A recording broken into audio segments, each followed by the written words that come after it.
Chapter 1 Broken Home. You will be punished if I can't find you. Can the dead be reborn after death? If you had asked Shengyu this question a minute ago, her answer would have been a definite no. And now, sitting in front of her is a man with a casual posture and a playful expression on his face. This man looks exactly like her husband who passed away 4 years ago. Honey, do you miss me? The man smiles with the corner of his lips and speaks in an intimate manner. But Shengyu feels chills down her spine. This man is not her husband.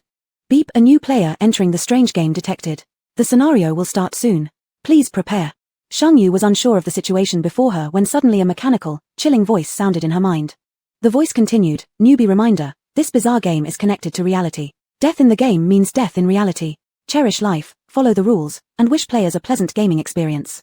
Following that, a pale blue light screen unfolded in front of Shengyu. Camp, human. Code, 444,477.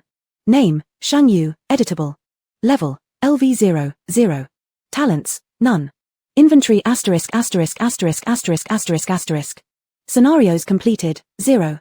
Scenario activation countdown 0:59 inch. The world has become fantastical.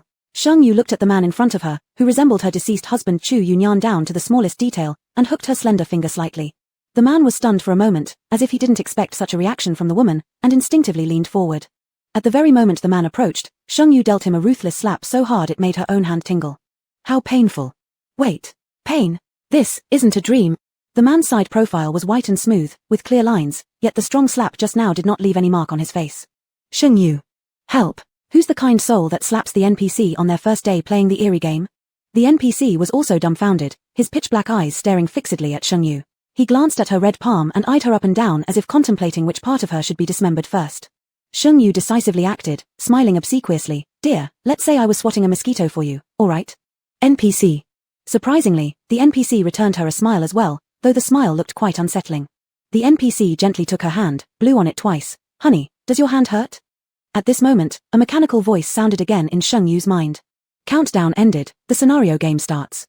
Meanwhile, in a grey space unseen by Shengyu, an uncountable number of live-streaming screens suddenly lit up in the space. Lines of subtitles started scrolling.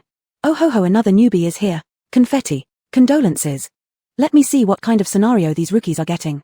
I hope we have more human players this time around. A broken family. A B-level scenario, my goodness. Did the newbies offend the game gods or something? Starting off with hell difficulty already. Shengyu, in the middle of the scenario, doesn't know about the live streamings happening. She had just pulled her hand out of the NPC husband's grip when a deafening knock came from the door. Shengyu noticed then that she was standing in a living room inside a house that appears to be a 3-bedroom, 2-living-room unit. Standing amidst the living room, close and extremely ambiguously positioned next to the NPC. The knocking became increasingly urgent. Shengyu tensed her entire body, sensing immediately that this wasn't a good sign.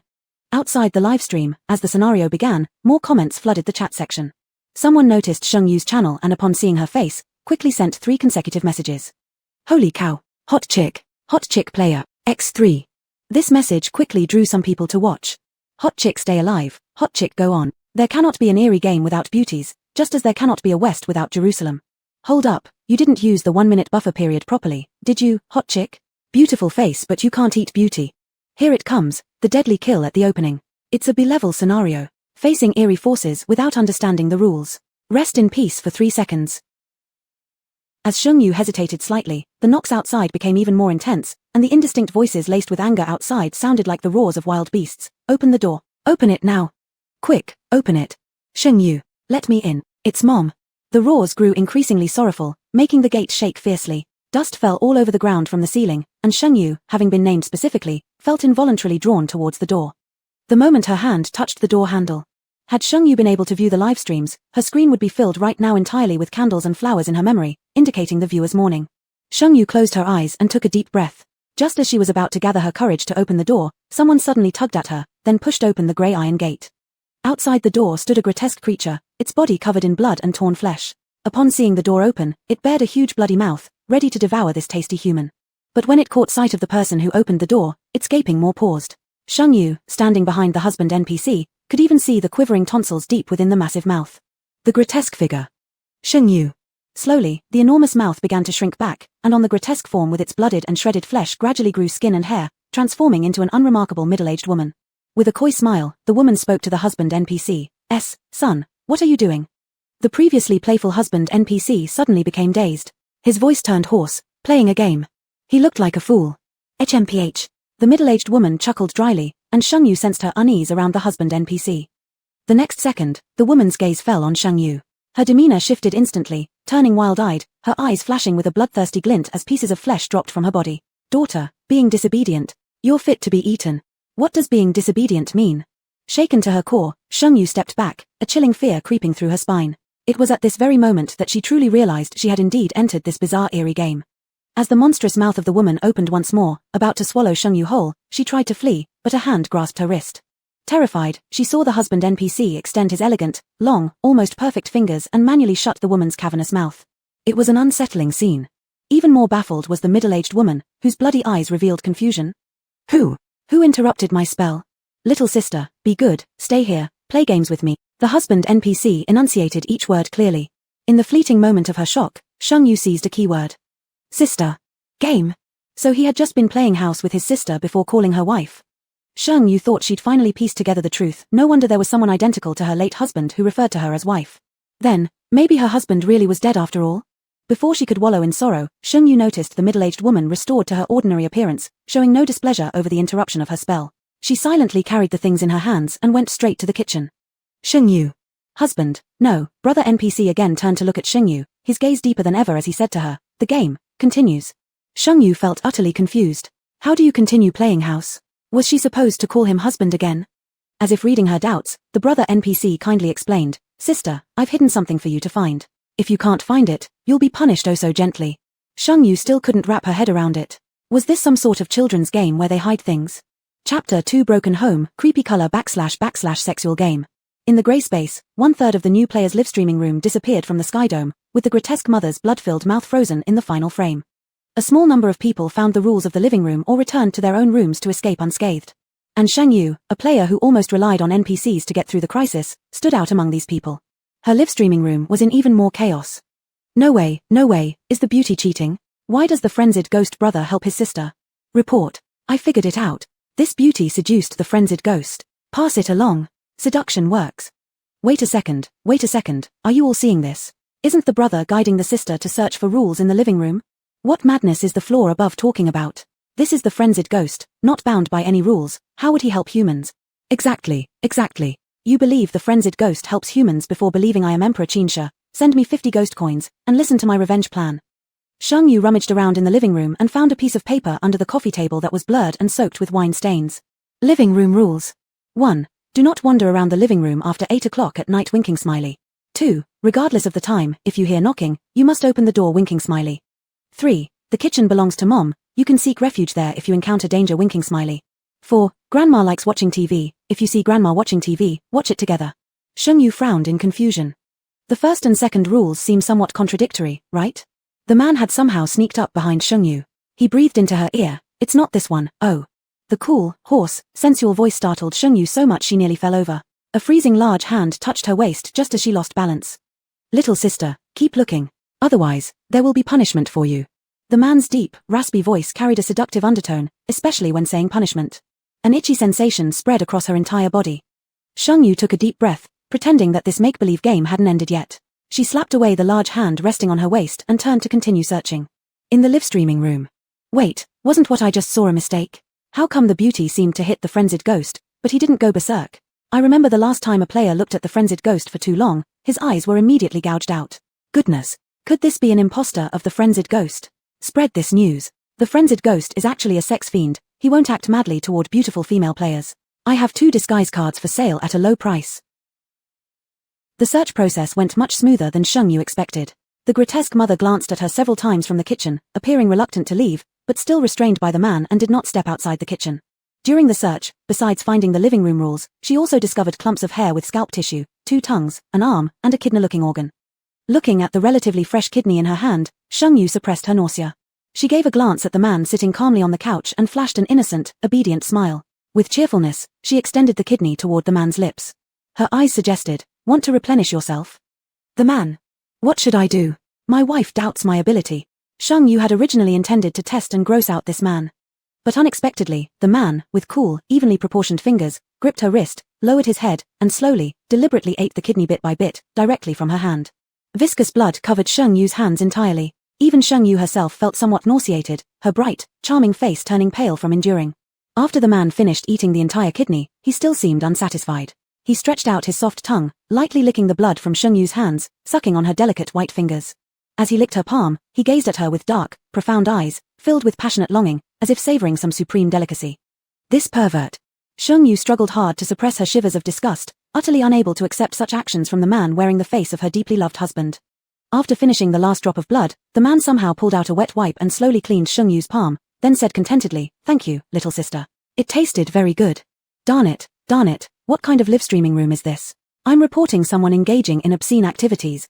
Let the old pervert release our goddess, let me take her place. I want the goddess to feed me, I also want to be licked." The strange game has finally grown up, now it's turned into a weird color / sexual game. Why doesn't anyone really care why the frenzied ghost changed its nature? Did the beauty discover some special card? In other live streaming rooms, the frenzied ghosts have already gone on killing sprees.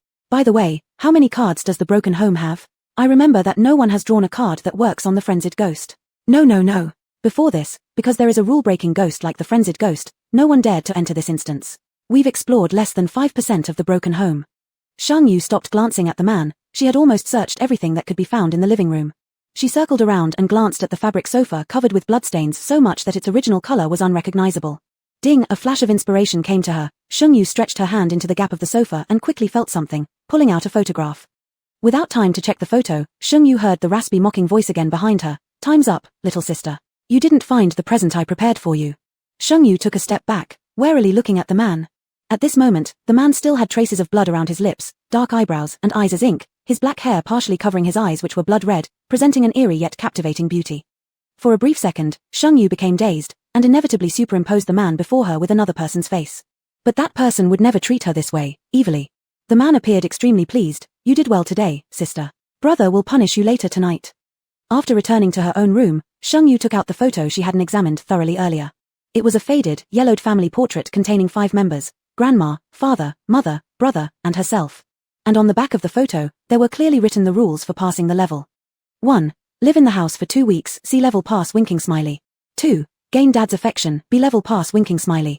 3. Fulfill grandma's wish, A level pass winking smiley. 4. Save the broken home, S level pass. Note: passing at S level or above will obtain hidden items and special bonuses. Sheng-yu. Manual smile.jpg. The excitement from finding the passage rules disappeared instantly. The simplest way to pass the level was just to live in this ghost nest for 2 weeks. Or, just let me kill all the ghosts directly. Chapter 3, The Broken Home. "Honey, why didn't you leave the door open for me?" Ha ha ha, I can already see the beautiful girl's distress. Who sends a decent person into a B level? Does no one compliment the beauty? Can anyone remember that the passage rule is hidden in the couch seam?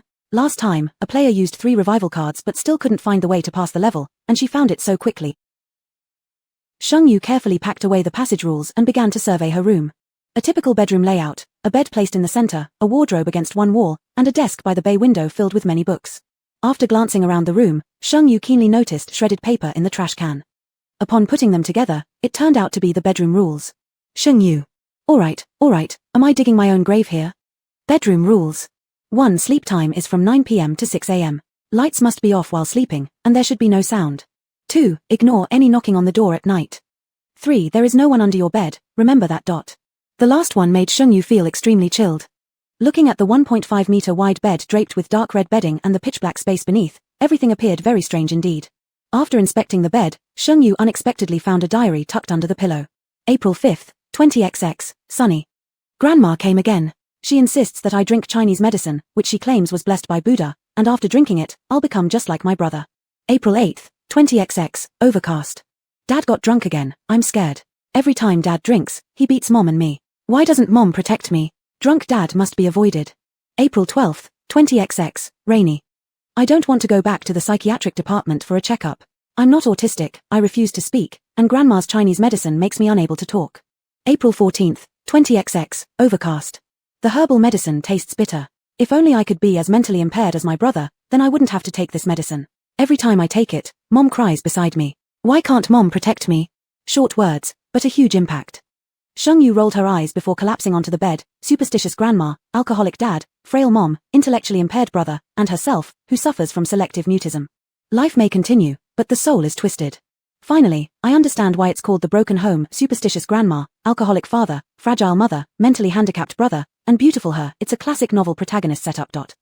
Love sister Ku for a second, if all else fails, try to seduce the old pervert, or cling to the older brother. Shang Yu took a moment to digest everything, picked up the diary, and continued reading when she suddenly noticed a small bulge on the diary's cover. Could it be some hidden rule? Carefully, she peeled off the cover of the diary, revealing a blue card underneath. The instant her fingernail touched the card, Shang Yu's mind immediately displayed the card's information. Weapon card dagger, D can attack oddities humans, durability 100. After the information disappeared, the card itself vanished too. On Shang Yu's stats panel, a new card appeared in her supply section, and the dagger would automatically appear in her hand at a mere thought. Having a weapon that can harm oddities made Shang Yu feel much more at ease. 9 o'clock in the evening. Shang Yu had already climbed into bed early. The mental strain of the day made her quite tired, and not long after lying down, she started to doze off. Just as she was about to fall asleep, she heard a faint knocking sound. Knock knock knock. The sound wasn't loud, but it stood out distinctly in the eerie night. Shang Yu snapped awake instantly, shrinking instinctively into her covers like a frightened bird. According to Hell's regulations, ghosts cannot hurt people who are hiding under their blankets. Whether it was psychological or not, the knocking seemed to vanish once covered. After a long pause, certain that there was no more knocking, Shang Yu dared to breathe a sigh of relief. Before she finished relaxing, she felt something cold grab her ankle and gently pull, causing her entire body to be trapped under the blanket. Honey, why didn't you leave the door open for me? A raspy, familiar voice rang out. Shang Yu froze for a moment, and then her taut nerves relaxed slightly. Phew, it was the deranged, intellectually challenged brother. The man crawled into the covers, and a cool, slightly sweet-smelling breath surrounded her instantly. The large palm tightened around Shang Yu's waist, drawing her fully into his embrace. The pose was extremely intimate yet exuded control. It also had a touch of protection. After adjusting the position, the man lightly kissed Shang Yu's forehead and tenderly said, "Don't be afraid. Sleep peacefully." How could Shang Yu possibly fall asleep? Every movement of the man resembled her late husband. From the pose to the goodnight kiss, and even that comforting voice, it was exactly like Chu Yunyan. At this moment, Shang Yu thought this man was Chu Yunyan. Whether or not he was, the years of longing and grievances in Shang Yu's heart finally broke through at being held in this familiar embrace. Tears fell silently. Feeling the dampness on his chest, the man was slightly flustered, his voice trembling with uncertainty. "Don't cry, wife, don't cry." He was better off silent. As soon as he spoke, he sounded even more like Chu Yunyan. Shang Yu couldn't stop her tears any longer, tightly pressing her lips together and crying soundlessly. In Chu Yunyan's memory, Shang Yu rarely cried. It was often himself who feigned tears to get Shang Yu to comfort him. Chu Yunyan mimicked how Shang Yu had consoled him, capturing her wet lips in the darkness and kissing them tenderly. "Don't be afraid, nothing will happen to you as long as I'm here. Wife, stop crying, your crying makes me want to cry too. Wife, I miss you so much, please stop crying. I've waited for you for so long. Wife, I only have my own consciousness between 11 p.m. and 1 a.m. Can we talk a little?" Shang Yu's sobbing suddenly stopped. At that moment, their noses almost touched, their breaths mingling. In the darkness, Shang Yu seemed to see those familiar moist eyes. After a long pause, Shang Yu stopped crying and said calmly, "Chu Yunyan, what do I need to do to make you fully normal?" Though the situation was bizarre, knowing it was really Chu Yunyan, Shang Yu suddenly felt calm. People don't come back to life, but that was in the real world. And in this strange game, if Chu Yunyan could resurrect, then he could also completely regain his own consciousness. Chapter 4, A Broken Home. The intent to kill has surpassed fear. The night livestream was very lively, and everyone was waiting for the bed beneath demon to display its great power. At this moment, the live-streaming rooms in the newcomer section simultaneously encountered harassment from the bed beneath demon. In Shang Yu's live-streaming room, the appearance of the demon beneath the bed was just like other live streams. It would harass the person on the bed in a full 360-degree manner. As soon as the person on the bed moved, the demon beneath the bed could have a feast. If someone were to examine closely, they would certainly notice that the demon beneath the bed in Shang Yu's livestream seemed to have lower weird pixels and slightly more choppy movements. Shang Yu was tightly held in the embrace of Chu Yuanian. He acted coquettishly, seeking kisses, from her cheeks to behind her ears, from her collarbone to her chest, but he refused to answer Shang Yu's questions.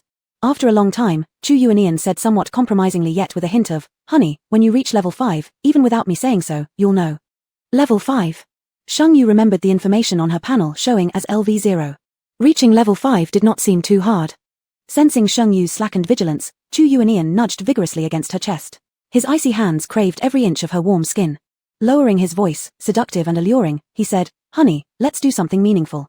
The longing from their reunion needed an outlet. The only thing that could carry their mutual yearning was their physical contact, causing their souls to tremble together. Shang Yu seemed to be easier than usual to get into the mood. After an indeterminate amount of time, Chu Yuanian suddenly bit down on Shang Yu's earlobe, slowly gnawing, grinding it, his hoarse voice carrying a trace of anticipation. "Honey, you haven't called me husband yet. Call me once, okay?" Shang Yu was like driftwood being washed by waves, her consciousness sinking to the bottom of the sea.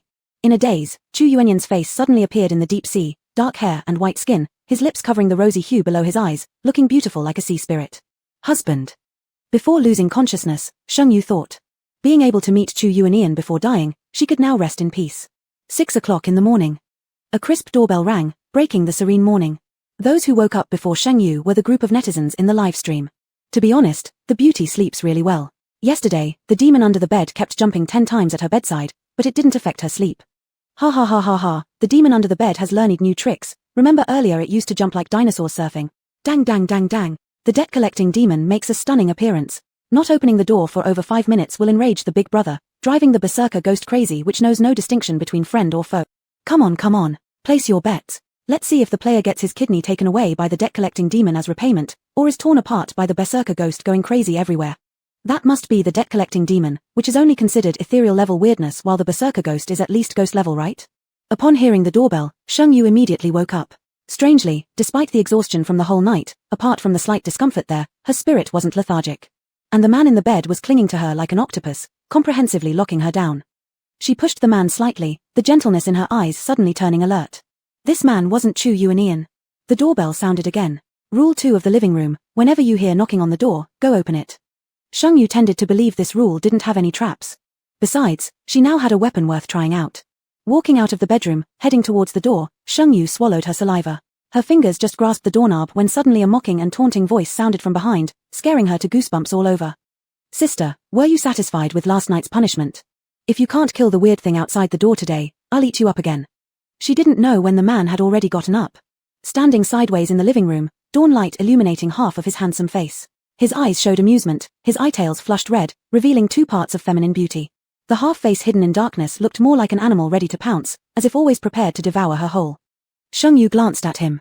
Although she was very wary of this man, with Chu Yuanyan's face, her heart had more confidence. Summoning her courage, Sheng Yu pushed open the grey-green door. Standing outside was a grotesque, patchwork creature in crocodile green. Human head, yet hawk-like eyes, dog nose, cat tongue. Crocodile body, giraffe legs, stitched together all over with surgical thread, looking like a terrifyingly bizarre stitched doll from a horror movie. Sheng Yu leaned back in fear. What the hell was this monster, almost making her lose her sanity? Compared to Sheng Yu's shock upon seeing the debt-collecting ghost, when the ghost saw Sheng Yu, joy appeared in its hawk-like eyes, its voice shrill and fine. What a pretty human, what a pretty human. Sheng Yu maintained composure, attempting to speak, when in a critical moment, she suddenly remembered the contents of the diary. Sister, unable to speak. Phew. Good thing I remembered. This isn't a rule, but it's the younger sister's character trait. If this persona collapses, Sheng Yu didn't dare to imagine the consequences. The comment section was filled with sighs of relief. Geez, the female player was almost done for. If her persona collapses, all the rules will lose effect and the debt-collecting ghost can directly devour the player. No, I think the berserker ghost will eat her first. Fight. I love watching fights for the female player and the berserker ghost. Debt-collecting ghost, I respect you as a true man. Sheng Yu made a gesture with her hand. It wasn't clear whether the debt-collecting ghost understood or was acting out its script. Its greedy eyes sparkled, sending shivers down one's spine. Your father owes me 5,000 ghost note. A father's debt is passed on to his children. If you can't repay, he. The shrill laughter triggered Sheng Yu's nerves. She felt dizzy, and the image of the debt-collecting ghost started doubling in front of her eyes. She realized something was wrong and bit her tongue immediately, using the pain to stay alert. In her other hand behind her back, she summoned a weapon card, transforming into a sharp dagger. The debt-collecting ghost continued to laugh uncontrollably. It gazed at her face greedily, as if already possessing its prey. There was no time to hesitate. With teeth gritted, Sheng Yu suddenly sprang up, charging forward with her blade piercing deep into the debt-collecting ghost's mouth. She pierced through its entire oral cavity, splitting the cat-like tongue in half and puncturing through to the back of its brain. Cold, putrid blood splattered all over Sheng Yu. Her face hardened as her body tensed completely. The debt-collecting ghost widened its hawk-like eyes in disbelief. How could a player act so dishonorably? Seeing that the debt-collecting ghost was still struggling. Sheng Yu's killing intent now far surpassed her fear. She plunged her blade 3 more times, striking straight at vital points. Throat, heart, brain. At this point, the live-streaming room had turned into a sea of blood. A radiant gold announcement appeared in the chat stream, and the mechanical voice echoed not just in Sheng Yu's mind but also within the live stream. Congratulations to player number 444477 for completing the first kill in a broken home. The slain ghost is of the ethereal level, granting 50 experience. Bonus reward for the first kill, 100 experience. One-hit kill bonus, 100 experience. Skill card reward replication, C. In front of Sheng Yu's eyes, a panel shimmering with a pale blue glow emerged. Faction, human. ID number, 444477. Name, Sheng Yu, editable. Level, LV1, 250. Talent, none. Inventory, skill card replication, C, weapon card dagger, D. Missions completed, 0 inch. Shengyu stared at the series of numbers and said nothing.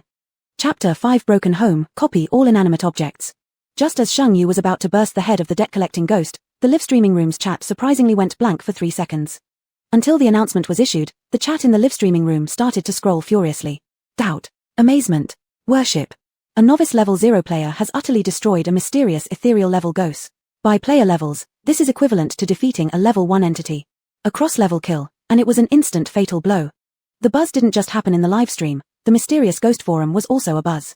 On the Mysterious Ghost Forum, there was a bright red pinned post featured on the homepage with constant replies below. Post 1L, how lucky is this new female player? Let's uncover the rules of the debt-collecting ghost. This debt-collecting ghost can only be killed by striking its true form. Every part of its body had already been replaced, except perhaps its mouth which hadn't been substituted. 444477 miraculously struck the mouth. What incredible luck. Absolutely amazing. Post 2L, I declare that player 444477 is the Greek goddess of luck. She's my Arlen Bell. Post 3L, honestly, the combat power of the debt-collecting ghost is pretty average, it's just an ethereal level mystery. As long as you have enough ghost notes, you can easily drive away the debt-collecting ghost. No need to hype her up so much, she's just a reckless novice. Post 4L, yo, upstairs is sour, isn't it? Can you manage a one-hit kill too? And where would a novice get ghost notes from? Back when you were a novice, you probably didn't even know what ghost notes were. The body of the debt-collecting ghost dissipated into a puff of black smoke. Shengyu was still dazed, rigidly turning around, facing the man whose face looked ecstatic as if he'd taken drugs. Honey, you're amazing, you're amazing. The man was overexcited, black mist surging all over his body. Sister, cheer up. You're a born player, let me end you, will you join our eerie side? The man was extremely excited, his pupils flashing with an ominous light.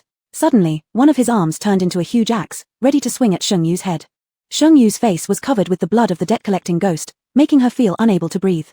Glancing at the excited man, she performed a skillful move, dodging past the axe and walking deeper into the living room towards the dark bathroom. Inside the bathroom, there was no lighting, the yellowed wall peeled off here and there. The mirror was shattered in half, and near the edge of the drain, there were swirling bloodstains. Shengyu's heart was filled with both the desire to kill and fear. In the mirror, the woman's white face was smeared with blood, her black hair hanging down her shoulders, like a demoness crawling out of hell. Suddenly, the reflection in the mirror revealed a chilling grin, her 3 rows of sharp teeth pointing outward, her lips opening wide behind her ears showing the same ghastly gaping maw as mommy ghosts. Shengyu maintained a cold gaze and pulled out a dagger, the glint of its blade particularly dazzling in the dim bathroom light, like the sickle of death itself, exuding great intimidation. The figure in the mirror hesitated, noticing something behind Shengyu before transforming into a pool of ink and disappearing. Leaning against the doorframe, the man kept trying to brainwash Shengyu. Sister, join us. I can grant you eternal life, infinite power, a leadership position. Shengyu responded. Fine, but bring my husband back. The man's expression froze momentarily. Shengyu realized that, perhaps because of Chu Yunyan's consciousness, she wasn't acting out of character in front of this man. The man suddenly raised his voice, I'm your husband. After washing off the blood, Shengyu returned to the room, immediately locking the door before the man could follow her inside. The man outside the door. As expected, the person I've chosen stays so calm even at such an exciting moment. Shengyu needed a quiet and secure environment to calm herself down. She curled up in the blanket, forming a small bundle, taking tiny breaths, her trembling becoming more and more obvious. Even the viewers in the live stream noticed Shengyu's abnormality. Hug beautiful, who has a B-grade starter instance for their first time? Goddess Arlenbell, don't be afraid, things will be fine after this. TSK, all you did was kill a debt-collecting ghost, why all the hype, I've already killed countless ethereal level mysteries. Footpeel brother, didn't you piss yourself during your first run? Are you trembling again?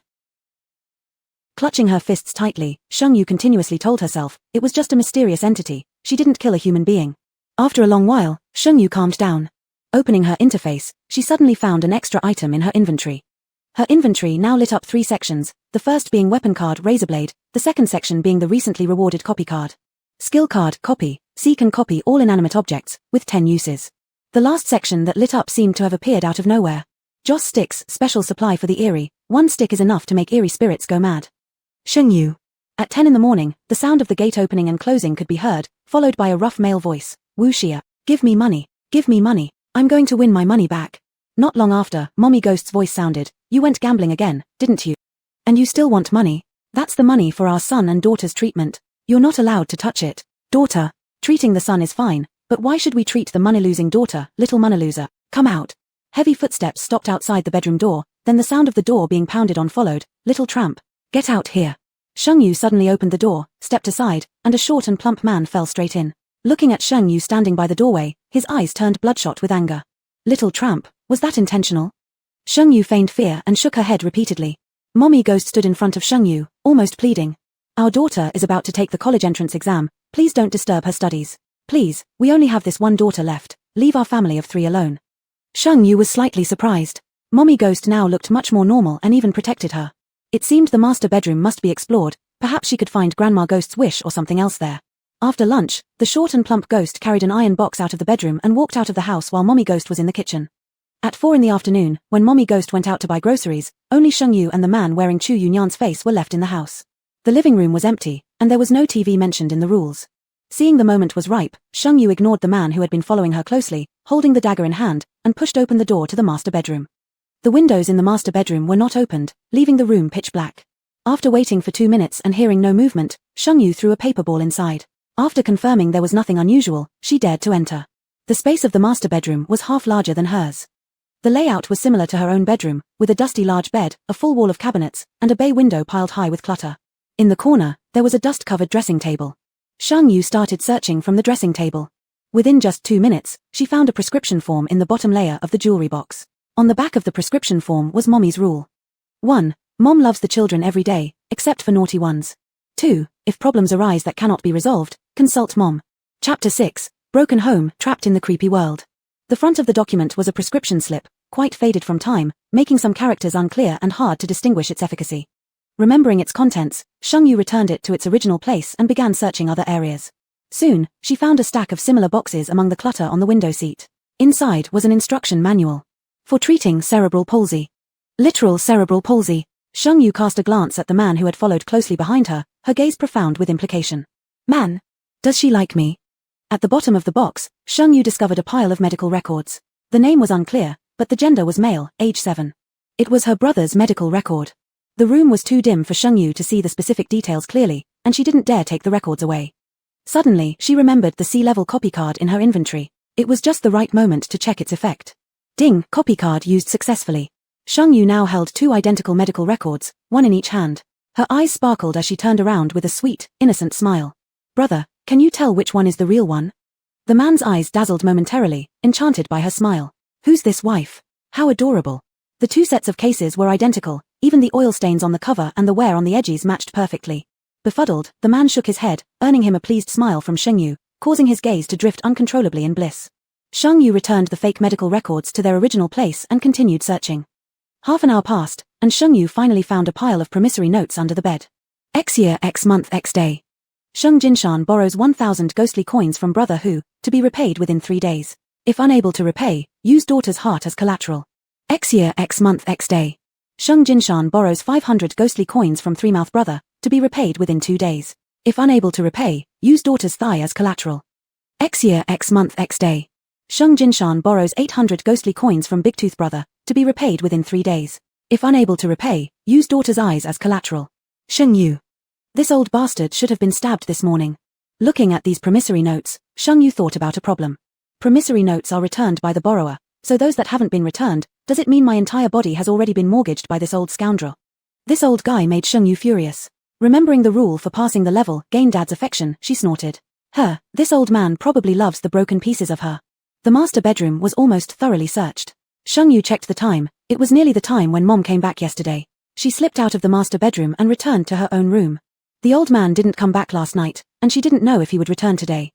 Sheng Yu wanted to give the old man a couple of hits right now. Warning, it's forbidden to harm NPCs crucial to the main storyline. A warning message suddenly appeared in Sheng Yu's mind. Sheng Yu. Fine, so I'm only allowed to get beaten, huh? Back in her room, Sheng Yu carefully studied her brother's medical records. From these medical records, Sheng Yu understood what was wrong with her brother's cerebral palsy. It seemed like this condition was brought from the womb, apparently caused by drug poisoning leading to idiocy. During treatment, for some unknown reason, her brother gradually became irritable, gained immense strength, and started hitting and kicking others without restraint until exhaustion. Sheng Yu glanced at the man who was currently releasing strange bubbles. Idiocy was genuine. Not long after, Mom came back, once again pounding fiercely on the door. After knocking for about 10 minutes, Ghost Mom entered the house herself and started washing vegetables, repeating yesterday's mechanical process. Dinner was at 6:30. When Shengyu went out to eat, she suddenly noticed an elderly man with white hair sitting next to the dining table. Seeing Shengyu, the elder showed a benevolent expression. "Little Yu, come eat, and then you need to take your medicine." Shengyu felt an ominous premonition. In the diary, it was written that she couldn't speak because of her grandmother's traditional Chinese medicine. She thought for a moment and revealed a timid smile, looking toward Ghost Mom as if seeking help. Ghost Mom remained unmoved, seemingly not noticing her plea for help. After the meal, Ghost Grandma mysteriously produced a bowl of dark, foul-smelling Chinese herbal medicine and lovingly said, "Little Yu is the most obedient. Drink this medicine, and you'll become just like your brother, fulfilling Grandma's wish." Fulfilling Grandma's wish equals achieving A-level passage completion. Shengyu immediately thought of the passage rules. She looked at Ghost Grandma and caught a glimpse of the fierce enthusiasm beneath her kind gaze. As the porcelain bowl was brought to Shengyu's lips, she took a step back, revealing a look of terror. From the diary, it was clear that the younger sister was extremely afraid of drinking Grandma's herbal medicine. Revealing such an expression would be nothing out of place. At this moment, the live streaming chat messages were unusually unified. "Don't drink it. If you drink it, you will be trapped forever in this creepy world. The second biggest trap in the broken home is Grandma's Chinese medicine. Many players, hearing that they can fulfill Grandma's wish by drinking the medicine and pass the level, end up being trapped forever in this eerie world. Grandma's greatest wish has nothing to do with the sister. Beautiful sister, hold on. Absolutely don't drink the medicine. Hey, front row, explain clearly what exactly is Grandma's wish. And why did she suddenly appear today?" Seeing Shengyu dodge, Grandma was provoked into anger, her expression darkening as the loving light in her eyes gradually disappeared, turning cruel and venomous. A chill ran down Shengyu's spine. With the bowl of medicine in hand, Grandma approached forcefully, yelling curses as she moved closer. "You're just as useless as your slutty mother. All I wanted was a grandson. Drink it now, drink." The bowl of medicine was almost shoved into Shengyu's face as Grandma tried to grab her chin and force-feed the medicine, her fingers clawing like an eagle's talons. Shengyu knew if this old woman really grabbed her, there would be 2 bloody holes on her cheeks for sure. With the limited space near the dining table, Shengyu had nowhere to escape. In front of Mom Ghost and Grandma Ghost, the NPC brother became unusually sluggish. Although his eyes were on her, his gaze was incredibly hollow. Mom Ghost sat nearby, tightly frowning, as if wanting to intervene but too afraid to do so. Suddenly, Shengyu remembered Mom's second rule: seek help from Mom when things get impossible to solve. Shengyu decided to try it. She threw herself into Mom Ghost's arms, letting out 2 muffled cries for help, pointing at her throat and then at Grandma Ghost. Then, she began pounding her head, indicating great pain. Mom Ghost paused momentarily, her ashen face suddenly showing signs of pity. Tears streamed down as she said, "Little Yu, it's Mom who didn't protect you well enough." Her face filled with anguish and regret, Mom Ghost's next move became decisive and courageous. She sprang up instantly, shielding Shengyu behind her. "Mom, Little Yu's throat hurts. She doesn't want to take the medicine." Shengyu. Although, she wasn't trying to say her throat hurt. Grandma Ghost's eyes shifted from Shengyu to Mom Ghost, glaring even more sinisterly as her madness grew. "Bitch, it's all because of you. It's all because of you that I never had a grandson." The porcelain white medicine bowl was hurled at Mom Ghost, splashing both Shengyu and Mom Ghost with the contents. In the next moment, Shengyu and Mom Ghost were both grabbed by their hair by Grandma Ghost. Caught off guard, Shengyu had a chunk of her scalp brutally torn, leaving a blooded wound. Spotting baldness coming. Mom Ghost seemed injured worse. Her whole face was ripped off, revealing bloody flesh, exposed gums, and an unrecognizable face. Holding her throbbing scalp, Shengyu's pain felt unbearable, her tears streaming uncontrollably. Her eyes met Mom Ghost's in that split-second collision. Ding, congratulations. Player activates Mom Ghost's hidden talent. Chapter 7 Broken Home, I can protect you too. Ding. Congratulations to the player for activating the hidden talent of Mom Ghost, Maternal Love. Mom Ghost's talent has awakened, her level has been promoted to the Severe Ghost level, and the Absolute Domain has been activated. In the next second, the aura around the Mom Ghost surged dramatically, her facial flesh boiled as new skin grew back, while the face skin in Grandma's hand turned into a corrosive black smoke. Sizzle, sizzle, sizzle.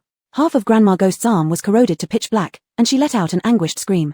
The sharp cry pierced through the air, causing Chengyu's eardrums to bleed, and even the NPC brother was affected, showing a hint of mania in his eyes. Instinctively trying to rip everything apart, he was held by a pair of soft hands. Watching her suffering children, Mom Ghost's energy rose again. If there were an energy measurement device at this moment, it would show Mom Ghost's energy rising continuously, climbing to the edge between the Severe Ghost level and Calamity level. Chengyu and the NPC brother were pushed into the kitchen, the glass door closed with a snap. Entered Absolute Space, Guardian Treasure. In Mom Ghost's Absolute Space, all attacks will be exempted. Even the mechanical broadcast sounded more excited, and it was clear that Chengyu's livestream room was abuzz. Lifetime series. The hidden talent of NPCs. This is the 7th instance of the entire Bizarre game. I declare her to be Alan Bell of the Bizarre game, the daughter chosen by heaven. Triggering the hidden talent of NPCs is equivalent to just reaching the same world's instance, NPCs automatically sensing the player. Who wouldn't be envious? Not paying attention to anyone brushing B-level instances. She secures the first kill, unlocks hidden talents, tramples manic ghosts, punches Grandma Ghost. Strongest newcomer, Alan Bell. Triggering the hidden task of NPCs is extremely rare in the entire bizarre world, let alone for a rookie. This attracted the attention of many high-level players. A level 4 powerhouse posted on the forum, and as soon as the post was created, it drew countless spectators. Let's discuss our Elanebal's gaming path. 1L, punches severe ghosts, stomps over fateful destinies. Level 4 I believe everyone can see the manic ghost in Elanebal's livestream seems quite interested in her, inviting Alan Bell to join them. We might guess that something Alan Bell did during the 1-minute buffer period earned her the favor of the manic ghost. 2L, punches severe ghosts, stomps over fateful destinies. Level 4 without the indiscriminate attack from the manic ghost, Alan Bell explored the living room, bedroom, and master bedroom, finding the rules of the living room, bedroom, and mom's rules, striking a fatal blow without knowing the debt collector ghost's rule. It's worth noting how energetic a newbie can be. I certainly wouldn't dare to act so boldly myself. Nabla. 3L, punches severe ghosts, stomps over fateful destinies. Level 4 she now holds a weapon card that can inflict damage on bizarre entities and a copy card. Whoever is not jealous, damn it, why does she have to copy a rule instead of something else? What a waste. Condemnation. Strong condemnation. 4L, ha ha ha ha, condemnation. Hand over the copy, I'll teach you how to play. 5L, big fierce. Quickly analyze why number 444477 managed to unlock the hidden talent of the strange ghost. I don't understand. Why did the mom ghost suddenly awaken? 3L, punches severe ghosts, stomps over fateful destinies. Level 4 he meow called me big fierce. Since everyone asked, let me say a bit. I think it wasn't very sudden. Clearly, it was Alan Bell asking mom ghost for help earlier. Remember when Grandma Ghost first mentioned taking the medicine at the dinner table, Alan Bell had already asked for help once. When that short and fat one was banging on the door, the mom ghost also protected her. There must be some plot we are unaware of, but Alan Bell exactly triggered it. Damn it. This person really has unmatched luck. In a dark space where day and night cannot be distinguished, an intimidating bald-headed man looked disgruntled, smashing his keyboard far away with a slap. People comparing makes people die of envy. Unlocking a hidden talent in a B-level mission, isn't this equivalent to S-level completion? Goddess, give me some good vibes. His face almost pressed against the live streaming screen. Cheng Yu in the screen clearly didn't know that this hidden talent had caused such a big sensation. She and brother were locked in the kitchen, and through the glass door, they could see the mom ghost and grandma ghost fighting, back and forth. You tear off my arm, I rip apart your leg. You stab my eyes, I pull out your tongue. The scene was bloody and cruel. Watching the mom ghost desperately resisting grandma ghost, Cheng Yu felt a pang of sadness in her heart. She and Chu Yu and Ian were both orphans, growing up depending on each other in the orphanage. Then came love, marriage, and the death of her husband. In her brief first half of life, there had never been the presence of a mother figure, and now, here was a mother fighting to protect her child. That child was herself. This was a feeling Cheng Yu had never experienced before. It felt warm yet achy, swelling with emotion and tinged with sorrow. It made her want to cry. Brother seemed to notice his emotional state, as a trace of misplaced confusion flickered in his eyes. Mom ghost and grandma ghost were evenly matched, their bodies exuding dark smoke that turned the already dim living room into a pitch-black night. Cheng Yu drew out her dagger and gestured at brother before decisively pulling open the glass door and charging straight into the black smoke without hesitation. The black smoke resembled a thick layer of dark mist. Despite Cheng Yu's best efforts to control her breathing, she still inhaled some, which felt like plunging into an icy cold abyss, causing her teeth to chatter uncontrollably. Yu, be careful. Mom Ghost's alarmed cry came from the side. Cheng Yu raised her stiffened arm to resist, only to feel something powerful collide with the dagger in her hand inside the dark smoke. A clear clinking sound echoed through the air. This was it. This was the only moment when Cheng Yu could be sure of the enemy's position. She plunged her dagger forward with all her might. The blade pierced through a shadowy figure, followed by Grandma Ghost's anguished scream. At the critical moment, Cheng Yu sensed a faint airflow by her ear. Her scalp tingling, she quickly crouched down and rolled away. Right after, a huge bluish-grey eagle claw emerged where she had just stood. It was Grandma Ghost's palm. Mom Ghost arrived immediately, directly tearing apart Grandma Ghost's hand. The dark smoke in the room suddenly dissipated. Within 2 seconds, the vision cleared up. Grandma Ghost lay on the ground rolling around in pain, clutching her severed arm. Cheng Yu could see the muscle texture left on Grandma Ghost's elbow joint, revealing that her forearm had been forcibly ripped off. Among the wounds was one particularly clean cut. Grandma Ghost glared at Cheng Yu with venomous resentment, sending shivers down her spine. Cheng Yu quickly hid behind Mom Ghost, abandoning her earlier fearless demeanor as she pulled on Mom Ghost's sleeve and cooed in fear. Mom Ghost seemed to fall for this act. In one moment, she looked at her little daughter with tender affection. The next, she revealed her fierce mouth and swallowed Grandma Ghost's severed arm in one gulp. Unable to endure the stimulation, Grandma Ghost disappeared into thin air. Now only 3 remained in the living room, the mother and her 2 children. Mom Ghost returned to her normal form, burped softly, and praised Cheng Yu. Yu was truly amazing just now, helping Mom. You're such a good girl. She kissed Cheng Yu's cheek, succeeding in eliciting an expression of disbelief from her face. Suddenly overcome with emotion, tears began to well up in her eyes. Sobbing, she said, Yu, Mom will do a good job protecting you and your brother. No one will ever hurt you again. Mom Ghost's gaze was loving and pure, radiating boundless strength, perfectly aligning with the maternal image Cheng Yu had always imagined. Strangely, Cheng Yu began to like this Mom Ghost. She hugged her mother, rubbing her head gently, and then read twice while showing off her slightly developed bicep muscle. I can protect you too. Chapter 8. Broken Home. What does a narcissistic human taste like? The night after the great battle seemed even more peaceful. Compared to the, Sheng Yu lay on the bed like a corpse already at rest. Of course, she wasn't asleep. No one could sleep after cutting down 2 demons in a single day. Sheng Yu tried her best to calm her mind, telling herself that they were demons, not people. As she turned over, she suddenly remembered what Mother Demon had said earlier in the day. I won't let anyone hurt you or your brother again. This meant that before, someone had harmed her younger sister and her brother. Was the younger sister's muteness and the older brother's dementia all man-made? Today's fight between Grandma Demon and Mother Demon was clearly due to new and old grudges. New grievances, old grudges, and both related to the brother and the sister. What was Grandma's wish? One mystery after another swirled in Sheng Yu's mind. She could feel that there was a crucial clue tied to Grandma Demon. Once she figured out Grandma Demon's rules, perhaps the truth would come to light. Time flowed on as Sheng Yu drifted into a light sleep, keeping a thread of consciousness waiting for Chu Yuenian. But Sheng Yu hadn't expected that what came before Chu Yuenian was the eerie presence from under the bed. The bed under demon emerged almost as soon as the time hit. Who among demon friends understood? Having an S-grade demonic husband was something extraordinary, right? Not only did it deprive others of nighttime activity time, but it also blocked the live-streaming room's view for this pair of dogs. And the most infuriating thing, it required them to eavesdrop on their conversation. A demon may be killed, but it can never be disgrace. After listening to a live broadcast all night last night, I am just a passing elementary school student. Why do you have to pollute my pure heart? Doggy couple. In her daze, Sheng Yu suddenly saw a strange figure radiating with thick black smoke staring straight at her by the bedside. In the darkness, though she couldn't clearly see the demon's face, she strangely felt a sense of sorrow and regret. Other demons emit an overwhelming ominous aura, but he exuded an overpowering aura of resentment. Sheng Yu. Brother, have I offended you? Sheng Yu closed her eyes, pretending to be asleep. She killed one demon today and chopped off the arm of another one, so wasn't that enough work for the night? Eerie game, don't go overboard. Hee. I know, you're not asleep. The eerie voice emitted laughter akin to children playing, whispering coldly in Sheng Yu's ear, Sister, let's play hide and seek. Sheng Yu. Sister, I'll count 3, 2, 1, and then hide well. If you can't find me, I'll eat you. The childlike malicious laughter echoed around the room in 360 degrees surround sound. Sheng Yu. Spoiled kid. You're asking for a beating. Seeing no response from Sheng Yu, the bed under demon grew angrier, his resentment manifesting as black smoke covering the entire room. He knew the person alternated consciousness, and was weakest an hour beforehand, making now the perfect time to torment her and avenge yesterday's hard labor. Because of the rules, there was little the bed under demon could do to Sheng Yu while she remained still. Scratching his head anxiously and pacing around the bed, he suddenly recalled words his mother once told him and chuckled, I've heard if someone is truly asleep, their arms will involuntarily rise. Back then, his mother used this trick to catch him lying, leading to a severe spanking. He, this foolish human would definitely raise her hand without realizing, allowing him to. Sheng Yu. Thank you for asking, but kids growing up in orphanages abandon such games by age 3. Seeing Sheng Yu didn't raise her arms, the demon's triumphant expression gradually turned confused. Really asleep? Muttered the bed under demon as he moved closer, inspecting Sheng Yu's features. After some time, the bed under demon sighed, she really is beautiful. These simple words caused a previously quiet live stream to erupt into chaos once more. I told you. Even in the eerie world, there are old pervs. Whoa. Even creepy beings can't resist the goddess's beauty. Who has a targeted disguise card? I want to become her face and dominate every mischievous spirit shall be defeated. Chimph, the ones before, stop bragging. This is just a low-level beginner dungeon, everyone here is shallow. Ah yes, master, which beginner dungeon is this? Am I illiterate? Is this a B-grade dungeon? Is it B-grade?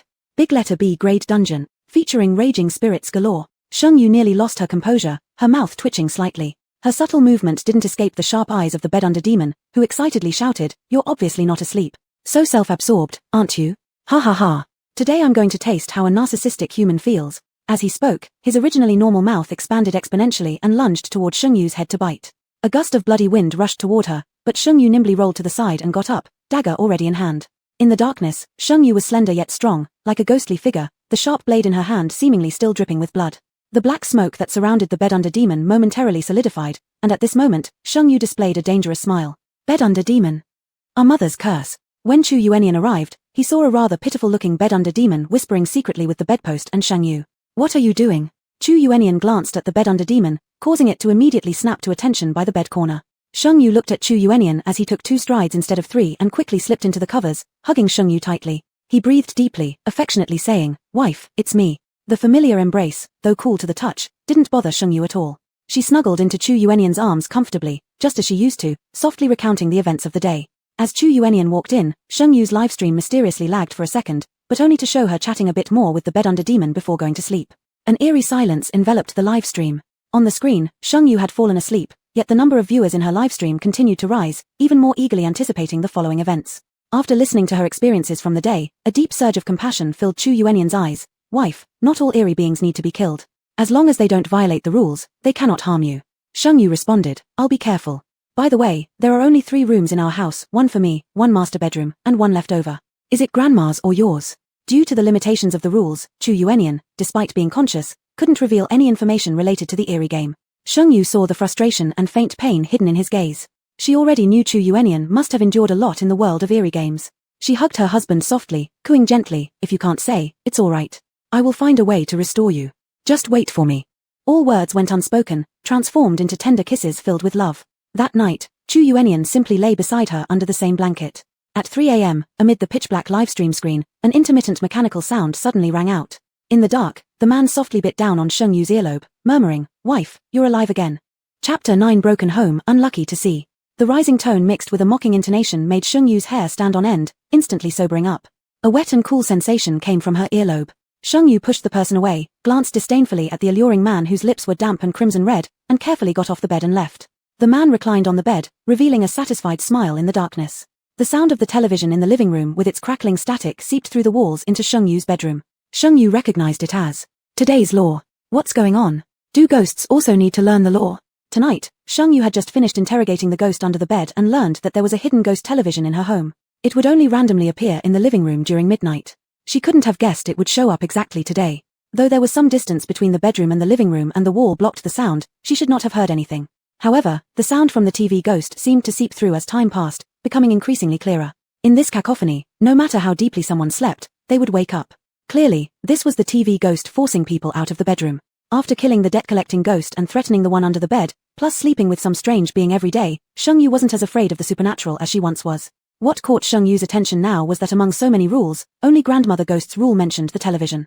What is the connection between the TV ghost and Grandmother? Without hesitation, Sheng Yu knew she must confront this TV ghost. If lucky, perhaps she could find out what her grandmother's wish was. Pulling open the door of her bedroom, the clear sound of a transmission playing immediately became audible. Then Sheng Yu's eyes lit up, the dark corridor transformed into a bright path. Yells and hollers arose all around her. Glancing around, she realized she was no longer by the entrance of her bedroom but instead was in a corner of a bustling marketplace. This large old market sold everything imaginable, noisy and chaotic, with constant shouting. Sheng Yu carefully observed the people around her, noting their very retro clothing style, like people from 20 years ago. Following the flow of the crowd, Sheng Yu took a couple of steps forward and noticed a group of people surrounding a stall at the end of the small road in the marketplace. Before Sheng Yu could think clearly about what was happening, her body moved automatically towards those people. As the tightly packed group of people parted effortlessly for her, in the center sat an old lady on a padded vest, holding a middle-aged woman's hand and examining it intently. After a moment, she said mysteriously, Sister, your palm reading suggests you might not be granted all your wishes. The middle-aged woman immediately panicked. Great Master, take another look please. All I want is a grandson. My son has already married 3 women, but they've all borne daughters. Is it really true that I am destined not to have one? With that, she started wailing uncontrollably, as if devastated like someone had destroyed her ancestral grave. The old lady on the padded vest, silver-haired yet looking only 34, watched the hysterical woman without decorum and sighed meaningfully. Sister, we are indeed destined. Therefore, I will make an exception and help you. Speaking, she pulled out a package of herbal medicine from behind her cloth pouch, looking rather proud and announced to the onlookers. This old witch travels far and wide, relying solely on this to survive. Back in Hong Kong, Xiangjiang, one couldn't buy my secret recipe for less than several thousand yuan. Now, though I'm older and less ambitious, let me do good deeds instead. It was just a bag of unknown herbs. The sister clearly doubted it, not so much the great master, but still asked, 1 bag will do? The old lady lost her temper and gave her a stern look. If 1 bag isn't enough, how many do you expect? If it weren't for our destiny, I wouldn't give you even 1. The sister immediately became obedient and smiled politely. Great Master, how much does it cost? The old lady glared at her again. We cultivators don't talk about money, only fate. The onlookers interpreted, 888 yuan. 20 years ago, 888 yuan was quite a bit of money. The sister obviously hesitated, gritted her teeth and paid anyway. The old lady was satisfied, collected the money, and then scanned the spectators sharply, finally settling her gaze on Sheng Yu.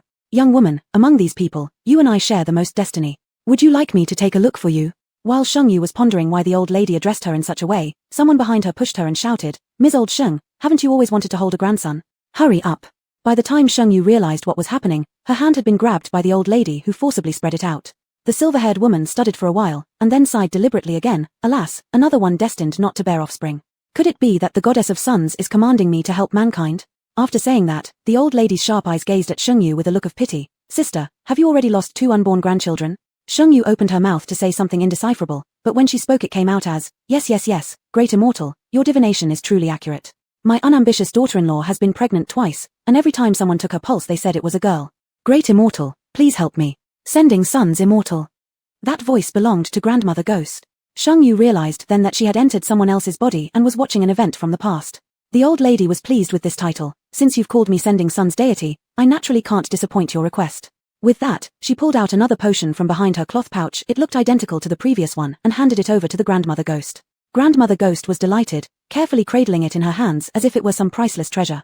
Great deity, how should I use this medicine? The Sending Sons deity gave Sheng Yu a meaningful look, a gaze so penetrating it felt like it could pierce through her soul. Thank you, great deity. Thank you, great deity. The Grandmother Ghost not only handed over money but also bowed deeply, stopping just short of worshipping her. In an instant, Sheng Yu's surroundings turned dark again. The corridor was pitch black except for a faint glow coming from the direction of the living room. Clearly, everything just now was staged by the TV ghost, and why it showed her this clearly needed to be asked in person. When Sheng Yu reached the living room, she saw someone sitting on the couch there, their figure hunched over. When she recognized the face, shivers ran down her spine. Xiaoyu, you're awake? Come sit and watch some TV with Grandma. That face was none other than the Sending Sons deity from the vision, who was now beckoning Sheng Yu lovingly, claiming to be her grandmother. Living room rule 4, Grandma likes watching TV. If you encounter Grandma watching TV, please join her. The eerie sensation made Sheng Yu instinctively want to retreat. However, if the TV ghost wanted to kill her, it could have done so directly back then. It only transported her into a simulated environment. As long as she didn't break any rules, the TV ghost wouldn't be able to harm her. Sheng Yu sat at the far edge of the couch. As soon as she sat down, the livestream comments paused for a second before resuming with a flurry of skeptical remarks. Her. How dare she just sit right next to the TV ghost? Brave, so brave. It's not wise for her to rely solely on her luck. The bed ghost was obviously trying to fool her, and she actually dared to meet the TV ghost in real life. This is a B-level of weirdness. Each one of them can squash a newcomer within seconds. I'm telling you, even a fool would know that the grandma isn't real, yet she went over anyway. That's basically suicide. I don't want to watch this anymore, it brings bad luck. Chapter 10, Broken Home. Would you like to become something strange? As Sheng Yu arrived at the door of her room, she suddenly felt a cold hand grip her waist. The next second, everything spun as Sheng Yu was swept up into someone's arms in a bridal carry. The man was very familiar to her, but Sheng Yu knew it wasn't Chu Yuanian. Put me down, Sheng Yu said coldly in a low voice. The man chuckled lightly and held her even tighter. Honey, don't be so cold. Sheng Yu froze. If in the past Sheng Yu still dared to move against this ghost called Guari, the problem with the big spirit Guari moments before made her cautious about any rash moves against this man. Rewind half an hour earlier. The spirit on the sofa was surprised by Sheng Yu's boldness, watching her silhouette and revealing a meaningful smile. Very brave, interesting. An old black TV had shown nothing but static. After Sheng Yu sat down, the static slowly disappeared, and a skull logo appeared in the upper left corner. It began to play a family drama. And the lead role in this drama? Mother Ghost. In the scene, the young Mother Ghost had just given birth. A nurse happily held a baby and went out to congratulate the short fat ghost and the Grandmother Ghost. Grandmother Ghost cried and laughed until tears streamed down her face, kneeling at the entrance of the delivery room to worship the deities in all directions. Next, the scene shifted to another part of the hospital, now marked as the neurology department. Mother Ghost stood awkwardly by the entrance with a boy around 3 or 4 years old, despair and sadness written across her face. The next moment, short fat ghost stepped out of the room and slapped Mother Ghost across the face. While kicking and punching, he cursed. You worthless wench. Your son is disabled. I'll beat you to death. Mother Ghost curled up silently crying, while someone tried to intervene, being stopped by a nurse, who said, Don't interfere, she might make things worse.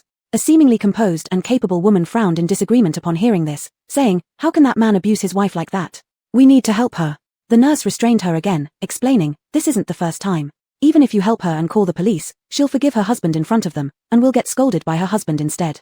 The composed woman frowned deeply. Just as someone called her from behind, she had to leave. The scene changed once more, and Sheng Yu recognized this as the market she'd just visited. In the market, Grandmother Ghost was making a scene, clinging onto this god of sons nearby, refusing to let go. She cursed and insulted the woman wildly while scattering items such as the god's robe and satchel all over the ground. Someone wanted to stop Grandmother Ghost but was spit on by her. Only when Short Fat Ghost and the police arrived were the three taken to the police station. At the station, Grandmother Ghost insisted that the god of sons had provided her with a secret formula for conceiving a grandson but ended up birthing a mentally disabled grandson. She demanded compensation, saying it cost several 10,000 yuan for the grandson's treatment. The god of sons in the screen showed surprise for a brief moment before confidently stating to the police, "Indeed, this is the formula to conceive a child. You can send officers to investigate. Everyone who bought this prescription has born children." The police did some quick checking and were about to speak, but the scene froze at that very instant. The god of sun's spirit sitting on the sofa mechanically turned its head, looking at Sheng Yu darkly, and asked, "What do you think? Should I compensate her?" Sheng Yu. So today, she was supposed to play judge as well, huh? With a long distance between them separated by the length of the couch, Sheng Yu stared back at the god of sun's spirit. His eagle-like eyes were sharp and unreadable. Although the situation here and what she saw on TV didn't seem much different, even with the spirit's seemingly gentle expression, Sheng Yu's fear only grew heavier. If she didn't answer this question well, it could cost her life. Sheng Yu fell deep in thought. What exactly was the relationship between this strange presence and the TV ghosts? He hadn't tried to kill her outright, rather giving her a glimpse into the past of this family. What was his intention?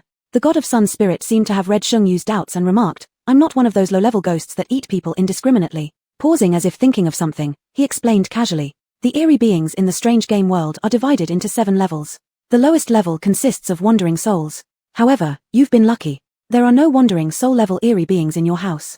Sheng Yu.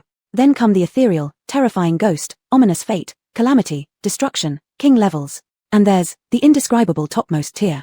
The god of sun's spirit became confident and leaned back on the couch, asking with a playful tone, "Guess which level I belong to?" Sheng Yu picked up a piece of paper from the coffee table and quickly wrote, "Ominous fate." Since there were no wandering souls in this world, then the debt-collecting ghost she killed should have been at the ethereal level. Clearly much stronger than the debt-collecting ghost, both Mother Ghost and Grandmother Ghost must belong to the terrifying ghost level. This eerie presence was more powerful than Mother Ghost and Grandmother Ghost, at least on the level of ominous fate. Such a smart girl, you got it right. Now, guess again, what level is the man in your room? Sheng Yu hesitated for a moment. Perhaps due to Chu Yuanian's consciousness, she couldn't sense any danger from her brother ghost, so she couldn't figure out his rank. She honestly shook her head. The god of sun's spirit paused, then suddenly laughed. His gaze softened toward Sheng Yu, 2 parts less sharp and 1 part friendlier. "Young lady, you must answer one of these 2 questions by tomorrow night. See you tonight." Sensing something was off with Sheng Yu, the man's tone grew cold. What's wrong? In the man's expectation, Sheng Yu might have struck back at him. Her current docility made him uneasy all over. "Did she bully you?" The man stopped mid-step back to his room, his voice tinged with anger as he embraced Sheng Yu and turned around, ready for a fight. Sheng Yu. Were these ears so moody? Unwilling to endure further hassle, Sheng Yu quickly wrapped her arms around the man's neck and stopped him. "I'm tired, let's go back to sleep." The man stopped, looking down at Sheng Yu. He noticed her slightly furrowed brows. She really seemed exhausted. He snorted coldly, "Fine, I'll let her off the hook this time, but remember, I don't ride horses." The man placed Sheng Yu on the bed, leaning over her and whispering temptingly, "Honey, how about I turn you into an eerie being? After becoming one, you could directly kill that old witch and we can live together forever. Tilda, isn't that great, Tilda?" Chapter 11. A shattered home. It's over, my face is ruined. Now, Nan Gui had successfully gained a big stick as he wished, and then honestly hugged Sheng Yu's waist to go to sleep. The sound behind Nan Gui quickly disappeared. There was no breathing, no body temperature in the eerie presence. Sheng Yu didn't know whether the eerie figure behind her was sleeping or not, but she couldn't fall asleep. This was the second time that Nan Gui had tried to lure her into becoming an eerie entity. With Nan Gui's power, turning her into an eerie figure would not require any negotiation. Why was Nan Gui so cooperative? After some thought, the only answer could be that Chu Yunyan's consciousness hidden within Nan Gui did not allow it. Only if she willingly turned into an eerie being could Nan Gui take action. So the question came again, why did Nan Gui want her to become an eerie entity? Sheng Yu could not figure out this problem, but she felt it might have something to do with Chu Yunyan. Since she could not solve this issue, Sheng Yu stopped obsessing about it and focused on unraveling the mysteries of the Grandmaster Ghost and the stories happening in this home. In the rules for passing through the stages, reaching B level meant gaining father's affection. From the scenarios presented by the Debt Collector Ghost and the Grandmaster Ghost, there were 2 ways she could gain father's affection. First, become his son. Sheng Yu. Pass on this option. Then there was only the second method, having endless money. But the key issue was, she had no money. Sheng Yu had searched her bedroom thoroughly and hadn't found a single cent. Reaching a level involved fulfilling Grandma's wish. Sheng Yu thought the Grandmaster Ghost was quite righteous. Before, she had been unsure what Grandma Ghost's wish was. After seeing the illusions presented by the Grandmaster Ghost, one thing was confirmed, Grandma Ghost's wish was to have a grandson. But wasn't Brother Ghost already Grandma Ghost's grandson? Could it be that Brother Ghost wasn't Short Fat Ghost's child? It made sense. Mommy Ghost was an ordinary middle-aged woman, and Short Fat Ghost's genetic material was far from impressive. How did they give birth to an almost 6 feet 3 inches exceptionally handsome son, someone even a ghost like Sheng Yu wanted to stay away from? Tomorrow, she still had to search the last bedroom, hoping to find more clues. When Sheng Yu opened her eyes again, it was already noon. Still sleepy-eyed, she went out to look for something to eat, only to see Mommy Ghost in the kitchen, who usually didn't show up much in the morning. Mommy Ghost looked at Sheng Yu with affection and tenderly said, You must be tired from studying. Mom has prepared you pig's trotters and walnut soup to nourish your brain. Next, Mommy Ghost brought out a bowl of soup that didn't look or smell appealing.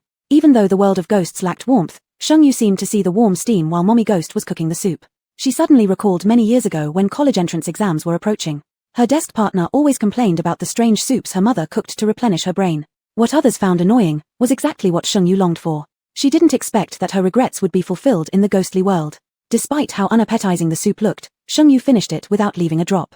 She then picked up a pen and paper and wrote, Thank you, Mom. Thank you for making up my youthful regrets. Mommy Ghost was extremely moved. She carefully took the note, folded it, placed it in her pocket, and gave Sheng Yu a cold kiss on the cheek. This scene happened to be seen by Nan Gui as he walked out. He quickly stepped forward. Though his expression was vacant, there was an urgent feeling. Sister, give me a kiss too. Without waiting for permission, his ice-cold lips kissed the corner of Sheng Yu's mouth. Sheng Yu. She saw the smugness in his eyes.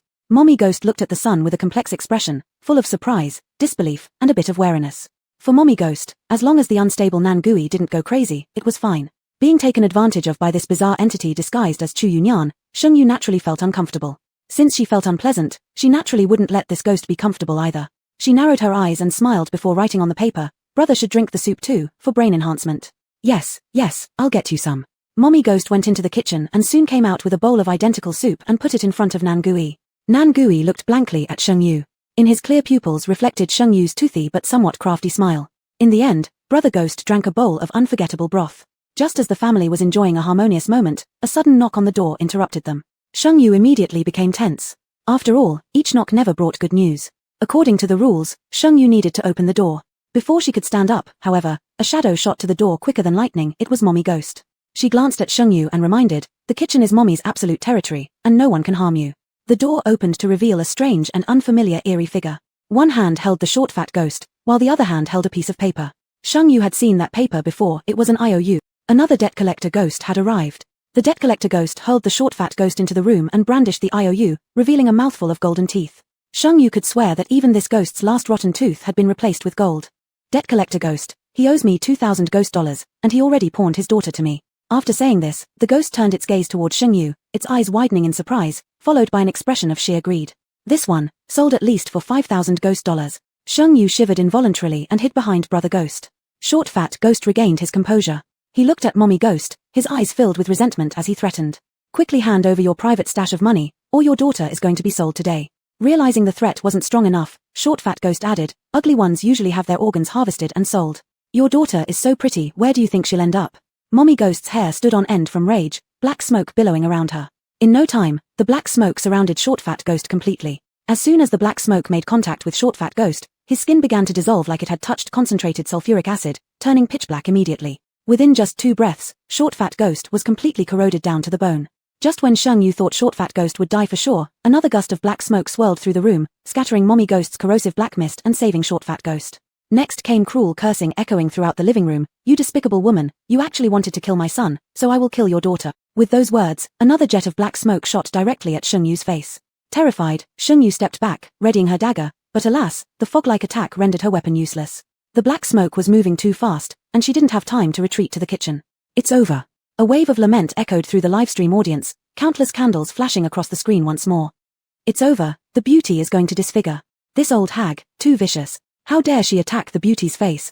Don't panic. I trust Alan Bell, my goddess of luck. Luck goddess. Have you ever seen a disfigured luck goddess? Geez, don't know if 444477 will still like her after disfigurement. Oh well. Chapter 12 Broken Home. Is the butterfly knife cool? The black smoke was within arm's reach. Sheng Yu thought it was bad and quickly covered her beautiful face with her coat. At this critical moment, a large hand pushed Sheng Yu aside, and golden sword-like flashes illuminated as it cut through the black smoke. The black smoke retreated step by step, and Sheng Yu turned back in surprise, not expecting that the debt-collecting Gui had pushed her aside. And that shimmering golden light was evidently the butterfly knife. The injured debt-collecting Gui wielded the butterfly knife, emitting an exaggerated yet dazzling glow, both magnificent and sharp, halting Grandma Gui's black smoke in its tracks. The debt-collecting Gui wore an arrogant expression, his words domineering, dare to harm someone who belongs to me, Sheng Yu. For a moment, Sheng Yu felt a sense of security. It turned out that the tyrant boss was so reliable. Grandma Gui. Speechless, Grandma Gui had inadvertently lost her son to this debt-collecting Gui. Sheng Yu kept her eyes on the golden butterfly knife still gleaming in front of her. The debt-collecting Gui's glance passed over Sheng Yu, finding no hint of fear in her gaze but rather a suggestive look at his knife. Do you like it? The debt-collecting Gooey asked, flashing a mouthful of golden teeth. If you also like the butterfly knife, then we are good friends. Sheng Yu nodded continuously, writing down quickly, is it pure gold? The debt-collecting Gooey boasted proudly, isn't it? It's 24K pure gold. Pure. Sheng Yu liked it even more, it was pure gold. With admiration, she held up a note asking, can I touch it?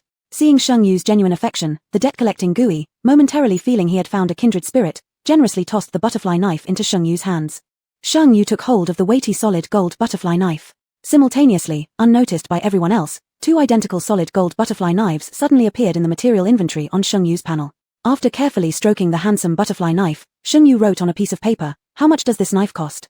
Debt-collecting Gooey, 10,000 ghost note. You can't afford it. Sheng Yu, I'll give you a similar gold knife. Will you let me go? Debt-collecting Gooey. Sheng Yu rushed back to her room, took out the butterfly knife, snapped off its wings, making it look different from the one debt-collecting Gooey possessed, so as not to raise suspicion. She placed the original version of the butterfly knife back in the item column, then ran out again.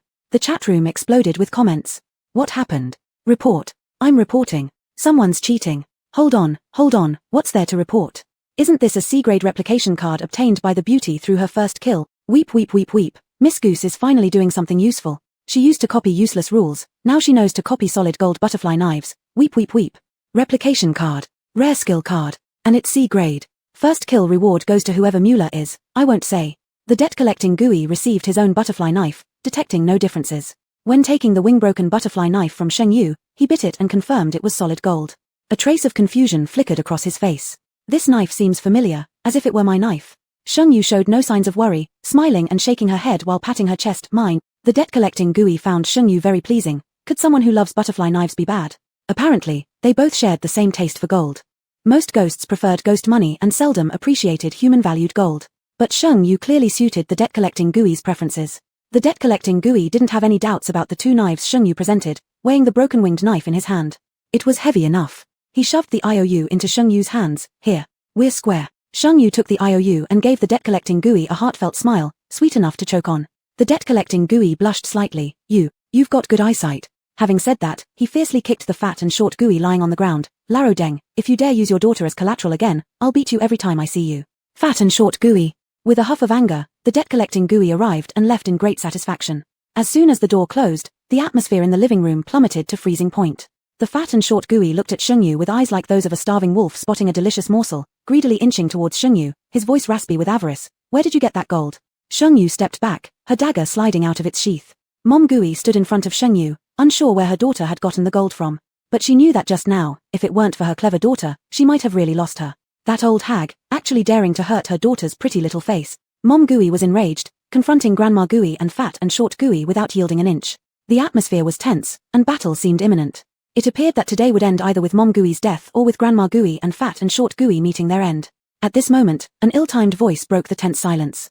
I'm hungry. The voice was flat but struck like a heavy hammer, causing the three supernatural beings to freeze in place. Mom Gooey quickly snapped out of it, retracting her hostility and nervously rushing into the kitchen. Good. Wait a second, I'll make food right away. Meanwhile, the short fat Gooey and Grandma Gooey disappeared as if fleeing from the living room, fearing being singled out by chance. Sheng Yu. The broken home returned to calm once again. This tranquility lasted until noon. Not long after lunch, the short fat Gooey left again. Sheng Yu glanced at the last bedroom at the end of the corridor, then cast a sideways look at the male ghost trailing behind her. The male ghost had an expressionless yet strikingly handsome face, slightly tilted, resembling Chu Yunyan's obsessive fan face. Sheng Yu closed her eyes, made up her mind, and gathered courage to push open the tilted bedroom door. Inside, there was complete darkness, not a single trace of light. Even standing at the doorway, Sheng Yu could smell the moldy odor from inside the room. Amidst the mustiness, there seemed to be a hint of incense. Sheng Yu proceeded with her usual caution, throwing something inside. After waiting for a while to confirm there were no dangers, she finally stepped in. The layout of the tilted bedroom was simple, akin to an unfinished house. There was a bed, a table, and a very rudimentary wardrobe. Hanging in the wardrobe were a few pieces of men's clothing. Sheng Yu. So this is the difference between a son's room and a daughter's room? The male ghost had unknowingly appeared behind Sheng Yu, his previously emotionless voice now dripping with mockery. Wife, do you know what it means to come alone into a man's room? Sheng Yu gave him a disdainful glance. It means your dirty little secrets can't stay hidden. Male ghost. There was really nothing notable or worth searching in the room. The only thing that caught Sheng Yu's attention was the rather plain bed. Sighing inwardly, Sheng Yu came to a realization. Men are rough, and male ghosts are no exception. No wonder this male ghost always sneaks into her soft, warm bed. As soon as Sheng Yu bent down to lift the pillow, the person behind her pushed her directly onto the bed. The male ghost's cold body temperature surrounded Sheng Yu, his voice carrying an oddly aggrieved tone. Wife, does the butterfly knife look cool? Sheng Yu replied decisively, of course, it looks very cool. What nonsense was this? The male ghost stiffened for a moment, dissatisfied. You're not allowed to like the butterfly knife. Thinking back to how Sheng Yu admired the debt-collecting Gui with a reverent smile earlier, the male ghost felt as if a torrential downpour of sourness poured over him. It made him feel sour all over, uncomfortable, even twisted with jealousy. Had it not been for other NPCs present, he would have grabbed Sheng Yu and spanked her already. Sheng Yu wasn't impressed, thinking that this fake Chu Yunyan had really mistaken himself for the real one. She certainly wouldn't coddle this imposter. Unable to break free from the male ghost's embrace, Sheng Yu simply gave up resistance. The butterfly knife is so cool. I like it so much. Men who can handle a butterfly knife are truly charming. Male ghost. Chapter 13. Broken home, deranged. 10 o'clock at night. The ghost under the bed appeared on time and was scared back by Sheng Yu's butterfly knife. Bed bottom ghost. During the evening, Sheng Yu carefully observed the original version of the debt-collecting ghost's butterfly knife. The panel in the item bar showed that it could intimidate any strange entity below the ethereal level. Without a doubt, the ghost under the bed became Sheng Yu's test subject, but she discovered that the ghost only had 1/3 trepidation. Is this broken little ghost not even at the fierce ghost level? This strange game really seems to respect her, starting with a fierce ghost level. Sheng Yu walked out of the bedroom, slowly twirling the butterfly knife in her hand, heading toward the side room. She hadn't found anything in the side room during the day, so what about at night? That peculiar aroma had no discernible source, causing Sheng Yu to feel uneasy. That room seemed too plain, as if it didn't belong to this house. The whole 3-bedroom apartment was dark, and the corridor was eerily silent, making it seem like an endless abyssal path. Guided by instinct, Sheng Yu moved forward bit by bit. The side room was next to the bathroom, requiring her to pass by the bathroom to enter it. She remembered there was a ghost in the bathroom, so she moved more cautiously, hoping to avoid it. Just as Sheng Yu was about to push open the door of the side room, she sensed something behind her and quickly dodged backward. There was a muffled thud, as if something had collided with the door of the side room.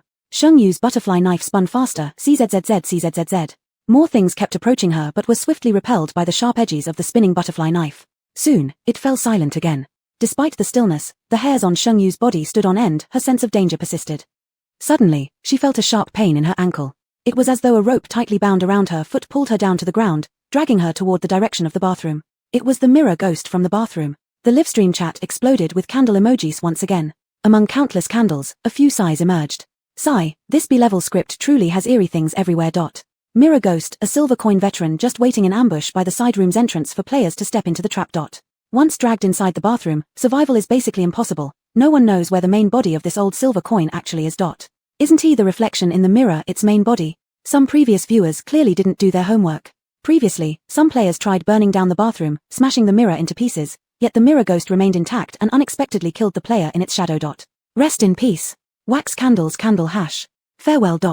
At the instant Sheng Yu was dragged into the bathroom, she bent over using her dagger to slice through the rope binding her ankle. The fluorescent light above emitted a weak glow, illuminating the shattered remains of the mirror inside the bathroom. With the dim light helping her focus, Sheng Yu realized the thing entwined around her ankles were strands of hair from the drain pipe. Ew!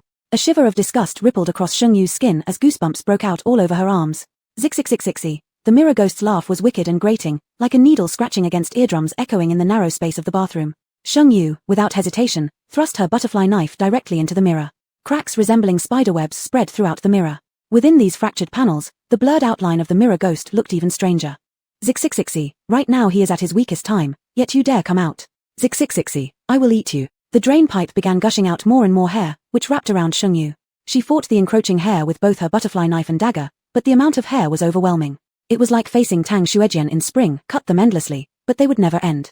If she kept fighting this way, Sheng Yu would eventually die from exhaustion, exactly playing into the hands of the mirror ghost. Sheng Yu knew that the best way to deal with an unending supply of hair was fire. But she didn't have a lighter. Subconsciously, Sheng Yu scanned the item list and noticed a nearly forgotten incense stick sitting in the corner of the inventory. Incense. Even though it sounded impractical, Sheng Yu thought, if there's incense, then perhaps there must be fire. Without much further deliberation, a pale yellow incense stick appeared in her hand. Under the dim light, the tip of the incense emitted a crimson glow, while wisps of faint blue smoke curled upward. As soon as the incense materialized, the streams of hair coming from the drain seemed frozen in mid-air, contorting unnaturally. Sheng Yu stepped forward holding the incense aloft, and the hair receded, seemingly compelled by an invisible force pulling it shorter. Stop! The mirror ghost screamed, her eyes fixed firmly on the incense in Sheng Yu's hand. What do you hold? So fragrant, so invigorating. I breathe in. Sheng Yu said nothing, keeping the incense pointed at the mirror ghost, remembering the description of the incense. Something that drives spirits to madness, but this mirror ghost doesn't look like it's mad with desire, does it? The mirror ghost emitted a slurping sound and swallowed a lump of saliva. Her empty mind quickly churned. Why you give me what you're holding, and I'll tell you a secret. Shengyu raised her eyebrows. The greed and yearning in the mirror ghost's eyes were unmistakable, as if she were an addict who had spotted pure powder, her eyes flashing with green lights. Shengyu slowly took out a piece of paper and wrote, "How precious this item is, you do know, right?" The figure in the mirror couldn't help but nod vigorously. Shengyu then wrote, "You speak first, and I'll decide later." Right now, she resembled a shrewd merchant sitting on the toilet lid and negotiating with the mirror ghost. I am actually not human. Shengyu. Realizing she'd expressed herself incorrectly, the mirror ghost hastily corrected herself. Actually, I am a ghost. Shengyu. Thinking for another moment, the mirror ghost said, "In fact, I am not a ghost." Shengyu became furious. "Are we done yet? Are you trying to freeload?" She had already seen everything. The smoke rising from the incense had already drifted into the mirror. Even though its face wasn't clear, one could easily see its entranced expression. Caught red-handed, the mirror ghost's hair twisted awkwardly. "Actually, I am your mother." Shengyu grabbed the slippers by her feet and threw them at the broken mirror, creating even more cracks. "Hey, you're too violent." The mirror ghost grumbled. To obtain the incense stick, the mirror ghost revealed all details about her origins and past experiences. At this point, Shengyu was truly silent. The incense burned extremely fast. It wouldn't take long for the stick to burn to its end. The mirror ghost had become so enraptured that she began dancing gracefully inside the mirror. As Shengyu contemplated the relationship between the mirror ghost and the mother ghost, there came a knock on the bathroom door. "Sister, I've come to fetch you." It was Chu Yunyan. Shengyu stood up immediately. Chu Yunyan had many ways of addressing Shengyu, but he had called her sister for 18 years straight. Even after their marriage, Chu Yunyan still subconsciously addressed her this way. The twisted hairs like seaweed thoughtfully opened the door for Shengyu. In the small bathroom, Chu Yunyan's tall figure appeared. He pulled Shengyu into his arms protectively, enveloping her closely. A strong scent of blood and menace radiated from him as his gaze shifted toward the mirror. "Did she bully you?" Chapter 14. A broken home. Is Chu Yuanian addicted to pretending? When Chu Yuanian appeared, he predictably blocked the stream's picture. The number of people in the stream has now reached 100,000, and the main discussion is about what exactly the incense stick was that made the mirror spirit suddenly change its expression. The chaos of the comments didn't affect the two who were holding hands tightly at all. Chu Yuanian's cold large hand enveloped Shengyu's small hand as he escorted her back to the bedroom. The corridor was pitch black, as if it had no end. Shengyu sincerely hoped that this really was a road with no end. Chu Yuanian, who only appeared at night, seemed like someone out of a dream.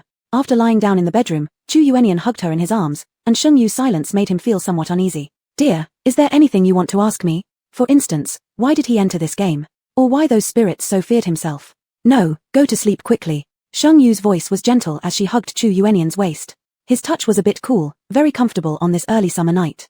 Chu Yuanian felt somewhat dejected, burying his head in Shengyu's chest, his voice muffled. "Dear, am I really useless? I didn't protect you well, letting you get into this trashy game." Chu Yuanian's classic late-night emo performance. Shengyu, who had dealt with spirits all day, "No, you're very capable. If I didn't know you were also in this game, I definitely wouldn't have been able to last even a day." Shengyu actually enjoyed the feeling of being relied upon. She was 4 years older than Chu Yuanian and had always taken care of him in the orphanage. For so many years, if it weren't for Chu Yuanian's pitiful cries of dependence, Shengyu estimated she would have already given up long ago. Now, why does Chu Yuanian keep resurrecting in this game? How can she recover the complete Chu Yuanian? These questions are the motivation driving Shengyu to conquer this game. Whether it's a human or a spirit, Shengyu needs Chu Yuanian by her side. Realizing Shengyu's mental shift, Chu Yuanian smiled faintly at the corner of his mouth. Sister was still so easy to deceive. 3 in the morning. The TV noise began to play. Shengyu immediately opened her eyes and checked the inventory. Weapon card, blade, D. Skill card, copy, C. 24K butterfly knife, special spirit edition. Incense. Copied incense. What perplexed Shengyu wasn't just having 2 incenses, but also the originally glossy weapon card now had a somewhat grey hue. Tapping the weapon card revealed a line of almost microscopic text in the lower right corner. Dagger durability, 10%, 100%. Shengyu felt her vision blur, meaning the dagger was nearly useless. Such an important warning placed in such an inconspicuous spot, this was indeed treacherous. As for the incense, Shengyu rubbed her chin, forming a guess. Could it be that the incense refreshes daily? The TV sound grew louder, and Shengyu got up nimbly, but was held around the waist by the person behind her, sounding pitiful. "Dear, I'm scared." Shengyu slapped him on the head in return, addicted to pretending to be frightened. "Aren't you, spirit thing?" Upon receiving a slap, the spirit immediately became compliant. Opening the door, the strange great deity was still sitting in yesterday's position, staring intently at her as if seeing her as the light that could save him. Shengyu felt creeped out all over. The great deity wasted no time. "Have you thought about the answers to yesterday's 2 questions?" Shengyu took out a pen and paper. "Before I answer your questions, you need to answer my 2 first." The great deity was momentarily stunned, his gaze growing ominous, seemingly sensing that Sheng Yu wouldn't be asking him any pleasant questions. It wasn't long before his prediction came true. How did you die? 6 words made everyone in the live stream go crazy. I admit, you are the Greek goddess of luck, but this time you're truly done for. It's common knowledge, questioning a spirit's death equals directly triggering a fatal rule. Tiny one, how many surprises do you have left that I don't know about yet? Can it be? Can it be? This must be some big player's secondary account. Asking such a question clearly shows a lack of attachment to this world. Even if that prop has some confusing effect on the spirit, sis, that's a deadly fate-level spirit with extremely high mental resilience. You think just any spirit could create illusions for you? Hold on, I believe the female player has a follow-up plan. Haven't you noticed, she's calmer today than yesterday? When the great deity saw the content Sheng Yu wrote, the temperature in the living room instantly dropped below 0 degrees Celsius. The great deity bared a set of sharp teeth and chuckled ominously. You truly have great courage. Then, the great deity snapped their fingers gracefully, and the snowy screen on the TV once again displayed an image. Sheng Yu glanced at it. The picture on the TV screen was identical to the living room she was currently in. Just a glance, and she suddenly felt the scene around her change again. The space she was currently in was exactly the same as the one she had just seen on the TV screen. Teleportation again? This old hag has some tricks up her sleeve. Before Sheng Yu could react, a large palm slapped her face with such force that it made her roll 2 rounds on the ground. Granny Gooey's face was grotesquely distorted. Cheater. You're a lunatic cheater. Give me back my grandson. Granny Gooey raised her fist and smashed it down hard on Sheng Yu. The last vision had been from Granny Gooey's perspective, but this time Sheng Yu didn't yet know whose perspective it was from. Yet the pain she felt was real enough. Sheng Yu wanted to struggle, pushing away Granny Gooey who was sitting on her and hitting her. Before she could push Granny Gooey off, a sharp pain came to the back of her head, and a wave of dizziness overcame her. The pain was so severe that Sheng Yu almost fainted, her body collapsing limp on the ground. With only a thread of consciousness left, Sheng Yu heard a familiar voice. Short Fat Gooey's voice was uncertain but more filled with madness. Mom, hurry and see how much money she has. She cheated so many people, she must have quite a lot on her. I can pay off the debts. Sheng Yu, her consciousness blurred, suddenly realized this perspective belonged to Diazian Gooey. Granny Gooey, with bloodshot eyes, held a kitchen knife and emerged, clearly having lost her mind. She cheated me. She deceived me. Without her, I would have a healthy, smart grandson. She ruined my life. I want her dead. Dead. After Granny said that, she aimed for Sheng Yu's head with the knife. Sheng Yu was now trapped in Diazian Gooey's body, enduring his pain, which confused her consciousness further. She tried to speak, but her throat seemed blocked by something, allowing only her gasping sounds. Short Fat Gooey stopped Granny Gooey. Mom, that's murder. Granny Gooey went into a frenzy. Son, does killing one more or less make a difference? There's still another one in the bathroom. Short Fat Gooey's expression froze for a moment, then he showed the same crazy smile as Granny Gooey. Right. Death. They all deserve to die. Granny Gooey lifted the chillingly gleaming bone-cutting knife high and brought it down with great force, deeply embedding it in Diazian Gooey's neck bones. Blood spurted out in a jet, landing on Granny Gooey's face and eyes. There was an eerie red everywhere, the entire world painted with the fresh crimson of blood. Chapter 15 Broken Home. No, she should be called the TV demon. Sheng Yu felt as if she were dying. A searing pain came from her neck, and when she reached out to touch it, she discovered that all that remained was a stump of her upper arm. The dull sound of chopping bones continued. Once, twice. 1 stroke, 2 strokes. It felt as though Sheng Yu's entire body had shattered, but her consciousness remained. She floated out from the great immortal demon's body and hovered in the middle of the living room. Her blood-soaked grandmother demon and the stout demon stood among dozens of dismembered limbs lying in pieces. Blood flowed all over the living room, slowly seeping into the cracks of the floor like a waterfall cascading down. When the grandmother demon finished dividing the body, she threw the knife aside, a look of ease appearing on her face. She sighed contentedly. Son, burn it. Burn it. We're rich now. You can find another woman, have a son. The grandmother demon had completely lost her mind and took out a lighter from her pocket, its faint glow emitting an eerie green color. No. The stout demon resolutely refused. It's not time yet. We still need 2 more days. 2 more days. After hearing her son's words, the grandmother demon put away the lighter. At this moment, there came loud knocks on the door. The mother and son demons hesitated for a second, exchanging glances with bloodthirsty eyes. Who is it? The grandmother demon hid the bone-cleaving knife behind her back while the stout demon concealed himself by the door with an axe ready, preparing to drag whoever it was inside at the slightest sign of trouble and kill them. Open up. Sheng Jinshan. I know you're home. Eating spare ribs, are you? Open the door quickly. A robust male voice sounded from outside. Fear flickered across the stout demon's face. They were debt collectors. Let them in. The grandmother demon recognized these people who came every day to collect debts, the ones who lured her son into gambling, which led him to lose so much money. Killing one or killing 2, it makes no difference. The door cracked open slightly, and debt collector number 1 didn't even have a chance to fully assess the situation inside before he entered. When he saw the blood-red living room and the decapitated head staring wide-eyed at him, he didn't even have time to scream, he was stabbed clean through in one swift motion. Sheng Yu's body still racked with pain. In the fog of her confused consciousness, she heard a voice. Don't you hate them? You were kind enough to help them, giving them a secret formula to have children, and they killed you, cut your body into pieces. Don't you hate them? Images flashed before Sheng Yu's eyes, too many, too chaotic for her to sort through. There was a time when the grandmother demon forced her to drink medicine, slapping her hard if she refused. There was her father hiding the chopped meat under the television, placing it behind the cabinet. In some of the scenes, a strange man appeared, someone Sheng Yu had never seen before, but somehow knew instinctively that this was the original brother demon. The brother demon returned to their home where dried blood already stained the floors, muttering, hungry, food. Hungry, food. But no one paid any attention to him. In his memories, a gentle woman and an adorable little girl who once filled the house with warmth were nowhere to be found. The world drenched in blood seemed like a massive monster, opening its mouth to devour him. Suddenly, the brother demon went berserk, running amok through the house. He burst into the bathroom, where he saw a fallen woman. As if encountering something utterly terrifying, he picked up anything within reach and started smashing. Before long, the bathroom was a total wreck, the shattered mirror reflecting shards of silver light like fragments of clothing draped over the woman's body. The brother demon left the bathroom and proceeded to destroy everything in the room, his panic and fury showing no signs of abating. Suddenly, he heard a voice emanating from the bedroom. Dirty rats. Found you. As the brother demon rampaged, Sheng Yu's consciousness began to fade into oblivion. She wanted to cheer him on but found her awareness permanently trapped within the confines of the television. Like a dark cage, it locked her inside forever. Unable to break free, she gradually felt hatred growing within her heart. In a hazy state, she saw the entirety of her life. Since childhood, she could see what people most desired. Money, wealth, power. One year, she met an old Taoist priest, near death, unable to speak.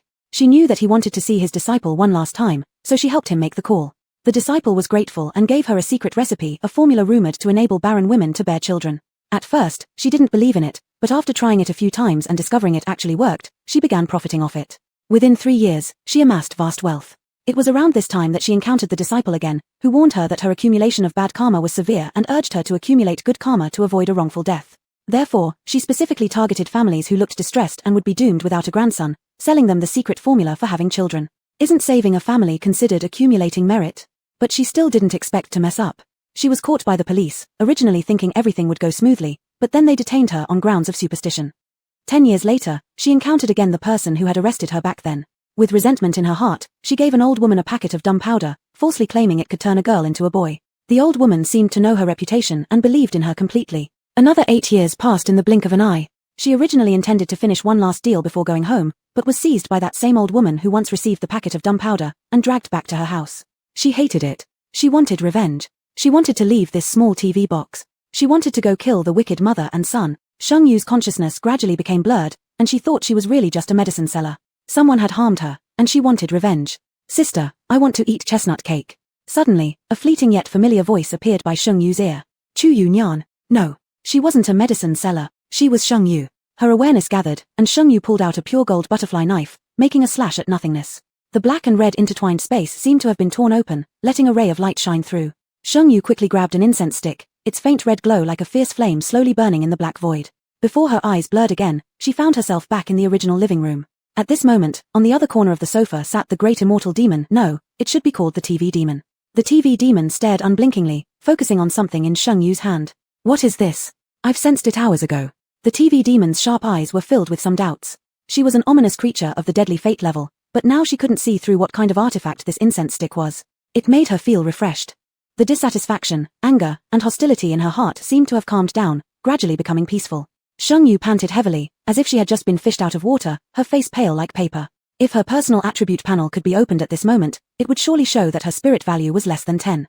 There was too much information in the scene earlier, but Sheng Yu remembered one thing. Her sister became mute because of this woman. Chapter 16, Broken Home, Protecting Mom from Behind.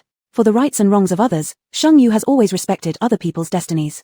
As for those responsible for her own misfortune, Sheng Yu had 2 ways to deal with them: compensation or making them even more unfortunate than herself. The first option, this TV spirit might not be able to achieve. So there was only the second option, to become even more unfortunate than herself. With great difficulty, Sheng Yu handed over the Shunhun Dian Dao incense in her hand. She didn't even have the strength to grip a pen, but managed to write, "Leave me alone."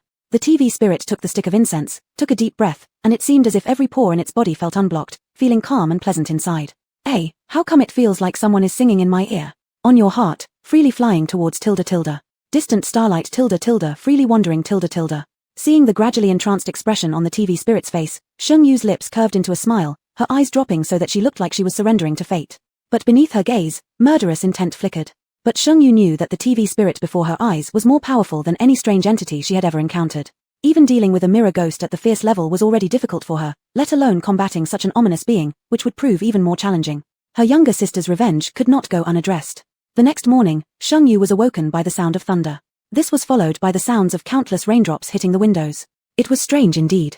Shengyu got up and pulled open the window. When she arrived home, she had observed the situation outside through the window and balcony. Except for the difference in light, everything in sight was enveloped in an endless sea of mist, like an isolated island in a heavy fog, cut off from the world. There hadn't been much change in the weather, sunny days, black nights. Yet today was different. A heavy downpour began. An uneasiness rose in Shengyu's heart. She couldn't shake the feeling that something would happen today. What concerned her even more were the words spoken by the grandmother spirit and the short fat spirit in the hallucination created by the TV spirit yesterday. Why wait 2 days? Certainly, there must still be secrets about this house that she did not know. Shengyu decided to ask the mirror spirit again. There were still 2 incense sticks left in the supply column, one refreshed today, and the other a copy. A sudden idea struck Shengyu, and she gave a sly smile. Who said you could only copy 1 incense stick at a time? However, things did not go as planned. Copy failed. Cannot copy a replica. The golden card rolled and flashed a line of bright neon text. Shengyu. She felt mocked. Shengyu used a duplicate card to copy 2 incense sticks as spares, then entered the bathroom with them. The moment she entered, the mirror spirit came out smelling the scent. Its blurred face made it hard to see its expressions, but somehow Shengyu just felt like this mirror spirit resembled seeing a John walk into a brothel loaded with money. Here you are, deadbeat Tilda. Shengyu. She inserted the incense stick into a piece of soap, and pale blue smoke slowly rose. Straight to the point, Shengyu wrote, "What's going on with Pinwo?" The mirror spirit hesitated after inhaling the smoke. "I don't know, my domain is in the bathroom, I can't leave." After hearing this, Shengyu also realized that where a ghost died seemed to trap them in place. Like the debt-collecting spirit that was killed, along with the bed-bottom spirit and the mirror spirit. But, Pinwo looks different between day and night. Shengyu. If it wasn't for her good temper, she'd break the incense stick right now. If it weren't for her, they would have discovered the anomaly in Pinwo yesterday. Shengyu then continued writing, "Is today some special day?" Once again, the mirror spirit stopped its action, an odd look of grievance crossing its face, as though Shengyu had disturbed something important for it. "You'll soon find out." Again without an answer, Shengyu held her patience. The strokes on her pen became heavier, ink seeping into the paper. "If you merged with Mom, could you defeat the ominous presence in the living room?" The mirror spirit again gave Shengyu a heartbreaking response. "No. Why should she merge? Isn't being herself enough?" Shengyu put the incense stick that was burning halfway back into her space without mercy and walked away. TSK, freeloading? Impossible. The pitter-patter of rain outside disrupted her thoughts. Shengyu paced restlessly in the room, her WeChat step count skyrocketing by 5,000 in mere minutes. Apart from Pinwo, where else could there be missing information? There must be something else she hasn't yet discovered. The illusion given to her by the TV spirit helped Shengyu confirm the origin of this instant's dungeon. The one thing still uncertain was the exact moment when the mother spirit was killed. Where was her younger sister when the mother spirit was killed? Was she also killed, or was she not at home? Shengyu leaned toward the former. Ah yes, the diary. Shengyu grabbed the diary she'd placed on her desk, flipping to the middle, and noticed the time abruptly stopped at June 5th, 2 days before the college entrance exam. She flipped through, and found an electronic watch that was still ticking. The electronic watch displayed June 6th, 20XX, 9:44. In an instant, Shengyu felt a chill run up her spine from the tailbone. The time of her sister's death was. Bang bang bang. A loud knocking on the door startled Shengyu, causing her to drop the watch with a snap as it hit the ground. "Shengyu, come out and take your medicine," Grandmother Gui shouted with all her might, pounding on the door. Shengyu hid in the room, not daring to come out. Grandmother Gui kept hammering at the door, turning the lock knob furiously but found it locked from the inside, which made her even angrier. Her sister's death must have something to do with Grandmother Gui. Just as Shengyu was contemplating whether she could kill Grandmother Gui, Mother Gui's voice appeared. "Mom, what are you doing? Xiaoyu has her college entrance exam tomorrow, don't disturb her. Get out of my way. No one can stop me from having a grandson." Grandmother Gui roared. Mother Gui stepped forward to block her, and just then the front door opened, pale-faced short-fat Gui walked in. Grandmother Gui spotted him and immediately collapsed onto the living room floor, yelling, "Ah, my dear daughter-in-law is trying to murder her old mother-in-law. What a pity I can't hold my grandson, and this ungrateful daughter-in-law." Listening to the commotion outside the door, Shengyu wanted to laugh in anger. If this continued, there was no doubt short-fat Gui would land yet another punch or kick on Mother Gui. Shengyu stared at the white walls. Although she knew that these eerie figures were best left to settle things themselves, thinking about Mother Gui's hardships over the years. Before having children, Mother had aborted 2 daughters. Brother Gui suffered from mental retardation, Shengyu herself being a girl, and she had endured years of inhumane torture. Recalling the loving face of that woman, Shengyu felt a pang of sorrow. She had no mother who cared for her. But in this blood-soaked bizarre world, she had experienced what it was like to have a mother. Making a decision only took a split second. The moment Sheng Yu pulled open the door, she saw short fat Gui raising his hand high, ready to slap Mother Gui. She pulled out a butterfly knife, spun it around skillfully and gracefully in her hand, finally pointing its sharp tip directly at short fat Gui. This time, it was Sheng Yu who protected her mom from behind. Chapter 17, A Broken Home, a woman who has been weak all her life. Sheng Yu's move was undoubtedly the greatest provocation to Zhuang Pengguai. The moment the knife tip pointed at Zhuang Pengguai, a flash of white light streaked outside. Bang! Not 2 seconds later, a thunderclap exploded.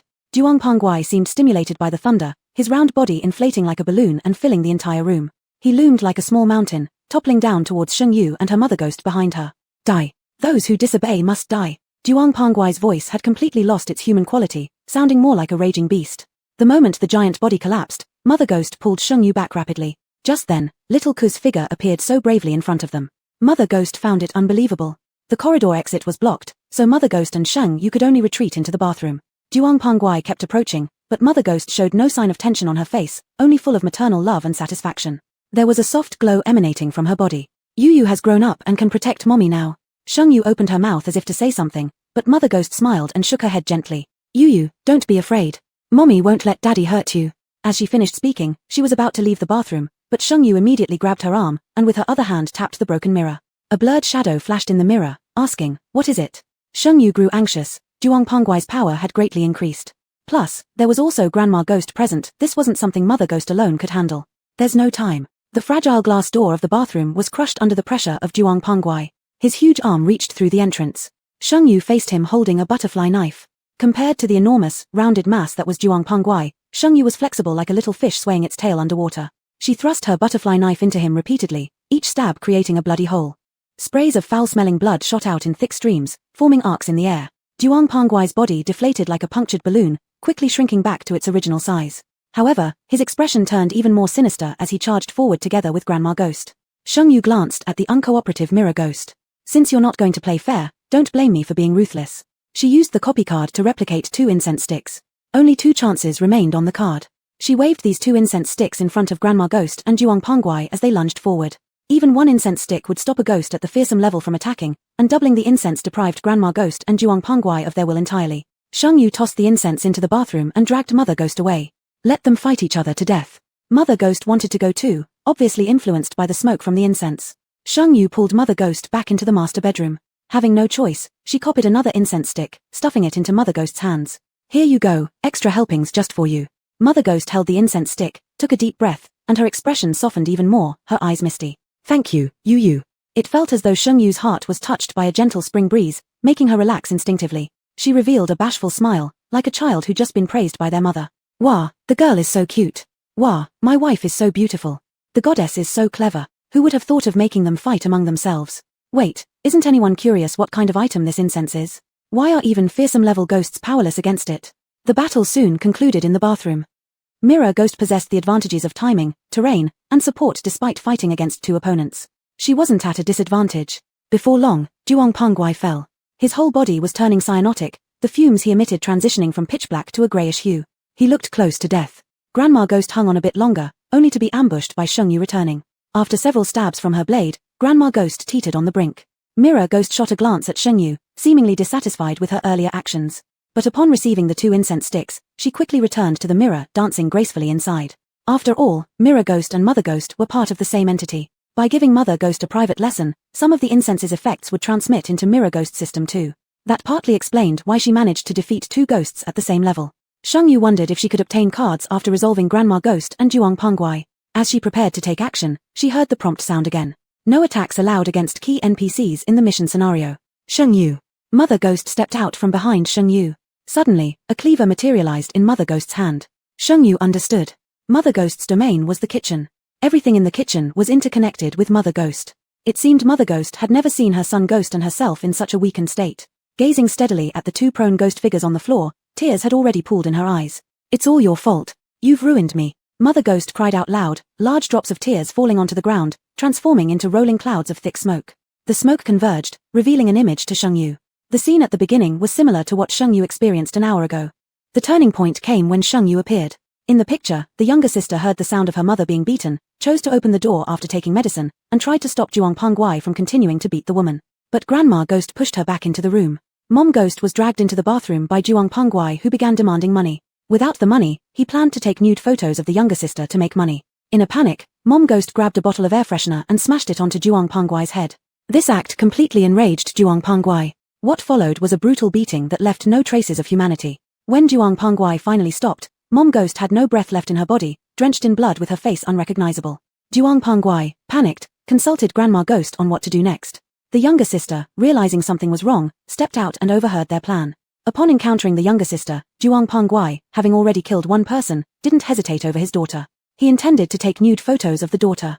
In resistance, she took out a craft knife and slashed her own face, attempting to stab Juong Pangwai. In a few moves, however, she too was brutally killed. Lifting his head, Juong Pangwai suddenly noticed a mischievous child standing on the security railing, trying to pick up his paper plane outside the daughter's window. Thus, another life was claimed. The child's body was hidden under the daughter's bed. The daughter's corpse was thrown on the bed, turning the pale blue bedsheet into a pool of crimson red. Grandma Ghost wandered around the room for a while, her expression gradually turning deranged. "I'll go buy a bone-cutting knife," she said, "a bone-cutting knife." Killing wasn't enough. She would dismember the bodies and burn them. After the thick smoke dissipated, Sheng Yu understood all the misfortune of this family stemmed from a grandmother who favored boys over girls, and a father who was less than human. Mom Ghost raised the bone-cutting knife high and with every ounce of strength left in her, hacked it down towards Juong Pangwai's neck. Bang!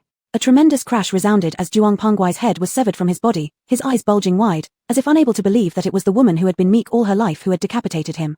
Chapter 18. A Broken Home, Overnight Wealth. When the short and plump ghost disappeared, Sheng Yu saw that one line of the passage rules on the panel had turned grey. Win father's affection, achieve B-level clearance. This meant that she would never be able to achieve this B-level clearance. Sheng Yu didn't care, not even about the A-level clearance. This family deserved to pay for their blood crimes. The tragedy of her mother, the foolishness of her brother, and the muteness of her sister were all caused by Grandma Ghost and the short and plump ghost. They deserved to die. Sheng Yu did not stop her mother's actions, and soon, complete Grandma's wish, achieve A-level clearance, also turned grey. Only C-level and S-level clearances remained. Sheng Yu had previously thought the C-level clearance was an impossible task, but it now appeared to be the simplest. But Sheng Yu's gaze fell on the last line of text. Save the broken home, achieve S-level clearance. What exactly constituted saving a broken home? At 10 o'clock at night, the bed underside ghost appeared on time next to Sheng Yu's bed. Whoa whoa whoa whoa, he only had 1 hour of activity time, the rest he had to stay under the bed, how pitiful. Sheng Yu on the bed had already changed the bedding set to grey, which Chu Yunyan liked. When the bed underside ghost came out, he didn't look at the person on the bed at all. He freely hopped around in the room as if taking a Subject 3 driving test, then immediately began wailing.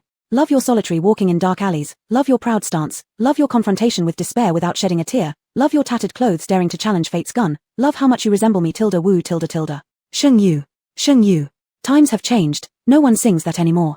Bed underside ghost who dares eavesdrop on my singing? When he saw Sheng Yu on the bed, suddenly realizing Sheng Yu had started talking, meaning she no longer had the protection of the rules. In other words, he could eat Sheng Yu now. As the bed underside ghost opened his blood-red mouth, a half-stick of incense appeared in Sheng Yu's hand. Private mosaics, this was the remaining half from the morning when it got scammed by the mirror ghost. The big mouth paused mid-air, the bed underside ghost sniffed. So fragrant. So satisfying. Just like Mom's braised pork. The bed underside ghost instantly became a well-behaved child. Pretty sister, can you give this to me? The bed underside ghost died innocently, truly a great injustice. He just wanted to pick up some pocket change, yet not only did he witness a bloody murder scene, but it also cost him his own life. Take this incense, a token of condolence. The bed underside ghost hazily finished half a stick of incense, lying lazily on the ground, showing a mesmerized smile. Like a kitten intoxicated by catnip. Sheng Yu gave a faint laugh. After a while, the little kitten-like being recovered. Sister, you're really nice. The bed underside ghost sincerely said. After being assimilated into this family as a peculiar entity, his heart was full of violence, wanting to kill, to eat people, to destroy the world. And when he smelled the scent of the incense, he surprisingly felt inner peace, satisfaction, happiness. As if eating Mom's braised pork. He hadn't had this feeling for a long time, so long that he had forgotten who he was. Just now, everything came back to him. At the same time, he also sensed the enhancement of his own power. The bed underside ghost took out a card, similar to the weapon card Sheng Yu found in the diary book, but the weapon card had the shape of a dagger on it, while the one the bed underside ghost held had a plane. This is the skill card, Speed, D rank. After hesitating for a moment, Sheng Yu accepted the card, thank you. With sincerity. At 11 o'clock at night, Sheng Yu stared wide-eyed at the ceiling. The bed underside ghost was drifting aimlessly around the room. Everything was different from before. Why hasn't Chu Yunyan come yet? A big question arose in Sheng Yu's heart. It wasn't until after midnight, the incense refreshed, and the original version increased from 1 to 2, but Sheng Yu still didn't wait for Chu Yunyan. In the illusion of the television ghost from yesterday, Brother Ghost seemed to have returned from outside, meaning Brother Ghost wasn't home today. At 10 minutes past midnight, Sheng-yu gripped the butterfly knife and pushed open the door to the side bedroom. As soon as she pushed it slightly open, she discovered an intense aroma inside that made breathing impossible. The interior decoration was completely different from what she saw during the day. The night side bedroom didn't look like a room at all, it looked more like a small temple. There was a bronze statue about a meter tall in the room. Sheng-yu recognized it as the image of a rakasa holding a boy with its eyes closed. The face of that rakasa was grotesque, with 2 front hands holding a child, 4 rear hands seemingly gripping something in the air, gazing down upon the mortal world, showing no compassion but instead making one feel terrified. The moment Sheng-yu entered the room, it felt like entering a cold storage room, cold enough to make it feel like a completely different world from the outside. In front of the bronze statue, there were some not-so-fresh offerings arranged, and the incense ashes in the censer had already overflowed. Both on the desk and the floor were scattered bits of incense ash. On the ground was a prayer mat, and in the middle of it were 2 deep dents. It seemed whoever worshipped this bronze statue must have been extremely devout. Sheng-yu's gaze swept across the room, finally landing on a bone at the corner edge of the table. That bone had some relevance to Sheng-yu. It was the hand bone of Grandma Ghost that she had chopped off a couple of days ago. Grandma Ghost later appeared still fully intact, so Sheng-yu assumed NPCs could self-repair, but now it looked like perhaps Grandma Ghost didn't self-repair after all. Sheng-yu harbored no fondness for this bronze statue, thinking of what ghost or devil Grandma Ghost worshipped. She quickly began searching around the room and soon found a stack of documents under the desk covered with brocade, the personal accident insurance. The policies were for Mom Ghost, Brother Ghost, and the younger sister, with the beneficiary listed as the short and plump ghost. Sheng-yu flipped to the last page, and the date clearly stated was from 2 days ago. Now it all made sense. The short and plump ghost intended to commit murder by arson to stage an accident and claim the insurance money. As for why they waited 2 days, it was because of the policy's effective date. And today was the effective date. Sheng-yu gasped sharply. The heavy fragrance from the burning incense made her cough uncontrollably. She suddenly regretted letting the short and plump ghost die so easily. Someone so cruel and ruthless truly deserved to be torn apart into 10,000 pieces. With that knowledge, Sheng-yu now understood everything about this simulation scenario. Since she now knew all that had happened, how exactly could one save a broken home? Sheng-yu organized her thoughts. 1. Merge Mom Ghost with Mirror Ghost into one person, or rather, one ghost. 2. Cure Brother Ghost. For the first, Sheng-yu had some ideas, but for the second, she really couldn't figure out how to accomplish it. As Sheng-yu wandered around the room, she noticed the incense in the censer burning out. Suddenly, inspiration struck her. Use the copy card to replicate incense sticks X2. Ding, replication successful. Ding, detected current environment as mystical training ground, triggering special replication condition. Tenfold replication successful. On the panel, a magnificent set of fonts flashed. Sheng-yu. Sheng-yu. Sheng-yu always thought herself unlucky, not only an orphan but also someone who never won anything in lotteries or scratch-offs. But now, she suddenly understood the feeling of becoming overnight rich. Sheng-yu's inner world screamed wildly. Chapter 19, Broken Home, Seeking Justice. Sheng-yu now found the bronze statue more and more pleasing to her eyes. For children coming out of an orphanage, sharp eyesight was a required skill. Holding 3 sticks of incense, Sheng-yu respectfully bowed 3 times and placed the incense in the burner. Pale blue smoke slowly rose and dissipated. Sheng-yu seemed to see a trace of satisfaction from the terrifying demon image. Since she had offered the incense, she didn't hold back. I hope my brother can return to normal. The room was silent except for the rapid burning of the 3 sticks of incense. Sheng-yu offered 3 more sticks. Burning. Offering incense. Burning. Incense. Burn. Finally, after 18 sticks of incense had completely burned, a flash of black light passed over the desk. Skill card, healing, B-level. Sheng-yu was shocked. A B-level card. Sheng-yu, who had just been lamenting the incense sticks, instantly became refreshed and energized. This ghost Roshacha was worth dealing with. He really gave her cards. With this card, there would be no problem curing her brother's strange ailment. Sheng-yu was now very confident. She still had 6 sticks of incense left, a butterfly knife, a broken dagger, and a speed card. As long as Mother's ghost could fuse with these incense sticks that could confuse the souls of eerie beings, it wouldn't be an issue dealing with the TV ghost. Speaking of which, the TV ghost was both a victim and an offender. Without the medicine she provided, perhaps her brother wouldn't have intellectual issues, and without her sister wouldn't be mute and introverted with dark moods. Moreover, how many destinies were changed by her secret potion for conceiving sons, letting so many people yearn for sons while abusing daughters? These male-centric people were not good people. And neither were those who aided them. At 3 o'clock in the morning, the sound of the TV started playing. After taking a brief rest, Sheng-yu did not go to the living room but instead went to the bathroom. She took out a pre-written note and showed it to Mirror Ghost. My mute one is not autistic. The TV ghost gave Grandma a mute powder, falsely claiming it could change one's gender. Mirror Ghost's silhouette froze on the cracked mirror, showing some confusion and anger. Sheng-yu, lowering her eyelashes, looked somewhat sorrowful. I want to kill the TV ghost, but I can't do it alone. Mirror Ghost remained silent for a long time, so long that the sound from the TV had already spread into the bathroom. I also cannot. With these words, Mirror Ghost disappeared into the mirror. Sheng-yu was prepared mentally. She took 2 incense sticks out of the space and left a note, on which it was written. Take care, be yourself. In the living room, the face of the TV ghost turned gloomy, almost engulfed by black aura. The presence around her made Sheng Yu's heart race in alarm. Give me all. TV ghost was referring to the incense sticks, with hawk-like eyes glowing blood red. Sheng Yu took out 3 sticks of incense, leaving only 1 remaining in her inventory. Pale blue smoke almost solidified into physical form, wafting towards the TV ghost. After inhaling the smoke, the redness in the TV ghost's eyes gradually faded away, and her reason slowly returned. Today was her anniversary of death. She was trapped in a TV, cycling through the pain she endured before her death again and again. She suffered too much pain, and thus, she hated. She hated Granny Ghost. She hated that disciple. She hated that Taoist. And she hated herself. She wanted to kill everyone. But she couldn't. She intended to lure this human into falling into endless pain, making her forget who she was. When this human died in the illusion, she could be free. Or, once the level of that rule-breaking weird creature was known, she would also find a way to escape. But the TV ghost didn't expect that the incense held by this human could soothe her resentment and calm her down greatly. It was like sitting by a green lake under the warm spring sun, leisurely fishing. Behind her stretched endless grasslands covered with delicate flowers, white, pink, yellow, with a little bee hovering above. The world was peaceful and harmonious, and the TV ghost couldn't help but sink into such a tranquil scene. Suddenly, she felt a cold sensation at her neck, as if pierced by something. But wasn't the previous scene pleasant? Was it just an illusion? No, it wasn't. As the beautiful scene gradually faded, the TV ghost's eyes widened in horror. She saw Sheng Yu close up, raising the butterfly knife toward her again. With a slight touch, the TV ghost crushed the butterfly knife, which quickly deformed and was violently thrown aside, creating a crisp sound. Sheng Yu tried to run, but the powerful TV ghost would not give Sheng Yu the chance. When Sheng Yu tried to step backward, she acted even faster. Her sharp claws reached out and grabbed Sheng Yu's neck, lifting her off the ground. With a slight effort from the TV ghost, this pretty, delicate, yet brave neck would be snapped. I admire your bravery, but bravery comes at a cost, young lady. Are you ready?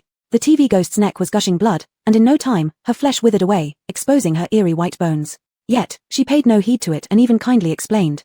If you want to kill a ghost, you must either have power far greater than hers, know her weakness, or possess formidable weapons. Alas. Could mere incense sticks suffice? You're too young, the TV ghost sighed faintly, as if lamenting.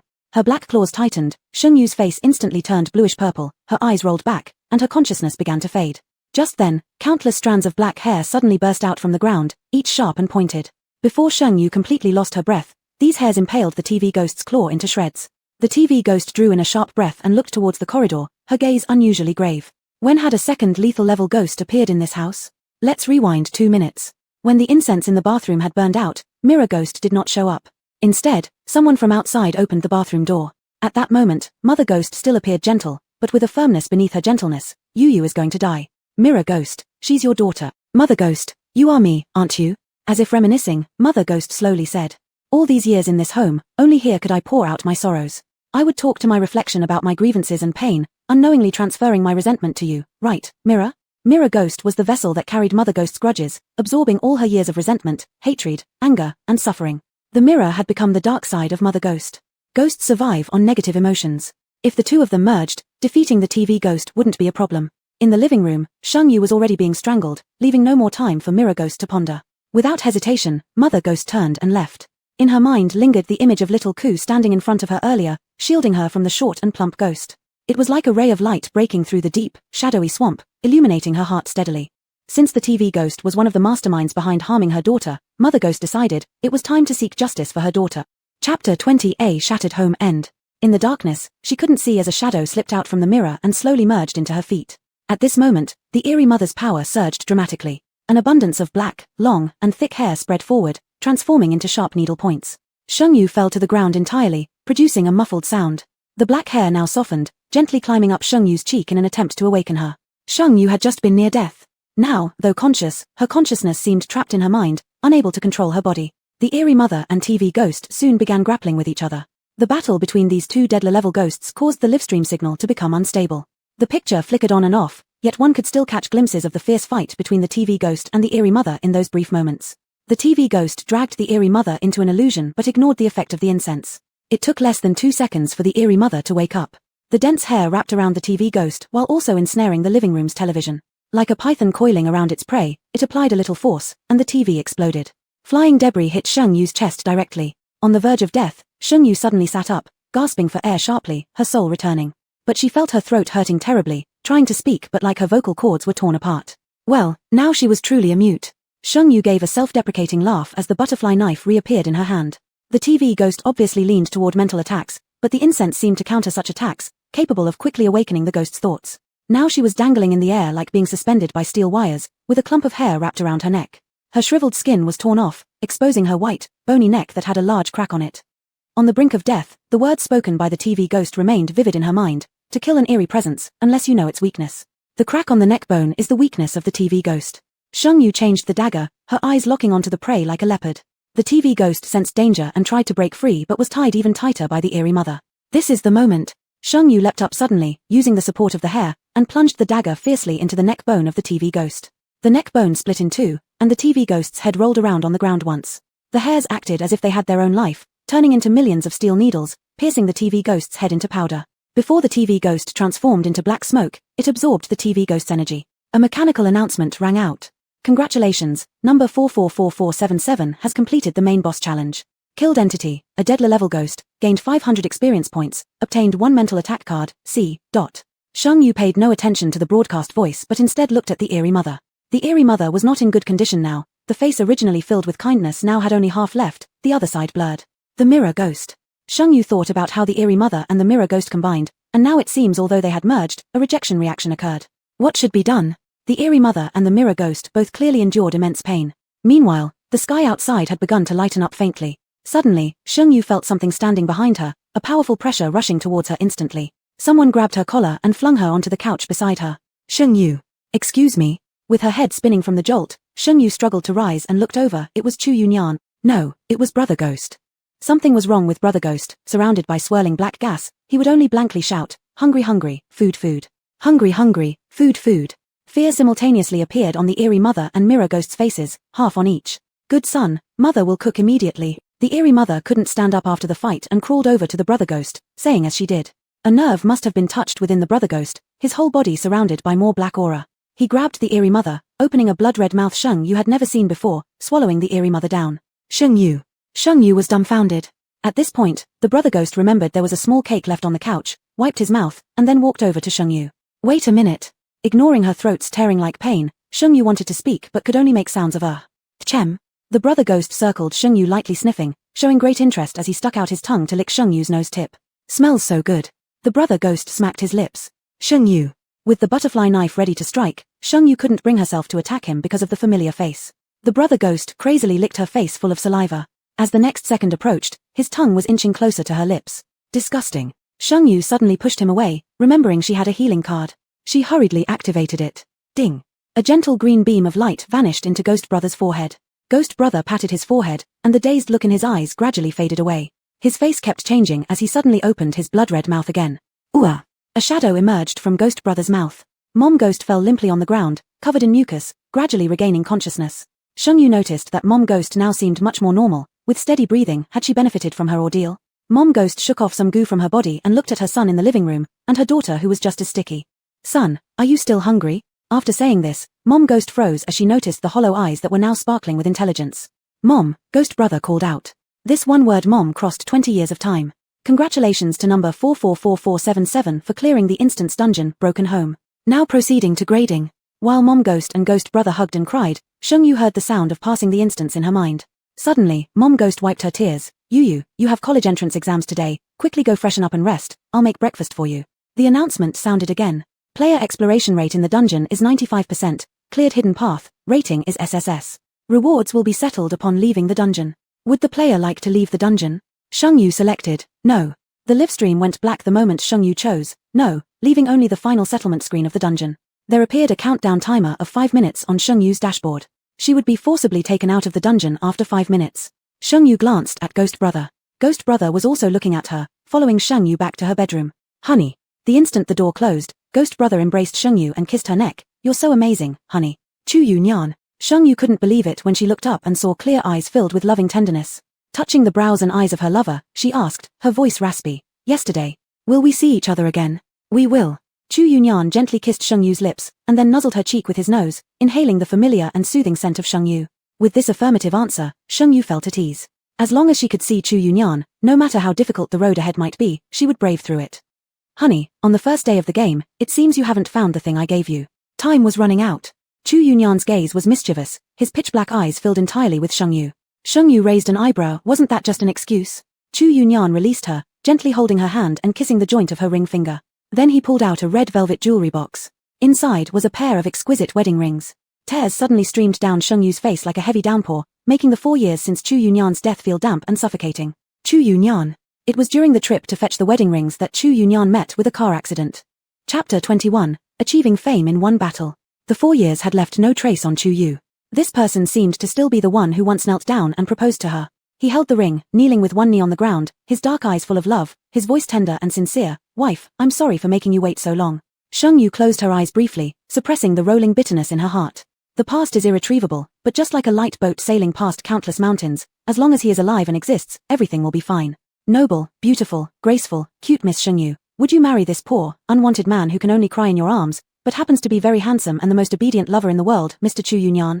Sheng Yu smiled through her tears, and the 4 years of waiting had finally paid off. She extended her slender white fingers, ready to say I do. Just at that moment, unexpected events began to unfold. Darkness suddenly enveloped Sheng Yu's vision, the scene shifting instantly, as mechanical voices announced. Congratulations to the player for leaving the deputy chapter. Now conducting rewards assessment for passing the level. Congratulations to the player for achieving an SSS level pass. Exploration rate 95% in this instance ranking first. Rewards include adding plus 10 points to every personal basic stat, 500 points reward, choose any 3 cards as reward. This announcement of an SSS level passage sent ripples of excitement throughout all live streaming rooms, yet it failed to evoke even a flicker of emotion from Sheng Yu. She was frozen in shock for a full minute before recovering, slowly fixing her gaze on the interface. Alignment, human. Code number, 444477. Name, Sheng Yu, modifiable. Level, LV1, 750. Talent, none. Inventory, Incense X1. 24K Butterfly Knife, Weird Edition. Skill card, Speed, D. Attack card, Spirit, C. Chosen cards X3. Past instances, 1 inch. Ting, detected player completion of rookie instance and leveled up. Does the player wish to draw for a talent? Sheng Yu, yes. Talent drawing in progress. Ting, drawing completed. Congratulations to the player for obtaining D-grade talent fusion. It was as though from the cold mechanical voice, Sheng Yu could hear a faint mockery. Without needing any explanation, Sheng Yu already knew how useless her drawn talent was. Upon opening the talent introduction. Fusion, old items fuse into new items, cooldown time determined by the grade of the fusion item. Sheng Yu. This talent really offers no offense, no defense, no spirit value, no strength, no speed, no agility. In short, D-grade talent, living up to its reputation. Sheng Yu could only accept it. Having something is better than having nothing. The second page of the panel opened. Basic attributes. Attack, 27. Speed, 35. Strength, 19. Agility, 37. Defense, 15. Spirit, 30. Observation, 32 inch. At the bottom of the panel were 3 additional windows. Friends, Shop, Forum. Upon opening the forum, Sheng Yu froze in disbelief. All over were red posts marked as pinned topics. The first one was, medium white star hash medium white star hash medium white star hash medium white star hash medium white star hash medium white star hash rookie players must read medium white star hash medium white star hash medium white star hash medium white star hash medium white star hash medium white star hash. Logically speaking, Sheng Yu should have clicked it without hesitation. But the second one was in bolder font. Medium white star hash medium white star hash medium white star hash medium white star hash medium white star hash medium white star hash welcome player 444477 to the strange game medium white star hash medium white star hash medium white star hash medium white star hash medium white star hash medium white star hash. Sheng Yu. She pulled out her game code again, her forehead slowly forming a question mark. The replies to this post had already reached 20,000, more than the first pinned topic for newbies. A sense of impending doom grew in her heart. Opening the post, what greeted her was a GIF image. It was precisely the bloody scene of Sheng Yu piercing through the creditor's mouth. The image splattered blood onto her face, looking even more eerie. After the image ended, the information of her past instance appeared. Like the MVP calculation screen in some games, it was extremely dazzling and magnificent. Why did these images appear on the forum? Fortunately, the second reply gave her the answer.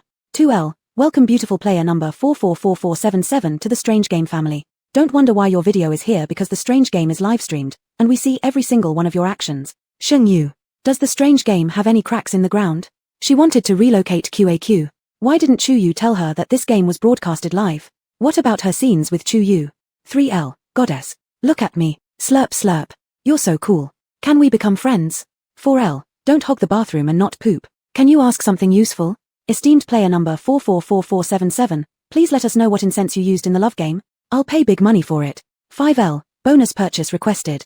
67L, not really. Player 444477, shouldn't you come out by now? With so many people asking about the incense and you not responding at all. We are all human beings, how can you keep something to deal with weird things for yourself? 89L, what's with the silence? Do you think that SSS level pass is something great? Without the incense, you're nothing. 97L, do you think you're noble or something? Why not talk? Message me privately, and I'll give you a chance to apologize. Sheng Yu's mindset of social death had calmed down. After exiting the post, she directly opened the newbie must-read. The first floor of the post was large bold red letters. Death in the game equals actual death, so once you complete a level, buy a resurrection card immediately. Immediately. Heeding advice keeps you full.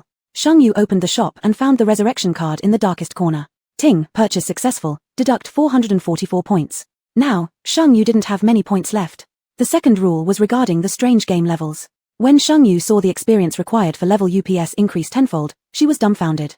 LV1 100, LV2 1000, LV3 10,000, LV4 100,000, LV5 1 million, LV6 10 million, LV7 100 million. Chu Yunyan said it would take reaching level 5 to learn about his condition, 1 million experience points.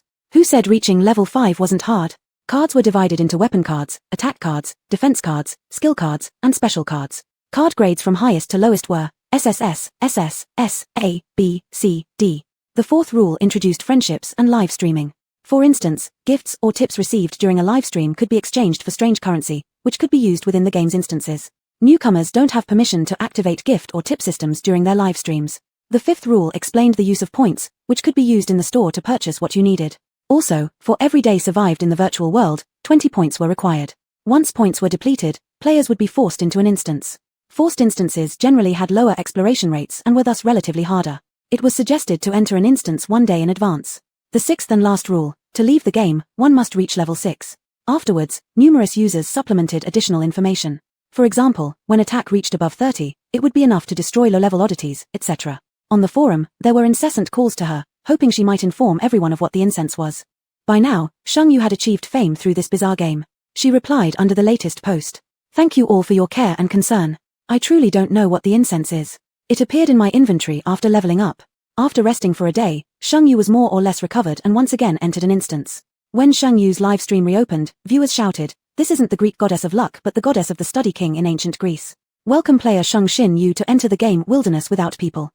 Chapter 22, Wilderness Uncharted, found you tilde. Welcome, player Sheng Xin Yu, to the game Wilderness Uncharted. Game level, C. Game difficulty, 3. Please actively explore the game. Have fun. A dizzy spell hit her as she opened her eyes again and saw nothing but a sea of lush greenery. Towering grasses almost 2 meters high blocked out the sky. It was impossible to discern any direction, except for the trembling sunset in the west. In this strange world, there was an unspoken rule. Nightfall was when the bizarre festivities truly began. Sheng Yu had to find a place to shelter before nightfall. Half an hour later, the sun set, leaving only a sliver of afterglow at the horizon. Sheng Yu wasn't paying attention to where she stepped and suddenly kicked something. Her butterfly knife swung through the air but met with only a dull thud. A wooden box. Sheng Yu frowned in confusion, opening the box. Inside were bread, mineral water, and a card. The design of the card looked familiar. Skill card, copy, D. Seeing the card, Sheng Yu's expression flickered with doubt. Getting a card at the start, could it be some kind of bonus instance?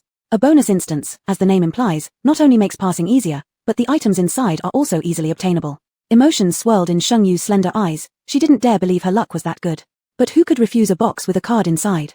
As the dusk darkened and the last glimmer of afterglow disappeared, twilight turned into its final blue hour.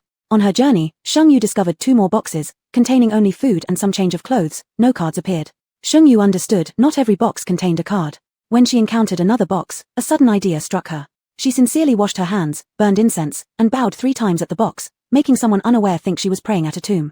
Opening the box, a card was clearly visible. Useful. Skill card, guidance, D. This card can guide you to your desired destination. Sheng Yu's lips curled into a wicked smile as she took out the copy card. Ding, copied %#%, received 1 skill card, guidance, D. Clever Sheng Yu didn't hesitate to use the copied guidance card. Suddenly, the arrow on the guidance card became 3-dimensional. Take me to a safe place to spend the night, Sheng Yu commanded the card. The arrow rotated a bit, then pointed to the right. Following the card's instructions, Sheng Yu finally found a wooden house just before the last traces of twilight faded. The wooden house was pitch black, faintly permeated with a bloody smell. Its furnishings were rudimentary, with only a few pieces of furniture around. On the walls and floorboards, some faint knife marks and bloodstains that had seeped into the wood and turned black could be seen. Sheng Yu hesitated to enter, her hand lighting up joss sticks, which strangely attracted eerie presences, observing if anything couldn't resist appearing. 5 minutes passed, and the joss stick had burned halfway down. Still, there was no movement in the room. At this moment, Sheng Yu relaxed slightly from her tense state. Looking around the room, Sheng Yu spotted a dark water vat in the corner with a bronze box inside. The box was a bronze color, about the same size as a wooden chest. Sure enough, the bronze box seemed far superior to the wooden ones. With excitement coursing through her veins, her trembling hand went through the motions once again, washing her hands and burning incense. Inside the ancient bronze-colored box lay only one floating card. Skill card transformation, D. Can turn into anything within sight for 30 minutes. Sheng Yu thought to herself, another life-saving card. Unbeknownst to her, before she could fully savor the thrill, the card had already been used. 2 rules were written on the back of the card. Rule 1. The wilderness at night is very dangerous. Rule 2. After entering the night, do not trust anyone easily. Midnight, Sheng Yu was awakened by a series of knocking sounds at the door. Almost instantly as the knocking began, Sheng Yu was already awake. She listened carefully to the movements outside while the memory of the rules flashed through her mind. At night, it's extremely dangerous. Right at this time, a weak voice came from outside. Is anyone inside? I'm injured. Can you let me in? Rule 2. After entering the night, do not trust anyone easily. Even without this rule, Sheng Yu had no intention of opening the door. Which child hasn't heard the story of Little Red Riding Hood? There was still no response from within, but the person outside started getting anxious, the knocking becoming louder. However, soon after, it suddenly stopped, replaced by the sound of footsteps walking away. Sheng Yu didn't lower her guard. One hand gripped the butterfly knife, the other holding the card. Time passed second by second, the pitch-black room was eerily silent. Just when Sheng Yu believed it might have been her own paranoia, preparing to lower her guard, a powerful force crashed open the door. Tables and chairs used to barricade it were thrown aside in all directions. A massive snake-like black shadow darted into the wooden house like the wind, hissing angrily. There was no one in the room. Sheng Yu was thankful for her own cleverness as she crouched by the door, calmly playing the role of a wood shaving in the door crack. It couldn't be helped, there just wasn't enough stuff in this room. The cunning shadow didn't find its prey and left reluctantly, only to return 15 minutes later. This time, seeing that the room was still empty with no changes, it finally departed. When the first rays of the morning sun appeared, Sheng Yu walked out of the wooden house looking exhausted. Who said that you could safely spend the night here? Fake guidance card, or if she hadn't gotten the transformation card, last night would definitely have been a tough battle. She took a deep breath and strode confidently forward. The main task for today was still finding boxes. There was also one point that troubled Sheng Yu. Game difficulty, 3. This 3 actually refers to the number of players in the game. That is to say, besides Sheng Yu, there were 2 more players in this instance. The more players there were, the harder the game became. For new players, many people thought that they should find their teammates as soon as possible, exchange information, and act together. But Sheng Yu had read posts online saying that in strange games like this, conflicting interests often led to betrayal and even killing among players. Players weren't always good people. Perhaps each player's path to survival differed, causing conflicts of interest, and in the end, only one person survived. Everyone hoped that person would be themselves, including Sheng Yu. Moreover, Sheng Yu still needed to find Chu Yunyan, and she didn't want others to know about Chu Yunyan's situation. Therefore, in the upcoming game, when encountering other players, she would need to stay as far away from them as possible. Thus, Sheng Yu set off, walking in the direction opposite to the sun. 3 hours later, as the wilderness temperature began to rise, Sheng Yu found a place to rest and decided to check the 4 boxes she had found. Just as Sheng Yu prepared to open the boxes, rustling noises suddenly came from the nearby grasses. A pale-skinned teenage boy popped his head out of the grass. Hey, found you Tilda. Chapter 23 Wilderness Without People. Mingming's sister is just a level 1 rookie. The youth was extraordinarily handsome, his good-looking brows and eyes unforgettable at first sight. Below his high nose, his thin lips carried a faint red hue, with an involuntary upward curve that formed a beautiful arc. Sister, are you unhappy to see me? The young Chu Yuanian looked at Sheng Yu with a blank expression, unable to resist the urge to leap into her arms, pinning her to the ground while puckering his lips for a kiss. This was Chu Yuanian's favorite way to act cute during their university days. Sheng Yu momentarily lost herself in thought, her body instinctively responding to this impulsive kiss. Their breaths intertwined, creating sounds that made one's cheeks flush and heart race. If there was someone more captivating than Chu Yuanian to Sheng Yu, it would be Chu Yuanian from the start of his university days. University is a critical turning point in life, and for Chu Yuanian, it was too. That year, he was 18, possessing the finest qualities a boy could have. He was spirited and unshakable. No one could resist the charm of a young man like him, especially since he had been nurtured by Sheng Yu from a young age. Back then, Chu Yuanian's ears would blush crimson without warning, spreading across his entire body. His starry eyes brimmed with obvious affection for Sheng Yu, drawing one into their depths. Such pure little puppy love, how could anyone not adore it? Later, as Chu Yuanian grew older, the once-ripe little red shrimp transformed into a worldly-wise veteran. It seemed as if the innocent Chu Yuanian had become a limited-edition version, leading Sheng Yu to often miss those moments when his face would turn red at any provocation. The sunlight fell brightly. Sheng Yu pushed away Chu Yuanian, who was still caught up in the moment, feeling her own bloodshot lips redden and growing angry. Chu Yuanian, aware of his fault, slouched forward. Sister, it's me, your kababi. Shut up. Sheng Yu rolled her eyes. Where's my ring? Chu Yuanian nervously pulled out a red velvet jewelry box. It's here. Put it on me, sister. The ring was undamaged, gleaming under the sun in silver radiance.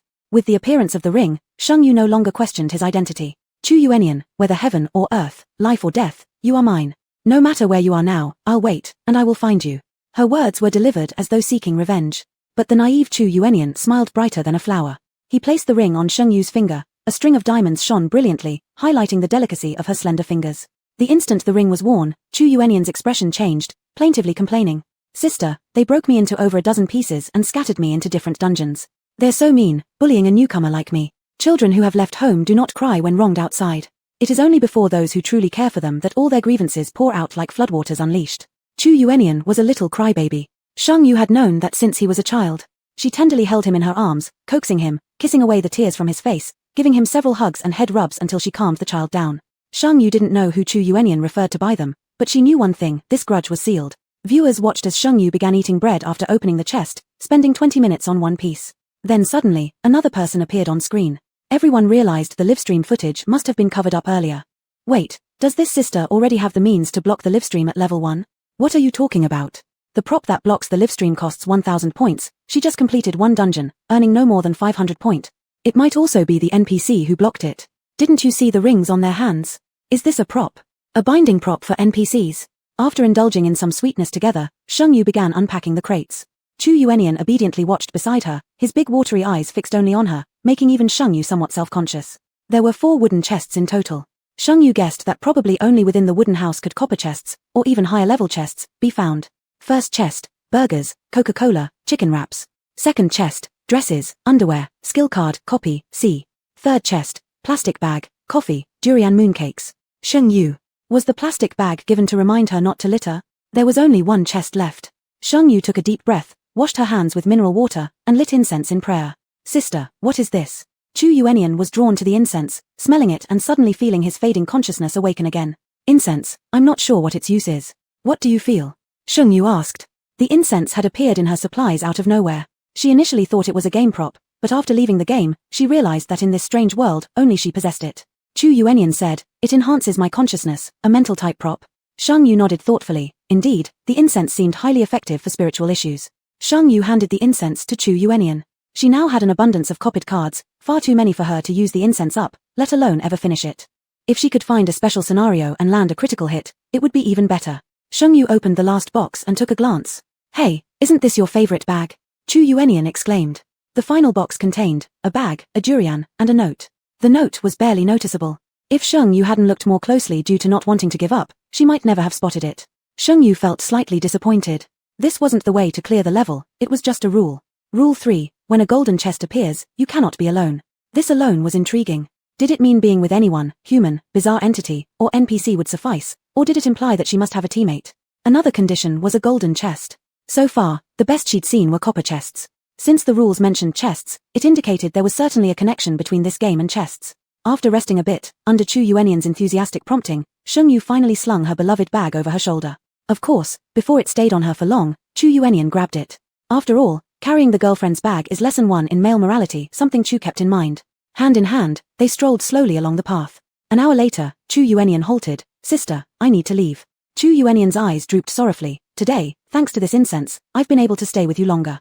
Sheng Yu understood it was the same situation as the previous dungeon. Chu Yuanian's consciousness couldn't remain by her side indefinitely. Pausing quietly, Sheng Yu kissed the boy's drooping eyelids gently. It's all right. I'll work hard to find you, don't be afraid. Chu Yuanian smiled. Though his sister was just a level 1 rookie, her equipment was practically nothing compared to his, yet his sister always remained so courageous. All right, sister, I'll wait for you. The love in Chu Yuanian's eyes dissipated with the wind, replaced by Xiao Ku's sudden fear. You. The youth suddenly gazed at Sheng Yu with an alienated, terrified look, causing Sheng Yu's heart to ache momentarily thinking about Xiao Ku. My name's Sheng Yu, what's yours? Sheng Yu didn't loosen her grip on the young man's hand. His voice was low, trembling whether from shyness or fright, as his fingers quivered softly. You can call me IE. Chapter 24. Wilderness. No one, would you like to join our tribe?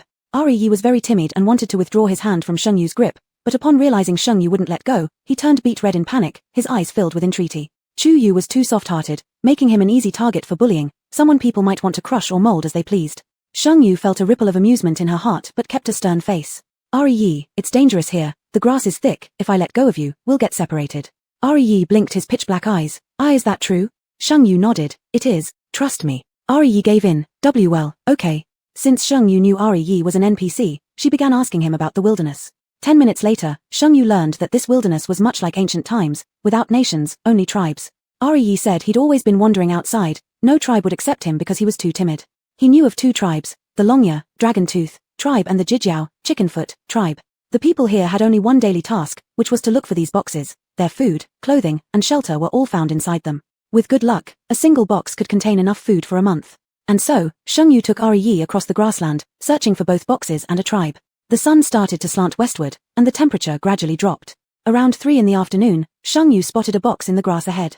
As she was about to pick it up, she heard Ari's startled cry behind her. Sheng Yu quickly rolled out of the way, a streak of silver whizzing past her ear. If her movement had been slower, that streak of silver would have slashed her neck open.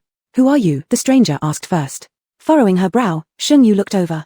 The man speaking wore tattered clothes, styled like something from the 1960s-70s era. He was robust and muscular, with dark skin and held a spear in his hand. Strictly speaking, it wasn't exactly a spear, it was just a dagger tied onto a stick. Who are you? Which tribe do you belong to? Sheng Yu asked back. The man examined Sheng Yu carefully, a woman and a youth. They seemed harmless.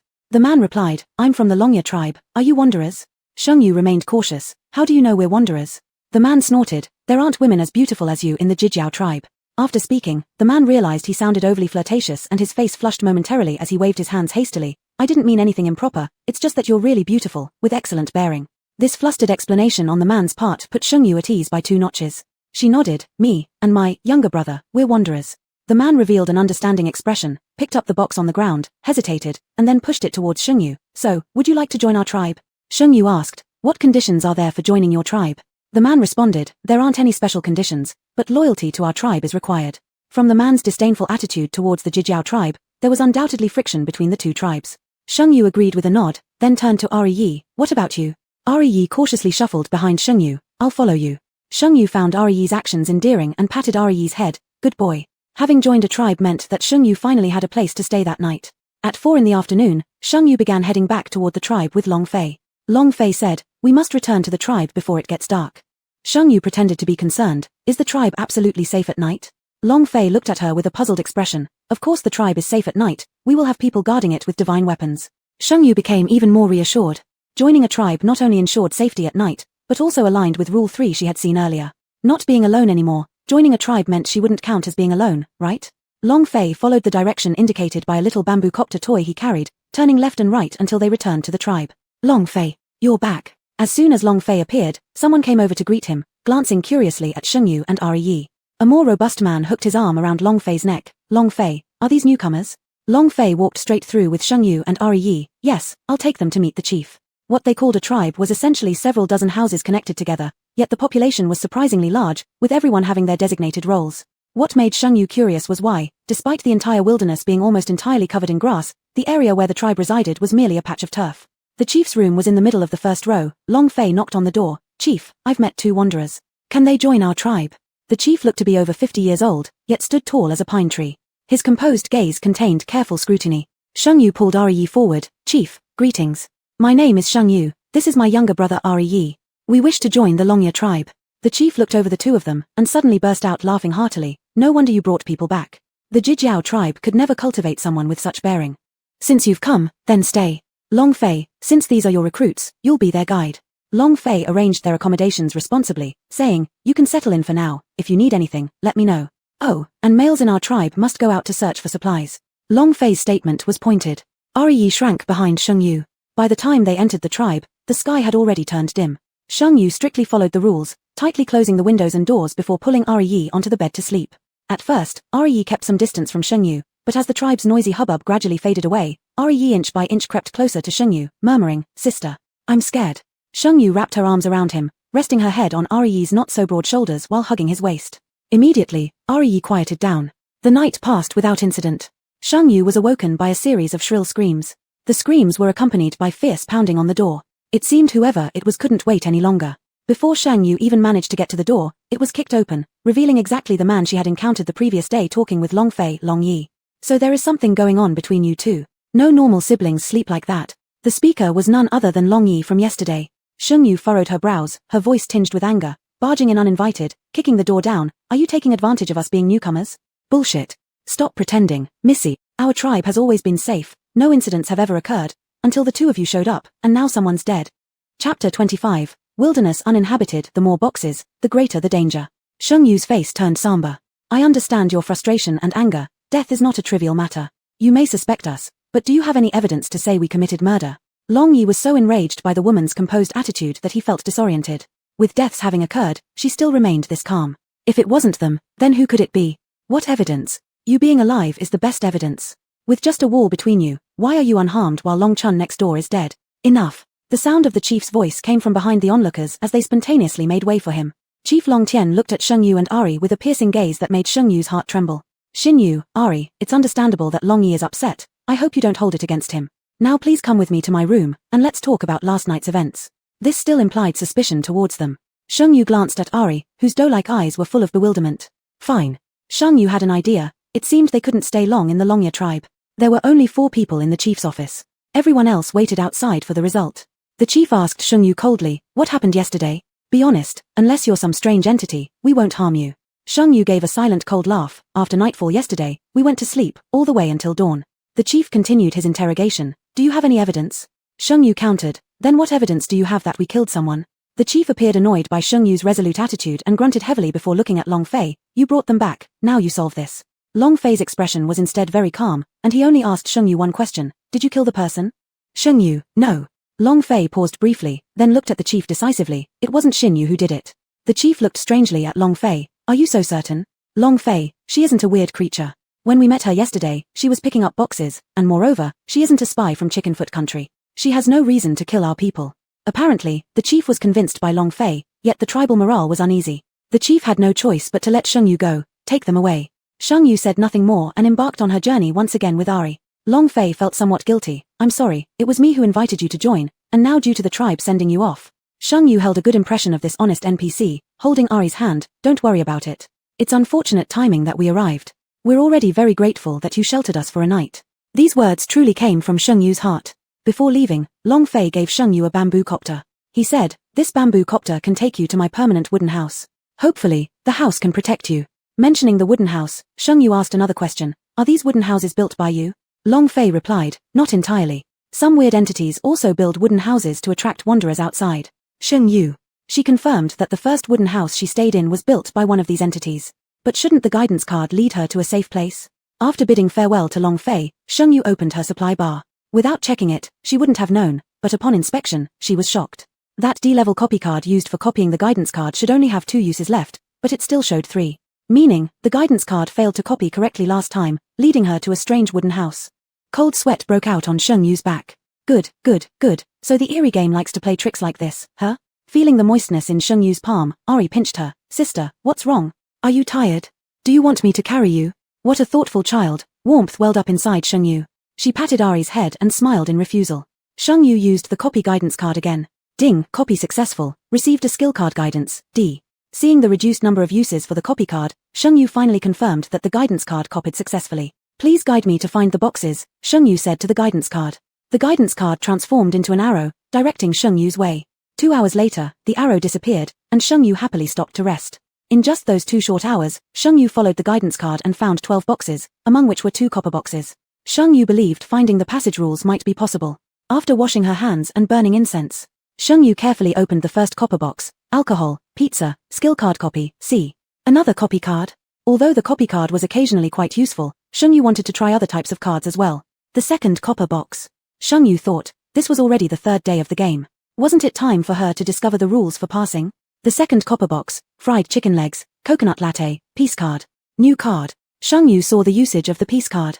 Use the peace card to prohibit war in the world for 3 minutes. What surprised Sheng Yu even more was that there were 2 additional rules on the back of this peace card. Rule 4, when the eerie entities turn into messengers, please do not harm them. Rule 5, in the wilderness, abide by the law of energy conservation. The more boxes appear, the greater the danger becomes. As eerie entities decrease, so do humans. Sheng Yu. She was a liberal arts student, but is this how the law of energy conservation should be applied? The remaining boxes were divided between Sheng Yu and Ari Yi, 5 each. As expected, Sheng Yu opened her share to find more copy cards, some food, and toiletries. On Ari Yi's side, no cards came out at all. After resting for a while, the two prepared to set off again. Just as Sheng Yu was about to use the guidance card again, Ari Yi stopped her action. Sister, I'm here. I'm super skilled, Chu Xuanbao Mouseier said. It was time for Chu Yunyan to shine. With her around, Sheng Yu felt much more relaxed, and her smiles became more genuine. In broad daylight, there wasn't much they could do. Besides, this game scenario wasn't as eerie and claustrophobic as the previous one. Strolling leisurely across the wilderness felt like taking a walk. Even though they strolled, before Chu Yunyan disappeared, she and Sheng Yu found 17 boxes together. Chu Yunyan proved to be better than the guidance card. Among them were 4 copper boxes and 1 silver box. As the box tiers increased, Sheng Yu's heart grew increasingly uneasy. More boxes meant more danger. The wilderness remained serene, with only the sound of wind rustling through the leaves. Amidst the rustling sounds, Sheng Ting suddenly heard the sharp crackle of breaking grass. Be careful. Sheng Yu shoved Yi aside. As soon as she pulled out her butterfly knife, an enormous snake-like shadow darted toward her, jaws agape in a bloodthirsty bite. It was the eerie entity encountered on the first night. The snake-like eerie entity didn't have a particularly high rank, roughly equivalent to a transient-level eerie entity. However, this eerie entity was faster and more aggressive than Sheng Yu. She had to passively defend herself, running and dodging. When she reached a corner where she was sure Yi wouldn't be harmed, Sheng Yu drew a Tang-style saber. In the moment the snake-like eerie entity lunged at her, she slid to her knees, thrusting upward and embedding the saber deep into its vital point. Chapter 26, The Wilds Are Empty, When the Golden Box Appears. Congratulations to player Sheng Xinyu for successfully eliminating an ethereal-level entity, gaining 50 experience. Shit. Is this a hack or what? She even got her hands on an A-rank weapon, the Tang saber. Laser swatting mosquitoes doesn't even compare. What are we even talking about here? Unknown incense and an A-rank blade, does this game favor her? Stop complaining already. An SSS rank pass comes with 3 item cards. This is clearly something drawn from those. And you were laughing at her when she could only get duplicate cards, right? By the way, isn't this the Wilds Are Empty mission supposed to be a battle scenario? I thought it was cooperative. It's a combat mission. And it's a 3-player confrontation. This'll be interesting. Watching Xinyu play as a spy would be hilarious. An A-rank Tang saber versus an ethereal-level creature, it's child's play. The snake-like entity dissipated into a plume of black smoke within moments, leaving a pile of loot and a copper box on the ground. Sheng Yu Lu sifted through it. The only useful item was a D-rank speed card. Sheng Yu Lu was more interested in the box. An entity-dropped box likely contained passage rules. Picking up the box, Sheng Yu Lu didn't rush to open it. She still needed to find Yi. In the quiet wilderness, the grass swayed like dancers. Under the sunlight, Sheng Yu Lu returned to where they had last rested. On the ground were scattered boxes and no one else around. Yi. Sheng Yu Lu called out anxiously. In response came only the rustling leaves. Yi was gone. Amidst the endless fields of tall grass, Sheng Yu Lu suddenly felt a pang of loneliness. But once Chu Yuyang wakes up, he'll naturally come looking. After all, someone who survived being dismembered into 18 pieces can surely wander again.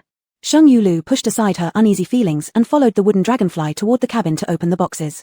Not even half an hour passed before Sheng Yu Lu found another set of chests, 2 copper and 1 wooden. More boxes kept appearing. As Sheng Yu Lu neared the roof of the cabin, cries for help erupted from behind the building. Help! Help! There's an entity. The voice grew closer, and Sheng Yu Lu prepared herself with her saber ready. There you go, another batch of experience points. She wasn't any knight in shining armor. Ambushing worked better against entities. Within a minute, a man ran past her in terror. Upon seeing her, he even pushed her toward the entity. Sheng Yu Lu, where do you think you're going? Fortunately, she was already poised to attack, charging forward with the Tang saber. This entity took the shape of a monkey, its mouth filled with shark-like teeth dripping with blood. It moved exceptionally nimbly. However, due to her high speed and agility stats, the fight turned into a stalemate as neither side could land a hit. Sheng Yu Lu became increasingly agitated. To kill the entity, she needed to locate its weak point. The monkey moved too fast for her to study it properly. Sheng Yu Lu wasn't without options to slow down the monkey. She still had her peace card. But such cards shouldn't be wasted lightly. Thus, in the wilds, a bizarre chase unfolded. She ran while it chased, but there seemed to be no escape for her. Suddenly, Sheng Yu Lu sensed the ominous presence rushing toward her.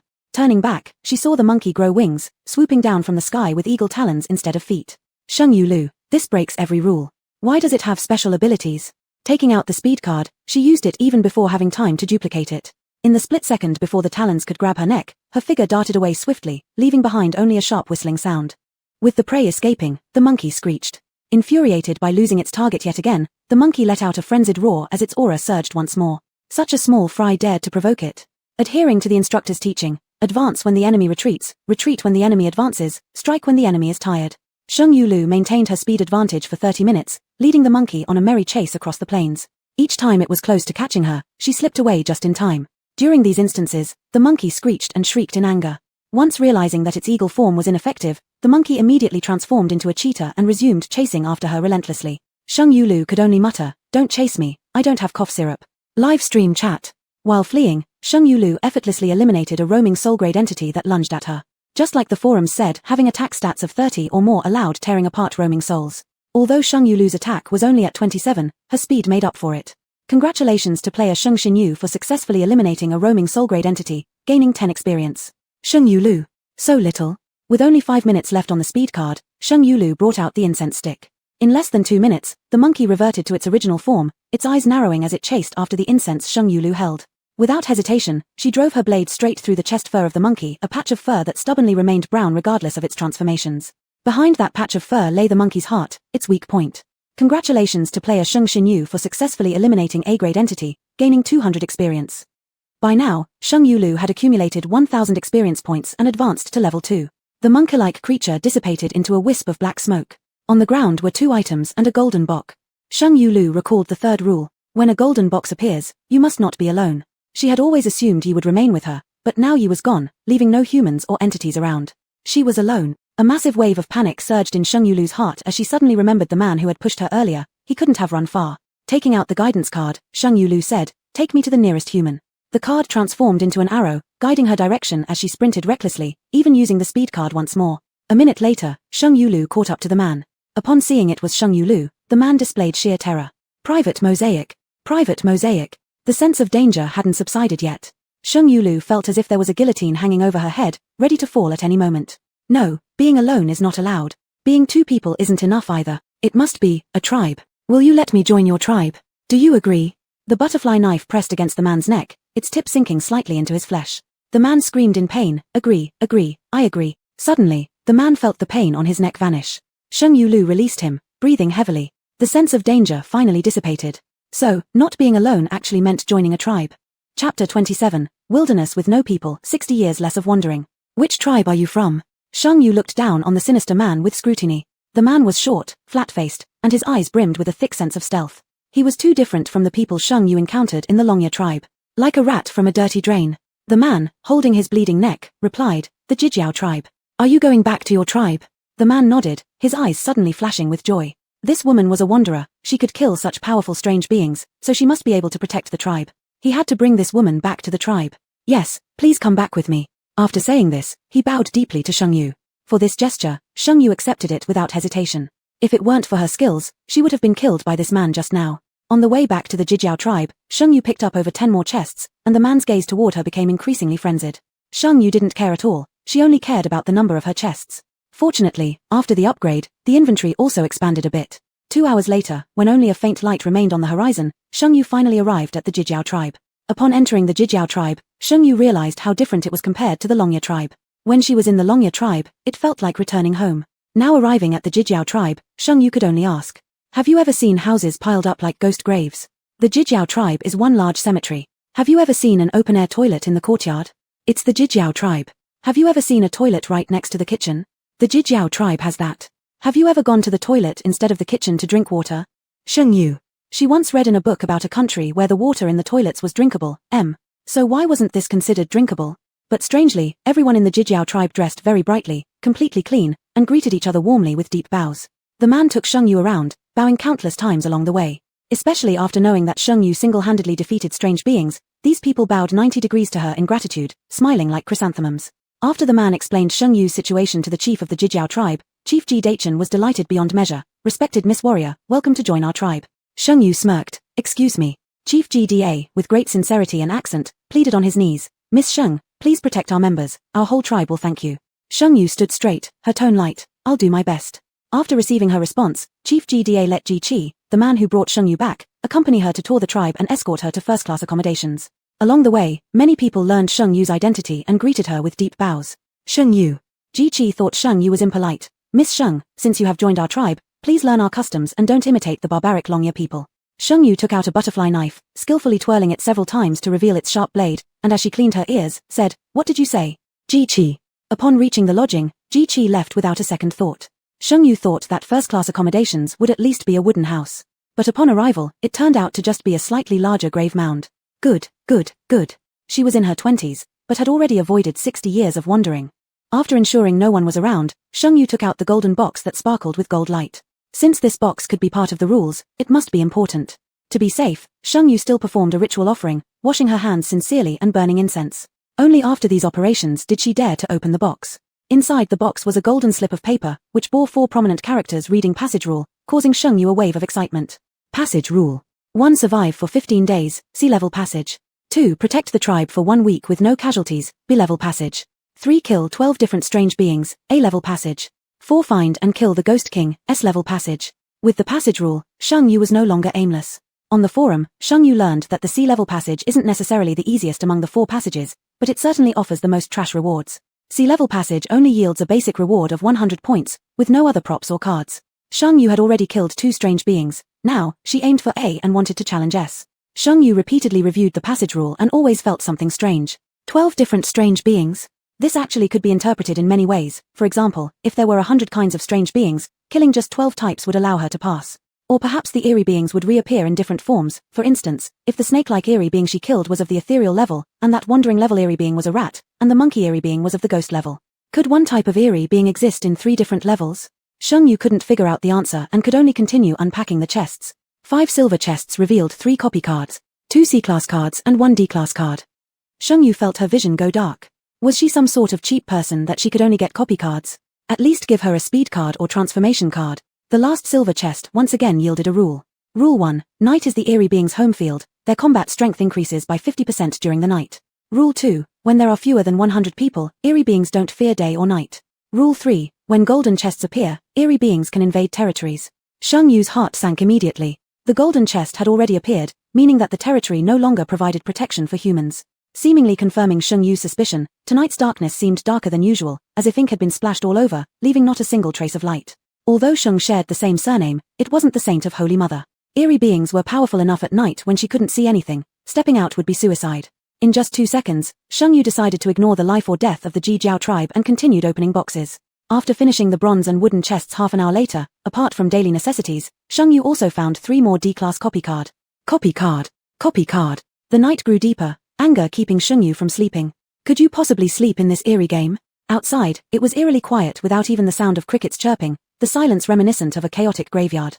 Sheng Yu turned off the lights and lay down but gripped the butterfly knife tightly in her hand while mindlessly scrolling through the interface. Among these chests, the food and living supplies she had obtained were enough to last for a month. Aside from these, the most common thing she got was copy cards. Different copy cards shone with different kinds of light, and as Sheng Yu idly scrolled through them, she suddenly noticed a talent on the panel, fusion. It was glowing with a purple light, as if trying to suggest that purple was very elegant. Sheng Yu. Could it be possible that fusing 2 D-class copy cards might yield a higher level copy card? This was a huge gamble.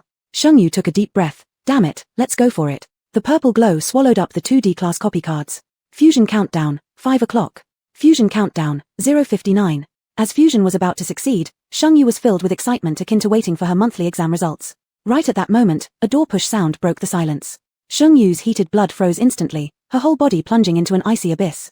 Chapter 28. Wilderness without people, learning everything will only harm you. Footsteps approached from a distance and stopped before Sheng Yu's bed. The person nudged Sheng Yu. Hey, are you a player? Sheng Yu's scalp tightened as a myriad of thoughts flashed through her mind in an instant. Rule 2. After nightfall, do not trust anyone casually. But does the bizarre entity know about the existence of players? Ding, talent usage successful. Acquired 1 skill card, replicate, C. It succeeded. Her talent could really fuse with cards. Sheng Yu was overjoyed, never expecting her talent to be used in this way. But now isn't the time for celebration. A person's luck is limited, and Sheng Yu had just won big in a gamble. She now lacked the courage to bet again on whether the person speaking was a bizarre entity or a real player. She pretended not to hear and kept her eyes closed, feigning sleep while actually checking her inventory. The man saw that she wasn't moved, and pushed her. I'm also a player, you can trust me, Sheng Yu. Man, what do I need to do for you to believe me? I'm really a player, let's exchange some information. Sheng Yu didn't respond all this while. The more the man spoke, the faster his pace became. Until finally, he couldn't maintain his guise anymore and opened his blood-streaked mouth in the darkness, preparing to swallow Sheng Yu's head. At the moment the bizarre entity revealed its true self, Sheng Yu precisely felt its presence. It seemed that after leveling up to level 2, she could automatically identify bizarre entities below her level. Like the current bizarre entity about to open its giant mouth to eat her, it was a subtle level bizarre entity. In the instant the bizarre entity opened its mouth, Sheng Yu ignited the super lighter in her hand, and a flame suddenly appeared, illuminating Sheng Yu's sinister side face. Sheng Yu then saw clearly. It was a pig-headed bizarre entity in front of her, its large ears like fans, and its prominent pig nose like a small hill. On the livestream screen, what was seen was a woman with hair reaching her chest exposing a bone-chilling smile. In the next second, her blade cut off the pig head which tumbled onto the ground. Damn, at first I couldn't tell who was more bizarre.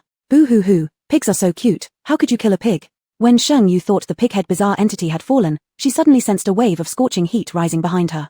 She quickly blocked with her Tang Dynasty sword but was still burned on the arm by a laser beam.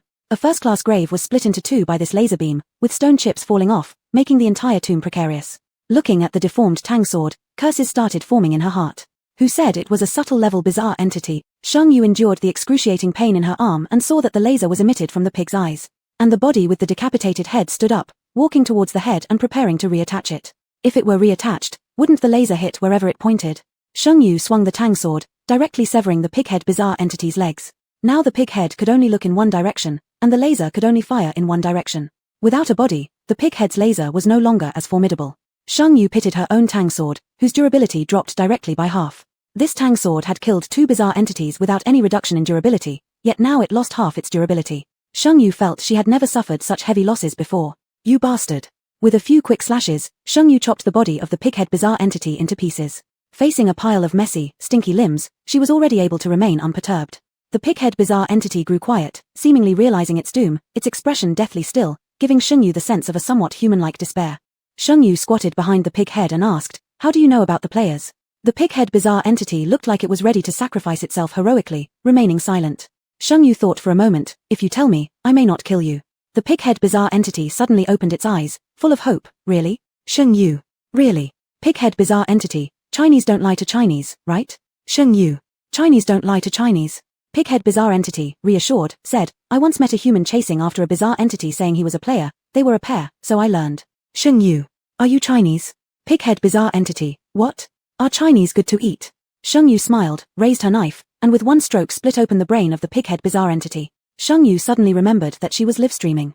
Though she couldn't see the camera, she looked at some blank space in the air, like a teacher with an amiable tone, warning, "Children in the live stream, don't try to learn everything, it will only harm you." In the live stream chat, "Whoa whoa whoa whoa, after such a long time, wife has finally remembered this husband. She's so adorable. I love her so much. Slurp slurp.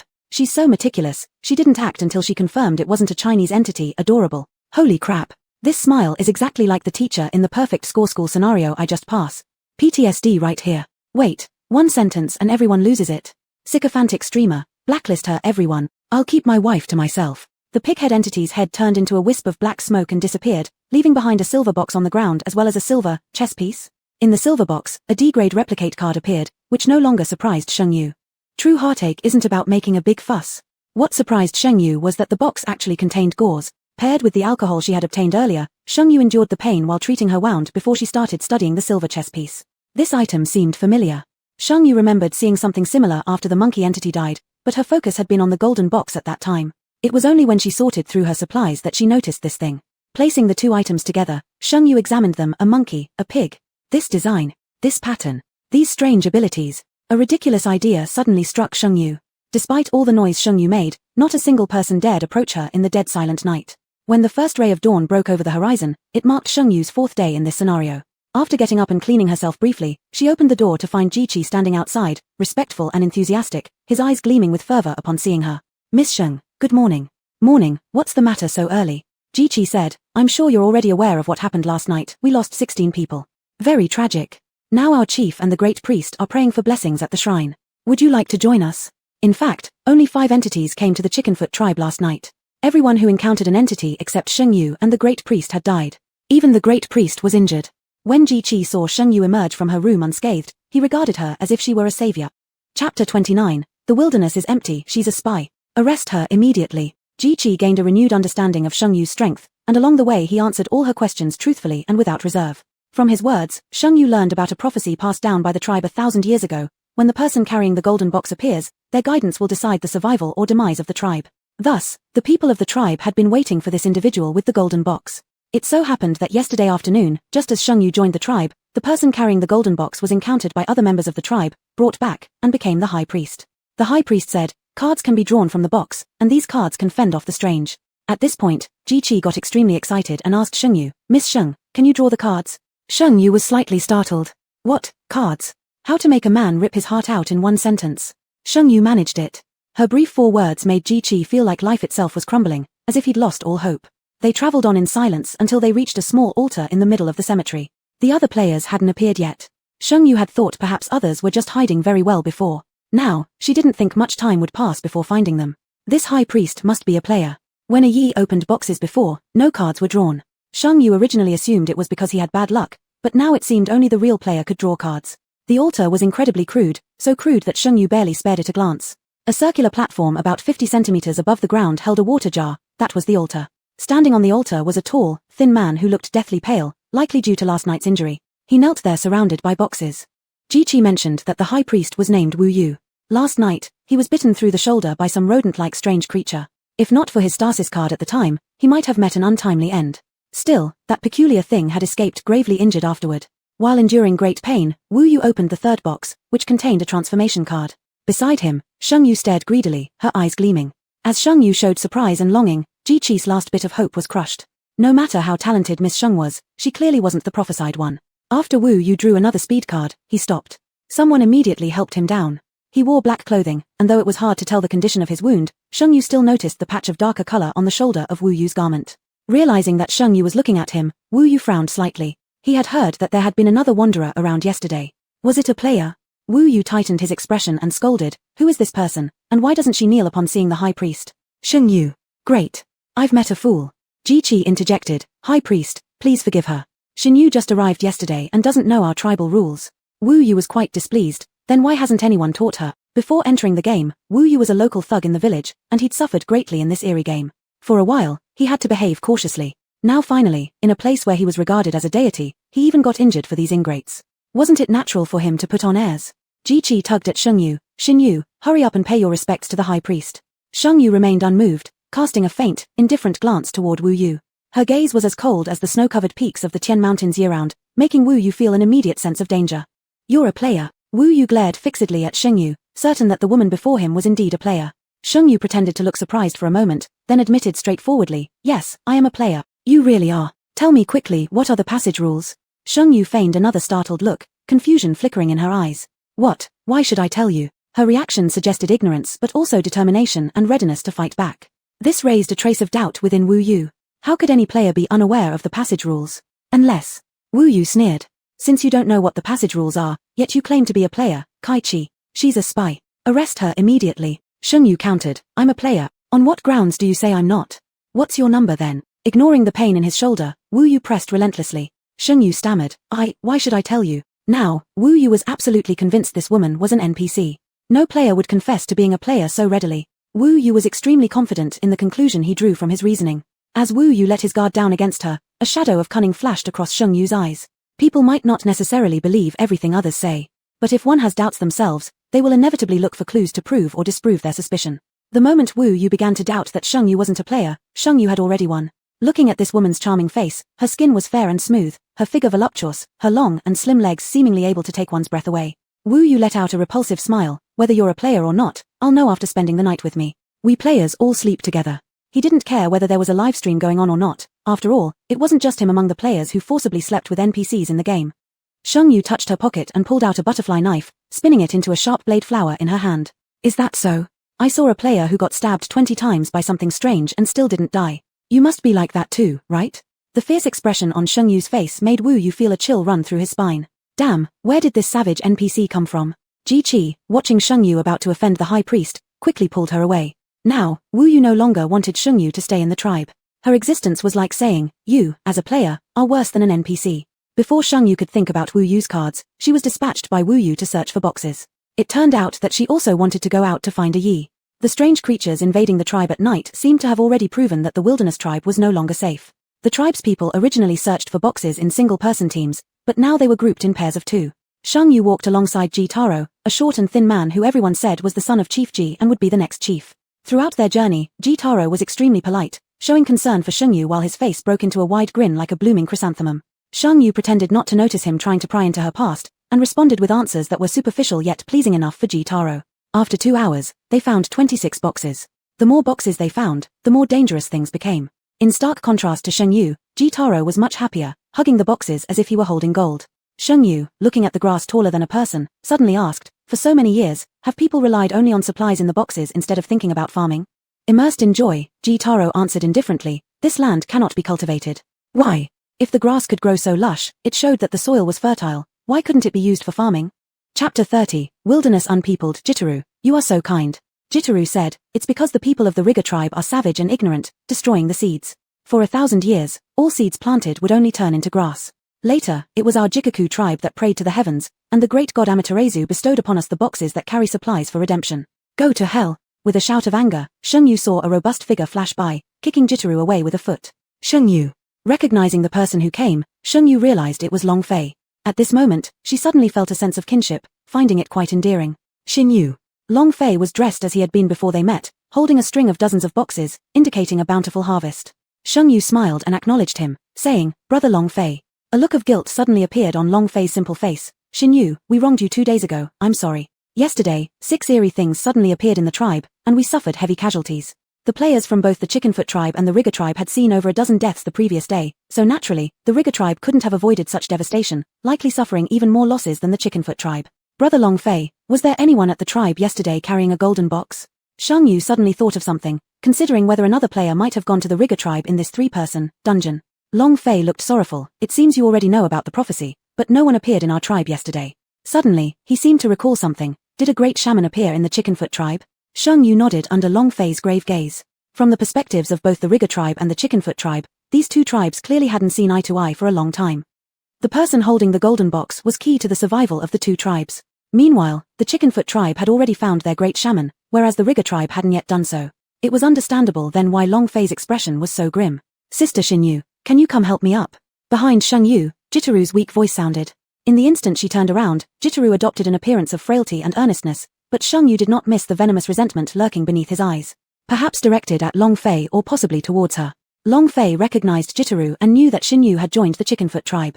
It was the right of wandering people to join whichever tribe they wanted. Although this act may not be honorable, Long Fei still spoke out. Xinyu, would you like to return to the Rigger tribe? Before Shengyu could respond, Jitaru suddenly stood up from the ground, wiping the blood from his mouth caused by the kick, interjecting first, shameless Rigger person. Xinyu belongs to our tribe, how dare you be so impudent? After walking for the morning, Shengyu was rather tired and even less willing to watch these two quarrel over her in this perilous wilderness. Shengyu. Let's rest in the cabin ahead for a while. Everyone set out around the same time and searched for boxes throughout the morning, so everyone was a bit exhausted. Neither the Rigger tribe nor Jitaru argued, walking together with Shengyu for a few minutes until reaching a wooden cabin. The wooden cabin up ahead looked somewhat old, with a few drops of pitch-black viscous fluid near the entrance. It was impossible to tell what they were. Jitaru, having been kicked, felt a fiery pain in his chest, and now merely wanted to find a place to rest. Walking extremely fast, he swiftly pushed open the door to the cabin, and immediately, a foul stench filled the air. Shengyu realized something was off, and Long Fei quickly stepped in front of Shengyu. Xinyu, this seems to be some kind of strange. Mr. Long Fei won't say it again, will he? This is just another weird hut, Jitaru kindly reminded. Sister Xinyu, don't worry, the Rigger people just like to scare others to show how strong they are. It's really because they don't want us staying in the cabin. That's where the Chickenfoot tribe and the Rigger tribe differ. The Chickenfoot tribe welcomes everyone. Shengyu smiled faintly, unfazed by Jitaru's words. Seeing Jitaru heading further inside, Shengyu kindly warned him, you'd better come out. Let's observe a bit more. Since seeing Shengyu with members of the Rigger tribe, Jitaru felt particularly displeased in his heart, though on the surface, he was exceptionally polite. He gave a smirk laced with provocation to Shengyu. Here is safe. Sister Xinyu, please trust me. I will protect you. Then, without hesitation, Jitaru entered the room himself, circling it briefly before letting out a scream. Seed. There are actually seeds here. This land had not produced seeds in hundreds of years, only weeds. Not only Jitaru, but also Long Fei was amazed. Without regard for any danger, Long Fei charged straight in. Lying quietly in a snakeskin bag on the ground was half a bag of seeds. Shengyu identified them as wheat seeds. Seeds. Great God Amaterasu blesses the Chickenfoot tribe. We are indeed the chosen ones. Haha. Jitaru rejoiced wildly. This formed a sharp contrast with Long Fei, who stood silently beside him. Shengyu could sense Long Fei's self-reproach, as though he were wondering why he couldn't be brave enough to make the seeds belong to the Longya tribe. The appearance of the half-bag of seeds was strange, and Shengyu did not let down her guard. Her gaze swept around the modest wooden cabin once more, then she spotted a water vat in the corner. Around the water vat lay some earthy yellow residue. What kind of residue? Wheat. Unable to help it, Shengyu's lips curved upward slightly as she kicked Long Fei to indicate the direction of the water vat. Long Fei also noticed the scattered wheat seeds around the water vat and was overjoyed. Upon lifting the cover of the vat, sure enough, there was nearly a full vat of wheat, far too much to fit into even 2 snakeskin bags. Such happiness would only transfer to someone else's face. Kitaru, noticing the commotion here, could no longer contain his anger. Glaring furiously at Shengyu, he yelled, "Why are you giving him the seeds? You're from the Chickenfoot tribe." Shengyu simply shrugged and blinked innocently, feigning innocence. Kitaru, with your kindness, surely you would have given the seeds to Mr. Long Fei too, right? Kitaru. Now, Kitaru looked at the snakeskin bag of seeds and suddenly felt less interested. He cast it aside and started searching through boxes for food. Seemingly out of frustration, he roughly opened all the boxes he and Shengyu had found. As his hand was about to touch a box that was clearly blackened, Shengyu felt a chill run through her brows and said abruptly, "Stop." Kitaru, having acted solely to upset Shengyu, now smirked after eliciting a reaction from her. Ignoring her warning, he grinned and directly opened the box. In an instant, a massive, sky-obscuring shadow appeared inside the wooden cabin. The wooden door slammed shut with great force, and sharp ox horns jutted from the creature's eerie head. With a humanoid body and an ox-like head, its punch came crashing down, immediately reducing the wooden cabin to rubble. Fortunately, Shengyu had been cautious and was well prepared. Long Fei was far enough away. The unluckiest of them all was Kitaru, who had opened the box. His legs were instantly crushed by the ox-head wraith's blow. "Save me, save me." Kitaru groaned on the ground. The ox-head wraith smelled the blood and extended a blood-red tongue, wrapping it around Kitaru's legs, which were already reduced to pulp. It chewed audibly as it devoured them. Its appetite insatiable, the ox-head wraith let out a thunderous belch even after devouring both of Kitaru's legs. Shengyu tried pulling Long Fei to escape, but Kitaru shouted behind them, "Save me, please. I have cards. Cards that can kill these wraiths." Long Fei stopped in his tracks, clearly intending to rescue him. "No." Shengyu frowned, turning her gaze to the ox-head wraith. This was a powerful spirit-class wraith with immense strength. Shengyu lacked confidence in being able to protect Long Fei while fighting off the wraith. As for Kitaru, that was his own doing. "Please, save me. My father is the chief of the Chickenfoot tribe. He can give you many cards to resist these wraiths." It was an undeniably tempting offer for Long Fei. "Shinyu, go ahead. I'll distract the wraith." Long Fei tightened his grip on the spear in his hand, refusing to give Shengyu a chance to argue, and charged toward the ox-head wraith. Chapter 31. No one in the wilderness. King Gui will night raid tonight. Shengyu didn't even have time to say that she could also draw cards, and Long Fei was already thrusting his knife at the ox-head Gui. A couple of ox hairs fell out. Minimal damage, but extremely insulting. The ox-head Gui kicked up its legs, and Long Fei was sent flying, spitting out large mouthfuls of blood. Without needing to check the injuries, Shengyu knew that Long Fei must have injured internal organs. The ox-head Gui hesitated between the two for a moment, then opened its blood-dripping mouth wide and advanced toward Ji Daolang. Ji Daolang completely panicked. The mask of hypocrisy was no longer maintained. "Save me, Shinyu. I order you to save me." With cards in his hand, he kept crying for help, speaking recklessly. Shengyu ignored him and examined Long Fei's wounds instead. Ji Daolang shouted urgently towards Long Fei, "Save me. I'll give you 3 cards. Stasis card. I have stasis cards." Long Fei finally managed to catch his breath after some effort, and Shengyu said, "I can draw cards too." Long Fei gave a pale smile. He said, "I understand." He thought Shengyu didn't want him to take risks. Rubs his chest, Long Fei struggled to stand up, as if saying his last words, "Shinyu, if anything happens to me, you must bring this fool's card back to the tribe." Saying this, he handed over the bamboo copter tied around his waist to Shengyu and prepared to rush again. Shengyu drew her Tang Dao and slashed at the ox-head Gui's leg before Long Fei could move. A huge impact resounded through the wilderness, making Shengyu's palms go numb, yet only an almost negligible cut appeared on the ox-head Gui's leg. Wasn't this ox-head Gui's defense excessively high? After being continuously provoked, the ox-head Gui became so irritated its eyes turned red, grabbing Ji Daolang and trying to shove him into its mouth. At this critical moment, Long Fei leaped once more. The instant Long Fei leapt, Shengyu saw Ji Daolang's figure about to be swallowed by the ox-head Gui suddenly turn into Long Fei. Whoever it was, the ox-head Gui swallowed them without hesitation. And Ji Daolang appeared where Long Fei was, landing roughly outside, and taking out a speed card to crawl away rapidly. Shinyu, save me. I can offer you many cards. Great cards indeed. Shengyu's mind was still frozen at the second Long Fei was swallowed alive. An honest, earnest man who had thought of the Longya tribe until death, was tricked to death by this scoundrel Ji Daolang? Enraged, Shengyu's gaze seemed like it could kill. What just happened? All Ji Daolang's hope for survival rested on Shengyu, so he dared not conceal the truth. It was a position swap card. It only works within 1 meter. Shengyu understood, snorted disdainfully, anger rising within her. What a pity. Why couldn't she draw these cards? Even if she had won, Long Fei wouldn't have died. Long Fei was the first person in this world to show her kindness. Simple and honest, he was manipulated to death by the apparently courteous and polite bastard.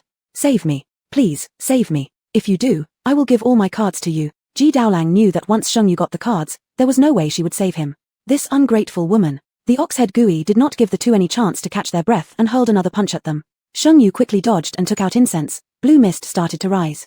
In less than a minute, the originally restless, immensely strong ox-head Gui's eyes began to wander vacantly. Right at this moment, Shengyu, with her Tang Dao, leaped high into the air, accurately aiming toward the ox-head Gui's heart, driving the blade in forcefully. Blood splattered everywhere, staining Shengyu entirely red, and Shengyu noticed the durability of her Tang Dao dropped another 10%. Damn old tough cow hide was too thick. What surprised Shengyu more was that the ox-head Gui was not dead. Stimulated by her attack, its consciousness gradually returned. Finished. Its weak point is not the heart. When the ox-head Gui caught sight of Shengyu drenched in fresh blood, its bull eyes immediately filled with red veins, rushing straight at Shengyu with its sharp horns. Shengyu. Speed card used successfully. Her speed was much faster than that of the ox-head Gui. She turned and watched as it relentlessly charged toward her, its sharp horns shimmering with a dark luster. Shengyu's gaze froze. She stopped in her tracks, raised her Tang Dao, and struck at the ox-head Gui once more. Clang. The sharp collision sound reverberated, causing Shengyu's temples to throb painfully. A horn was severed. The ox-head Gui became increasingly frenzied, and losing one horn seemed to have disrupted its balance. After barely taking 2 steps, its body abruptly tilted to the side. Another swift slash and the other horn was cut off. Shengyu watched as the ox-head Gui transformed into a puff of black smoke and disappeared. Left on the ground were a golden box, a sheepskin scroll, a silver chess piece, and a pile of assorted items. Shengyu didn't open the boxes. There wasn't anything left in those boxes now that could surprise her anymore. She returned to the original road, finding the already shredded remains of Ji Daolang, with 2 cards still lying on the ground. A stasis card, D, and a restraint card, D. The moment Shengyu obtained the 2 cards, she duplicated them both instantly. Now she had 5 C-rank duplication cards, and 3 D-rank duplication cards. Her talent's 6-hour cooldown had ended, and this time Shengyu chose to fuse the 2 C-rank duplication cards. The wind in the wilderness howled as the sky remained clear blue with no clouds in sight, feeling somewhat out of reach. At the moment, on the desolate plain, it was just Shengyu accompanied by the sound of the wind. She held the bamboo copter given by Long Fei, following its direction for 2 hours before finally finding the Longya tribe where the bamboo copter landed. But instead of the expected lively scene, an unsettling silence enveloped the entire tribe. Shengyu inwardly knew something was wrong, fearing that the tribe might have been attacked again by mysterious creatures. 10 minutes later, Shengyu found a note in front of the chief's house. Apparently, after Long Fei and the others went out to look for the box, another attack occurred. 4 members of the Longya tribe sacrificed their lives to repel the strange entities. The attackers then warned that King Gui would launch a night raid on the tribe that evening. Out of helplessness, the chief decided to evacuate the tribe and start relocating. Once Long Fei returned, he followed the predetermined route to continue his search. Shengyu. Long Fei knew the relocation route, but Shengyu did not. Shengyu, exhausted, sat down in front of the chief's house and began eating a soda and burger ravenously. This time Chu Yu's period of consciousness seemed to be from 11 a.m. to 1 p.m. It was almost noon now, and Shengyu didn't feel like moving. If only Chu Yu could come looking for her. After finishing her meal, Shengyu proceeded to open more chests. In addition to the golden chest obtained from slaying the bizarre creature, Shengyu had picked up over 10 chests along the way. Not surprisingly, Shengyu managed to extract yet another duplication card, C, from one of the chests. Unexpectedly, there was also a transformation card, C, and at last, a sheepskin scroll. Shengyu felt the texture of the sheepskin scroll, which was similar to the one dropped by the ox-head Gui, yet the 2 pieces wouldn't fit together. There were also no words written on the sheepskin scroll. Perhaps all the fragments needed to be collected to uncover the hidden content. Viewers in the chat room appeared equally intrigued by the scroll, sensing the possibility of a treasure map. Does anyone know what the purpose of this sheepskin scroll is? Haha, rare duplication cards got kicked out this way, their value plummeting. Newbie. This is my second mission. Last time I only found 5 sheepskin scrolls, but they looked very different from this goddess's. Conservatively, we need at least 10 scrolls. Isn't that incantation strangely familiar? I also watched Wu Yu's livestream where he encountered Pig Gui, Rat Gui, and Rabbit Gui, whereas Alan Bellarside ran into Snake Gui, Monkey Gui, Pig Gui, and Oxhead Gui. So true. Why do some Gui explode and release talismans while others don't? Are these talismans real or not? After unpacking all the boxes, Shengyu gained another 2 C-rank duplication cards, and 4 D-rank duplication cards. Shengyu looked at her talent interface and noticed the fusion progress suddenly halted at 66.6%, no longer progressing. Chapter 32, Wilderness. No one, a kiss could drain me. The progress was stuck and Shengyu had no other options but to pull out another C-grade copy card and place it on the talent interface. The progress bar moved. Countdown to fusion, 3 p.m. At 1 in the afternoon, Chu Yu and Ian didn't show up. Shengyu decided to set off again. As the system broadcast its announcement, Shengyu looked at the talent column. The fusion changed from purple to deep gray, followed by a 6-hour cooldown countdown. And among her supplies, Shengyu saw a B-grade card shining with a purple luster. Skill card, copy, B. Copy card, can replicate all non-living objects. Number of uses, 20 times. Each use has a 60% chance of triggering a 10x critical hit, 30% for a 100x critical hit, and a 5% chance for a 1000x critical hit. What the hell? Is this what a B-grade card looks like? Shengyu touched the card gleaming with a purple glow and suddenly felt that her talent wasn't bad either. To craft a B-grade card manually. When the live stream audience saw the emergence of a B-grade card, the chat exploded. Is this reasonable? Is it even possible that a C-grade card generated a B-grade one? No way. I completed 3 B-grade missions just to earn a single B-grade card, and she already managed this on her second mission? Geez, I'm sorry. Mocking her D-grade talent was clearly a mistake. This is crazier than having a B-grade talent itself. Report. Report suspicious game exploitation. Hold on. This is an exception. who laughed at her for only unlocking a copy card earlier. Take C-grade confinement cards.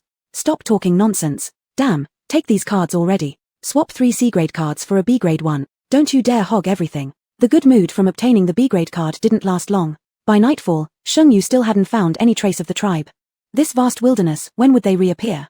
At 4 in the afternoon, Shengyu discovered a wooden house that looked clean and new without any suspicious traces. She decided to rest here tonight. May the Longya tribe meet that player who hasn't appeared yet so we can survive the night peacefully. Just as the fusion in Shengyu's talent panel turned back to a beautiful shade of purple, Shengyu suddenly had a strange idea. She took out a C-grade copy card and tapped it against the D-grade copy card. In that instant, the C-grade copy card suddenly became hot, burning her head, sending jolts through her entire body like being struck by lightning. Her hair curled up from the heat. What's happening? Is something weird going on? No, this must be due to touching a forbidden rule of the game. That's why she got electrocuted. What forbidden rules? Ha ha ha. Just a glitch. If I'm not mistaken, she probably tried to use a copy card to duplicate another copy card, ha ha ha. It took Shengyu half an hour to recover fully from the electric shock. Even if glitches are not allowed, did it have to be so harsh? After this incident, Shengyu obediently dragged 3 C-grade copy cards onto the fusion panel. Fusion countdown, 11 hours 59 minutes and 59 seconds. With a delighted sigh, she ate a durian pancake cake, brushed her teeth, changed into fresh comfortable sportswear, and leaned against the doorframe to drift off to sleep. Unbeknownst to how long she'd been sleeping, a knock at the door startled Shengyu awake abruptly. The person outside seemed to sense Shengyu waking up and spoke through the door. Lost child, I am the messenger of God, come to guide you to your rightful path. Messenger.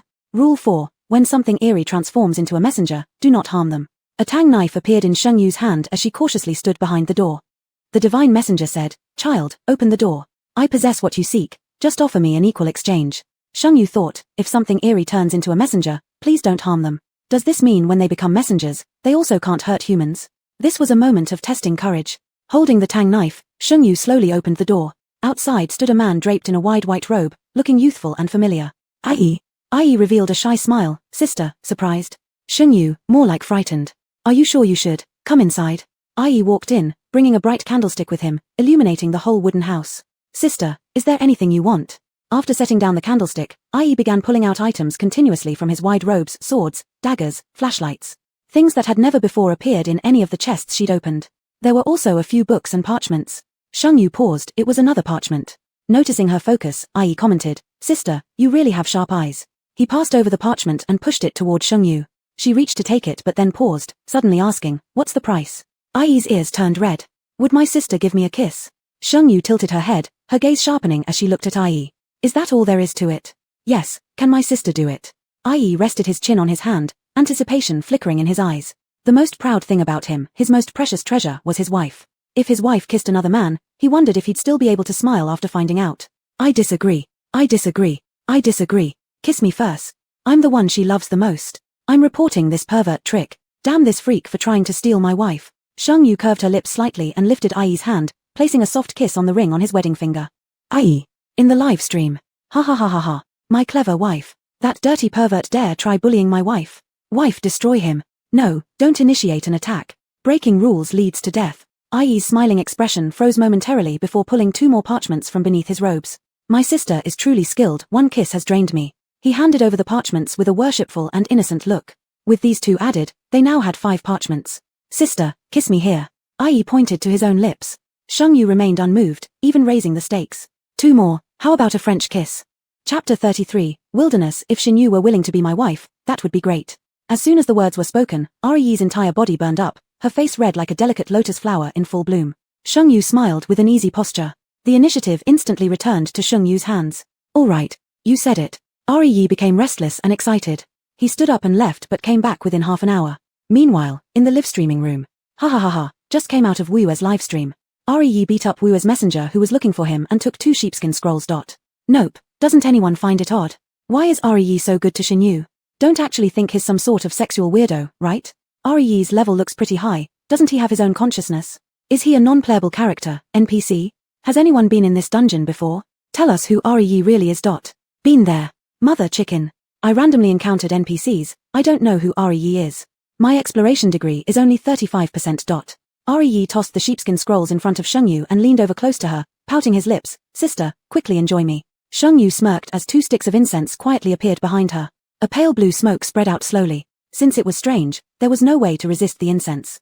With his eyes closed, Yi felt a warm palm gently caress his cheek inch by inch, cherishing it greatly. Yi could feel the warm breath spray onto his face, hearing Sheng Yu's low voice filled with deep affection. "Hubby, if you don't come out soon, I'll kiss him."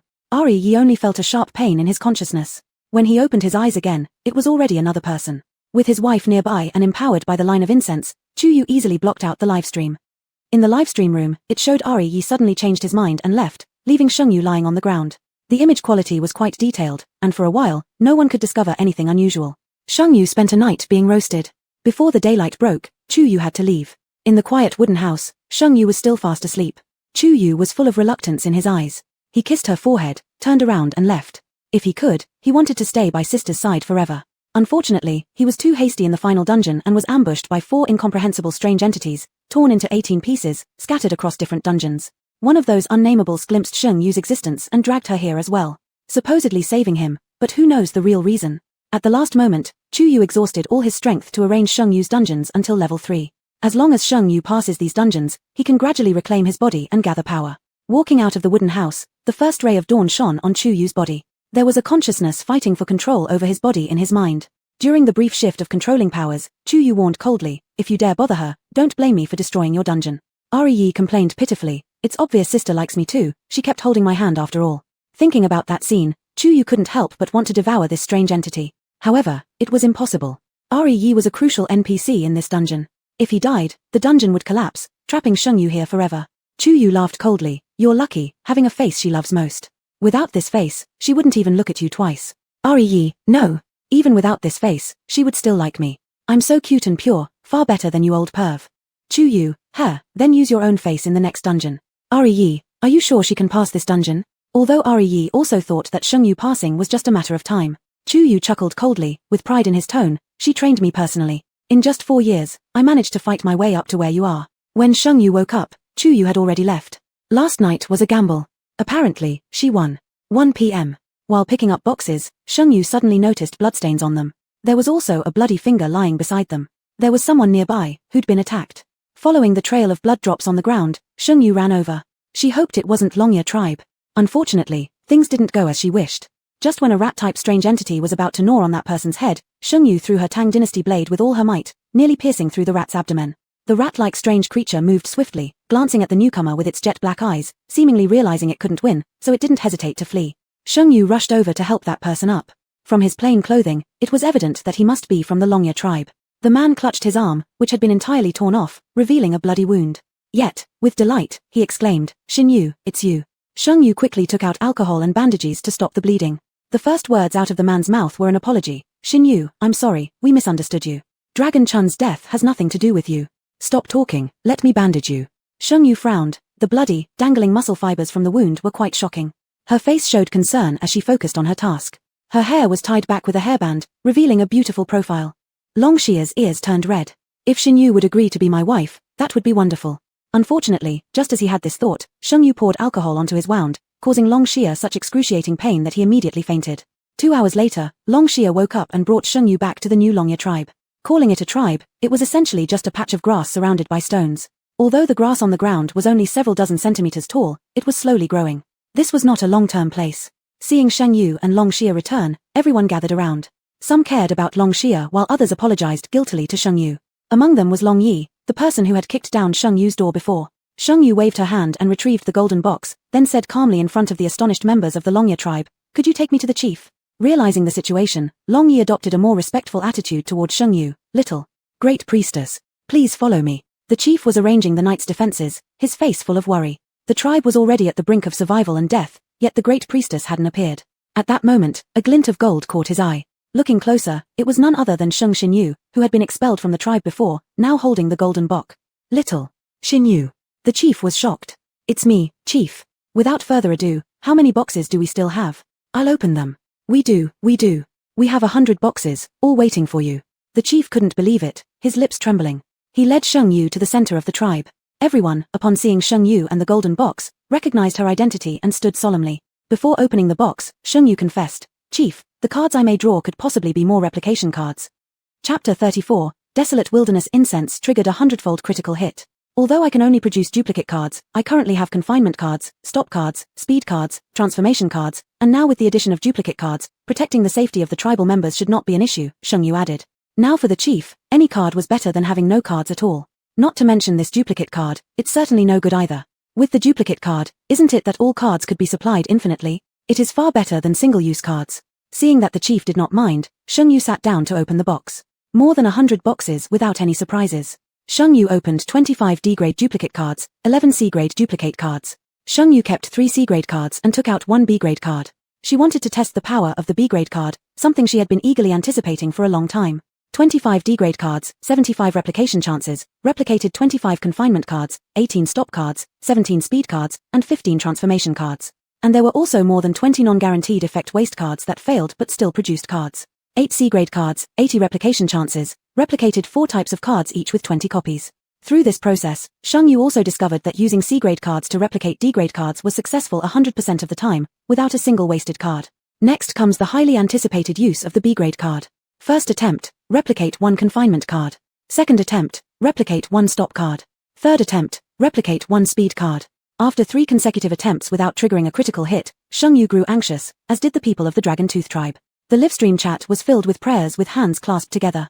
Shengyu took out incense, prayed to the B-grade card shining with a brilliant purple light before attempting to use the B-grade duplication card once again. Ding, replicate 1 transformation card, trigger 10-fold critical hit, gain 10 transformation cards. It succeeded. The Dragon Tooth tribe let out waves of exclamation. The chief thought this was surely much more fragrant than other ordinary cards. If there were just a few more critical hits, every tribe member would soon have a card each. Fifth attempt, replicate 1 confinement card, trigger 10-fold critical hit, gain 10 confinement cards. During its 20 opportunities, the B-grade card triggered 15 critical hits, among which 10 were 10-fold and 5 were 100-fold critical hits. The expected 1000-fold critical hit never showed up. Shengyu spent 4 days accumulating 5 original sticks of incense. In the last use, a 100-fold critical hit appeared. She handed over the incense and over 600 cards to the chief. The chief looked at so many cards, his eyes brimming with old tears. There's hope, our tribe has hope. When leaving the tribe they've lived in for hundreds of years, the chief didn't cry. When members of the tribe passed away, the chief didn't cry. Even hearing about the death of his son Long Fei, the chief didn't cry. Now, seeing these numerous life-saving cards, the chief couldn't help but shed tears. The chief choked with emotion. Shengyu, on behalf of the Dragon Tooth tribe, I thank you. No problem, it's what I should do, said Shengyu, feeling honored by such heartfelt gratitude. The comments section was full of sighs.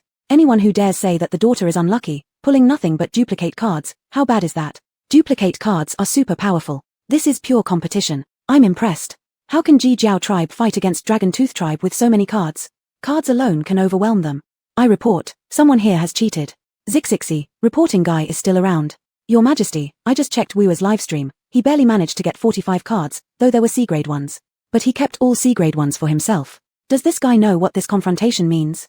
2 tribes are fighting, not players. With so many cards, the Dragon Tooth tribe finally had a hope of surviving the night. Shengyu wanted to stay awake, but was forcibly surrounded by the chief and Long Yi at the center of the village to rest properly. Rarely did she sleep such a sound night. Right after midnight passed, the tribe suddenly burst into commotion, waking Shengyu instantly. She asked the person next to her, what's going on? Beside her was a middle-aged woman with a child, timid and hugging her child tightly. There seems to be a messenger ahead, the chief. Messenger, Yi. Yet, the first thing Shengyu thought of was the rules. One mustn't attack the messenger. Long Yi was rash. If a conflict ensued, it would ruin everything. At the forefront of the tribe, the chief stood in the middle while everyone held bright torches lighting up the surroundings. Shengyu also saw the messenger, yet it wasn't Yi. It wasn't untrue that disappointment brewed inside her.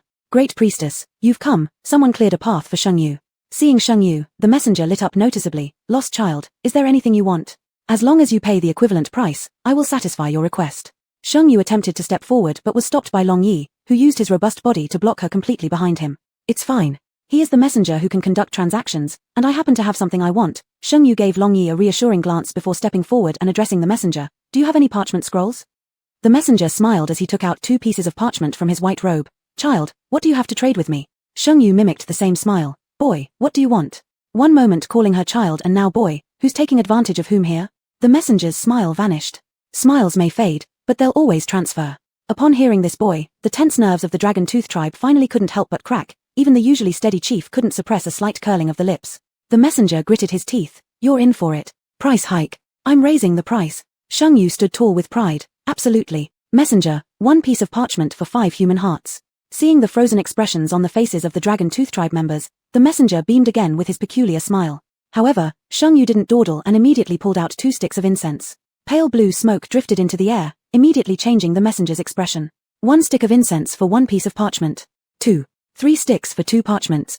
Deal. The transaction proceeded so smoothly that the Dragon-Tooth tribe didn't fully grasp that what was supposed to be a bloody negotiation ended up being settled in an instant. After acquiring the incense, the messenger deeply inhaled a couple of times, feeling refreshed throughout his body. After a long while, a cunning smile appeared on his face, 2 sticks of incense to exchange for the new tribe location. What do you say? The new tribe. The people of the Dragon-Tooth tribe exclaimed in surprise. That was exactly the reaction the messenger wanted.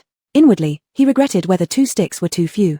Sheng Yu smiled and probed, does the Chickenfoot tribe know about the new tribe location? The messenger had already been swayed by the incense and revealed everything. I haven't visited the Chickenfoot tribe yet. But if you give me another stick, I'll tell you everything I know. Knowing how precious incense was, this woman pulled it out effortlessly, so he had to milk her for more. Sheng Yu thought briefly. Times have changed. After experiencing the 100-fold critical hit just now, she was no longer short of resources. Sure, take it.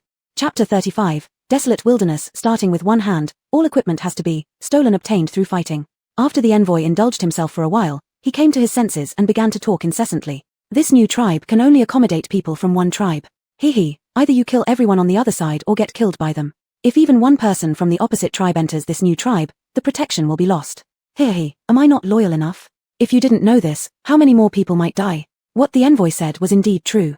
If the opposing tribe sneaked in without anyone noticing, it would lead to even more severe losses. Sheng Yu's expression paused for a moment, then suddenly remembered something she read on a forum. The scenario is divided into 5 types: puzzle solving, confrontation, competition, treasure hunting, welfare, and special scenarios. It wasn't until Sheng Yu saw the clearance rules that she realized this couldn't possibly be a welfare scenario. But she hadn't expected it to be a confrontation scenario. Confrontation scenarios are quite similar to competitive ones. The difference is that confrontation scenarios test who can hold out the longest, while competitive scenarios see who completes it first. In competitive scenarios, the first person to clear wins, and those who fail will be wiped out by the game. In confrontation scenarios, you must kill everyone. Sheng Yu remained silent for a long time before exhaling deeply. An answer had already formed in her mind. 5 sticks of incense, shall we keep them in our tribe tonight? Sheng Yu asked with a smile, her eyes forming crescent moons. Those familiar with Sheng Yu would definitely know that there must be some conspiracy behind this smile. The envoy hesitated but quickly countered, 10. Sheng Yu smiled even deeper, deal. The envoy froze, having an indescribable feeling, as if he had been swindled. Sheng Yu informed the chief that while the abnormal state caused by the envoy cannot attack humans, humans cannot retaliate either, or else. The chief immediately understood and sent a few sturdy men with several jars of fine wine to entertain the envoy. Hey, good wine for friends, rifles for wolves. At 3 in the morning, the deep darkness had dissipated, and the sky turned a beautiful shade of dark blue. The drunk envoy suddenly blurted out, they're coming, they're here. As soon as these words were spoken, someone in the tribe blew a sharp whistle. The abnormalities have arrived. Sheng Yu was a light sleeper. Hearing the whistle, she immediately got up and joined the battle against the abnormalities. What Sheng Yu didn't expect was that 10 abnormalities showed up this time. The battle lasted until dawn. This was the first time the Longya tribe used cards to resist abnormalities. Although they managed to protect most of the tribe, 26 still died from their injuries, and many others sustained minor wounds. Especially that envoy. At the moment when dawn broke, he transformed into an abnormality. If Longyi hadn't been on guard and used the stop card at a critical moment, even more people would have suffered. With daybreak, they set off again. This time, in the vast wilderness, they had a direction to move forward. Everyone worked hard and strove. They intended to fully utilize their advantage over Ji's tribe by starting 1 day earlier. On the road, Sheng Yu kept opening chests, copying, and replenishing cards. During the noon rest, she pieced together 9 parchment scrolls. The parchments emitted an ancient luster, and as soon as the 9 pieces were placed together, they automatically joined. Sheng Yu took a look. It would take 3 more parchments to complete the set. Currently, the chief and Sheng Yu were the focal points of the tribe. Everyone watched their every action closely. Seeing Sheng Yu piecing the parchments together, Longqiu approached, Great Shaman, what's this? Sheng Yu casually responded as if making small talk, parchment scrolls, important things are usually recorded on these. What's recorded? There aren't any words on it. Sheng Yu stroked her chin, that's true. What could be recorded? We may need to find the remaining parts to know. The parchments are on the abnormalities. What kind of thing needs to be guarded by the abnormalities? Longqiu chuckled and waved toward a mother and son nearby. Long Chocho, bring over your wet diaper. Sheng Yu. A child called Long Chocho waddled over with a chubby bottom. Grandpa, here's the diaper. Mom asked you to wash it thoroughly. Longqiu deftly tucked Long Chocho under his arm and handed the wet, steaming hot parchment scroll to Sheng Yu. Great Shaman, is this also a parchment scroll? Sheng Yu. She only needed one glance to confirm that it was indeed a parchment scroll. The chief, who had witnessed the whole event, walked up and smacked the back of Longcho's head affectionately. "You dog brat. I knew where my bookshelf cleaning cloth disappeared to, Sheng Yu." There were only 2 pieces left to complete the parchment scrolls. Sheng Yu thought that the remaining 2 parts were highly likely to be in Ji's tribe. She gave a smile, and the chief felt inexplicably uneasy, as if this girl wasn't as good as she seemed. "Chief, we encountered so many abnormalities yesterday. It must have something to do with Ji's tribe. When our people encounter theirs, they should, well, in short." The chief, rarely showing an unsober smile, gleamed cunningly in his eyes. "Sheng Yu, turns out you're the venomous type." Sheng Yu. As the sun set over the western mountains, the scattered tribesmen returned from their quest for supplies. Ji's tribe had already relocated from their original location. After the Grand Shaman announced a method to avoid the attacks of abnormalities, he stepped outside for a while, and sure enough, no abnormalities appeared that night. More people went out today to search for boxes to contribute to the Grand Shaman. "Grand Shaman, bad news. Our people have been robbed." Wu Yu's brow twitched. "What?" "The people from Longya tribe are despicable. They greet our people and even shake hands. Once engaged, they strip us naked and take everything away." "What about the boxes?" "Gone." Wu Yu gasped. "And the cards?" "They've been taken too." "Ha ha ha ha, she is really bad, haha. Starting with one hand, all equipment has to be obtained through fighting. It's not her good lack of manners. How dare she rob others' belongings?" "I report. There's a hypocrite here. The goddess livestream is dirty now. Brother, this is a confrontation scenario. Either you die or I live. And you should be grateful it's just robbery. If it was someone else, they'd probably just kill everyone. Of course killing is expected. This is a confrontation scenario. If one person from the opposing tribe infiltrates yours, your whole tribe will die. Aren't you waiting for them to kill you?" Longya tribe successfully looted several weapon cards and nearly 100 chests from Ji's tribe. Today, Sheng Yu managed to extract 40 D-grade copies and 19 C-grade copies. From last night until today, 3 more B-grade cards were obtained from her talents. After distributing the copied cards, the sky had completely darkened. Right after midnight passed, the abnormalities came again. 10 of them struck once more. One ghost-level snake-like abnormality was particularly troublesome, invisible and elusive. More than 20 people were gruesomely killed by it.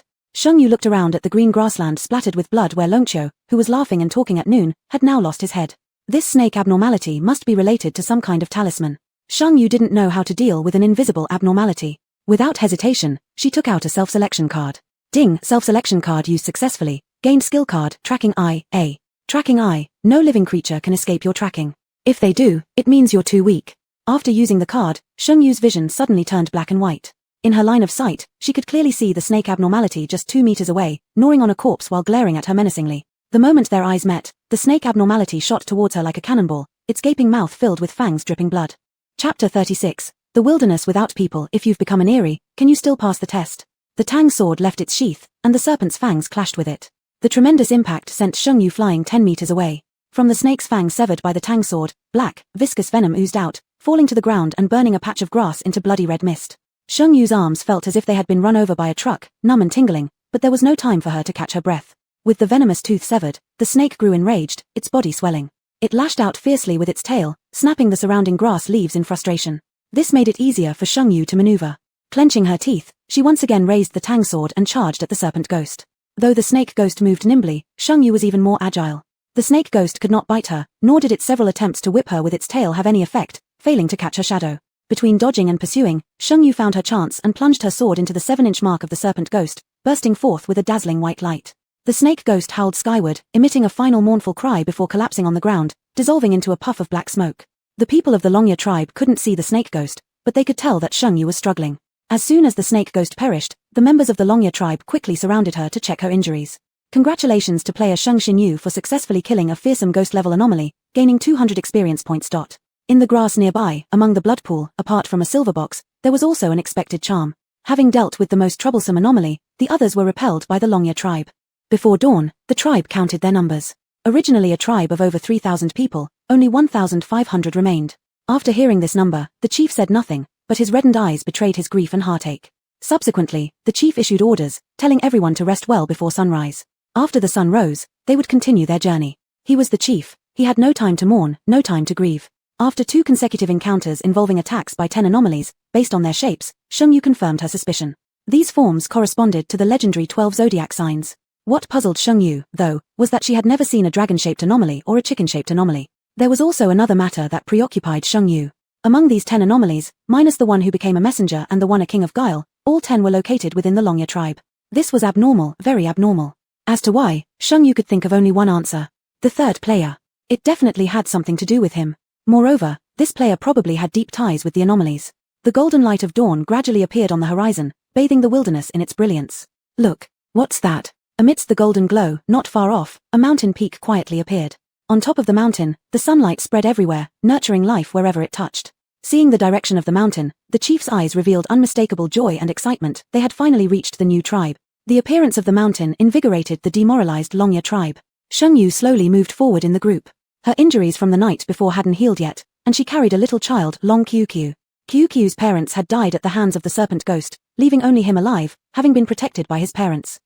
Seemingly understanding the meaning of death, the young child trembled incessantly and refused to make a sound. When held by Sheng Yu, he dared to sob softly and then cried himself to sleep.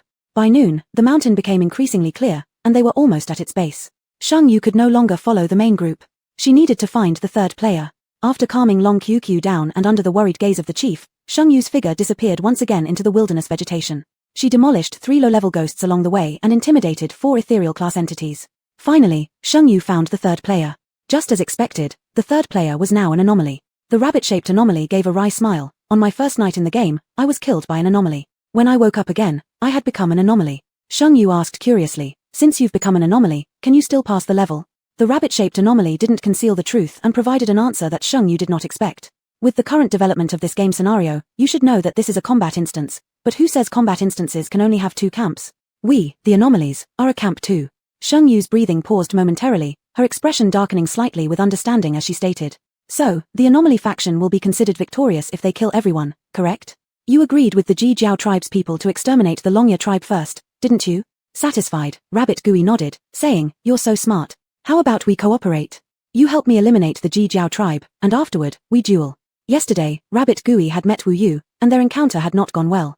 His heart heavy with sorrow, he thought silently, if only I had met this beautiful sister earlier. Sheng Yu had more than one doubt in her mind.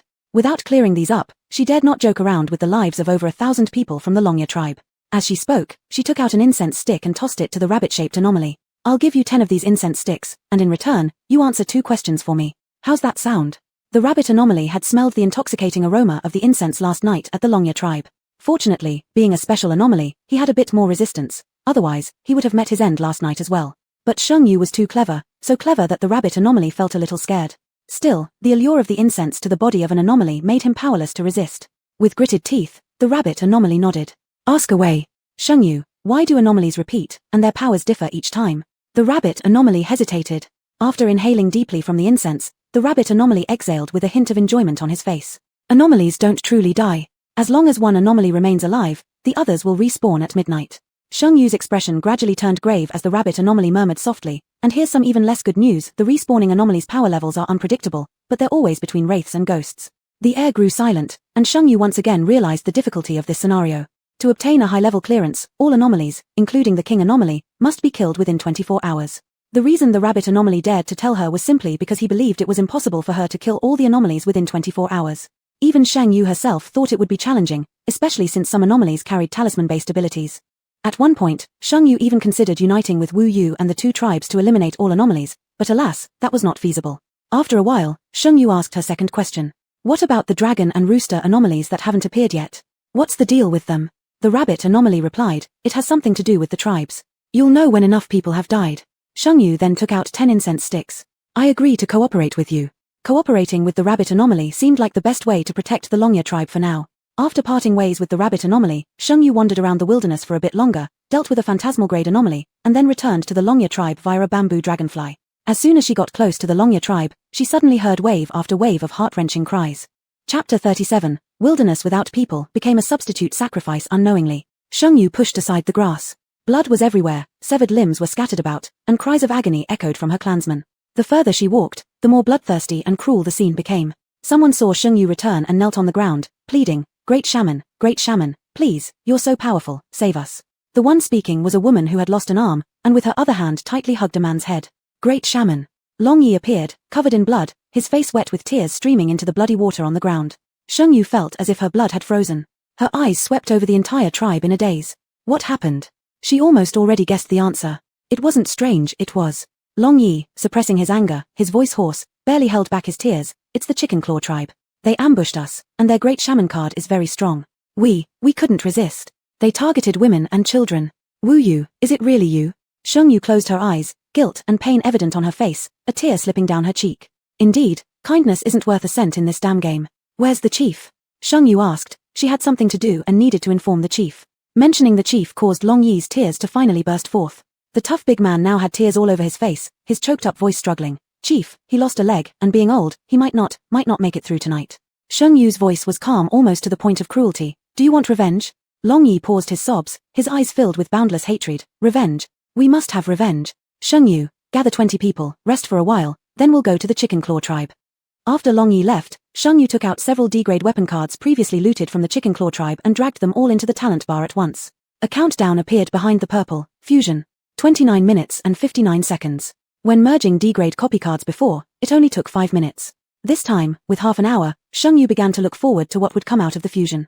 Half an hour later, Long Yi and his team were fully prepared. Shang Yu looked at the fused card and smirked slightly. Weapon card, Special Synthetic Triple-Edged Spear, C.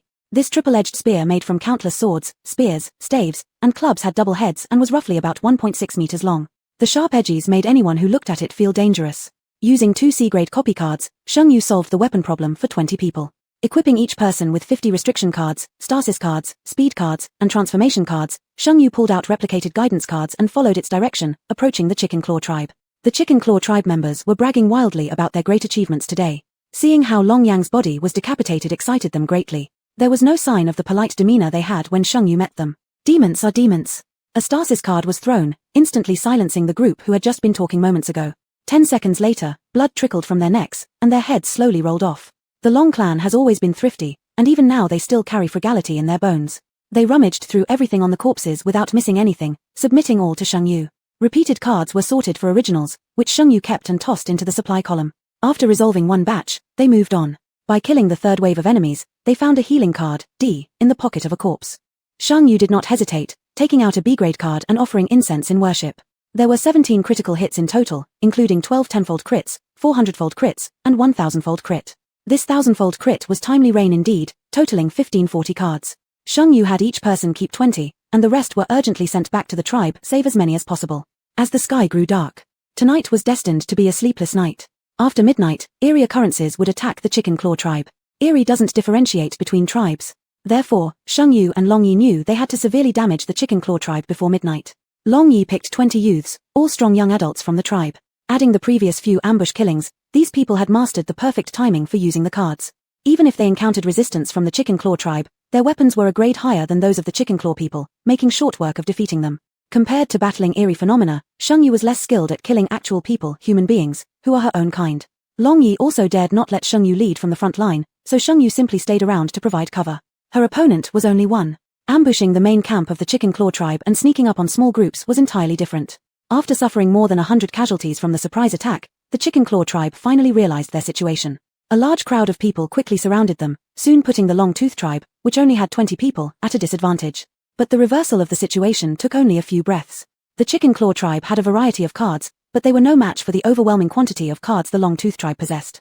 Even with 20 against 500, the Long Tooth tribe didn't fall behind at all, especially Long Yi and his bloodthirsty group, practically chasing after members of the Chicken Claw tribe with double-headed trident spears. Upon receiving the news, Wu Yu arrived promptly, and Shang Yu was waiting precisely for him. Wu Yu paused when he saw Shang Yu, then quickly understood. You're a player? You tricked me. Shang Yu smirked coldly. I already told you I'm a player.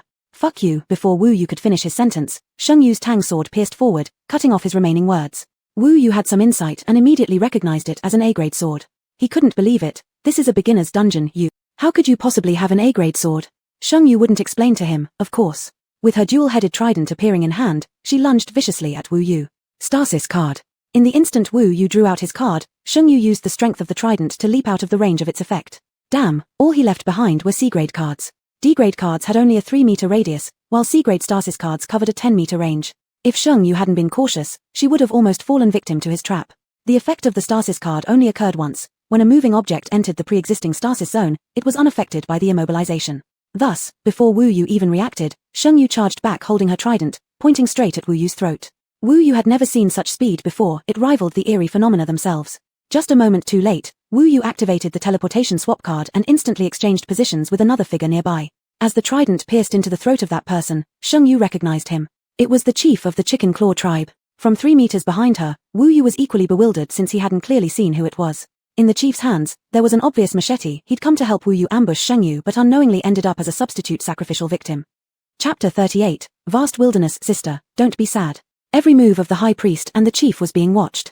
At the moment the carotid artery of Chicken Chief burst out with spurting blood, the world eerily became silent for a second. Then, someone shouted, "The chief is dead." Only then did the tribe erupt in chaos. The morale of the G-Feet tribe army was severely shaken, and the Dragon Fang tribe took the opportunity to counterattack. Within half an hour, the rivers of blood flowed within the G-Feet tribe's ranks. Wu Yu was cut off one arm by Sheng Yu while still in shock. When she tried to fight back again, someone from the G-Feet tribe suddenly appeared and used their speed advantage to quickly carry Wu Yu away. Long Yi and others had killed recklessly, seeing the chief die, the high priest escape, and more warriors fall one after another, leaving only fear and bewilderment in their eyes. There were only 20 minutes left until midnight. The G-Feet tribe, originally having about 2,000 people, had sharply decreased to only 1,300 people, and the dead were all the elite soldiers of the G-Feet tribe. It was time to leave. Halfway through their journey, Sheng Yu slapped her head as she suddenly remembered that Wu Yu didn't take anything with him when he fled. Maybe it would be worth checking his camp to see if there's anything useful left behind. Long Yi, unwilling to let her go alone, brought a group back again. Although they had been on the move for over a day and night already, the members of the Dragon Fang tribe remained spirited with bright eyes. Sheng Yu acted swiftly. She didn't find much useful at Wu Yu's place but instead discovered a sheepskin scroll on Chief Ji's soft cushion. This was the last remaining piece of the sheepskin scroll. Sheng Yu couldn't hide her excitement. After regrouping with Long Yi, they prepared to leave. At 0 hours, an endless black wilderness was suddenly hit by strong winds, flattening the grass leaves all around. Had it not been for the dark night, their whole group might have been exposed.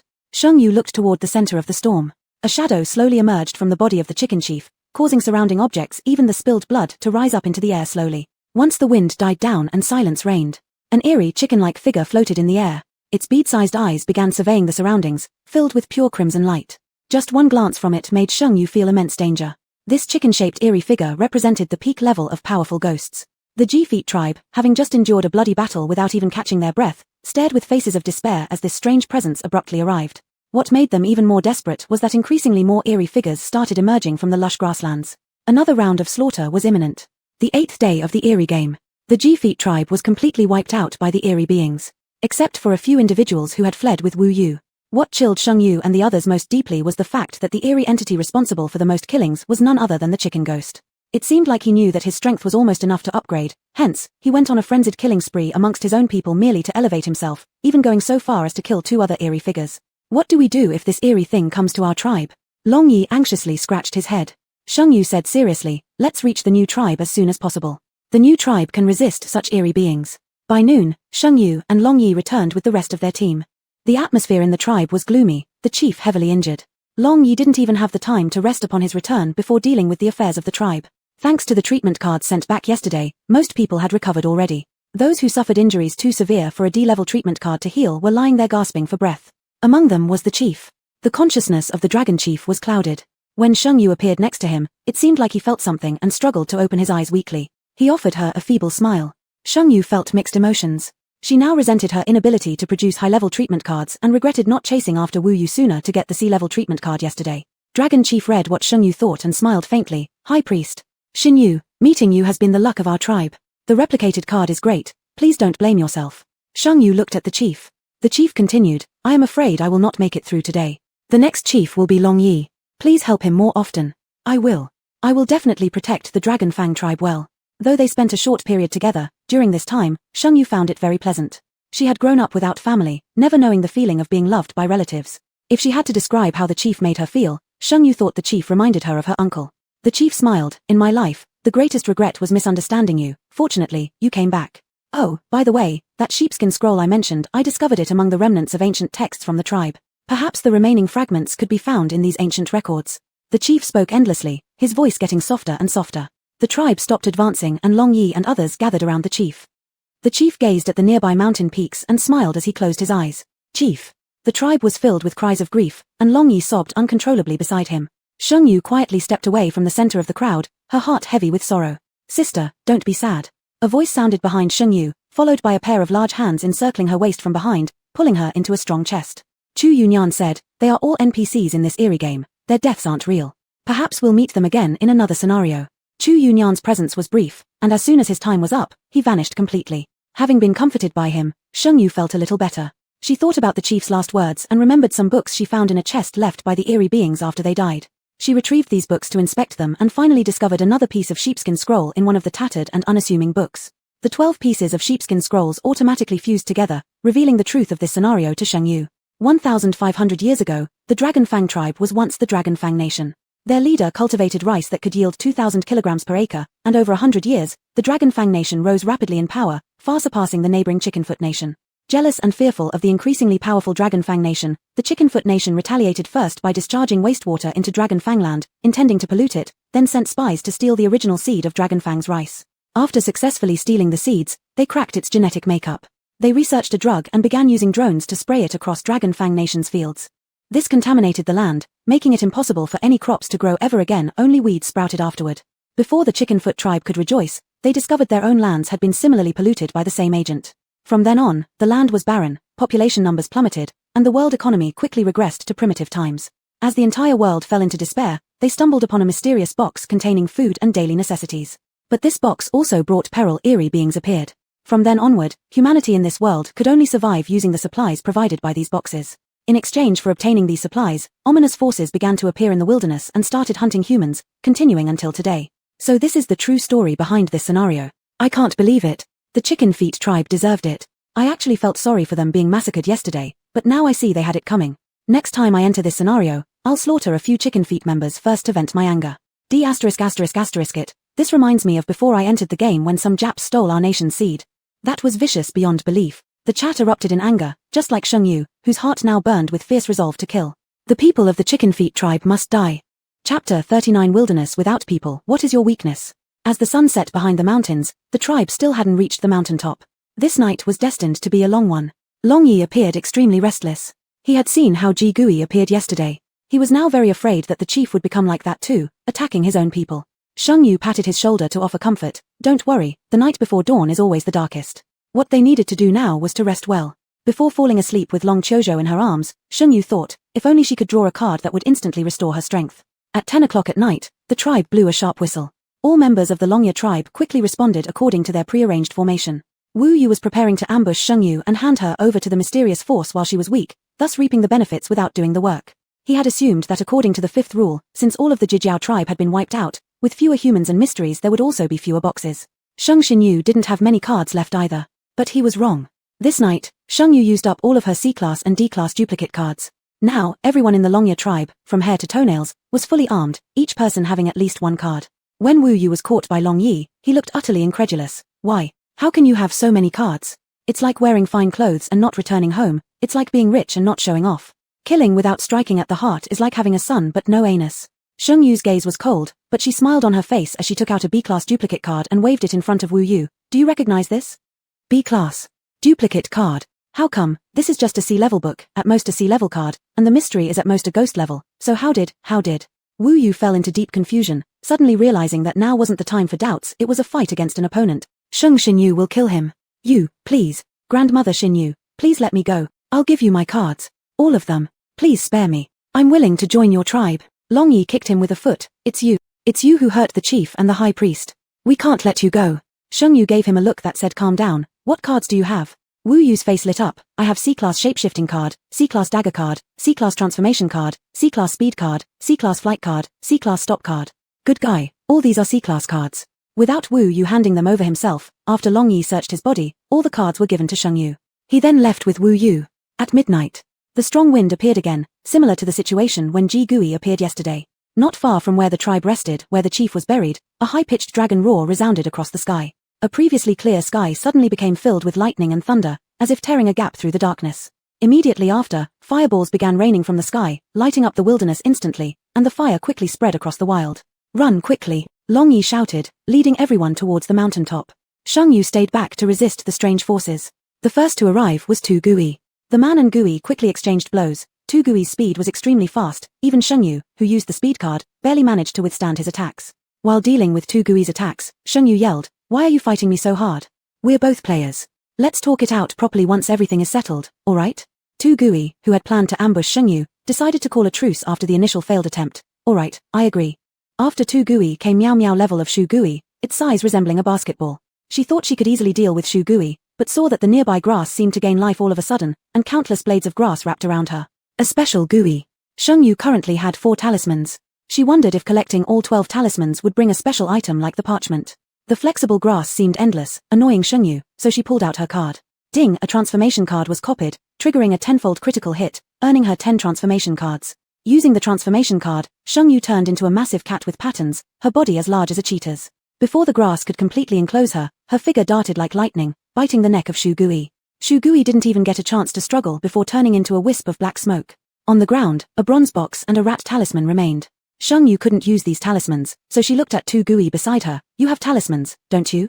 Tu Gui remained vigilant. Shengyu, relax, I can't use talismans. I'm not interested in them. Ma Gui of the powerful ghost level was also a special Gui. Shengyu used several speed cards and stop cards to barely defeat this Gui and obtained the horse talisman. It took another hour to deal with dog Gui, pig Gui, and tiger Gui, which were not special Gui. By now, Shengyu was already very exhausted. She desperately needed something to restore her strength. Even taking out the incense sticks and trying to inhale them had no effect. 2 a.m. A rooster crowing rang out across the entire wilderness. The next second, a 2-meter-tall giant rooster appeared above Shengyu's head, its sharp beak pecking down. Shengyu thought it was over, ready to use her resurrection card in just 1 second. In her moment of despair, she suddenly felt something bite her trouser hem, dragging her away from the spot.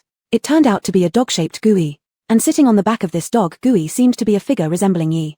Shengyu's breathing paused when she looked again, only to find no one on the dog Gui's back. The dog Gui more resembled a husky, its perked-up ears and wildly wagging tail like asking for some meat bones from its master. Shengyu. Incense sticks. With the acquisition of 2 incense sticks, the dog Gui happily rolled on the ground at once. Seeing this scene, an idea came to Shengyu. She took out 5 incense sticks as a signal. Rabbit, help me out, attack this chicken, and I'll give you these 2 incense sticks. Rabbit Gui. The rabbit Gui didn't want to become part of training the dog but couldn't resist because Shengyu offered too much. When the dog Gui saw that after the rabbit quickly stabbed the chicken Gui once, it got 2 incense sticks, its tail began swinging madly like a propeller. Smiling while stroking the dog's head, Shengyu said, "Good doggy, tear apart that smelly chicken, and all 10 incense sticks are yours." Dog Gui with starry eyes, woof woof woof dash forward. The chicken Gui hovering in the air felt a bit uneasy about the dog Gui. When the dog Gui came back to full life less than 5 seconds after nearly dying for the 3rd time, Shengyu realized this dog Gui was also a special type of Gui. Meanwhile, the rain of fire descending from the heavens was getting closer, and the sound of dragon roars did not stop. Wing Long ran back leading the tribesmen, not knowing why his body was covered in blood. Looking up at the dragon Gui circling in the sky, Wing Long's face was filled with sorrow. "Chief, I'm Wing Long." The response he received was just a strange dragon roar. At the peak of fierce ghost power, the chicken fought indomitably with the never-dying dog.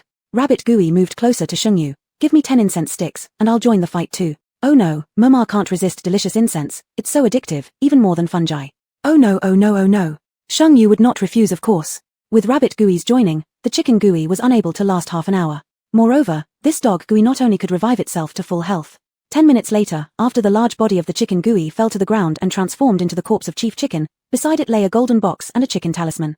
Both the dog Gui and the rabbit Gui wanted to snatch the talisman, but still, the rabbit Gui with its speed had the upper hand, grabbing the chicken talisman and arrogantly floating mid-air. "Add 5 more incense stick." Shengyu. "Well done, little obedient rabbit, have already learned how to take advantage of a crisis to bargain." Long Yi and the people of the Dragon Tooth tribe hesitated to attack the 4-clawed black dragon Gui flying crazily overhead and spitting flames. Shengyu said, "This is not the chief but a Gui. Only by killing the Gui will we allow the chief to rest in peace." In response, the dragon Gui dived down toward her, spewing flames and turning the surroundings pitch black. The rabbit Gui wouldn't let its moneybags get hurt. With the floating chicken talisman plus its own speed, it quickly carried Shengyu through the air. Rabbit Gui, I don't have a girlfriend. This was the first time it had been ridden by a girl. Shengyu grabbed the rabbit's 2 ears. "What?"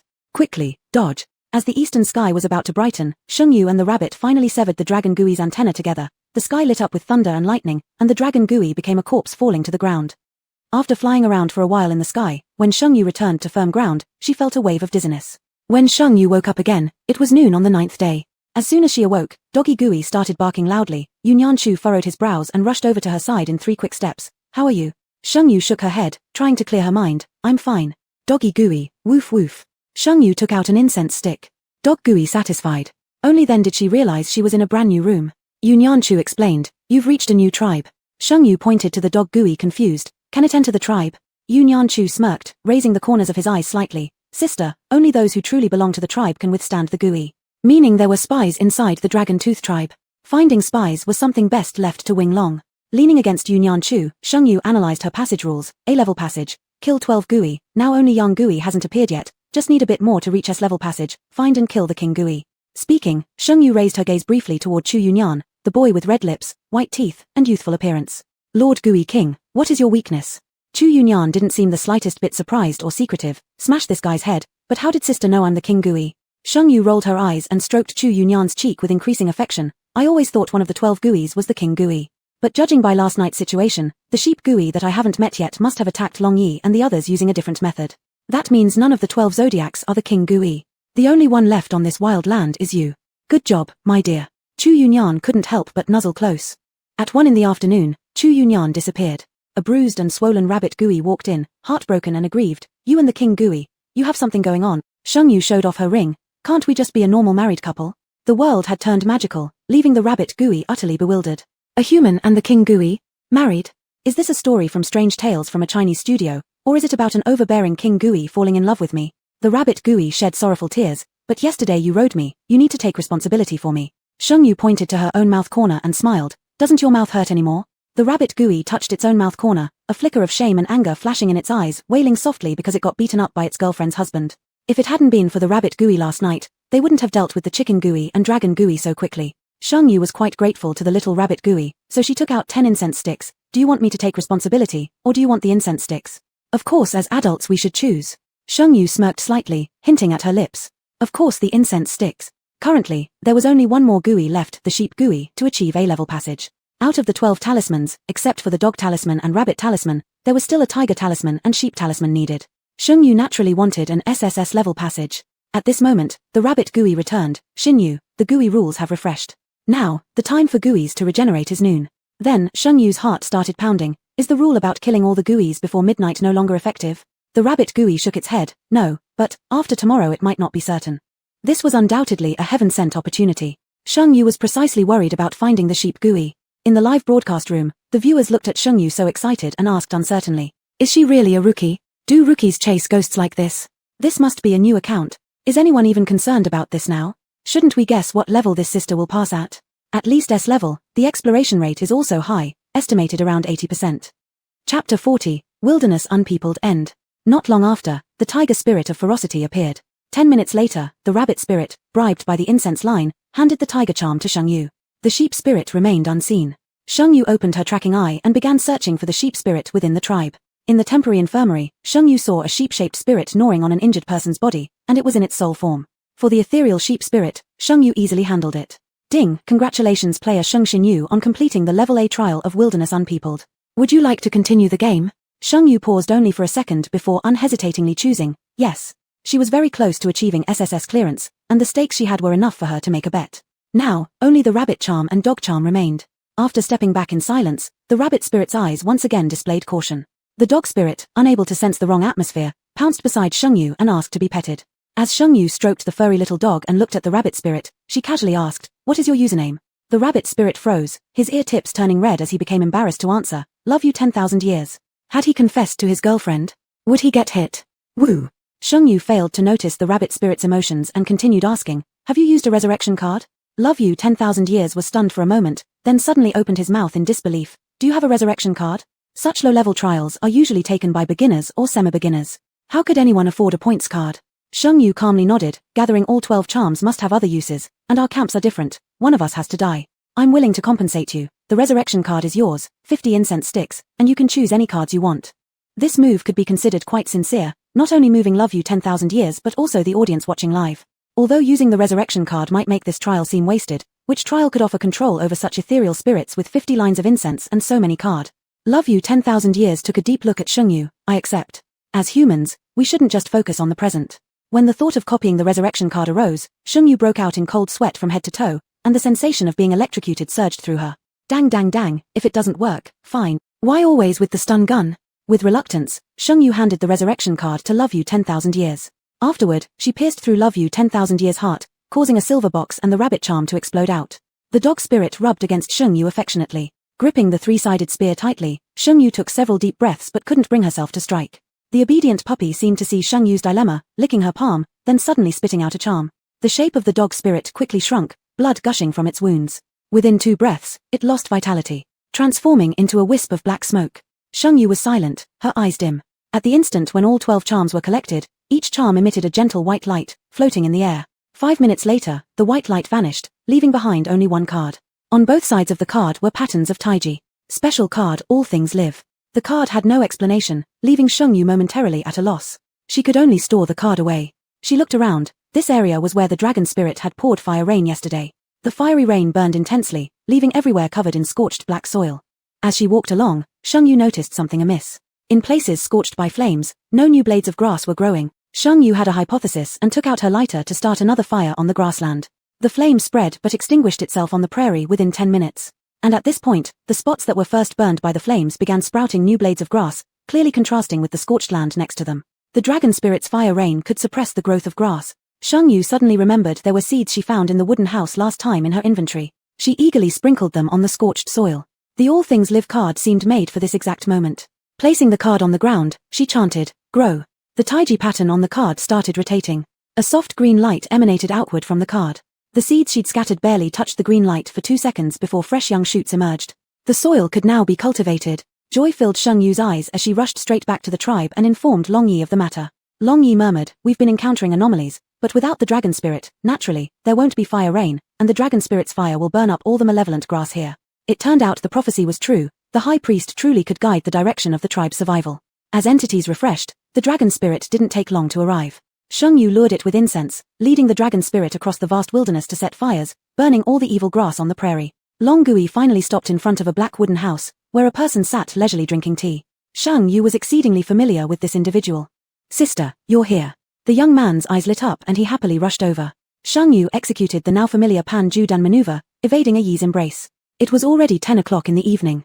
As long as Long Gui and the Guizhong King were killed before midnight today, this game would come to an end. A Yi understood what Shengyu had in mind and gave her an innocent smile. His pale hand clenched at nothing, and it seemed like Long Gui had his throat pinched shut, dissipating into a wisp of black smoke and vanishing. "Sister, now there's only the two of us left." A Yi pitifully coiled around Shengyu's pinky finger, cooing for affection. Shengyu looked at a Yi, unable to discern a Yi's level or even determine if a Yi was some form of ghostly being. "I have to kill you to pass through this game," Shengyu coldly said, distancing herself from a Yi. A Yi looked even more aggrieved. "Sister, how can such cold words emerge from your 36-degree mouth? Would you let me warm you up?" A Yi seemed to know exactly what expressions would soften Shengyu's heart.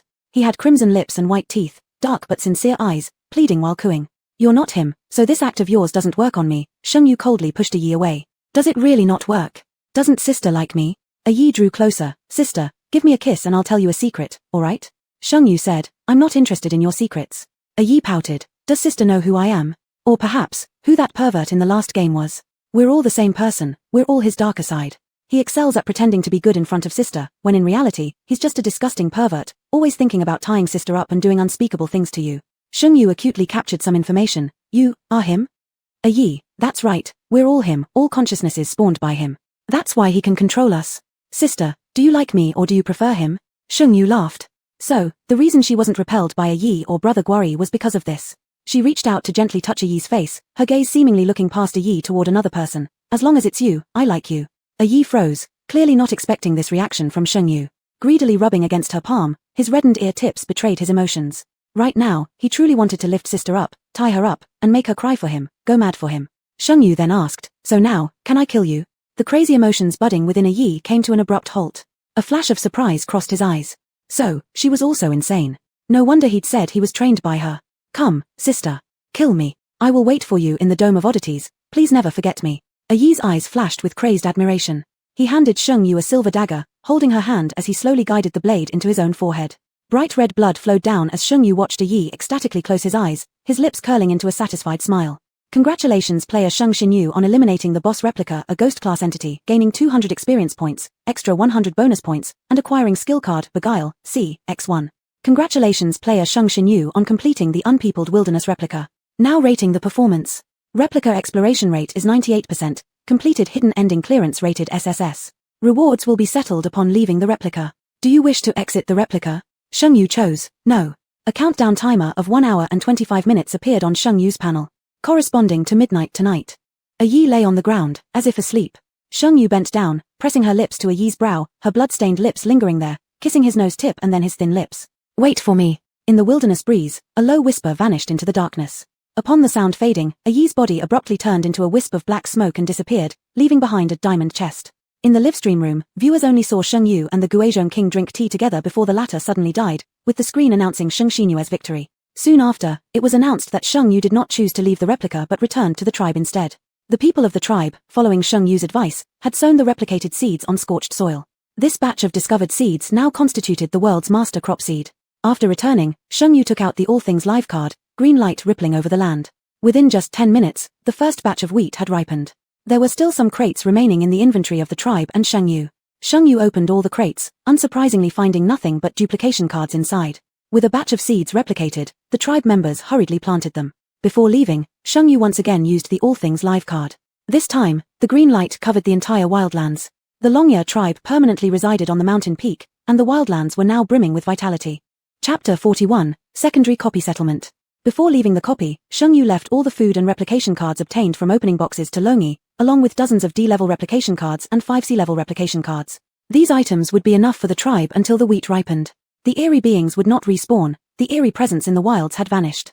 According to Rule 5 Energy Conservation, when the eerie presence disappeared, so did the boxes. As Sheng Yu was leaving, Long Jojo's tear-filled eyes were pitiful indeed. Who knew if she'd ever see this child again? Congratulations player for leaving the copy. Now, rewards for successfully completing this trial will be settled.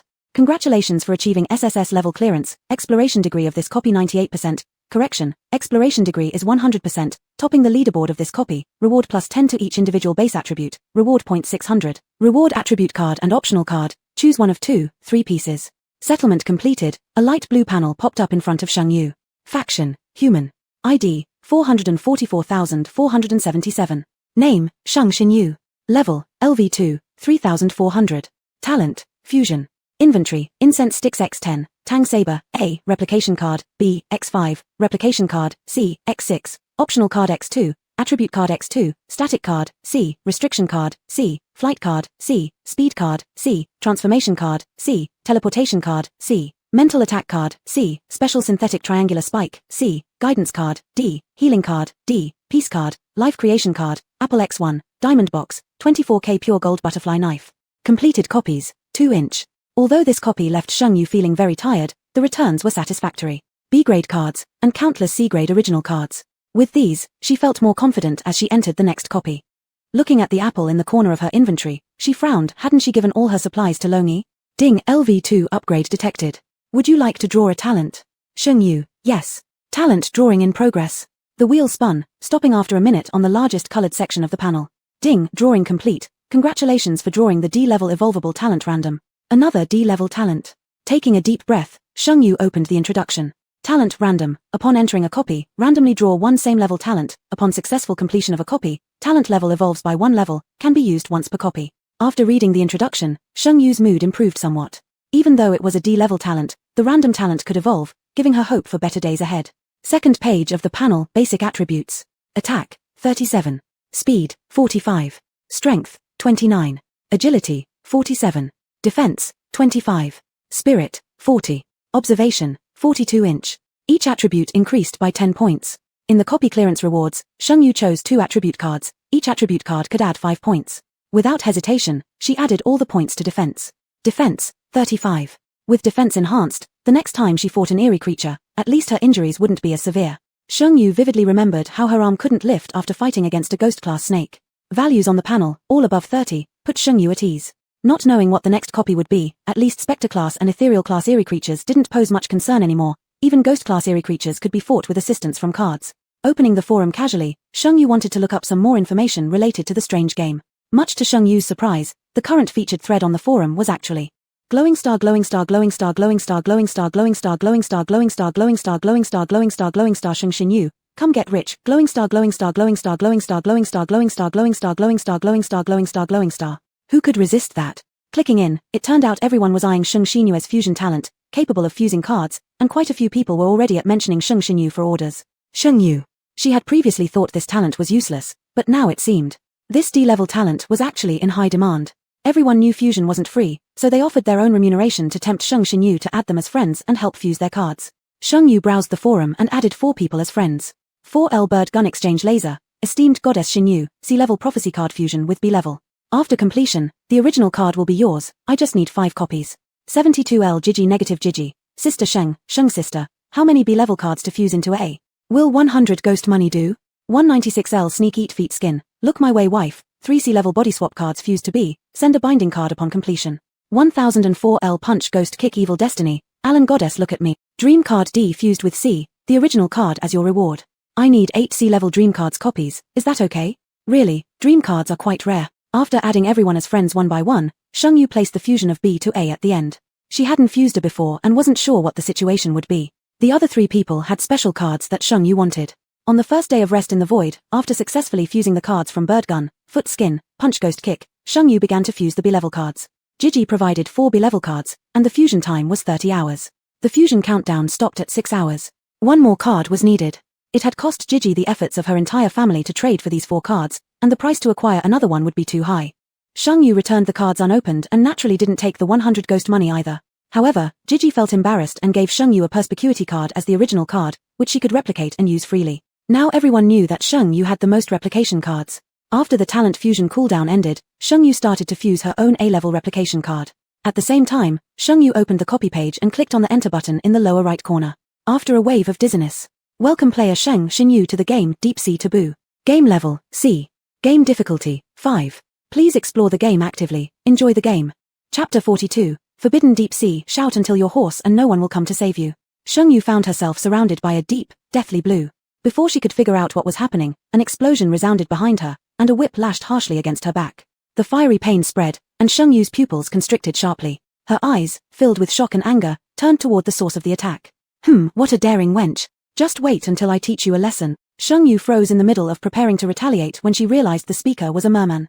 The top half of his body was human, while the bottom half was a dark grey fish tail. His face was grotesque, with bulging eyeballs, and a luminous bead hung from his forehead. Before her confusion cleared, the spiky braid-like whip came at her again. Unaware of the situation or any rules, Shengyu quickly dodged. She knew nothing about this world and couldn't afford to make a move against the merman just yet. How dare you dodge? The merman grew even angrier. He moved fast, mercilessly swinging his whip towards Shengyu. It was then that Shengyu realized she too was a mermaid, her golden red fish tail covered in wounds, her exposed skin also marked with bruises. Just as the whip was about to strike, a soft pink mermaid suddenly appeared from afar, moving swiftly and reaching the lantern-bearing merman within a breath.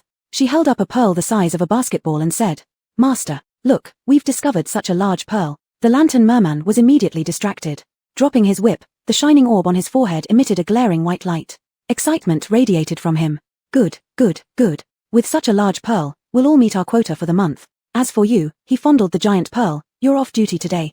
The lantern merman, hugging the pearl tightly, looked even stranger with his outwardly flipped fish eyes. The soft pink mermaid smiled sweetly. "Master, this is my little sister. Could you let both of us rest today? She's not very bright and will only cause you trouble here." Confused, Shengyu didn't understand why this soft pink mermaid was speaking up for her. Did she encounter a kind-hearted NPC? The lantern merman gave Shengyu a disdainful glare. "Hurry up and get out of here before I lose more patience." Upon receiving the order, the soft pink mermaid grabbed Shengyu's arm and fled rapidly. After swimming for some time, Shengyu noticed they were in a canyon located deep in the ocean. In the canyon, countless mermen and mermaids were mining something. For every 10 mining mermen or mermaids, there was a lantern merman guarding them like overseers over enslaved criminals. After a long swim, the soft pink mermaid led Shengyu to a huge coral tree. She greeted warmly, "This is where we live." Shengyu stared at the enormous grey coral tree. Its color resembled cement. Within the coral were many tree hollows. These were the so-called living spaces mentioned by the soft pink mermaid. Seeing Shengyu calmly appraising her, the soft pink mermaid secretly admired her resilience silently. She indeed behaved like a true goddess, remaining calm under pressure. As she tried to move closer, Shengyu shrewdly maintained her distance. "Don't be scared, I'm a player too," the soft pink mermaid revealed cheerfully through her round almond-shaped eyes. Shengyu remained expressionless, but her breathing halted for a moment. Pulling Shengyu to a secluded spot, the soft pink mermaid gleamed with excitement and said, "You can call me Kua. I've watched your live streams, you're incredibly talented, and I'm one of your fans." Startled, Shengyu took a step back. Kua showed no offense, laughing brightly. "Remember that first kill during the Det Ghost mission? So cool. What a fearless rookie. A single fatal slash and the mission was done. You're amazing, sis." Feeling somewhat flustered, heat spreading across her face due to rare direct praise, Shengyu responded, "Thank you." Trying to force a natural smile, she asked curiously, "What happened just now? And how long have you been in this dungeon?" Kua replied, "I've been inside this scenario for 17 hours. I haven't uncovered any rules yet, but currently, we're in the identity of slaves. Earlier, we were mining. The pearls we dig can purify seawater. You've likely deduced it, this is an underwater world. According to legend, hundreds of years ago, some members of the fishfolk tribe went ashore without permission, exposing the merman territory. As punishment, the gods corrupted the oceans, and only pearls can restore the purity of seawater." Shengyu furrowed her eyebrows slightly. "Thanks for your help today. Since we don't have to mine anymore, let's find the rules while we have the chance. Kua enthusiastically agreed. Alright. There are no clues in the coral tree house.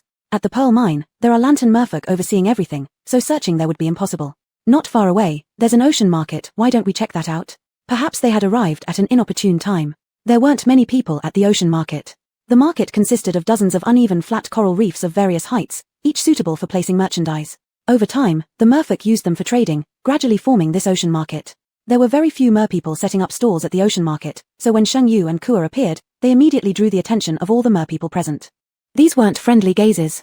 The other merpeople, upon recognizing them as red-tailed merfolk, shot them looks of disdain and contempt. The two of them took a lap around the market and suddenly heard angry shouts coming from not too far away. Glancing at each other, Sheng Yu and Kua decided to check it out. It might be an NPC offering a quest. The dark blue ocean had low visibility and exuded a sense of death everywhere. The two continued forward until they reached the edge of the purification zone. Here, the water quality was already viscous and starting to smell foul. Possibly due to her high attributes, Sheng Yu only felt slightly uncomfortable. However, the closer they got to the edge, the paler Kua's face became. The shouting continued. Go to hell, you bluetail merfolk, if it wasn't for you and the redtail scum colluding, how would our oceans have been polluted? He actually dared to glare at us. Beat him hard. You dare fight back. Break his fish tail.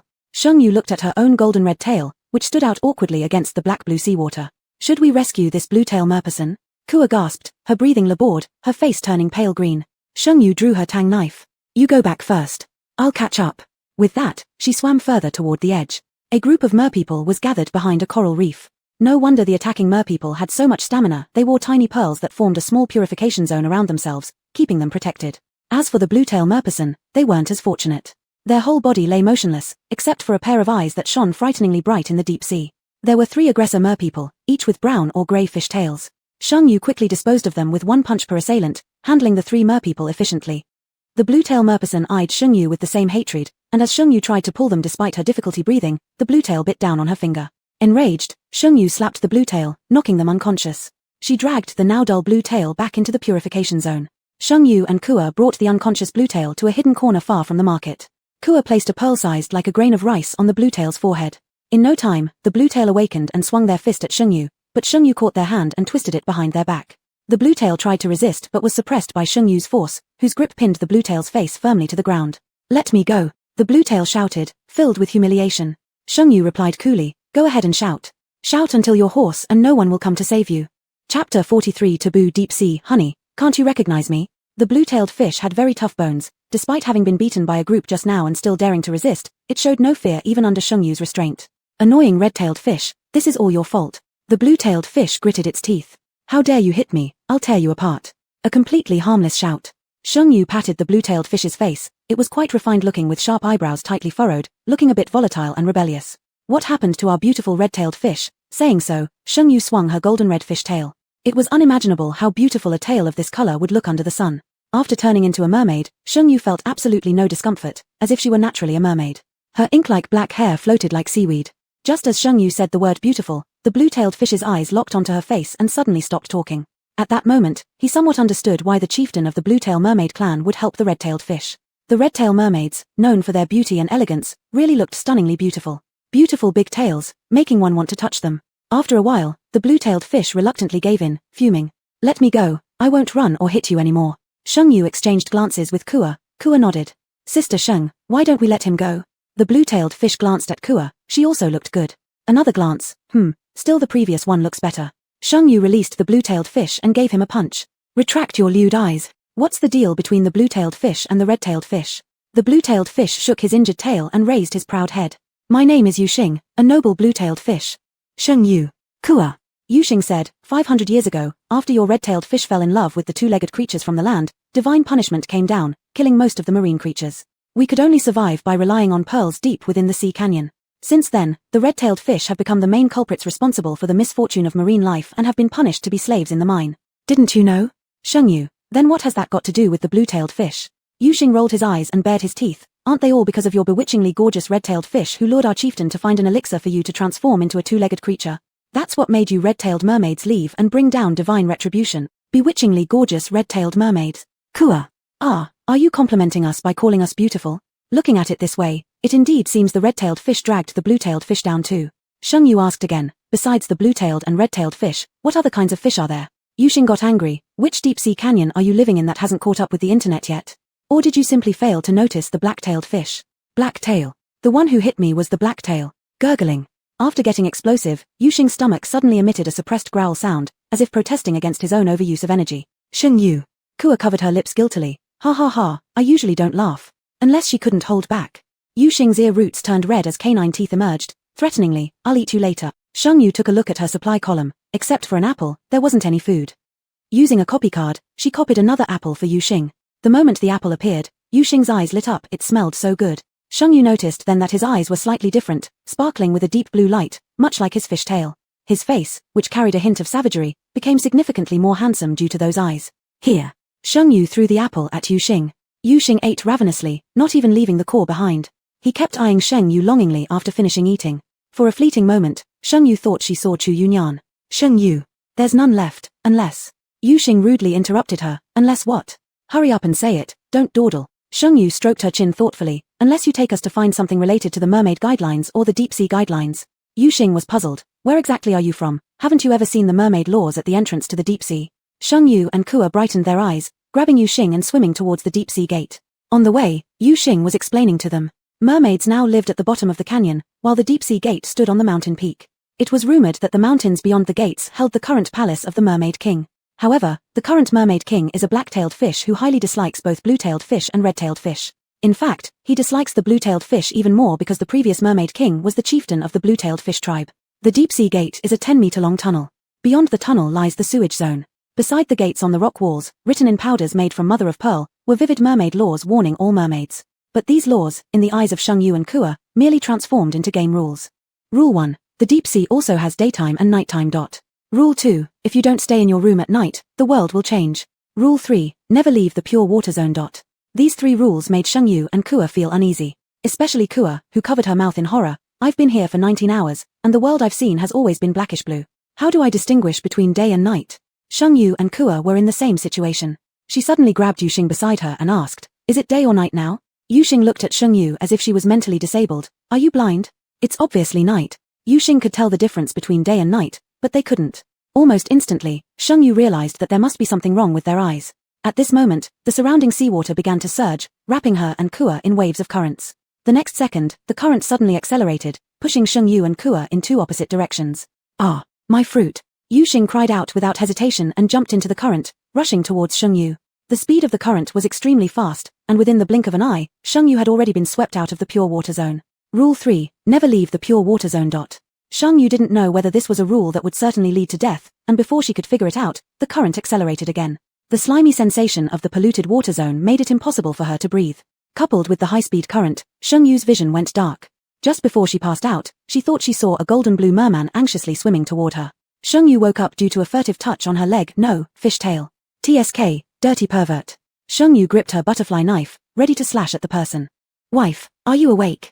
The butterfly knife paused 3 centimeters away from the agitated face of the merman before her. At this moment, Yuxing seemed like a different person, his brows and eyes losing some of their earlier fierceness. His deep blue eyes reflected Sheng Yu's pale face. Her golden-red fish tail intertwined with his dusty blue one, both trembling slightly as if trying to comfort each other. Sheng Yu narrowed her eyes. What nonsense are you shouting? Yuxing's face was full of tenderness as he raised his right hand adorned with a ring. Wife, can't you recognize me? That ring, during the wilderness scenario, had been placed on Chu Yunyan's finger by Sheng Yu herself, so there was no way she could mistake it. And now, that ring was on Yuxing's ring finger. Chapter 44. Forbidden Deep Sea Incense Cannot Burn. The surrounding seawater had already completely turned black-grey, like a huge net covering all the light. Only around Yuxing, there was a faint white glow, creating a clean water space of about 2 square meters. The person in front said he was Chu Yuanian, but looked like someone else. Sheng Yu frowned and suddenly asked, what's your favorite food? Yuxing chuckled, unfamiliar eyebrows and eyes showing a familiar expression. I love sweet and sour ribs made by my wife, with extra sugar. And your favorite is Coke chicken wings, especially crispy ones. The answer was exactly right. The wariness in Sheng Yu's eyes melted away like melting snow, turning into a thread of a smile as she hugged the merman waist of Chu Yuanian with his 8-pack abs affectionately, saying, I miss you so much, Tilda. In the previous game session, the two hardly got to spend any quality time together. Especially when a Yi used Chu Yuanian's face to lead Sheng Yu to kill him. This made Sheng Yu feel as if there was a big rock blocking her heart, making it hard for her to breathe properly. It wasn't until Chu Yuanian reappeared that Sheng Yu felt some solace. After a moment of intimacy, Chu Yuanian said, we need to leave here. There are many distorted and eerie merfolk in the sewage zone. Sheng Yu and Chu Yuenian, holding hands tightly, swam forward quickly. The appearance of strong water currents verified Rule 2. If one is not in the room at night, they will be carried by the water flow into a dangerous sewage area, but this is not a sure death rule. What puzzled Sheng Yu was that Rules 2 and 3 seemed to warn the merpeople not to go to the sewage area. Is it because the sewage area is too dangerous? Or is there something in the sewage area that merpeople must not know? On the way back, they encountered several strange deep-sea fish. Fortunately, these creatures were not high-level, allowing Sheng Yu to gain some experience effortlessly. Chu Yuenian looked at Sheng Yu, who was earnestly accumulating experience, mixed emotions swirling within him. His gaze towards the void was icy cold. This account would have to be settled one day, detail by detail. It took nearly an hour for Sheng Yu to return to the clean water area. When passing through the tunnel, Sheng Yu thought of Kua. This was a 5-person game session. Kua, not only being her fan, was also on the same team as her. Thankfully, Kua had pearls, so Sheng Yu didn't worry about her getting contaminated, just about her losing her way back. As Sheng Yu prepared to return to the sewage area, Kua returned riding a peculiar creature with a shark head and 8 tentacles. Sheng Yu. Kua grinned mischievously. Sister Sheng can guess what my talent is. Sheng Yu exhaled a breath of relief. Ruler of Animal City. After a night passed, instead of returning to the coral tree house, the two stayed with Chu Yuenian. Now they couldn't distinguish between day and night and could only rely on Chu Yuenian's reminders. When Kua was around, Chu Yuenian transformed into explosive Yuxing. When Kua wasn't around, he became a cuddly big doggy, pacing around Sheng Yu in 3 or 2 steps. In the morning, Chu Yuenian woke up Sheng Yu. Sheng Yu, being a slave red-tailed fish, needed to work at the mine. If she didn't go, she wasn't sure if it might trigger a certain death rule. Merfolk food was very simple. Sheng Yu wanted a replicated apple, opened the supply panel, and surprisingly found that the apple had become 2. That meant apples and incense sticks were the same type of item. No wonder Yuxing yesterday acted like eating the best delicacy when eating an apple. It's like using incense weirdly. Drip replicating card apple triggers 10 times damage, obtaining 20 apples. Such good stuff should naturally use B-grade replicating card, which Sheng Yu had just synthesized. She divided the apples among Kua and Chu Yuenian, sneaking 2 more to Chu Yuenian while Kua wasn't looking, clearly showing favoritism. After eating the apple, Sheng Yu suddenly felt refreshed. The wound that was hurting faintly on her back didn't hurt as much anymore. Kua's eyes lit up. Sister Sheng, is this the same type of item as the incense? Sheng Yu nodded. Kua exclaimed in surprise, Dear Sister Sheng, where did you get these items? How do they appear? Not only was Kua curious about the answer, everyone in the livestream was eagerly waiting too, causing rare blank screens for a long while. Sheng Yu shrugged. Honestly, I don't know either. It just appeared mysteriously in my supply panel. If it hadn't increased in quantity, I would have thought it was just an ordinary apple. Sheng Yu spoke sincerely, and the livestream didn't get the answer they wanted, quickly devolving into chaos. Some people cursed her for being selfish, others berated her for being despicable. Of course, none of this mattered to Sheng Yu, nor did she care. Upon reaching the mining field, the Lantern Mermaid had changed. This one had a bigger fishtail and looked even more ferocious. Sheng Yu picked up a spade and immediately joined the army of miners. The Lantern Mermaid glanced at Sheng Yu's diligent work, satisfaction flashing in her eyes, before lazily swimming off to supervise elsewhere, her large fishtail swaying. Sheng Yu dug further off course, her movements becoming faster and faster. When she unearthed another pearl the size of a fingernail and attempted to store it in her supply panel, it wouldn't go in. Kua leaned over. Sis, this isn't our item, it won't be stored in the supply panel. We need a space card to take something that isn't ours. Sheng Yu. Fortunately, she had an option card. She chose space card, A. Skill card, space, A, 100 cubic meters of space. When mental power reaches 40, you can retrieve items from afar. When it reaches 60, you can slice through space. When it reaches 80, you can create up to 10 cubic meters of space. When mental power is full, you can explore freely. In Sheng Yu's mind, a perfect cube with 100 square meters appeared. In such vast space, a pearl the size of a thumbnail was indistinguishable from dust. Even so, the effects of an A-grade card were already extraordinary, especially a permanent card like this. It was practically like gaining a new innate talent. Before long, Sheng Yu uncovered another pearl, this one as big as a fist. This size of pearl would already purify 5 square meters of water, which was enough for her. She placed the pearl into her space card storage. Her goal at the mine achieved, Sheng Yu no longer obsessed over mining and instead began observing the entire mine field. Following the bizarre game's pattern, there should be some kind of mine rules here. 2 hours later, Sheng Yu found nothing. She couldn't afford to waste any more time here. Sheng Yu took Kua by the hand, intending to use incense sticks to bribe the lanternfish to leave the mines. The lanternfish looked down at the 2 red-tailed fish disdainfully as one of them pulled out an incense stick only to find it wouldn't light underwater. Sheng Yu. Forgot we're in the sea. Seeing the lanternfish grow impatient, Sheng Yu quickly packed away the incense and pulled out an apple. Master, please try this, it tastes really good. You'll see if you just take a bite. Skeptical, the lanternfish accepted the apple. What do these red-tailed fish want anyway? The lanternfish ate the apple in one bite, expecting little. But as the juice burst in its mouth, the fresh sweetness was like fireworks exploding in the night sky, leaving it dizzy and elated. The lanternfish trembled with delight, glowing with vitality as its bloodshot eyes sparkled with brilliant light. It now felt it could swim a marathon with ease. Its motivation surged too. Good stuff. Any more? The lanternfish rubbed its hands together greedily. Sheng Yu smiled. There is, but it's a bit far away. Would you let us fetch it for you, master? Excited, the lanternfish kept licking its lips in anticipation. Hurry, hurry. Chapter 45, Taboo Deep Sea. You are the newcomer with fusion talent. After rendezvousing with Yu Xing, Sheng Yu and the three fish quickly passed through the edge of the purified water zone and arrived at the sewage area. Each of the three fish wore a pearl to ensure normal breathing in the sewage zone. And their faint glow was like a lighthouse in the vast ocean, attracting countless deep-sea fish anomalies. Sheng sis, I don't have enough mental energy. I can only control one ethereal-grade anomaly, Kua cried out in surprise. Today's fish anomalies were particularly numerous, with twisted and deformed faces, which amounted to a mental attack. Tang's sword was unsheathed, and Sheng Yu swiftly dealt with 4 nearby clusters of strange fish. Where are we going? Sheng Yu asked Chu Yunian. Chu Yunian's handsome face showed irritability. Of course, it's to the Lost Palace. Kua muttered quietly, with such ferocious fish, we definitely won't find a wife. The Lost Palace was a 4-hour journey from the purified water zone. If they hadn't eaten an apple on the way, the three fish might not have made it halfway before collapsing. The visibility in the sewage zone was very low, and the seawater was very sticky, especially when approaching the palace, where the seawater became as thick as black jelly. The three fish struggled to move forward, and the pearl's glow grew increasingly dim. At the moment of entering the palace, a tiger whale over 10 meters long suddenly appeared, opening its blood-red maw, ready to swallow the 3 small shrimps in one gulp. Sheng Yu and Chu Yunian reacted very quickly, perfectly coordinated. Sheng Yu held Kua, who stood dazed, and moved aside, while Chu Yunian took out the fist-sized pearl that Sheng Yu had thrown him and used it to lure away the tiger whale. After putting down Kua, Sheng Yu immediately joined the battle. Under the faint light, Sheng Yu saw the grotesque tiger whale covered with mouths. Each mouth was spitting out wastewater at increasing speeds. Drawing her long sword, Sheng Yu quickly rushed forward. Although she wasn't as fast as the tiger whale, she used a speed card to instantly boost her speed. In a single breath, Sheng Yu reached the side of the tiger whale. Enduring the intense discomfort, she didn't slow down but thrust the tang sword hard into one of the tiger whale's mouths. In pain, the tiger whale let out a strong cry. Wastewater surged, creating ripples. In the dark palace, countless cries arose, seemingly responding to the tiger whale's call. Hurry up. This girl doesn't follow martial virtue, she's starting to summon allies. Kua used her talent to take control of the tiger whale's consciousness. If all these deformed tiger whales surrounded them, there wouldn't be enough for each of them, let alone that, if careless, these deformed tiger whales could even dismantle the palace. Sheng Yu decided without hesitation. She grabbed Chu Yunian with one hand and Kua with the other, then rapidly sped towards the direction of the palace. In the deep, murky sewage water, they looked like a streak of meteor passing by, disappearing into the depths of the sea. In a pitch-black, narrow room, the three huddled together. Outside, swarms of tiger whales circled above the palace, refusing to leave for a long time, as if determined not to rest until they found the perpetrator who harmed their kind. The movements of the tiger whales stirred the sewage water, and the silt around the palace surged, making the already vision-limited palace even more opaque. Kua patted her chest, clearly terrified. It was too scary. The purified water zone is much safer. Kua's words seemed to wake everyone from a dream. The appearance of packs of mutated tiger whales around the palace itself raised many questions.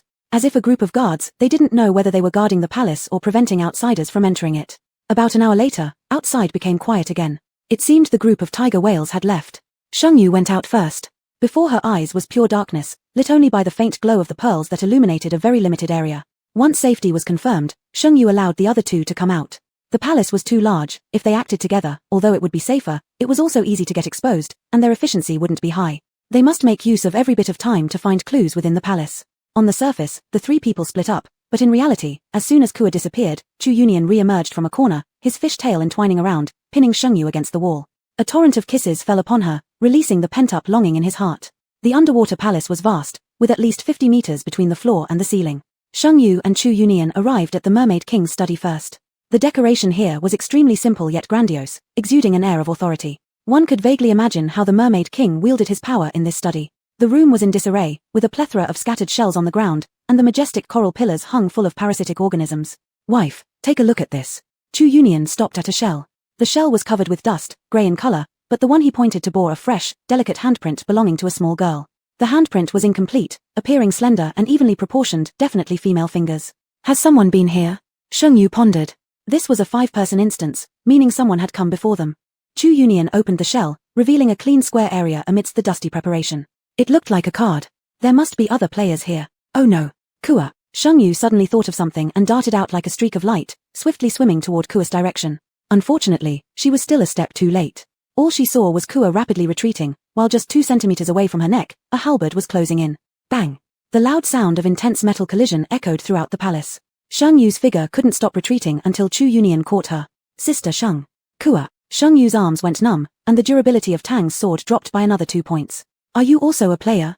Soon, a shadow approached, and the person revealed a black shark-like tail fin. Black-tailed merfolk. If you're a player, why did you attack us? Sheng Yu asked first. Behind the black-tailed merfolk, 2 figures slowly emerged, one male, one female, both black-tailed merfolk. The square-faced player holding the halberd scanned the surroundings and smirked. 3 merfolk. I thought the instance messed up and there were 6 players. The female black-tailed merfolk frowned and said, Brother Fang, stop playing games. Fang replied, these 2 ladies are players, the other one is an NPC. They've been cleverly hooking NPCs to do tasks with them. How about this? Join our team for a night, and I'll let you in on our squad. The 3 black-tailed merfolk appeared confident in this instance, and Sheng Yu was certain they had discovered some rules within the palace. She shielded Kua and Chu Yunian as they retreated. 2 against 3 wasn't feasible. As an NPC, Chu Yunian could neither provide clues nor intervene unless the rules were broken by the players. The 3 merfolk eyed them greedily, especially the square-faced one whose eyes seemed glued to Sheng Yu. Behind her, Chu Yunian's breathing grew heavier as he struggled to control his emotions. You look familiar. Aren't you that newcomer with the fusion talent, Sheng Xinyu? Chapter 46, Taboo Deep Sea. I am the girlfriend of the vice president of the Ghost Kill Guild. Realizing her identity was exposed, Kua was more nervous than Sheng Yu. This meant all your cards were laid bare before your enemies. When your enemies know everything about you, it's not exactly good news. The mermaid's gaze swept over Sheng Yu, filled with pure malice. Ever since Sheng Xinyu arrived, whether on the forums or elsewhere, there have been endless discussions about this person's great achievements. It's as if she's the only female player in the world worth mentioning. Fang Jufeng was greatly annoyed, and her eyes cut into Sheng Yu like a blade. Suddenly, her gaze fell on the ring on Sheng Yu's ring finger, and beside her, that NPC's ring finger also had a ring. It was obvious these rings were a matching pair. Fang Jufeng suddenly understood why this merman NPC was willing to help Sheng Xinyu. She pulled Fang Ji's arm and shouted loudly, Big Brother Fang, the ring, that ring must be able to control NPCs. Fang Ji's eyes immediately focused on the finger of Sheng Yu. Avarice flickered in his eyes, and he grinned ferociously at Sheng Yu. Are you going to take off your ring yourself, or should I cut off your finger? After finishing his words, Fang Ji looked triumphant, clearly imagining how frustrated and helpless Sheng Yu must be inside. He completely failed to notice the blue-tailed mermaid by his side. You want the ring? Chu Yunyan spoke up before Sheng Yu could, his voice as cold as though it could kill someone. Fang Ji didn't pay any attention to Chu Yunyan. No matter what kind of NPC they are, as long as they don't break the rules, they can't kill people. The not only wants the ring, but also wants to wear it. He hadn't finished speaking when suddenly Chu Yunyan raised his hand. A red light flashed through the pitch-black sewage. Before anyone could react to what happened, a long, heavy whale song echoed throughout the entire palace. A massive shadow appeared out of nowhere, blocking out the sky. With a loud splash sound, Fang Ji and the black-tailed mermaid disappeared from their spot, leaving behind a pool of red blood. Such a bizarre event had just happened in the blink of an eye, causing the woman mermaid's pupils to contract sharply as she tried to scream. But she was stopped by another mermaid who had been standing quietly behind her all along. This other mermaid covered her mouth tightly. Above everyone, a black shadow continued to move, its massive body almost enough to collapse the whole palace. Sheng Yu and her companions were right under the belly of this massive creature. No one dared to make a sound to disturb this behemoth. After quite some time, the enormous creature finally disappeared. The black-tailed woman mermaid collapsed on the ground in total exhaustion, pale-faced as she stared at Sheng Yu and the NPC. She couldn't understand. Wasn't this just an ordinary NPC? Just a tool for binding him? How could he summon something like that? Sheng Yu was also startled, her eyes asking Chu Yunyan what had happened. Chu Yunyan's expression turned calm, but a hint of familiar irritability showed in his face. What are you looking at? Can't even protect your own things. Sheng Yu, okay, so you're being tough on me. Fang Jufeng was helped up by another black-tailed mermaid, and without hesitation, she slapped her hard across the face. This slap stunned even Sheng Yu. You useless waste. Why did I end up drawing you? Why aren't you the one who died? Fang Jufeng screamed in hysteria. The mermaid who received the slap hung her head low, as if it was already routine for her, only muttering softly, I'm sorry. Sorry doesn't mean anything. Big Brother Fang is already dead. Can you get me through this dungeon? Fang Jufeng wept with tear-streaked cheeks, yet her words carried much resentment and blame. Noticing Sheng Yu's confusion, Kua explained. Sister Sheng, these should be from a certain guild. Fang Lian and probably the other one accompanying this young miss came here to run the instance. Clearly, Fang Lian the black-tailed mermaid was stronger, yet she was killed instantly in one hit. Kua was extremely curious about what the creature earlier was. It was so cool, right? Who summons giant monsters during their Ultraman transformations? She glanced carefully at Yuxing, noticing how Yuxing's fingers were sneaking to twirl Sister Sheng's hair, wrapping it, knotting, smoothing, and switching. After venting her frustration, Fang Jufeng glared at Sheng Yu with hatred and prepared to leave. Want to leave? Just moments ago, it was 3 against 2, and Sheng Yu was weaker. Now, it's 2 versus 2, and whether you leave isn't entirely up to you. The golden pink fish tail swept elegantly in the dim light, as Sheng Yu blocked Fang Jufeng's way and smirked, Will you willingly follow the rules, or should I force you to hand them over myself? Sheng Yu never held grudges because she always got her revenge before nightfall. Startled, Fang Jufeng's face twisted with anger. In the end, she spat curses. You damn bitch, who do you think you are, daring to talk to us like that? Do you know who I am? I'm the girlfriend of the vice president of the Ghost Kill Guild. Sheng Yu smiled lightly. Even if I were the girlfriend of my husband, that doesn't give you the right to act so arrogantly. It seemed that the president's girlfriend wasn't about to hand over the rules willingly. Sheng Yu didn't get angry, but instead rushed forward with her tang knife raised. The mermaid following behind Fang Jufeng was named Ju Fan. The moment Sheng Yu made her move, Ju Fan pulled out his machete and blocked her path. Ju Fan had already cleared 5 C-class dungeons. Logically, his next dungeon should definitely be a B-class one.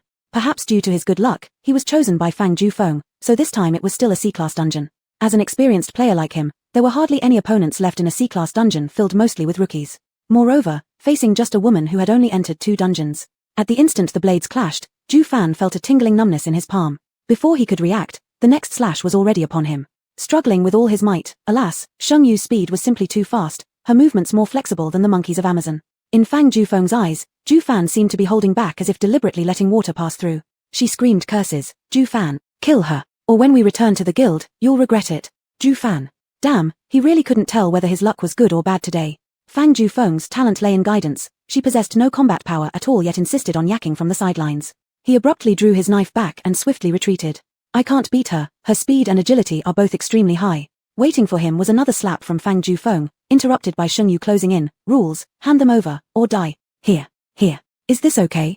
Anyway, you won't even need it. With obvious reluctance, Fang Jufeng handed over the rule.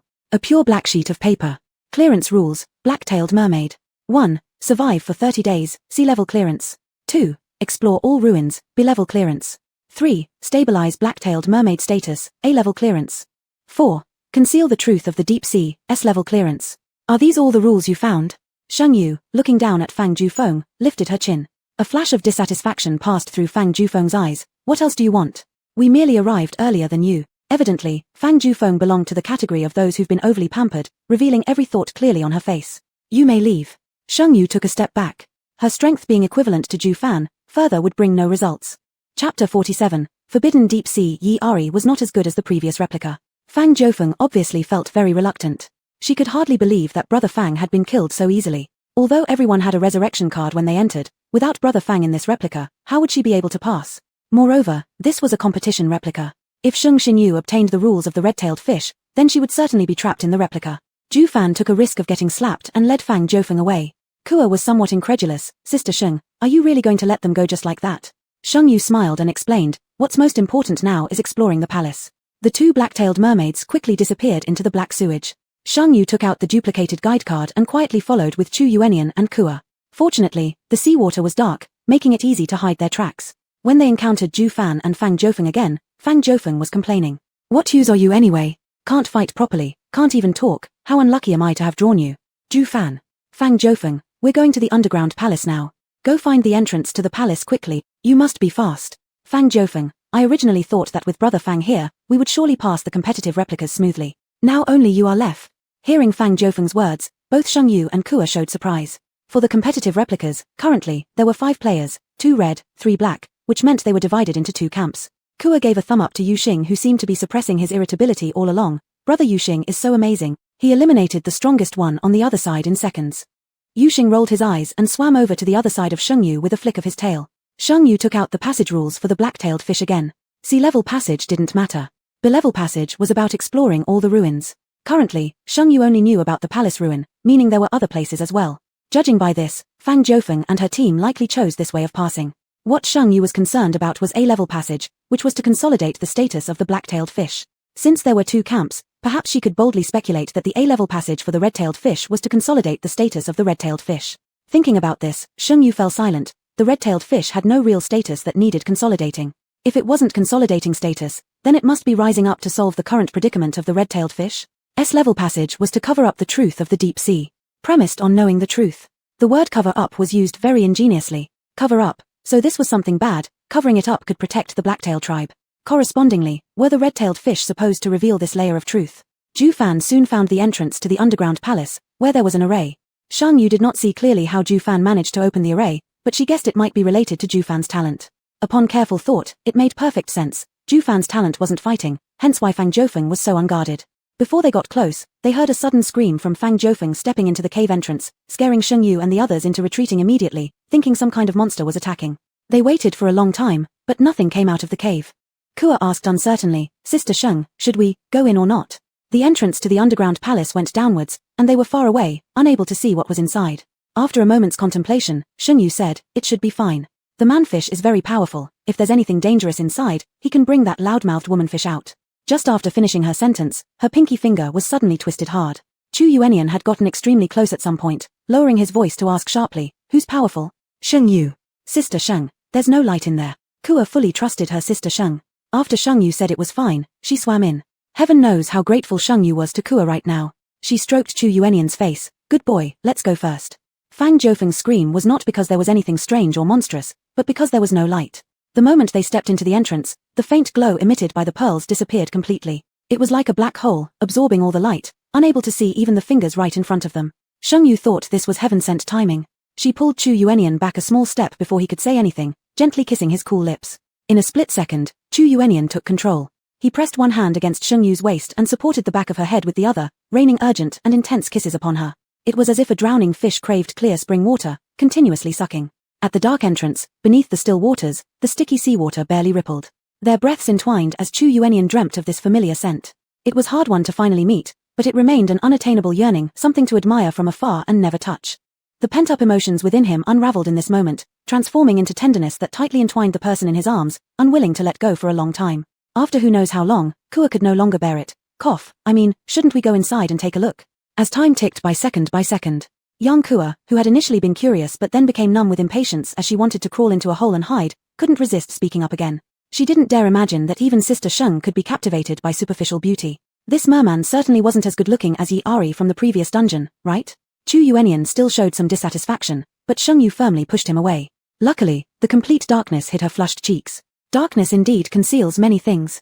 At least those in the live stream only heard sporadic water sounds, they hadn't seen anything explosive. Chu Yuanian obviously followed behind Sheng Yu with restless frustration, while the three merfolk swam forward along the walls of the cave at a leisurely pace. About 10 minutes later, the walls beside them suddenly disappeared, and they found themselves in what seemed to be a massive space. Darkness, silence. Suddenly, from the lower right direction came a familiar scream. Ju Fan, come quick. There's a dead fish. Ju Fan. He really couldn't take it anymore. Could this woman stop screaming? Did she not feel any fear at all about encountering something strange down here? Ju Fan carefully felt around as he made his way towards the sound.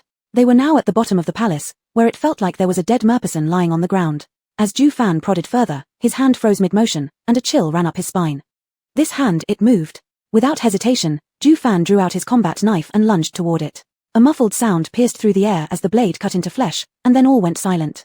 By a hair's breadth, Sheng Yu narrowly avoided being hit by Ju Fan's blade.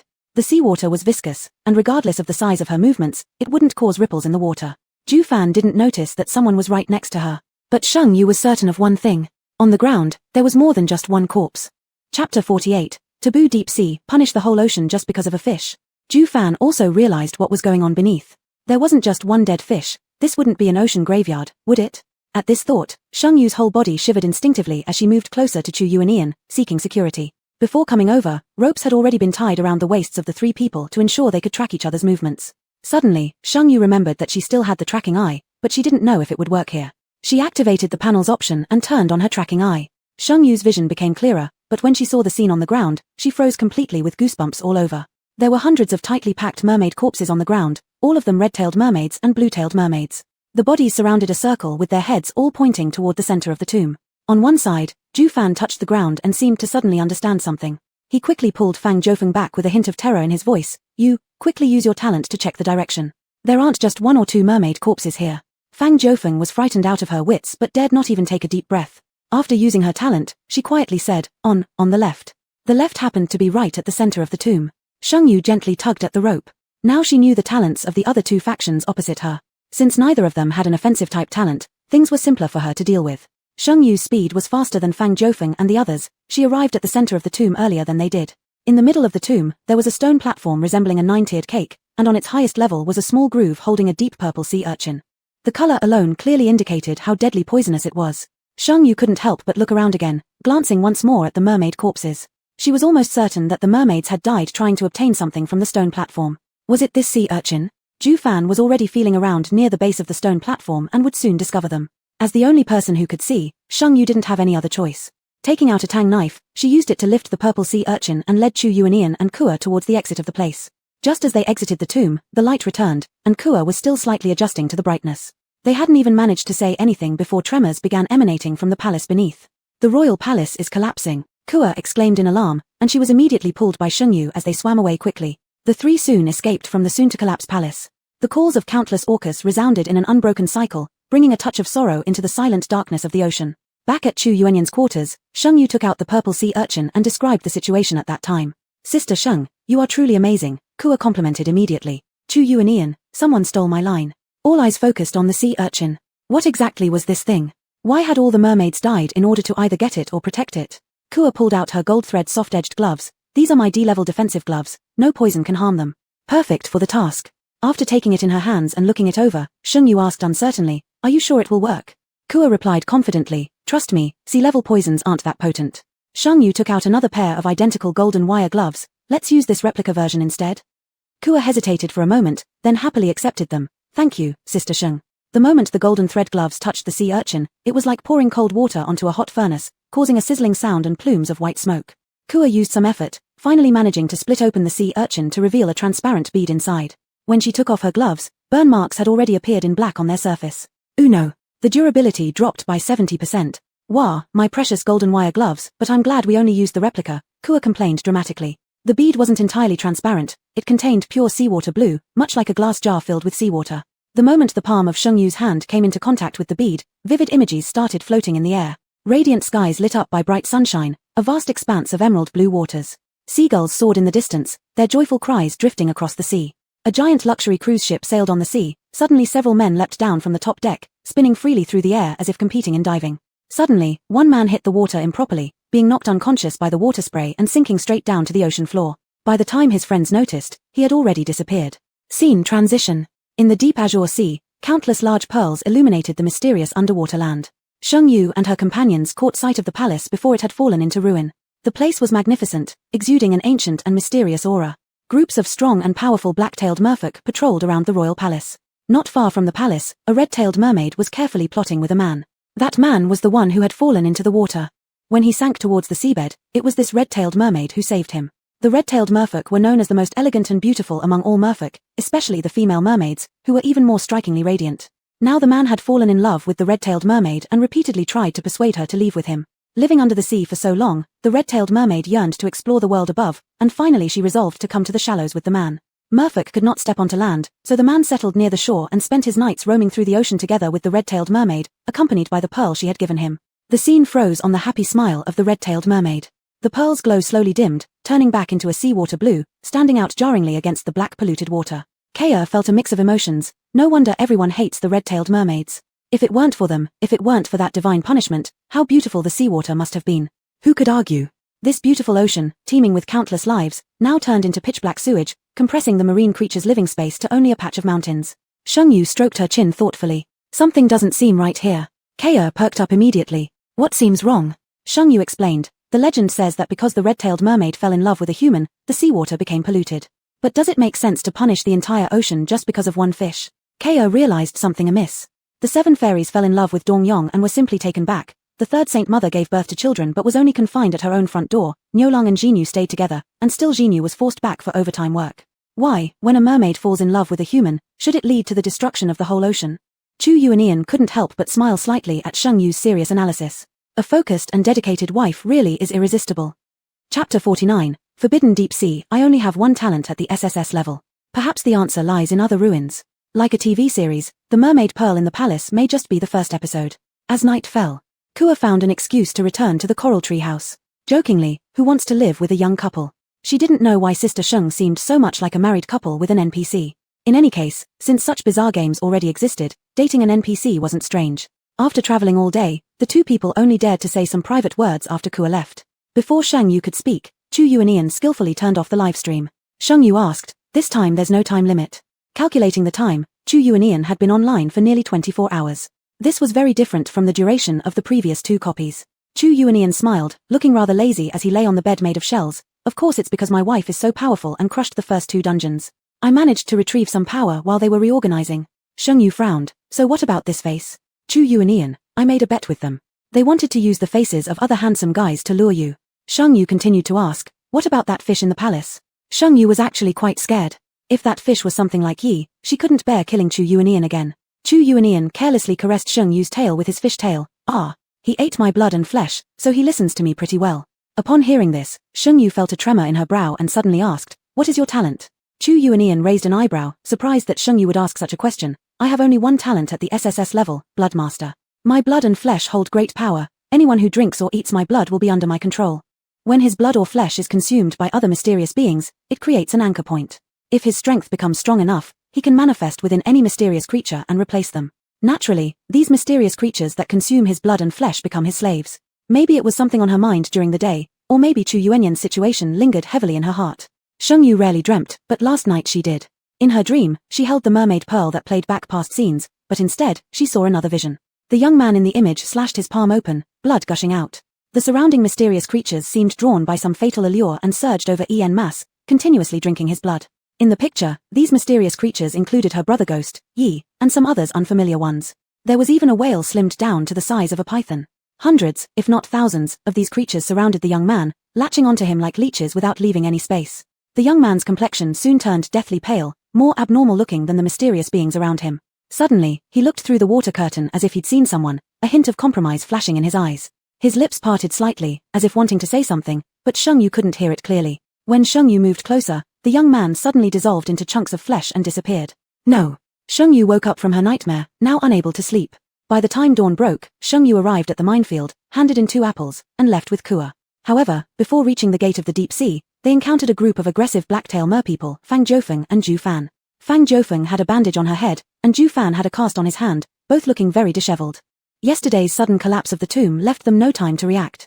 Had it not been for Fang Jiufeng's unique ability, both would likely have been buried under the ruins. With their current abilities, they had no way to continue exploring other sites. Fang Jiufeng suspected instinctively that yesterday's collapse was related to Sheng Xinyu, but she had no evidence. This was a competition instance. Even if the rules for red-tail fish passing weren't clear, they absolutely couldn't let Sheng Xinyu pass first. Having no choice as players, Fang Jiufeng thought, considering she was the current mer princess, capturing a few red-tail merpeople should be simple. Grab them, they're escaped slaves trying to run away. At Fang Jiufeng's command, the large and muscular blacktail merpeople immediately surrounded them. According to the laws of the underwater kingdom, minors who attempt escape shall carry chains weighing 100 jin. Since you're red-tail merpeople, your crimes are doubled. Surrender quietly. The blacktail merpeople showed a cold contempt. Compared to a team of adult blacktail merpeople guards, the trio of Sheng Yu appeared like children next to adults. If red-tail merpeople symbolized elegance and beauty, blue-tail merpeople symbolized wisdom and rationality. Black-tail merpeople, however, represented strength and violence. Kua was somewhat flustered, but upon seeing Sheng Yu's composed expression, her own anxiety suddenly settled. Sheng Yu wasn't calm, but rather she noticed the significant gap between Ju Fan and the black-tail merman beside him. Probably malnutrition. Sheng Yu made a random analysis. She looked at Fang Jiufeng. Miss Fang, why make life difficult for fellow players? Fang Jiufeng spat. You have the nerve to say that. It was you who attacked Brother Ju first. Kua couldn't hold back. It was you guys who attacked us first yesterday. If your square-faced buddy wasn't so disgusting, one of our helpful fish wouldn't have eaten it. If this were in human society, there would definitely be an award for bravery. Sheng Yu, Miss Fang, let's call it even from yesterday. How about we make a deal? Of course, Fang Jiufeng disagreed. But Ju Fan, who had been silent all along, suddenly spoke up. What kind of deal? Sheng Yu, this is a competition instance. You chose B-level passage, right? Ju Fan paused for a moment, then nodded. They had spent 2 binding cards to enter this C-level instance. If they still chose C-level clearance, they would lose everything. If Fang Bro were still here, they could aim for A-level clearance. Now, with only him and Fang Jiufeng, to play it safe, they could only go for B-level clearance. Sheng Yu continued, I won't compete with you for B-level clearance. How about you take us to other ruins? Fang Jiufeng's eyes widened in disbelief. Your beads are bouncing onto my face. Without you, we could pass just fine with 1 guiding talent and 1 barrier-breaking talent. Ju Fan covered his face. Sheng Yu. She hadn't seen such naive little fools, struck out, cute ones in a long time. Teacher Ju, what do you think? Calling someone teacher, this title was never wrong, no matter when. Indeed, Ju Fan's face flickered with surprise for a moment, then his demeanor became unnatural, his posture straightening. I think what you said makes sense. We're all players here, this isn't an instance that guarantees death, so we can cooperate. Before Ju Fan finished speaking, another loud slap came. Fang Jiufeng screamed, Die, Ju Fan, you've never talked to me this much. Ju Fan was already numb from being slapped. He glanced at Fang Jiufeng, swam to Sheng Yu's side with a flick of his tail, and addressed the Blacktail Merman Guard team. Disperse, Princess is throwing a tantrum. Chapter 50, Forbidden Deep Sea. Are you using a mind connection card on my wife? The 5 mermaids stopped in front of an ancient temple that was several times more magnificent than the palace. Sheng Yu patted Fang Jiufeng, who had turned pale, and handed her an apple. Thanks for your hard work. Fang Jiufeng gave Sheng Yu a dirty look, but her body honestly took the little apple and started munching on it. Being able to reach the ocean temple really owed much to Fang Jiufeng's talent. It was about 5 hours away from the pure water zone. In between, they also had to cross winding and long underwater tunnels. Without Fang Jiufeng's A-level talent that refreshed every 5 minutes as guidance, Sheng Yu would have walked a lot of detours to get here. The temple was huge, reaching nearly 200 meters in height alone. The temple architecture was simple and rustic, with a golden 5-clawed dragon spiraling upward at the center of the main hall. It was covered in gold plating, and its scales looked incredibly lifelike. Its eyes gazed arrogantly, as if showing pity for all living things or like the supreme deity. There were 4 other 5-clawed divine dragons in the corners of the hall, each in different poses, some looking afar, some stretching, others chasing, all very vivid, just like real dragons alive in this world. One doesn't know whether it's due to a psychological sensation or a special enhancement by the temple, but the sewage here seemed shallower than outside. Swimming was not as strenuous. Fang Jiufeng coldly snorted, 5 dragons, just right for the 5 of us. Everyone, separate and search for clues. I've done the most work. I want the one in the middle. Sheng Yu and Kua and Ju Fan. You sound like a primary school kid, do what you said. Sheng Yu swam around the area, choosing the north side of the main hall where the posture of the dragon was extremely blurred. Up close, they discovered it was a pitch-black dragon whose scales had lost their luster, covered and made indistinct by the turbid sewage. The central dragon was gold, the eastern one green, the southern one red, the western one white, and the northern one black. Sheng Yu suddenly realized, 5 divine dragons correspond to the 5 elements' directions. Ju Fan immediately understood. Could this be an array? Look, isn't there something missing inside the dragons' mouths? It was quite common for a dragon to hold a pearl in its mouth. Of course, not every dragon had a pearl inside its mouth, so none of them paid attention to it before. After Ju Fan mentioned it, everyone noticed that the dragons' mouths seemed hollow, as if something was missing. Sheng Yu, struck by inspiration, took out the pearl she had received at the palace. No! It should now be called a dragon pearl, perfectly matching the size of the dragon's mouth. Sheng Yu was about to put it into the dragon's mouth. Sheng Jie, wait! Kua urgently shouted. Sheng Yu paused the moment Kua spoke. The two looked at each other, apparently thinking along the same lines. Fang Jiufeng frowned. Why stop? Don't waste time. There are still 2 rooms we need to visit. Kua shot her a disapproving glance. Sister, please understand properly. Clearly, the dragon pearl corresponds to each dragon. We don't have any clues now. What if we get it wrong? Fang Jiufeng couldn't afford to lose face, roaring, who do you call sister? Her loud and shrill voice echoed throughout the entire temple. A moment of silence ensued, then suddenly came a rumbling sound from underground within the temple. Immediately after, the temple began to shake. Under dim light, the group saw dozens of columns shoot up around the temple. It formed a cage tightly encircling the temple. Thinking fast, Sheng Yu didn't scold Fang Jiufeng and immediately dragged Chu Yu and Kua to use acceleration cards to run quickly. When they reached the columns, they could finally see clearly each column was over tens of meters thick, covered in suction cups, and constantly shaking. What the hell, these weren't columns at all, they were the tentacles of an octopus. It's rumored that octopuses have 3 heads. There's also a legend that each tentacle of an octopus has a head. Sheng Yu confirmed firsthand, octopuses damn well have brains on each of their tentacles. Before they got too close to the tentacles, 3 surrounding tentacles, as if having eyes, all lunged toward them. If those massive tentacles fell on the bodies of the 3 Kuromi, they probably wouldn't even get a chance to beg for mercy. Fortunately, Kua's talent had refreshed. She sang against one octopus tentacle.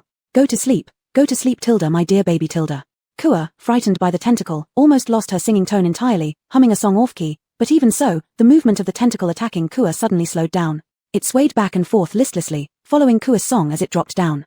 Kua felt completely drained, barely maintaining her balance. Sheng Yu, getting sucked by the tentacle, found the chance to throw an apple her way and then thought of something else, pulling out a line of bright red little apples. This is delicious. Would you like to try it? A tentacle monster that can understand children's songs, how could it possibly be bad? The octopus's tentacles slowed momentarily, then prodded the apple cautiously as if testing it, tilted slightly, as though pondering, and finally wasted no time in scooping up all the apples. In the dark, silent deep sea, there came a soft and crisp sound of apple chewing. Kua, munching on an apple while approaching, said, Sister Sheng, this is incredibly delicious. I declare that whoever still says apples are uninteresting is someone I will quarrel with. Over there, Ju Fan and Fang Jiufeng were already being whipped around like tops by a few tentacles. Suddenly, all the tentacles paused for a moment and surged toward Sheng Yu together. The huge tentacles hovered in front of the small mermaid, repeatedly nudging Sheng Yu with their tips. Yet they didn't dare to use too much force, so their tips soon turned bright red from the effort. The tentacle that had snatched the apple danced ecstatically around Sheng Yu, churning the seawater into ripples, causing Sheng Yu to sway unstably and be steadied by Chu Yu. Chu Yu protected Sheng Yu with one arm and scornfully remarked, How pitiful, you've forgotten who you are just for some apples. Upon saying this, he was struck by the nearest tentacle but narrowly dodged it. Shang Yu gently touched the red tips of the tentacles, which seemed to react strongly, turning bright red and wriggling restlessly. Tentacles, a fruit goddess touched me, she touched me. Suddenly, Shang Yu noticed the suction cups suddenly clench, coiling, bouncing. A card shimmering with a black glow shot out from the suction cups. Shang Yu, for some reason she suddenly wasn't quite eager to receive this card. She didn't have to make any effort because the tip of the tentacle had already pushed the card towards her, offering it like a treasure. At the very moment her hand touched the card. Ding, a level A mind connection card has been successfully used. Immediately after, a childlike voice around 10 years old rang in Shang Yu's ears. Sister. Sister. My name is Qi Xing. You can call me Little 8. Before Shang Yu could respond, beside her, Chu Yu's face darkened suddenly. He tightly pinched Little 8's tentacle and glared fiercely. Are you using a mind connection card on my wife? Chapter 51. Forbidden Deep Sea, the abyss forgives all, and all look up to the abyss. The wrist that could collapse a mountain peak was pinched by Chu Yuenian, leaving glaring blood marks. The wrist didn't struggle but limply hung down, sobbing, I'm sorry, sister, I used the card on you because I like you too much. It doesn't matter, sister, it doesn't hurt at all. Shang Yu said nothing. The development of events was unexpected for Shang Yu. She pulled Chu Yuenian, then took out a few small apples for the injured wrist. I'm sorry, he thought you were going to hurt me. This is your compensation. The wrist wrapped around Shang Yu's ankle. Thank you, sister, you are so kind. Chu Yuenian was furious. Did someone dare poach right in front of him? Little dog thing, today I'll teach you how to behave. A red flash in his hand caused the seawater around the temple to ripple, and a sense of oppression descended from above. Looking up, they saw the gigantic figure that once appeared in the palace reappear out of nowhere, grabbing and tearing at the octopus's wrist. Whoa, sister, it hurts. Why do I like you, sister? You damn thing, you like little apples. I like both little apples and you, sister. You like little apples too but still accuse me. Whoa, save me, sister. Shang Yu said nothing. Chu Yuenian was angry enough to have bloodshot eyes. If not restrained by Shang Yu, he would have already beaten this green tea octopus. That's enough, stop fighting. Shang Yu helplessly looked toward the bottom of the temple. The waves grew higher one after another, while the temple remained steadily at the seabed. Now Shang Yu could clearly see that the little green tea octopus body was entirely under the temple, only its arms could move freely. With half of its body suppressed, the little green tea octopus was quickly torn apart by the supersized snake-shaped whale, wailing incessantly inside everyone's heads. Can this mind connection card be turned off? Shang Yu gripped Chu Yuenian's hand without caring whether there were viewers watching live. Anyway, everyone thought this was just a prop used on NPCs. The anger on Chu Yuenian's face transformed into his a dirty pervert. This card can only be used once in a lifetime. He made you use it on him. Shang Yu never expected this. She consoled him by gently stroking Chu Yuenian's soft hair. Consider it for passing the game, you are the only treasure I have. Chu Yuenian didn't seem to change, but the snake-shaped whale was delighted and rolled around happily. Did you hear? I am her treasure. Shang Yu, I heard its inner voice. Chu Yuenian paused, but the snake octopus was even happier, mocking. Garbage little green tea, look, sister is mine. Although she used it on you, my favorability is higher, and sister can also connect minds with me. I am sister, big treasure, green tea little octopus. Whoa, sister Tilda, I don't care if you don't like me, I am willing to wait for you. Shang Yu. Excuse me, there are two big dogs fighting over attention back home. Tossing a bunch of apples to both the snake-shaped whale and the little green tea, the two large fish finally ceased their war. The turbulent sewage soon calmed down. Ju Fan and Fang Jiufeng were seriously wounded. Even though they had used treatment cards and their wounds were healed, the pain still persisted.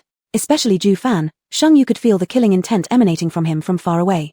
He is also a pitiful soul. Shang Yu ignored them and entered the two rooms behind the temple first, searching for other rules or Dragon Balls. The first room seemed to be a family shrine. It was filled with spirit tablets of the mermaid royal family. Kerr found the blue-tailed mermaid's passage rule behind the tablet of the first mermaid king. Blue-tailed mermaid? Kerr looked confused. Isn't there only red-tailed and black-tailed mermaids? Shang Yu was also puzzled. Maybe in our instance, there are only red and black camps. After saying that, she felt it wasn't quite right herself. However, the 5 players had already appeared, 3 blacktails and 2 redtails, no blue-tailed mermaids. Passage rule, blue-tailed mermaid. 1. Survive for 30 days, sea level passage. 2. Explore all ruins, B-level passage. 3. Become the mermaid king and restore the glory of the blue-tailed mermaid, A-level passage. 4. Find out the truth of the deep sea and make the right decision, S-level passage. Only the C-level and B-level rules were the same as those for the black-tailed mermaid. A-level and S-level rules to pass through are challenging, especially the S-level passage rule. What constitutes making the right decision? Black-tailed mermaids cover up the truth, blue-tailed mermaids find out the truth and make the right decision, then the red-tailed mermaids probably announce the truth. Shang Yu tore the rule paper from behind the tablet and told Kerr, no matter what our rule is, it must definitely be related to the truth of the deep sea. Kerr nodded. Let's check the other room. Maybe we need to find Ju Fan and use his talent to see if there's an underground palace here. I feel like the Dragon Ball might be here. In the other room, Ju Fan was already inside. This room was quite spacious. The walls were covered with many murals depicting the 5 dragon gods protecting all living creatures in the ocean, representing that the 5 dragon gods were the true embodiments and worshipped deities of all oceanic life. Ju Fan touched the mural for a while, then a flash of white light appeared, and 2 lines of text suddenly projected on the wall. Rule 1 of the temple, please do not make loud noises. Rule 2 of the temple, the dragon god can fulfill the wishes of its people, provided they are lucky. The white light flickered and the words quickly faded. Everyone now understood why the first rule existed. The second rule puzzled everyone. Back in the center of the grand hall, facing the mighty dragon, Sheng Yu suddenly thought, why don't we kneel and pay our respects? Since it was a prayer, how could they just stand? Fang Jiufeng's pain had just subsided. As soon as he entered the hall, he heard Sheng Yu's suggestion and immediately slid down to kneel before the dragon god, pleading, Dragon god, please bless me so I can pass this dungeon. The hall fell silent. In Sheng Yu's mind, she once again heard the muffled voice of little green tea chewing an apple. Sister, this is wrong. You should kneel before the dragon god and chant, the abyss forgives all, and all look up to the abyss. That's how it should be done. Sheng Yu hesitated. Ke followed Fang Jiufeng and tried bowing 3 times, but the hall remained unresponsive. Little green tea urged, I wouldn't lie to you, sister. Give it a try. Sheng Yu glanced at Chu Yuenian. For some reason, Chu Yuenian could also hear little green tea's voice, and after she used the mind connection card, she could even hear the voice of the snake-shaped whale. Chu Yuenian shook his head, I can't say. Sheng Yu knew that he couldn't speak about anything involving the plot. If so, then they would just take the risk. The abyss forgives all, and all look up to the abyss. The ancient, spell-like incantation echoed through the silent and vast Dragon God Hall. The moment the incantation ended, the entire Dragon God Hall trembled violently. It was as though some monstrous being was about to break free from the ground. And the male child's voice in Sheng Yu's mind suddenly became slightly sinister. Sister is really good, huh? Since sister prayed to the abyss to meet me, then I'll come. Chapter 52, The Forbidden Deep Sea, the Mermaid King's Bribery. As everyone was stunned, the temple suddenly sank as a colossal octopus body, large enough to block out the sky and occupy almost the entire field of vision, slowly crawled out from beneath it. Sheng Yu immediately used an acceleration card to pull Chu Yuenian and Kua away. Clearly, she had been deceived. This was her first failure after using special props like incense and little apples. There was no need to think about why, now there was only one word, run. Although the green tea baby octopus had a massive size, Sheng Yu believed its movements would be extremely clumsy. She felt certain it couldn't catch up with her while she was using the acceleration card. But in the blink of an eye, a mountain peak hundreds of meters high suddenly appeared ahead, blocking their way. The green tea baby octopus's voice changed, resembling that of a young man. With gritted teeth, it said, dog-faced whale, didn't you just enjoy beating the crap out of me? The giant snake whale coiled behind Sheng Yu and the others. At a glance, they looked as if they were surrounded and attacked by 2 towering peaks. A casual flick of the tails from these 2 gigantic creatures would surely send them to meet the dragon god. Do you really think I gave it my all just now? Little trash, allow big brother to teach you some manners. With that, the giant snake whale accelerated dramatically, crashing straight into the octopus's abdomen, propelling the octopus deep into the distant canyon. The ground trembled on the canyon side, with waves of seawater making Sheng Yu and the others completely unable to defend themselves, swept away by the current. Amidst the raging waters, Sheng Yu seemed to see Chu Yuenian give her a faint smile, his lips moving ever so slightly. I'm off. Through the murky waters, a streak of dark red light pierced through the sky, heading towards the canyon. Before long, Sheng Yu heard a cry of pain echoing in her mind. After all the commotion, when they returned to the clean water area, it was already night. Frowning, Sheng Yu said, we'll give the lantern fish more hush money tomorrow. This back and forth is too time-consuming and exhausting. Kua agreed but then suddenly thought, sis, will Ju Fan and the others be alright? Sheng Yu shook her head, not sure, but with their talents, despite not being able to fight, they're still pretty impressive talents. They won't get into trouble easily. After sending the unconscious Yuxing back to his house, the 2 returned to the coral tree house. Calculating the time, Sheng Yu woke up around dawn. Before reaching the minefield, she and Kua were stopped by a group of blacktail fish guard squadrons. The leader of the blacktail fish gruffly said, His Majesty wishes to see you. The Mermaid King's palace stood at the top of the deep-sea canyon. It was now only half the size of the original palace. Sheng Yu and Kua were soon led into a bright and translucent study room. A 5-meter-tall black-tailed merman wearing a pearl crown stood before the windowsill, gazing into the distance. Hearing movement behind him, he turned around. A fierce scar ran across his nose and cheek, giving the Mermaid King an intimidating appearance. Miss Sheng, Miss Yang, the Mermaid King smiled. Did the 2 of you rest well last night? This seemingly casual greeting made both of them tense up. The Mermaid King must have known what happened yesterday. He continued, there's no need for either of you to be nervous. I merely wish to make a deal with you ladies. Then, he pushed over the white box that had already been prepared on the desk and opened it. Inside lay a red slip of paper and 3 B-grade cards. Sheng Yu lightly touched the 4 pieces of paper, asking after hearing the prompt in her mind, what do you want us to do? The Mermaid King waved his hand, rather good-naturedly saying, Miss Sheng worries too much. On the contrary, I need you 2 to do absolutely nothing. You just need to hand over the Dragon Pearl and stay in the Dragon Palace until sea level clearance is achieved. In compensation, here are 3 B-grade cards for you. The Mermaid King looked very confident, believing that Sheng Yu and young Kua would certainly agree. In fact, Kua was already tempted. Even though there would be no reward upon sea level clearance, with a B-grade card, the harvest from this mission would be quite substantial. Sheng Yu looked at the Mermaid King curiously. You NPCs can already know about our player activities. The Mermaid King sighed helplessly. Last night, adults Qi Xing and Yu Xing caused quite a ruckus, which disturbed those above. Oh yeah, adults Qi Xing and Yu Xing are both pets of that great adult. Several decades ago, Yu Xing suddenly betrayed. Does Miss Sheng know the reason? As the thought crossed Sheng Yu's mind, she recalled Chu Yuanian's talent, and everything became clear. Abducting another person's pet, only that deceitful one could do something like that. She grinned arrogantly, saying, reason? Why does one need any reason to switch sides? The Mermaid King was stunned for a moment, then burst into laughter. Ha ha ha, Miss Sheng is truly fearless. That great adult is the master of this instance. Are you not afraid at all, Miss Sheng? Sheng Yu stood up, her lips curling into a faint smile. It seems that it was he who sent you to stop me. Please convey my message to him, take good care of the little octopus. It and I are in perfect sync. Then she calmly left the palace. As Sheng Yu had expected, the Mermaid King did not stop her, or perhaps he couldn't stop her. If possible, the Mermaid King could lock them up or lure them to trigger fatal rules. He would never go through such complicated procedures and even give gifts. Not long after Sheng Yu came out, Kua followed suit. She accepted the card from the Mermaid King, which represented a low-risk gain for clearing sea level. But following Sheng Yu, on the other hand, would be high risk but also high reward. Kua made her decision within 2 seconds. Sister Sheng was already powerful enough to make high-level oddities wary. The choice was obvious. At this moment, the live streaming room was bustling with noise. What the hell is going on? How come weird creatures can buy off players? Am I hallucinating? This is crazier than unlocking hidden talents. Can someone please explain what's happening? I've always thought that this sister is too strong. What does she mean by telling the Mermaid King those words? Who is the person she switched allegiance to? I'm reporting. There's favoritism here. I've said it, she's a relation. Fragrant sticks, apples, rings. I'm really impressed. If I had these items, I'd be incredibly powerful too. This sister is so awesome. Boldly talking tough to a high-level oddity. Love it, love it. An oddity capable of controlling a sea-level 5-person dungeon must at least be catastrophe level or higher. Take the destruction level or king level for example, they have their own territories. Moreover, whoever can keep 2 overstandard pets, I estimate they're at least destruction level or even king level oddities. Wow. Level 5 expert. Thanks to the expert for the knowledge, but how strong exactly is a king level oddity? Well, do you know Shenglong? Sister Sheng is about as powerful as Shenglong. Chapter 53, The Forbidden Deep Sea Chapel. After leaving the Mermaid Palace, what came into view was a boundless black ocean. Sheng Yu looked somewhat troubled. Fang Jiufeng and Ju Fan were of unknown life or death, and now there wasn't even anyone to guide them. Using guidance cards would be extremely impractical, but Sheng Yu suppressed the curve at the corner of her lips and took out 3 B-grade cards from the inventory list. These were precisely the 3 that the Mermaid King had wanted to give them earlier. The 3 cards were respectively, Skill Card Domain, B. Attack Card Blindness, B. Special Card Raising the Dead, B. It seemed the Mermaid King was indeed very sincere, even including 1 special card. But these 3 cards couldn't provide directions, and Sheng Yu's current predicament still remained unresolved. Opening her inventory list, Sheng Yu rummaged around hoping to find something useful. Her peripheral vision caught the talent bar, Fusion, Random. Second talent. Ding, second talent activated. Ding, gained random talent, Summon. You can randomly summon a mount within level 500.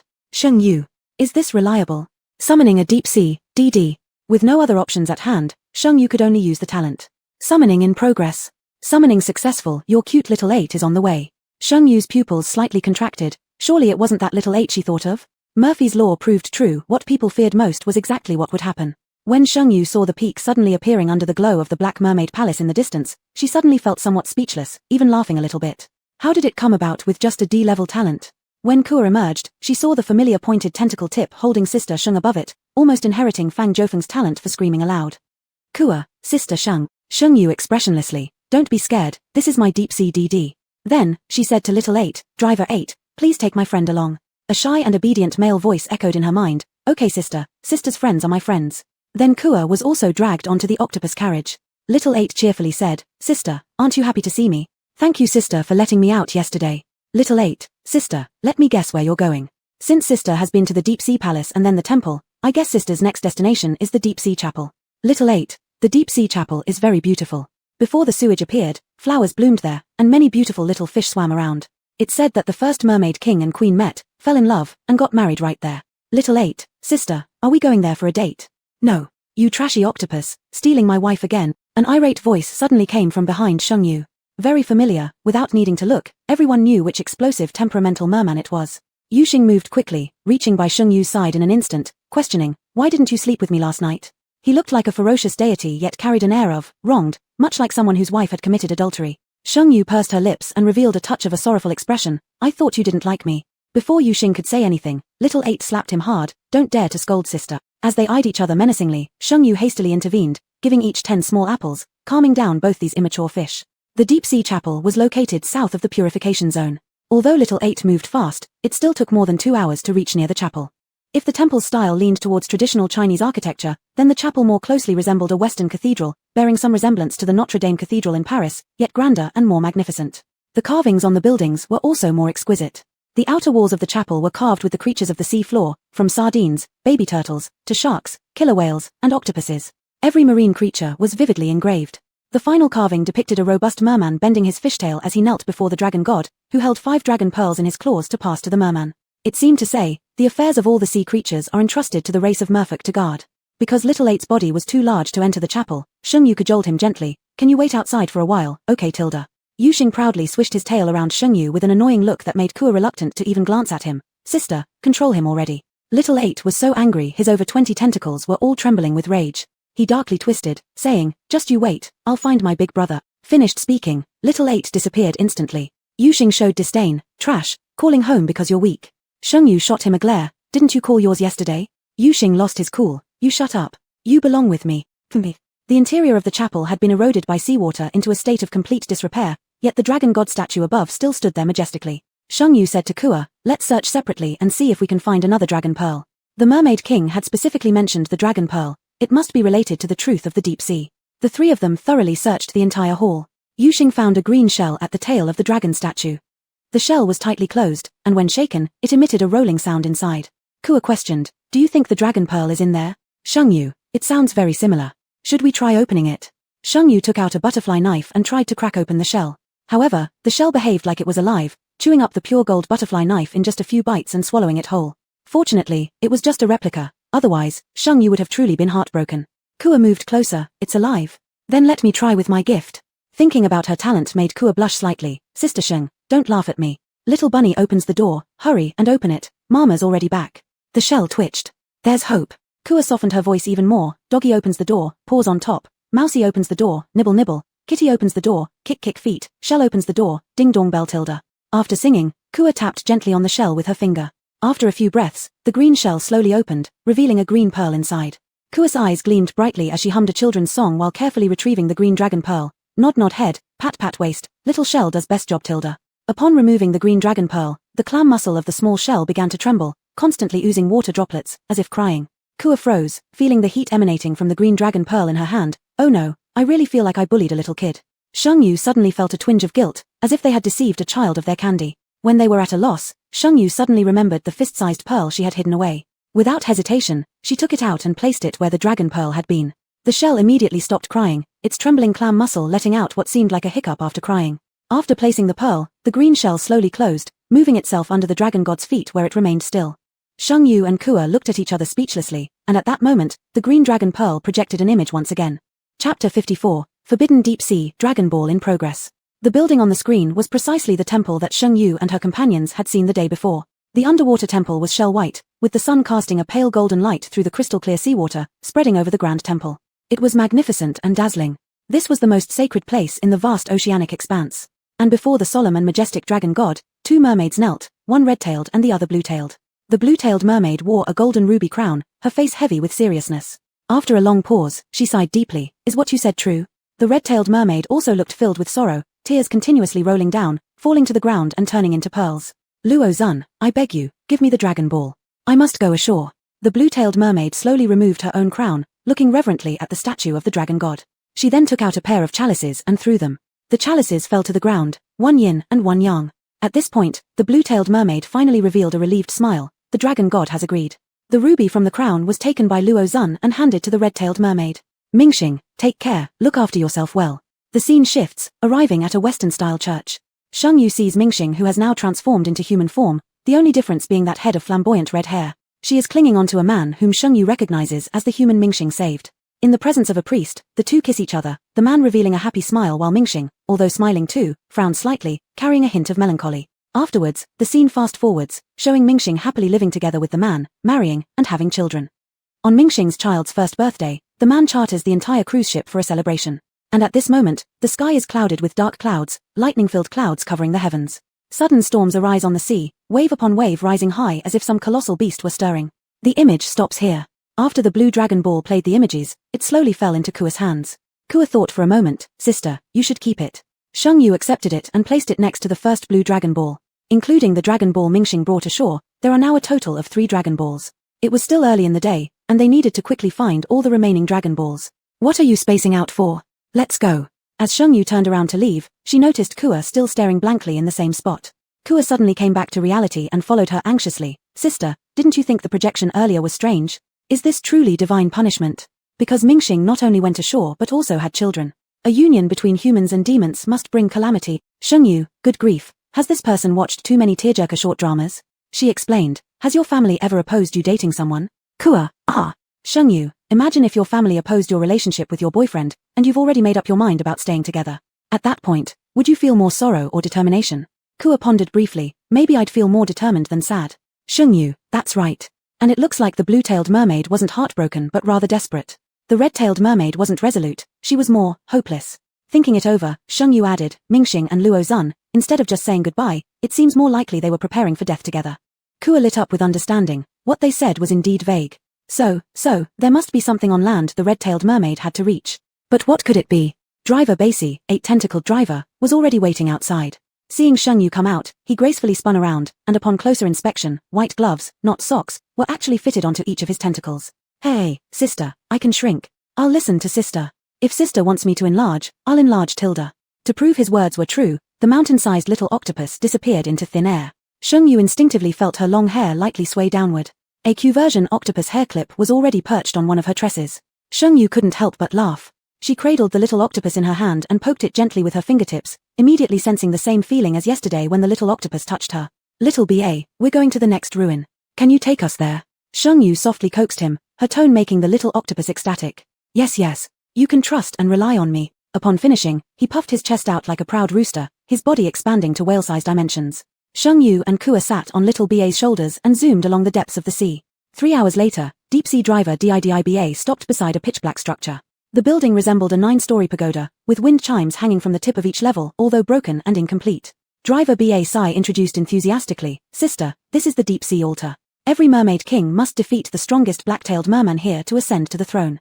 Of course, if a decision made by the mermaid king is questioned, then the king needs to accept someone else's challenge." With driver BA Sai doubling as a tour guide, Sheng Yu was now like having an upgrade cheat code. She relayed all of this to Kua. The one who was surprised wasn't Kua, but rather the audience in the livestream chat. "Mom, am I watching a creepy game livestream or the children's channel? Youth has no price, octopus goes straight to the ruins, deep sea did IBA, you deserve it. Families, who wants to explain how hard this 5-person difficulty instance is? It's just ridiculous. Upper floor, you're watching the Animal World version of the creepy game. Think about it, without this colorful octopus showing the way, could you endure racing around in the deep sea with no sense of direction for hours?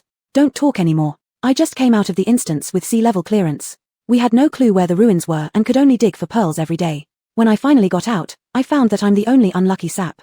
Luckily, my talent is positioning, otherwise, I'd have been stuck in the instance forever. Brother, my heart goes out to you for 1 second. Some people dig pearls in the deep sea while others are like zookeepers. Creepy Games adopted daughter confirmed, smile.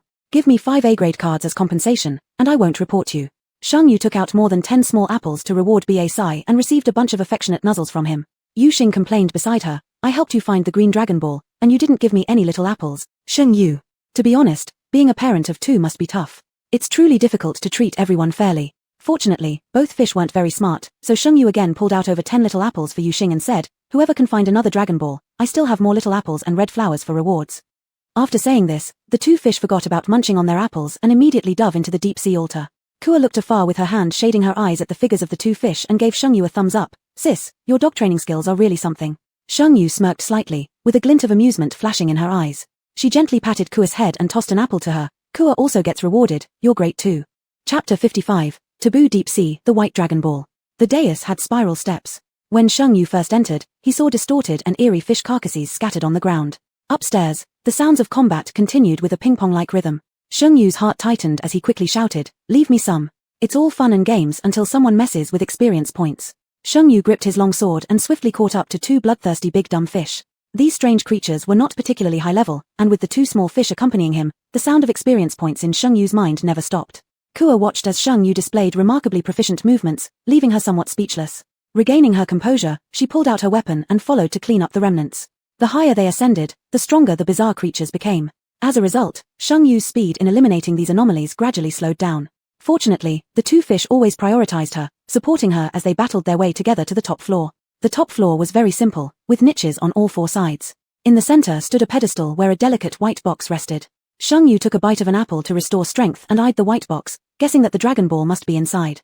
As he prepared to approach it, an ominous chill ran down his spine. "Sister, this anomaly is beyond our help. Please don't despise me for being useless," said the little octopus, clutching her gloves with eyes black like polished gems, revealing a pitiful glow. Luo Xing scoffed disdainfully, "Even if we cannot defy the rules to assist you, I will not stand idly by when you are in danger. This must be a mini-boss. Neither Luo Xing nor Little Eight could break the rules to interfere." Sheng Yu didn't truly intend to rely on them, and with the two power-packed fish beside her, she inexplicably felt much more reassured. She was confident enough to face off against this mysterious opponent. Taking just one step forward, Sheng Yu experienced a blur and suddenly saw Luo Xing lunging at her neck with a gaping maw. Using a speed card, Sheng Yu hastily retreated. The illusion came so fast that, despite her suspicion that it wasn't the real Luo Xing, she dared not counterattack. Luo Xing reverted to his original form, transforming into the thick snake whale fish, which again lunged at Sheng Yu. Behind her, the walls changed shape. Little Eight sprouted 8 heads, each opening dark mouths ready to swallow her whole. Replica Dazzle card activated. Attack card Dazzle. When using this card, the opponent will lose sight of your traces. If mental power reaches 50, there is a 40% chance to see the most terrifying things from deep within its psyche. Sheng Yu felt somewhat disappointed since her mental power was only 40, so she couldn't glimpse any spectacular images. Since this was merely an illusion, the person controlling it must be nearby. Activating the trace investigation ability on her panel, the scene drastically shifted. A pink eerie cardinal fish lay lazily atop the white box, its gaze full of mockery and contempt toward Sheng Yu. Having found the source, Sheng Yu wasted no further courtesy. Armed with her tang sword, boosted by the speed card and trace eye ability, she chopped off the cardinal fish's tail with one strike. The cardinal fish broke out into shocking profanity, yuan, hash at percent and asterisk. Although Sheng Yu couldn't understand what it was saying, she could sense that it was hurling extremely foul insults. Good. She would make fish head soup tonight.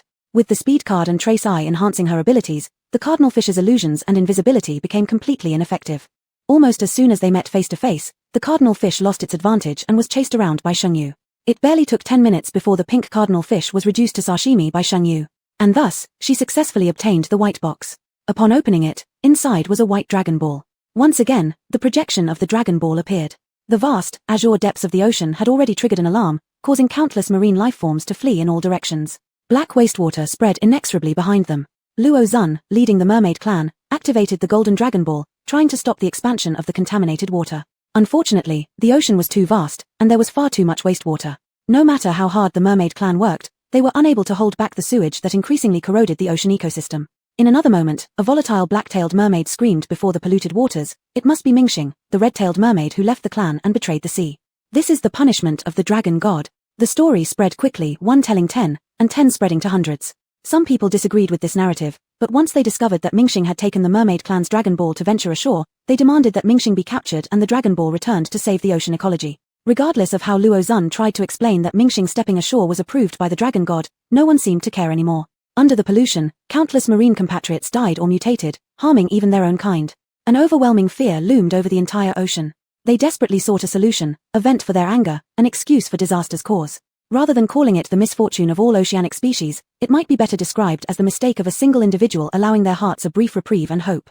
The black-tailed mermaid clan leader dispatched powerful black-tailed mermaids to lure Mingxing back into the ocean.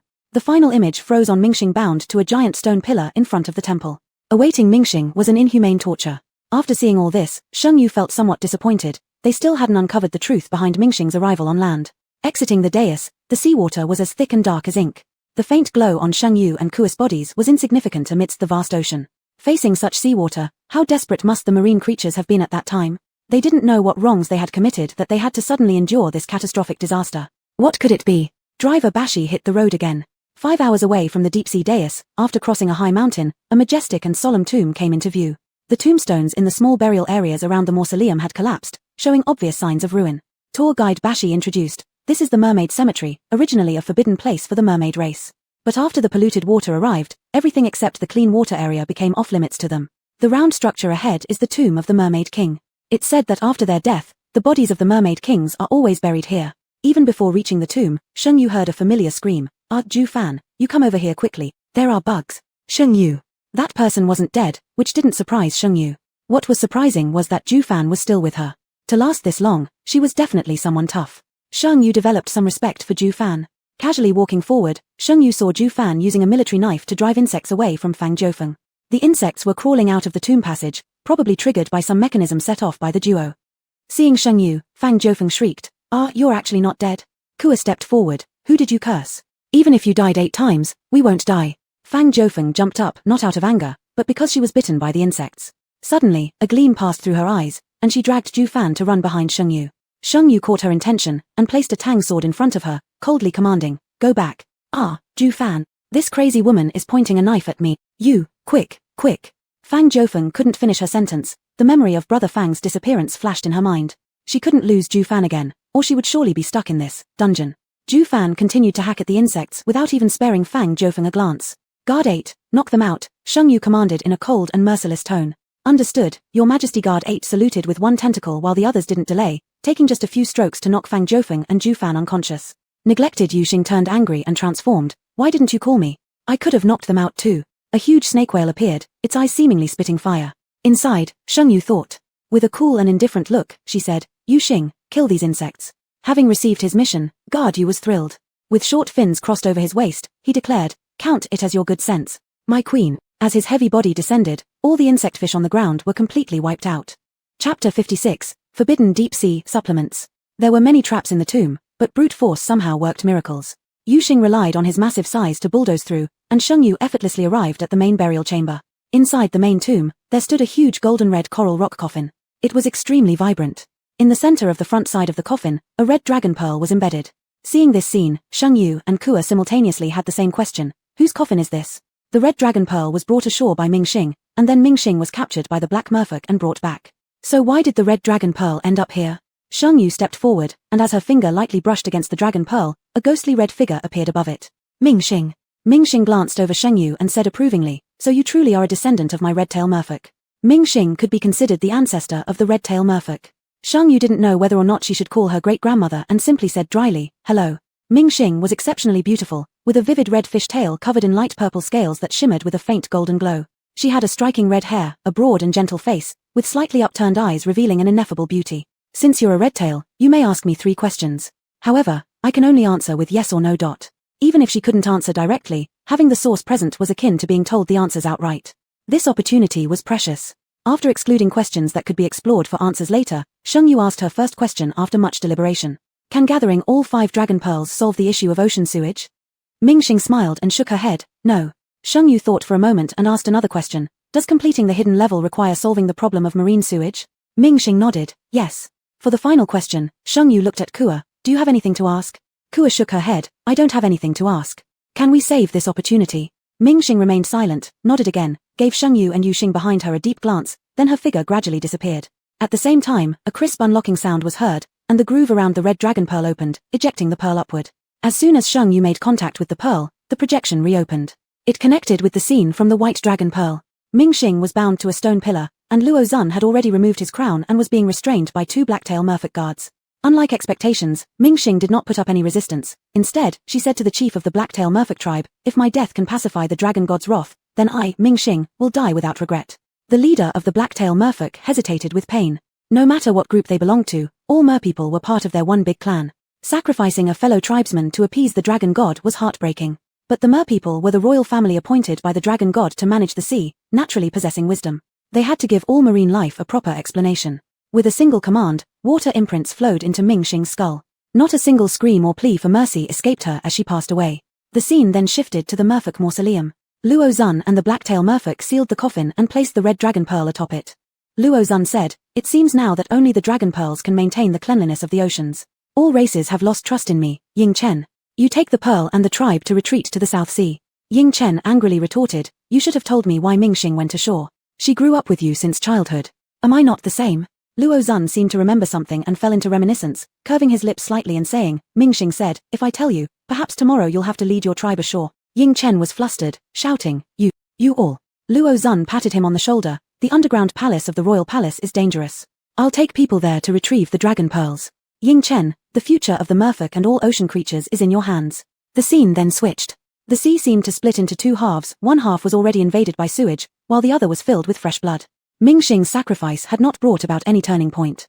When some wise races of the sea realized that the dragon pearls could purify water, a war broke out over possession of these pearls. More than half of the sea creatures died in this war. Ying Chen led the merfolk to retreat to the current deep-sea canyon.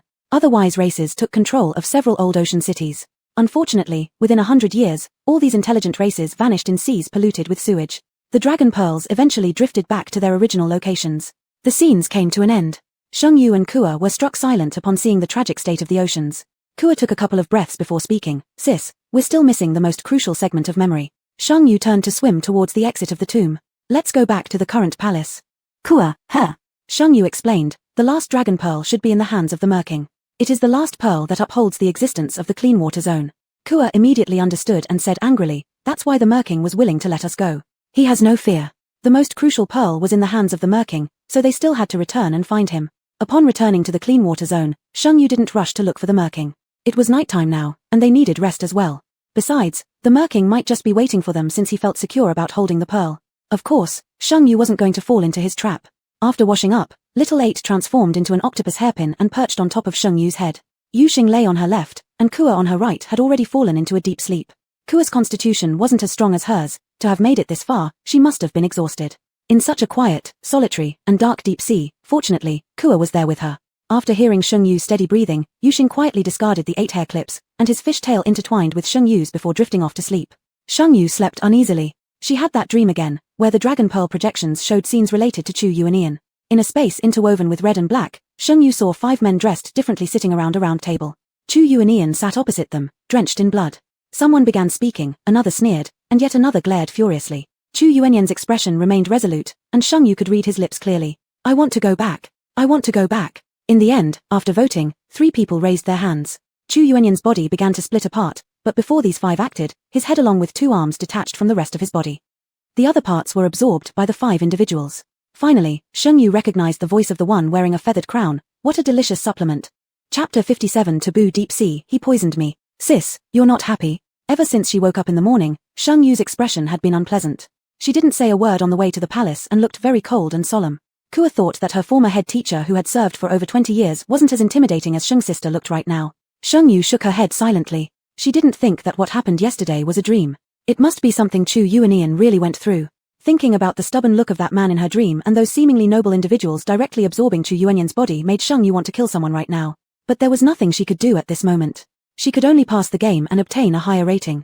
They smoothly entered the palace, where the Merman King was already waiting for them. He was still courteous as ever, saying, it seems Miss Sheng has already obtained all the Dragon Balls.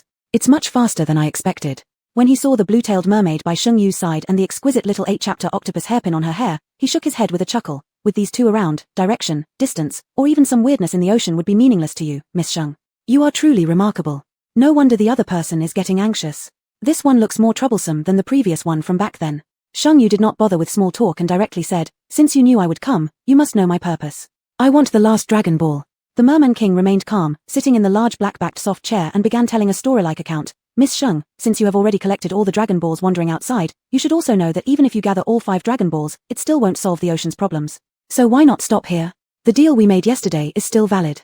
Sheng Yu was utterly confused. Back then, Ying Chen already knew the truth about Ming Xing coming ashore, and out of guilt, left the red Dragon Ball in the mermaid tomb.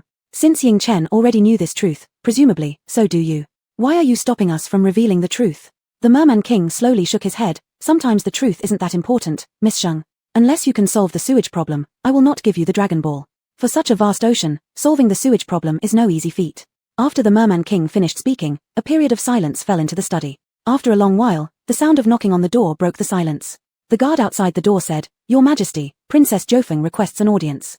The Merman King curled his lips slightly, with meaning, let her in. Princess Jofeng appeared in the study along with Ju Fan, her gaze filled with endless hatred directed towards Sheng Yu. Last night, she was knocked unconscious by Sheng Yu and thrown into the mermaid tomb, where she encountered a deep-sea current. Fortunately, she woke up in time and used her guiding talent to return to the palace. This woman nearly cost her life. Meking, I heard you and Sheng Xinyu made a deal. Whatever it is, I agree. Outwardly, Fang Jofeng was the mermaid princess and daughter of the King Merman, but there was not a hint of respect in her tone, commanding him instead. The Merman King glanced sideways at her, seemingly unconcerned.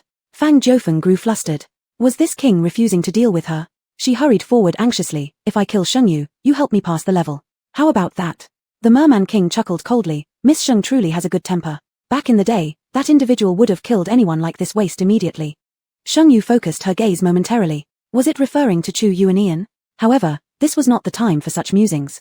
Her gaze swept over Fang Jiufeng and Ju Fan, finally settling on Ju Fan. I have the passing rules of the blue-tailed merfolk. Do you want it? Shengyu just wanted to test Ju Fan but hadn't anticipated that Ju Fan, who had previously been looking down, suddenly raised his head, a flash of urgency in his eyes. Fang Jiufeng failed to notice anything unusual and merely laughed coldly. We don't even have blue-tailed merfolk here.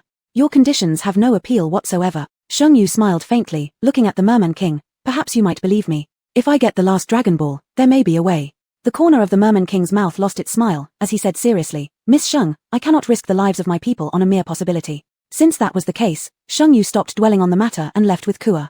Leaving the palace, Kua, seeing the pitch-black ocean, couldn't help but ask, Sister Sheng, where are we going now? Shengyu confidently curved her lips upward, back to the mine, to work as miners. At the mining site, lanternfish were still swinging their little whips. The red-tailed merfolk with sickly faces held high picks digging away tirelessly in the dark mines. Red-tailed merfolk were known to be the most elegant and beautiful among the three major groups of merfolk, comparable to the fox tribe on land. As for the current red-tailed merfolk, they could only survive in the cracks, living in coral tree houses barely big enough to fit one person. Every day, they had to dig in the mines to atone for their sins toward the myriad races of the ocean. But what sin? Ming Xing hadn't committed any wrongdoings. Back already? The lanternfish glared and rolled his eyes. And you still don't go to work? Don't think just because the king appreciates you that you can slack off, you damn red-tailed merfolk. Kua bristled with indignation, cursing in her heart. Wait till I find the last Dragon Ball and clear the name of the red-tailed merfolk, then I'll be the first to slap you. The two spent the entire day at the mine, mining until their backs ached, yet they found nothing. Returning to Ying Chen's little house at night, Xiaoba quickly descended from Shengyu's hair, transforming into about the same size as Shengyu. His arms immediately began massaging her shoulders and rubbing her back. Sister has worked so hard.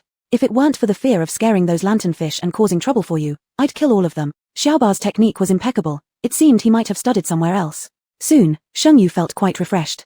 That efficient and tea-drinking demeanor had Yuxing grinding her teeth, leaving her no choice but to curse him as shameless. In the middle of the night, there was a knock on the door of the small house. Shengyu's group instantly became alert. Yuxing had just wrapped her tail around Shengyu when the moment was interrupted, making her extremely irritable. She opened the door without even checking who was there and swallowed the visitor whole. Shengyu, if I'm not mistaken, that was Ju Fan. No sooner had she swallowed than Yuxing's expression turned odd, as though she'd eaten something spoiled. In less than 2 seconds, she let out a WA and vomited it all out. A mixture of black bile along with several blue-tailed merfolk were spat out. Yuxing teared up involuntarily, her water-filled eyes accusing as she said, He poisoned me. Shengyu. Kua.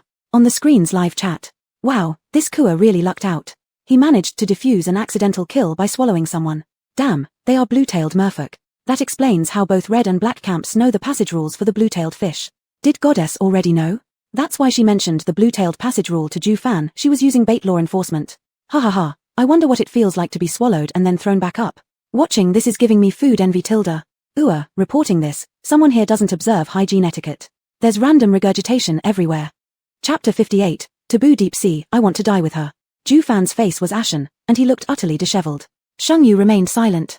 Or you could wash up first. Ju Fan glared at her. Keep your dog under control. Yuxing immediately exploded, clutching his stomach with one hand while pointing at Ju Fan with the other. Who are you calling a dog? Shengyu quickly hugged Yuxing to calm him down. Our Yuxing isn't a dog. Here, have an apple. Beside them, little BA had bright eyes. Sister, can I have one too? Half an hour later, Ju Fan knocked on the door again. This time Kua opened it. Looking into the room at the two compliant individuals, Ju Fan reaffirmed his resolve. He said, How did you know I'm the blue-tail fish? His expression was not good, but Shengyu, afraid of provoking any unnecessary reactions, gently responded, Your paint flakes off. Ju Fan replied, I can offer you a deal. Before you pass through the trials, I won't let Fang Jiufeng disturb you. How about that? To be honest, Shengyu wasn't very interested in his proposal. With little BA and Yuxing around, even if Fang Jiufeng tried something, it would be futile. Shengyu shook her head with a smile. What I need is Fang Jiufeng's talent. Persuade her to find the dragon pearl in the pure water zone. She handed over the rule for the blue-tail fish. This is my sincerity. The rest is up to you. Despite seeing Shengyu's confident demeanor, Ju Fan still couldn't resist asking. The red-tail fish rule is with the Mermaid King. Are you so sure you can guess the red-tail fish's trial rules, or do you think with these two advanced strange ones around, you'll definitely be safe? Shengyu gestured for him to leave. See you tomorrow morning. The next day. No one knew what methods Ju Fan used, but he really did manage to bring Fang Jiufeng to the mine. After all, Fang Jiufeng was the mermaid princess. The lanternfish showed great respect when they saw Fang Jiufeng. Their attitudes toward Shengyu and her group also improved slightly. Frowning, Fang Jiufeng asked, "If you know the dragon pearl is in the mine, why did you bother bringing me here?" Shengyu smiled, "Big sister, look at how big this mine is. How long would I have to dig?" Fang Jiufeng arrogantly declared, "If you want help, then beg properly. Kneel down and kowtow to me, and I'll assist you." Shengyu gave Ju Fan a teasing glance but didn't press him further. She called out loud, "Little B.A., take her and give her a brainwash." "Sure thing." Sister Tilda. Little B.A. grew rapidly like a balloon, wrapping her tentacles around Fang Jiufeng before flying away. 10 minutes later, Fang Jiufeng returned pale-faced. As soon as she touched the ground, she vomited. Guided by Fang Jiufeng, with Ju Fan providing labor as the chosen one, Shengyu quickly managed to dig out a tunnel for Xiao Ku. Even after a full day of digging, they didn't find the dragon pearl, but instead attracted the Mermaid King. Seeing the deep tunnels Shengyu had dug, the Mermaid King sighed deeply and conceded, "Miss Sheng, I can tell you the truth. Could you please stop digging?" With messy hair and carrying a shovel, Shengyu emerged from the tunnel. "Ah, it's you." "No way. I feel like I'll reach it tomorrow at the latest. My teacher always taught us not to quit halfway, you know." 2 days of physical labor without taxing mental work made Shengyu feel completely relaxed, her tone lightening playfully. The Mermaid King sighed bitterly, "If you dig out the dragon pearl, Emperor Ingchen's efforts will be wasted. It took him a great deal of effort to create this entire mine using the dragon pearl." Shengyu smirked faintly. Her probe yesterday yielded the following response from the Mermaid King: "I cannot gamble with the fate of my people on a mere possibility. Once Shengyu claimed the dragon pearl, the pure water zone would cease to exist. The existence of the pure water zone was like the pearl of the mine, meaning the dragon pearl must have a close relationship with the mine's pearls. She hadn't anticipated it matching exactly with her theory." Seeing the Mermaid King's helpless expression, Shengyu set down the shovel in her hand and pulled out a bag of apples, distributing one to each person who had worked hard that day. Seated there on the spot, she addressed the Mermaid King, "I'll give you a chance. Tell us the truth right now." In the mine, there were countless red-tailed mermaids present. The instant the Mermaid King appeared, they all focused intently on every move being made. The Mermaid King's bitterness deepened. "Miss Sheng, must you insist?" Shengyu replied, "It's not necessary. I could dig out the dragon pearl myself and uncover the truth. Maybe I can figure out how to solve your water pollution problem." The Mermaid King countered. That individual back then also sought many ways to solve the water pollution issue, but he failed to achieve it. "With only a D-level talent like yours, what can you possibly accomplish?" Shengyu confidently retorted, "Just because he couldn't doesn't mean I can't either." Someone protested aloud, "Who can't?" "Sheng. Xinyu, who can't you be talking about?" Yu Xing swam to Shengyu's side, placing his hands on her waist with a familiar look of embarrassment and anger. You're here." Sensing Yu Xing's changed aura, the Mermaid King immediately became deflated, wishing he could curl up and stay far from this crazy person. Shengyu pinched his waist and smiled. "Did you come out because someone was bad-mouthing you?" Chu Union buried his head and rubbed against her, complaining, "You don't miss me at all." Kua coughed. "Ahem." Shengyu replied, "All right, we're busy with important matters." Chu Union lifted his head and declared to the Mermaid King, cold and arrogantly, "You should know that my bet with your master. You know who she is, so I won't say more. To solve the ocean problems, no one can do it except for my wife." The Mermaid King wiped his cold sweat. How about giving it a try? After all, if they didn't give it a try, this individual had ways to ruin his entire ocean. Better to take a chance. This one had even said that he was brought up by Miss Sheng herself. The teacher of a crazy person. Could he be good? Under the coercion and persuasion of a certain person, the Mermaid King squeezed into the tunnel dug by Shengyu. In a while, he returned with a transparent dragon pearl. The Mermaid King frowned and sighed, "Even if you don't want the dragon pearl, my lord, this one probably won't last much longer either." As soon as Shengyu touched the dragon pearl, a projection unfolded again. This time, the red-tailed mermaids in the entire minefield saw the projection. Back then, Mingxing and the man always lived by the sea, witnessing sunrise and sunset, tides ebbing and flowing. Until the day of the man's birthday, Mingxing came to the shore earlier than usual, wanting to surprise the man, only to overhear the conversation between the man and another person inside the hut. "When are you planning to go back? Humans are now migrating inland. It's impossible to live by the coast anymore." The man replied, "Do you even know what you're doing? Discharging nuclear wastewater into the ocean will pollute the entire ocean. Earth is not just for humans." The other person remained silent, "But you know, we cannot stop them. The first phase of the nuclear wastewater plan will be discharged after a year. This year is meant for all humans to migrate. Come with me." The man said, "I'm not leaving. I will not leave Mingxing." The other person said, "How long will you keep being stubborn? She is a mermaid, and you are a human. The distance between you two isn't like that between a nobleman and a poor girl. An entire species separates you two. Because of her, your aunt has been hospitalized 3 times already. Please consider your family." The man responded, "I've always considered my family since childhood. This time, let someone else decide. Even if I die, I will stay with Mingxing." The other person got angry. "Do you want to die? Does she want to die? If you return now and take over the family position, expand business to Japan, control its economic lifeline, then you can stop their wastewater discharge into the sea." The man said, "Go. I won't leave." Chapter 59, Forbidden Deep Sea Wishing Card Wholesale. The scene shifted, and Mingxing had already returned to the palace, informing the then mermaid king Luoshuan about the incident. Luoshuan immediately sent people to investigate and, sure enough, a polluted area of the ocean was found in the northern sea region. As the Lord of the Seas, Luoshuan was furious and at once delivered the fish that had died due to the pollution to the shores of the island nation as a warning to humans. The humans paid no attention to the anger of the sea and continued their ways as usual. Luoshuan wanted to call Yingshan to discuss how to handle the situation. Mingxing, however, opposed it. That brute Yingshan, if he finds out, will definitely lead the guards to overturn the human fishing boats. By then, the existence of mermaids will be exposed, and our mermaid race might not even survive until the day next year when the marine discharge is planned. Luoshuan fell silent. This matter must not be told to the 10,000 species of the sea, or a war between humans and the sea would begin, and those who would suffer would certainly be the 10,000 species of the sea. Mingxing said, "Let me go ashore, there's still a chance. He's a good person, he'll surely help me." Luoshuan firmly refused. "No, humans are too dangerous. Once you're on land, you have absolutely no ability to protect yourself, and I won't be able to sense your situation. No." In the end, Mingxing still managed to convince Luoshuan and got the red dragon pearl to go ashore. A year later, Mingxing and the man had already gained control of 30% of the economic wealth of human society. They attempted to prevent the discharge of nuclear wastewater into the sea but did not expect the island nation to pay lip service while secretly discharging the nuclear wastewater. Mingxing's son's first birthday party was actually an assassination plot against the island nation. Unfortunately, Yingshan happened to bring people ashore and captured Mingxing's child, exposing her mermaid identity. The assassination failed, the man was imprisoned, and the nuclear wastewater began full-scale discharge. The projection from the transparent dragon pearl disappeared, and the deep-sea mine field became eerily quiet at that moment. The mine field, originally shimmering with pearl-like luster, started to dim gradually from the moment the dragon pearl was taken out. After a long time, a red-tailed mermaid finally spoke up. "So this isn't divine punishment for us red-tailed mermaids coming ashore, but the humans? It's the humans who are wiping us out entirely. We red-tailed mermaids are innocent. Princess Mingxing sacrificed herself for the sake of the mermaid race. It's all because of the humans. It's the humans who destroyed the ocean. Kill, kill, kill. I want to go ashore. I want to kill all humans. They must pay for what they've done." At this moment, the crowd was boiling with anger. The emaciated red-tailed mermaids were now consumed by rage, waving hose as if ready to charge out. The black-tailed guard fish stopped these mermaids in time, though now looking at the red-tail fish with some heartache. Had they been wrong about the red-tail fish all these years? Back then, Princess Mingxing of the red-tail fish willingly accepted divine punishment, shedding her skin and dying. Mermaid King Luoshuan died on the journey searching for the dragon pearl, and later Mermaid King Yingshan gave himself as a sacrifice to protect the last patch of clean ocean, fusing the dragon pearl into the mountain range, which resulted in the final creation of the pure water zone. It turned out that back then, things happened like this. The mermaid race had always fulfilled its mission to protect the 10,000 species of the sea. But the black-tailed fish looked down upon and beat their own kind. All of this.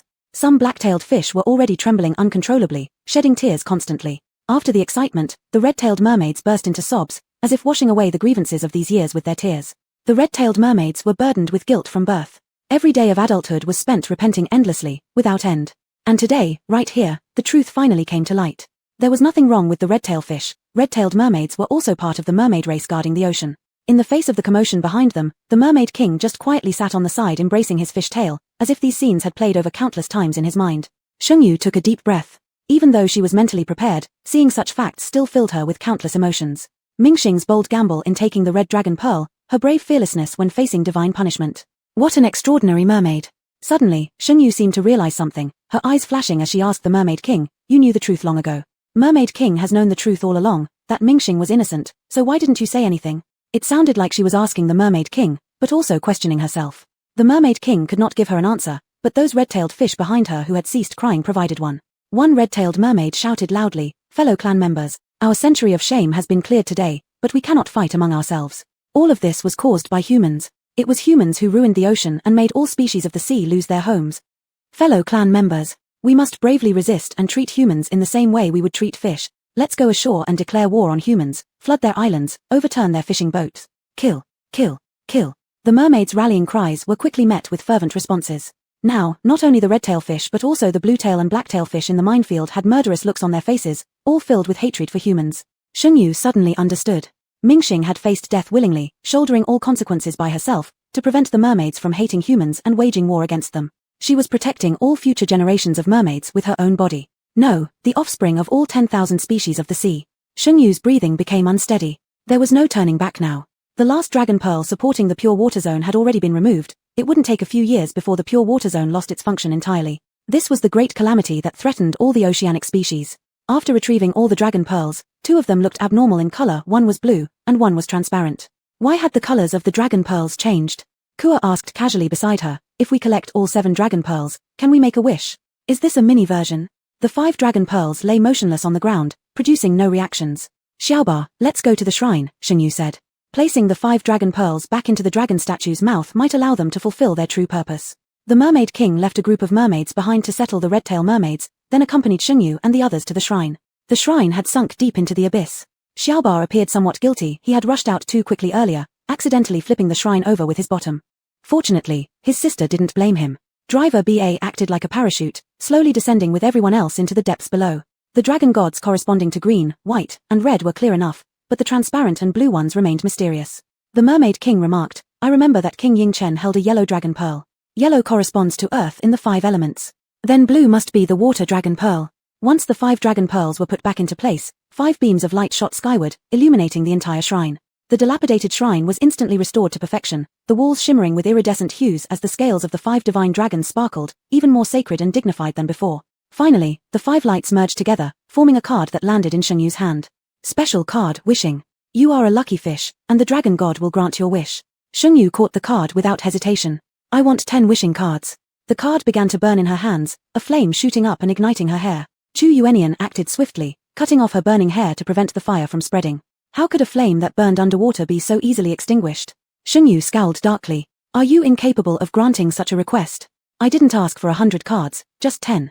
After going through so much trouble to gather all the dragon pearls, the card dared to burn her. You're finished. A glass-like wishing card made a sound as it slapped onto Shenyu's forehead, then after a moment compromised and transformed into 3 wishing cards. What? This kind of operation is allowed. There's no difference between this and replicating cards, Sister Sheng, don't push things too far. A high price for wishing cards, 500,000 ghost money, contact privately if interested. Hey, big brother, these are wishing cards, a grade A dungeon may not even have one, and you've given me 3 in an instant. I'm out, this game's screwed. Wholesale sale of wishing cards at a discount. Chapter 60, Forbidden Deep Sea End. 3 wishing cards fell into Shengyu's hands, making Fang Jiufeng almost grind her teeth with envy. What virtues and abilities did this woman possess to deserve being the one to obtain all 3 wishing cards? Without these props, she was nothing. Shengyu took out the card she had obtained in the wilds named All Things Grow. At that time, she used this card to cultivate plants in the wilds. She wondered if this card could purify the ocean as well. Oh. Shengyu slapped her head. Mingxing is still in the Dragon Pearl. They still had one last question left unasked. Seemingly hearing someone calling her name, a streak of red light escaped from the middle wishing card and shortly after condensed into a red figure. Mingxing floated in the air with a smile, her golden red tail behind her flickering beautiful ripples. Dragon tail? Kua stared dumbfounded at the tail covered in scales that were more vivid and shining than ever before. It seemed Mingxing's fish tail had already lost its original features of a fish and instead looked just like the tail of the dragon god statue in the temple. Mingxing expressed her gratitude. Thank you all for preserving my final sliver of consciousness and gathering all 5 dragon pearls, which allowed me to evolve into a dragon fish. These 2 points were essential. Without either, it wouldn't have been possible. The Mermaid King, unable to believe his eyes at the scene before him, suddenly went limp in his fish tail and knelt down towards Mingxing. Princess Mingxing, it truly is you. You're still alive? Mingxing glanced once at his fish tail and immediately knew he was a descendant of the black-tailed mermaids. Her face retained its gentle smile. No, I died long ago, but thanks to Ying Chen leaving behind the dragon pearl, I managed to preserve a thread of consciousness within it. The imposing, fierce-looking Mermaid King, whose face bore a scar, burst into tears. Princess Mingxing, King Ying Chen spent every day and night drowning in remorse after you and King Luoshuan left. He, at the very end of his life, only wished to ask you, do you hate him? Mingxing hesitated for a moment, then said, I have never hated anyone. As soon as those words left her lips, a resounding dragon roar echoed through the temple, and they saw the previously transparent dragon pearl suddenly turn golden. Alongside, the entire dragon statue became more lively, as if responding to Mingxing's answer. Shengyu had no choice but to interrupt their nostalgic chat. She remembered that Mingxing owed her one more answer. She spoke up, Princess Mingxing, there was one more question left earlier. Does it still count? Mingxing nodded, not just one question now, even 10 would be fine. Shengyu said excitedly, that's great. Take a look at this card. Can it purify the ocean? All Things Grow floated over to Mingxing, who subconsciously shrunk her pupils and covered her mouth, saying, it really appeared. How did you come to have this card? Shengyu replied, I got it in the last scenario. Can this card purify the ocean? Mingxing, moved to tears, this is a Genesis level card. With it, the ocean can be restored. However, Mingxing paused slightly, looking at Shengyu, only when your mental power reaches 100 can its full strength be unleashed. Shengyu frowned, my mental power is only at 40 right now. Kua exclaimed in surprise, what? Only 40? I've gone through several scenarios and I'm still at 21, comparing others makes one furious, and Kua wanted to pinch herself to recover. Mingxing gazed at Shengyu and gave a hint, reaching 100 mental power isn't such a difficult task. She had the wishing card. Shengyu caught on instantly, taking out a wishing card and smiling innocently. Make my mental power reach 100, please. The wishing card heated up, and suddenly the temple trembled twice. The golden dragon coiled in the center of the grand hall opened its glittering golden eyes and yelled at Shengyu, "You ungrateful brat, my own spiritual power is only 98. After shouting, the dragon god closed its eyes again, as if it had never been there. Shengyu. Mingxing. Everyone. Fang Jiufeng sneered, he's the dragon god, not the turtle king of a wishing pond. Greed will get you nowhere. Ah. Before Fang Jiufeng finished her sentence, the dragon god swung his tail and sent her flying away. Shengyu's heart quivered, relieved that it couldn't swing back to hit her. She simply acted childishly, this won't work, that won't work. Then why don't you give me a card that can help purify the ocean? Come on, I am helping your subject. Her last sentence voiced the thoughts of both Mingxing and the Mermaid King. They are all the children of the dragon god. There's no reason to stand by while everything perishes, right? Dragon god. The wishing card continued to heat up. Then, a golden 4-color luster flashed, and the wishing card transformed into a black gold card, special card, temporary attribute, SS. Permanent card. When used, it can add 50 attribute points, cannot be split. Cooling time, 48 hours. Mingxing was delighted and bowed gracefully to the dragon god. Thank you for granting me this card, O great dragon god. The dragon god did not respond, but Shengyu noticed the dragon's tail wagging involuntarily. Shengyu used the attribute card Ding, gained 50 mental points. Instantly, Shengyu felt as if the entire world had shrunk, and the dark ocean took shape in her mind. She could clearly perceive countless strange things lurking in the shadows. She even sensed that there were several pairs of black eyes watching from outside and when she turned her focus towards them, she saw a man who bore some resemblance to Mingxing. The man looked quite surprised and inclined his head slightly toward her. Greetings, Lady Chu. Please convey my regards to Princess Mingxing. Next, she heard Chu Yuanyan's voice. Yu, come back to your senses, don't mind that ugly ghost. The vision quickly shrank, and in the blink of an eye, Shengyu saw Chu Yuanyan's somewhat displeased face. Was that not an illusion? Chu Yuanyan curled his lips with a hint of smugness. You now have 90 mental power. If you wish, your mental strength can penetrate 90% of the scenarios. I can reach the maximum value though. Shengyu had a thought, so next time she entered a scenario, could she just max out her mental power? Wouldn't it then allow her to? Chu Yuanyan interrupted her thoughts. No, your physical condition won't be able to keep up. Too much mental power would be too much for your body to handle, causing blood to flow from all 7 orifices until you die. Shengyu gave him a sidelong glance and took out the All Things Grow card. She infused the card with mental power, praying sincerely, purify the filth of the ocean, and restore the age of the ocean. A beam of blue light shot out like a meteor from the card, piercing through the temple and breaking through the dark ocean. It glowed like an eternal flame in the eternal night, like a trumpet call to herald the return of the ocean era. 5 divine dragons seemed to have been summoned, soaring upward while emitting clear dragon roars that echoed across every corner of the ocean. The first to rush out was the black divine dragon, ascending spirally along the blue light, its mouth emitting a blue pearl that emitted the same purifying light. Countless sea creatures knelt in submission and prayed. The blue light spread circle by circle. Centered around the temple, the black ocean stirred, wave after wave rippling outward. With each ripple, the seawater became clearer and more transparent. 6 hours later, the blue light faded, and the grey All Things Grow card returned to Shengyu's hand. Shengyu, moved by emotion, softly whispered to the card, "You've worked hard." The 5 dragon gods returned to their positions, and Shengyu noticed that the dragon pearl in the black dragon's mouth had turned black. Its gaze on her was filled with approval and gentleness. At the same moment, the robotic announcement sounded in Shengyu's and Kua's minds. Chapter 61, Special Instance Settlement. Congratulations to players Sheng Xinyu Yang Kua for passing the instance Forbidden Deep Sea. Now rating is in progress. Player Sheng Xinyu has an instance exploration rate of 100%, completed the hidden ending, rated SSS. Detected that the player saved Princess Mingxing, rewarded with double instance rewards upon successful completion. Rewards will be settled after leaving the instance. Would the player like to leave the instance? Player Yang Kua has an instance exploration rate of 70%, completed S-level passage. Detected that the player saved Princess Mingxing, rewarded with 3 B-grade self-selection cards. Rewards will be settled after leaving the instance. Would the player like to leave the instance? Neither of them expected the completion prompt to come so quickly. Kua never thought that following Sister Sheng would lead to an S-level pass. In Chu Yuanyan's gaze that wanted to kill someone, she hugged Shengyu happily and gave her 2 kisses. Families, choice outweighs effort. It turns out that leaning on a big shot brings such joy. Sister Sheng, do you want to leave the instance? Chu Yuanyan held Shengyu's hand. Shengyu didn't originally plan to leave either, so she shook her head. I have some things to deal with. You can go first. Kua was a little uneasy, but then she realized that now there's not only a mermaid king, but also Boss Yu Xing and mighty Xiao Ba, so nothing will happen. Shengyu chose no, and Kua returned cheerfully to claim her reward, which was the most rewards she had ever received since starting her career. The ocean purification succeeded, and the cheers of the 10,000 clans could be heard even from 1,000 miles away at the temple. Mingxing and the Mermaid King sincerely thanked Shengyu. Thank you. Being thanked by such a beautiful older sister made Shengyu belatedly feel a bit embarrassed, her earlobes turning slightly red. Well, I did it just to complete the instance. It's fine. The Mermaid King said, Miss Sheng, once you reach level 4, you can establish your own territory, and we in the Forbidden Deep Sea are willing to belong to you. This is the intention of our lord. After finishing, he handed his pearl crown to Shengyu as a sign of submission. Shengyu didn't intend to accept it, but Chu Yuanian took it before she could, accepting it on her behalf. Accept it, it's their heartfelt gesture. Xiao Ba saw the opportunity and smiled cunningly. Sister, it's just a crown. My brother has a lot. He's very generous. Why don't you consider my brother? Oh, and, my brother won't end up being torn into 18 pieces. Xiao Ba didn't finish his sentence when over a dozen tentacles broke off all at once, and his cries of pain echoed throughout the ocean. There was no guessing who did it. Shengyu instinctively hit Chu Yuanian. He's still a child. Chu Yuanian glared. He was poaching right in front of me. Xiao Ba's body twisted in pain into a rope, yet he still didn't forget to be manipulative. Sister, it doesn't hurt. I wouldn't be so violent. Wait for me. I'll go steal my brother's treasures to raise you. After speaking, Xiao Ba's figure disappeared. Probably went to recuperate. Mingxing smiled and returned to the card. The card was her residence. The Mermaid King smiled towards Ju Fan and Fang Jiufeng. This is a speedrunning instance. You should know that those who lose must stay behind in the instance. Ju Fan remained silent. The Mermaid King quickly laughed again. Don't worry, you should have heard of special instances. When they open, all humans stranded in the instance will enter. That's when you can return to the game hub. Ju Fan silently left with the Mermaid King. Looking at Shengyu, he suddenly said, next time, I hope we're friends.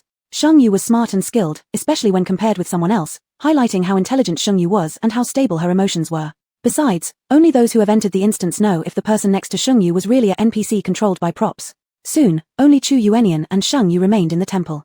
This instance had been all about moving forward, leaving no time for the two of them to properly indulge in each other's company. Once everyone left, Chu Yuanian wasted no time pressing his lips against hers. Baby, let's try being mermaids, Tilda. The rough breathy voice full of desire caused fireworks to explode in Shengyu's mind, completely eliminating any resistance toward Chu Yuanian. Reef, sunrise. Chu Yuanian leaned on Shengyu's shoulder, watching the colors of dawn and a rising sun on the horizon. There were only a few minutes left until Shengyu had to leave. The two simply stayed close together in silence, without needing words. Before Shengyu left, Chu Yuanian said, You, no matter when, where, or what I become, my favorite will always be you. Ding. Congratulations to the player for leaving the instance. Now calculating rewards for this successful completion. Congratulations to the player for achieving SSS level success, 100% instance exploration, ranked first on the instance leaderboard. Reward plus 10 in each personal base stat, reward 600 points, reward 3 attribute cards or self-select cards, choose 1. Completed special mission, doubled rewards. Reward, plus 20 to each personal base stat, reward, 1,200 points, reward, choose 6 attribute cards or self-selection cards, choose 1. At the same time, countless live-streaming screens in the void flashed a golden notification bar simultaneously. Congratulations to player Sheng Xinyu for completing the special mission, rewards doubled. Special announcement. Please all players continue to strive. The notification rolled 3 times, glaringly bright. Shengyu found it annoying. People feared fame as pigs feared being fat. This was bound to bring her nothing but trouble. Indeed, strange games were devious. After the settlement, a light blue panel appeared before Shengyu. Faction, human. Code, 444,477. Name, Sheng Xinyu. Level, LV2, 6320. Talents, Fusion, Random. Inventory, Incense X15, Incense 1212. Apples X6, Apples X758. Temporary Attribute Card, SS. Tang Sword, A, X1. Replication Card, A, X1. Replication Card, B, X1. Space Card, A, X1. Prophecy Card, B, X1. Domain Card, B, X101. Resurrection Card, B, X11. Blindness Card, B, X10. Stillness Card, C. Imprisonment Card, C. Flight Card, C. Speed Card, C, X95. Transformation Card, C. Teleportation Card, C. Mental Attack Card, C. Special Synthesis Triangular Spike, C. Dream Card, C, X1. Dream Card, C, X2. Guidance Card, D. Healing Card, D. Peace Card. Card of Life. Binding Card. Wishing Card X2. Self-Selection Card X3. Attribute Card X4. Pearl Crown, Diamond Box, 24K Gold Butterfly Knife. Completed instances, 3-inch. Shengyu looked at her inventory that was almost full, most items accumulated from the Wilderness instance. This time, her only gain from the Deep Sea instance was 3 replication cards of the Mermaid King. Replication cards could not be replicated again, and she had triggered only 10 critical hits when copying. Alas, the inability to use incense in the Deep Sea really cost her dearly. On the second page of the panel, base attributes. Attack, 57. Speed, 65. Strength, 49. Agility, 67. Defense, 45. Spirit, 60. Observation, 62 inch. Each attribute had increased by 20 points. All this was related to Mingxing, which raised the question, why was saving Mingxing considered a special task? Suddenly, Sheng Yu thought of the man who asked her to pass on a message to Mingxing. She wanted to summon Mingxing out, but was reminded that summons were impossible outside instances. Sheng Yu. In the instance completion rewards, Sheng Yu chose 4 attribute cards, with each card adding 5 points. This time, she did not rush to allocate points, even though she wanted to boost her spirit power. However, perhaps she'd consider during the next instance. Just after Sheng Yu finished checking her upgraded stats and prepared to open the forum to do some trading, using her talents to replenish her original cards, an unexpected mechanical and chilling voice echoed. Detected a player has completed hidden endings consecutively 3 times, gaining a bizarre hidden talent once and completing a special mission once. A special instance is hereby unlocked as reward. Number of participants in this instance, 100. Participants include players, stranded instance players, strange beings, and their controllers. Rating for this special instance, B-level instance. Ample rewards await. Players are encouraged to actively participate in the game. Best wishes for pleasant gameplay. Die early, transcend quickly. Chapter 62 Special Edition, The Alluring Little Fairy. As the prompt tone faded, Sheng Yu's vision went dark, and she entered the standby space.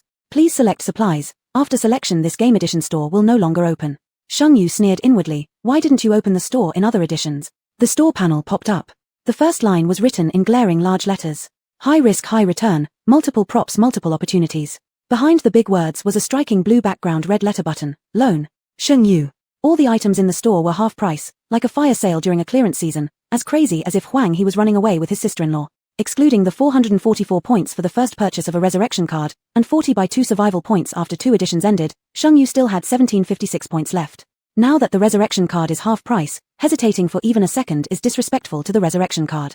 She opened the introduction of the resurrection card and saw what used to be, after using the resurrection card, directly exit the game without any rewards from this game. It has been changed to Special Edition activated, unlimited use of the resurrection card. Sheng Yu felt something wasn't right deep down. When did the bizarre game become a charity? It seemed like everything in the store was inciting players to buy cards. Sheng Yu's points weren't many, but among the group of players, her usable points weren't few either. She wouldn't feel pressured buying cards, so what about others who can't afford them? The answer is self-evident. Of course, despite the massive clearance sale by others, Sheng Yu still decided to show her support. Resurrection card, points minus 444. Weapon repair card, A, points minus 200. Invisibility card, A, points minus 200. Disguise card, A, points minus 200. Copy card, S, points minus 400. Camouflage card, A, points minus 200. Immunity card, B, points minus 100. Looking at the remaining 12 points on the interface, Sheng Yu was quite satisfied. When it came to 3 Edition Trust, who could be better than her? Bizarre game. Here comes your match. Just before Sheng Yu entered the game, a prompt tone suddenly rang out, this time seemingly carrying 2 parts human emotion. The half-price opportunity in the store only opens for special editions. Don't you want to buy more cards? Sheng Yu wouldn't fall for it. No more points. Bizarre game. You can loan. Sheng Yu. Police uncles teach us not to believe in any loans in games. Bizarre game. Which police officer? I'll have him report to the game tomorrow. Clicking on the switch to enter the game, Sheng Yu's vision went dark, and immediately afterward, she heard an eerie hair sound. When she clearly saw the scene before her, a mouthful of rotting flesh was only 1 centimeter from her nose. Under the stench of decay, Sheng Yu's body involuntarily bent backward, achieving a 180-degree extreme backbend. Perhaps due to the improvement in physical fitness, the body reacted more directly than the brain, and Sheng Yu regained consciousness in less than a second. The loud clashing sound of teeth in the mouth, Sheng Yu supported herself with her hands on the ground, and with a sudden kick, sent the owner of the mouth flying. She stood up after a backflip. Only then did Sheng Yu realize her current situation. What tried to bite her was not some mystery, but a grotesque zombie covered in green pus. Coincidentally, she was right at the center of the zombie encirclement. Copying the weapon repair card, Sheng Yu quickly repaired her tang sword and charged forward with the sword, cutting her way through the zombies. The effect of the increased 20 physical attribute points was very apparent. Sheng Yu could clearly feel the strength of these zombies. If those 20 points hadn't been added, she would certainly find it much harder to deal with these zombies. By the way, Princess Mingxing, are you there? Sheng Yu called out in her mind. A cheerful voice answered, I'm here, Lulu. You've entered a new level. Oh, a special level. Sheng Yu didn't expect Mingxing to actually be present. She cautiously probed, can you help me use a copied direction card? I need directions. Being able to assist Sheng Yu made Mingxing extremely happy. In a sense, it was Sheng Yu who had given her life again. Sure thing. Mingxing summoned the direction card from Sheng Yu's supply inventory, go toward safety. A blue arrow appeared, and Sheng Yu wielded the tang sword, charging into the throng of zombies. Lulu, look at that blue thing over there, said Mingxing, her tiny figure sitting on Sheng Yu's shoulder, just like a universal snail girl. Sheng Yu followed Mingxing's gaze to see the zombie's crystal core. In post-apocalyptic novels, crystal cores were always hard currency. Her space card spiritual value reached 40, allowing her to grab things from a distance. Sheng Yu had never found the opportunity to try it until now. This was perfect timing. An hour later, the vast urban business district was littered with shattered corpses. Sheng Yu's face was covered with a kerchief, and she wore sunglasses. Her clothes were drenched in green corpse liquid. Mingxing had retreated back into the wishing card because she couldn't bear the sight. On the ground, there were at least 10,000 broken zombies. In her space, she had accumulated at least 5,000 crystal cores. But Sheng Yu wasn't feeling well at all. This was the first time she had experienced complete physical exhaustion and depletion of her mental strength. If it weren't for the apples, even standing would have been hard for her now. Even worse, she was soaked in corpse stench, and there was no place to wash up. What's most precious in the apocalypse? Food and water. After opening another guidance card, Sheng Yu followed the arrow quickly, heading to find a place to bathe. Fortunately, this area was an urban business district, and not far away stood a luxury hotel. These hotels had their own water supply and power systems. After the city collapsed, tens of thousands of zombies swarmed the business district, yet resources within the luxury hotels remained well preserved. Having cleared the zombies out of the hotel, Sheng Yu went straight to the top floor suite. She enjoyed a comfortable shower, then opened several intact packages she'd picked up along the way, finding a set of wearable sportswear. Finally, she felt human again. Mingxing poked her head out. Are we done? It seems like this instance doesn't provide food. Should we go look for some? The penthouse suite hadn't been used before the apocalypse, and there were still snacks on the bar. Sheng Yu found some fancy bagged pastries and drinks, which didn't seem to be expired, perfect for filling her stomach. After finishing eating, Sheng Yu did not let the contents of the penthouse go to waste, including the toiletries in the bathroom. This special edition brought together players, stranded players, bizarre phenomena, and strange players all within one game world. Sheng Yu guessed there wouldn't be fewer than 30 people here. Placing participants from different factions in the same dungeon, the intention behind the bizarre game was too obvious. It aimed to create a fight-to-the-death survival scenario among them. This dungeon would definitely be more challenging than all the previous ones combined. Sheng Yu needed to prepare herself for a prolonged battle. With daylight still bright outside, Sheng Yu followed the guide card and searched through the hotel's warehouse, discovering quite a few bottles of alcohol, some exquisite pastries, and other snack foods like chips. Before leaving, Sheng Yu drained the water system of the hotel as well. Apocalyptic novels, she'd read plenty of them. And given that she still had her space card, it was practically time for a plague-like sweep.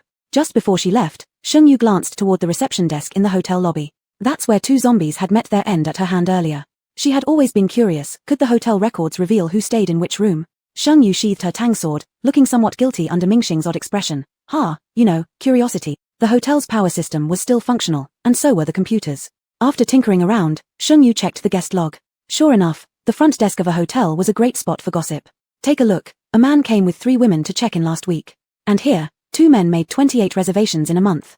Look, Chu Yunyan. Sheng Yu looked at this Chu Yunyan's ID number, only to freeze. How could it be the same as Chu Yunyan's? Checking the date at the bottom left corner, May 20th, 2047. Yet the screen showed May 20th, 2046. She opened the record of this specific reservation, intending to see exactly which little b *TCH was paired with this Chu Yunyan. The screen displayed in plain black letters against a white background, Chu Yunyan Sheng Yu. Oh, it's that alluring little fairy. Chapter 63 Special Copy, Kissing One's Own Face. After leaving the hotel, Sheng Yu's cheeks still had a hint of redness. Mingxing chuckled beside her, covering her mouth. It seems that you're really destined by heaven. In every random copy world, there's always someone like you checking into a hotel. Blushing with embarrassment, Sheng Yu pleaded, please, don't say it anymore. The record of the hotel room reservations stopped in November last year, which meant it was now the 6th month of the apocalypse. Sheng Yu observed the scale of the city's business district. There were tens of thousands of zombies around just a low-end commercial area. It seemed the city was fairly large. Finding a car that could still drive, Sheng Yu checked her pile of dirty crystal cores and suddenly got an idea to drag all the crystal cores onto her talent panel. Countdown for fusion, 3 p.m. Does this actually work? Sheng Yu was astonished. Mingxing also looked incredulous. We don't know what will happen after the fusion of these crystal cores. Though Mingxing was only a wisp of shadow, she sat on Sheng Yu's shoulder as if she had a physical form. She could see Sheng Yu's interface and also use it. It was quite strange. The car drove out of the city. Sheng Yu was responsible for driving while Mingxing used spatial cards to clear obstacles from a distance. Throughout their journey, the number of zombies increased. Finally, when the car could no longer proceed, Sheng Yu got down with her knife. If she were truly in the apocalypse, the first priority would be survival, but now she was merely in a copy. Of course, Sheng Yu intended to collect as many supplies as possible. Just as she had defeated 13,000 zombies, the game notification suddenly rang without warning. Ding, 100 players successfully entered. Welcome everyone to the Fallen Capitalcopy. Please protect your identity well. Ding, detected 5 elite players binding into the copy. Thank you for your contributions to the game, rewards are doubled. For each elite player killed, rewards increase multiplicatively. Ding, this copy has no time limit, no restriction on attempts, unlimited players, or factions. Enjoy the game, early death, early reincarnation. The mechanical sound faded, and Shengyu paused momentarily while biting into an apple. 100 people, and 5 elite players. Players called elite are usually level 4 and above, so they wouldn't generally enter a copy below Class A. Why have they come to this mere Class B special copy? Is it for the reward? But it seems the cost-benefit ratio for a Class A copy is much higher than this special copy. Then why are they here? Like Jufan might have done, are they escorting someone, or here to kill others? Selected players are chosen randomly, but there's only one person who's certain to enter herself. She was already a somewhat famous figure in the bizarre game, especially because of her incense and apples. The more Shengyu thought about it, the more likely it seemed. The apple in her mouth suddenly lost its flavor. She found a secluded spot and took out her disguise card and transformation card. Thankfully, she had wisely chosen these 2 cards earlier. Her B-class duplication cards fused together into an A-class duplication card, leaving only one B-class card with few remaining uses. Skill card duplication. A can duplicate all non-living objects, 20 uses. With an 80% chance for 10x critical strike, 50% chance for 100x critical strike, 20% chance for 1000x critical strike. Skill card duplication. S duplicate all non-living objects for 120 minutes cumulative usage, same effects as before. If mental energy reaches 80 points, can attempt duplication of organic life forms. Compared to the A-class card, the S-class card had changed in terms of usage times, but the crit effect was the same. Without hesitation, Shengyu chose the S-class duplication card. Ding, duplication triggered a 10-fold critical hit, gaining 10 transformation cards. Mingxing happily said, counting down in 5 seconds. 1 card duplication takes 5 seconds, in 120 minutes, it can be duplicated 1,440 times. So this is the charm of the S-grade card. Shengyu slightly raised her eyebrows, filled with surprise. Taking out 3 sticks of incense, Ding, duplication triggered a 1000-fold critical hit, gaining 1,000 transformation cards. Ha ha ha, unable to contain her excitement, Shengyu laughed out loud. The incense works, Shenghan-san has returned. Ding, using the transformation card, an A-level transformation card not only alters one's appearance but also imitates another person's voice, movements, and even body odor. However, the duration is relatively short. An A-level transformation card can only be used for 1 day. The moment Shengyu used the card, her figure and facial structure began to change. After 1 minute, a female version of Chu Yunyan appeared before Mingxing. Chu Yunyan had always been a boy with fair skin and rosy lips, with features as delicate as a girl since he was young. Back in the orphanage when funds were scarce, Chu Yunyan, who suffered from a severe obsession for cleanliness, was forced to wear some of her discarded dresses, looking even more beautiful than she, the real girl. When they eventually became a couple, on one of Shengyu's birthdays, her wish was to see Chu Yunyan in women's clothing again. The photographs somehow ended up being circulated among his group of friends, and afterwards, Chu Yunyan often received certain suggestive messages on his phone from both men and women alike. Just after changing her appearance moments ago, Shengyu couldn't help but think about Chu Yunyan's face all dolled up with makeup, seductive yet radiant. Her new figure gained 10 centimeters in height. Shengyu wondered if Chu Yunyan was also in this copy. If so, what would it feel like to kiss oneself? Shengyu had not yet used the disguise card. An A-level disguise card could conceal not just skills but also the talent panel. She decided to wait and observe other players' panels before taking any action. Her fusion talent was already infamous in the Bizarre Game Forum. Anyone who knew Mingxing must have known this special ability. Thus, caution was paramount, and exposure should be avoided. Once everything was set with the disguise, Shengyu realized that the crystal cores had fused together perfectly. The color of the blue core deepened post-fusion. Previously resembling aquamarine, it now looked more like a pure, vibrant sapphire, quite stunning. Apart from having more refined energy, the crystal core seemed unchanged. Shengyu continued forward with Mingxing beside her, checking the sky which had grown dark. It was already afternoon. At that moment, her peripheral vision caught something unusual. On the rooftop of an opposite skyscraper, was there a floating card? Acceleration card. Shengyu gave a voice command to Mingxing, and immediately started sprinting. Over 100 floors, reaching the top within 2 minutes. To be safe, Shengyu activated her chase eye ability, confirming there were no hidden dangers around her before approaching the card. On the back of the card were the rules. Rule 1. Do not attack the natives. Rule 2. Guard your identity well. Once your current identity dies, you will be replaced. Rule 3. At night, some identities will reshuffle. Rule 4. If over 1,000 natives die, all identities will reshuffle. Rule 5. Trust no one. The front of the card flickered, transforming into a familiar design. Skill card duplication, C. Shengyu murmured under her breath, am I cursed or something? Why is it always a duplication card? As Shengyu wanted nothing more than to confront the mysterious mastermind behind this eerie game offline, an unwelcome voice rang out behind her. Brother, we've come across someone gorgeous, can hold a candle to that Shengxin Yu person. Our luck's here. Chapter 64, Special Dungeon, we humans have a saying. Shengyu put away the card and turned around with a dark face. It seemed that sleep brought her the very thing she needed, someone to vent her anger on. Unfortunately, the 3 men behind her did not notice Shengyu's suppressed rage at all, instead thinking that her pale complexion was due to fear. They laughed even more wildly. Brother, you said it would be good, right? Such a beautiful one, you should go easy on her, let's play a few more times. The leader of the group slapped his hand down in arrogance. Do I need your advice for my own affairs? A beauty like this naturally belongs to me. Then he walked over with lustful eyes, revealing a set of crooked and charred teeth. His voice softened disgustingly. Don't be afraid, beauty. We are not bad people, we specialize in rescuing pretty lonely girls like you, we want to give you a home. Shengyu smiled, her eyes bending into a crescent moon shape. Really? To rescue me? She stepped forward slowly, the long and straight curve of her legs under her sportswear drawing all the attention from the man. A wave of impatience surged through him, and he opened his arms to hug Shengyu.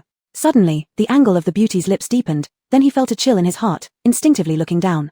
An ancient copper long sword had pierced straight through his entire body, fresh red blood gushing out like a fountain. Shengyu knew exactly how much force to apply. The blade was still 1 centimeter away from the man's heart, ensuring the man lost enough blood but wouldn't die immediately. As if after improving her mental power and observation skills, she could control these tiny details very well. Healing. As soon as Shengyu spoke, Mingxing threw a healing card. Mingxing had never seen an S-level card before, being extremely interested in the copy cards, he was currently challenging his limits. The 5-second copying time had now been shortened to 3 seconds. And various cards already filled Shengyu's supply bar. A healing card didn't mean anything. The fallen man's wound healed quickly, but a C-level healing card effect was only average. It could heal the wounds, but not the spirit or vitality. The man looked at Shengyu with terror, as if seeing a yaksha from hell who killed people with a smile. Shengyu placed a foot on the chest of the man, ignoring his fear, and asked, "Are you a player?" The man's face was ghostly white, stammering, "Why yes, we're players." "Shengyu, open your panel." Daring not to resist, the man opened his panel. A light blue panel floated in the air. Shengyu saw the information about the man. Camp, human. Number, 403,176. Name, Universe Invincible Diao. Level, LV2, 1475. Talent, Bird Language, D, Bear Arm, D. Supply bar, Transformation card, C, Speed card, C, Gravity card, C, Revival card, Mysterious Banknotes 120, Wolf type card, D, Blinding card, D, Wind card, D, Copy card, D. Past dungeons, 5. Upon seeing the man's panel, Shengyu paused for a moment. So poor. But it didn't stop Shengyu from robbing him quickly. At the same time, she also found an answer. Panels could be seen. This kind of panel stuff always belonged only to oneself before, but since the game rules mentioned identity continuously, this made Shengyu suspect how others judged one's identity. The best method was to directly reveal the panel. Looking now, the panel was no longer the privacy of the player. Shengyu was somewhat glad that the disguise card she chose could actually camouflage the panel. There were still 2 little fools standing at the edge of the rooftop. Shengyu waved her hand, who just said he was lucky earlier. 3 minutes later, Shengyu returned to the car, continuing forward. And on the rooftop, the 3 luckies were stripped naked, huddling tightly together. Who knows whose fortune?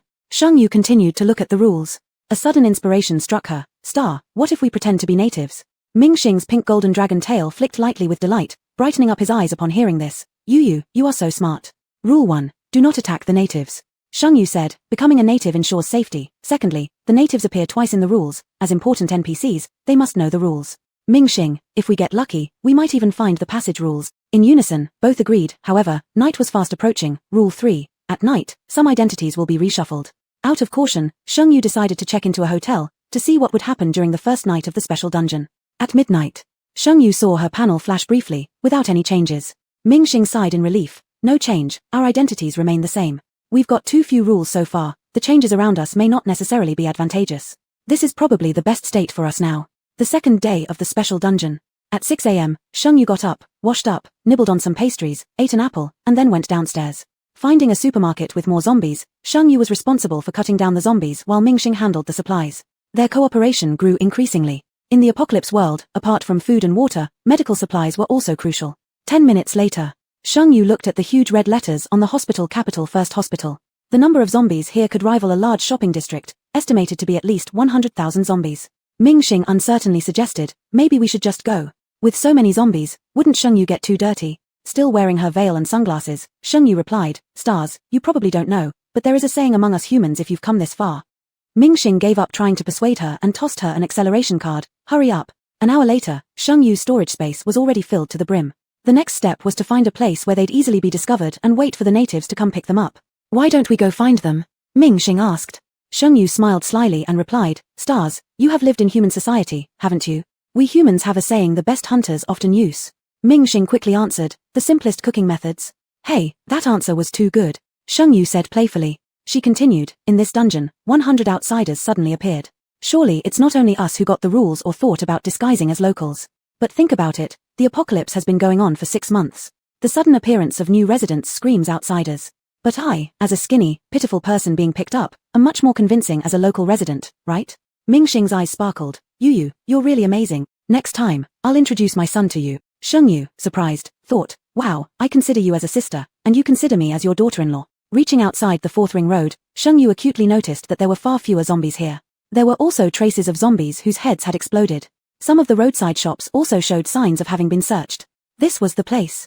They found a residential area by the roadside and chose a room that showed heavy signs of living activity. After cleaning up a bit, she placed out a small portion of the supplies. Then she used a disguise card to reduce her weight by 15 kilograms. She now looked extremely thin, pale-skinned, like a refugee who had suffered greatly. It was just past 4 in the afternoon when the diligent chef Sheng started preparing hot pot in the most simple way. Half an hour later, Sheng Yu heard the sound of a car engine nearby. Thanks to the improvement in her attributes, Sheng Yu's senses were incredibly sharp. She could even hear mosquitoes 10 meters away. The sound of the car drew closer, and Sheng Yu suddenly heard someone swear, "Damn, why do I smell hot pot? Old Scoop, give me a circle, let me dream about eating hot pot." Another clear, magnetic male voice sounded, "There is indeed the smell of hot pot. There are survivors here." Chapter 65, Special Copy, Truly Selfish. Following the smell of hot pot, Squad 3 of the capital base soon found a dirty residential house. There were traces of zombies all around. The bloodstains had already dried, and the gate was somewhat deformed, showing heavy signs of daily life. It seemed to be real survivors, and the members of Squad 3 sighed in relief. Polite knocks on the door were answered by a coarse male voice from outside. "Is anyone home? We are Squad 3 of the capital base, searching for survivors. Please open the door." It was eerily quiet inside. The man repeated himself, and only then did a small gap in the door cautiously open. Squad 3 saw a filthy teenage girl, her unkempt appearance combined with an undeniable unpleasant odor mixed with the aroma of hot pot, making some of the men almost unable to bear it, feeling nauseous. The girl tightly gripped a fire axe, her eyes filled with fear. The moment she saw them, her eyes brightened but quickly became hopeless again. Finally, Sheng Yu's gaze landed on a tall and muscular man in the middle of the group. Sheng Yu looked up and saw the man dressed in military attire, with sharp and cold features, his eyes as sharp as an eagle's, wearing a black face mask that could not hide the high bridge of his nose or his perfectly chiseled jawline. Very handsome, very imposing, exuding an air of restraint. Squad 3 cautiously questioned Sheng Yu. Sheng Yu was well prepared. Yi pitied her, and her answers were fluent yet choked up occasionally. Together with her emaciated appearance and her preparedness to die after eating hot pot, she successfully garnered the sympathy of Squad 3. In the end times, the most terrifying thing is not the zombies but despair. Many people ended their lives before rescue arrived. If they had come just a little later, Sheng Yu would have become one of those people. Sympathy for Sheng Yu made them quickly believe she was truly a survivor. A kind water element psychic gave Sheng Yu a lot of water to wash up. Sheng Yu invited them to eat hot pot, becoming familiar with each other. Half an hour later, Sheng Yu got onto the spacious SUV of Squad 3. As the sky darkened, the squad returned to the capital base. They had just entered the inspection area when a man wearing similar military uniform came over to greet them, looking quite unfriendly upon seeing Sheng Yu. "Another survivor?" The exceptionally handsome man nodded, serious and stern-faced. "Why have there been so many survivors recently? Is there anything unusual about this one?" The handsome man thought for a moment, shook his head, and lowered his voice. "No, she's very frail. When we found her, she was preparing to die." The man relaxed. Getting Yang Ji's confirmation put his mind at ease. Noticing Sheng Yu glancing at the leader again, Long Yin chuckled beside her. "My leader, Yang Ji, was the deputy commander of the Capital Corps before the apocalypse, a 27-year-old deputy commander, both handsome and capable." Sheng Yu nodded. "Impressive. I feel like he could take me down 10 times over." Long Yin burst into laughter. "Ha ha ha, be more confident, Captain could take you down 50 times. There weren't many people checking bodies. The squad and the survivors were divided into 2 lines. Sheng Yu stood at the end of the queue, with 5 people in front of her. These people looked strong and intentionally smeared some dust on their faces, appearing slightly disheveled but not overly so. Especially when the inspector drew blood and noticed their thick veins, his expression became even more serious, as if facing a great enemy. Sheng Yu frowned, and in an instant, she figured out their identities. When it was Sheng Yu's turn, the examiner looked at her thin arms, moving his hands here and there but couldn't find any veins. He sighed and asked, "Were you bitten by a zombie?" Sheng Yu shook her head. "I've been very careful, wrapping myself with several layers of towels, even using adhesive tape." The examiner smiled. "Did you awaken your psychic powers?" Sheng Yu still shook her head, feeling a bit disheartened. The examiner marked a checkmark on her form and let her pass. Exiting the inspection area meant entering the outer city of the base. Yang Ji and Long Yin were waiting on the side. Seeing her coming, Long Yin waved and said, "I'll go with our captain to escort you to the outer city and support you."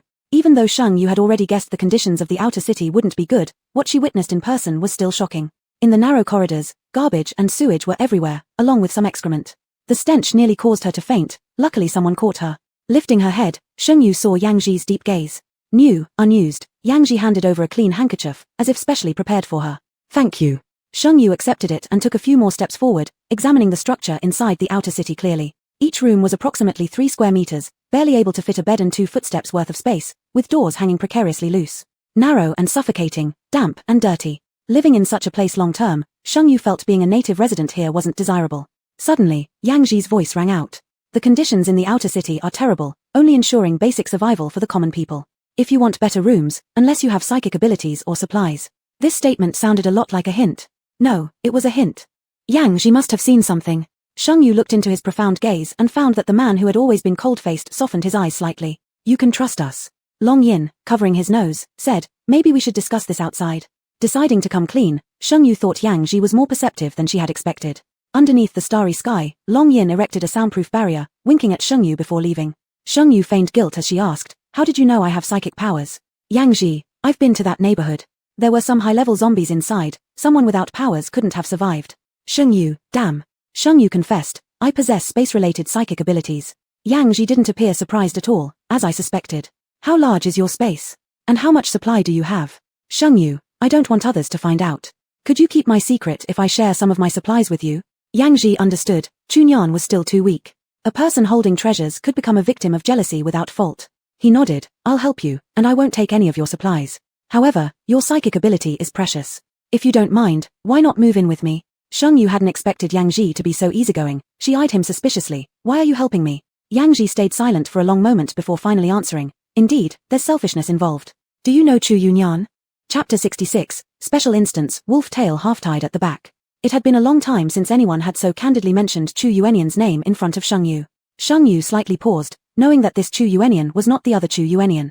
She took charge of the conversation and directly said, Captain Yang, speak your mind. Yang Ji didn't hide anything either. He is now the most powerful zombie in the capital, already owning his own territory, and you.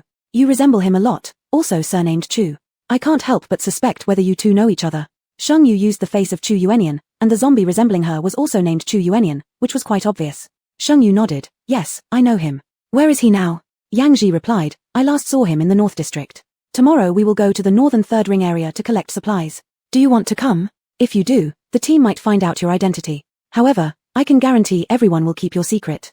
At night, Sheng Yu lay in Yang Ji's villa, unable to fall asleep.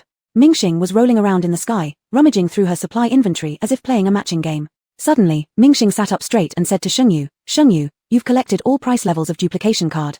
From D tier to S tier duplication cards. Sheng Yu asked, so what happens when I collect them all? Can I summon Dragon Balls? Mingxing responded, I know collectors feel happy once their card collection is complete. 5 cards of different colors floated in the air. After squinting and observing them for a while, Sheng Yu suddenly said, what do you think would happen if I merged these 5 cards? Mingxing looked puzzled and answered, would you lose the 5 duplication cards? Though it was a spontaneous thought, Sheng Yu felt excited and eager to try, like gambling again. Mingxing tilted her head and suggested, why don't you trade for a divination card? Perhaps it will give an answer. Sheng Yu felt intrigued and traded a wild card for a divination card. The A-tier divination card featured the pattern of a book. Permanent card. Can be used twice daily. You may ask some questions, and the card will reply with a yes or no. If the card has no answer, reflect on why you are asking such rubbish questions. Sheng Yu. She asked the card, holding incense. Card, who is the most beautiful woman in the world? The card. Mingxing laughed uncontrollably. Sheng Yu gave her a sidelong glance and then asked the card, does a mermaid poop? The card.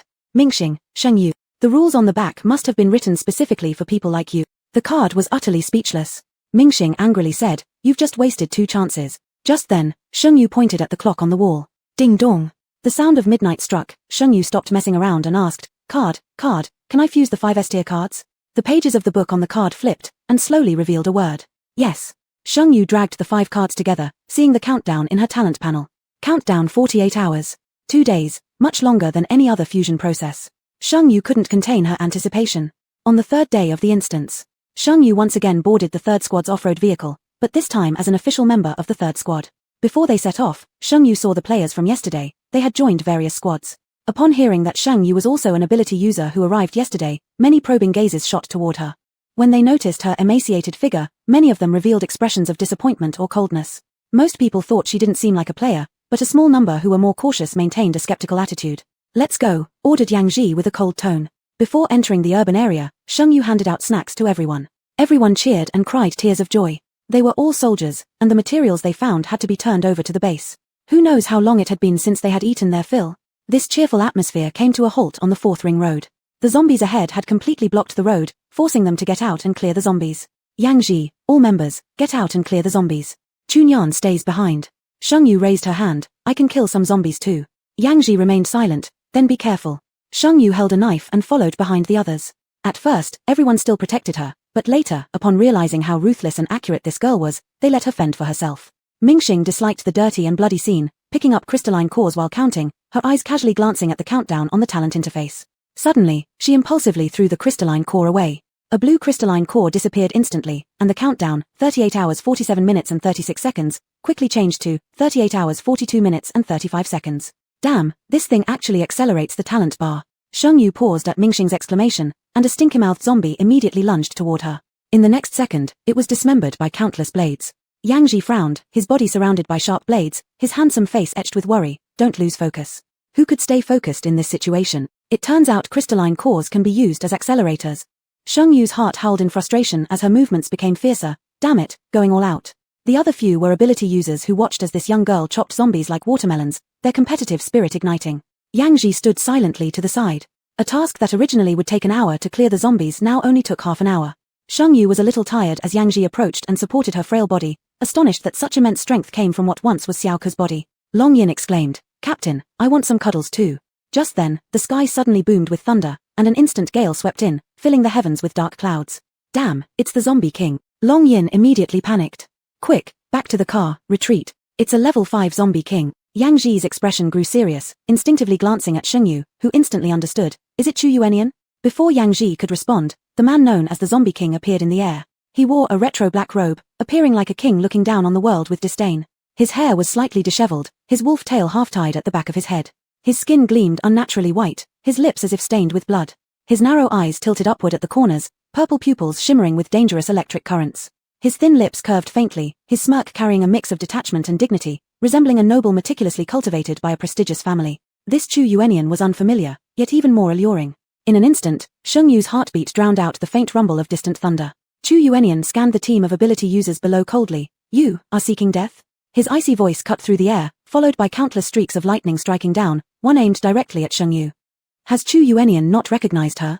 Shengyu's heart raced as static electricity in the air made her hair stand on end, the lightning approaching in a blink. Yang Ji's long arm wrapped around Shengyu's waist, quickly retreating. At the far distance where earth met sky, Chu Yuanian's gaze carried a killing intent. He looked at Shengyu coldly, as if he had never met her before. Shengyu shouted, Chu Yuanian, it's me, Shengyu. A streak of lightning formed again, targeting Shengyu once more. Chapter 67, Special Instance, Do You Mind?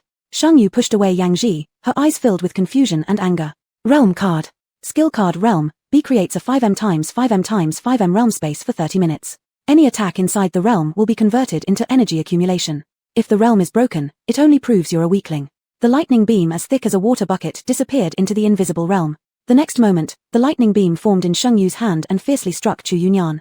Mingxing, use the divination card to ask if he is my husband Chu Yunyan. Shengyu's tone was devoid of any emotion, as if she were asking about something trivial. Mingxing's beautiful eyes flashed with surprise before pulling out the divination card and using it. The answer obtained, yes. Shengyu used the flight card and confronted Chu Yunyan in the air. She cancelled the effects of the disguise card and asked again, Chu Yunyan, open your eyes and see who I am. The Zombie King Chu Yunyan tilted his head and sneered, Human, WORMS. Good. Good. Good. Seeing Chu Yunyan's current form, Shengyu's previous turmoil dissipated completely. Now all she wanted was to beat this guy senseless. It could be said that when Shengyu and Chu Yunyan were young, their relationship wasn't very good.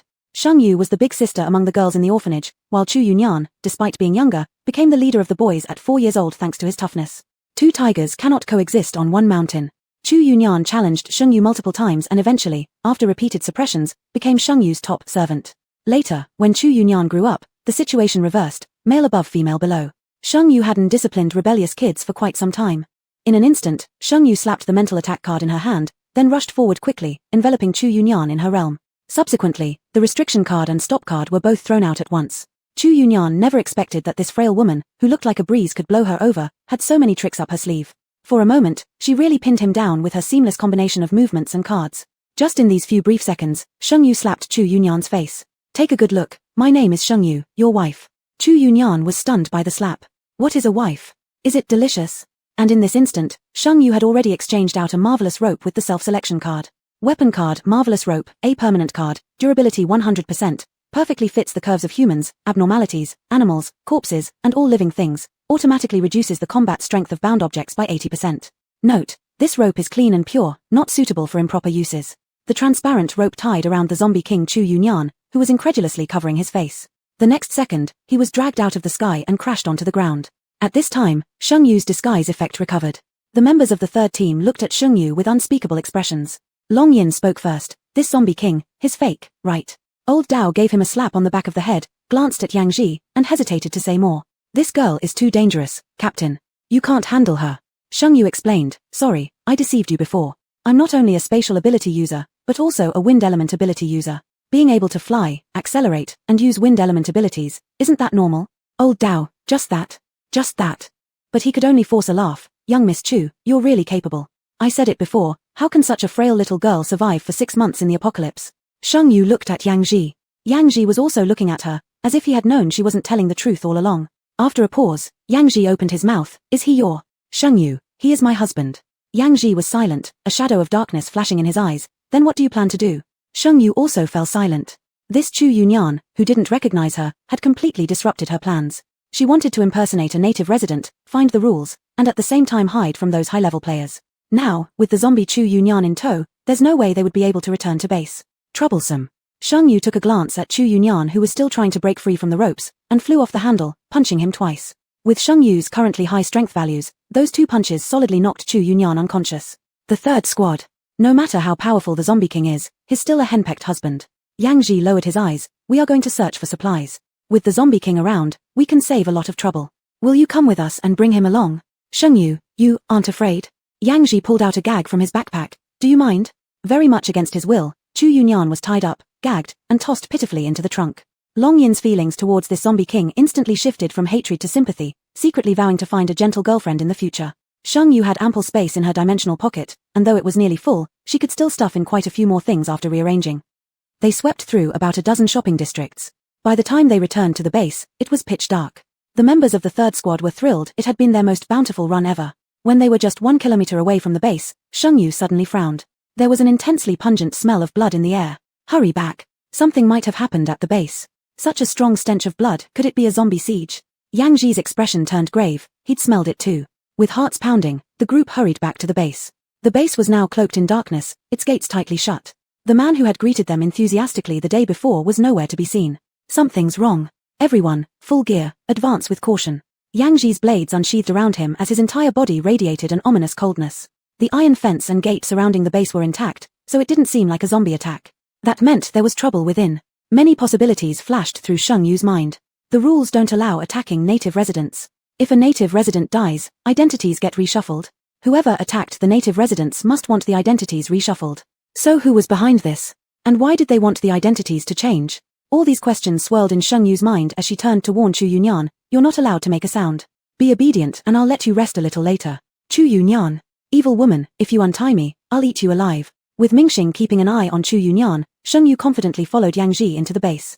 After passing the inspection zone, what met their eyes was a disturbingly crimson-red scene. The entire outer city looked as if it had been drenched in deep red paint. The red liquid trickled down the walls, mixing with sewage on the ground and emitting a foul odor. Screams of agony echoed throughout the outer city, accompanied by relentless gunfire. Yang Ji picked up speed and entered the outer city. In the narrow corridor of the outer city, a bizarre creature stood, a 2-meter-long monstrosity with 8 arms and legs but only a 20-centimeter-wide torso that was rampaging and slaughtering humans without mercy. It was eerie. That thing emanated an unsettling aura. Without hesitation, the moment the third squad came face to face with the eerie creature, they unleashed all their firepower. 6 different abilities shot towards the 8-armed wraith. However, every single ability passed straight through the body of the 8-armed wraith, smashing through the ceiling above instead. The eerie monster itself remained unscathed. The third squad froze in place. They finally understood why, despite the base having so many abnormals, this creature could still massacre freely within it. The 8-armed wraith revealed a sinister smile. Ha ha ha ha, abnormal powers, they're the best. I can devour them one by one, gaining a talent boost with each bite. Ha ha ha ha ha. Chapter 68, Special Instance, She's My Wife. Sheng Yu's eyes lit up at the mention of talent bonus. When did anomalies start having talents? This anomaly had an aura even stronger than a fierce ghost. Just as Sheng Yu was about to make her move, all of a sudden, a head covered in black hair stretched out from the ceiling that had been punctured. At the same time, the gunfire upstairs ceased. Retreat, retreat quickly, Sheng Yu shouted loudly, awakening the third squad. She could handle one anomaly, 2 would be challenging, but there'd be no guarantee for the safety of the third squad's members. Not a single person from the third squad moved backward.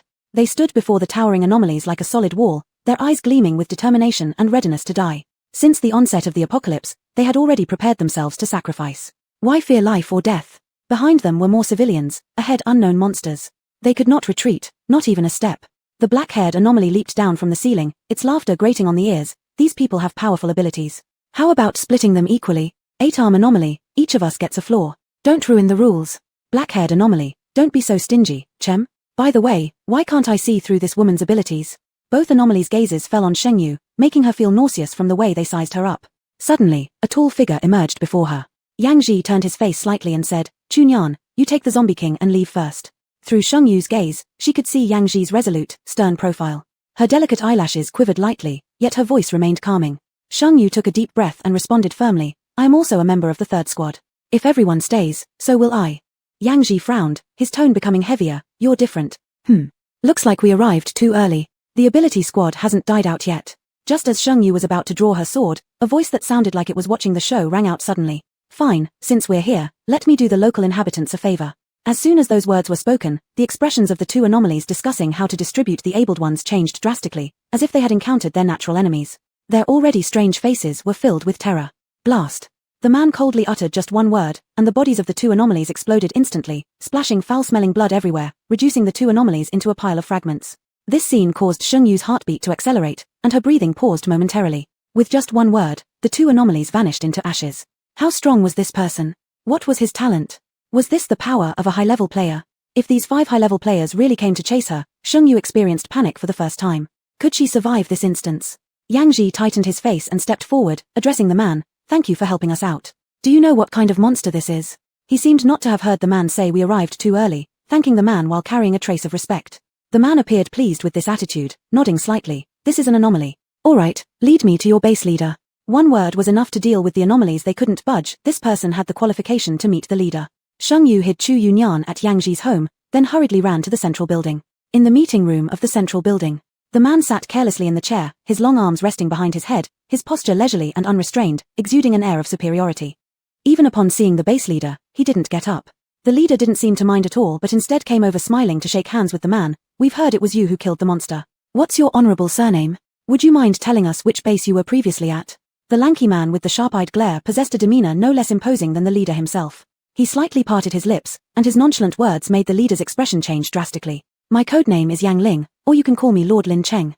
I'm not from your world, or rather, your world is just a game space in ours, and I am one of the players participating in the game. Shengyu, sitting at the far end, watched as the man candidly revealed the truth.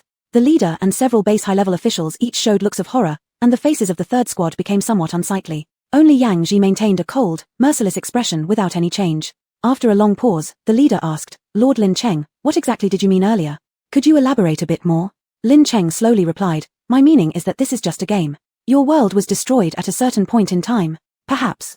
There was a soft-hearted individual who saved you all just before your world was obliterated, giving you a new chance. As long as you can kill this person, the order of your world can be repaired. With that, Lin Mo took out a portrait, and the person depicted was none other than Shengyu's original appearance. The moment the portrait appeared, Shengyu knew exactly what these high-level players were planning. The high-level players intended to use the base's native inhabitants to compress her living space, while simultaneously forcing her into action against them. If she ever acted against the natives, breaking the rules, she would undoubtedly face dire consequences. It was a cunning scheme, no wonder they had said she came too early. They planned to wait until the base's psychic squad was wiped out, leaving the leaders with no choice but to trust these people. By then, this Lord Lin Cheng could truly take control of the base like its ruler, using the locals to pressure her. But Shengyu couldn't comprehend why she had done something so hateful in the eyes of heaven and man. Why were they targeting her this way? The leader passed the portrait around, and everyone shook their heads after inspecting it. Lord Lin Cheng, we haven't seen this person, said the base leader. Lin Mo didn't appear disappointed. That's fine. This woman is crafty and cautious, perhaps she has changed her appearance. Regardless, remember this, if you kill her, your world will definitely return to normal. That's all you need to remember. The leader nodded. We understand, Lord Lin Cheng. Would you kindly tell us what those suddenly appearing monsters are, and how we can deal with them? Lin Mo smirked. Leader, I've already helped you so much, even revealing the key to solving your predicament. Are you just going to rely on me this way? The leader immediately understood, smiling amicably. Yes, you're absolutely right. Is there anything you need? I'll do everything I can to assist. Lin Mo asked, 3 days ago, did you find any mysterious cards with rules on them in your base? The leader looked puzzled. I don't think so. Have you seen them? All the attendees shook their heads. Lin Mo swung his leg leisurely. Then here's what, we'll gather all survivors found in the past 3 days and bring them here. Sheng Yu's heart sank, panic rising as she muttered, Mingxing, get ready to flee, quickly, fast. Hurry up and throw the crystal core into the talent portal. Her face remained calm, but her slightly trembling body betrayed her anxiety. This Lord Lin Cheng was too powerful. She couldn't defeat him, not even close, and Sheng Yu felt that she might not even be able to escape. As Sheng Yu grew more nervous, a strong hand clapped firmly on her shoulder. It's time to go, Yang Yu stated with a serious expression. The leader looked at Chunyan, furrowing his brows slightly. Isn't this team member one of the survivors rescued yesterday? Sheng Yu froze, and Yang Ji replied calmly, Commander, yes. But she's not who Lord Lin Cheng is looking for. Lin Mo raised an eyebrow, intrigued. Do you know who I'm looking for? Yang Ji rarely spoke so much, but now he explained. If I'm not mistaken, Lord Lin Cheng is trying to locate the person in that portrait. Sheng Xin Yu. In other words, Sheng Xin Yu and you are both outsiders. And I can confirm without a doubt that Chunyan is not an outsider. Lin Mo asked, how can you be sure? Yang Ji answered simply, because she's my wife. Chapter 69, Special Instance. Did someone open a back door? The wife of the native, naturally, could not be an outsider. Lin Mo cautiously scanned the reactions of those around him and found that the members belonging to this captain had nothing unusual. On the contrary, a few base upper levels were puzzled. When did you get married? Yang Ji explained, we just got together before the apocalypse, then we were separated after the apocalypse. I went through great efforts to find her. Yang Ji's guarantee was very effective, and the leader of the base didn't suspect anything. Lin Mo intentionally glanced at the man's fingers, and there was no ring artifact on them, so she didn't have any more doubts. The members of the third squad trusted Yang Ji with unconditional trust. Whatever Yang Ji said, it was true. Even if Yang Ji told them to die now, they wouldn't have any suspicion. Moreover, the captain had picked up a wife for free. The captain has settled down with a highly skilled woman who is stunningly beautiful. They were already fantasizing about the captain's life under iron fists. But really, something to look forward to. What? If the captain's wife had other husbands, huff, why argue with zombies? Can zombies even have children with the captain's wife? After sending Sheng Yu back to his residence, Yang Ji said, many squads have sacrificed themselves. I need to handle their posthumous affairs. Rest early. His tone was calm, as if nothing had happened. Regardless of whether this person was unintentional or knew something, Sheng Yu sincerely thanked him from the bottom of her heart. Thank you, Captain Yang. Yang Ji. Sheng Yu, what? Yang Ji pressed his lips together. You can call me Yang Ji. Sheng Yu smiled slightly, her eyebrows and eyes lit up, making her expression alluring. Alright, Yang Ji, you've worked hard today too. If you're tired, you can eat this apple. Yang Ji hesitated for a moment but still took it over. Seeing Sheng Yu already turning into the room, he stuck his head out and told him, a love apple once eaten, your spirit will definitely be boosted 100 times. Her eyes were bright and round, like stars flashing in the pre-apocalypse. Waving goodbye, her fluffy little head withdrew. Yang Ji looked at the apple and suddenly smiled. Sheng Yu certainly hadn't forgotten that there was also a proud little wolf tail waiting at home. Chu Yuanian was dragged out by Sheng Yu from the wardrobe, and she removed the gag from his mouth. You dead woman, let me go, dare to duel with me, I will devour you. Slap. I dare to hit you, you're finish. I'm going to rip you apart. Slap. Slap. Slap. Sheng Yu's hand hurt a bit, furrowing her brows, she asked, can you talk properly now? Chu Yuanian, with eyes, his eye rims were red, talk, alright, why hit people? Sheng Yu sighed, even though it was Chu Yuanian, he didn't remember her. Where exactly had something gone wrong? She felt somewhat dispirited, I am your wife, we've been married. Do you really not remember me? Chu Yuanian blinked his eyes, seems to recall a little. Perhaps if you release me, I'll remember. Sheng Yu, do I look like a fool? Chu Yuanian bared his teeth, quickly withdrawing when Sheng Yu lifted her hand. This time, Sheng Yu did not hit him, instead gently caressing his face. As a zombie, Chu Yuanian's physical functions were already different from humans long ago. If he were human, Chu Yuanian's face would probably have swollen to look like a pig's head by now. But now, there wasn't even a single mark left on Chu Yuanian's face. Chu Yuanian froze for a moment, a trace of struggle flashed in his deep purple pupils. So familiar, how could this feeling be so familiar? Ah, my head itches so badly, it feels like I'm about to sprout brains. Sheng Yu changed Chu Yuanian into a neat set of clothes, putting away the intricate black brocade robe, then washed and brushed his face well, trimming his grown-out nails and applied some baby skincare lotion. Sigh. Sheng Yu lamented her bitter fate, having just married her husband, only to see him die shortly after, leaving her a widow with children. Let's consider Xiao Ba temporarily as our son. The fourth day of the instance. Sheng Yu woke up with drowsy eyes. Chu Yuanian beside her was watching her without blinking. For a moment, Sheng Yu thought he remembered her, but looking again, his eyes still carried that unfamiliarity. Before fully waking up, Mingxing nearby screamed out loud. Are you, talent? Sheng Yu hurriedly opened the talent interface, seeing on the fusion talent a golden, shiny character floating. When clicked, copy. A-class copy talent, able to copy all inanimate objects, each use has an 80% chance of 10x critical strike, 50% chance of 100x critical strike, and a 20% chance of 1000x critical strike. Cooling time is 10 minutes. In special scenes, unlimited critical strike buffs are possible. The gold light disappeared in the talent column. Behind, random, a golden copy appeared. Sheng Yu drew in a cold breath, hardly daring to believe it. Gathering all level cards can be fused into talent. Sheng Yu's voice was trembling. Only when upgrading would one get the chance to draw a talent. According to forum posters, high-level players above level 4 were targeted, with a high probability of drawing an empty package during talent extraction. But she hadn't even reached level 3 yet and already possessed 3 talents. Sheng Yu could hardly believe it, surprisedly hugging Chu Yuanian tightly and planting several kisses on him. Chu puppy dog, we've hit it big. At this rate, I don't need to reach level 5 to find you, lololotilda. Chu Yuanian. His lips were wet and itchy, he wanted more. There were still many crystalline cores left. Learning from past mistakes, Sheng Yu directly used the copy talent. Cooldown timer countdown at 9:59. After throwing down 2 crystalline cores, the countdown ended. Mingxing was already numb, looking at Sheng Yu woodenly and said, "Tell me, did you grab the quirk of the strange game? This backdoor is way too wide." Sheng Yu, lololola lane. Cheerfully getting up, Yang Ji was already preparing breakfast in the kitchen, wearing an armor green apron with his lips slightly turned upward, appearing very pleased. Likewise pleased, Sheng Yu happily greeted, "Hey Tilda Yang Ji, you look so cool wearing an apron."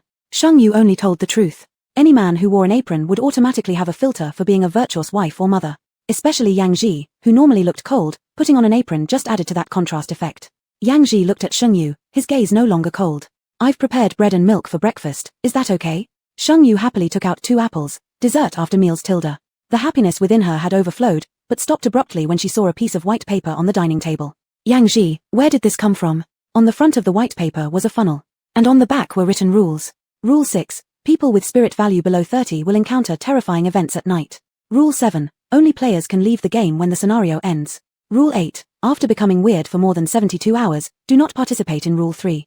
Rule 9. When the number of residents dying exceeds 500, harm can be inflicted on peculiarities. Rule 10. Players stranded who die will become strange players. Chapter 70. Special instance. I wonder if there are any high-level players here. When Yang Ji saw her excitement, he looked worried and explained. This card was discovered by the leader in a document. The leader doesn't know what these rules mean, so he asked me to bring it back for analysis with the team. Do you know what this is about? To gather more information, Sheng Yu truthfully admitted, when I was in the city, I also saw this card. It mentioned some rules, it's called a copy card. What kind of card is this? Yang Ji replied, there's no explanation of what type of card it is. All we know is that it turned into a funnel in Mei Lin's hands. Sheng Yu was puzzled, a funnel? Is it for timing? Yang Ji shook his head. When the funnel was turned upside down, the black sand inside did not fall, and Mei Lin didn't offer an explanation. What Yang Ji didn't say was that after Mei Lin received the funnel, he kept his promise and told them that these creatures were called quirks. Currently, only outsiders have the ability to kill quirks. Sheng Yu remained silent and began focusing on analyzing the rules. Rule 6. People with mental strength below 30 will experience terrifying events at night. This can be read alongside Rule 3. At night, some identities will be reshuffled. It's almost certain that this terrifying event corresponds to some form of reshuffling. Currently, there are 4 roles in this instance. Player, stagnant player, quirk, quirk player. Next, see Rule 7. At the end of the instance, only those with the player identity can leave the game. Thus, everyone now aims to obtain the identity of player.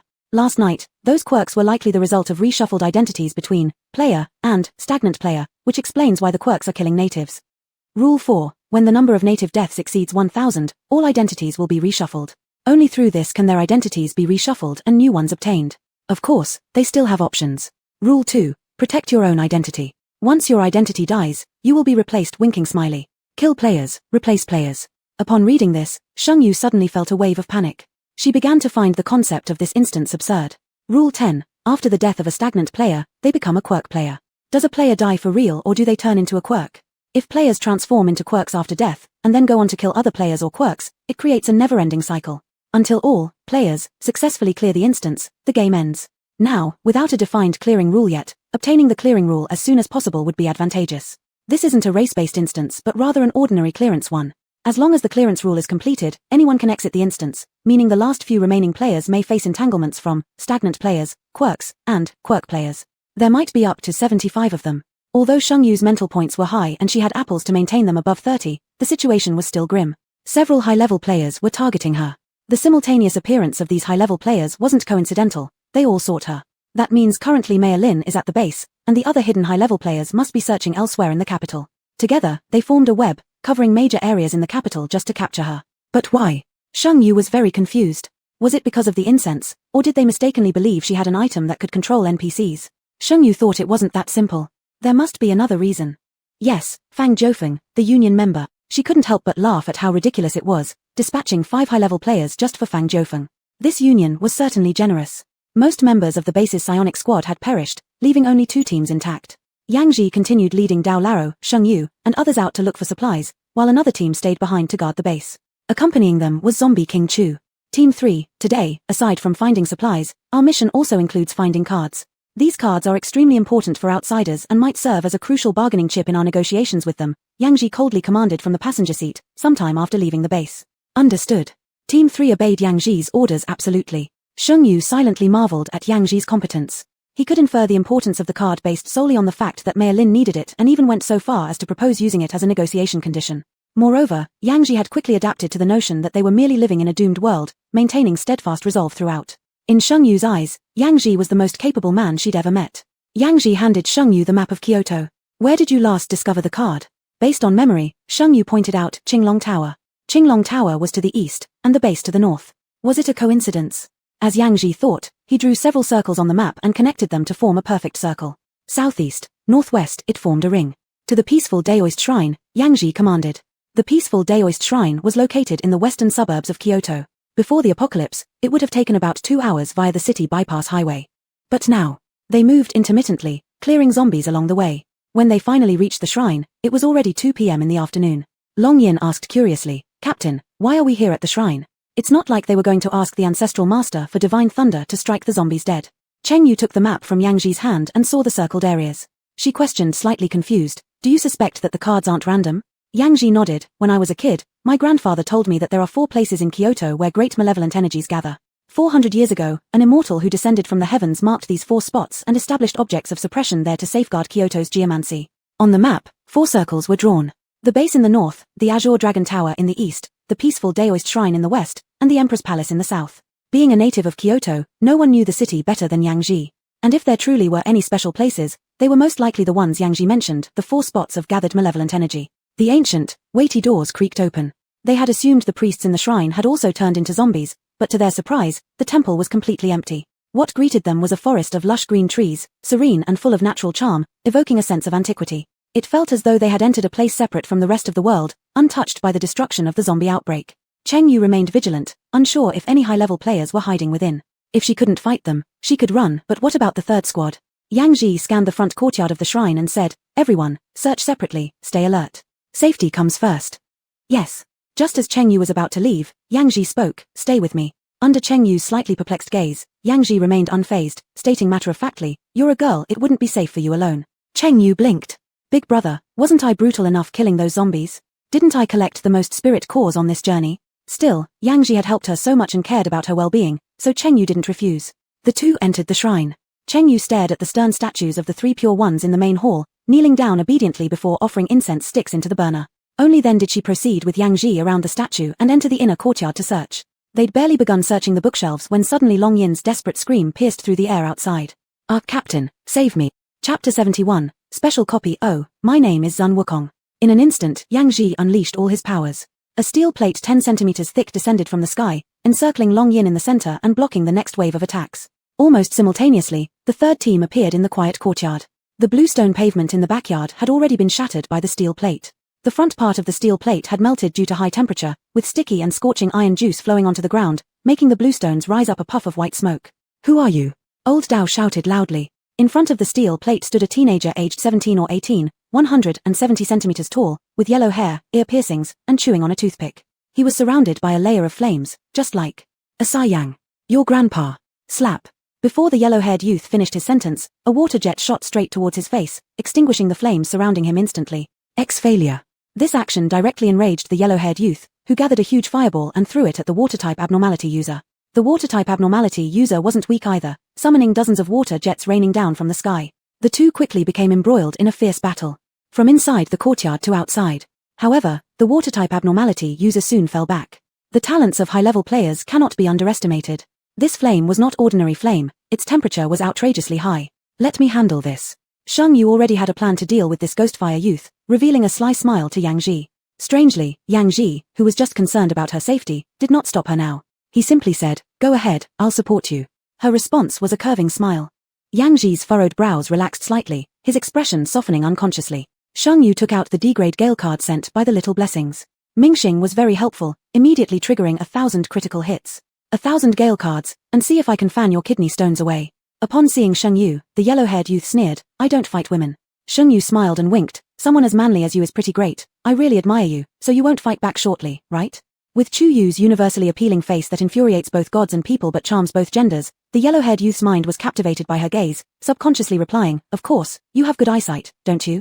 The next second, a violent wind rose abruptly. Skill, Gale card, D usage ×1, 7th grade wind lasts for 3 minutes, 8th grade wind lasts for 1.5 minutes, 9th grade wind lasts for 45 seconds, 10th grade wind lasts for 20 seconds. For the boys she appreciated, Sheng Yu has always been generous. She directly gave Huang Maro the top-level wind package. The flames on Huang Mao's body were instantly blown out by the wind, countless wind blades formed, rushing toward his vital spots. This was a direct killing move. The flames surged dramatically but were scattered directly by the strong wind, even losing control of their direction.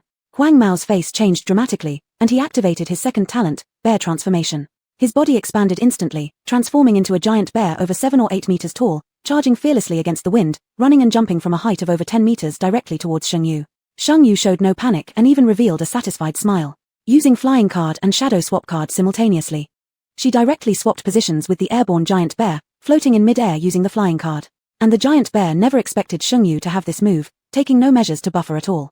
Its weight, combined with inertia and acceleration, crashed straight into the ground, emitting a loud muffled sound. In this loud muffled sound, Sheng Yu sharply heard a sound of bones cracking. Gravity card used. Skill card, Gravity, C usage time once, duration 1 minute, creating a 10 cubic meter space with 20 times gravitational force. Sheng Yu didn't have much concept of this gravity, but she had also seen the Dragon Ball series, where Sun Wukong started with 20 times. Since you're a Super Saiyang bear, how about giving you 100 times? Sheng Yu was very generous, tossing 4 more gravity cards. The giant bear, which could still stand up before, knelt down on both legs under 100 times gravity, causing the surrounding cement roads to crack downward in a spider web pattern. Under superphysical pressure, the giant bear bled from all 7 orifices and begged pitifully with his last bit of strength, "Please, please spare me." At the moment Sheng Yu retracted the gravity card, the giant bear turned back into the yellow-haired youth, lying on the ground gasping for air. In that space just now, he couldn't even breathe. Sheng Yu felt somewhat contemptuous. This high-level player was quite far from Lin Chengzhu. Seeming to read her thoughts, Mingxing was speechless. "Sister, who in their right mind has 100 gravity cards?" Sheng Yu. The yellow-haired youth used a healing card on himself, climbed out of the big hole. "You must be a player. During that moment just now, you used no less than 3 kinds of cards." Sheng Yu continued to smile, dazzlingly charming. "What do you mean by player?" "That's just my ability. But you're pretty good, the first one who made me use 2 abilities at the same time." Admitting she was a player would be equivalent to admitting she was Sheng Xinyu. Huang Maro didn't believe it. Impossible. What kind of ability can conjure up strong winds and swap items in mid-air, or amplify gravity? Sheng Yu waved her small fists. "Why should I tell you? It's my ace card. Do you want me to use it on you again?" She returned to Yang Ji's side, thinking about how to find out the information Huang Maro knew. As if sensing her thoughts, Yang Ji stepped forward to negotiate. "We are the 3rd team of the base. Do you know Chief Lin?" Huang Maro rubbed his left leg. "Yeah, have you met him? Did he send you here?" There were 6 places, and the 5 of them had each occupied one. Looking at Sheng Yu again, Huang Maro thought, since she'd met Lin Mo and he let her go, it should be fine, she wasn't a player. Yang Ji said, "Chief Lin seems to need cards. We wanted to try our luck here and see if we could find any cards." Huang Maro sneered, letting down all his guard and treating them as ignorant natives. "With just you guys, finding 3 rule cards is no easy task." Even though he'd been beaten bloody by a native, he still maintained his pride. He hadn't used any cards yet. Otherwise, how could this native have beaten him? Impatiently, he said, "All right, go back quickly. Don't disturb Sir Ku while he waits for rabbits." There was a major anomaly hidden under this Taoist temple. If they could eliminate it, with some luck, it might drop a B-level card. Yang Ji's eyes flashed with a dark light. He said, "I'm Yang Ji, captain of the 3rd team. It's far from the base, so we're planning to stay here for the night. We won't bother you, okay?" Huang Maro originally intended to refuse, but then suddenly remembered something and showed a sly smile. "Oh, my name is Sun Wukong. You can stay if you want, but if anything dangerous happens, I won't protect you." Yang Ji replied, "We are all ability users and can take care of ourselves." Huang Maro sneered. There was still time now, adhering to the principle of not leaving empty-handed. Or rather, since they had come, Yang Ji led the 3rd team 10 kilometers away to a small business district to gather supplies and clear out zombies. Another 3,000 crystal cores were added to their account, putting Sheng Yu in a great mood. Night. Although the Taoist temple had many rooms, Yang Ji cleared out a large room for safety, and the 3rd team crowded together. Sheng Yu savored the beef noodles with great relish, completely unconcerned that she was among a group of men. After all, they were just NPCs to her. Preoccupied with devouring her meal, she missed the fleeting disappointment in someone else's eyes. After dinner, taking advantage of everyone being preoccupied, Shengyu went to the car to untie Chuyu's gag and help him regain his memory. The night was deep. The moon rose above the willow branch. An already silent Taoist temple grew even quieter, the silence hinting at an eerie undertone. While feeding snacks to Chuyu, Shengyu suddenly sensed a chilling, horrifying aura, sending fear rushing through her heart.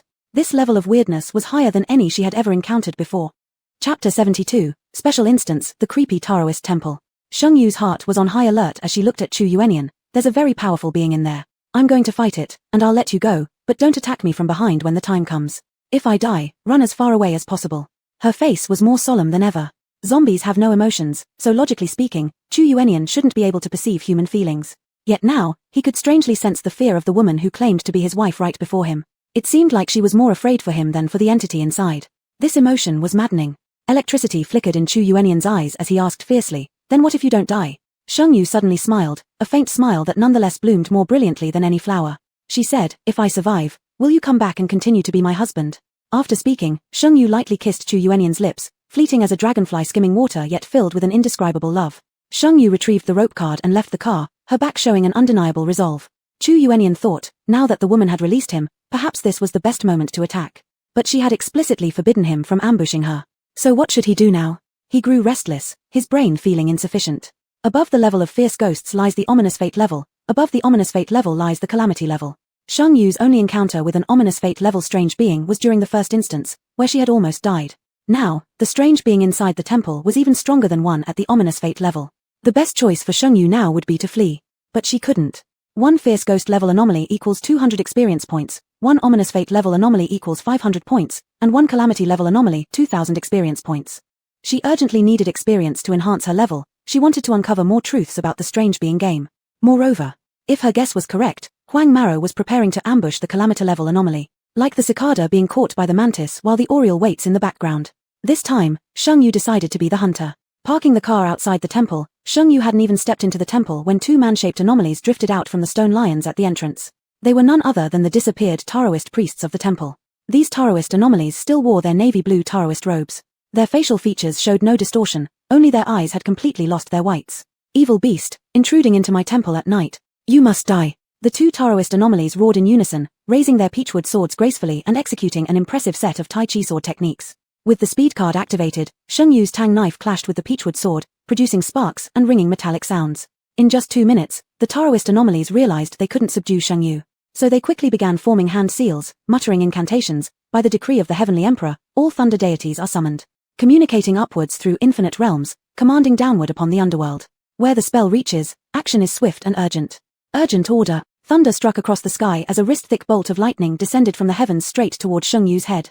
Fuck, how dare a strange entity call lightning down on me? That was not scientific, far from it. Shengyu fled at lightning speed. But just as the bolt landed, it split into 2 directions, circling past Shengyu and hitting the 2 anomalies instead. A pungent smell of charred oddity emerged. The 2 Taoist anomalies collapsed onto the ground. Lying there gasping for breath, unable to move, one of them shouted, "Monster, don't enter the temple and disturb the ancestors' peace." Shengyu replied, "Look closely. I'm human, not a monster." Taoist anomaly, impossible. There's no humans left in this world. They murmured under their breath, tears uncontrollably streaming down their faces. Suddenly, Shengyu noticed the black in their eyes fading, returning to normal whites. After 2 seconds, the Taoist anomalies appeared clearer in their thoughts. "You're truly human, really human. Good sir, please, kill us." Furrowing her delicate eyebrows, Shengyu asked, "What exactly happened?" The Taoist anomaly explained, "All people in this world have turned into zombies. 10 years later, lacking fresh blood supply, these zombies also eventually perished. That's when this realm was enveloped by strange energies. Apart from the 4 anchor sites, everything else seems to have reverted back to the 6th month of the apocalypse. We can't revert back either. We've become anomalies. Please, spare our misery by killing us. All our lives have been dedicated to slaying demons and exorcising monsters. We don't want to hurt people after death." Another one cried out similarly in entreaty. Shengyu asked, "How many anomalies like you are there?" Crying, the Taoist anomaly answered, 48 of us in this temple have all turned into anomalies. The abbot held the evil chi within to prevent its leakage and transformed into an especially powerful anomaly himself. If you can, kill the abbot. He must be suffering more than us." Hesitating for a long time, Shengyu finally picked up her tang knife and pierced their hearts. Congratulations to player Sheng Xinyu for killing a fierce ghost-level strange entity, earning 200 experience points. The prompt sound rang twice. Though it was something that should have brought joy, Shengyu's expression turned grim. Mingxing deeply sympathized and consoled her. For them, complete death is the best outcome. Time is a remedy, but infinite time becomes the deadliest poison. In the endless depths of the sea, she had already tasted the bitterness of this poison. Inside the Taoist temple, eerie anomalies floated around as all members of the third team retreated towards the door. Chunyan, go quickly. Yang Ji held onto Sheng Yu's wrist and ran outside. An anomaly chased after them. In front of Yang Ji, Sheng Yu used the binding card and plunged her knife into the heart of the anomaly. Yang Ji froze. Sheng Yu smiled at him. You must have guessed my identity long ago, right? Yang Ji remained silent, his eyebrows furrowed as if deep in thought. Sheng Yu said, you should know, whether for you or myself, I have to go inside. Huang Maro has already started fighting the anomaly. He can't defeat that one, Yang Ji replied. Sheng Yu laughed confidently. When the clam fights with the bird, the fisherman benefits. I'll stay with you, Yang Ji offered. Sheng Yu pushed him towards the third team. I'm counting on you to pick me up tomorrow. With that, she stepped directly into the Taoist temple and closed the door behind her. At this moment, Huang Maro had transformed into a colossal bear, being relentlessly pursued by the kilometer-level anomaly in the rear courtyard. His entire body burned with flames, which clashed against the red mist in the air, making sizzling sounds. Amidst a blood-red fog, an elderly man dressed in a light green Taoist robe stood with his arm resting on a feather duster, calmly watching as the giant bear struggled within the mist. Huang Mao's first talent was fire control, his second was transformation, and his third talent was still an offensive one, legion. None of his three talents could counter such magical attacks, especially not from a kilometer-level anomaly. His defensive cards could barely withstand the blood-red evil aura for a few seconds. Huang Maro was just a player who had recently leveled up to tier 4, tricked into coming to this special instance for some perspective. That person had promised him, before dealing with Sheng Xinyu, he'd definitely give him some good action. Thinking about Sheng Xinyu's looks, there were very few like hers in the entire Strange Being game, and the thought made him excited. But before he got his fill of pleasure, death was upon him. He had only just leveled up to tier 4. Just as he despaired, he saw the kilometer-level anomaly say to a certain direction, young friend, since you've come, why not show yourself? After speaking, a shaft of sinister energy coalesced into a bloody arrow and shot straight towards a specific direction.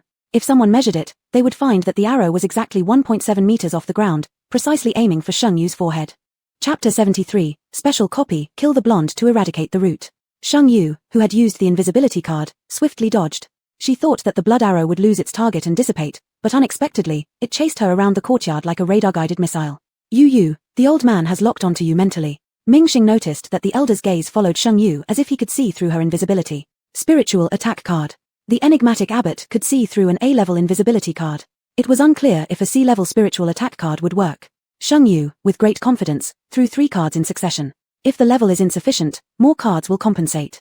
Suddenly, the blood arrow stopped mid-air, then transformed into a pool of mist that merged into the surrounding malevolent energy. Abbot Gui stroked his beard gently and said kindly, young friend, why be so angry? Why not reveal yourself, and let us have a talk? In reality, Abbot Gui couldn't actually see Sheng Yu, however, this malevolent energy was like part of his body. Someone was running rampant inside his body, and he could definitely sense it. But Sheng Yu hadn't discovered this yet. She figured since the invisibility card didn't work, she might as well save some time. She deactivated the effect of the invisibility card and appeared not far from the blonde. The blonde was resisting the infiltration of the blood-colored malevolent energy. When he saw Sheng Yu appear, he looked completely incredulous. You.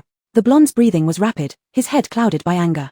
He had been saying this woman was a player all along. How dare you deceive me? I'll kill you. With that, without any hesitation, he activated his third talent, Legion.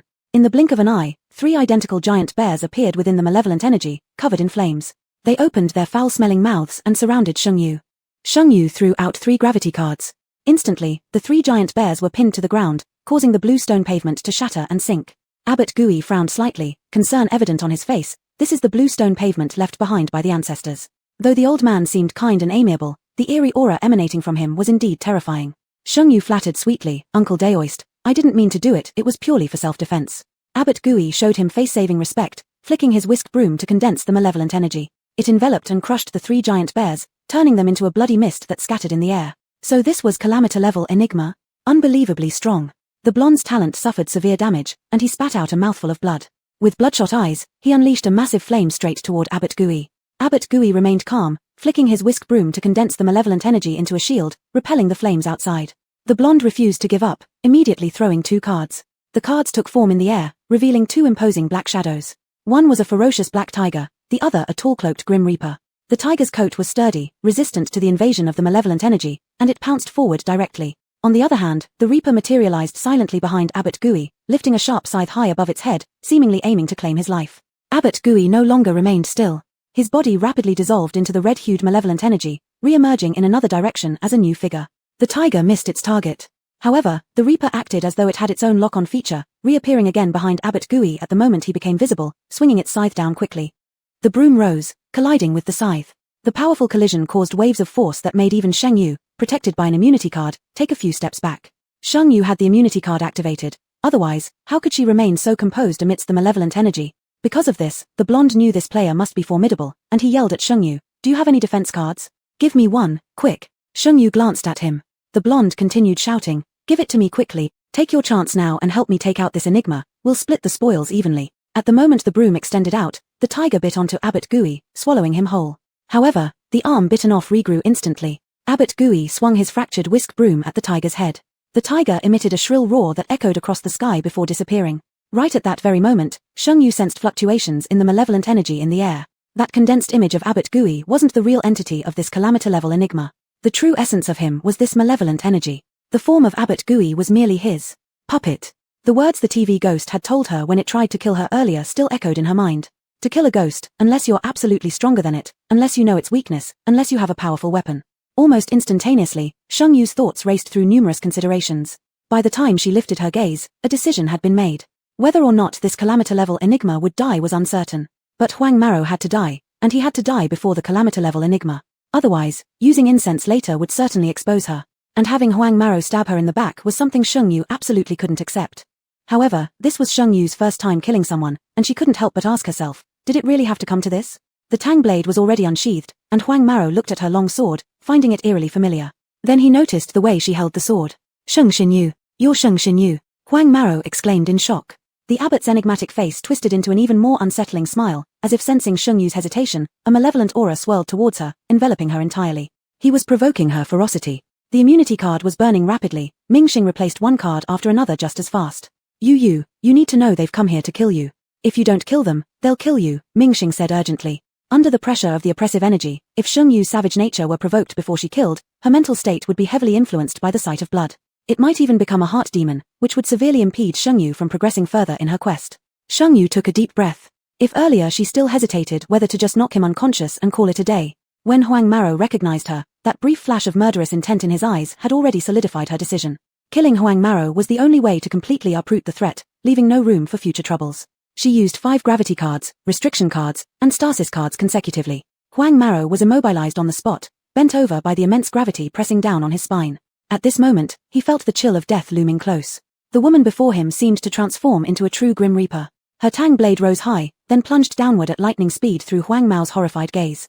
A spurt of blood splashed out, and the bloody malevolent energy absorbed it instantly, accelerating the burn rate of the immunity card. An average Tier 2 player would have already perished amidst such overwhelming malevolent energy. But she was Sheng Yu, the Sheng Yu with the replication talent. Even Abbot Gooey himself couldn't help but express curiosity. Just how many cards do you possess? Enough to counteract my malevolent energy invasion? Sheng Yu rolled her eyes as she replied, enough to last me around 8 to 10 years. Abbot Gooey, are you even aware of the nonsense coming out of your mouth? Ring, player Sheng Xinyu has eliminated a high-level player. Accumulated 1x rewards. Please continue your efforts. Ring, game multiplier transfer has been initiated. Players who eliminate those with reward multipliers will obtain their multipliers. Sheng Yu. She knew it all along, this bizarre game would throw her some unexpected curveballs. Suddenly, there was a ripple in space, and above the sky appeared a pair of double doors.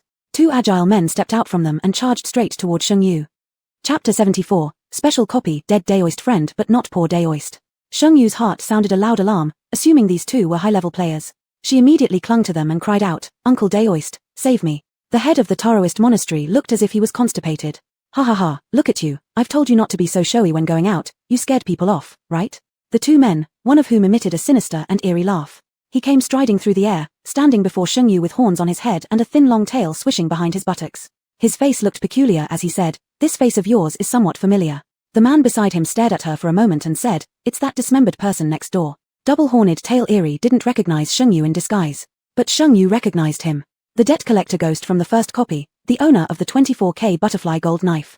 This debt collector ghost is actually quite nice. Sheng Yu thought it was a high-level player chasing after her, but it turned out to be an old acquaintance. She gained more courage and asked, "Bro, what are you guys doing? Garbage collection?"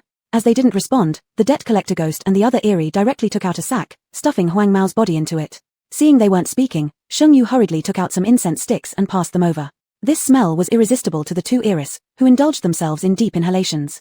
After absorbing the incense, the debt collector ghost responded. We are the happy loan company for ghosts. This guy borrowed 800 points from our company. Now that he's dead, he naturally has to work for our company to pay off the debt. Sheng Yu suddenly recalled the loan button she saw earlier in the store. So this was how it was. My goodness, it's been waiting for her here all along. Unable to suppress her curiosity, Sheng Yu asked, 800 points, how many years of work will that take? With patience, the debt collector ghost answered, 1 point equals 10,000 ghost cash. As long as he can pay off 8 million, it'll be fine.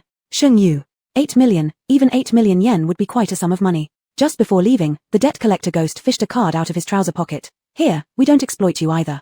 This card's for you, 886. Upon finishing, the two Iris disappeared along with Huang Mao's corpse, leaving only the card Huang Mao had dropped lying on the ground. Sheng Yu. She truly loved dying ghosts. Next time they met, she would definitely give him even more incense. Huang Mao still had about 10 more cards left. Sheng Yu could only say that taking online loans required caution, and she would surely inherit his cards carefully. The Taoist observatory grew quiet once again. Sheng Yu looked at the Taoist master. The Taoist master gazed at Sheng Yu. Sheng Yu, still want to fight? Taoist master Eerie, still want to fight? Silence. Sheng Yu, do you need some incense? Taoist master Eerie, do you have any incense? Taoist master Eerie wasn't a fool. Although he wasn't human, his intuition was sharper than humans. This little girl may have a lower level, but her strength far surpasses that of Huang Mao just now. Sheng Yu took out a bundle of incense and approached. Taoist master Eerie savored it thoroughly, and the shochi gradually gathered and absorbed. Soon, the shochi in the courtyard dissipated, and the aftermath of the intense battle vanished without a trace. After a while, Taoist master Eerie suddenly opened his eyes. Girl, you should leave. Startled, Sheng Yu was organizing her cards. Taoist master Eerie explained, a high-level human originally near my southern brother is heading this way. Sheng Yu, do you have brothers too? Taoist master Eerie stroked his beard like teaching a child a lesson. Who do you think you're looking down upon? We share the same origin of shochi, of course we can sense each other. Sheng Yu. Thank you, I'm leaving. Taoist master Eerie, hey, wait. If I tell you a piece of news, can you give me another 100 sticks of incense? What kind of incense is this, smelling so good? The bloodstains couldn't be smelled anymore just by sniffing it, feeling as if walking freely in a forest full of flowers and green trees without clothing, grass leaves caressing its skin, extremely comfortable. Sheng Yu felt he was asking too much, not too much, 50. Taoist master Eerie haggling, 80. Sheng Yu frowned, 70. Taoist master compromised, deal. He laughed slyly and winked. My brother in the south got beaten until he was almost dead, then that player suddenly left and rushed to you. It's probably preparing to deal with you and then go back to clean up. You understand, right? Sheng Yu, isn't he your brother? Taoist master Eerie is suggesting she pick up the scraps. Using his good brother to exchange for 70 branches of incense, it's unclear whether it shows his brother is worth the price or not worth it. A hint of inscrutability appeared on Taoist master Eerie's face. There is a saying in the Daoist sect, dead Dao friends but not poor Dao. Sheng Yu. Before leaving the peaceful Taoist monastery, Sheng Yu prayed again before the statues of the three pure ones, offering 3 more incense sticks. But this time, the incense stick fell over every time it was inserted. It kept falling no matter how many times she tried. Sheng Yu's expression changed. Brother, this was pretty frightening. Suddenly, a voice, tinged with some, popped up in Sheng Yu's mind. You give 70 incense sticks to an Eerie, what about us 3 old men? Sheng Yu was startled. These were the great ancestors of her lineage. Hurriedly, she pulled out 300 incense sticks, and just as the incense burner enlarged itself perfectly accommodating the sticks. Sheng Yu. In respect, Sheng Yu also prepared a dish of fresh apples for each ancestor, muttering prayers under her breath. Ancestral masters, protect me. If your disciple Sheng Yu can live through this copy, I will surely come back before I leave to show my respects. With her flight card, acceleration card, and guidance card ready, Sheng Yu dashed all the way towards the southern ground, the Emperor's Palace. The place was filled with flying sand and broken stones, clearly the aftermath of a fierce battle. What was once a grand and imposing palace now had collapsed houses everywhere, flames still burning fiercely in places. In the blaze, Sheng Yu found the near-lifeless vermilion bird Eerie. Its feathers were messy and scattered, lying pathetically in the fire, watching Sheng Yu with caution. Despicable human, cursed the vermilion bird Eerie. Sheng Yu smiled. Our dean said, no free curses, but the dean also said repay grievances with virtue, so, I'll send you off. She directly threw 5 gravity cards, donned immunity herself, and within the gravity space moved her blade fast, precise, and ruthless, instantly piercing through the heart of the vermilion bird. A sharp and loud wail escaped the vermilion bird as its sharp beak darted toward Sheng Yu's head. But under 100 times the force of gravity, the severely injured vermilion bird struggled even taking a step, and its difficult neck raising gave Sheng Yu a chance. Reversing her blade, she cut off the vermilion bird's neck, splashing blood onto the flames. A figure of the vermilion bird ignited in the flames, rising and circling above the dark night sky, lighting up the entire capital city. Once again, the prompt sound came on. This time it was a live broadcast across the entire instance. Congratulations player Sheng Xinyu for defeating the instance boss, Vermilion Bird Eerie, which was a catastrophe level Eerie. Gained experience points 2000, and obtained 1 deed. On the screen, Sheng Yu looked extremely cold, full of killing intent in her eyes. The flames naturally avoided her as if bowing in submission, while that vermilion bird filled its eyes with unwillingness, yet helplessly dispersed in its final cry. It seemed like the eerie game wanted everyone to remember this scene, replaying it against the dark sky thrice. Sheng Yu. If they wanted her dead, they could have just said it. Not having time to feel victorious, Sheng Yu was grateful she had a disguise card and immediately transformed into the star depicted on a faded poster nearby. Before she could run away, the fiery vermilion bird circling the sky suddenly swooped down and spewed forth a flame of extreme heat towards her. Heat waves hit her face, her hair started twisting, as the flame loomed closer in front of her eyes and there was no time to evade. Chapter 75, Special Instance, Becoming a Zombie King is Not by Chance. In the nick of time, a presence carrying the sweet scent of baby cream suddenly appeared behind her, wrapping its arms around Sheng Yu's waist and flashing away to 100 meters at light speed. Zhu Qiu refused to let go and flapped its wings again as it charged toward Sheng Yu. Alright, use the containment card, Mingxing said quickly. Special card, Creepy Containment. It can contain creatures from the bizarre world. If they refuse, most likely because they owe you, so beating them up will work. This card was one of the 2 A-class cards left behind by Huang Mao, and had just been copied successfully, resulting in a tenfold critical hit. But throwing out a containment card had no effect on Zhu Qiu. Looks like another beating is needed. The person behind her tightly embraced her waist. Without looking back, she already knew who it was. Sheng Yu turned her head. Husband, it burned my hair, beat it. Expecting Chu Yunyan to be indifferent, unexpectedly he readily agreed, I'll kill it, you kiss me. Did his memories return? Looking into his eyes, Sheng Yu saw the purple in his pupils deepen, electricity flashed, but the gaze in his eyes was still unfamiliar. Sheng Yu gave his cool lips a quick peck, don't kill it, keep it as a pet. Chu Yunyan frowned, Sheng Yu smiled slightly and kissed him again. Then he said, I'll try. As soon as the words were spoken, countless bolts of lightning struck, chasing after that Zhu Qiu bird for a thorough strike. Eventually, Zhu Qiu couldn't bear it anymore and willingly entered the card. A Zhu Qiu pattern appeared on the back of the card, and the name changed to Attack Card Zhu Qiu, A. After the battle ended, Sheng Yu quickly pulled Chu Yunyan away. They found a hotel nearby and rested for the night. It wasn't until much later that Sheng Yu remembered something and touched her face, saying, How did you know I'm your wife? Before she even finished her question, Chu Yunyan's response was an embarrassed snarl. Sheng Yu. She secretly asked the divination card, has he been following me all along? The honest divination card naturally didn't give someone any face. Yes. Sheng Yu felt delighted. Happily helping Chu Yunyan brush his teeth, wash his face, and apply baby cream, they also switched to matching outfits. Sheng Yu noticed that Chu Yunyan didn't have a ring on his hand. Could this be why Chu Yunyan had forgotten himself? She asked the divination card again, is the ring inside this instance? Yes. And where is the ring? After they tied it up, they heard shouts and sounds of fighting coming from downstairs. Looking out of the window, they saw a group of people killing zombies. There were strangers and members of Team 3 as well. She had completely forgotten to meet up with Team 3. Almost sensing Sheng Yu's gaze, Yang Ji, who had been standing on top of a car releasing his abilities, suddenly looked up and met eyes with Sheng Yu. Would he recognize her? Sheng Yu touched her face and sighed inwardly. She already knew she could not continue traveling with Team 3. That City Lord Lin must have recognized her. Continuing together would directly expose her identity, putting both her and Team 3 in danger. Sheng Yu led Chu Yunyan out through the back door, leaving by killing their way through the zombies. Unexpectedly, they encountered Team 3 again in another district. Chunyan, Yang Ji was the first to speak. Sheng Yu wanted to deny any connection and distance herself from Yang Ji. But Yang Ji spoke before her, I know it's you. His eyes fell upon the familiar tang knife. Sheng Yu followed his gaze and suddenly felt numbness on her scalp. The tang knife immediately transformed into a card and returned to the inventory. Huang Maro recognized her from this tang knife, so surely City Lord Lin and others could too. The tang knife could no longer be used. San Ling Ci. These things had all appeared in the livestream, she couldn't use them, thus leaving her weaponless. Seemingly noticing Sheng Yu's predicament, Yang Ji used his abilities to mold a sword for Sheng Yu, its blade exceptionally sharp. Here, Yang Ji quietly glanced at Chu Yunyan standing behind Sheng Yu, the couple's matching outfits glaringly obvious. Sheng Yu gratefully said, Thank you, Yang Ji. I am leaving now, I really appreciate everything during this time. Yang Ji became increasingly silent. He stepped aside to clear the path, and as they passed each other, he asked, Could you tell me your real name? Sheng Yu looked at him, removed her disguise card, and revealed a sincere and radiant smile. My name is Sheng Yu. The two figures quickly disappeared around the corner. Yang Ji clenched his lips, a flicker of realization and bitterness crossing his eyes. The zombies on the southern side of the capital were practically untouched, which for Sheng Yu was like falling into a pile of riches. Collecting crystal cores as they went. By noon, they once again found a clean-looking hotel to rest. Chu Yunyan stayed close beside her, much more obedient than their first meeting. He craved the scent on this woman's body, but it wasn't the same as craving blood. Just being close to her made him feel extremely comfortable. If the woman would kiss him, it would be even better. Sheng Yu didn't notice much of Chu Yunyan's attitude change. After all, it was normal for Chu Yunyan to be this close to her. She took out the map of the capital and began studying it carefully. To the southeast, northwest, and the four major towns underneath were suppressing malevolent qi. This meant that beneath each town should be a disaster-level anomaly. Then why did no anomalies appear when they last went to the Azure Dragon Tower? Huang Maro said that there were 3 rule cards, she already had 2 of them. There was still 1 rule card left, the passing rule. It needed to be obtained as soon as possible.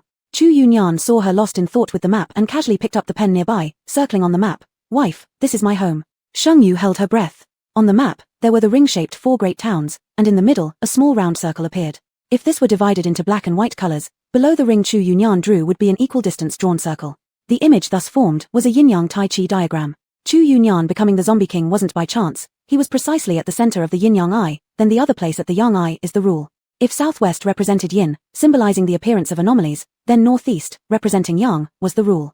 If Chu Yunyan's location was the yin eye, then the yang eye's location would be the rule, the passing rule. Finding the truth, Sheng Yu happily hugged Chu Yunyan and gave him several kisses, covering his face with saliva. Chu Yunyan felt confused, a simple ring made her so happy, maybe if he draws more rings. Sheng Yu looked as Chu Yunyan circled another spot, somewhat puzzled, and just as she raised her head, she saw Chu Yunyan staring intently at her lips. Yang Ji's weapons might be good, but they were useless against anomalies. If one wanted to kill an anomaly, a new weapon was required. Sheng Yu was somewhat helpless, but suddenly, she noticed she still had her unused talent, fusion. In the wilderness replica, Sheng Yu threw a pile of weapons into fusion to create the special 3-edged dagger. She thought, what if she fused the Tang knife this time? Would other cards come out? Mingxing, how about adding some crystal cores? There are 2 original transformation cards which you can throw one into it. And there's also a D-class blinding card that has a similar effect to the card, throw those in as well. Mingxing was like a dark witch preparing her magical potion. Sheng Yu, let's do it. Chapter 76 Special Instance, how about we 3 go together? Sheng Yu rushed to the place of Yang, where there stood a dragon-locking pagoda. It was the most likely place among the surrounding buildings to hide the rules for passing the level. If she wanted it, then there was a high probability that the remaining 4 advanced players would also want it. Apparently, if they wanted to get close, they would still have to sneak over at night. At dusk, the sun sets in the west. Even though the world is about to end, the evening glow is still beautiful enough to make people linger. Sheng Yu hid on the rooftop of a nearby skyscraper with Chu Yuenian by her side. The 2 were enjoying the twilight when the sound of an engine from a distant car destroyed the serene and pleasant atmosphere. Chu Yuenian gritted his teeth, but Sheng Yu gently kissed him to calm him down.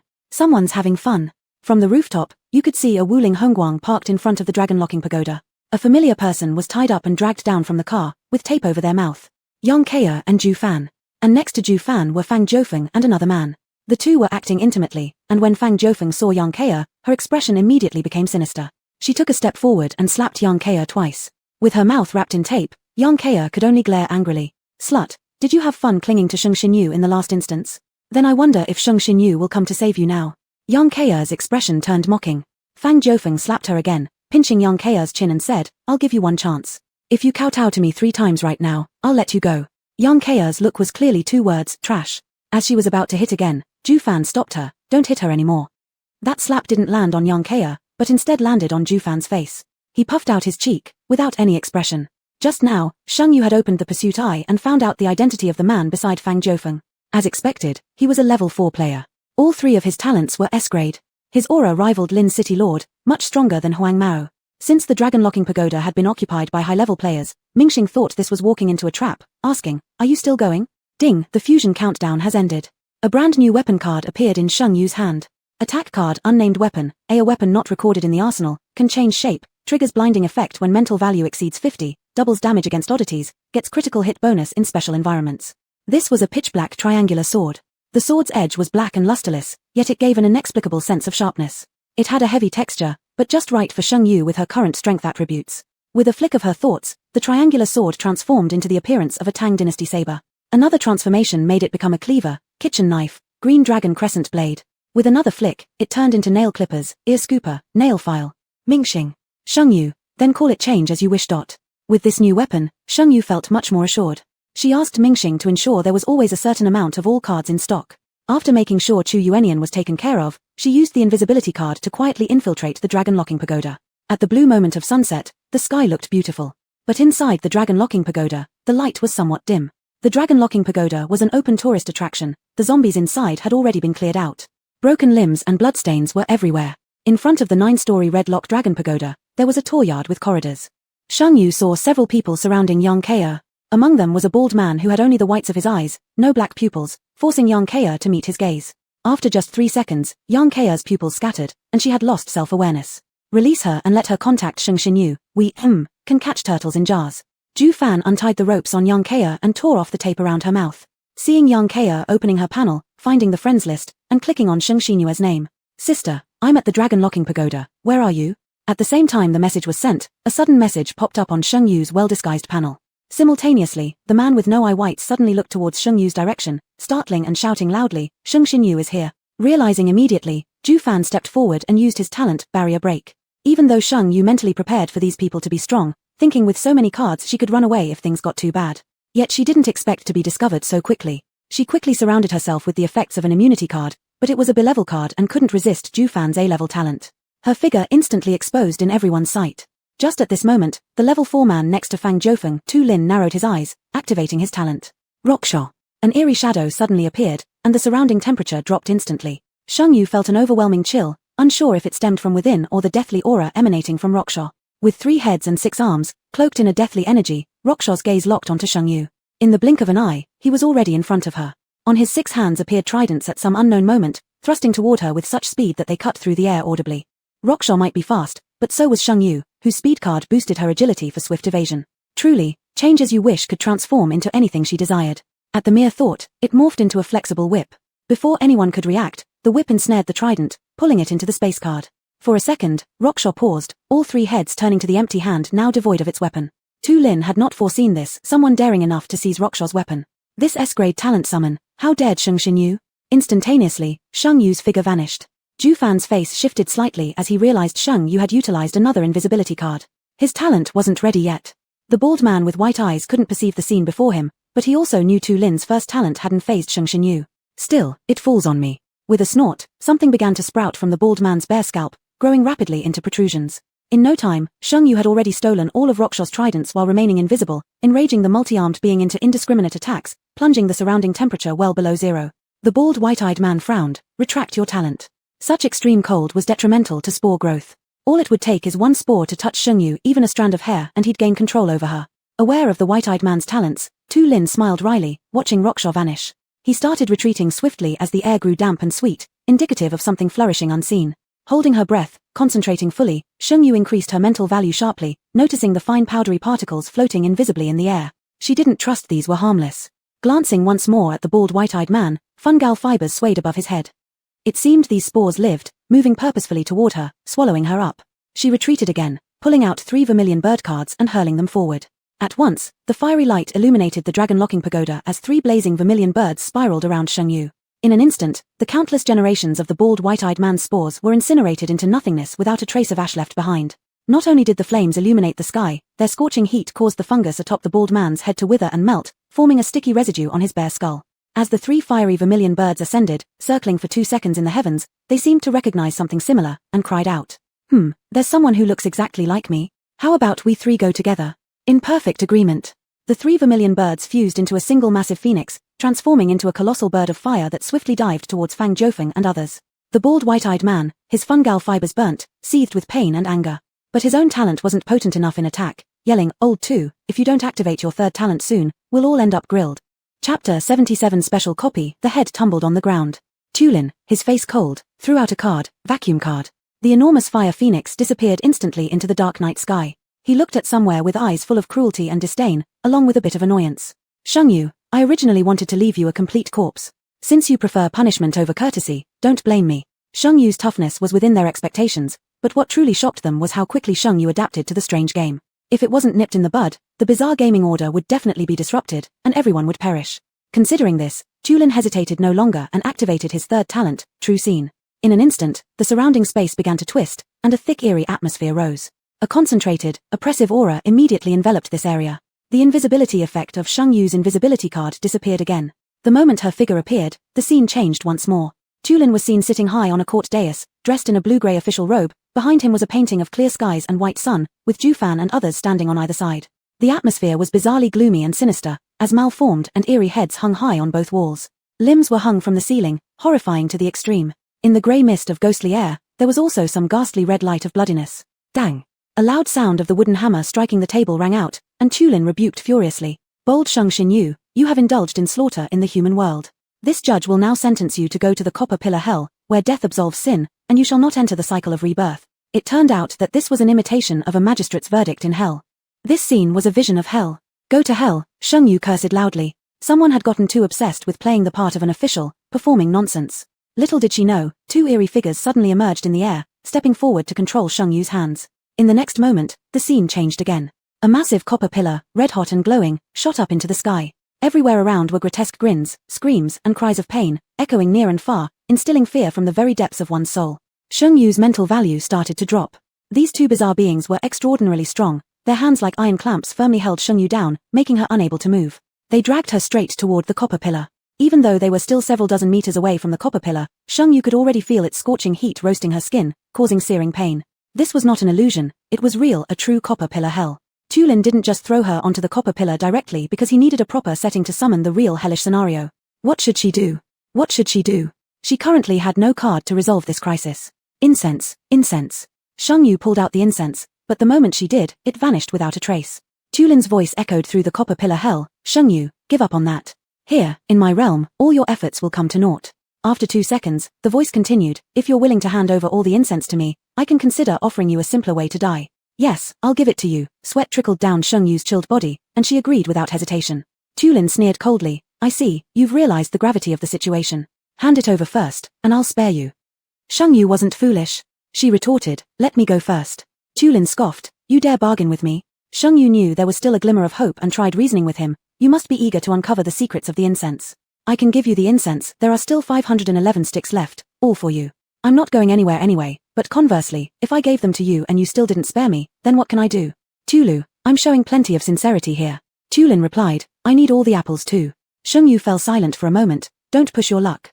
Tulin said, you don't have the right to negotiate with me. Now I am the butcher's knife, and you are the fish and meat. Sheng Xin Yu, you only have 2 seconds to think. Sheng Yu gritted her teeth, alright, I'll give it to you. It seemed she had been pushed to the brink, veins on her neck bulging in anger, her eyes brimming with unwillingness and hatred. In the next second, the space twisted again, the hellish scene dissipated, slowly returning to the situation in the Dragon Lock Tower courtyard. A black light flashed across Sheng Yu's body, and the two odd creatures restraining her disappeared. Her shackles loosened, Sheng Yu glanced at the bruises and blood marks on her wrist, her expression flickering. Fang Shinro strode over arrogantly, full of malice and taunted, so this is how you end up. She raised her hand high, ready to slap Sheng Xinyu. Sheng Yu glared at her venomously, if you dare touch me, I'll drag you down with me, even if I die. Her overwhelming momentum was no different from the vicious devils in hell earlier. Fang Shinro was frightened by Sheng Yu's imposing demeanor and stepped back nervously. Tulin came forward and shoved Fang Shinro aside, glaring at Sheng Yu and asking, where are the items? Sheng Yu threw out more than 500 incense sticks and asked, what kind of terms do you want to let me go? Tulin gave Ju Fan a glance, and Ju Fan went over to pick up the incense. He looked down at Sheng Yu who was panting on the ground, teasing her like a cat playing with a mouse. Sheng Yu, you must die. Sheng Yu didn't understand and helplessly smiled, why won't you guys leave me alone? In the last level, I even left Shinro Fang a way out. Tulin realized what Sheng Yu meant, she thought they were troubling her because of Fang Shinro. What limited vision. Tulin said, let's make this clear before you die. Actually, it's not that we want to kill you. You are seeking your own death. Sheng Yu, question mark. Tulin, all players will have a chance to enter a prophecy dream when they are promoted to level 4.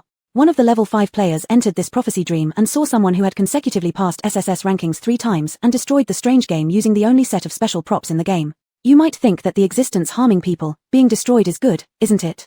Tulin revealed a fanatical smile. Do you know what a high stage player means for this weird game? It means he is the king of this game, the master of this game. Destroying the strange game, how are we supposed to dominate then? Heh.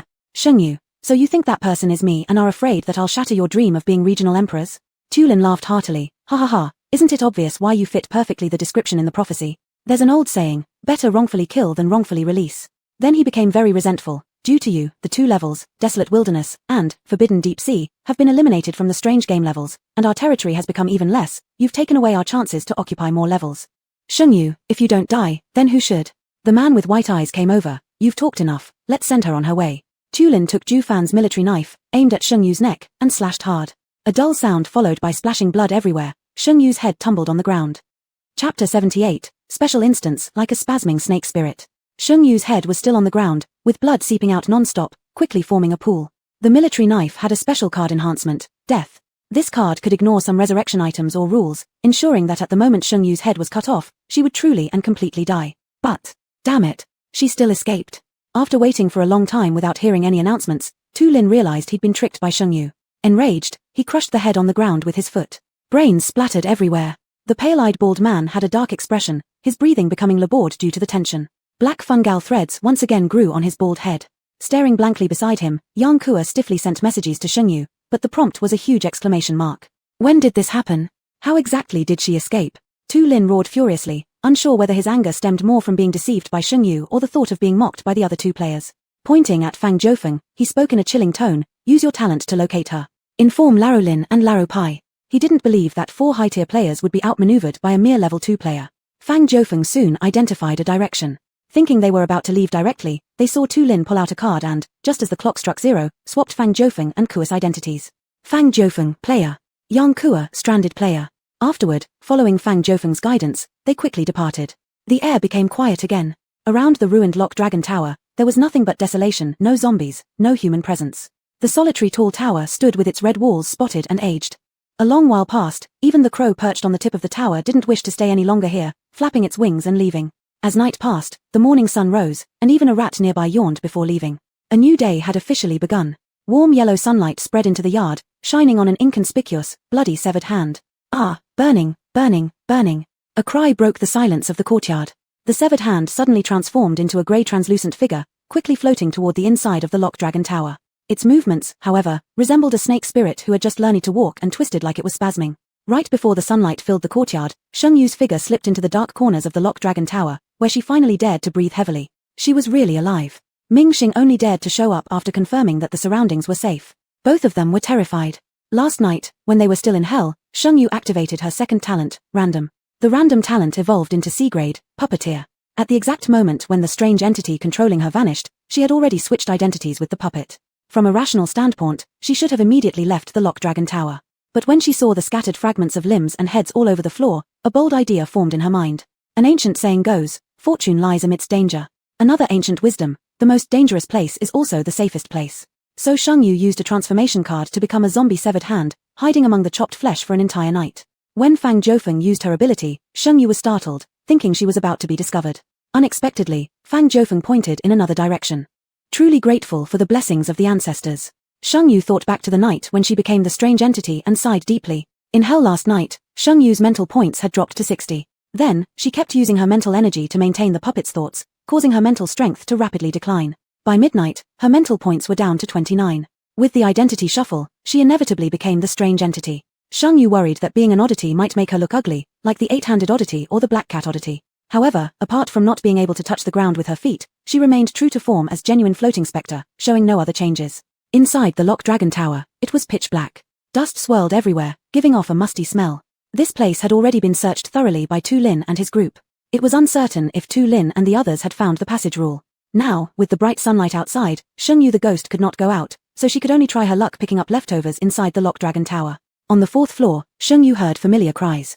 Wah! Sheng Xinyu died such a tragic death. Wah! Wah!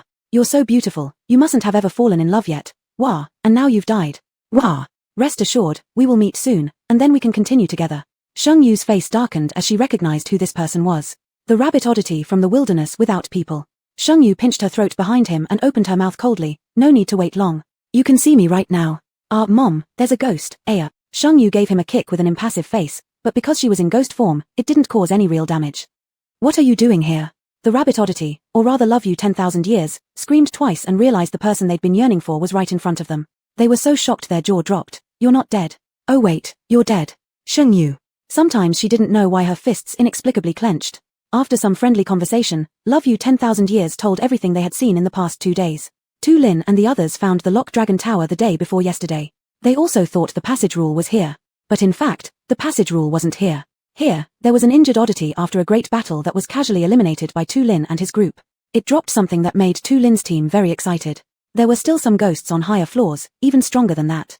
Shengyu took out her versatile weapon, gripping a pitch-black Tang Dynasty saber in her hand. She was just a little short of experience to reach level 3. Since Tu Lin and the others didn't care about these small amounts of experience, Shengyu would gladly take it. The 7th floor of the Slaying Dragon Tower. By now, Shengyu had already taken 12 ghosts' lives, but the 7th floor felt markedly different. It was colder, darker. The oddities here were of the deadly fate rank. The moment Shengyu stepped onto the 7th floor, a piercing scream that cut through the eardrums suddenly rang out. Caught off guard, Shengyu's eardrums were directly ruptured and bled. Tossing out a few incense sticks, Shengyu saw a woman covering her face crawl out from the corner. The woman had a mouth full of sharp teeth, breathing heavily as she held the incense stick. C-rank cards had little effect on deadly fate-ranked oddities. Sheng Yu threw a B-rank blinding card first, followed swiftly by a gravity card, binding card, and restriction card. As the deadly fate-ranked oddity regained consciousness from the incense, her movements were stiff and slow, then she roared again with her mouth wide open. Sheng Yu's mental strength rapidly decreased, so she quickly used an immunity card and delivered one clean strike to sever the woman's neck. But how could a deadly fate-ranked oddity die so easily? The woman's head rolled far away, yet the screaming continued without pause, calling down another oddity from the 8th floor. Binding. The oddity on the 8th floor was a monstrous humanoid birdcage-headed creature. Each deadly fate-ranked oddity had special skills. Like how the TV oddity's skill was illusion, the 7th floor oddity skill was scream, and the 8th floor oddity skill was binding.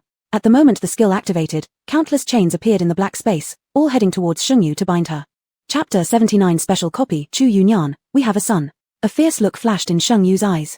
Last night, she had been restrained by 2 ghostly enforcers, unable to move. The feeling of terror and despair from that experience still sent chills down her spine now. She couldn't allow herself to be put in that position again. Invisibility card used. Sheng Yu disappeared, the chains lost their target and paused mid-air. The birdcage ghost shivered with cold, then his world spun wildly as someone chopped off his birdcage head, which shattered into pieces on the ground. Before he could react, the suspended chains in the air seemed to be sliced by an unseen blade, falling neatly to the floor. The atmosphere grew quiet. The screeching ghost stopped its wailing. The birdcage ghost tried to scream, but the screeching ghost quickly stuffed a stinky sock into his navel, silencing him.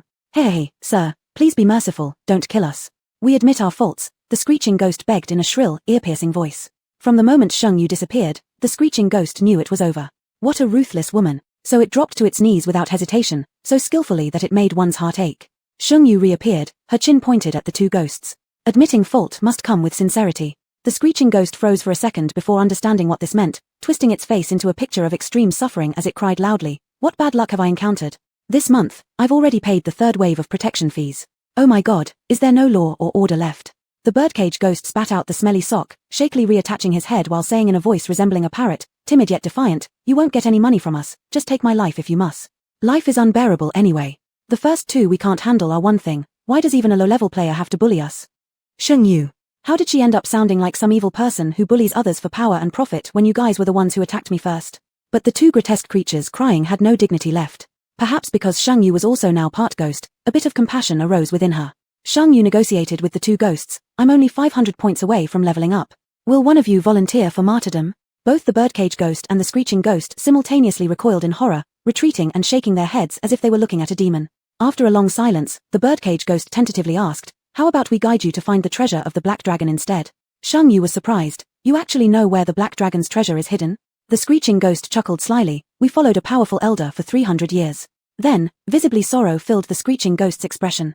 My elder brother died a terrible death, his dragon horns were ripped off by a calamity-level female ghost." The birdcage ghost sobbed, "Even the passage rule was taken by that woman. The senior players grabbed treasures spilled from our dragon leader. We couldn't protect what remained either. How useless we are." Afterward, it stole a glance at Sheng Yu, the naked scheming in its eyes clear, "Please let us go." Sheng Yu smiled, and her tang sword appeared. "Or how about you sacrifice yourself, and I'll leave your dragon master's treasures alone." Birdcage ghost. "Wah, this woman is so scary." 9th floor. Perhaps due to the death of the black dragon ghost, the strange energy here was lighter than on the 7th and 8th floors. The screeching ghost and the birdcage ghost found a corner, twisted the mechanism open, and dragged out a Huang Huali wood chest locked with a Luban lock. The birdcage ghost easily unlocked the Luban lock. It was evident these 2 had been eyeing the treasure inside for a long time. As Sheng Yu approached, the instant the box opened, the strange energy in the air intensified once more. Inside the box was a black-colored egg. The eerie aura emanating from this egg was far denser than that from either the screeching ghost or the birdcage ghost. "Hey! This is my brother's aura. He's not dead," exclaimed the birdcage ghost. As if to confirm his words, the eggshell began to crack, revealing a small arm-sized baby black dragon emerging blearily. Its big, watery eyes scanned the 3 people present before rushing toward Sheng Yu. "Mommy Tilda." Those ugly things clearly weren't related to him. This pretty woman had to be his mom. Sheng Yu stretched out her hand, picking him up by the tail, her distaste unmasked. She had expected some sort of magical card, only for this. Disappointed, Sheng Yu rummaged through the items in the box. No card found, but 3 pitch-black dragon scales turned up. Ming Xing marveled at the dragon's scales, wagging its tail. "These 3 are the heart-protecting scale, the rebellious scale, and the hardest scale. If you wear them, they can boost your attributes." The little black dragon wriggled free from Sheng Yu, looking at the scales, then at her again. Pointing at the stand holding the crushed eggshell, it said, "Dragon bones." There was a layer of black tendon lines on the dragon bones, dragon tendons. "Mommy, please don't look down on me." The little black dragon's tail wrapped around Sheng Yu's wrist, its eyes shining brightly, waiting to be praised. "Sheng Yu, Is this your way of testing the carders? Sheng Yu's fingers touched the heart-protecting scale, and suddenly a huge black dragon phantom appeared before her eyes. These things are my younger brother's alimony. He is entrusted to you from now on. Sheng Yu. Wait, do you know what your younger brother calls me? The little black dragon hovered twice in the air, then suddenly opened its mouth and bit something, pulling out a card from the void. Mommy, I want to live here just like sister. Sister referred to Ming Xing. Ming Xing screamed, there's a generation gap here. I'm your aunt. The little black dragon smiled with bright white teeth. Sister. What the little black dragon had bitten out was none other than the blank wish card. Sheng Yu was shocked. How did you find it? The little black dragon gave Sheng Yu a wink. Mommy, my talent is spatial awareness. Alright, Sheng Yu declared that this little one would officially be her son from now on. Finally, as night fell, Birdcage Ghost and Screeching Ghost tearfully, pretending, said farewell to Sheng Yu. The love lasting 10,000 years will continue to remain here, for both him and Sheng Yu together would be dangerous. On the rooftop yesterday, Chu Yunyan looked at the drifting figure of Sheng Yu, filled with murderous intent. His voice was hoarse and icy cold. I waited for you all day. Do you have any idea how I spent my day? Yesterday, when Sheng Yu left, she said it would only take a few hours, but he waited a whole day. As time passed, each second felt like torture. He wanted to go look for her, but he remembered Sheng Yu's warning and didn't dare leave. Chu Yunyan stood alone on the rooftop, gazing at the dreamlike sunset. Suddenly, his heart ached, and an uncontrollable thought surfaced. If one day was already so agonizing, what about 4 years? This inexplicable emotion made him even more restless, and if Sheng Yu didn't return, he would kill those who left last night. Thankfully, she came back. This strange feeling she brought him was much better than committing murder. Sheng Yu patted Chu Yunyan's head, kissed him, and said, Chu Yunyan, we have a son now. The little black dragon peeked out at the right moment. Hey, Daddy. Chapter 80, Special Copy. In this copy, you can walk sideways. Sheng Yu was still 500 experience points away from leveling up to level 3. The only place she could go now was the Azure Dragon Tower. At the time in the Azure Dragon Tower, there were no strange occurrences. Was it truly because nothing strange appeared, or because she arrived too early and hadn't triggered the rules for strange occurrences? Sheng Yu decided to investigate the Azure Dragon Tower once more. And that Calamita level strange being who had taken the passage rules better be at the Azure Dragon Tower. Otherwise, the base. On the way to the Azure Dragon Tower, Sheng Yu felt upset. To avoid high-level players, she had to sneak around quietly. When passing by zombies, she could only watch them helplessly without attacking. It was just like seeing a handsome man but not being able to flirt, so frustrating. The moment she stepped into the Azure Dragon Tower, Sheng Yu immediately sensed an eerie, sinister atmosphere. Little black dragon coiled around Chu Yunyan's shoulders, whimpering, Mama, take revenge, this strange being beat up brother. Little black dragon's confirmation let Sheng Yu know that this was the strange being that had taken the rules of the passage game. She felt a bit relieved deep down, at least the base was still safe. The inside of the Azure Dragon Tower looked the same as on the first day of the copy. There were no signs of battle. This meant the passage rule was likely still in the hands of that strange being. Sheng Yu swallowed hard, and when Chu Yunyan saw the fleeting fear in her eyes, he roughly pulled her into his arms, frowning. What are you afraid of? I'm here. Sheng Yu. Though he might be foolish sometimes, he could still be reliable when necessary. She felt much better inside. This kind of fear originated from Sheng Yu's death last night. Even the death of a puppet is death. Her spiritual power was attached to the puppet back then. The feeling of a sharp blade cutting her throat and severing her neck bone made her never want to recall it again. Just as she was about to enter the safe channel, a strange shadow appeared in front of Sheng Yu. A terrifying level security guard said angrily, Miss, please take the elevator. Our president has been waiting for you. Sheng Yu was puzzled. Waiting for her? What trick was this? The elevator went all the way up and stopped at the 44th floor. Stepping out of the elevator, a line of ominous level strange beings stood on both sides with uniform welcoming smiles. Welcome, Miss, to inspect the group. Wait a minute, the meaning of Miss, wasn't it what she thought it was? After happily becoming a mother, she now happily became a daughter. One of the ominous strange beings led Sheng Yu towards the direction of the president's office. The light inside was dim, yet the strange energy was even more concentrated, causing uncontrollable chills in one's heart. Miss, the president is waiting for you. Sheng Yu pushed the door open, and a somewhat familiar figure stood by the large window, exuding an air of commanding presence. Hearing the noise behind her, she turned around and smiled at Sheng Yu, saying, Yu, long time no see. The air fell silent for a moment. Upon seeing the familiar face, Sheng Yu called out incredulously, Mom! The familiar figure moved forward and hugged Sheng Yu. Good girl, you've suffered. It's Mommy who's useless, unable to go out and find you.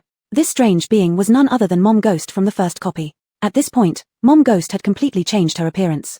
There was no longer any trace of the plainly dressed, timid woman from before. Now, Mom Ghost wore a meticulously crafted black shirt whose material was indescribable, pinned with a beautiful frost condensation flower. Her hair was tied up neatly behind her head, making her look efficient and elegant, entirely like a queen ruling over a domain. Mom Ghost's gaze drifted back, smiling calmly. Back in the copy, it was you, wasn't it? Never thought we'd meet again. Still vividly remembering how Mom Ghost had feared Chu Yunyan deeply in the first copy, engraved in her bones. Chu Yunyan paid no attention to Mom Ghost. He was simply a proud zombie king listening to his wife's commands. Shengyu hurried to explain, he's got brain damage, Mom. Why are you here? That word Mom seemed as though she had called it countless times in her heart, coming out smoothly and naturally. Mom Ghost found it extremely pleasing, tenderly petting Shengyu's head, her eyes filled with indulgence. I've wanted to hear you call me Mom for a long time, and today my wish has finally come true. This trip hasn't been in vain.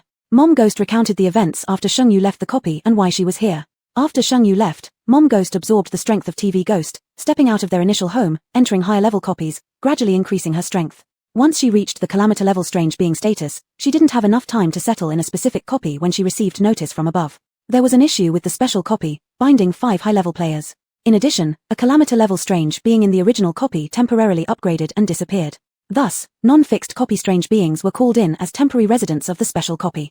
Mom Ghost had a wide network, finding out Shengyu would be in this copy, rushing over without hesitation. Before the copy rules bound everyone, she went to the Dragon Locking Tower and took the passage rules from Black Dragon, returning to the Azure Dragon Tower. She had been waiting for Shengyu ever since. At the same time, Mom Ghost confirmed one of Shengyu's assumptions. Rule 1. Do not attack the native residents. This rule applied to human players. If a player, or lingering player, did not attack the natives, the Eerie wouldn't appear. Mom Ghost had watched helplessly as Shengyu came and went from the Azure Dragon Tower because she was unable to manifest due to the rules, which caused them to miss each other. Upon learning that Mom Ghost had come to the special copy for her, Shengyu felt a mix of emotions, bittersweet with a touch of warmth. She had never had a mother, so she didn't know what a mother should be like or how maternal love felt. But now it seemed, she did. Mom Ghost sensed Shengyu's emotions and gently caressed her face, her gaze soft yet resolute. Yu, thank you, and your brother thanks you too. You've given both your mother and your brother a new life. From now on, we'll be your solid support. Brother. Mom Ghost was deeply grateful to Chu Yunyan. We owe much to this gentleman. The energy he left in your brother's body and your brother's unique constitution allowed him to surpass me in level once his sanity returned. While feeling relieved, there was also a sigh of regret. And precisely because his level is too high, he can't wander around freely. It's been a long time since I've seen him. Mom Ghost now felt the conflicting emotion of being both proud and sorrowful that her child had become successful but didn't have time to accompany her anymore. Shengyu let out a soft laugh. This sense of family truly made her heart yearn. I want to meet my brother too. With a mother and a brother, Shengyu couldn't even imagine how happy she would have been if she were born into such a family. Mom Ghost covered her mouth and laughed. If your brother were here, you could walk sideways across this. Well, after talking for so long, I forgot to give you the passage rules. Look at them, let Mom help you pass. Passage rules - 1. Survive for 15 days, acquire 10,000 crystal cores, C-level passage. 2. Decode the zombie virus and successfully create the antidote, B-level passage. 3. Kill the zombie king, A-level passage. 4. Restart the capital city, S-level passage. Chapter 81, Special. Moreover, Shengyu isn't a gentleman. Upon seeing the rules to pass this level, Shengyu felt like the cheerful little girl in her was about to become a shut-in. As an exemplary student at the Strange Game Academy, Shengyu temporarily wasn't considering passing with grade C. For the remaining 3 passes, achieving a grade B for Shengyu, who is a liberal arts student, is a stage where she could give up right away. Grade A, pass. That left just one option, an S-grade passage. Restart the capital city. But if you were to restart the capital city, there are only 2 choices. One is cracking the antidote for the zombie virus. The other is killing all the zombies. Only then can people from the base return to live in the capital city. With millions of zombies present in the capital city, unless Shengyu had a nuclear bomb, it's impossible to clean all zombies out. Even with a nuke, it won't work. Using a nuke wouldn't mean restarting the capital, but rather creating a new me as New Hulu capital. Thus, it was clear that the difficulty of passing a B level was quite high. Even after reading the passing rules, it still felt thorny. Chu Yuanian looked at Shengyu's wrinkled little face due to her worries. He didn't like this expression on Shengyu's face. Pinching her corners of her mouth to form a forced smile, he said, "How about you kiss me and let me do it?" Shengyu gave him an unhesitant poke. "You might as well let those zombies kill themselves." Chu Yuanian was baffled. Then, he looked at her with the gaze of someone observing a devil, unable to believe how such cold words came out of her soft cherry lips. Mom Gui coughed lightly to remind, "Yu, we're all life and death comrades. That's not appropriate." Shengyu. She was just talking off the cuff. But if they really just managed a C-grade pass, Shengyu couldn't help feeling a sense of imbalance. It was like every time she scored a perfect 100 before and now just barely scraped through the test. After pondering for a while, Shengyu asked, "Mom, can you leave the Qinglong building?" Mom Gui shook her head. "Bound by the rules, I cannot act freely anymore. But Yu, do you remember Mom's hidden talent?" Of course, Shengyu remembered. Later on, she discovered just how incredible this hidden talent was. It stayed fresh in her memory. Mom Gui handed Shengyu a card. Special card, maternal affection. Designated card, usable by the designated individual when their spirit value exceeds 40, for blocking one absolute attack. When spirit value exceeds 70, summon a peculiar manifestation. So, you can summon Mom over. The higher your spirit value, the longer Mom can stay. Mom Gooey smiled indulgently. She couldn't help much with her eldest son, so all her affection goes to her youngest daughter. In this way, it would make up for some regrets in her heart. Just as the family enjoyed a moment of warm tenderness, an unsavory voice rang out above the Qinglong Tower, or rather across the whole. Sheng Xinyu, come to the northern base, otherwise, I'll destroy this NPC wedding ring. Next, similar to the entire replica projection when Shang Yu killed Juniao back then, Chu Yuanyan's ring was clearly seen in Tu Lin's hand. Little Black Dragon had his eyes glowing red. Mama, this person killed brother and stole this thing.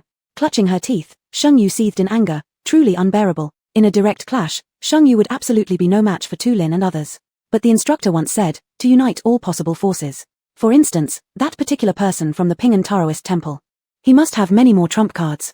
Trading incense sticks in exchange for him intervening once should suffice.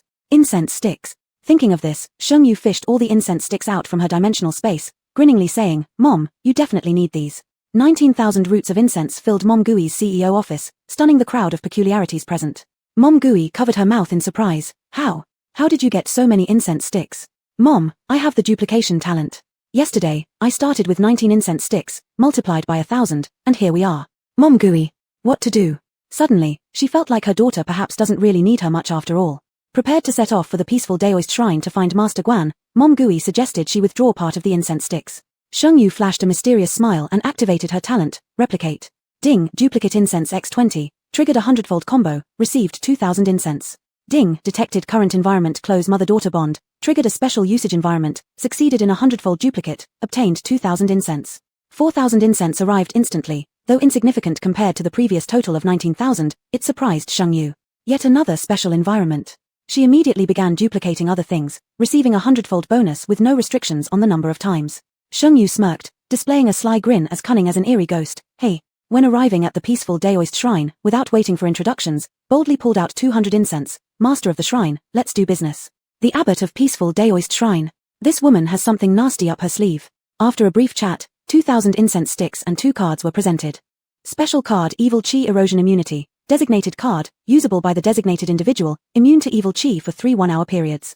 Special card Golden Light Incantation, immune to all mysterious attacks, has a chance to reflect damage back. If it doesn't reflect, consider whether you've respectfully paid homage to the ancestors at dawn and dusk. For Master Guan from the peaceful Daoist shrine to intervene, Sheng Yu would need some sort of tie, akin to that with Mom Gooey, allowing Master Guan to leave the shrine. Master Guan said, be my disciple, and I will protect you. Sheng Yu thought this old fox was trying to take advantage of her, so she refused and instead suggested, form a sworn sibling bond. Master Guan then proposed, if you become my disciple, I'll help twice. Sheng Yu negotiated boldly, 5 times. Master Guan, blowing his whiskers and glaring, said, fine, can't go higher. Sheng Yu promptly knelt down, saying, teacher, receive your disciple's respect. After bowing before the ancestral statue, Sheng Yu left the shrine. At midnight hours, identities reshuffled once again. Sheng Yu's identity remained unchanged. At 1 a.m., near the base, Chu Yuanian sent a few smart little zombies to scout out the situation in the base. Things were not looking good at the base. Tu Lin and the other 4 high-level players had completely taken control of it. Many players surrendered to Tu Lin and became his lackeys. These hastily gathered players were no cause for concern. Sheng Yu already had plans to deal with them. What gave Sheng Yu pause was Squad 3. They were locked inside the conference room, heavily injured, clearly as a result of fighting against players. All the remaining civilians in the base were herded together like livestock by Tu Lin's gang. Some attractive female locals were massaging the feet of these elite players. One bald man, with pink fungal spores growing on his head, dragged a beautiful local girl into a room, wearing an expression so vile it made even the zombies feel repulsed. Sheng Yu snorted inwardly. Were they now truly treating themselves as emperors, oppressing the locals and bullying around within the replica? That was their greatest achievement. An eye for an eye. And since Sheng Yu wasn't exactly a gentleman, the grudge of being nearly beheaded required tenfold repayment. A few agile small zombies accepted the King and Queen zombies' mission, sneaking a stack of flyers into the base, scattering them swiftly before quickly leaving. Players in the base picked up the flyers on the ground. It read, passing rules, survive for 15 days, obtain 10,000 crystal cores to achieve a sea level passage. For additional rules, bring 10,000 crystal cores to trade at the Qinglong building. Biochemistry specialty players get a 20% discount.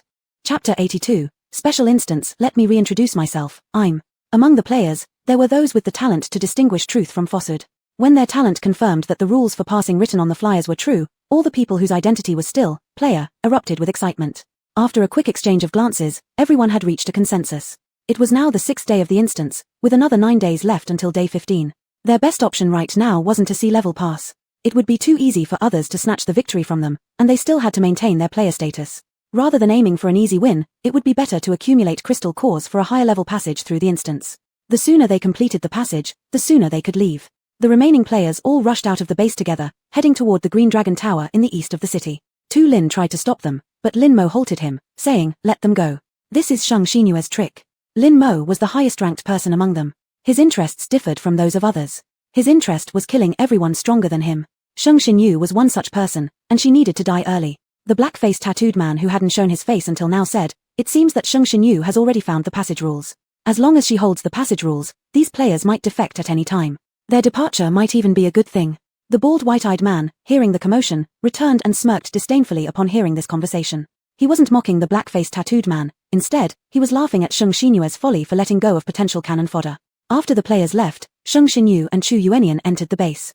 Little Black Dragon, after being fed an apple, happily went off to rescue the third squad while Shang Xinyu and Chu Yuenian appeared directly before the 4 advanced players. "I've arrived. Where's the ring?" Taking a step forward, Shang Xinyu used her own face expressionless, yet her refined features held everyone's attention.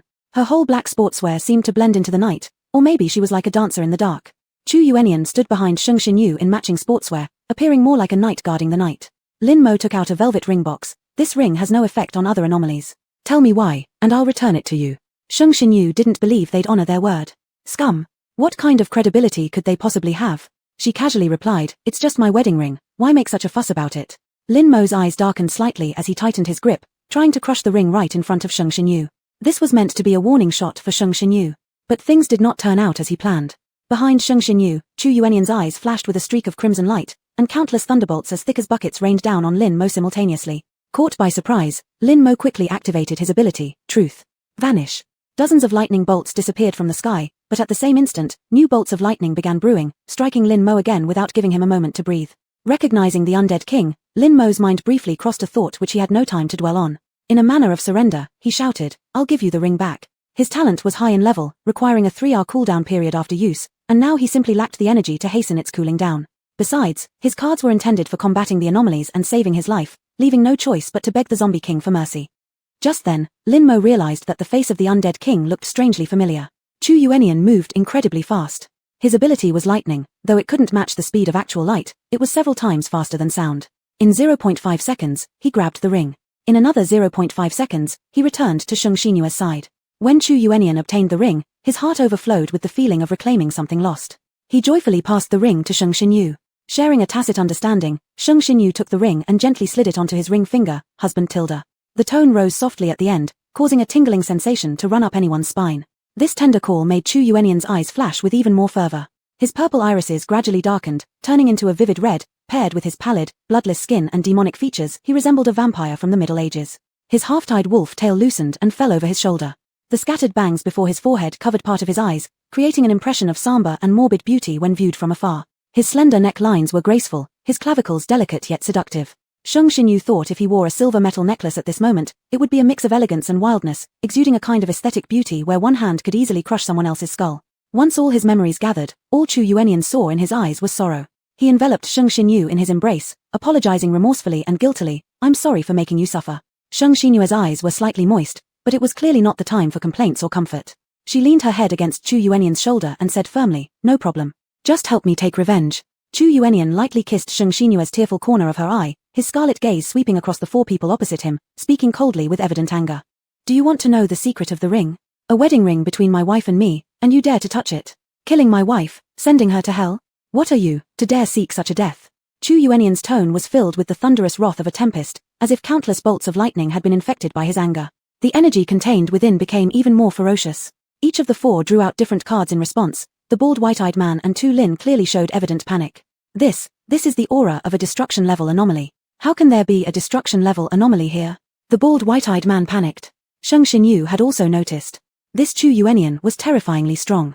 Seizing the opportunity, she summoned the Malevolent Qi Erosion card. An oppressive malevolent Qi instantly surrounded the 4 opponents. The bizarre Qi, the sinister Qi, the furious lightning. The originally dark night sky seemed covered by a layer of purplish-grey fog of death, behind which appeared a deep red crack in the heavens. The earth began to tremble. Shang Xinyu started feeling anxious, while Little Black Dragon scrambled into her chest. "Mommy, so scary." "Not good, it's the instance crack.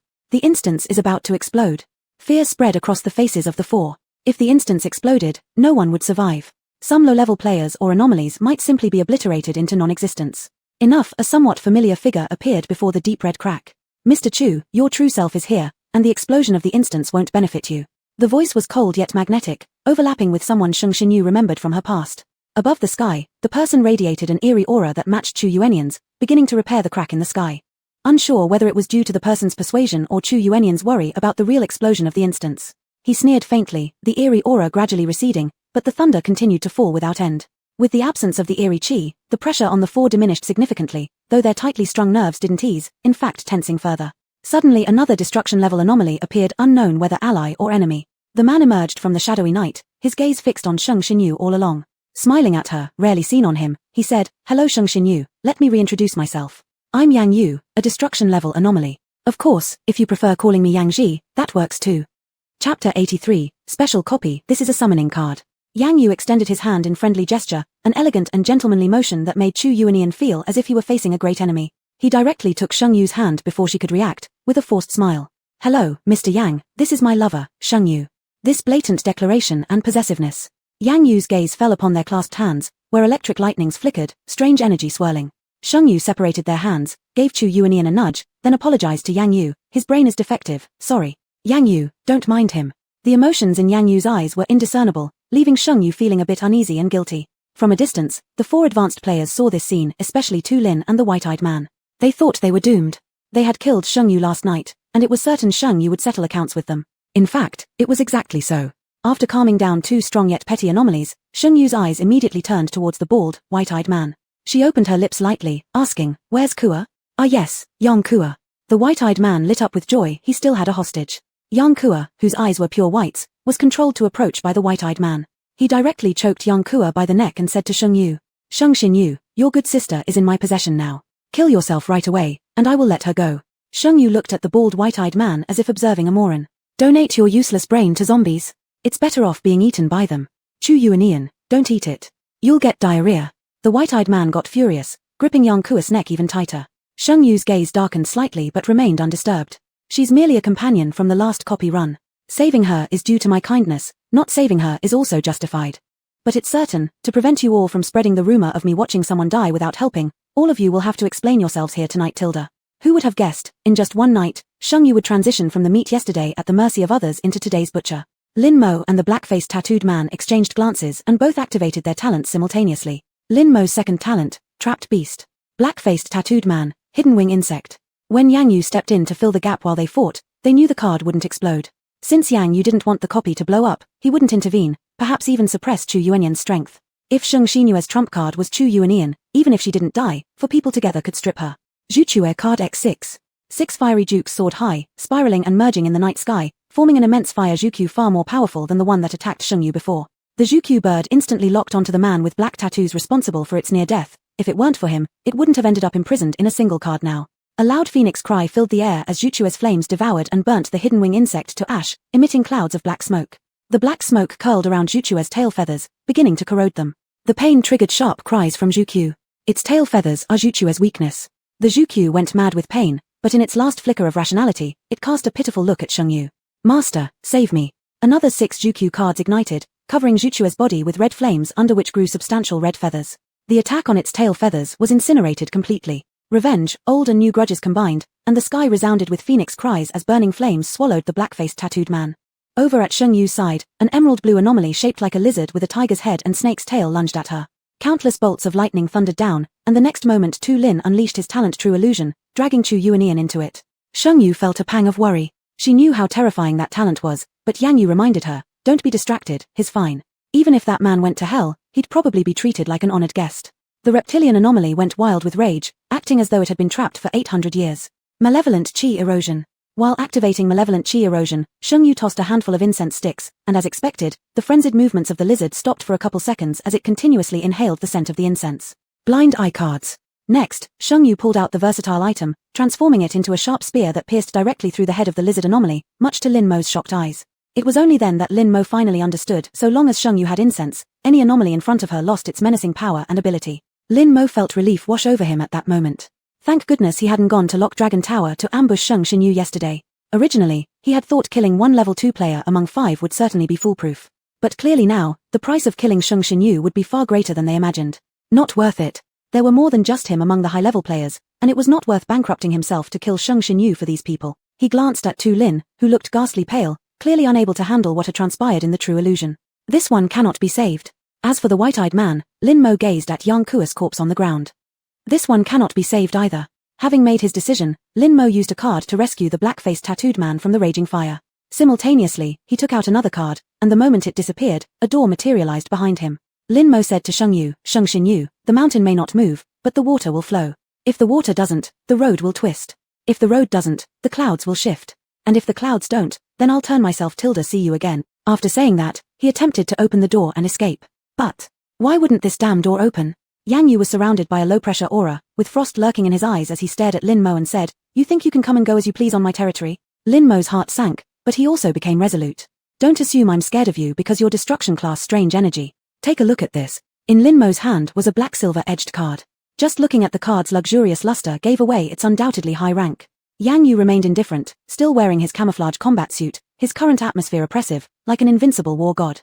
SS-ranked card? Yang Yu didn't seem too surprised. Lin Mo's facial muscles twitched as he restrained himself and said, "Yes, this is a summoning card, calling forth the celestial master of the Lin family. Will we leave now or stay?" Yang Yu's tone was calm. "If you want to leave, show me your sincerity, hand over that card." Lin Mo erupted in fury. "Your mother's dog fart." To be honest, even Shang Yu thought it was going too far, but if she got to touch the card once it was handed over to Yang Yu, would that be too much to ask? The translation continues in a similar structure for further paragraphs if provided, maintaining coherence and consistency with the story and prior content. Chapter 84, Special, Does Shang Xinyu Kill on a Whim? Lin Mo was grinding his teeth in hatred, but Yang Yu was just too powerful. He didn't want to give up the hard-earned SS grade card here either. It was one of his trump cards for entering the next dungeon. Lin Mo wouldn't become a level 4 player, needing only 100,000 more experience points to reach level 5, without some real skill. At least he had good judgment and realized there would be no negotiating with Yang Yu. Perhaps bribing Shang Yu would work instead. In the blink of an eye, Lin Mo's face broke into a grin like a trumpet flower as he flattered, "Miss Shang, I underestimated you since I didn't know how amazing you are. We've never crossed each other before. How about 2 A-grade cards? Could you speak on our behalf to this gentleman so we can leave?" Shang Yu gave him a brilliant smile. "Lord Lin, you're still the city lord. 2 A-grade cards, are they worthy of your stature?" Lin Mo took a deep breath, cursing internally. This little girl knows how to put on airs. However, he could only grin even wider. "How about 5, 10? Yang Yu said coldly, 5 S-grade cards. Give all your cards to her, and let her pick herself." Lin Mo took another deep breath. Beside him, the black-faced tattooed man finally caught his breath and almost passed out again upon hearing those words. Trembling, he pointed at Yang Yu and said, "Do you think we're Shang Xinyu? Is it that this game is her father's or ours? Are S-grade cards as common as water? That was way too unfair. Far too shameless." Shang Yu laughed mischievously. "How kind of Yang Yu. If I pick myself, then I'll go through all of them." Excited Mingxing had already prepared the crystal nuclei, ensuring that not a second of Shang Yu's replicate talent would be wasted. It was inevitable to let these two leave. Yang Yu didn't have many enemies anyway like Shang Yu did. After much haggling, it finally settled on 3 S-grade cards and 5 A-grade cards. Moreover, Shang Yu got to select the A-grade cards herself. Between their A-grade cards, there were 30 total, truly a couple of extravagant dogs. Shang Yu picked a few animal-based cards. She wanted to try fusing them like she had with the vermilion bird. As for the S-grade cards, she selected 3 that were for long-distance attacks. Her combat repertoire was rather monotonous. Incense worked well against oddities, but when fighting other players, close-quarter combat was less advantageous. Lin Mo and the black-faced tattooed man came to the special dungeon filled with ambition, only to leave with grim faces after being schooled by the mentors. The fungus growing on the bald-eyed man's head was thriving wildly, various colors covering his bald scalp. With his current look, the clan leader of the funeral love family might welcome him back as ancestor grandpa. The spores emanating from the fungi clashed with the Shou-Chi, resisting its invasion while seeking a chance to control Shang Yu or Yang Yu. Unfortunately, his talent leaned more towards support. Resisting the spores against the Shou-Chi was already challenging enough, let alone doing anything else. Lin Mo and the black-faced tattooed man left, leaving Tu Lin in his talent space, making it only him against Shang Yu and Yang Yu. Yang Yu couldn't interfere directly, yet his intimidating presence, standing beside Shang Yu, had already scared the wits out of the white-eyed man. The infiltration of Shou-Chi had drained most of the bald-eyed man's mental energy. When he saw Shang Yu looking at him and Yang Kua's body disappear from the ground, something drastic happened. The next moment, Shang Yu drew a card. Attack card, Celestial Fall, summon meteorites from outer space. Each minute consumes 10 spirit points, giving an extra minute for free when reaching 50 spirit points. Meteorites rained down from the sky, mixed with fire, each landing nearby him. This was a card obtained from Lin Mo, and its power was extraordinarily impressive. Thankfully, Yang Yu had timely activated a protective barrier, or most of the base would have been ruined. At the moment of death, the third talent of the bald-eyed man, poison screen, was triggered. Billions of pink spores erupted into the air, scattering everywhere, resembling magnificent fireworks. They ignored the erosion of the Shou-Chi, moving toward Sheng Yu and Yang Yu. The next second, the flame of the vermilion bird descended from above, burning away all the beautiful spores. For a moment, Yang Yu appeared distracted, the intermingling of pink spores and golden fire creating an illusory dreamlike effect. He stood shoulder to shoulder with Sheng Yu, admiring the breathtaking fireworks of Valentine's Day. Ding, congratulations, player Sheng Xinyu has defeated a high-level player. Double rewards accumulated. Players, please continue to keep up the good work. As soon as the prompt tone faded, Chu Yu returned after finishing his battle, standing calmly beside Sheng Yu as if he'd merely been on a walk. His aloof and cold gaze instantly softened upon seeing Sheng Yu, becoming a shimmering springtime lake. Are you alright? Sheng Yu asked nervously. Everything's fine as long as you eat some Liulia Matilda. A crisp voice of Grandma Xiao Helong came from somewhere unknown. Ever since Sheng Yu had fed him to his fill, he had been using his spatial anomaly ability to appear and disappear mysteriously. Chu Yu took a step forward, separating Sheng Yu and Yang Yu. With a smirk on his lips, he said, Him? If I didn't think you needed the reward, I would have sent him into the copper pillar hell with no way out. Sheng Yu thought of something and touched Chu Yu's face, praising, My husband is such a good boy, love you tilde kiss kiss kiss tilde. This made Yang Yu slightly uneasy. His eyes flickered as he said, Yu, it was fun watching fireworks with you just now. What? While I avenged you in there, you watched fireworks with him. No way, I'm going to make a scene. Chu Yu's face changed instantly as he rushed into Sheng Yu's arms and started acting cute. Sheng Yu looked at Yang Yu curiously, as if to say, Brother, what are you doing? Then she held Chu Yu tightly and kissed him twice, calming him down. Why are puppies so cute? Of course, it's because they're obedient, listen well, and are easy to appease. Tu Lin lay on the ground, barely alive, his eyes losing focus. Drool flowed from his mouth, not knowing what happened in hell, but evidently his mental state wasn't normal. Sheng Yu walked up with a military knife, smiling cruelly, see you in the next life. As she said that, she swung her knife downward. Ding, congratulations player Sheng Xinyu for killing a high-level player, triple rewards accumulated. Please continue working hard, players.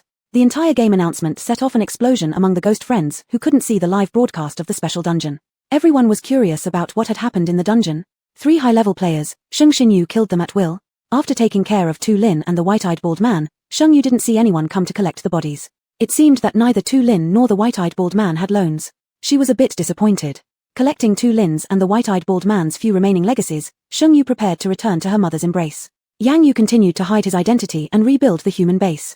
When returning to Qinglong Tower, it was almost dawn. Mother Gui arranged for Sheng Yu to go to sleep. Chu Yu was kept outside by Mother Gui. Our Yu is a girl, what are you doing going inside? Chu Yu bared his teeth, and Sheng Yu hit him with a stick. That's my mom, be polite. Chu Yu. Mom. Mother Gui left with her head held high, her back towering and unreachable. Chapter 85, Special Copy, Sinister Player Identity Cannot Be Reversed. Sheng Yu slept until the evening, when the clouds were streaked with light across the sky. She rarely slept so peacefully. Upon opening her bedroom door, she saw Chu Yuenian sitting outside on the floor, hugging her knees like an abandoned puppy, looking forlorn. At the sound of the door opening, Chu Yuenian looked up, her dark red eyes filled with naked emotion. Her crimson lips, though unconscious of their allure, were temptingly alluring. Unable to resist, Sheng Yu grabbed her by the collar and pulled her into the room, immediately pressing her lips against hers. From not too far away, Mom Gui held a cup of coffee, smiling helplessly yet indulgently. When they emerged again, it was almost 10 o'clock. Mom Gui was reading through a stack of documents, a look of fatigue visible on her face. Mom, Sheng Yu came over and hugged Mom Gui, earning a tender pat from her mother, making her feel both happy and relaxed. After eliminating the threat of the high-level player and discovering the passage rules, Sheng Yu naturally felt more at ease. Mom Gui retrieved a draft paper from a drawer. Amidst countless mathematical calculations, Sheng Yu noticed a line written in red ink. Hidden Rule 1. After becoming a sinister player, your identity cannot be reversed. Hidden Rule 2. 15 days after the game begins, the player's identity will be immediately updated. Mom Gui said, this was discovered by a player while clearing zombies, already confirmed true using talents. Someone had used this hidden rule to exchange for a B-level victory. According to her arrangement, several players and those left behind who specialized in biochemistry were already stationed in the building, starting research on the zombie virus. Sheng Yu smiled sweetly. Thank you, Mom. Mom Gui found this very pleasing, her face full of pride. Look, I can also be helpful to my daughter. Sheng Yu vaguely felt like she had overlooked something but couldn't remember what. While trying to figure out what she missed, an eerie player rushed in hurriedly, saying, Master, the City Lord has arrived. Mom Gui's expression turned solemn. Is it a destruction-level eerie? Now, Sheng Yu knew who this City Lord was. Yang City Lord. Mom Gui welcomed him inside. It felt somewhat like the boss of a company coming to inspect one of the branches. As Yang Yu entered, his gaze immediately fell on Sheng Yu, dressed in a light-colored long skirt with soft hair cascading down her back. She looked completely relaxed, her eye corners bearing traces of tenderness. She seemed more carefree and vibrant than any other side he had ever seen before. Yang Yu tried his best to appear gentle. Yu, we need your help with the base. Sheng Yu, having nothing better to do, readily agreed without much thought. Sure, tell me what needs doing. There should be a group of scientists trapped underground in the Science Institute. I need you to bring them out. With them, progress on researching the zombie virus should be faster. This task wasn't too difficult for the current Sheng Yu. However, her body now was in its eerie form, requiring intense concentration to kill zombies. She wanted to wait until tonight to revert to her player identity. Midnight. Even at midnight, Sheng Yu's panel still showed her as being an eerie, showing no change whatsoever. Why? What went wrong? Sheng Yu began reviewing the rules, but when she reached the final one, suddenly everything clicked what exactly she had overlooked. Rule 2. Protect your identity. If your current identity dies, you will be replaced. Only now did Sheng Yu truly grasp the hidden implication of this rule. It meant that other identities could replace the player. Killing a person with the player identity would allow you to take their place, becoming a player yourself. But what Sheng Yu truly overlooked was Rule 10. Rule 10. When a stranded player dies, they become a sinister player. Under the influence of the card last night, Yang Kua and Fang Jiufeng exchanged identities. Therefore, Yang Kua's identity became stranded player. If a stranded player died, they would become a sinister player. And according to the hidden rules, once someone became a sinister player, their identity could not be reversed. In other words, Yang Kua was now stuck in this copy. Or rather, she might enter another world as a sinister player. And it was all because of her. Yesterday, she only knew that Yang Kua wouldn't die. She had planned to help Yang Kua get a player identity once she was resurrected. But how could she have forgotten such a critical detail? Behind Sheng Yu, soft footsteps echoed. Yang Kua walked in, her complexion pale, glancing around at everyone before saying hesitantly, Sister Sheng, I've become a sinister player. What does that mean? Sheng Yu hesitated, finding it hard to meet Yang Kua's eyes. Had it not been for her, Yang Kua wouldn't have become a sinister player. Seeing Sheng Yu's hesitation, Yang Kua grew increasingly panicked, asking urgently, what happens to a sinister player? How do I return to being a normal player? Sheng Yu could only reveal the hidden rules honestly. After listening to them, large tears uncontrollably rolled down Yang Kua's cheeks. Does this mean I can never go back? Yang Kua bit her lip, her eyebrows knitted tightly. After a glance at the eeriness inside the room, she flashed a powerless self-mocking smile and walked out of the building without looking back. Sheng Yu wanted to go after her but was stopped by Yang Yu. He said, this copy is a bonus for eerie players. What she sees now in the outside world is entirely different from what you see. With the irreversible identity change already set, it's better for her to go out and look for cards and weird money. Sheng Yu unconsciously clenched her fists, overwhelmed by guilt. The next moment, Chu Yuanian grabbed her hand and said, Mom, please send 2 Deadly Fate level Eerie to protect Miss Yang. Meanwhile, ask her if there's anything she needs, we can agree to it, both me and Yu will fulfill her requests. Mom Gui shot Chu Yuanian a glance but still followed through. Sheng Yu wasn't someone who would dwell on mistakes, she decided to make up for what happened to Yang Kua as much as she could. She changed into sportswear, ready to head out and rescue the personnel at the research institute.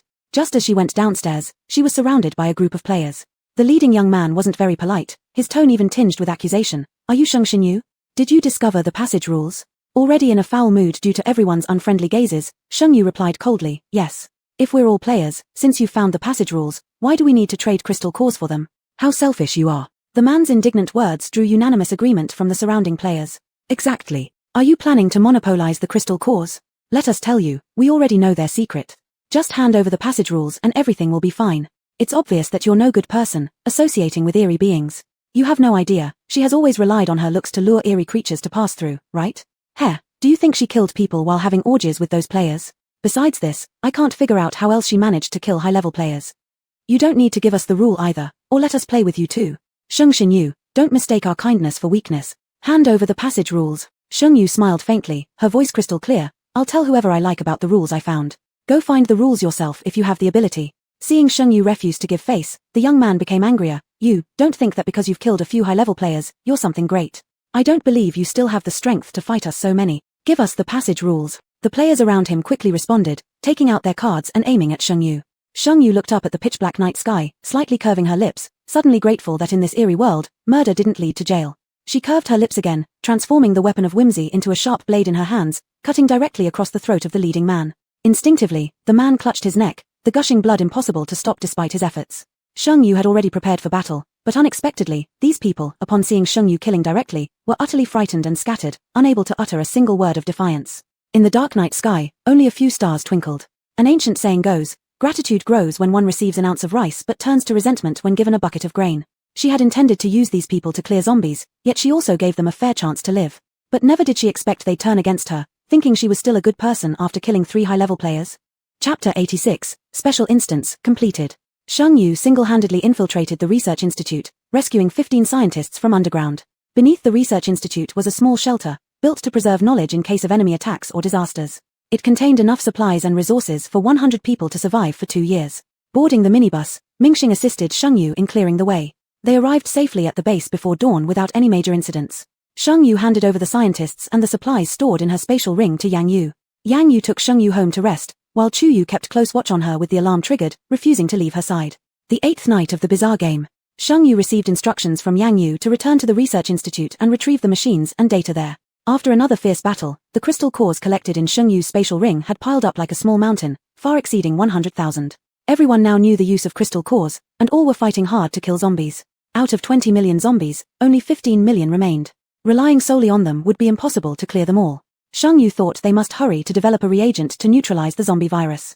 At midnight, Sheng Yu's identity reverted back to that of a player. She quickly delivered the items back to the base and tossed the divination cards to the scientists, hoping they would find them useful. In the following days, Sheng Yu was like a busy bee, sent by Yang Yu to various places to collect things while killing zombies along the way. At the Qinglong building, someone used 20,000 crystal cores to purchase an A-level passage. When he saw the passage, his mind went blank. What was the difference between this and sending him to kill Sheng Yu? He wanted a refund and accused them of fraud. But upon further inspection, he noticed it was a lethal level anomaly. No more issues, farewell. As the final days approached, the conflicts among players became increasingly severe.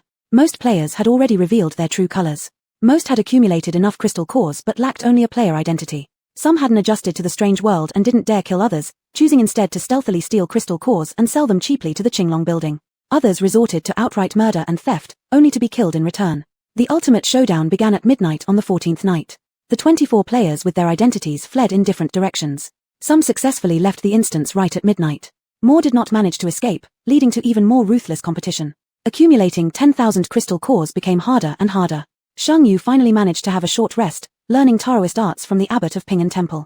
In the afternoon, a knock came from outside. Yang Kea entered, holding a beautifully designed red oil paper umbrella. Sheng Yu was pleasantly surprised. Kea, are you alright? Kea smiled with the same admiring look as before. Sister Sheng, I've figured it out. Because of that, I've gained much in the capital.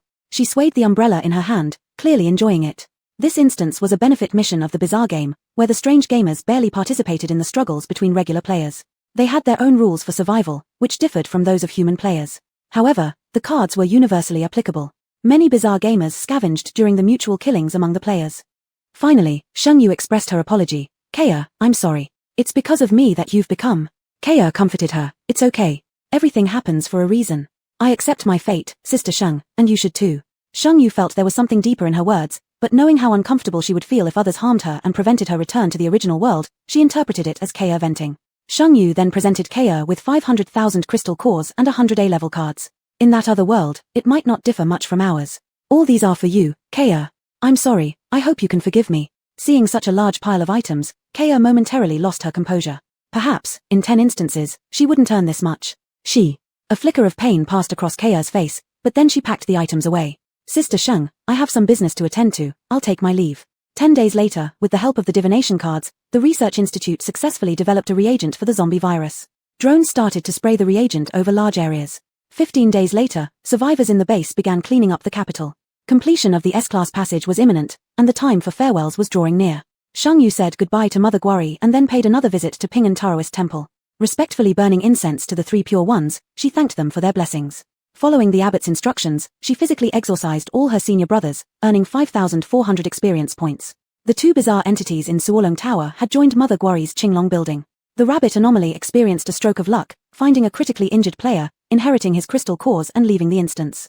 All players in the instance had departed, leaving those behind to seek other ways out. This special instance seemed about to come to its conclusion. Just as the mission was about to be completed, Kea appeared again. On the rooftop, under the bright sunlight, her dazzling red umbrella looked even more vibrant. She said, Sister Sheng, I've come to say goodbye. I'll be leaving soon. Sheng Yu was alone on the rooftop enjoying the breeze when she saw Kea and greeted her with a surprised look. She responded, Kea, take care of yourself. We will meet again. Ding, congratulations to player Sheng Xinyu for completing the special instance. The system is now grading your performance. Player Sheng Xinyu's exploration rate of the instance is 80%, rated S, with a reward multiplier of 3x. Rewards will be settled after leaving the instance. Would you like to leave the instance? As Sheng Yu was about to select no, Yang Kea took a step forward, anxiously grabbing Sheng Yu's wrist. A familiar card appeared in Yang Kea's hand. Sheng Yu watched helplessly as her panel showed her identity changing to Weird Player. Yang Kea stepped back, fear still not entirely gone from her face, but replaced with an unfamiliar hatred. Her trembling hands seemed filled with both fear and relief. Sheng Yu, I said it before, fate works in mysterious ways. I accept my fate, and so should you. With that, she vanished as if fleeing. With the 50 million crystal cores given to her by Sheng Yu, all she needed was the player identity to leave immediately. Ding, error detected. Correction, Sheng Xinyue's identity is Weird Player. The instance is cleared, and the originally determined grade and rewards remain unchanged. Would the player like to leave the instance? In a numb state, Sheng Yu chose no. Almost simultaneously, the last player left the instance, lifting the constraints binding Mama Gui and the abbot of Ping'an Temple. Yang Yu also noticed something was off, and the three of them appeared on the rooftop at the same time. Especially Mama Gui, her weird energy uncontrollably spilled out in every direction, clearly reaching the peak of anger. I'm fine. Sheng Yu's voice was hoarse, meeting their concerned gazes with a strained smile. Sheng Yu couldn't articulate her feelings: shock, astonishment, fleeting anger, disappointment, confusion, and now, surprisingly, a sense of relief. She no longer felt guilty toward Yang Kea. Between her and Yang Kea, everything was settled. Mama Gui held her daughter with a pained heart. Only human players had the chance to return to the real world. Once one became a weird player, they would forever stay in the weird world. Chapter 87, A New World. The taste of betrayal is not pleasant. Especially since Yang Kea went too far. Not only did she attempt to steal Sheng Yu's identity, but she also didn't give Sheng Yu a moment to prepare. The abbot of peaceful observance and Yang Yu were not worried about Sheng Yu's life in the strange world, but rather her emotional well-being. After a period of silence, Sheng Yu had composed herself again. Her upbringing at the orphanage made her stronger than others, especially with her mother, master, and good friends by her side. Time was running out, and she should not waste precious moments on a stranger. She and Yang Kea were now completely cut off from each other. Mother Ji Yu saw how quickly Sheng Yu emerged from her sorrow, which made her heartache for Sheng Yu all the more. Wiping the bloody tears from her face, she took Sheng Yu back to the building. In the instant Yang Kea left, the rules binding Chu Yunyan disappeared. His last remaining talent allowed him to instantly see the cause and effect of this event. Before Sheng Yu went downstairs, he had already caught the culprit. Ju Fan. Seeing Ju Fan covered in blood, Sheng Yu froze slightly. Chu Yunyan's eyelids were pressed low, and those familiar with him knew that he was struggling to control his anger. He had an identity exchange card, which was the idea he came up with along with Fang Jiufeng for Yang Kea. They planned to use your trust at the very last moment to trap you in the strange world forever, as retribution for Tu Lin. They specifically waited until everyone had left before they struck at Sheng Yu, ensuring she would have no chance to return. It wasn't hard to guess where Ju Fan's identity exchange card came from. It was likely prepared by Tu Lin, one card for Ju Fan and one for Fang Jiufeng. Sheng Yu asked confusedly, you gave the card to Yang Kea, yet you couldn't leave the yourself, Ju Fan. I don't understand you. Lying on the ground covered in blood, Ju Fan smiled bitterly upon hearing her words. He originally had the opportunity to leave, but unfortunately, someone else took Fang Jiufeng's player identity, forcing him to give it to Fang Jiufeng instead. One could say, human plans never surpass destiny. Kill me or do what you will, I don't care. Ju Fan surrendered himself, showing no intention to explain further or even speak at all. Chu Yunyan struggled to suppress his urge to tear this person apart immediately. Sheng Yu stopped him. Death would be too merciful for you. As for Yang Kea, I might let her off, but you and Fang Jiufeng must pay for scheming against me. She pulled out a book of Taoist magic gifted by the abbot of peaceful observance, finding within it the talisman to control Gus. If a normal master saw their disciple practicing such purely sinister cultivation methods, they wouldn't just be enraged, they'd likely administer a beating with bamboo followed by 81 days of repentance before the ancestral masters. But when the abbot of peaceful observance saw Sheng Yu's talent and brilliance in devising such a perfect torment for the Gus, he burst into laughter, instructing Sheng Yu to begin drawing the symbols. During the final 3 hours, Sheng Yu and Mother Ji Yu prepared a traditional Chinese family banquet together, dumpling-making extravaganza. As they made dumplings, they explained to Sheng Yu the differences between the Strange Forces camp and the human camp. The games played in the Strange Forces camp were crazier and had absolutely no bottom line.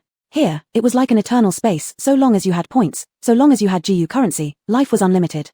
Perhaps due to the boredom of endless time, game live streaming became the sole form of entertainment here. One could say the whole Strange Force populace adored watching live streams, loved seeing the various ways both strange beings and humans could die in replicas, and enjoyed watching strange players brutally killing human players. What motivated these strange players to do all of this was that live streaming for the Strange Force camp allowed viewers to tip experience points. A tip of 10 GU coins was equivalent to 1 experience point. Some people, for the sake of gaining experience points and GU coins, would do anything in the live stream room. Killing, dismemberment, they were commonplace. Moreover, live streaming had betting functions similar to PvP matches. For example, who would kill the first strange being in a replica, who would obtain the first rule, who would get the first card, who would clear the first replica. Some strange ones liked betting GU coins, so the more skilled players were more revered in the Strange Force camp. In short, the Strange Force camp had higher freedom, and its moral bottom line was lower. Most importantly, Sheng Yu was transitioning from a human player to a strange force player. That meant all the things she had acquired in the human camp could no longer be used. At the end, Mother Ji Yu and the Abbot of Peaceful Observance took Yang Yu away, leaving Chu Yunyan and Sheng Yu some time to say goodbye. The two stood on the rooftop watching the sunset. Chu Yunyan gently kissed Sheng Yu's hair tenderly. Wife, from here on out, I may not be able to continue accompanying you. There are some bad types who don't have wives themselves and won't let others have wives either. They're not letting me go find you. From the replica entrance of the human camp, I can sense where your replica is located, but within the strange world, I'm powerless. Chu Yunyan's voice grew heavy, and his muscles tensed. Anger. Sheng Yu patted his abs and then his cheek. It's fine, if they don't let you come to me, I'll go to you. No one can separate us. Chu Yunyan's nose tip turned red with emotion as he tightly embraced Sheng Yu. His wife was so good, she didn't disdain him for being a useless man. Sheng Yu continued reassuringly, don't worry, Yang Yu is still there, he probably has 8-pack abs too. In an instant, Chu Yunyan sprang out of the embrace and poked her forehead. So that K-thing is your favorite type of asceticism, huh? What does he have that makes him dare to covet my wife? All this was shark bait. He pinned her in his arms, sternly warning her, even though I won't be by your side, I will always watch over you. And listen, I tell you now, these strange forces aren't worth a dime. Don't look around at them randomly. Every time you glance at one, I'll kill him. Chu Yunyan unhooked the silver necklace from his neck. It had been hung there by Sheng Yu just 2 days ago, who remarked it looked extremely sensual. Hee. Sliding the necklace through her ring before putting it back on her, he pocketed her ring, glaring fiercely as he said, there is no soft-hearted god in the world, only a soft-hearted husband like me. If you ever face anything you can't handle, remember to shout husband, I love you. Then I'll show up. Countdown completed, leaving the instance. Sheng Yu suddenly went blind as her surroundings transformed into a box-like room illuminated by a single lamp. The walls were seamless, and there were no windows or doors. Directly in front of her appeared 2 panels. Congratulations, player has successfully exited the instance. Now calculating the rewards for passing the level.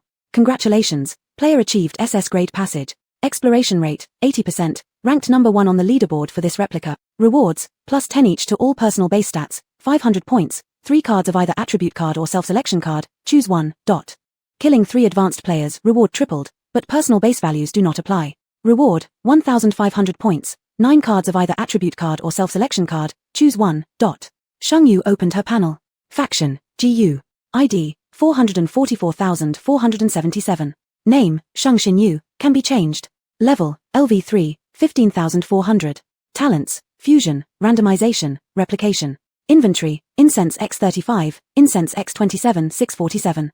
Apples X26, Apples X15 364. Roast Chicken X1. Peace Card. Universal Birth Card. Binding Card. Wish Card X2. Self-Select Card X9. Attribute Card X10. Deed Card X1. Parental Love Card X1. Malevolent Erosion Card X1. Golden Light Curse Card X1. Master Pupil Affection Card X1.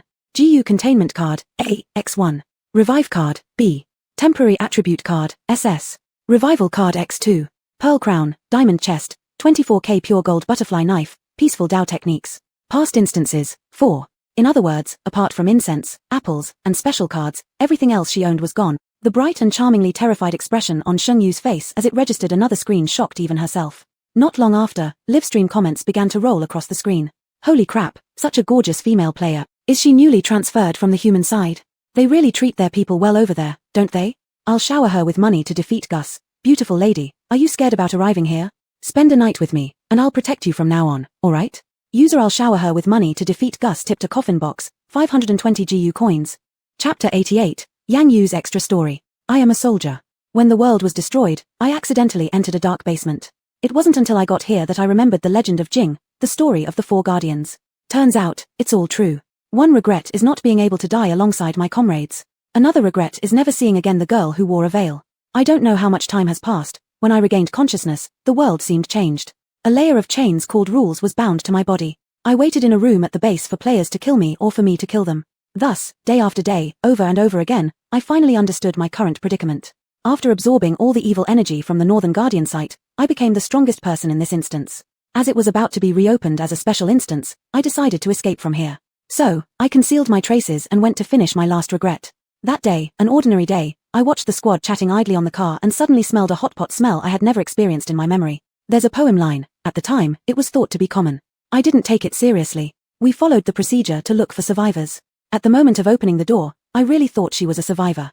If I hadn't heard her inner voice. Yes, one of my strange abilities is true voice. I can hear any sound I want, and it's genuine. The disheveled girl disguised her eyes well but whispered in her mind, Xing Xing, this man is so tall and fierce, looking very easy to exceed. Me. Very good, this woman caught my attention. Old who washed off her dirt. Her smell was really indescribable. She was very happy, inviting us to eat hot pot while saying in her mind, truly a group of good people, no wonder I used hot pot to lure you. Eat, eat. You mustn't have eaten for a long time. I have to wash for a longer time. She seems cunning like other intruders but also somewhat different. During the base inspection, I knew her name, Chu Nyan. At the same time, I also recalled someone, Chu Yunyan. We were college classmates. This person looked very similar to Chu Yunyan. When she chatted with Long Yin, her mouth said I could beat 10 of her but deep down, she was proud, thinking she could beat 10 of me. She was pretty arrogant and also adorable. I managed to send her to the outer city, where the terrible environment made her retreat. Thus, I smoothly invited her to live with me. She was very vigilant, so I could only mention Chu Yunyan to test her, letting her lower her guard towards me. But I didn't expect that she actually knew Chu Yunyan. If I had known their relationship, I would definitely not have taken her to see Chu Yunyan. This is the thing I regret most since I became weird. Chu Yunyan's identity is strange. Many years ago, his head with a broken arm ran here, took over another Chu Yunyan's body, and hid here. In the night, through a door, I heard some movements on her side. There seemed to be someone else beside her. The two played divination cards for quite a while. Those questions really made me laugh and cry at the same time. How could she be so cute?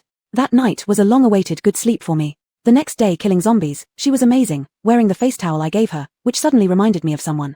My gaze began to constantly follow her until Chu Yunyan appeared. I embraced her and retreated, hearing her shout her own name, I am Sheng Yu. How could she be Sheng Yu? Sheng Yu. She is an intruder, how could she be Sheng Yu?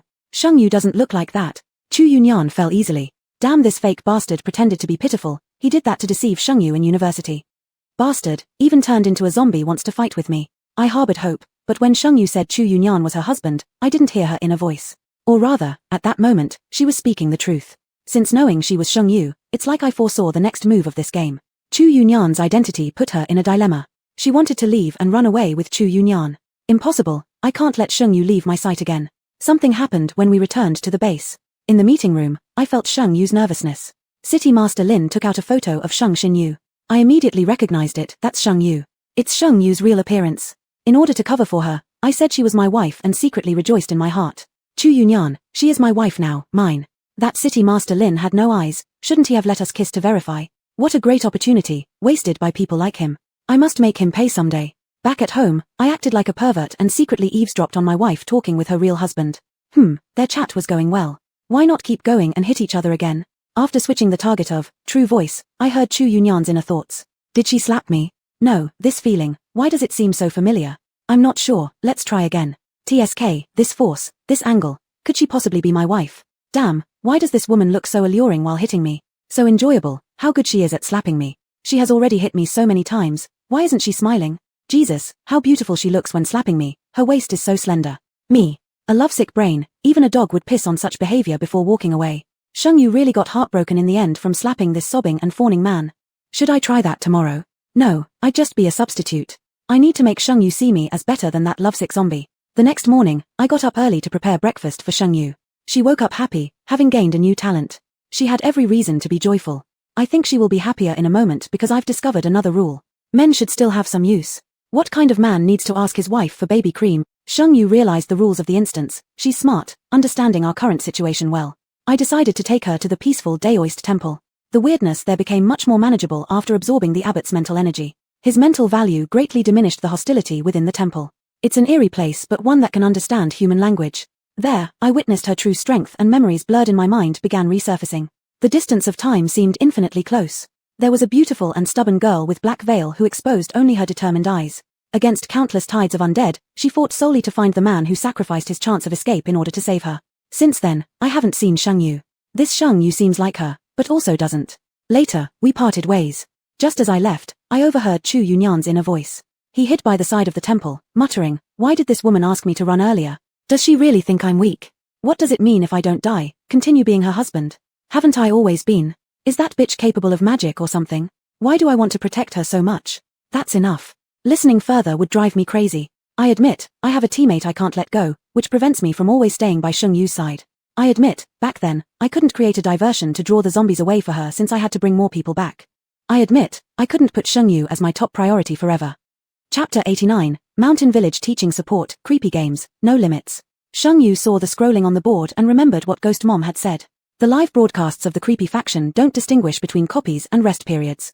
As long as the player appears, the broadcast will remain active continuously. Of course, in the creepy world, there are also cards that can block the live room, but they're quite rare. If these creepies are going to be her bread and butter from now on, Shengyu gave a slight smile, which was equivalent to saying hello.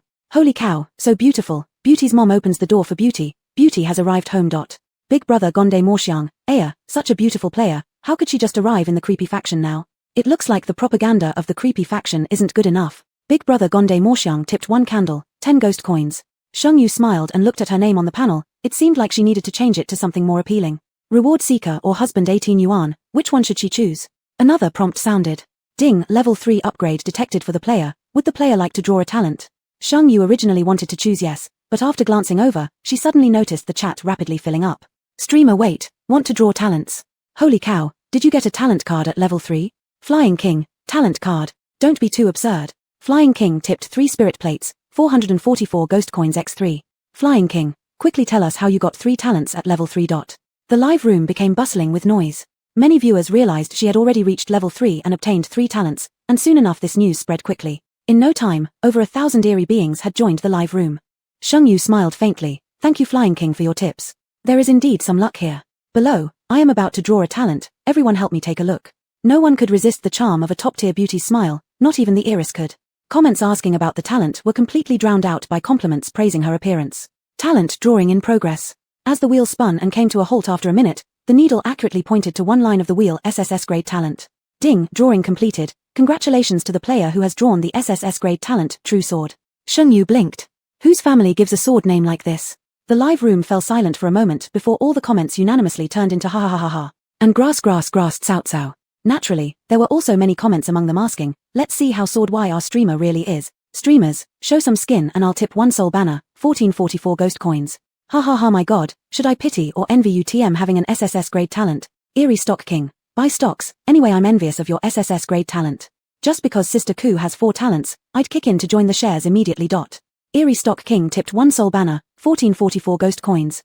Are y'all only focused on the sword part? Didn't you notice it's true word level talent?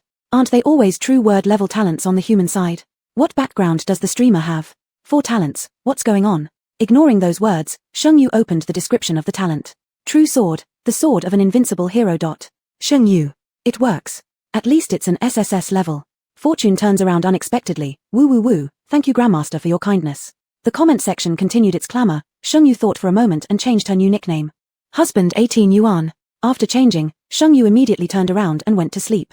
Perhaps because there was a live stream, although Shengyu didn't care in her heart, she still didn't sleep very soundly. When she woke up again, it was already 13 hours later. A large number of people left the live room because she slept, leaving only a small portion licking their screens and occasionally spouting lewd comments. Too lazy to deal with them, Shengyu simply pressed the copy key in midair and entered the next game under the strange and shocked gazes of the viewers in the live room. Her vision went black for a moment then brightened, and Shengyu found herself inside a minibus. Inside the minibus, a mixture of plastic, leather, and gasoline hung heavy in the air, making Shengyu instinctively wrinkle her nose. Welcome husband 18 yuan to the game Mountain Village Teaching Support. Game level, B. Game difficulty, 5. Wish the players enjoy the game, unlimited tips. In the live room, Eerie Stock King, husband online. Considering I've bought stock, could you give me managerial permission? I'll manage the live room for you, and if anyone tries to vend swords, I'll kick their asses. Eerie Stock King tipped 1 spirit plate, 444 ghost coins. This was the second tipping of a soul banner by the Eerie Stock King. Ghost money has strong purchasing power. 1 ghost coin equals 100 huabi. A single run of a copy can only earn about 200 to 300 ghost coins at most, but this Stock King had already tipped to the point where he could be considered wealthy. Shengyu fiddled around and added the position of manager for the Eerie Stock King. Only when she saw the position did she realize that as a manager, there was a 30% bonus on PK earnings. Eerie Stock King, love you, hubby. Hubby bravely flies, if something happens, you'll take full blame. Shengyu. The bus moved forward steadily, with no signs of stopping. In her handbag, Shengyu found a document. Teaching support agreement. It said a person named 18 had signed a 2-year teaching support agreement with an educational group. After 2 years, she could obtain certification to exempt from exams and become a staff teacher. Shengyu, is this even real? Before Shengyu could think carefully about it, the bus had already stopped. The driver in front called out 5 names. Your teaching village is here, walk forward 500 meters and you will see it. One of the 5 names was 18.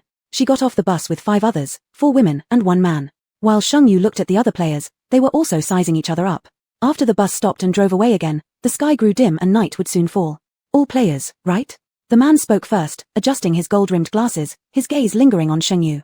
A girl in a pale yellow long skirt, with slightly curled hair, rolled her eyes. What's the point of chit-chatting? It's dark now. Do we want to wait here and be appetizers for other creeps? Shengyu agreed with the girl's words but suddenly noticed a surge of people entering the live streaming panel. They here. That's the girl, top-notch. That guy over there, a big brother gave him a ghost flame paper horse, 3,444 ghost coins, he wants a live stream now. Damn, it's been a while since things got so exciting. The copy hasn't started yet, but the players are fighting among themselves. Shengyu's expression darkened immediately. So this is what Mom said, eerie faction games have no limits. The man was already approaching her. Can we talk privately? Shengyu smiled in surprise and coyness. Sure. Chapter 90. Rural teaching. How can you sleep so peacefully? The man was startled, not expecting Shengyu's reaction. Then his face revealed a satisfied smile as he reached out to embrace her shoulders. Shengyu quickly darted away and walked down the mountain road. TP Hukinglu. Oh, this girl really knows what she's doing. TP Hukinglu gives 1 urn, 520 ghost bills. TP Hukinglu, shout louder later, and I'll give you more tips. Relying on the live chat comments, Shengyu revealed a delighted smile. Sure, keep your word. A minute later, a piercing scream reverberated throughout the valley, prompting the 3 players heading toward the mountain village to hasten their steps. Struggles among players could get oneself into trouble once interfered with. Shengyu stared at the broadcast panel, grinning radiantly, eyebrows slightly curved in allure. Was it loud enough? In the footage, Shengyu had 1 foot pressing on the man's head. This so-called handsome guy was battered from head to toe, his nose bruised and eyes swollen, barely having the strength to stand up, let alone counterattack. Not really. Are you people who only look at appearances ignoring attribute panels? She has an attack of 67 and strength of 59, yet you dared to fight her? Only after checking the streamer's profile in the live room did viewers see Shengyu's attribute panel. Attack, 67. Speed, 75. Strength, 59. Agility, 77. Defense, 55. Spirit, 70. Observation, 72. 8 oddities in one mouth, foggy grass. Indeed, the most beautiful is always the most dangerous, loved. 8 oddities in one mouth donates 1 candlestick, joins ghost fan group. King stock of oddity, husband, next time remind me to set up a PK for you, we can make at least several thousand from your last move. There's a big oddity in that opponent's live stream. Shengyu rubbed her chin, recalling the rules of the strange broadcast, and nodded. Alright Tilda. Then added, that person just now who said I should shout loudly, remember to tip. If it's not enough, I can make him shout louder again. After saying that, she formed a heart sign, striking under the beauty filter. Tips soon flooded the live chat, the screen full of candlesticks. As the sky grew darker, Shengyu quickened her pace. At the village entrance, the previous 3 female players had arrived, glaring impatiently at Shengyu. Where is that man? With incomplete numbers, the village chief refuses to take us into the village. The female player wearing a long dress spoke with obvious impatience. Shengyu looked towards the man dressed in a linen Zhongshan suit. Seeing her arrival clearly lit up his eyes, like a beast eagerly eyeing a fat prey. This gaze once again made the doubt that initially rose within Shengyu resurface. Was the purpose here truly for teaching? Village chief, that male student broke his leg by the road. Can't you find someone to go pick him up and let us enter the village first? Shengyu asked tentatively. Little did she know that the village chief's gaze never left her from the moment he saw her. When Shengyu spoke, he readily agreed. Fine, fine, fine. Tomorrow I will send someone to pick him up. You, come back with me, I will arrange your accommodations. The 4 soon arrived in front of a small villa. The courtyard was crowded with villagers whose gazes fell upon the teachers as though they were lambs eyed by wolves. Their naked glances were akin to inspecting merchandise. The village chief called out names. Lahei, you choose first. Lahei immediately pointed at Shengyu. My place has solar power and even a shower. Follow me home, I guarantee no hardships for you. Before Shengyu could speak, the person at the end of the queue shouted, my house has water heaters and gas stove. It's just me there. He has 3 brothers in his family. You. The village chief reprimanded sharply. Silence. Follow the rules. Rules? What rules? Were these people fighting over the teachers or over wives? Though Shengyu already realized the truth, she probed again. Chief, can I go to his house? Her voice startled all the villagers. For a moment, they doubted her, but when they saw her sincere and seemingly innocent expression, doubts disappeared. Isn't this a human faction player who transferred over? How is she so good at deceiving ghosts? This person must become great. Let's wait for the next mission then buy stock. The village chief hesitated, feeling troubled. This. The man called out again. Chief, I'll pay extra money. Once the chief heard the promise of additional payment, he immediately approved. Alright, go with him. Zhao Feng, the man who grabbed Shengyu, was nearly 6 feet tall, towering above others waiting in line. His distinct features and tanned skin made him exceptionally attractive. Lahei could only reluctantly choose another person. Among the remaining female players, one was a pure and innocent white lily flower type, another was a cute and adorable little sister, and the third had short hair and a cool, mature aura. All 3 were aesthetically appealing, but Shengyu's appearance leaned toward the rich and bright beauty style. Her radiant mannerism was particularly charming, especially when her smiling eyes brought a strong visual impact. It wasn't long before the three women found homes. Then, a teenager about 18 or 19 years old asked, "Village chief, what about mine?" The village chief frowned, annoyed. "His leg is broken. Are you going to pick him up now?" The girl's lips moved slightly. "Tomorrow, let's go tomorrow." Sheng Yu followed Zhao Feng back to his home. On the way, Sheng Yu took a quick glance at her live stream. Desperate housewife donated 1 Yumi War chariot, 7,444 ghost bills. Ping an observer donated 1 Yumi War chariot, 7,444 ghost bills. Sunken City Lord donated 1 Yumi War chariot, 7,444 ghost bills. Desperate housewife. This child, how come her name has been changed like this? I had to search for a while. Ping an observer. Poor kid, already into the next dungeon so quickly. Mysterious Stock King, admin husband, the short-haired woman named Jifeng Break 10,000 Blades has initiated a PK. Shall we accept? It's about who gets the first set of rules. Sheng Yu, accept. Then on Sheng Yu's screen appeared a progress bar for the PK match. Once entering the PK, all gifts sent in the livestream turned into betting capital. After returning to Zhao Feng's two-story villa where there was only an elderly mother at home. Indeed, as Zhao Feng said, Sheng Yu quickly observed the interior decoration. It looked similar to China's 80s and 90s era. The color TV still had a rear section with a small screen. There were some old band posters stuck on the walls. His living conditions were indeed pretty good. Zhao Feng saw Sheng Yu to her room without displaying any other intentions. After reminding her that he would escort her to school tomorrow, he left. This made Sheng Yu a little curious. Had she guessed wrong? Was this not? Or did Zhao Feng have another agenda? Sheng Yu thought it was more likely the latter. She went to sleep quickly, but the many strange entities in her livestream audience were unhappy. "No, how can you sleep? How do you fall asleep at your age? Stop joking around." The girl Jifeng has already started searching NPC homes. "Beauty, you're acting tough, but please don't yet. You can be arrogant later."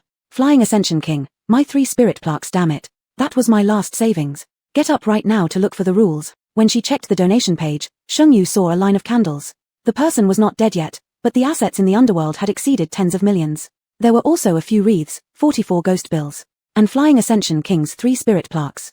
At the top of the live streaming interface, the PK bar for Jifeng's side had already surpassed 80%. Sheng Yu was being utterly crushed.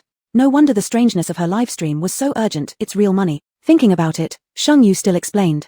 "Brothers, think about it. Why doesn't the village chief go pick up that creepy guy? Is it because he doesn't want to or can't go? This shows something. Nighttime must be very terrifying. And also, our dungeon is rural teaching. Any clues available now will definitely be at the school. As for NPC's homes, before earning their trust, it's estimated no clues will be found." After finishing her explanation, Sheng Yu waved her hand and closed her eyes. Flying Ascension King, in such a short time, she analyzed so much. Guai Deathbird looking up, is this the strength of a level 3 player with 4 talents? I need to invest shares. Guai Deathbird looking up donated 1 candlestick and joined Ghost Fan Group. Is this your excuse for slacking off? Get up here and roll over me. Desperate housewife, darling is so smart, kiss. Chapter 91, Village Teaching Not Suitable for the Foolish. The second day of the Sheng Yu got up at the loud crowing of a rooster. Looking at the rooster scurrying around in the courtyard, Sheng Yu smirked coldly. Since she woke up, it hadn't crowed once. Could this really not be intentional? When the rooster wandered over to Zhao Feng's feet, Sheng Yu said, "I heard that roosters are very nutritious. Is that true?" Zhao Feng hesitated. "Do you want to eat it? I can slaughter it at noon." The rooster, cock-a-doodle-doo. After eating, Zhao Feng escorted Sheng Yu to school, his rugged and handsome features looking particularly charming under the gentle sunlight. On their way to school, Sheng Yu glanced briefly at her livestream chat room, seeing that although the PK competition bar was still there, it was no longer overwhelmingly one-sided. She was slightly astonished. A single 8 strange ones. Ha ha ha, hostess, you were absolutely right. Yesterday, Jifeng searched NPC's home and got a severe beating from them. Everyone thought you were right. Sheng Yu lightly arched an eyebrow, confident and flamboyant as she said, "Believe in me." Just those simple 3 words, bright and confident, hit the nail on the head with all the bizarre viewers in front of the screen. Standing at the dilapidated school gate, Zhao Feng tactfully said, 18, classes don't start until 8 o'clock. Isn't it too early for us? It was just past 6 a.m. Sheng Yu gave a sincere smile. Feng brother, it's not early at all. I want to clean the place and welcome the children coming to school. Hearing her call him Feng brother sent a shiver down Zhao Feng's spine and set his earlobes ablaze instantly. Then let me help you. Sheng Yu giggled softly. Of course, Feng Ji, I'll need your help in the future.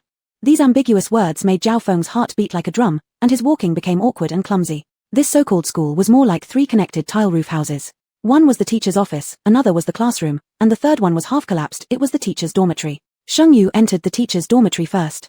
Dust covered the floor. The roof beam had collapsed, a toppled wardrobe lay shattered alongside broken window frames and rotting bedding. Even though it was so messy, Sheng Yu could clearly see that this destruction was man-made rather than caused by natural disasters. Sheng Yu and Zhao Feng began cleaning the office together. There were only a few desks converted into work tables here. On the tables lay merely one textbook, 2 pens, nothing else. A gust of wind blew through, whistling eerily through the room. It was even worse than what a thief would leave behind after raiding it. They'd probably throw down 50 cents out of guilt before leaving. Are you kidding? Hostess, didn't you say yesterday that clues were definitely at the school? But this doesn't look like any game rules at all. Your boasting has blown itself apart. Who would have believed you with such big talk? Single 8 strange ones, only one classroom examined so far. Lack of rules here doesn't mean others won't exist. Flying Ascension King, hostess, please speed things up. Another live streamer is on their way. Not long after, Jifeng Break Wanren arrived as well. Though they were both live streaming in competition with each other, instead of tension in the air, Jifeng came limping along with a friendly smile on his face. Someone in my chat room told me what you said yesterday. I wasn't quite believing it, Jifeng chuckled dryly. Still, you did have the foresight. But, did you find anything interesting in this office? Shang Yu shook her head, indicating there wasn't anything worth searching for within her sight. Jifeng looked slightly disappointed. So, shall we check the classroom then? Together, they headed to the classroom. Inside, it was even simpler. Tables tilted left and right, grey-white walls, and trash scattered in the corners. In the corner of one wall was a reading area with some disordered reading materials. There was seemingly nothing valuable to search for, causing Jifeng's expression to change immediately. He cast a meaningful glance at Shang Yu and then turned and stormed off, appearing as if he'd been played by her. Shang Yu shrugged nonchalantly. This desire to reap benefits without effort was too obvious. After roaming around the classroom and confirming there were no mechanisms or hidden passages, Shang Yu walked back to the entrance of the office, tossing a red apple carelessly up and down. Before long, the first elementary school student came over. Big, black eyes blinked curiously. Teacher, is this Fuji apple? Shang Yu acted mysteriously. I don't know either. Can you try it for me? Student, sure. A bite taken from the apple released streams of juice. Comfortable satisfaction radiated from the child who wanted to open their brain to show the teacher. With just a couple of bites, the kid finished the apple and looked hopefully at Shang Yu, the implication being clear enough. Shang Yu feigned difficulty. The rest of the apple is the reward. You'll need to answer 5 questions correctly to get it. Student, ask away. Teacher, I'm the smartest. I'm the deputy class monitor. Shang Yu, 1 + 1. Student, equals 8. Shang Yu waved the apple teasingly. 2 + 2? The child's eyes were almost glued. 10. Shang Yu continued playing with the apple. Who was your previous teacher? Child, 9 auntie, but she disappeared 2 years ago. Shang Yu, what did the teacher like to do most? Child, read books. Shang Yu, what kind of books? Child, the ones with the blue cover on the bookshelf. After receiving the answer, Shang Yu directly tossed the apple to the child and stood up to take a book from the rear bookshelf of the classroom. The blue-covered book was The Little Prince. The pages were yellowed, the corners curled up, and it was clearly quite worn out. Shang Yu carefully flipped through it but found nothing, no notes inside, not even underlined sentences. It appeared to be an utterly ordinary book. Don't understand what the host is so stubbornly trying to figure out with this book. The other live streamer has almost explored the entire village. Host, please move faster. Don't tell the host what to do, okay? Even if I don't know why she's asking about the previous teacher, I feel like she must have some idea. Hasn't anyone noticed yet? This game map is about teaching in remote areas. They're using that as an excuse to abduct girls. So the host is asking about the last teacher, or should I say, the last abducted person's clues. Clever King, my husband is the smartest. Clever King donated 1 ghost lantern, 1444 ghost coins. Hell Judge donated 1 blood coffin, 24,444 ghost coins. Mistaken for grass, but these are Tier King mysteries. So generous. Clever King, thank you, Your Highness Judge, for the blood coffin gift. Welcome to our livestream room. Our husband is handsome, sharp-witted, and charming, definitely worth investing in. Welcome, Your Highness Judge, X99. The chat window was immediately flooded with welcoming comments. Shang Yu glanced up from her book and saw the screen filled with welcome messages, then at the donations list showing 14,444 ghost coins, and immediately stood up. Welcome, Your Highness Judge. Good morning, Your Highness. Hell Judge, TSK TSK TSK, that smooth-talking attitude, I like it. Hell Judge donated 1 blood coffin, 24,444 ghost coins. Shang Yu formed a heart shape with her hands. Thank you. Please wait a moment, I'll perform a rule-tearing act for you shortly. Hell Judge, if you can find the rule, my lord will give you a paperman reward. A paperman donation equals 44,444 ghost coins, equivalent to 4,400 experience points, or equivalent to 22 fierce ghosts. Who could remain calm after seeing this? Shang Yu suppressed the urge to grin openly. Whether there's a paperman or not doesn't matter. What matters is that I don't want to disappoint Your Highness Judge. She put down the book, about to give up, when something in the corner of her eye caught her attention, a sentence written on the back cover. Only with your heart can you see clearly. What is essential is invisible to the eyes. Shang Yu instantly understood, closed her eyes, and relied on her instincts to flip through the pages again. Hell Judge, just realized. Not too bright, looks like you need some brain boosters. Hell Judge donated 1 funeral robe, 9,999 ghost coins. Clever King, thanks for the favor from Judge King. Does Judge King want a wife? Hell Judge, who? Just saying, those without a good mind, I'm not interested. Sheng Yu didn't pay attention to any of this. As she turned the pages again, she suddenly noticed faint protrusions near each page number. When read together, it said, Rule. Chapter 92, Rural Teaching, You Are My God. I found the rules. Sheng Yu opened her eyes, and her long, bright phoenix eyes stared straight at the live broadcast panel. No one knew exactly how the live broadcast panel judged things. However, in the moment Sheng Yu spoke, the PK bar above the livestream suddenly disappeared, and on Sheng Yu's screen appeared two blood-red big words, Victory. At that point, Sheng Yu realized that the two blood coffins of the Congo Hell judge didn't count towards the PK bar. The win rate in the live broadcast room reached 2.6. Now everyone was earning their fill, with the screen flooded with thank you, streamer, riding high with the streamer. The gifts being sent were no longer candles but had changed to wreaths. Sheng Yu. Hell Judge, count yourself lucky. Do you want paper figures with eyes? Hell Judge was very trustworthy.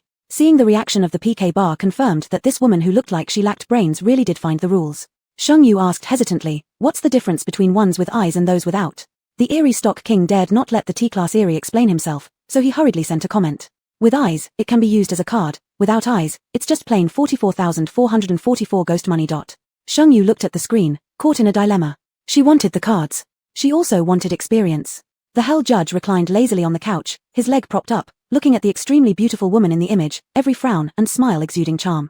Her eyes twinkled like those of a little fox ready to steal chicken legs. The little fox's eyes bent into a crescent moon as she said boldly, adults never do multiple choice questions. I choose to have them all. One mouth 8 gooeys, streamer, you're overconfident. Eerie Stock King was startled and quickly mediated. Judge King, our streamer hasn't seen good stuff before, don't blame her, anything you randomly give as a reward will do.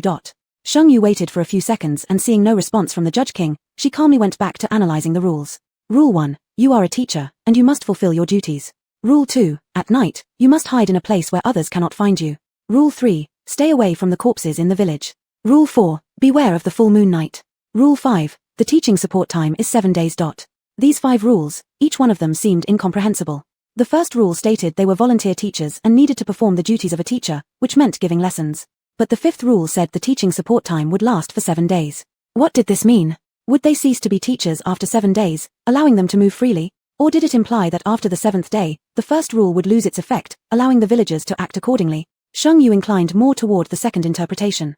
Moreover, Rule 2 required one to hide during the night in a place where others could not find you. Yesterday, when she stayed at Zhao Feng's house, nothing happened. Regardless of others, at least Zhao Feng could find her easily. Then what next? Recalling the broken family copy, Sheng Yu realized there were 2 conflicting rules, suggesting one or both might be incorrect. As for Rule 3, did it mean the village has corpses? Should they stay far from these because the bodies might move, or would they meet the bodies at some fixed points? Regarding Rule 4, Sheng Yu decided to keep an eye on that. This was not a place where the time and date were clearly available. She must ask Zhao Feng when she returns tonight. At the instant the PK ended, Ji Feng Po Wn Ren had already received the news. She hadn't anticipated that the pretty flower pot would truly discover the rules at the school. Racing over immediately, she just managed to hear the bell signaling class time. Ji Feng Po Wn Ren saw Sheng Yu holding a book, walking into the classroom, pretending to call the class to order. Amusingly, there were only 3 students in the classroom. She was eager to rush in and ask the flower pot what the rule was. Before she acted, the flower pot spotted her first, shooting her an icy glance. In that instant, Ji Feng Po Wn Ren felt like someone had cast a petrification spell on her, and she couldn't take another step. It was within this fleeting moment that Ji Feng Po Wn Ren suddenly realized why this flower pot insisted on taking classes without any reason. Rules. The rules specified that they had to give classes. Yes, they were volunteer teachers. Thus, giving lessons was something they were supposed to do. The 3 children were easy to manage, and Sheng Yu soon got the information about their previous timetables. 3 sessions in the morning, 2 in the afternoon. That meant a total of 5 people, 1 session per person per day. Back in the office, Sheng Yu saw Ji Feng waiting there. Their eyes met, and Ji Feng initiated first. You've found the rules. What conditions do you need to share them? Fearing Sheng Yu wouldn't agree, Ji Feng quickly added, this is a B-level 5-person copy, you should know the difficulty. There's no way you'll pass the instance alone. How about we team up? Sheng Yu shook her head and directly said, an alliance at least requires equal strength. What qualification do you have to be my ally right now? She was referring to Jifeng Powenren's limping leg. Jifeng's face darkened momentarily, then he smiled as if realizing something. Dare I challenge you to a PK? If I win, you share the pass rules with me, and I'll give you a guiding soul banner as medicine payment. If you win, you can choose one of my cards. Cards? Can I really pick? Is this a good deal? Sheng Yu perked up, almost laughing out loud. I don't need the guiding soul banner. How about letting me pick a card instead? Jifeng frowned. If I win, you only get a B-level 1. Sheng Yu, 3 B-level 1s. Jifeng, alright. Class is about to start. Let's see who gets more gifts in 5 minutes. Sheng Yu agreed, seeing the PK bar suddenly appear in the live broadcast room. Hearing that they could obtain the rules, Jifeng's side was fully energized and scored rapidly, quickly overtaking Sheng Yu's PK bar. Sheng Yu remained calm, unconcerned about the result, and her plea for support was lackadaisical. Passers-by, those with money, contribute your money, those with strength, contribute your effort. Your Highness, Judge Wang. Hell Judge, you've drained me dry. Only then did Sheng Yu notice that 50 minutes ago, she had received a paper figure card and a bizarre reward of 44,444. One single contribution worth 88,888, truly a king. In haste, Sheng Yu half knelt, placing her left hand on her right shoulder, shouting loudly, "Noble Judge King, you are my god. Terror Destiny, all right, I'll go beg them to concede on your behalf. Would you shout once for me too?" Interrupted by the chat messages, Sheng Yu paused. Sheng Yu, you understand the art of indirect success. The moment these words were spoken, Jifeng walked over looking as though constipated. 18 blocks. You disregard martial virtue. Sheng Yu, huh? Jifeng was so furious he gritted his teeth but still smiled from the bottom of his heart. What's the meaning of this? Do you intend to humiliate me? Your trick went into my livestream and made me brush a ghost fire paper horse just to make me forfeit. Forfeit, I will. But remember, 18, next time we PK, I'm still your opponent. Jifeng chose to forfeit, and Sheng Yu's screen displayed victory again. Terror Destiny, pretty useful grin. Alright, come on, shout once, bro is your god. Sheng Yu. Seemed like even that 3,444 mysterious cash reward would have been enough for her to win. Chapter 93, Mountain Village Teaching, WeChat me 50 to see the power. Jifeng Powenren did not get the rules, but he didn't seem sad at all. She kept her promise and took out all of her cards for Sheng Yu to choose from. Sheng Yu's replication talent has a cooldown period, she can only copy one kind of card at most. Without the crystal core, Mingxing had no response, which made Sheng Yu feel a bit uncomfortable. Wait a moment. Sheng Yu suddenly thought, could she put all the cards together and replicate them simultaneously? Previously, only one type of card could be replicated at a time, but now she possessed the replication talent. Sheng Yu suppressed the corner of her mouth that was instinctively rising and placed over 30 cards in her hand, replicating them. Ding, replication successful, triggered a 100-fold critical hit, obtained 3,700 cards. The originally empty inventory became rich at this moment. Sheng Yu and Jifeng looked at each other, both very satisfied. Sheng Yu's class for today was already finished, so she prepared to leave school. On her way back, she met Old Black, who was the first to choose her yesterday. Almost as soon as they faced each other, Old Black rushed up, grabbing Sheng Yu by the neck, his hazy eyes filled with hatred. You look down on me, don't you? If I can't sleep with you, then no one else can either. Old Black's speed and strength were fast enough that Sheng Yu couldn't defend herself. The moment she was choked, she threw out 3 attack cards, but none of them worked. Sheng Yu almost doubted if Jifeng Powenren had given her fake cards. Old Black used all his strength, and Sheng Yu struggled helplessly. In an instant, Sheng Yu's face turned purple, and her eyeballs bulged. The chat messages were getting anxious. If the cards were ineffective, what about the paper figure that the King of Judgment had rewarded her? In the last second before fainting, Sheng Yu released the paper figure. In her haze, she thought she saw Zhao Feng, or maybe Chu Yuanian. When she regained consciousness, it was already dusk. The golden hope shone through the old window, filling the entire room. Sheng Yu only felt a sharp pain in her neck, unable to even turn her head. Is she still alive? Are you awake? Her vision fell upon Zhao Feng's handsome face, his dark complexion full of worry. Sheng Yu tried to speak, but a sharp pain came from her vocal cords, making her unable to utter a sound. You shouldn't talk, that guy ruined your vocal cords, you need to rest. Zhao Feng brought a cup of water and sat beside the bed, gently lifting Sheng Yu's waist, letting her lean against his chest as he said, drink some water, take small sips, your throat will hurt. In reality, Sheng Yu couldn't swallow a drop. Moving her throat felt like being cut by a knife, causing tears to spill over and roll onto Zhao Feng's chest. Zhao Feng laid her down gently, his expression somewhat harsh. You lie down for a bit, I'll go find some herbal medicine. He left after speaking, leaving Sheng Yu still a little out of it. She was completely drained, never expecting Old Black to be so cruel, almost trying to kill her upon their meeting. Just entering the instance, she encountered life and death danger, leaving her with lingering fear. Opening the livestream, Sheng Yu scrolled through the chat messages and realized what happened after she fainted. When she was on the verge of death, the paper figure immediately replaced her. Old Black's fingers were like eagle claws, and the paper figure was powerless against him. Then, he pulled out the machete tucked behind his waist and fiercely chopped towards Sheng Yu's neck. Thankfully, Zhao Feng appeared just in time, taking down Old Black and bringing her home. Hell Judge at Fearful Fate, why are the cards useless? A mouthful of 8 oddities. King Judge, why ask Brother Fate this question? Hell Judge, pretending any longer would be impolite. As these words were spoken, the title mark for Wang level oddity suddenly appeared behind Fearful Fate's name. The chat burst into cheers, welcoming King Fate. Fearful Fate, the NPC protection mechanism in this instance, is very high during the first 7 days. I'll check what's going on. Afterwards, Fearful Fate had no further updates. And Sheng Yu also learned from the chat that every instance game has a master. Coincidentally, this instance was under the domain of Fearful Fate. Seeing her awaken, Hell Judge snarkily sent a message. Hell Judge, Streamer, if you slap Zhao Feng, I'll give you an A-class healing card. Wang level and above oddities can directly reward physical items. Sheng Yu. To slap her savior. Truly imaginative. Could she, Sheng Yu, be such an ungrateful person? An hour later, Zhao Feng returned. He apologized to Sheng Yu. I couldn't find. Sheng Yu revealed a smile, and amidst Zhao Feng's guilty gaze, she delivered a loud slap across Zhao Feng's face. Zhao Feng. Sheng Yu revealed a shy smile, revealing her palm, on which lay a dead mosquito. Zhao Feng. Hell Judge. Gowlish Stock King. Ha ha ha ha ha, so Mr. Husband was swatting mosquitoes for such a long time just to prepare for this. Hell Judge tipped one healing card, A. Zhao Feng felt a bit dazed as a new memory suddenly appeared in his mind. In a dim room, a woman slapped him hard, then seemed to realize something and smiled in a way similar to what had just happened. She said, Husband, if I told you I was swatting mosquitoes for you earlier, would you believe me? The image of that woman overlapped with the stunning woman standing right in front of him. Zhao Feng smiled silently and pressed his tongue against the side of his cheek that had been hit, but the laughter didn't reach his eyes. Instead, his eyebrows lifted slightly, revealing an air of enjoying the pain. You're really something. Truly capable of you. Not even changing the excuse. Although Zhao Feng didn't know why she called him husband earlier but stopped now, he seemed to understand something. He asked, was it Judgment King who made you do it? Sheng Yu froze for a moment. After using the healing card and fully recovering except for her still hoarse voice, she questioned, how did you know? Zhao Feng sighed and pinched her cheek affectionately. I'm your fated king daddy. Sheng Yu, question mark. On the chat screen, Hell Judge explained, within our territory's instance, we can randomly manifest onto any Gowlish entity we choose. A mouthful of 8 Gowls, holy cow, that's amazing. Gowlish Stock King, darling husband, hug the king's leg tightly. The king will bring you flying high. After revealing his identity as the fated king, his smile became arrogant and insufferable. He whistled at Sheng Yu, what about it? Call daddy once, and daddy will protect you. Sheng Yu held both hands up before fated king and displayed a seemingly innocent but truly mischievous grin. V me 50 cards first to see what kind of strength you've got. Fated king. Chapter 94, Rural Teaching 18-pack abs. The blues hour had arrived, with the sun setting. The weather that was still quite hot just a moment ago suddenly felt as though it had dropped in temperature.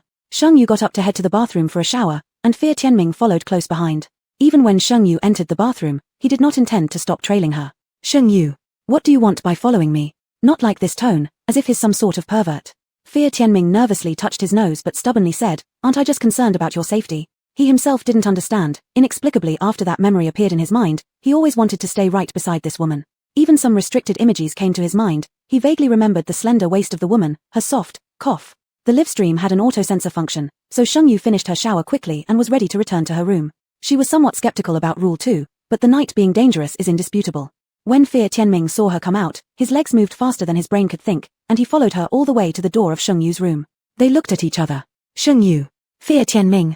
Fear Tianming felt inexplicably guilty. In theory, as a king-level anomaly, killing this woman would be as easy as crushing an ant. But he just felt guilty. Looking at the way this woman glanced at him made him uneasy, doing nothing but wanting to apologize. Gritting his teeth, Fear Tianming unconvincingly said, I have no other meaning, you should know. You're not a teaching volunteer, you're my wife. Sheng Yu was speechless. So what? Fear Tianming, you're my wife, so let's sleep together. Sheng Yu coldly refused, I have a husband.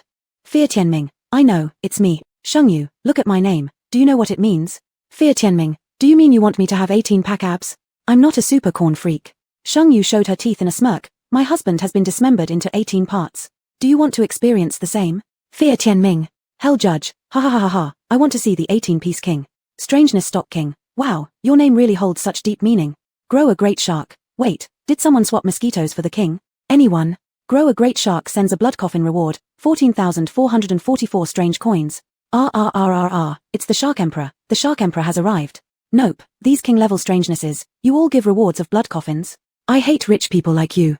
Hell Judge, now here comes the dismemberment step, you've missed it shark. Grow a great shark sends a chainsaw card reward, A. Grow a great shark, an arrangement must include kidneys on a platter, isn't that reasonable? Sheng Yu noticed another king-level strangeness joining in, she greeted them with a smile. Thank you, Shark Emperor for the blood coffin, I'll get your kidney arranged promptly. Kidney owner. Sheng Yu opened the door and invited them in, come in. There was no way to take out kidneys. King of Fates got angry, and the live stream was immediately censored. He cornered Sheng Yu, tilting her chin up and forcing her to look at him. Know who I am and yet dare to act so arrogant, huh? Let me see how much guts you've got. His finger slowly slid down, feeling something cold. He pulled out a silver chain hanging around Sheng Yu's neck with interest. With a flick of his finger, a plain male ring attached to it was revealed. Fear Tianming stopped breathing for a moment as he tore off the chain. His fingers trembled slightly as he touched the ring. Whose is this? Why did this ring evoke an irresistible sensation within him? The ring was calling to him, urging him to merge. It belongs to my husband, give it back. Sheng Yu tried to snatch it back, but she saw Fear Tianming slip the ring onto his evenly proportioned and long fingers. In an instant, eerie energy spread. The temperature in the room plummeted sharply. Sheng Yu sensed a transformation occurring in the man before her, spreading across the entire village in moments. Suddenly, the entire village plunged into silence, without a single light left burning. After a long while, the man reopened his eyes, revealing a mischievous yet familiar smile, his eyes holding a spring of lustfulness. In a tender voice, he said, "So you are really my wife." Sheng Yu frowned. The man didn't give Sheng Yu a chance to react, directly leaning over her, shielding her entirely under his broad frame. His fingers brushed through the hair at her neck and shoulder as his tone became flirtatious. "Guess who I am?" Baffled and shocked by the whole scene, Sheng Yu wondered if it was Chu Yuanian or the King of Fate. Without thinking, she blurted out, "Don't make me slap you." Chu Yuanian, or rather the Chu Yuanian who still retained his Fear Tianming personality, upon hearing these words, seemed to have hit some kind of switch inside him and instantly returned to normal. "Wife, I miss you so much." After saying this, he leaned in shamelessly for a kiss on Sheng Yu. Sheng Yu slapped him away. Despite struggling to suppress her smile at the corner of her lips, she still scolded disdainfully, "Why is it you again? What about my 188 cm tall, abs-packed hunk?" Chu Yuanian grinned as he pounced over, "I've got 106 abs, if you don't believe me, feel them." The third day of the copy. It wasn't until the sun was high up that Sheng Yu's livestream finally opened. After 16 hours, there were tens of thousands of chat messages waiting. At the very moment when Sheng Yu appeared, all messages simultaneously transformed into exclamations of "What the hell? Is she still alive? The hostess is actually still alive. King of Eerinus, are you okay, buddy? Wasn't King Fate messing with you yesterday?" Everyone had been startled earlier when the live-streaming room suddenly went private. Hell Judge remained calm. Do those king-level strangenesses need to privatize their killing streams? That little bitch Tiaming surely wanted privacy. Sheng Yu woke up to see Chu Yuanian sitting lazily on a deck chair basking in the sun. He looked so relaxed and comfortable that even the plump, fat Li Hua cat beside him couldn't match the man's easygoing demeanor. Thinking back to her own suffering from last night, Sheng Yu kicked him out of spite before heading off to wash up. "Honey, another kick would be nice, symmetry, you know." Thinking of last night's stubborn insistence on symmetry, Sheng Yu clenched her teeth, wanting to punch him. After finishing breakfast, Sheng Yu prepared to go to school to take a look around. Fearing something might happen again to Sheng Yu, Chu Yuanian insisted on following along. Kidding aside, what if something else that doesn't know any better also descended here? He wanted to monopolize his wife. Just as they stepped out of the house, Ku's sister Jeffeng, who had been squatting nearby for a long time, immediately dashed out. 18. Bai Shuai died last night. Sheng Yu froze for a second, asking, what happened? These players should have known that nighttime brings issues. Would they still foolishly go outside? Jeffeng said, Shuai was where she stayed. Last night, someone supposedly tried to force themselves on Shuai. Her defensive skills proved ineffective and she fled out. This morning, she was found hanged in front of the ancestral hall. Sheng Yu pulled Chu Yuanian's wrist and glanced at the watch. It was already almost 11. Going now wouldn't make it in time for the morning classes, so the visit would be delayed until the afternoon. I want to check out the ancestral hall. Can we? Sheng Yu turned to look at Chu Yuanian. Chu Yuanian grinned mischievously. Of course, I'm being so cooperative. Would a kiss be too much? Sheng Yu rolled her eyes, pecking on his cheek. Without bargaining for more, Chu Yuanian felt like he lost out, pouting, here. Sheng Yu could bear no more, delivering a slap. Hurry up. The guy walked ahead, his forehead written with resentment, muttering softly while covering his face. Fine, why hit me then? 8 strikes king. This isn't how King Fate behaves. Hell Judge, TSK. Chapter 95, Village Teaching. Why does someone keep wanting you to be slapped? Before reaching the ancestral hall, Sheng Yu could see a crowd from afar. Chu Yuanian, Chu Yuanian wearing Zhao Feng's skin appeared, and the surrounding crowd automatically scattered, giving him a path. Sheng Yu took advantage of this gap to step forward and examine Bai Shuai's body. Bai Shuai was that pure-looking ingenue. Now her face was as pale as paper, her whole body rigid. Sister Ku Jiufeng and Sheng Yu together quickly checked Bai Shuai's body. There were no wounds, nor any signs of struggle. It looked like suicide. The person who had chosen Bai Shuai was called Zhao Sai. He said to the village head, this person was bought with our money. Whether she is dead or alive, I must take her back. As the person died in front of the ancestral hall, the village head's expression was very displeased. Upon seeing Chu Yuanian, the village head inexplicably shrank back. Looking away awkwardly, the village head retrieved some authority and delivered his final decision. According to village rules, if outsiders die here, their bodies are thrown to the back mountain. Zhao Sai immediately turned pale. Village head, we 4 brothers depend on just one woman. If she dies, how will our family manage? The village head scolded coldly, it's your own choice of people. If you hadn't broken the rules, why would she have died? Zhao Sai felt aggrieved. No, that doesn't work. Suddenly, he saw Sheng Yu taking off her coat to cover Bai Shuai's face. Zhao Sai licked his dark lips. Zhao Feng's house only has one person. Why should such a pretty woman be monopolized? I want her to accompany me for a few days. His gaze was like a venomous snake lurking in the abyss, sticky and bone-chilling, making Sheng Yu want to draw her sword. Damn it, do you treat me like a corpse? Chu Yuanian didn't expect someone to dare to eye his wife right under his nose while he was still there. Before anyone reacted, Chu Yuanian kicked out, directly sending Zhao Sai flying into the ancestral hall gates. The gate of the ancestral hall swung open, revealing its interior clearly to Sheng Yu. In the dim room, red silk fluttered strangely yet emotionally. When Sheng Yu wanted to look further, her eyes suddenly began to sting sharply. It sounded as though a woman's shrill cries were piercing through her nerves. Dear! Chu Yuanian stepped forward and embraced her, his icy palms covering Sheng Yu's eyeballs. The pain and burning sensation disappeared instantly, but her vision remained blood red. Someone in the crowd shouted, Zhao Feng, don't overdo it. You killed Zhao He yesterday and beat Zhao Sai today. What, you think the whole village looks bad to you? This came from the family who had been sweetly innocent the day before. Zhao Feng had originally been behind them in line but ended up choosing the best girl. They were envious beyond words. Afraid that Chu Yuanian's anger might ruin the entire game copy, the village head quickly mediated, Zhao Feng, you, take the teacher back first. She shouldn't have seen those things and her eyes are hurting her now. A streak of bloody tears seeped out from Sheng Yu's eyes. Chu Yuanian's cool hands eased the pain in her eyes, but couldn't fix the damage they had suffered. In Chu Yuanian's heart, nothing mattered more than Sheng Yu. He held her in his arms in a bridal carry, his eyes sweeping over everyone coldly and imposingly before leaving. Jiufeng wanted to follow but was pulled back, unable to move. Sheng Yu's sight was entirely red, as if she were standing in a sea of blood.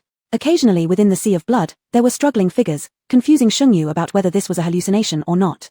Having lost her vision, Sheng Yu seemed uneasy, frowning continuously without relief, which made Chu Yuanian feel deeply distressed. Chu Yuanian. Sheng Yu softly called his name and was immediately embraced.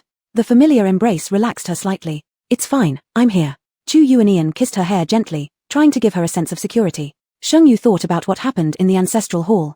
Just one look put her in this condition. There was definitely something strange about the ancestral hall. Also, she thought. Chu Yuanian noticed her furrowed brows and asked, what are you thinking about? Does your eye still hurt? What occurred in the ancestral hall was part of the scenario, and Chu Yuanian could not intervene.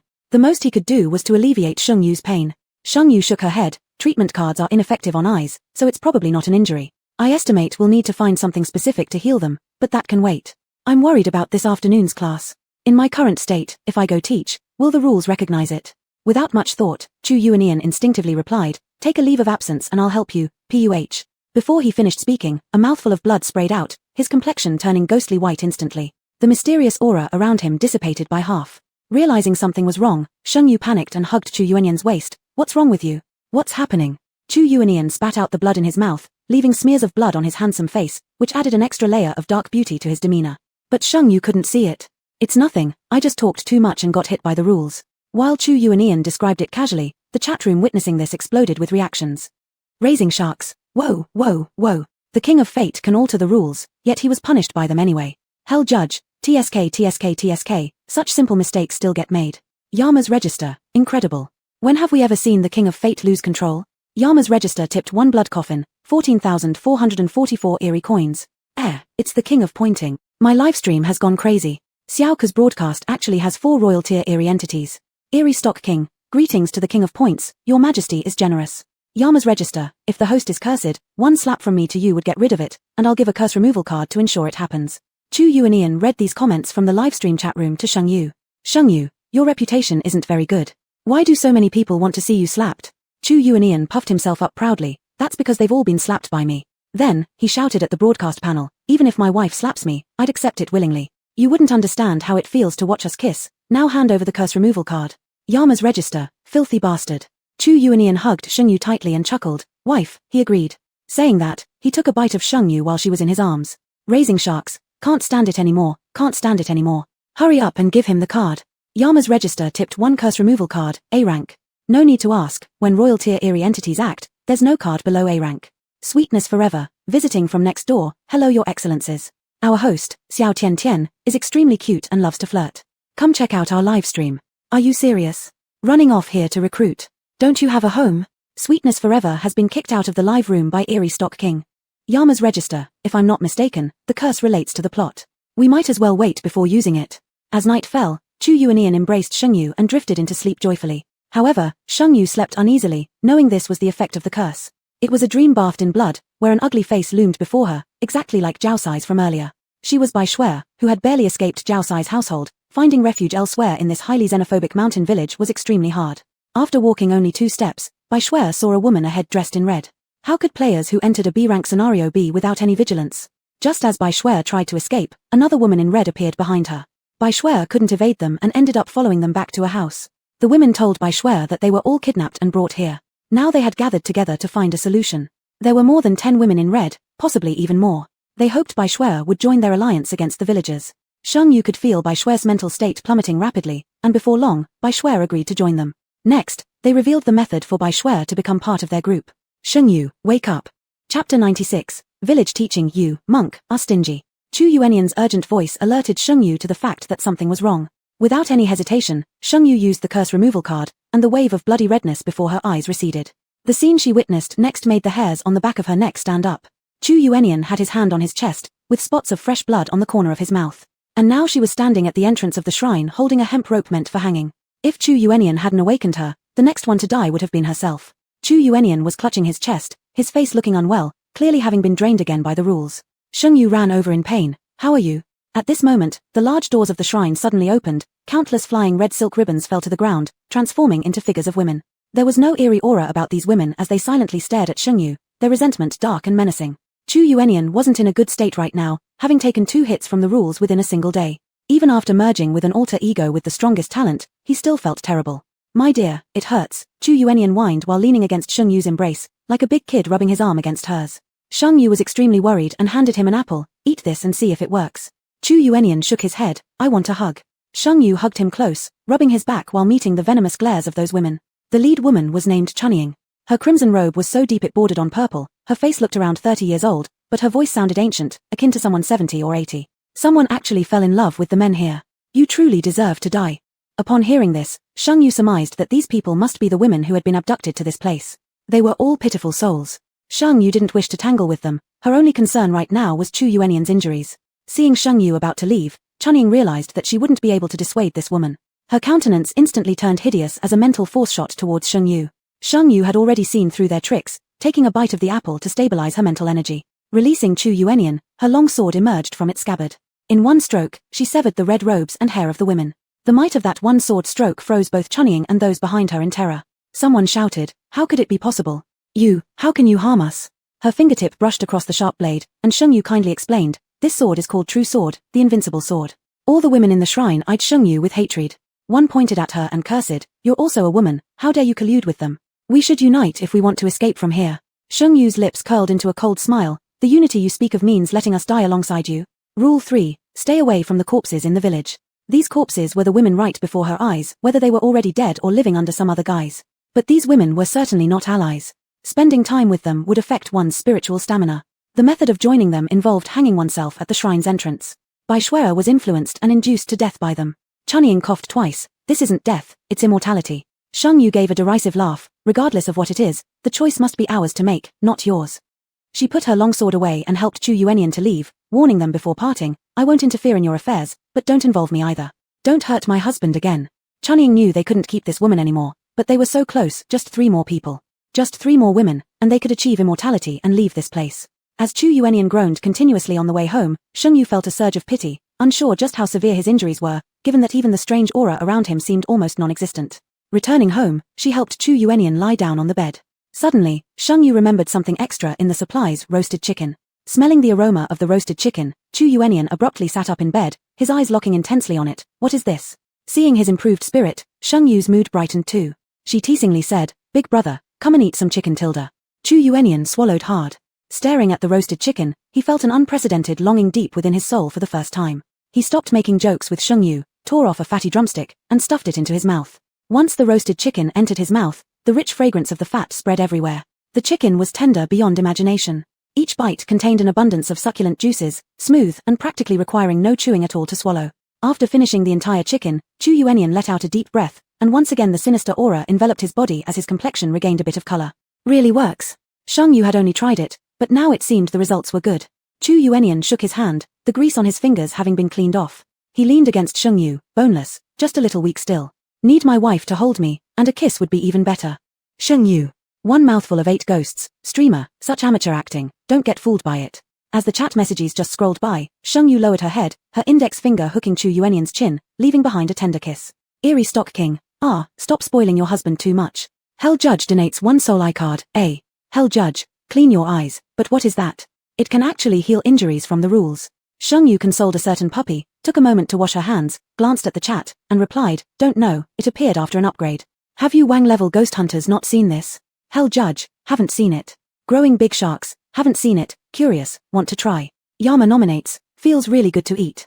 Is this a Life Kings scenario? I'll check it out." 3 minutes later. Yama nominates, frightening destiny, how dare you close the dungeon passage. Dungeon's 4th day. At dawn, before Shengyu was fully awake, the livestream forcibly woke her up.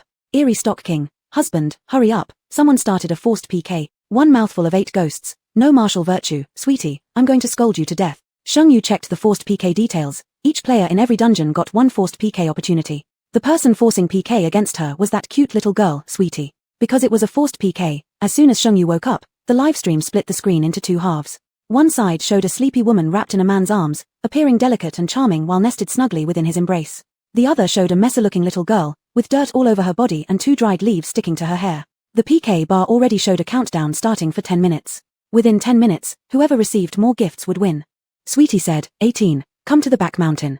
The content of our PK is that the loser enters the cave there. After finishing her sentence, Sweetie started doing window washing dances. With her cute face, alluring dance posture, and the graceful sway of her soft, slender waist. In just half a minute, Sweetie's PK blood bar quickly overtook Shengyu's. Eerie Stock King, husband, Sweetie just went inside the cave and exited after 2 minutes because she was forced out. It's dangerous, best to avoid it if possible. Supreme Punch, Amitabha, heard there are dismemberment Life Kings here, this poor monk feels a bit hungry. Wonder if there's any extra brainflower sashimi, holy light illumination. Supreme Punch gives 1 candle, 10 ghost notes. I don't understand so I'll ask, is this the Emperor monk? Used to seeing level Wang ghosts spending only 1 blood coffin. Hell Judge, monk, you're so stingy, let big bro show you what real generosity looks like. I need some Life King stomach sashimi. Hell Judge donates 1 urn, 520 ghost notes. Shengyu took out a chainsaw, facing the screen with her trademark curved eye smile. Chapter 97, Mountain Village Guidance, this chick rock. Big Shark, finally some food to eat, King of Destiny, stay in the water for me, we've got fish at home, excited, rubbing hands. In the footage, Shengyu was holding an electric saw in one hand, putting on her shoes and getting out of bed, then gracefully leaping down from the 2nd floor to land softly on the ground before rushing non-stop towards the back mountain. Shengyu's speed attribute value approached the calamity level of the strange, a distance that normally would take people over 10 minutes, she arrived with her buzzing electric saw in just 5 minutes. Xiaoxianshan was shaking her hips and practicing the 3rd subject dance routine when Shengyu swung the electric saw directly towards her, frightening Xiaoxianshan so much that she ran all over the mountain. What the heck, is the streamer crazy? Where did this crazy woman come from? Release Xiaoxianshan. Hell Judge, that's something she can do. Big Shark, although it doesn't compare to King of Destiny, eating another player isn't bad either. Slobber. Supermonk, eat, the monk will recite scriptures to offset the sins. When the two appeared in the same space, the live streaming panel merged together, showing various comments on the screen. The blood bars were going up and down sporadically. After 10 minutes of PK, it was almost over. Shengyu's PK bar was almost empty, and several king-level weirdos were making sarcastic remarks but not offering much help. The Strange King was getting anxious seeing Shengyu chasing people and killing them. Strange King, honey, stop fooling around, go ask for some votes tilde. Luxury Town Leader rewards ghost calling banners X1 X2, X5, 1444 by 5. Despair Housewife rewards ghost fire paper horses, 3,444 ghost money. Despair Housewife, old Ping, I need to go complete a mission, please help look after my daughter. She cannot be bullied. Ping and Temple Master, okay, we are Xiaoshiba's entourage. Remember to reimburse me later. Ping and Temple Master reward ghost fire paper horses, 3,444 ghost money. Big Shark, add me to the entourage. Reward 1 blood coffin, 14,444 ghost money. Hell Judge, what kind of entourage are you? Supermonk, foodie group. The PK ended, with Shengyu losing by 1 vote. Xiaoxianshan was covered in mud, with dirt smeared on her face, looking frightened. The moment she saw the result, she burst into laughter. Ha ha ha, you lost. According to our PK agreement, you must enter the cave. Shengyu raised the electric saw again, what if I don't go? Before Xiaoxianshan could answer, Hell Judge sent a message. Hell Judge, if the PK agreement isn't followed, direct elimination. Hell Judge, go ahead, there's good stuff waiting for you inside. Big Shark, no way Judge, aren't you supposed to be impartial? Why do you suddenly know how to let things slide? That explains why you privately messaged me to stop gifting. Hell Judge, you stopped gifting, I didn't tell you to lift my pant. It's your luck. Shengyu shouldered the electric saw, counted her cards, and stepped into the cave without fear. The cave was pitch black, and there was an unmistakable smell of decay emanating from within. But since the king-level weirdness said there was something inside this cave, Shengyu naturally decided to investigate. She simply disliked being forced to do anything. Moreover, Chu Yunyan's condition wasn't right. Since last night, his body had started heating up, and he had fallen into a deep sleep. It was probably related to the rules, and at this time, being forced to complete tasks made Shengyu unhappy. The electric saw wasn't very handy, so Shengyu summoned the invincible true sword and headed deeper into the cave. After taking just a few steps, she heard a sharp ghostly wail, a similar mental attack heading straight towards her. A slash of sword chi blocked the mental attack, and a red figure darted past her ahead. Shengyu immediately chased after it. After running about dozens of meters, the foul-smelling odor grew stronger, and in the darkness, a small mound stood out conspicuously. "Do you know what this is?" A fleeting voice came from behind Shengyu. Shengyu pointed her sword at the chest of the person behind her, only to realize that it was the woman who had been leading them in the ancestral hall yesterday. The woman spoke on her own accord. "I'm Chunying. I was deceived here 40 years ago. They told me if I taught here for 2 years, I would get extra points and return to become a school teacher." Chunying added. Another woman appeared behind her with an almond-shaped face and pretty eyes. "I came 20 years ago. They promised me that if I achieved excellent teaching results, I could return a year early. I am 18 years ago. I am 16 years ago." One female voice after another echoed ethereally in the cave. Shengyu sensed something was wrong and promptly used her temporary attribute card, bringing her spirit value back to 79.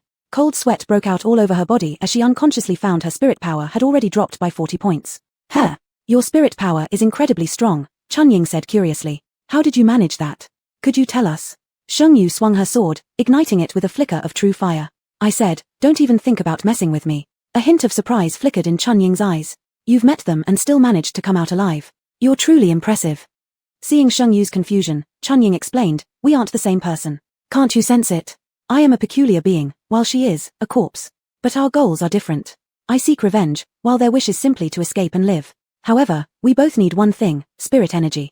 With your spirit energy, if you join us, we'll be able to exact revenge quickly. Will you help us?" This version of Chunying spoke in a normal tone, like an elder sister coaxing gently. Her face only bore determination, less venomous than the Chunying from yesterday. But could anything a peculiar entity said be trusted? Shengyu coldly replied, "What qualifications do you have to bargain with me if I join you?" In Chunying's hand appeared a yellow talisman, inscribed in cinnabar with a few large characters, "Passage Rules." Shengyu's gaze flickered. The passage rules were actually here. Chunlan continued to up the ante. "As a reward for joining us, I'll give you the passage rules. All you need to do is provide us with your spirit energy, and I guarantee your safe passage through. How does that sound?" Is this what Judge King was referring to? Hesitantly, Shengyu accepted it. Spirit values were just the equivalent of a few apples to her. This deal was not a loss at all. In fact, Shengyu stood to gain from it. But something still felt off to Shengyu. After pondering for a long time, Shengyu decided to take possession of the passage rules anyway. Chunying escorted Shengyu to the cave entrance, casually siphoning off half of her spirit value. She smiled broadly and said to Shengyu, "See you tomorrow." Xiaoxianshan had never left. She wanted to see what tricks these several women on the livestream who were at the king level had up their sleeves. When Shengyu emerged unscathed, Xiaoxianshan, who had been waiting eagerly for some drama, broke down, screaming, How are you not hurt?" Before Shengyu could answer, the chat in Xiaoxianshan's livestream already provided the explanation. "Please, miss, look at her talent and spirit value first. Practice more if you're weak. Gone. This lady is far more interesting. She even got the passage rules." Hearing about the passage rules made Xiaoxianshan break down further. She rushed directly to Shengyu, shouting, You obtained the passage rules. Let me see it quickly." As she spoke, she reached out to grab them. Chapter 98 Village Teaching. Who changed the rules? Shengyu kicked a person away, and little sweetie, losing her balance, rolled down the hill. Back home, Chu Yuanian was still sound asleep, his body burning hot with fever. Shengyu couldn't figure out what was going on, and the chat room was just filled with idle chatter. A few of the king-level presences weren't speaking at all. TSK, it seems this chosen one doesn't have very good relations. There's no one concerned about him even a bit. After some thought, Shengyu simply decided to wipe Chu Yuanian's body with warm water. After all that fussing, Chu Yuanian didn't wake up, but finally someone spoke in the chat. "Super Sota, is this Fate King about to evolve?" Yama's name call, impossible, this wretch already has such talent. How could he evolve further?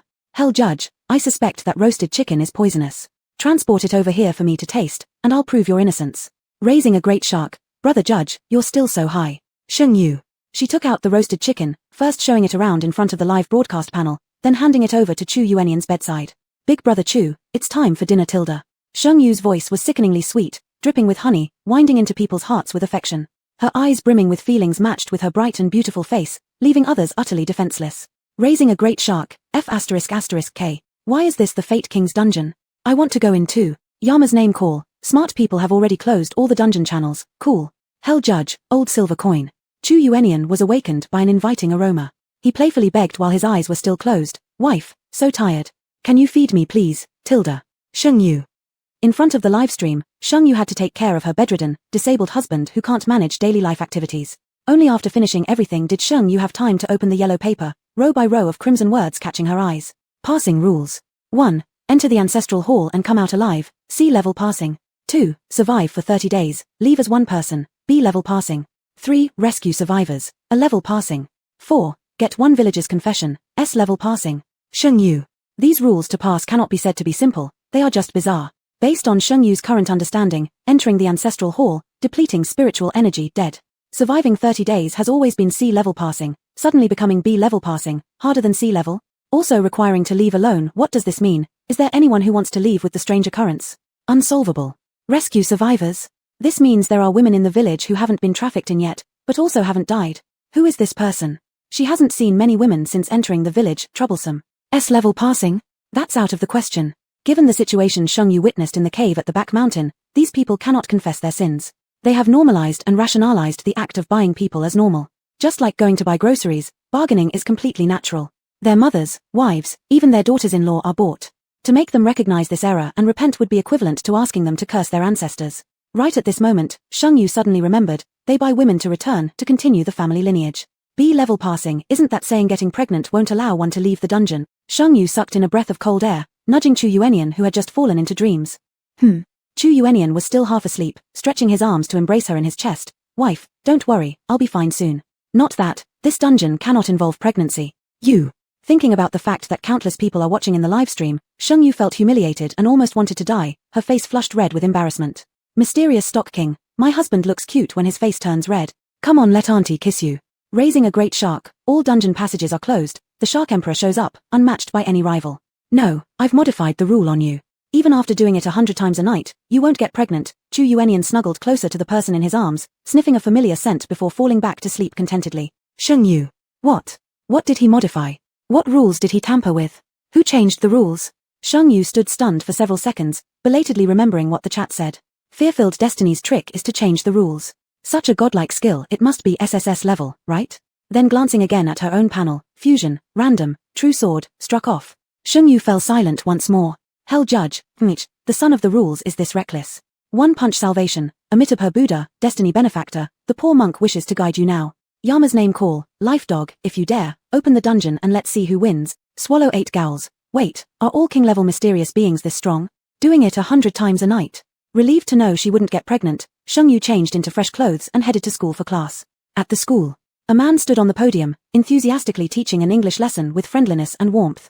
Noticing Sheng Yu enter, he turned around, a bizarre and exaggerated grin curling at the corner of his mouth as he gave her a slight nod. It was that lecherous man. How was he still alive? After the class ended, Sheng Yu saw the same woman from that day come to pick up the man. The man was known as Siwen Kui, not particularly handsome but appearing gentlemanly enough. Still, he had harmed many female players by just relying on his face. His livestream channel was full of people waiting for him to broadcast some unsavory content, but unexpectedly, he had fallen at the hands of Sheng Yu this time. In the nightfall, the village remained eerily silent, with even the village chief afraid to easily send anyone to retrieve Siwen Kui. Yet now, this man stood unscathed in front of Sheng Yu. No, this person wasn't Siwen Kui. After copying the Soul Eye card, Sheng Yu immediately activated it. Skill card Soul Eye, see through appearances to understand the truth. If you can't see clearly, it's suggested you wash your eyes. Sheng Yu. Judge Wang might as well stop being called Judge Wang and be renamed Abusive Wang. Equipping the Soul Eye, Sheng Yu saw a layer of grey covering Siwen Kui's body. The woman beside him was cloaked in black, an eerie color. Farther away, the cool sister Jeffeng, walking towards them, exuded a faint green aura mixed with traces of dark, sinister energy. In short, Siwen Kui's colors were entirely different from theirs. Not eerie, nor a player. That left only one possibility. It had to be the third type of creature in this dungeon. As Sheng Yu prepared to start her class, she suddenly realized there was only one student in the classroom, the elementary school child who had given her a clue. She pulled out a little apple and handed it to him, asking, "Where are the others?" Juice dripping from the apple he bit into, his cheeks puffed as he answered, "They're not coming." Sheng Yu, why aren't they coming? Pang done, their moms came back. Chapter 99, Village Teaching, extremely boyfriend-like, sexual tension, and husband-like. After the class ended, Jifeng Po Wanren was already waiting there. Her eyes seemed to want to say something but held back. With just an exchange of glances, Sheng Yu understood her intentions. To get the passage rules, you may. But you must swear with your life that you will not do anything to harm me and will not betray me. Although Sheng Yu had let go of Yang Kui's betrayal against her, it had made her realize one thing. In the bizarre game, there are never eternal friends, only eternal interests. This request was not too much, and Jifeng swore in front of the two strange faces of the livestream room. Sheng Yu was also straightforward and gave the passage rules to Jifeng. From Sheng Yu's perspective, even if everyone knew the passage rules, it would be futile. When Jifeng saw the B-level passage rule, her expression went blank for a moment as she naively asked Sheng Yu, B-level passage. With a look of horror in her eyes, Sheng Yu slowly nodded. Jifeng's expressions grew more vivid. Sheng Yu's voice brought Jifeng's thoughts back. We cannot enter the ancestral hall. By Shuai is a warning for us. We only have A-level passage left, rescuing survivors. That kid just said someone's mom came back. I suspect there might be survivors. I think we can make house visits. Jifeng was currently full of thoughts about not being able to conceive. She was already. Since entering this replica and understanding its meaning, she knew she couldn't avoid this matter. Just moments ago, she was relieved that she had managed to fool the men of that family, avoiding sleeping with all three of them at once. But unexpectedly, Jifeng took a deep breath, suppressing the nausea in her heart.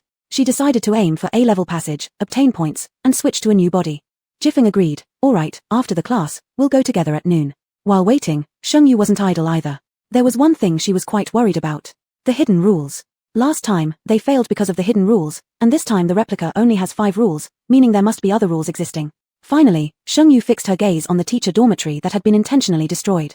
Amongst the mess in the teacher dormitory, the things scattered around emitted a putrid stench, and even mushrooms were growing in some damp corners. Why were there mushrooms? Sheng Yu cleared the debris around the mushrooms with Jin Jian in a few swings. Sheng Yu thought, if I were a kidnapped girl who wanted to hide something, where could I hide it? Underground. Around the mushrooms, Sheng Yu stabbed several times with her sword, making the livestream feel quite pained.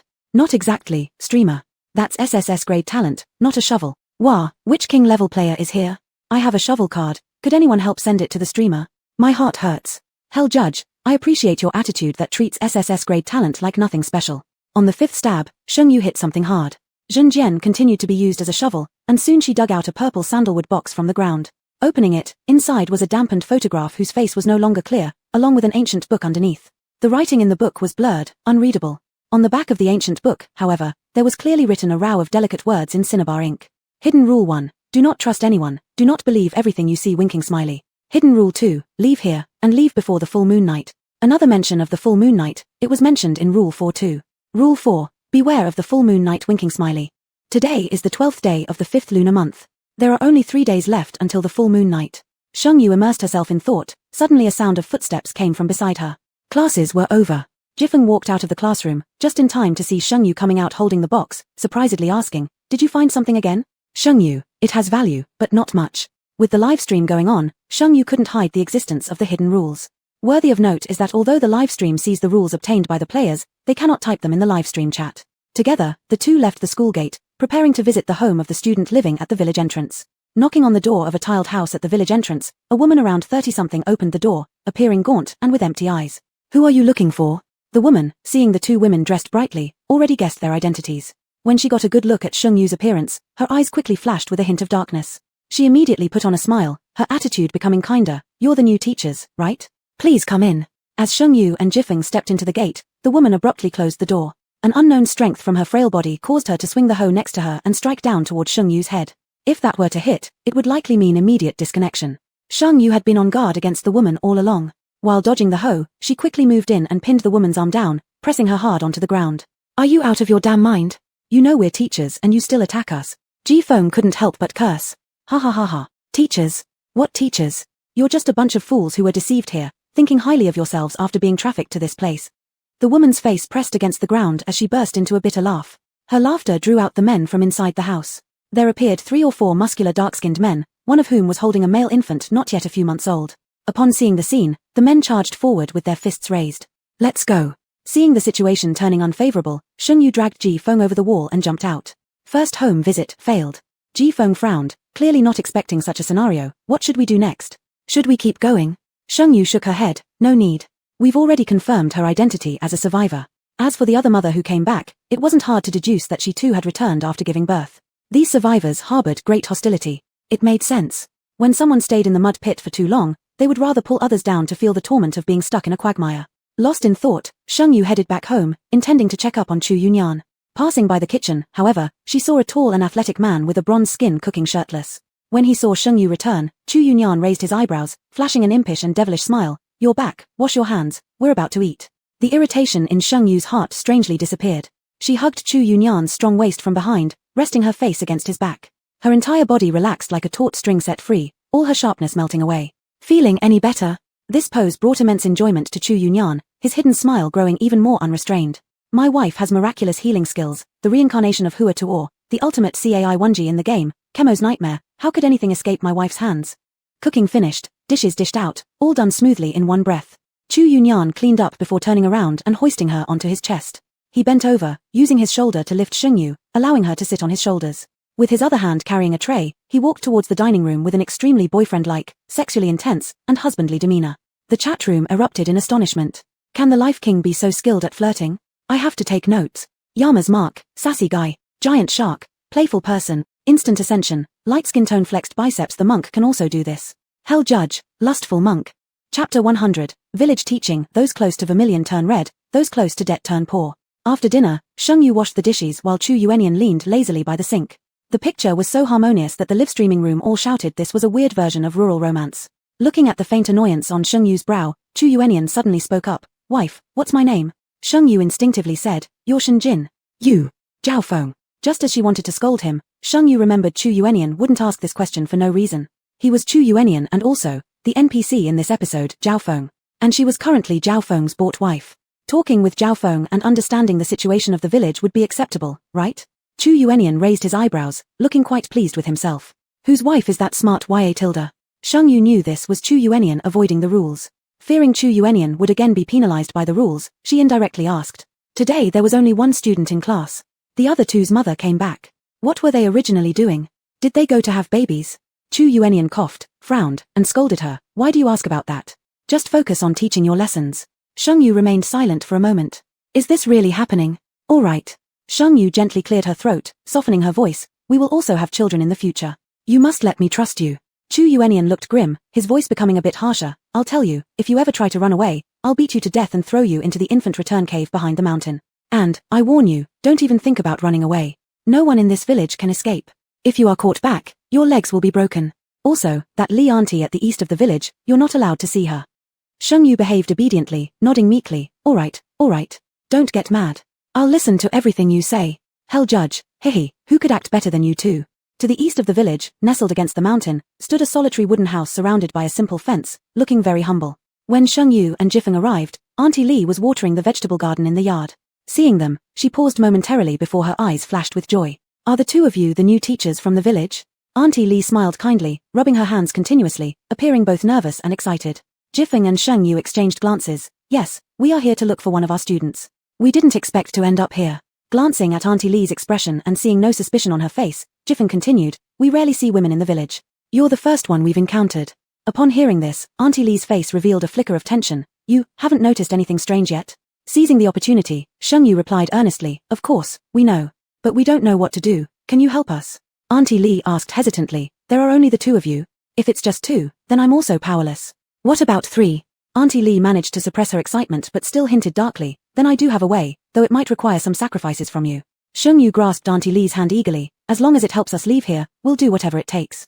Auntie Li smiled satisfactorily, then come to the ancestral hall at midnight tonight. I'll share the plan with you. Shengyu suppressed her sharp gaze and questioned actingly, why the ancestral hall? Haven't we already lost a companion there? Auntie Li became more agitated and exclaimed, she didn't die. She gained eternal life. Soon, you will gain eternal life too. When the full moon arrives, our immortality ritual will complete. Then, no one will be able to kill us, and we can finally leave here. Shengyu exchanged a glance with Jifeng, finally uncovering a crucial piece of information. Although Auntie Li thought she concealed well, every subtle change in her expressions had been recorded in Shengyu's mind. It seemed Auntie Li really wanted them to join their ritual. 2 people wouldn't suffice, it needed 3. Apparently, the number of participants mattered for this ritual. Night. Shengyu stood alone in front of the temple gate. It seemed Jifeng hadn't figured out a way to sneak out. At exactly 12 o'clock, the doors of the shrine slowly opened. Chunying was still wearing her red robe, glaring with resentment at Shengyu, mocking her. I thought you were something special, and now you still need to rely on us. Without hesitation, Shengyu turned around and started walking away. Hey, where are you going? Didn't I just say a thing? Chunying stopped her path angrily. Your temper is terrible, isn't it? Doesn't your husband discipline you? Shengyu grinned mischievously. That's what he likes. Chunying, at #. She wanted to curse, but feared chasing her away. Chunying asked further, why are you here alone? Where's the other person? Shengyu responded, what do you think? Chunying, at #. She was so annoyed that she wanted to hit someone. Knowing the other one hadn't managed to escape, Chunying had no choice but to toss a rope to Shengyu, saying brusquely, kill yourself. I allow you to join us, but you have to be polite to me. Shengyu, necessarily death. Chunying, the formation only works on dead people. If you don't want to die, that's fine. No, hurry up and die. Sheng Yu continued bargaining with her. Dying is fine, but you must explain clearly what this formation is about. I'm such a beautiful treasure. If you deceive me, who should I complain to? Chunying. Nurture a big shark. It's starting to smell like King of Fate. Hell judge, haha, those close to Zhu turn red, those close to fate are indebted. Nurture a big shark, then those close to me are handsome. Chunying detested this woman to death. She couldn't win physically or verbally, so she had no choice but to summon Bai Shuer. The moment Bai Shuer appeared, Sheng Yu's 8/10 belief turned into full conviction. Bai Shuer, the gentleman Kui Shao, were all corpses. They were likely all results of the formation. But the spring spirit at the back mountain needed spiritual power. The corpse spring spirit now not only required spiritual power, but also the correct number of participants. How many people? What kind of formation? Eternal life. Does eternal life really exist? After confirming some facts, Sheng Yu decided not to stay any longer, turning around and walking away, leaving behind only a faint remark floating in the wind. By calculation, today isn't suitable for dying. Let's wait till the day after tomorrow tilde. Realizing too late that she'd been played, Chunying shouted, at percent and. At home, Chu Yuenian sat with his eyes closed, dozing off. Sheng Yu snuggled into his embrace, continuing to play her role. Big Brother Feng. I just heard a woman's voice coming from the ancestral hall. Who could it be? The sound of Big Brother Feng brought Chu Emperor online once again. What sound? You're forbidden to go near the ancestral hall from now on. Sheng Yu circled patterns on his waist, making full use of her charm. Big Brother, can you tell me then tilde? Chu Yuenian grabbed the little hand causing trouble, so you cannot tell anyone else. I learned this from my mom. It was then that Sheng Yu finally found out exactly who Chunying was. Chapter 101, Rural Teaching, Happy Again, Treasure. Day 6 of the alternate reality. Sheng Yu went out in the morning, rubbing her sore waist, and decided that she must take a few days good rest after this alternate reality ends. The baby returned to the cave. Chunying Gui did not expect Sheng Yu to come so early. Let's put it this way, Gui and humans have completely opposite time differences. Chunying Gui had just gone to sleep when Sheng Yu arrived. With a yawn, Chunying Gui casually reached out to grab Sheng Yu's head, intending to absorb her spiritual value, but was stopped by Sheng Yu who held her wrist. Big sister, I've already given you my spiritual value, and now you should at least tell me how to help me pass through this challenge, Sheng Yu said with a smile. Chunying Gui gave her a glance, smirking ambiguously. Is passing with a B rank not enough? Sheng Yu, there's an old saying, a thief doesn't leave empty-handed, geese flying over leave feathers behind. Since I'm participating in this alternate reality, how could a mere B-level passage suffice? Chunying Gui arched her eyebrow, never expecting Sheng Yu to be such an ambitious person. But having ambition makes one easier to handle. She said, give me 100 spiritual values every day, and I'll guarantee your S-rank passage. Sheng Yu rolled her eyes at Chunying Gui without hesitation. Her appetite is certainly quite large. The normal spiritual value for a level 3 player is around 40 to 50, and asking for 100 spiritual values right away would be something only someone like Sheng Yu, who has little apple, can dare to agree to. Fine, Sheng Yu confidently agreed, but I need to ask a few questions. Chunying Gui replied, speak up. Sheng Yu stared straight into Chunying Gui's eyes, her lips gently parting. On the night of the full moon, exactly what will happen? The rules mention the full moon night is somehow related to the corpses, but Spring Ying shouldn't know anything about the corpse side. Therefore, Sheng Yu tried to go around it and get information indirectly. You are truly intelligent. Chunying Gui sighed in admiration. To complete the array requires guiding the light of the bright moon through all meridians, thereby obtaining immortality. Sheng Yu followed up, then what is your array, and when will it form? Chunying Gui's expression stiffened, the two parts bookish face flashing a touch of madness. You actually know even this. It wasn't difficult to guess. You all need spiritual values, each controlling one side of the village, and as you yourself said, everyone has their own motives, don't they? Sheng Yu's deduction stemmed from the village tales told to her last night by Zhao Feng. 40 years ago, the young village chief met a charming, beautiful, literate woman named Chunying while studying outside the village. Chunying, being a city girl, naturally didn't want to move to the mountain village.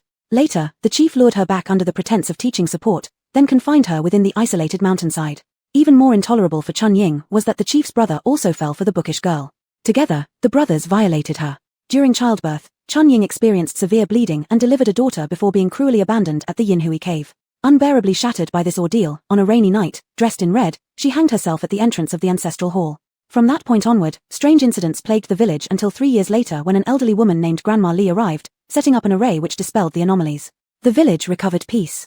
Grandma Li wanted to assist Chunying, in her corpse form, complete her array for eternal life, but what exactly was her motive? Sheng Yu had one guess, the person who genuinely sought immortality was Grandma Li. Everyone was played by Grandma Li.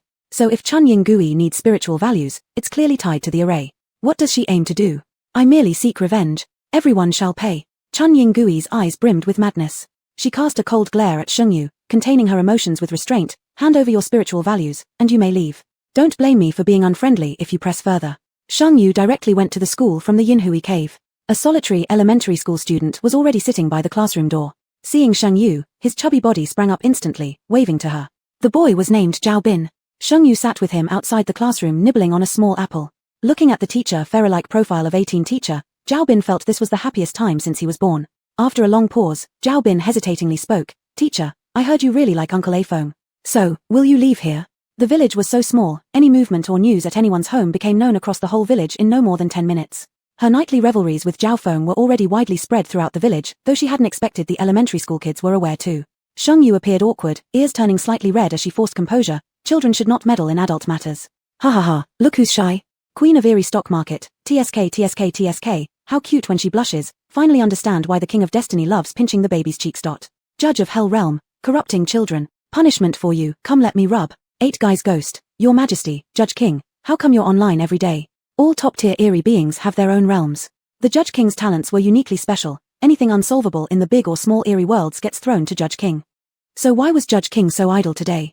Ghostly judge, smoking, I don't keep idle people around. A part of my talent can be delegated. Breed a big shark, stop bragging about delegating talent, while I'm forced to possess the entire ocean. The frog spawn finds mom. Breed a big shark, disagree? Come to the forbidden deep sea for a duel. Ignoring the chat messages, Sheng Yu met Zhao Bin's innocent gaze and patted his head. Why do you ask this? Zhao Bin lowered his head, his tone turning listless. I've never seen my mom. The adults say she hated this place so much that she'd rather die than stay. But why? The radio says moms love their kids the most, so why wouldn't my mom want to stay for me? Sheng Yu looked at Zhao Bin's pitiful appearance, wanting to offer some comfort but unsure how to start. Mothers do love their children, but children aren't everything. In this village, they would eventually turn into daggers piercing into one's own heart. Suddenly, Sheng Yu thought of the S-rank passage obtaining a villager's repentance. Zhao Bin was also a part of the village, a villager himself. At the moment, he hadn't been tainted by the local custom of buying people. If Sheng Yu told Zhao Bin the truth, how would he feel? Before she could say anything, Zhao Feng and the refined Kui Shao's appeared together at the school gate. The blazing sunlight illuminated Zhao Feng's bronzed skin, and his muscular physique drew everyone's eyes. It was the first time Sheng Yu realized the charm of darker skin tones. It seemed to better display a man's strength and wildness. Chu Yunyan was very satisfied with Sheng Yu's entranced expression as her eyes roamed over him. Taking a step forward, he pulled her into his arms, placing her hand on his powerful chest muscles through the thin t-shirt. Underneath the fabric, the contours of his full chest stood out, and Sheng Yu smiled widely, showing her teeth. Chu Yunyan's voice carried a teasing tone, filled with smug satisfaction. Happy again, baby. Chapter 102, Rural Teaching S-Class Completion, Why No Broadcast? Back at home, Sheng Yu shared her thoughts with Chu Yuanian. Unexpectedly, Chu Yuanian's expression was indescribable, neither approval nor disapproval. As their eyes met, Chu Yuanian sighed. Don't worry, do what you want to do. Anyway, I'm here. Sheng Yu frowned. Was she wrong about this idea? Was the breakthrough not on Zhao Bin? Thinking of Zhao Bin's pitiful appearance, Sheng Yu looked towards the distant sky. The sun was blazing hot, and the azure sky was immaculate. There was still time, everything was not yet too late. Regardless of whether Zhao Bin was the turning point, Sheng Yu decided to tell him the truth about his mother's departure. Mistakes should come to an end somewhere. With a plan in mind, Sheng Yu flashed a toothy smile at the chat room, her sparkling big eyes twinkling. Calling Judge King, calling Shark Emperor, calling King, calling Monk Emperor. Are you there? Are you all there? Hell Judge, feels like you're up to no good. Raise a sharkfish. Here Tilda finally, you've stopped flaunting your relationship. My fish is sick of it. Yam King, taking attendance is my job. Sheng Yu took out the roasted chicken. I want to start a PK, player kill, your majesties, please help me. I'll send you some small gifts, how about that? Raise a sharkfish. Next time just call me for things like this Tilda. One punch enlightenment, Amitabha Buddha, we monks don't eat meat. If you insist on giving me something, let me recite the Pure Heart Sutra first. Cabbage, baby bok choy, spinach, oil lettuce. Green vegetables, white vegetables, whatever vegetable gets cooked however. Several King's level players had long wanted to taste this roasted chicken, so they all agreed. Sheng Yu forcibly initiated a PK with Little Sweetie. The boomerang came unexpectedly as Little Sweetie was still rummaging through things at school. Seeing the chat message, she screamed loudly, Sheng Yu, why are you starting a PK with me? I will tear you into 8 pieces. Sheng Yu responded succinctly, 5-minute PK, see whose gifts are more. The loser tells Zhao Bin about the outside world. Little Sweetie couldn't refuse. Her sweet face turned red, but being an experienced player, she quickly entered the right state. She pitifully addressed the live streaming panel, raising her voice artificially. Big brothers, your majesties, this wicked woman has come to humiliate me. Please help me. Then, she performed the We Learn to Meow lip-biting version. This trick indeed worked well, and the gifts started to fly in. Knight Holy Master, King level, donated 1 blood coffin, 14,444 ghost money. Castle Celestial Charm, Destruction, donated 1 ghost fire paper horse, 3,444 ghost money. Blood Pupil Evil Spirit, Catastrophe, donated 1 soul-attracting pennant, 1,444 ghost money. Little Sweetie's PK Life bar directly overwhelmed Shengyu. Shengyu leaned closer to the live streaming panel. Before anyone realized it, she winked for a beautification effect hit, emitting a sweet tone. Your Majesties, it's your time to show your power tilde. Hell Judge, stop that act, or I'll lose control and annihilate destiny. Hell Judge, King level, donated 1 blood coffin, 14,444 ghost money. Raise a sharkfish, King level, donated 1 blood coffin, 14,444 ghost money. Yam King, King level, donated 1 blood coffin, 14,444 ghost money. One Punch Enlightenment, King level, donated 1 blood coffin, 14,444 ghost money. Tadpole finds mommy, asterisk, donated 1 blood coffin, 14,444 ghost money. The PK bar was immediately reversed. When King level weirdness takes action, results speak for themselves. Shengyu didn't pay much attention to this tadpole finds mommy, offering a sweet, soft smile. Thank you for the blood coffins, Your Majesty's tilde, let's heart it tilde. 5 King level entities directly opened the teleportation channel.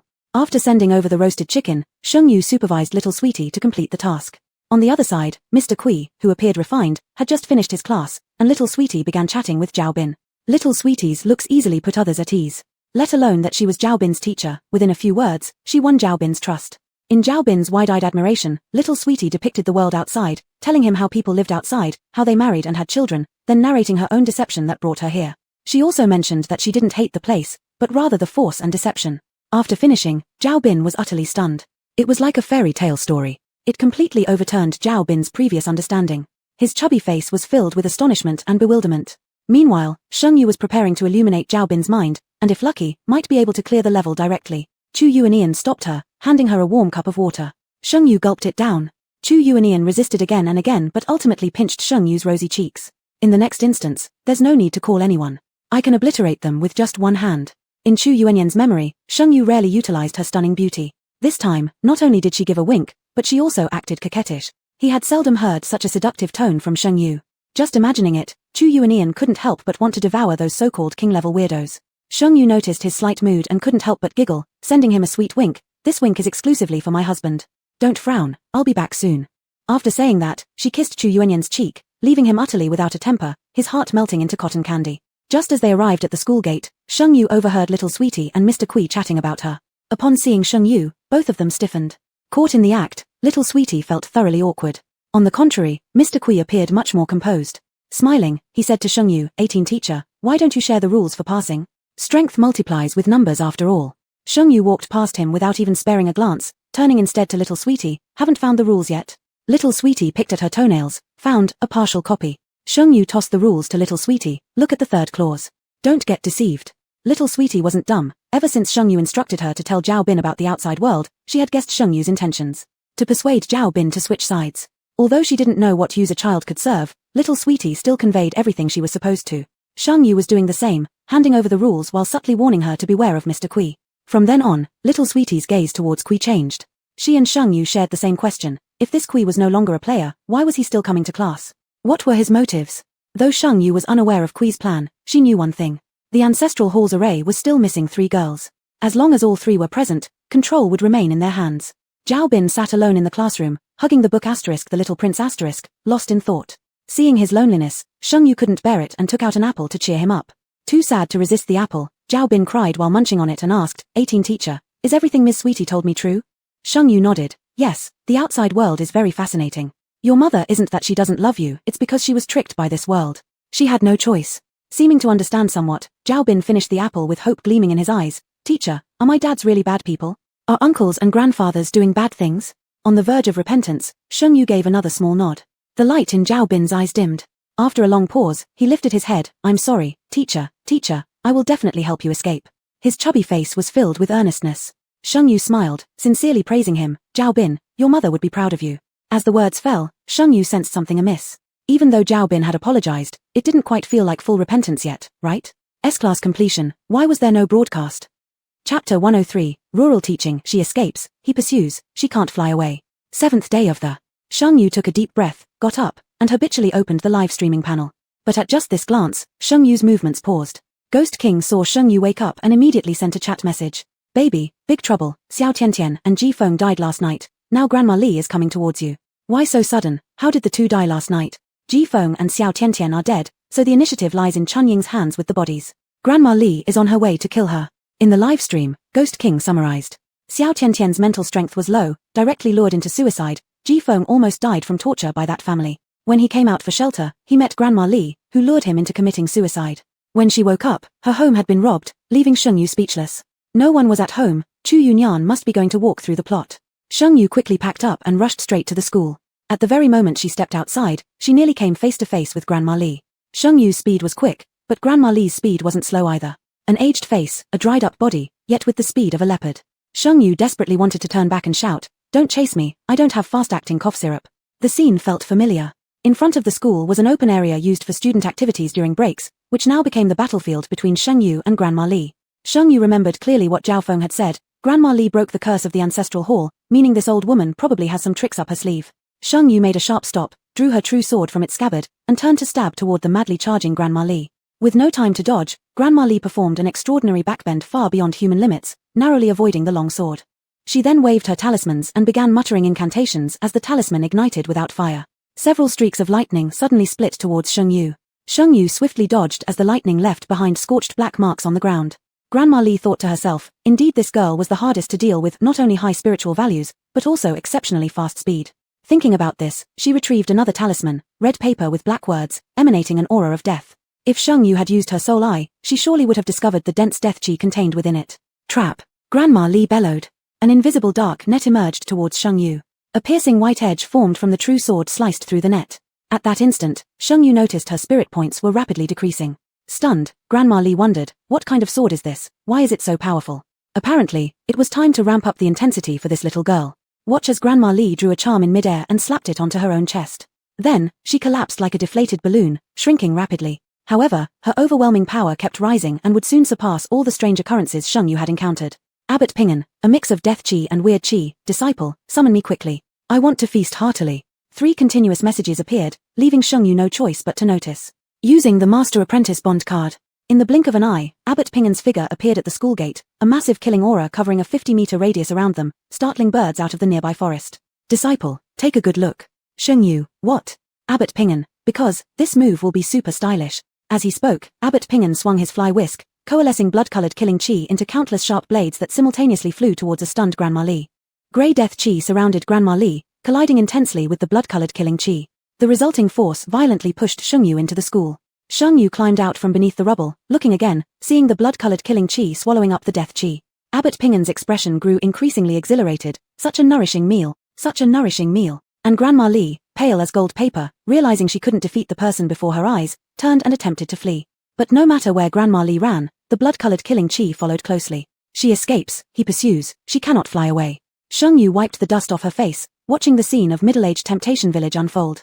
10 minutes later, Abbot Pingen returned to Sheng Yu's side, walking steadily, holding his whisk, with a satisfied face. Before Sheng Yu could speak, the whisk struck her forehead.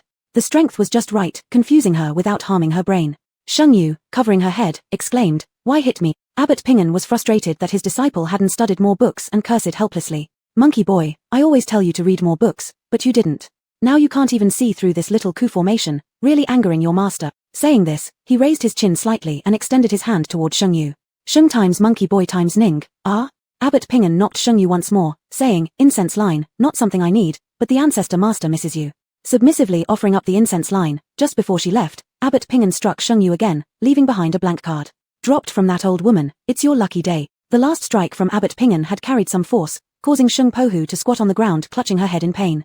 As she looked up, her eyes met Zhao Bin's shy little gaze. Even teachers get hit by their teachers.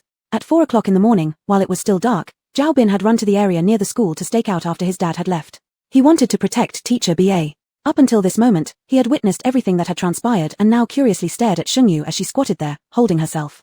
"Teacher, are you going to hit me?" Sheng Yu's ears turned red with embarrassment, but she forced herself to maintain her facade. "If you don't study properly, I'll hit you." But Zhao Bin became serious. "Teacher, can I learn those things you just did from you?" In truth, though Sheng Yu was referred to as teacher, she hadn't actually taught Zhao Bin anything yet. She felt ashamed for not living up to her role as an educator. Sheng Yu wanted to salvage her image somewhat and asked the live chat audience, "Master, can I take on an apprentice for you?" The reply didn't come from Abbot Pingen. Judge of hell, his off-digesting energy. "I'll answer for him." "Sure." Sheng Yu. Recalling the books Abbot Pingen had mentioned earlier, Sheng Yu pulled out the Pingen Dao Fa, the most treasured text of her sect. Looking at the familiar cover of the Pingen Dao Fa, Sheng Yu also brought out the ancient book with blurred writing from the sandalwood box. Comparing the two books side by side, before Sheng Yu could fully comprehend them, a sudden burst of malevolent qi emerged from the Ping and Dao Fa and consumed the ancient book. Zhao Bin, teacher, can books be hungry too? If I eat the book, will I know everything inside? Sheng Yu, never imitate your great master, eating random things will only harm you.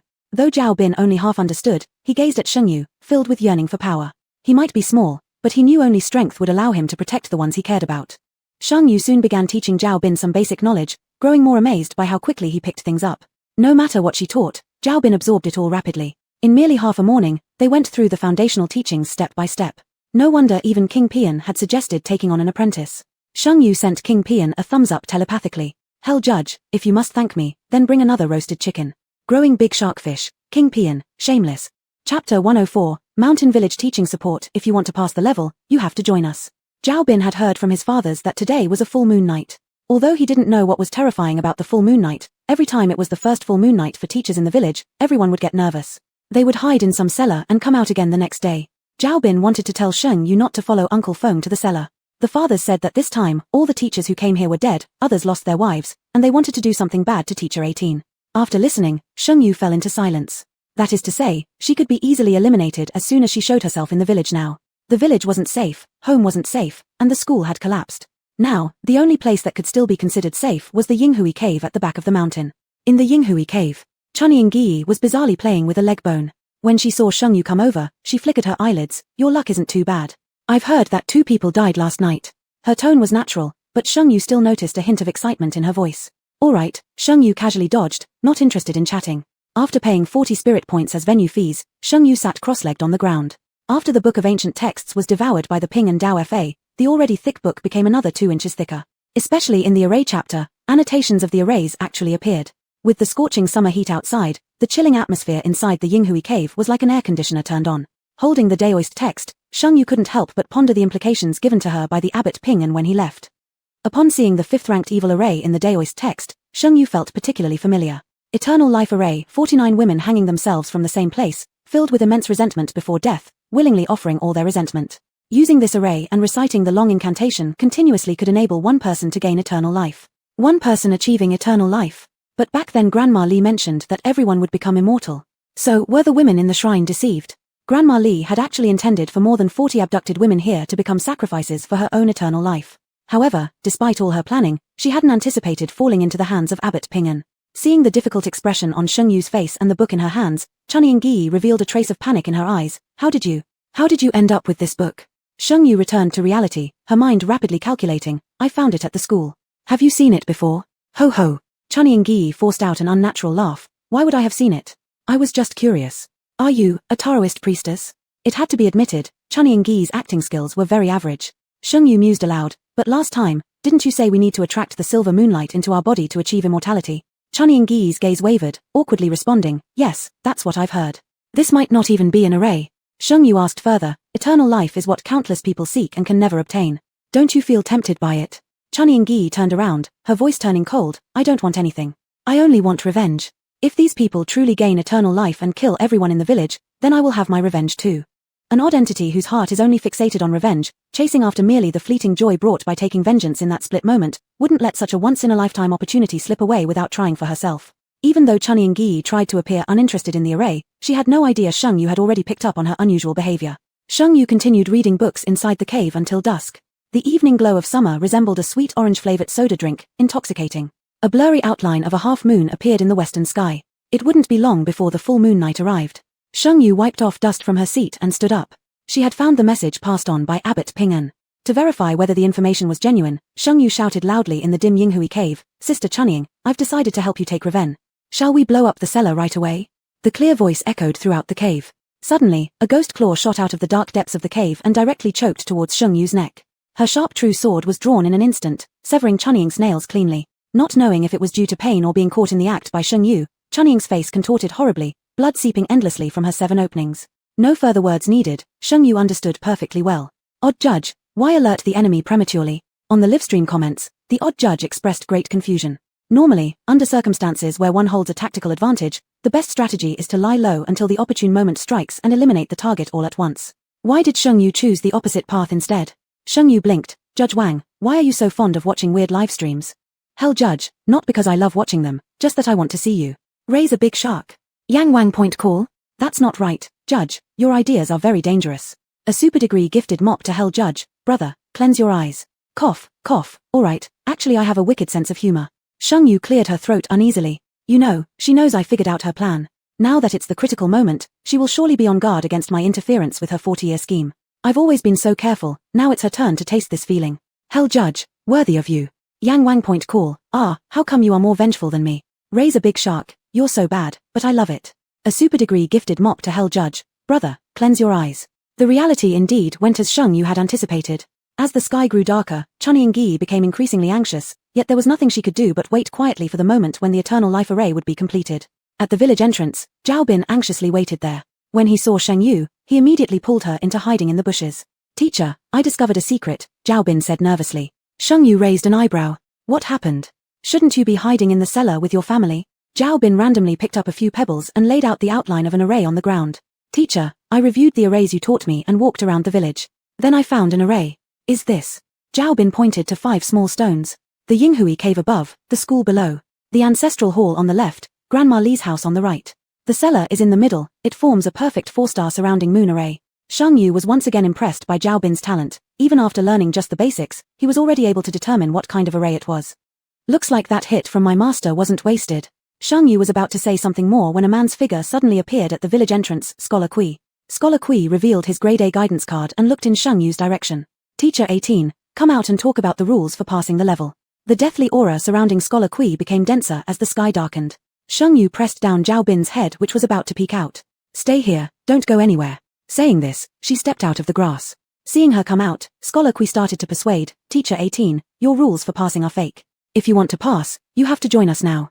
Chapter 105, Mountain Village Teaching, Judge Wang protecting his girlfriend. Kui Xiao's words chilled Sheng Yu's heart. She faintly felt that what this person said was probably true. Yesterday, Zhao Bin's confession should have indicated that the level had been cleared according to the rules, yet no broadcast announcement came through, which suggested a problem with the rules. Seeing that Sheng Yu already believed 8/10 of it, Kui Xiao's arrogance grew. Join us, not only can you pass the level, but you'll also gain eternal life. Isn't that great for Teacher 18? He wore an unframed pair of glasses and when silent, exuded an air of a refined rogue that could easily attract one's eye. But now, all Sheng Yu could see was his selfishness and ignorance. Teacher Kui, we are here to clear levels, not to enjoy ourselves. Mockery hung on the corners of Sheng Yu's eyes. Eternal life. Eternal my grandfather's spiced leg, muttered Sheng Yu. The elegant-looking Kui Xiao's hands were in his pocket, striking a pose intended to appear charming and cool. You don't need to be so self-deprecating, meeting me counts as your good luck. Although this level isn't exactly a bonus stage, it's not that difficult either, is it? His attitude practically screamed I know the rules of passage written all over his face. Let's do a trade then. Tell me the rules of passage, and I will tell you about the method for eternal life. Sheng Yu played along. Kui Xiao chuckled softly with a rapid surge of murderous intent in his eyes. We'll discuss that after you join us. As he spoke, he flung a torrential rain pear blossom card, sending countless tiny needles flying directly at Sheng Yu. Sheng Yu had been cautious about his move, summoning a real sword for defense. Her posture was light, graceful, and fluid, weaving gracefully among the sharp needles like a dancing red-crowned crane in the rain, elegant and beautiful. The next moment, this elegant crane flung 3 belevel confinement cards her way, sealing him dead in place. Kui Xiao didn't see it coming, quickly used cancellation cards to undo the seals on himself, and immediately activated his talent, Affection. This talent allows the affected target to peak their affection towards its user within 10 seconds. However, Kui Xiao overlooked a key point. This talent has its effects halved against people whose spirit value exceeds his own. A wave of nausea washed over Sheng Yu's heart, and she instinctively halted her sword. This negative feeling made her immediately use a curse removal card. The nauseous sensation immediately disappeared, and her sword mercilessly pierced through Kui Xiao's shoulder, blood spurting out. Kui Xiao let out a cry of pain, never expecting his talent to fail. Fuming with anger, he took out an A-level frenzy card, the heavily injured state instantly getting augmented, his eyes filled with bloody veins as a chopping wood knife appeared in his hand, swift enough that almost residual shadows of the blade danced around while he slashed toward Sheng Yu's carotid artery. Sheng Yu parried his knife mid-air, swiftly turning around and embedding her sword straight into Kui Xiao's heart. Kui Xiao choked once, eyes brimming with regret as his body looked like a deflating doll. Concentrated death aura scattered, trying to envelop Sheng Yu and suck dry her spirit as part of a final desperate struggle. Sheng Yu dodged with graceful ease. Ding, congratulations eerie gamer husband 18 blocks killing of a level 3 team member, earned 200 experience points. Kui Xiao's supplies exploded across the floor. There were several C-level cards, 10 B-level cards, and only a measly 6 A-level cards. Sheng Yu, who had once been wealthy. Wasn't this too little? Perhaps because her disdain and disappointment were too obvious, even the livestream chat room noticed. One mouthful ate Guari. You're disappointed by this? Kui Xiao's count isn't bad. Guari dies bird upside down, only 3 A-level Guari quietly passing by. Sole supporter of Kui, 18 block. How dare you really kill Kui Xiao, see you in the next level. A player about to reach level 5, still thinks with her heart, watch out 18. As the sky turned completely dark. Sheng Yu copied all of Kui Xiao's cards, but the system reminded her that the attached resources exceeded the capacity of the item bar. Sheng Yu just realized that she had a spatial card in the past, so she'd forgotten that the inventory also had limits. Little Tadpole find mom donating 1 spatial card, S. Wait. S rank card? Did I read that wrong? Why can't Little Tadpole reveal a rank? Could they also be king level eerie existence? Worship. Hell Judge, chuckle. Sheng Yu looked at the S-ranked card in her hand, frowning at the livestream panel. Big brother Tadpole, this card is too valuable, I cannot accept it. Without merit, there's no reward. Big brother Tadpole's generosity was alarming, so Sheng Yu chose to decline. Little Tadpole find mom, it's for Yang Cheng's Yu to donate 4, he entered the level. Yang Yu. Before Sheng Yu could react, the usually calm and sarcastic Hell Judge became agitated. He abruptly jumped off his boss chair, full of vigilance on his face. Hell Judge donated 1 spatial card, SSR Family Matters, no need for Yang City Lord or you to bother. WTF, SS rank card. What is considered family business? I smell a big drama coming. Sheng Yu, Judge Wang, stop being nosy. In Sheng Yu's heart, the eccentric judge always carried an air of nonchalance, as if he could see through everything. This was the first time Sheng Yu had seen him so serious. Hell Judge, do as I say, use mine. We'll meet in the next instance, and then you'll know who I am. Super One Punch. Judge Wang, that's not right, you're using your talent to peek into the future. Ha ha ha, it kinda feels like Judge Wang, guarding his girlfriend from other men trying to flatter her. Upper floor +1. Seamless connection, king level, hey sis, give us some face. This card was Judge Wang trading his body for me to lend it. Hell Judge. He's lost his patience, brothers, all you do is expose his weak points. Sheng Yu silently stared at the livestream panel, as if she could peer through it and directly gaze at Judge Wang. After a long while, she smiled, looking radiant and beautiful like a pink lotus blooming after the rain, with gentle determination in her voice. Alright, we'll meet in the next instance. The words spoken by Judge Wang might be unclear to others, but Sheng Yu understood them. He knew about Chu Yunyan's situation. He even knew everything. Skill card, space, SS spirit value over 70 can activate, storage space 100 cubic meters, other uses can be freely developed. This was the first SS ranked card Sheng Yu had ever encountered. An SS ranked card could only drop from killing a boss in an S ranked or higher instance. Before Sheng Yu could delve further, a moonlight beam descended toward the village temple. Countless red figures swirled around the moonbeam, darting out of the temple. The pristine white beam gradually turned vivid crimson. Not good, the eternal life array has formed. But if she was still alive and there was one person still missing at the temple side, how could the array have been completed? Chapter 106, Teaching in the Village, a Wife's Beauty, a Husband's Pride. The village was deserted, and the pitch-black night was filled with a bright moonlight, as if it were within reach. The eerie moon hung over the ancestral hall. The tightly closed gates of the ancestral hall stood wide open, and countless red figures flew around, their mad, blood-curdling laughter pouring out. Amidst the numerous corpses, Sheng Yu immediately spotted someone familiar. Bai Shuer, Xiao Xianchen, and Jifeng Po Wanren. Their conditions were significantly better than those of the other women. They stood calmly in the moonlit areas, absorbing the moon's essence quietly. Sheng Yu's arrival was like a drop of water hitting a pan of hot oil. The resentment within the 3 women instantly grew intense. Bai Shuer glared at Sheng Yu with immense hatred, then her expression twisted into one of mockery as she pointed at Sheng Yu arrogantly. After I gain eternal life, you will be the first one I kill. She believed that Sheng Yu had come to join them, but it was too late. Jifeng Po Wanren frowned, and his gaze towards Sheng Yu turned sorrowful. There is only an hour left before the formation succeeds. You should run. Might admiration is an inherent talent for everyone. Jifeng Po Wanren admired Sheng Yu greatly. Sheng Yu really was strong. Where did you find the last woman without me? Sheng Yu wanted to understand what exactly was happening. Jifeng's expression remained calm, but the words he said shocked everyone. It was the woman who bought Master Kui. She had a relationship with Master Kui, which covered up her strange aura, making her your backup candidate. Sheng Yu gasped in shock, so this was the purpose of Master Kui.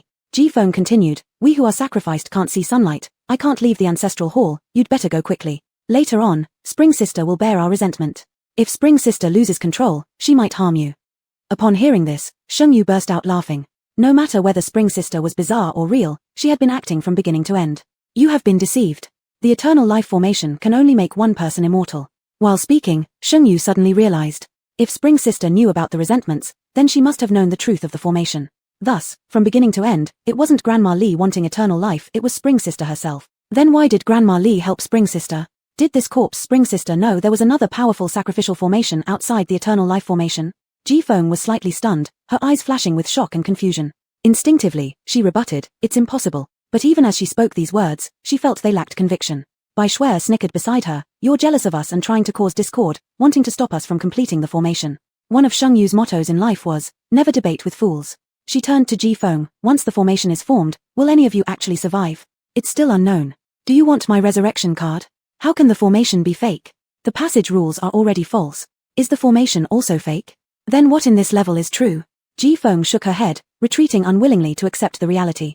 Sheng Yu took a deep breath. Passage rules, fake? Even though when the polite Master Kui mentioned it, she had somewhat accepted it internally, but now having confirmation made her feel absurd. How could someone manipulate the rules? In a flash of inspiration, Sheng Yu suddenly remembered the Judge King's comment, "Talents released." This was a fear territory realm, meaning the talent of modifying rules by fear mandate had been granted to the boss of the realm copy. Therefore, Spring Sister was able to alter the passage rules. Sheng Yu's palms broke out in a cold sweat. Every step of this realm copy amazed her beyond belief.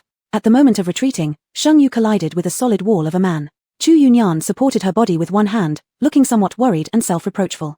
"How did you get here? Shouldn't you be in the cellar?" Sheng Yu instinctively grabbed Chu Yunyan's arm. Chu Yunyan gave a faint laugh. "If I hadn't come, my wife would be bullied until tears streamed down her face." Sheng Yu shook her head. "Do whatever you need to do, I can handle it."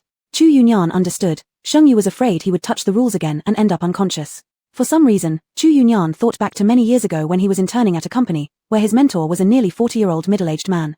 Hardworking in the company, not yet 40 years old, but looked more like 50. After asking, he found out his mentor's wife was a housewife, and all the family's income relied on him. Every day when he came home, seeing his beautiful wife and obedient daughter erased the day's fatigue, making everything worthwhile. That internship taught Chu Yunyan many things, one of the most important being a wife's beauty, a husband's honor. A wife's smile, a husband's dignity. Seeing Sheng Yu's current demeanor as if facing a formidable enemy, Chu Yunyan felt extremely regretful in his heart. How could he have dared to use just an SSS-level talent to deal with those 5 ghostly beings back then? Fortunately, he had absorbed the Fear Mandate, AT0-level talent. Soon, he would regain his strength and become even stronger than before. Sensing the emergence of a powerful aura, the corpse Chunying couldn't help but emerge. Summoning her courage, she warned, "Your Highness, you must not break the rules." Chu Yunyan slapped her instantly, sending the corpse Chunying's head flying far away. His remorse turned into wildness, and the oppressive aura of a king level being poured out. His handsome face was filled with shadows. "Do I need your permission to do things my way?" The corpse Chunying picked up her head and attached it back on, muttering in her heart, "So impressive, but don't let your wife go into the dungeon." But she didn't dare to say it out loud. For others, losing her head might be just a joke, but for her, it was indeed a cruel reality. Sheng Yu stepped forward, grabbing Jifeng's hand. "What are the rules for passing through, do you know?"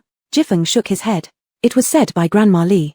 Grandma Li, what exactly was her relationship with Chunying? Sheng Yu gazed at the blood-red moon almost pressing down on the ancestral hall in the sky. Suddenly, a picture flashed through her mind. It was the photo from the box she had unearthed at school. She selected a restoration card using her option card. Skill card restoration, return items to their original state. The blurry photo became clear in an instant.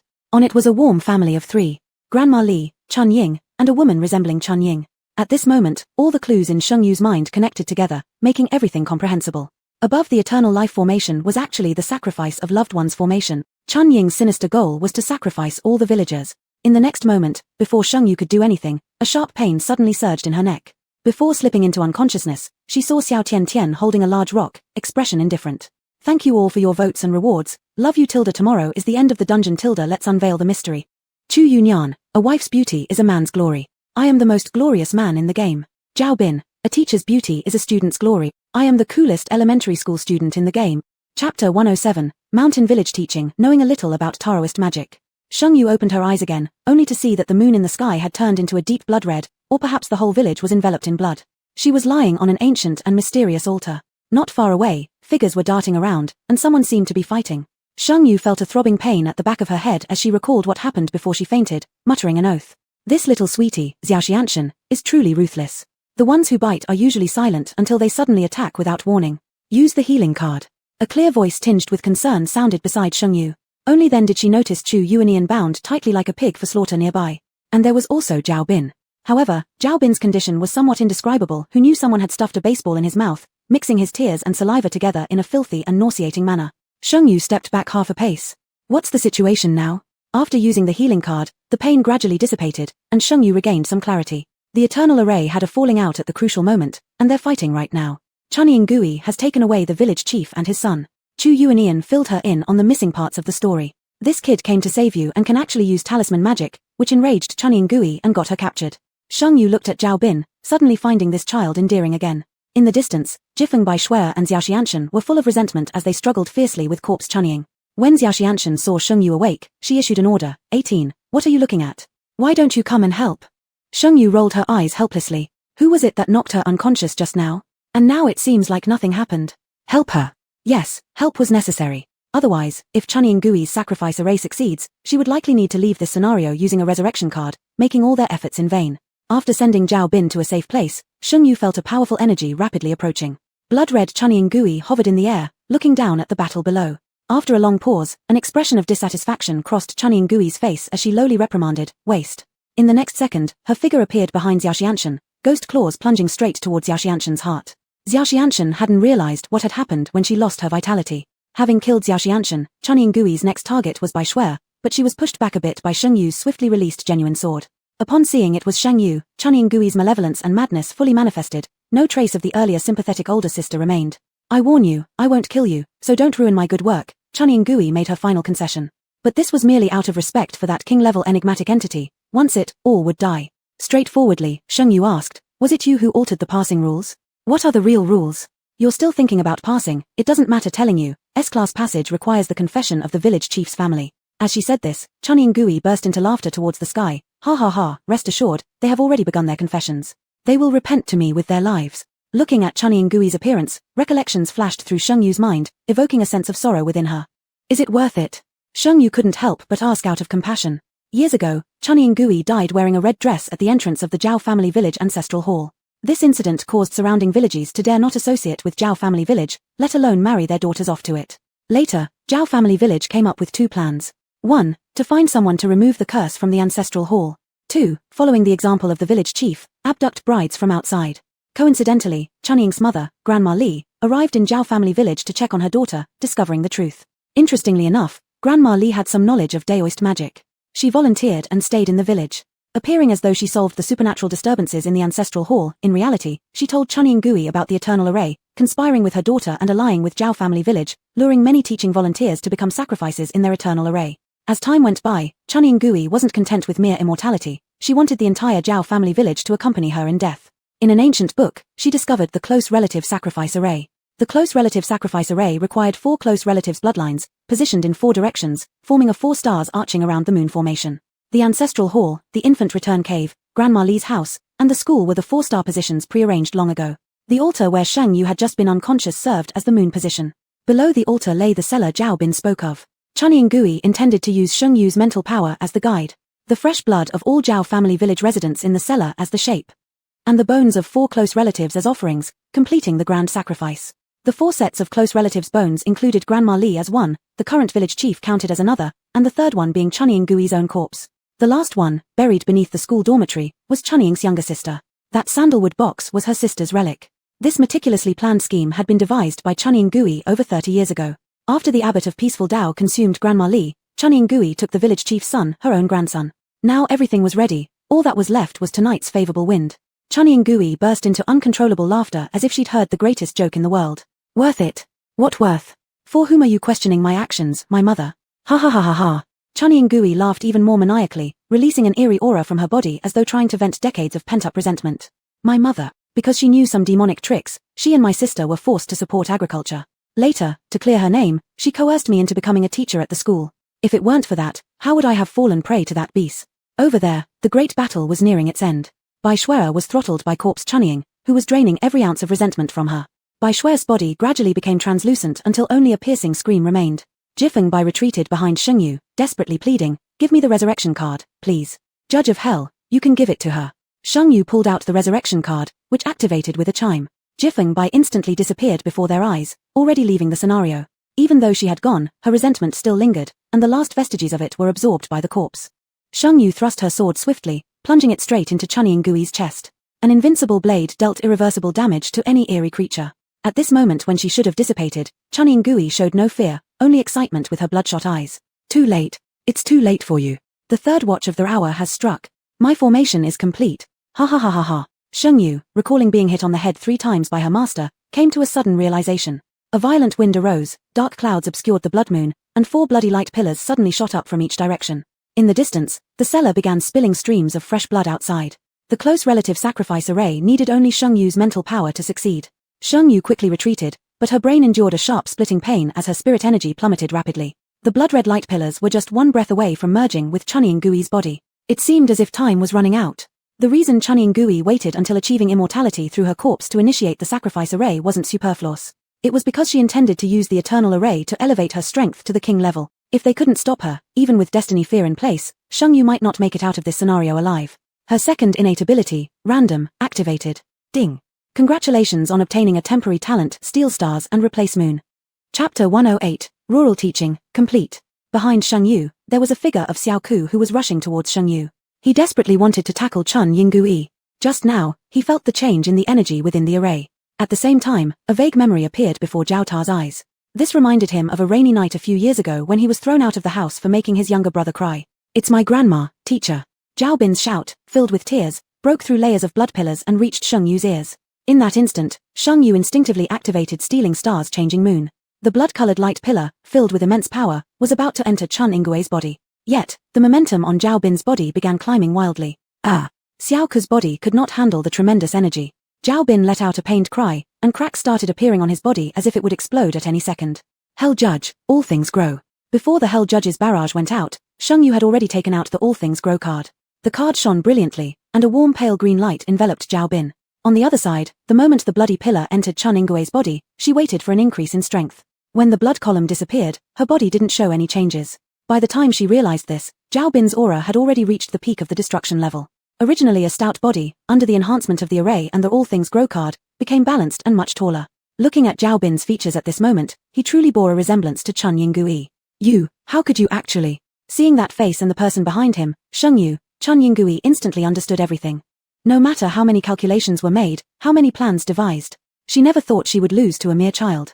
No, or rather, she never imagined that her son could be so beastly, ha ha ha ha. A faint red glow surrounded Zhao Bin, it was the power yet to be digested. Xiao Ku's body took one step forward while Chun Yingui retreated under the overwhelming pressure.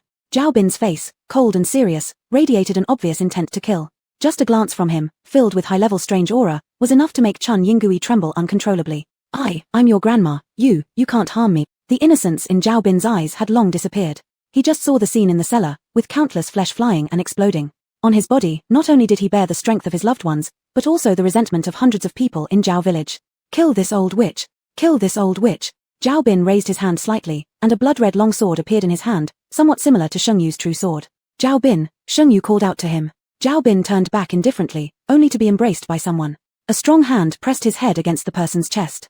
A gentle voice sounded in his ear, the rest, let me handle it. Sheng Yu thought, making a child who had never received love since childhood kill the last relative with a blood relation in the world was too cruel. Chun Yingui had no escape, her heart was pierced by the true sword, gradually dissipating. Congratulations to player hubby 18 Yuan for completing the boss copy Chun Yingui elimination.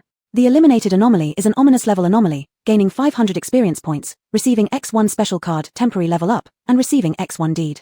Congratulations to player hubby 18 Yuan for passing the rural teaching. Now proceeding with evaluation. Player hubby 18 Yuan's exploration degree is 100%, completed hidden passage, guilty one punished, rating SSS, rewards will be settled after leaving the replica. Would the player like to leave the replica? No. Sheng Yu's choice stayed the same. Chu Yuanian was here, along with Zhao Bin. Teacher, I'm fine. The childish innocent voice carried a hint of coldness. Sheng Yu anxiously loosened his grip on Zhao Bin. Xiao Ku's face showed great indifference, giving off a feeling of ruthlessness uncharacteristic of his age. Sheng Yu took out a small apple. Want some? Zhao Bin hesitated for a second, then grabbed the small apple and gorged on it without showing any coldness left. Sheng Yu smiled secretly, relieved, thinking the child had made progress, resisting for a whole second this time. Chu Yuanian walked over calmly, untouched by the chaos of the earlier battlefield. Seeing the destruction level anomaly greedily eating the apple, he smirked at the corner of his mouth. Found me another son? Sheng Yu gave him a poke. You might want to be his dad, but he wouldn't be willing. With the boost in Zhao Bin's abilities, he naturally noticed that the person in front wasn't Uncle Feng. After deep contemplation, he finally said, Greetings, Master-in-law. Chu Yuanian. This was extremely special, especially for an SSS level completion. It resulted in the guilty being punished. It was as if only Zhao Bin remained in the village, and Sheng Yu couldn't bear to leave him here alone. This put Sheng Yu in a quandary. She called out on the livestream interface, Master, Elder Pingen, are you there? Hell Judge, he went off to fight someone. Sheng Yu. Hell Judge at one punch enlightenment, let the eternal trickster go to you first. His foundation is unstable, please help guide him. One Punch Enlightenment, emitter per Buddha, since King of Judges said so, it's a kind of bond between this monk and the eternal trickster. Shengyu, is that fine? Thank you, monk. Zhao Bin was still munching on the apple and merely nodded upon hearing this, indifferent to the destination. The teacher said this person was powerful, so he decided to enhance his strength with him so that he could protect the teacher in the future. After quite some time, One Punch Enlightenment had recited the Qingshan Sutra 3 times, but Shengyu showed no other reaction. One Punch Enlightenment, cough, cough, female layperson, don't you need to pay the tuition fee? Raising a big shark, monk, you're even asking for tuition? That's too stingy. Eternal Trickster is already your disciple. Among all bizarre aliases, the most powerful ones were those who used their innate talents as their alias. All of them were among the king-level bizarros. For a future king-level bizarre to become your disciple, and you're still asking for tuition? Yang Wang naming, stingy monk. Seamless transition, broadening my horizons, I didn't know there were people more stingy than me. Bizarre Stock King, Mr. Seam, how's your ghostly happiness loan going with some companies? Shengyu immediately understood what One Punch Enlightenment meant. Even when entrusting a neighbor to take care of a child, you wouldn't do it without anything in return. She took out 10 roasted chickens, 500 apples, and 2,000 incense sticks, handing them to Zhao Bin. Once you arrive at the monk's place, give the roasted chicken to the monk, keep the small apples for yourself, use the incense to make friends, and if they run out, just have the monk come over to my livestream room to pick some up. Shengyu looked like an old mother sending her child far away to study, her every move exuding worry. Wiping his mouth, Zhao Bin asked, Teacher, don't you have a blank card? Give it to me. Shengyu wasn't sure why but assumed Zhao Bin would need it, so she handed it over without much thought. Then Zhao Bin cut open his forehead, letting a drop of dark red streaked blood drip onto the card. The blank card quickly absorbed the blood, revealing Special Card Eternal. Hell Judge, the child isn't undeserving. The other king-level bizarros fell silent.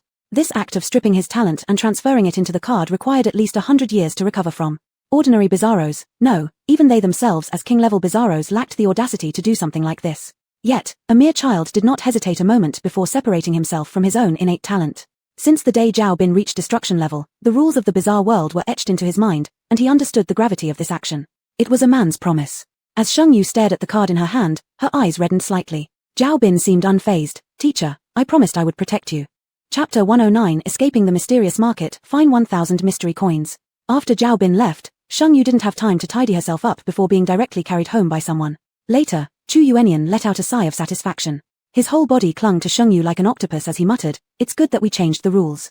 We won't have children in the future. However, just seeing Shengyu worry about others made Chu Yuanian somewhat irritable.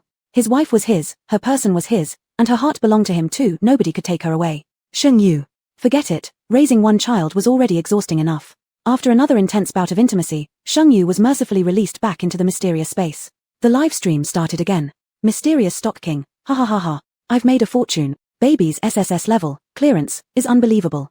I've earned 26,000 mystery coins. Keep a great shark. The Emperor of Fate blocked the livestream for so long. Where have you been? One blow enlightenment. Pretending to be innocent, Shark Emperor. Your instructional booklets on underwater fish spawning have even spread to our temple. Yama calls names. Destiny Dog, are you feeling weak? Why aren't you talking? Heavenly Fearful Destiny, I will not feel weak no matter what. Heavenly Fearful Destiny rubbed his waist, feeling completely confused. He remembered clearly the events that occurred inside the dungeon, yet it also seemed unclear. Right now, he felt utterly drained of all strength. Could it be, he really feels weak? More donations floated across the chat messages, such as 8 ghosts donating, despite their small stakes leading to large profits. The maximum amount they've ever tipped appeared on screen, a spirit tablet worth 444 mystery coins. Seamless connection. Is this dungeon so profitable? Hell Judge, exploration rate at 100%.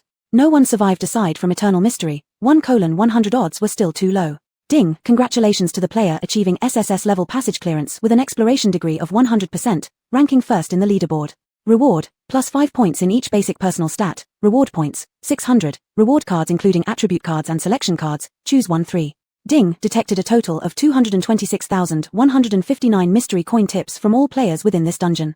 Would you like to convert these rewards into experience points? Stolen Youth. How much? 220,000. The livestream erupted in shock over the sum possible from a level 3 stream. Shengyu converted 200,000 mystery coins into 20,000 experience points, equivalent to killing 10 disaster grade mysteries. Even so, she still needed 65,000 more experience points to reach level 4. Faction, Mystical. Code number, 444477. Name, Husband 18 Yuan. Level, LV3, 35,400. Abilities, Fusion, Random, Copy, True Sword. Inventory, Incense X42, Apples X33, Roast Chicken X8. Peace card, Everything Lives card, Eternity card. Pearl Crown, Diamond Box, 24K Pure Gold Butterfly Knife, Ping and Dao Law, photo. SS level space card. Dungeons cleared, 5. Attribute panel. Attack, 72. Speed, 78. Strength, 64. Agility, 82. Defense, 60. Spirit, 75. Observation, 77. To the viewers and many mysterious beings in the livestream, these attribute values called luxurious. 1 byte 8 ghosts. With these attributes, can you solo brush a Calamity level mystery? Mystery Stock King, you try it then. Next year during Qingming Festival, I'll light the first incense stick for you. Everyone knows that above malevolent grade mysteries possess their own talents and abilities. Eliminating high-grade mysteries isn't simply based on attribute values alone. Only love Kui Xiaowei, 18 yuan, since you killed my young master Kui, I'll make you pay. A glaring comment suddenly flashed across Sheng Yu's livestream. The next moment, all heard an announcement in the livestream. Ding, only love Kui Xiaowei has bound with husband 18 yuan and is entering the dungeon. Welcome husband 18 yuan to the game, managing a small stall. Game level, B. Game difficulty, 7. Wish the player plays happily, and there's unlimited tipping allowed tilde. As the image before Sheng Yu became clearer, it revealed a dimly lit street of food stalls, with oil lamps scattered along its length. Identical snack carts lined both sides of the road, while a pathway ran down the middle. On the ground lay dried bloodstains. Next to Sheng Yu was a scorching hot dough wrap, alongside thin crispy crackers, lettuce, pickled mustard, and a flour batter bucket. Looking down, Sheng Yu suddenly felt something amiss. She used to have a C-cup chest. How had Chu Yuanian's years of effort in building up the C suddenly turned into a smaller A-cup? And looking at her significantly thinner arms and legs. When she opened the livestream panel, the figure displayed resembled how Sheng Yu looked when she had just come of age, with still youthful features like the first water lily blooming in summer. Mysterious Stock King, cute, baby, my baby, desperate housewife, it's mommy's you baby, mommy misses you so much. If one could say that the 28-year-old Sheng Yu was dazzling and alluring, with an air of maturity and allure in every move she made, capable of making someone fall head over heels at a glance. Then 18-year-old Sheng Yu had a pretty face that wasn't yet fully developed, just fresh and charming. Her bright eyes shimmered with shock, making her look irresistibly lovable. The Hell Judge paused briefly upon seeing the live stream image. Even though he'd glimpsed this version of Sheng Yu in future projections, nothing could compare to how vivid and lifelike the girl appeared right now. Players gradually took their positions, and the surroundings began to grow noisy. Beside Sheng Yu was a roasted cold noodles stall. A young man in his 20s wearing an apron clearly stopped mid-step upon seeing Sheng Yu. Little sister, are you a player? Sheng Yu turned to look at him, her scrutinizing gaze somehow becoming more childishly defiant on the younger girl's features. It was like a newborn kitten raising its tiny claws, thinking it looked fierce but actually appearing utterly adorable. The cold noodles vendor cleared his throat, putting on what he thought was a kind and handsome smile. Don't be scared. I didn't mean anything by it, I'm just saying, since we're both players, I can tell you the known rules. Sheng Yu was surprised. There's such a good thing. I'm Shan Haifu Rao. You can call me brother Rao. Sheng Yu. Oil brother, huh? Anyway, this is a benefit level. 2 rules, customer first. Before he could finish speaking, Shan Haifu's expression suddenly changed. A streak of fire scorched an insect flying through the air and headed straight toward the owner of the opposite marinade seafood stall. A brilliant light shield deflected the flames. On the other side was a woman in her late 20s, deadpan eyes, high cheekbones, someone who already seemed tough to deal with.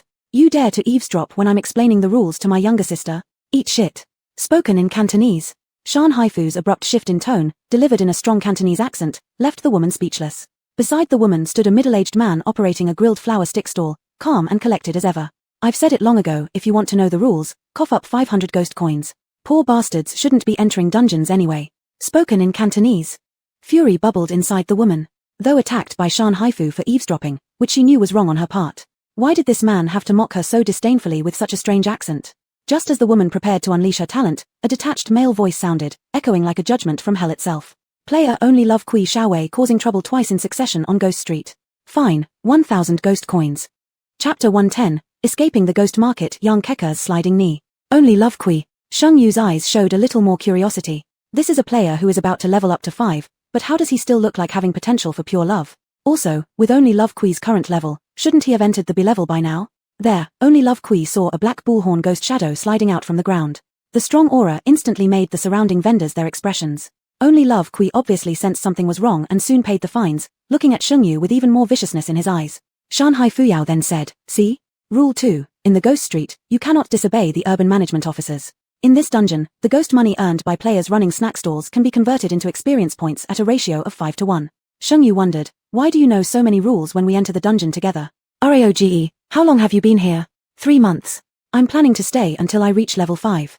I got an empty pack for my level 4 talent. Going out will require entering A5 dungeons and above which are too difficult. Let me grind for some new talents. It makes sense. Not all people in this dungeon entered during this round. As Sheng Yu wanted to check who were the new players, unexpectedly she met a pair of familiar eyes. When the owner of those eyes saw Sheng Yu, there was first a moment of surprise, then panic, and finally forced herself to look away, not daring to meet Sheng Yu's gaze. Young Keka. Sheng Yu didn't expect to meet her so quickly. She is a human player, why would she appear in a dungeon for the bizarre faction? Shanghai Fuyao saw the beautiful sister lost in thought and couldn't help but remind her. Sister, you'd better get familiar with your crepes. The eerie ones around here are very hard to deal with. Sheng Yu slightly curled her lips. Get familiar. Her pretty little face was so confident that it made people want to pinch her cheeks even more. Life in the orphanage might not have turned Sheng Yu into an expert in every possible field, making her the top performer in each one. But it had trained her to be proficient in all sorts of skills. Under the shocked eyes of Shanghai Fuyao, Sheng Yu skillfully poured batter, spread pancakes, cracked eggs, flipped them, brushed on sauce, and added crispy thin layers. Do you want scallions? Sheng Yu raised her eyebrows and smiled faintly. In the dark night, it was as if she emitted a soft glow that drew everyone's attention. Eat, eat. Shanghai Fuyao swallowed. Sister, do you have a boyfriend? Sheng Yu didn't stop her hands, added scallions, put the creep in a bag in one swift motion. Handing him the creep, her voice was gentle and appreciative. Thank you for telling me the rules. I don't have a boyfriend, but I do have a husband. Shanghai Fuyao's excited expression froze on his face. At exactly 8 o'clock, the ghost street opened for business. Countless strange ghosts flooded into the ghost street. Sheng Yu's stall soon became crowded with people. This pretty girl, I'll peel off her face and take it back to collect later. I want to eat her heart. They say the prettier the woman, the more ruthless she is. I want her spicy-flavored heart. Sheng Yu, why don't you go eat chicken feet instead? I want a creep, no pancake, no fruit. Sheng Yu looked at him and handed him a bunch of lettuce. Do you want scallions? The smirk on the ghost in front of the stall froze after seeing the lettuce, and it flung the lettuce away, shouting loudly, You disgusting woman, dare to fool me? I will eat your heart. Sheng Yu calmly took out an incense stick and inserted it beside her. A creep comes with one line of incense. Faint blue smoke curled upward, and the moment the ghosts inhaled the smoke, they felt as though their minds became clear. It was like waking up from a good night's sleep in the morning, with gentle spring winds carrying the fragrance of grass and trees, and warm sunshine landing softly on them, causing them to sink into it involuntarily. There were numerous ghosts present, and the incense was quickly consumed. This feeling was akin to taking off your pants only for your wife to run away, leaving the ghosts with unsatisfied desires. Quickly call out the incense from before, or else I'll eat you. Sheng Yu cut them off.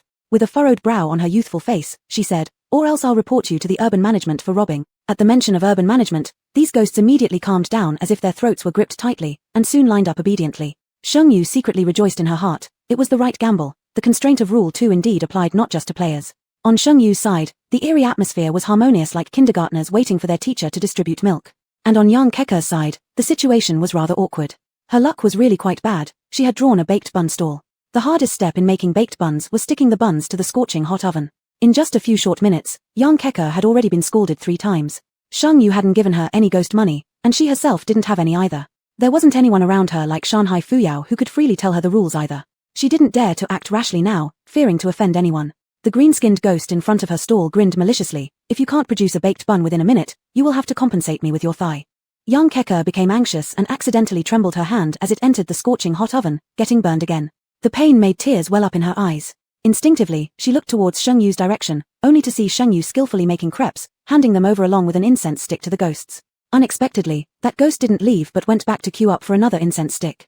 Yang Keka had long known the effects of the incense, and now resentment rose in her heart. Why didn't Sheng Xinyu give her the incense at the beginning? Why did the incense still belong to Sheng Xinyu when they left the human faction? Here. Time's up. Quickly give me your leg. The green-skinned ghost's hand suddenly turned into mantis-like scythe-shaped forelimbs, chopping toward Yang Keka's thigh. Yang Keka instinctively used the vermilion bird card, and the soaring vermilion bird directly swallowed the green-skinned ghost whole. In just 2 seconds, it spat out a piece of burnt charcoal shaped like a mantis.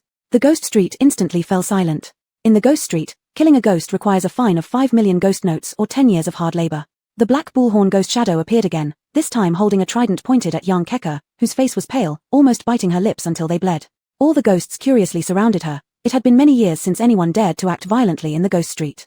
Don't underestimate this urban management officer, he was a destructive level ghost after all. Realizing things were going south, Yang Keka looked at Sheng Yu pleadingly for help. But Sheng Yu was busy making pancakes, and everyone else was watching the commotion except the ghost by her stall who didn't even glance her way. I will pay the fine. Yang Keka shouted nervously to the bullhorn ghost shadow and ran to Sheng Yu in a hurry. There was no copy card among the cards Sheng Yu gave her, so Sheng Yu must still have one. Copy card could replicate ghost money. Sheng Yu didn't notice as Yang Keka slid on her knees to her side and clung onto her thigh. Sister Sheng, please save me, alright? Hey, what are you doing? Don't delay the boss from making pancakes, officer, come quick, the ghost is starving to death. Seeing that Sheng Yu remained unmoved, Yang Keka begged once more, tears streaming down her face. Please save me. I'll return everything you gave me, alright?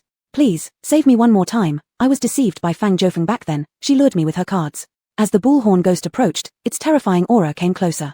Yang Keka, scared out of her wits, pushed Sheng Yu away and pointed at her. Ghost money, she has ghost money, she owes me 5 million ghost notes, ask her. After her words, a sudden gale swept through Ghost Street. Dark blue clouds filled the sky, exuding an overwhelming aura, covering the entire street in an instant.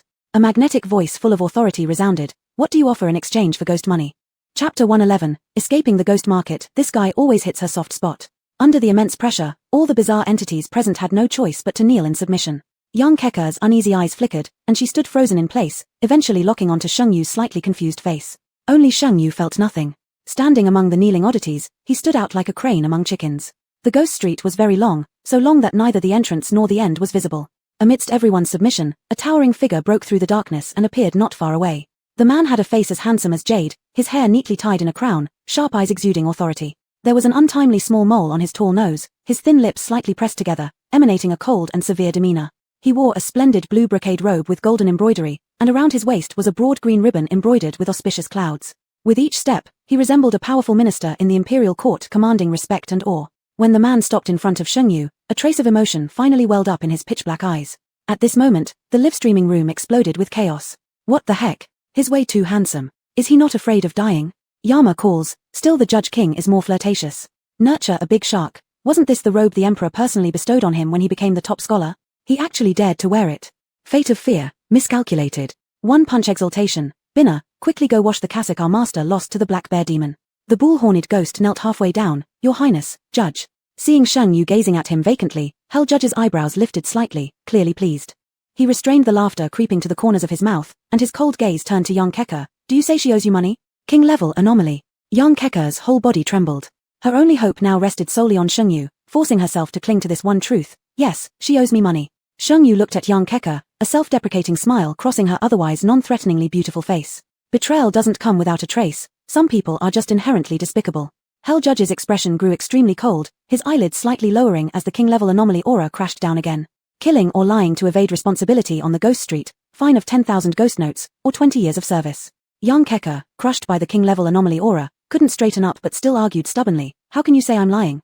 Laughter rippled through the group of anomalies. No one told Yang Keka that the Hell Judge belonged to the highest tier of king-level anomalies. He governed the judgments of the entire anomaly game. His talent was omniscience, knowing the past, present, and future. Nothing in the anomaly world could be hidden from His Highness Judge. The Hell Judge looked at Yang Keka like watching an ant, subtly inducing her with his voice. What do you have that might offset your debt, for instance, cards or cause? Cause. Yang Keka felt a glimmer of hope, her despair-filled eyes brightening again. I have cause, 5 million worth of cause, how many ghost notes can they exchange for? The Hell Judge answered ruthlessly, 100 ghost notes for 10,000 cause. When Yang Keka mentioned 5 million cause, Sheng Yu's eyebrows were already tightly furrowed. She didn't give Yang Keka this much core energy, so where did they come from? No, it's too low, Yang Keka tried to haggle. Take her to hell to serve. I agree. Yang Keka interrupted the Hell Judge, pulling out a familiar A-grade space card. 50,000 ghost notes. The Hell Judge gave a slight sideways glance to Sheng Yu, the chill dissipating from his eyes, revealing a touch of subtle affection. Sheng Yu handed over 50,000 replicated ghost notes to the Hell Judge, returning the 5 million cause to her space. Is there anything else? Yang Keka gnashed her teeth in hatred, her bloodshot eyes filled with embarrassment and hostility. That's all. The Hell Judge's gaze flickered slightly, asking no further. If there's a road to heaven, you don't take it. If there's no door to hell, you go looking for it. The remaining money must be paid within 3 days. After speaking, the Hell Judge moved his fingers slightly, instantly drawing back the oppressive aura unique to a king-level entity. The sky above the Ghost Street returned to clarity as if nothing had happened. Sheng Yu stared at the pile of neatly stacked cores, clearly done during the idle time of Mingxing collecting items. Her eyes, moist like spring water, carried a hint of confusion while looking at the dignified man. Hell Judge nodded, it's as you thought. When Sheng Yu lost her identity as a human player, all her materials were inherited by Yang Keka who took her place. My remaining things are still with her. This was not a question, but a statement. Yang Keka truly. Sheng Yu originally wanted to regard Yang Keka as a stranger, but this possibility no longer existed now. This trial was not simple, and she must quickly retrieve these cards to ensure her passage, but Yang Keka would clearly not give them up easily. However, the most important thing at present was. Sheng Yu carefully stored the crystal core, her lustrous eyes flickering as she sincerely thanked King Judge. Thank you, Lord Judge. Would you mind having a pancake? The brocade azure dragon robe looked out of place against the black raucous Ghost Street, and Sheng Yu could hardly imagine such an elegant and noble person holding a pancake. I cannot refuse graciously. The Hell Judge, seeing through what Sheng Yu was thinking, decided since this appearance had served its purpose, it was time for a change. With a wave of his hand, the Hell Judge's clothes transformed into another set. A black softshell jacket, roomy tapered trousers, and muddy yellow marten boots adorned his feet. His slightly tousled hair remained unchanged. He still carried himself with that same air of elegance and detachment, just like the rumored ice flower in college, instinctively making people want to pull him off his pedestal. Sheng Yu uncomfortably averted her gaze. This man always seemed to hit her right in the sweet spot no matter how he dressed. In order not to let the Hell Judge notice her discomfort, Sheng Yu quickly prepared the pancake. Eggs, sausage, chicken strips, and spicy snacks were all added to create a pancake fruit platter handed to the Hell Judge. Your Highness, please enjoy. In front of the stall, many bizarre creatures were waiting in line quietly like quails. Those who almost fought over cutting in earlier now dared not make a sound. Cultivate a big shark. Looks so good. Yama calls. Flirt. No eating alone. Destiny of fear. A pancake makes him so hungry. Your judgment dog. Have something decent too. The ghost market opened at 8 and closed at 12. After closing, all players had to evacuate within 5 minutes or face the consequences. It was only then that Sheng Yu realized she had nowhere to go. Wandering around the spooky city at night? That's basically inviting misfortune.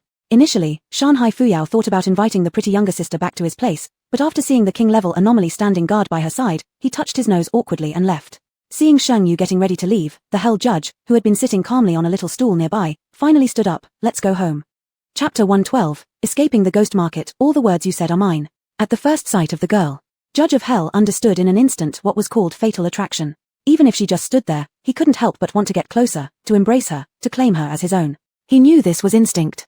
The instinct of the flesh he had consumed. The judge thought, if he really couldn't resist this instinct, then he might as well enjoy it. Sheng Yu arrived at the rooftop of a building. Through the floor-to-ceiling windows, one could see the flickering sign on a nearby building, Ghost Joy Loan. The room was decorated in a modern minimalist style, with black and grey as the main tones, very fitting for the personality of the Judge of Hell. Sheng Yu, who was usually very carefree, became uneasy when he saw the judge take out a brand new towel and set of changed clothes, even including underwear. Your Highness Panchuang, thank you. A trace of embarrassment and estrangement appeared in Sheng Yu's eyes. Even though she sensed the presence of Chu Yu on him, at this moment, this person was not Chu Yu. Sheng Yu could not treat him the same way she treated Chu Yu. How many times have you said thank you? The tone of the Judge of Hell was unclear, and his pitch-black pupils reflected the fresh Sheng Yu. Hurry up and wash, I don't want a moving pancake roll in my house. Sheng Yu. You're the pancake roll. Sheng Yu retorted in her mind but still honestly ran into the bathroom, using shower gel 3 times. When she came out after bathing, Sheng Yu saw the judge sitting in an armchair by the floor-to-ceiling window, gazing coldly at the city below. The night in the city was a strange carnival. The air was filled with the jasmine fragrance after being soaked in water, and the Adam's apple of the judge moved. Did you use up all my shower gel? Sheng Yu, do you, a big man, use jasmine shower gel? Judge, isn't that allowed? Sheng Yu. Sheng Yu had previously thought that this seemingly calm, restrained, dignified Judge of Hell was a little different from the one in the livestream. It seems now, in the livestream, he held back quite a bit. Dogman, grows an extra mouth. As Sheng Yu turned to leave, she was caught by the man's wrist and pulled slightly so she landed in his cool, enveloping arms. Cool large hands climbed up her slender waist, and the judge reached out, pinching the face that made him drool. Sheng Yu got a bit angry. Let me go. The overwhelming pressure of the king-level strangeness made Sheng Yu completely powerless, and before she even struggled, a layer of scarlet covered her wrist. Instead of saying so many thanks, why not do something more substantial? The faint light in the living room hit the side of the Judge of Hell's face, making his nose look even straighter, and his always cold eyes showed a few hints of untamable desire. That mole on his nose looked increasingly inappropriate, actually adding some alluring charm to him. You let me go, Sheng Yu said in a voice that only 2 people could hear. You're not him, you can't. The action of the judge paused, desire waxed and waned in his eyes. If I were him, would it be fine? Sheng Yu hesitated for a moment. No, it depends on my mood. The tightly stretched string in the heart of the judge relaxed slightly, asking in a low and mellow voice that made ears tingle, how's your mood now? Unable to escape his restraint, Sheng Yu, her tense body uncomfortable, moved slightly. The mood of the pancake roll isn't good. A touch of laughter crept into the bottom of his eye. The little girl was harboring resentment. The judge loosened his grip on her wrist. Taking this chance, Sheng Yu sprang away like a bullet, randomly locking herself in a room. Laughter gradually disappeared from the eyes of the judge, and his eyes were covered with thick darkness. He spread out his hand, and a silver ring lay in the center of his palm. Countless cells in his body clamored for him to wear the ring. The silver ring gleamed under the night sky, and the finger of the judge slightly twitched. Morning light was subtle, and the city slowly fell silent. Sheng Yu slowly opened her eyes on the soft large bed. She slept on one side of the bed, the other side only slightly wrinkled, looking normal. It seemed like it was just a dream, and the Judge of Hell didn't sneak into her room and spend the night hugging her. Quietly within the room, Sheng Yu poured herself a glass of warm water and drank it by the floor-to-ceiling window. This ordinary morning somehow gave Sheng Yu a vague sense of unease. The 2 rules that had appeared so far in this copy were things heard from others, and both related to Ghost Street. Then what about the passage rule? Why wasn't there any news? If it's in Ghost Street, where exactly in Ghost Street? From last night's perspective, once the Ghost Street market opens, all players are not allowed to leave their respective booths. So how do we find the passage rule? And then Yang Kier's card, surely we can't kill someone directly to take it back, right? While Sheng Yu was deep in thought, the live streaming panel popped up again. Mysterious Stock King, baby, only Love Kui Jr. wants to challenge you to a PK. The loser has to give the winner 50,000 ghost notes. 50,000, not a penny more or less, exactly the amount Yang Kier owed. After yesterday's drama, only Love Kui Jr. witnessed everything, and it seemed that enemies of the same foe had become friends. Sheng Yu raised an eyelid, finding you just at the right moment. I accept. The live streaming panel split into two, with the PK bar spanning across the top of the screen. On only Love Kui Jr.'s panel, there was only her. Sheng Yu's tone was half mocking, half joking. Let that person stop hiding already. If they can do such a face thing, they should have the guts to own it. Perhaps due to Sheng Yu's full-on mockery, Yang Kua appeared beside only Love Kui Jr. almost immediately after the words were spoken.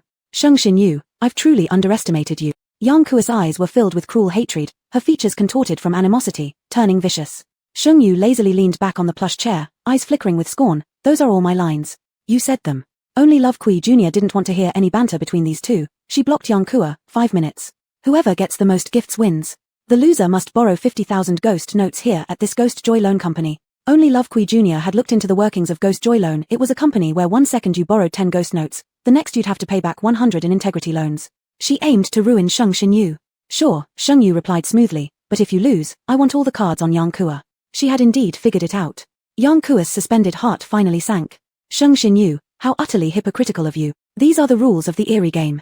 Once something is inherited by me, it belongs to me. On what grounds do you demand it? On the live streaming panel, Sheng Yu exhibited no fierce demeanor, comfortably nestled in an expensive soft chair like a pampered aristocratic young miss. Scared? Sheng Yu slightly raised her eyelids, adding fuel to the fire. You're already backing off? All you're good for is plotting behind others' backs. In the video feed, the heavy door of only Love Kui Jr.'s place slowly opened, revealing a man with gold teeth glaring discontentedly at the woman standing at the entrance of the company. Standing in front of our company for so long, charge you 100 coins, seems fair enough, doesn't it? Chapter 113, Escape from the Mysterious Market. Current environment is wealthy enough to rival a nation. Perhaps due to the lack of acquaintances in the strange world, Sheng Yu suddenly thought that this familiar golden tooth looked cool again. Wei Ari had little good feeling for this mysterious figure who asked for money as soon as they opened their mouth. An attack card appeared in his hand, and he was about to make a move within the next second. The debt-collecting ghost warily took a step back and excitedly said first, come on, hit me. 1 punch costs 10,000 ghost notes. Wei Ari 10,000? That's more than you'd get by selling Yang Kua. A great man doesn't get stuck on trivialities. Wei Ari consoled himself and swallowed this insult. Instead, she yelled at the live streaming panel, alright, I promise you, if you win, not only will Yang Kua's card belong to you, but my profile also goes to you. But I want you to lend me 100,000. With such confidence, Sheng Yu was slightly taken aback. It seemed she came prepared. Just as if to verify what Sheng Yu had guessed, immediately after Wei Ari's words, her PK bar shot up quickly, soon pressing Sheng Yu down until it was just the size of a fingernail. Nurture a giant shark donates 1 blood coffin, 14444 has it started. I'm the first. Eternal Life Ghost donates 1 spirit tablet, 444 teacher, wait for me. I'll sell second teacher's cassock to nurture you. Yama names you, praising Point King as the handsomest in the world of mysteries. Point King gives you a huge donation. Sheng Yu, Prince Jianwang, you should be more confident. Your handsomeness ranks first in the whole universe. Your eyes are so deep, like a mysterious night sky, hiding infinite stars. Every time you look at me, I feel like I am about to be sucked in. And your nose bridge, standing straight like a mountain peak, displays your determination and decisiveness. And your lips, with the perfect slightly upward arc, when smiling can melt the hearts of countless girls. A mouthful of 8 ghosts. Ah, streamer, you've gone mad. You've changed. Mystery Stock King, our baby, please stop talking. 1 punch overseeing, female follower, those who are practitioners of faith do not tell lies, suggesting you chant Monk Emperor is the hottest to accumulate karma. Yama names you donates 1 paper person, 44,444 ha ha ha ha ha. Sounds great, I enjoy hearing more. Dreadful destiny, call you Point Pig instead. When has this woman ever seen you? She's blowing kisses at Judge Dog's face. Yama names you donates 1 blood coffin, 14,444 let us all together listen to the sound of King Destiny breaking. As a paper person worth 44,444 ghost notes appeared, the situation turned around instantly, crushing Sheng Yu's bloodline. With only 10 seconds left, Wei Ari didn't seem to make much of a move. Sheng Yu's eyelashes quivered lightly, realizing something wasn't right. She urgently urged, quickly, quickly, the other side is about to ambush our base. Unfortunately, it was too late. At the end, the other side threw out 10 blood coffins, worth 14,444 each, including Wei Ari's connections and Yang Kua's too. They decided this strategy since the beginning, first making Sheng Yu lower her guard, then launching a sneak attack. On the live streaming panel, Sheng Yu sat pouting over her own failure. You can't say they played unfairly, it was simply because she was too careless. Dressed in a simple white shirt, the Judge of Hell walked out, revealing an elegant white collarbone, and his tight waistline stood out very attractively. Unable to help himself, his cool fingers pinched Sheng Yu's roundish pink cheeks. How did you turn into a pufferfish so early in the morning? Sheng Yu glared angrily at the Judge of Hell. It's all your fault. Giving everyone such a strong sense of safety upon entering the mission instance, who could stay focused? Not only was the Judge of Hell not upset, but he even wanted to laugh. That glare of the little girl just now resembled a cat's tail, making people involuntarily want to cajole her. Who offended you? Should I punish them to clean toilets in the mystery street? Sheng Yu's eyes were fixed straight ahead. After a while, she blurted out one word, you. Half an hour later, Wei Ari and Yang Kua, fearing they would be pursued for payment, could only hide under the bus station platform. From afar, they saw Sheng Yu getting off a ghostly Ferrari. After looking at each other, Wei Ari felt uneasy and frowned. Be honest, who exactly is this Sheng Xinyu? Yang Kua bit her lip, showing a hint of in her eyes. She's just luckier, receiving a tool that can control mystic forces, that's all. Sheng Yu followed the Judge of Hell and took the elevator straight to the president's office. To Sheng Yu's surprise, the person welcoming them was a man wearing a flowered shirt, large shorts, flip-flops, whose total outfit cost less than $50. Upon seeing Sheng Yu, the man paused momentarily, subconsciously covering his chest. This palpitation in his heart, what's happening here? Could it be, my ultimate customer is coming?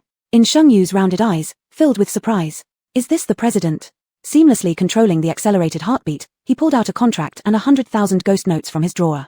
He was present in the live streaming room, having witnessed the entire process and already prepared everything. Seamlessly, with a natural ease in his manner, pulled out a stack of ghost notes and a contract to hand over to Sheng Yu. In his perfect Cantonese accent, he added, 18 boss, this is super low interest rate. As Sheng Yu took the ghost notes, her innate ability activated. Ping. Detected current environment as wealthy enough to rival a nation, triggering special use condition successfully replicated at 10,000x.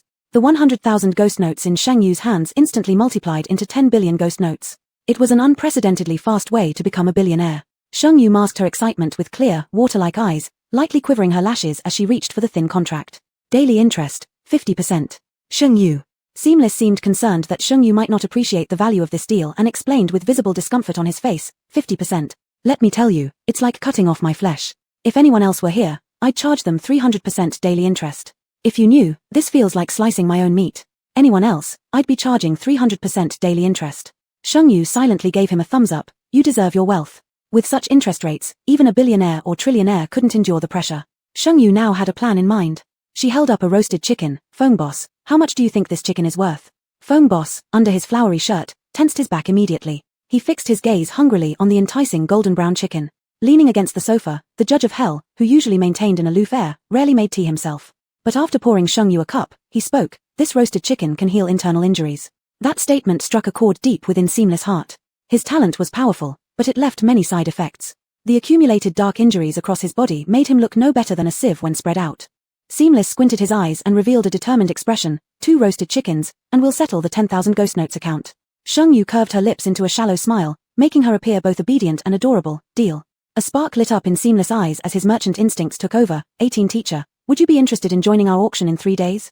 Chapter 114, Escape from the Ghost Market, a big grey wolf on fire. An ancient saying goes, a gentleman avenges a wrong in 10 years. Sheng Yu, however, is no gentleman. She generally repays grudges on the spot. After getting the ghost money, Sheng Yu sent a message to Wei Xiao. If you want the money, come and get it on the 4th floor of the Ghost Happy building. Delaying will be considered as automatic abandonment. Wei Xiao, triumphant in his plot, rushed arrogantly toward the Ghost Happy building. She intended to throw the money forcefully at the ghost with full-mouthed gold teeth that she encountered earlier. On the 4th floor, the debt-collecting ghost got employed by Ghost Happy Company with rich experience in collecting debts and smoothly landed on the staff list, even becoming a key member. Sheng Yu gave him several hundred more incense sticks, and the debt-collecting ghost unilaterally declared this generous and beautiful girl to be his half-sister with different fathers. In the midst of Yang Kua's burning envy, Sheng Yu handed over 100,000 ghost notes to them. The bet was complete. As for the rest, the debt-collecting ghost twirled an even more elaborate butterfly knife in his hand, asking politely, do either of you want a loan? Wei Xiao quickly denied it. The debt-collecting ghost nodded. In that case, please settle the venue fee. Wei Xiao, nervous and stuttering, asked, what venue fee? The debt-collecting ghost replied, since you are not our company's client, using our elevator and walking on our floor, shouldn't you pay fees? Realizing this, Wei Xiao pointed a finger at Sheng Yu, shouting, are you playing tricks on me? It's not me, I didn't, don't make random accusations. Sheng Yu blinked her eyes, all innocence written across her face, "Brother Jin, look here, someone's bullying your VIP customer." No sooner had the words left her lips when the debt-collecting ghost snapped his fingers, and immediately 5 or 6 kilometer-level ghosts appeared outside the door, eyeing Wei Kui Xiao and Yang Kua menacingly, as if they were determined to let them leave but never return. After some time, Wei Kui Xiao, knowing when to yield, gritted his teeth and asked, "How much do we have to pay?" The debt-collecting ghost glanced at his watch, 10,000 per minute. "You've already been inside for 8 minutes. What?" The two exclaimed simultaneously, almost instinctively running away. When they reached the bottom floor, it was exactly 10 minutes later. 100,000 yuan. With a few kilometer-level ghosts, the debt-collecting ghost stood by the door waving goodbye to the fleeing women. Our motto in Ghost Happy is, happy borrowing, happy spending, take nothing home. That evening, Sheng Yu came back to the ghost street to set up a stall. Yesterday, she earned 1,000 ghost notes from 100 pancakes. Today, having become a billionaire, Sheng Yu crouched behind the stall pondering life. Shanghai Fulo approached her. "Little sister, anything bothering you? Tell brother and he'll help." Sheng Yu, "Nothing much, just that suddenly becoming a billionaire makes me feel a bit unfamiliar." Shanghai Fulo, "It seems like the younger sister has turned cunning in just one night. Maybe because of the incense, Sheng Yu's business tonight was more booming than ever. So busy that she had no time to sneak out to find rules. All night long, Sheng Yu shed tears while earning 5,000 ghost notes, so insignificant compared to the large pile of ghost notes. At 12 o'clock, the ghost market closed. Sheng Yu walked out, carrying a pancake she bought herself for an extra meal. In an instant of turning around, Sheng Yu found herself near a bus stop. By the bus stop sat a shabbily dressed old woman. The piercing gaze of the old woman made it impossible for Sheng Yu to avoid. Sighing, Sheng Yu stepped forward. "Older lady, take it then." Who knew the old woman would grin, revealing a row of cat-like sharp teeth. "Young girl, hasn't anyone told you not to talk to strangers late at night?" Sheng Yu pulled out her true sword, expressionless. "Grandma, has no one told you not to scare little girls?" The aura emitted by the true sword caused the old woman to instantly retract her fangs, obediently accepting the pancake. "Thank you, Sheng Yu." The bus arrived shortly, and the moment Sheng Yu boarded, she saw a man sitting in the rear seats. His features were calm, his emotions unreadable. His legs were naturally crossed, accentuating his long legs in the narrow space. His posture exuded dignity and elegance, as if he were sitting in a Rolls-Royce instead of a public bus. Sheng Yu's steps involuntarily became lighter, gracefully seating herself beside the man. From her angle, just tilting her head slightly revealed his attractive Adam's apple. "Check the fare." The underworld judge forcibly turned the young girl's head, his Adam's apple rolling unnaturally. "Didn't you say you wouldn't come?" After becoming smaller in stature, Sheng Yu's voice softened too, her tone carrying a trace of coquetry when speaking. "Out to seek justice on the road." The deep eyes of the underworld judge were filled with faint laughter. Sheng Yu was momentarily stunned, meeting those eyes. They say that eyes are the windows to the soul, and at that moment, Sheng Yu seemed as if she truly glimpsed into the heart of the underworld judge. He was telling her what they were about to do. The bus traveled down a eerie and sinister main road. At the next stop, two young lovers boarded the bus. Their argument could be heard even before the bus had come to a full stop, and once on board, it grew even more intense. Sheng Yu perked up her ears and listened intently, the flames of curiosity burning fiercely in her eyes. The fingers of the underworld judge itched for something to pinch. Like Sheng Yu's yet-to-grow bunny ears. The reason behind the young couple's quarrel was simple. The boy had been sending messages to another girl behind his girlfriend's back. The girl dredged up old grievances, clearly indicating this wasn't the first time they'd argued over this matter. The bus soon arrived at the next station, where an elderly farmer carrying a pole boarded. The pole was somewhat long and accidentally bumped into the boy, causing him to curse loudly. Unable to endure the boy's rude behavior, the girl pushed him slightly. In retaliation, the boy slapped the girl. Disgusted by the scene, the old farmer attempted to apologize to defuse the situation, but instead, the boy appeared to have found an outlet for his anger and began assaulting the farmer. Sheng Yu knew it was time for her to take action. Quickly and precisely, she handled the situation. With ease, Sheng Yu disarmed the ghost-level boy of his arm and jaw, leaving him lying like a heap of mud in the corner of the bus. Outraged, the girl delivered several kicks. The bus continued its steady journey from the interchange bridge toward the next stop. Sitting back down beside the underworld judge, Sheng Yu noticed the black screen of the bus TV suddenly broadcast a traffic accident. A man assaulted a passenger. While attempting to intervene, his girlfriend was killed. Shocked, the driver lost control of the steering wheel, causing the vehicle to crash through the interchange bridge and onto a school bus below, resulting in 16 deaths and 32 injuries. Sheng Yu placed her hand lightly over her lips, her clear, limpid eyes filled with surprise. Ding, congratulations to the player for averting the interchange car crash, earning the title of Righteous Bravery, and receiving 500 ghost notes. Now, the surprise turned into puzzlement. Sheng Yu's heart sank slightly as she questioned the situation within this scenario. "Let's go." As the bus was about to arrive at the station, the underworld judge stood up. "Would you mind joining me for a drink, little rabbit?" His broad figure could completely shield Sheng Yu, smiling slightly as he watched her like this. Sheng Yu caught a faint whiff of jasmine from his loose grey jacket and knitted shirt. One fiery big grey wolf indeed. Chapter 115, Escape from the Mysterious City. Damn that passing. The night in the Mysterious City was no different from that in human cities.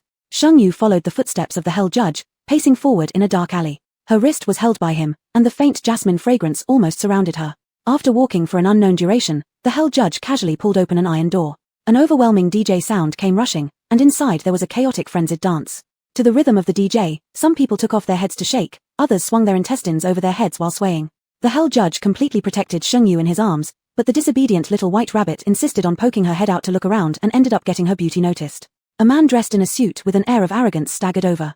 His drunkenness made him ignore the Hell Judge's murderous gaze. With a flick, he tore open his chest as if taking off clothes, pulling out a pitch-black heart. "Leave this man, I'll give you my heart." Shengyu blinked her ignorant big eyes. "You got it wrong. The tycoon usually says they'll give you their life." After saying that, she looked up at the grim-faced man and asked without regard for her own safety, "Can I have it?" The Hell Judge pursed his lips in great disdain. "Dirty." Shengyu said oh, then declared, "I will need to wash my hands later with jasmine-scented hand wash." Upon finishing her words, her sword emerged true and pierced through the tycoon's head. "Ding, congratulations, husband level 18 killed a ghostler level anomaly, gained 200 experience points." The Hell Judge cast a sidelong glance at her, and this time he almost covered her entire body, preventing the little white rabbit from encountering any more tycoons, rich second sons, or crown princes. The second floor was the bar's private room area. As soon as the Hell Judge appeared, a fiery woman clad in a halter red miniskirt encircled him. Ignoring Shengyu in his arms, the supple figure immediately climbed onto the Hell Judge's arm. "Your Highness, how could you come here without letting anyone know?" The sickly sweet voice made Shengyu slightly uncomfortable, so she prodded her head out again, staring at the woman's fiery figure. She wasn't worried until now, but one look caused her to miss her own large assets. Hand. Before strangers, the judge was extremely cold, a hint of the king-level eerie aura escaped, forcing the woman to kneel down unable to bear it. Shengyu looked up, in a pose excessively intimate. Shengyu could only see the man's perfect jawline. She reminded, "Judge King, according to your status, you should be pinching." Before she could finish, the Judge King silenced her with a hand movement, glaring at her as if wanting to devour her whole. Shengyu flinched slightly. "What do you keep thinking about all day?" The Hell Judge sneered at her, although filled with disdain, he couldn't help but pinch Shengyu's tiny earlobes. Shengyu didn't think it was her fault, it must be because her body had shrunk, dragging her memories back to when she was 18 years old. She had been dragged by her roommate to read several books about tycoon love stories and prince-discarded concubines. Which girl can resist a dominant tycoon? So during that period, Chu Yunyan often got questioned if he was a lost wealthy second-generation heir, frequently receiving beatings from Shengyu for not being one. As soon as the Judge King arrived, the private room was arranged quickly. Shengyu knew that the bar likely had something for her to solve, so she stayed vigilant, her back slightly tensed. Seeing this, the corner of the Hell Judge's lips curved into a faint smile, legs crossed, every gesture seemed refined. "Come closer, try this." The Hell Judge lifted a glass of light green liquid, which still contained half a plum. The Hell Judge beckoned her over with a wave of his fingers, and the little white rabbit automatically moved closer, sniffing delicately with her pink nose, eyes flashing in surprise. "Plum green tea. This black-hearted bar sells half a bottle of plum green tea for 200 ghost money. Not getting rich is impossible." However, the taste was pretty good. Shengyu licked her lips. Within the dimly lit private room, her wine-stained lips carried an enticing allure. The Hell Judge struggled to divert his eyes, throat bobbing repeatedly, restraining the veins bulging on his neck. What did Shengyu learn in the orphanage? Apart from various martial arts, her mindset was also well-trained. Only her tolerance for alcohol was like balancing luck, mainly aimed at tipping over upon touching a cup. Within a couple of minutes, Shengyu felt her entire body burning hot, consciousness starting to blur. "Judge King." Shengyu fumbled her way closer, subconsciously searching for a place that would give her peace. The Hell Judge has always acted openly and straightforwardly. He was a righteous person before death, and his integrity as a mysterious spirit after death remained unblemished. It was only at this moment that the crisp young girl hugged his arm, slightly tilting her head upward, the aroma of plum fruit on her lips acting like a fatal poison, tempting away any resistance. He bent down, wanting to capture those rosy tender fruits with his lips, but the last shred of awareness in Shengyu allowed her to dodge away. Shengyu's fingertips pressed against the heart of the Hell Judge, her voice, tinged with alcohol-induced huskiness, almost destroyed the last defense of the Hell Judge. She said, "Put on the ring, and I'll give you whatever you want." She knew the ring had been taken by the Hell Judge. Just as he knew what would happen once the ring was worn. He knew Shengyu couldn't hold her liquor, just as she knew his intentions. Experts duel, and only the willing participate. The throat of the Hell Judge tightened, his Adam's apple rolling due to extreme restraint. For thousands of years, the Hell Judge had never been so out of sorts as today. He was done, he knew his defenses had crumbled. "My name is Murong Zhao." The Hell Judge took out the silver pear ring. Bizarre entities shouldn't reveal their real names to outsiders, and the more powerful ones wouldn't easily expose themselves. But the Hell Judge now exposed this glaring weakness right in front of Shengyu. "Murong Zhao." Shengyu's voice grew softer, her consciousness almost leaving her.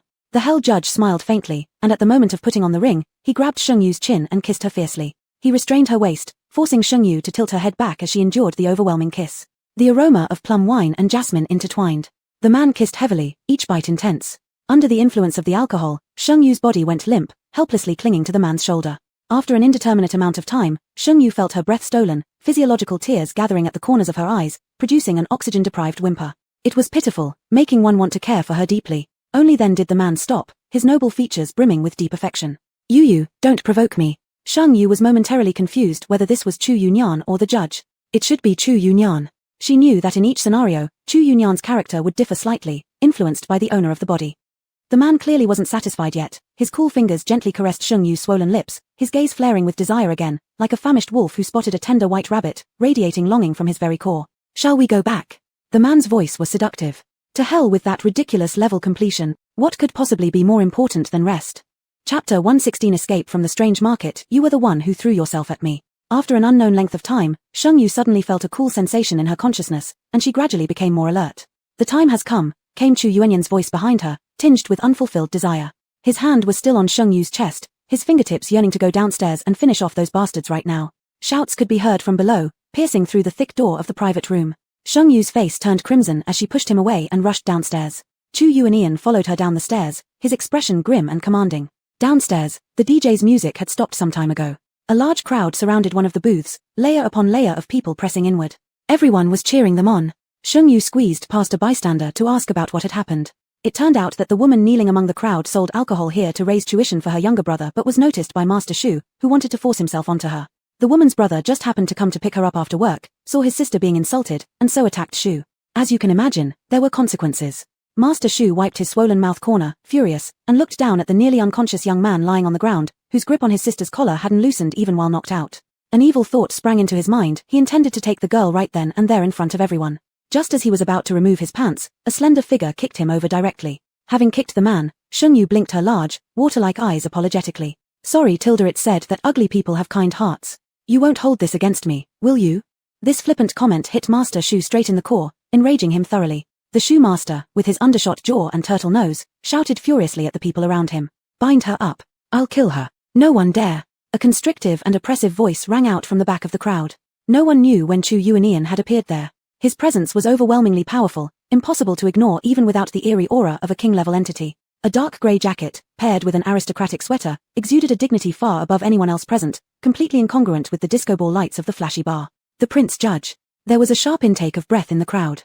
Shu Master's intoxication instantly sobered, freezing like a frightened mouse. Your Highness, what are you doing here? Prince Judge Chu Yuanian stood with his hands in his pockets, dominating all with his mere presence, but his expression remained bland. What's it got to do with you? Shu Master was merely an ominous creature of the lethal destiny level, yet upon realizing this was the domain under his king's control, found some courage to argue, stiffening his neck and saying, Your Excellency, this is Elephant King's territory. Of course, we welcome your visit, but if what? Should I kill you? Chu Yuanian scoffed. He stood rooted to the spot, steadfast as a mountain, his eyes slightly narrowing. An invisible killing force suddenly enveloped Shu, who was crushed into bloody mist. Sheng Yu, drenched in splattered blood. Sensing the reproachful look from his little white rabbit, the otherwise noble and aloof Prince Judge's eyes flickered with a hint of humor. He pulled her closer, taking out a tissue to wipe her clean. Sorry, I'll be more careful next time. The bar owner approached shakily. Your Excellency, this makes things hard for us. The business isn't doing too well, right? With slight lips movement, Chu Yuanian spoke casually, causing the bar owner to freeze in shock for a full minute before comprehending his meaning. 9/10 of market price. If you agree, let's settle it this way. The bar owner's face lit up with undisguised joy. The prince overseeing the Xiong Kingdom had long neglected this place.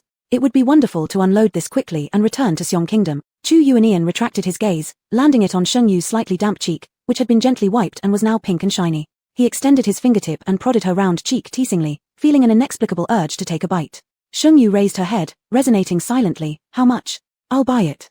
Before the Judge King, who dared to lie? The owner was straightforward, 10 million and a deed. Afterward, this bar will belong to you. Deeds were unnecessary among the bizarre entities, clearly recognizing Sheng Yu's status as a player from his words. Deal done. With Sheng Yu's financial power, the absurd drama ended smoothly. She even gave 10,000 strange banknotes to the two siblings, allowing them to cover medical costs and school fees. At this moment, congratulations, player successfully diffused the bar tragedy, earning the title of Charity Vanguard and rewarded with 100 experience points. Ding, congratulations, player obtained a strange building. Management rights will unlock after reaching level 4. Please continue your efforts. As the broadcast ended, the sibling duo's presences surged rapidly. The older sister, Mai Yang, a destruction-level strange entity. The younger brother, Mai Yu, peaked at calamity-level strength. Years ago, Mai Yang had been publicly disgraced while her brother passed the critical rescue window and died. The next day, Mai Yang, who had recovered, pretended to submit. She lured Xu Xiao and his group, locked the bar from inside, and set it on fire, burning more than 400 people alive. This became one of the top 3 tragedies in this city. Mai Yang sincerely expressed her gratitude. "Thank you for allowing my brother and me to escape this nightmare-like life completely, to finally break free from this sea of fire." Afterward, the 2 siblings took out cards and handed them over to Sheng Yu. Special card, the little match girl. Designated card, in an employer-employee relationship with the designated person. Summonable 3 times per instance. Remember to pay the wages. Special card, sibling affection. Designated card, protecting the elder sister is everyone's responsibility. Chu Yu and Ian explained, this bar was their territory. Now that it's yours, once you reach level 4 and activate the territorial rights, you will be able to sense the connection between you and them. Upon hearing this, Sheng Yu's mind raced with many thoughts, but before she could speak, Chu Yu and Ian coldly interjected, "Don't think too much. There are special titles tied to this bar, which is why you can take advantage of the loophole." Sheng Yu swallowed her words back, glaring at the man, announcing silently that this was the least likable aspect of him. Before they left, Mai Yang suddenly rushed to the counter and took out a strange note, handing it over to Sheng Yu. "Boss, I think this should be useful for you." Sheng Yu accepted it and immediately noticed black notes with golden regular script characters on the reverse side. Rule 1. Beware of strong magnetic fields appearing within the instance's winking smiley. Rule 2. Some areas may be cursed or taboo. Exercise caution before entering winking smiley. Rule 3. Daily operations must not exceed 5,000 strange banknotes. Rule 4. Cherish your profession. This unexpected joy made Sheng Yu leap into Chu Yuanyan's broad embrace with delight, completely oblivious to the dark desires stirring in the depths of the man's eyes. The talents of a king-level entity were powerful, and their methods varied endlessly. Chu Yu and Ian wrapped an arm around her waist, and in a blink, they returned to the upper residence of the Hell Judge. Before Sheng Yu could react, Chu Yu and Ian had already scooped her up into his arms and carried her towards the bathroom. "It's because you threw yourself at me," Chu Yu and Ian said as he removed his jacket, using a single hand to tear open the clothes on Sheng Yu's body while pressing his broad chest against hers. The chilly aura tinged with heat, causing her just-uttered sound to vanish instantly. The disordered gasps spread into the air, filling the room with jasmine fragrance in no time. Chapter 117. Escape from the Guile Market, the most satisfying skin according to Mother. The 3rd day of the instance dawned. Sheng Yu's biological clock woke her up right on time. Stretching her limbs, Sheng Yu sat up in bed and looked over to her side. Chu Yunian lay with his body turned sideways, his face buried deep into a bright grey silk pillow, deeply asleep. Sheng Yu extended her hand to touch his forehead. It was indeed as she had felt during the last instance, his slightly cool body temperature was now starting to rise. She knew this was due to Chu Yunian absorbing the power contained within her Judge of Hell identity. His upper body partially exposed under the quilt, there were faint bite marks dotting his skin like stars. A delicate Adam's apple protruded elegantly at the neckline, and Sheng Yu couldn't resist lightly nibbling it before she reluctantly got up. There were 4 game rules on the back of the Guile money. Since Sheng Yu first received them, they seemed peculiar to her. The instance was about operating a street stall, yet these rules seemed to have nothing to do with the game itself. What exactly was Rule 1 referring to by mentioning strong magnetic fields, and what would be its impact? Rule 2 mentioned that certain areas of the instance carried powerful curses or taboos, and Sheng Yu understood, yesterday's bar tragedy must have been one of these taboos. What perplexed her was that it still didn't seem related to the actual instance. Rule 3 specified that daily business revenue should not exceed 5,000. Sheng Yu's crepes yesterday had already exceeded 5,000, so what would happen next? And was it related to Rule 4? Rule 4, cherish your own profession. What was Sheng Yu's profession? A pancake vendor? Coupled with what she had seen over the past 2 days, Sheng Yu began to form some suspicions. In the afternoon, Sheng Yu saw Mai Yang's message on the live streaming bulletin. Selling matches girl. Boss, a player came to apply for a job in the store. Do you want to come take a look? Sheng Yu, I'll be right there. This was a 7-player instance. Apart from Wei Ari Kui Xiao and Yang Kea, Sheng Yu hadn't met any others. If someone came to apply for a job, then this person must know something special. Or could it have anything to do with Rule 4? To cherish one's profession, every player needed to have a career. Combining it with Rule 3, Sheng Yu developed some guesses in her mind. The bar wasn't crowded in the daytime. Mai Yang might be outside holding a big fat cat while basking in the sun. Sheng Yu became curious. Squatting in front of Mai Yang, she handed him an apple. Doesn't basking in the sun bother you? Mai Yang pursed his lips, his facial expression calm and content. When I lived in the basement with my sister, we rarely saw the sun. A significant portion of these strange phenomena stemmed from resentment or unresolved regrets that people harbored in life. Basking in the sun was Mai Yang's regret. Even though he could feel no warmth, he always wanted to stand under the sun. Sheng Yu patted the head of the little pitiful figure, then entered the bar. As soon as she pushed open the office door, she saw a somewhat familiar figure, Wei Ari Kui Xiao. Wei Ari Kui Xiao wore a self-presumed polite yet enthusiastic smile. However, upon seeing Sheng Yu, the smile froze instantly, and he leapt from his seat, bristling like a frightened cat. Why is it you? Sheng Yu flicked away the hair strands around her temple, her eyes gleaming with a hint of mockery. No help for it, it's me. Wei Ari Kui Xiao bit his lips hard, his chest heaving dramatically. Mai Yang caught the drift. Respectfully pulling out the boss's chair for Sheng Yu, he stood beside her like a bodyguard, silently emanating a powerful eerie aura.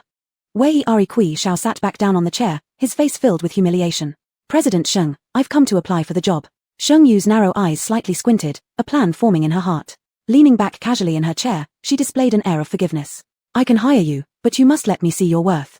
After a friendly exchange, Wei Kui Xiao successfully joined the bar by allowing Sheng Yu to copy 6 S-grade cards. Ma Yang remarked, this is truly unprecedented. It's the first time I've seen an employee paying their boss a salary. Just as Wei Kui Xiao prepared to leave, he shot Sheng Yu and Ma Yang a hateful glare, gritting through his teeth with suppressed tears as he entered the staff dormitory. Ma Yang stared at the bar's signboard and after quite a long pause, said, Boss, shouldn't we change the name?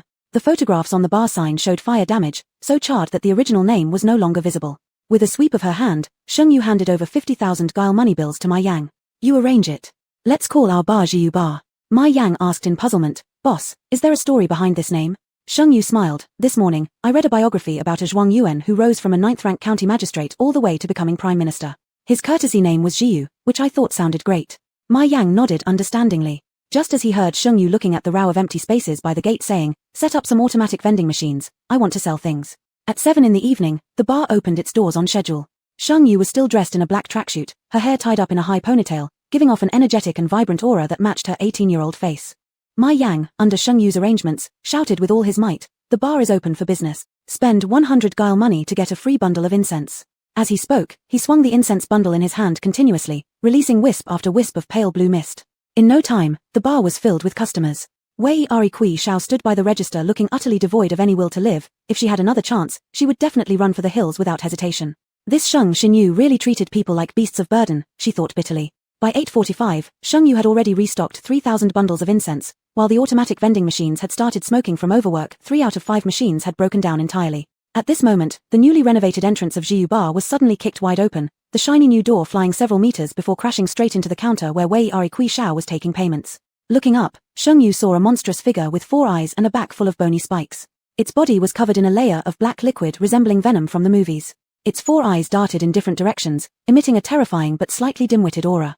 Without lips to conceal its jagged teeth, it bared them as it wagged its blood-red tongue, shouting wildly, Who's the boss? You dare steal our bar's business? Let me see how many eyes you have. This creature was a catastrophe-level monstrosity. Its arms transformed into massive scythes in mid-air, slicing toward the nearby booths at the entrance with reckless abandon. The blades moved too fast for many other anomalies to react. They were directly reduced to streams of black smoke. In the next instant, Sheng Yu intercepted the 4-eyed monstrosity's movement just before Ma Yang could strike, brandishing a genuine blade. Big brother, let's talk this out calmly, Sheng Yu smiled, not showing the slightest bit of anger. Despite its apparent intent to attack again, the 4-eyed monstrosity paused when Sheng Yu pulled out a stack of guile money bills, amounting to approximately 10,000 units. Let's be friends over these guile notes. The 4 eyes of the anomaly had never focused on one thing since entering the bar. But when Sheng Yu revealed the 10,000 guile money, they fixed upon the cash greedily. Sounds great. The double-bladed arms morphed back into human hands as it accepted the money, sat cross-legged on the floor, spat out a mouthful of saliva, and began counting the cash on the spot. For a fleeting second, Sheng Yu thought she was witnessing Uncle Zhong selling vegetables at the market. Just when Sheng Yu thought this absurd ordeal would end, the iron door pressed against the counter was suddenly kicked aside and slammed into the ceiling. Then came a roar filled with indignation. You ruined my most satisfying piece of skin. Chapter 118, Escaping the Weird Market without getting an S-grade clearance, you simply can't leave. A blooded and mangled person with a flattened face resembling a frying pan crawled out from under the bar counter. If it weren't for his familiar clothes, Sheng Yu almost didn't recognize who this person was. Wei Kui took one step out of the bar counter, moving so fast that Sheng Yu barely registered it. The next second, he had already appeared right in front of the 4-eyed monster. Wei Kui's third talent was similar to the 4-eyed monster's, both could turn body parts into weapons. The only difference between them was that while the 4-eyed monster could only transform into cold steel weapons, one of Wei Kui's arms turned directly into a glowing blue Gatling gun, which mercilessly blasted away at the 4-eyed monster's head. Despite its great speed, the 4-eyed monster was locked onto by an A-grade aiming card, and countless Gatling bullets twisted their way around to explode above its head. The 4-eyed monster hadn't even finished counting the money before it was pulverized into mush. The bar fell silent in an instant. Various strange entities gave each other a wide berth. The more timid ones had already collapsed onto the ground. Good heavens, there was something here scarier than weird creatures. Sheng Yu was startled as well and cautiously approached. How about, you go upstairs first and change your skin, and I'll pay you for lost work time? Work injury. This is a work injury. Wei Kui's eyes were ablaze with fury as she ripped off her blooded human skin, revealing a delicate and beautiful face underneath. SSSS tilde around came the sound of people drawing in a sharp breath. This face compared to the previous one wasn't just different, it was worlds apart. That face from earlier, do you like it? High cheekbones, dead fish eyes. Shang Yu felt her aesthetic sense becoming disoriented. Half an hour later, the bar reopened. The pretty version of Wei Ari glared bitterly at her. Her body odor made Shang Yu nearly unable to open her eyes. It turned out that the ugly skin she'd worn all this time was for finding true love without being judged by appearance. Kui was one of the few men who liked her with the ugly skin, which is why Wei Ari followed him faithfully. Speechless, Shang Yu muttered, "You're such a lovesick brainiac that even zombies would shake their heads." Wei Ari rolled her eyes but, as they accumulated more money, her expression became increasingly uneasy, revealing her suspicion. "It seems like our daily turnover shouldn't exceed a certain amount, otherwise, our current identity might change." Wei Ari's second talent was crisis. When she found herself in a hopeless situation, her talent would guide her to find a safe place. That's why Wei Ari endured the humiliation to take a job at Shang Yu's bar. It was a safe place. "How much did you sell yesterday?" 50-40. Shang Yu understood now, "We can't exceed 5,000. Exceeding 5,000 will make us lose our current jobs, and if I'm not mistaken, losing the job means being erased by the system." Wei Ari suddenly understood. Shang Yu's certainty meant she had figured out the rules. But regarding her and herself, she was very confused. What if I tell young Queer? Shang Yu smiled, tilting her eyebrows arrogantly. Even if she knows, what can she do? Can she pass based on this? At midnight, when Yin and Yang meet, Shang Yu and Wei Ari left the bar. On the dark street, the street lamps sparkled like stars, illuminating only small patches. Shang Yu walked aimlessly, hoping to encounter some bizarre incidents and accidentally trigger some kind of title. Although the passage rule hasn't been found yet, she felt it had something to do with these so-called titles. Wei Ari was utterly impressed by Shang Yu's audacity. Daring to wander around randomly in the strange city under the watchful eye of two king-level anomalies, ordinary people wouldn't dare. If it had been someone else, Wei Ari wouldn't have bothered following, but Shang Yu was different. She had king-level anomalies backing her up. As they reached a crossroads near a mall, a sudden scream erupted ahead. "Robbery, someone is robbing." An individual with yellow hair carried an unremarkable black plastic bag and sped towards Shang Yu's direction. Unmoved, Shang Yu quietly extended the tip of her foot. Under high speed, the individual stumbled forward and crashed onto the pavement, sliding several meters before stopping. All this happened in the blink of an eye, so fast that Wei Ari didn't even have time to stop Shang Yu from meddling in another person's affairs. Shang Yu picked up the black plastic bag, which contained 30,000 strange notes. A sobbing woman ran over and, seeing that her money was still there, knelt down in front of Shang Yu. "Benevolent person, thank you. Congratulations player for successfully resolving the hospital tragedy, obtaining the Taking a Stand title, rewarded with 500 experience points. Reward at #%%. What reward? Shang Yu didn't catch clearly, but flashes of images passed through her mind. This woman's son was a patient with severe mania. These 30,000 yuan were her last savings, used exclusively for her son's treatment. After knowing the money had been robbed, her son went into a frenzy and strangled the woman on the spot. Then he killed the attending physician and charged into the operating room to grab a scalpel. He rampaged through all 12 floors, 63 medical staff, 678 patients and their families were killed in total. It was the top-ranked atrocity in this city. Who would have thought it started with a robbery? With the money retrieved, Shang Yu took a moment and handed over an additional 50,000 yuan to the woman. "I've heard about your son's situation. Let him focus on his treatment. If you run out of money, come find me at Shiyu Bar." No, miss, I can't accept this." The woman hastily refused. Shang Yu said, "Take it. I'm a billionaire who loves helping others."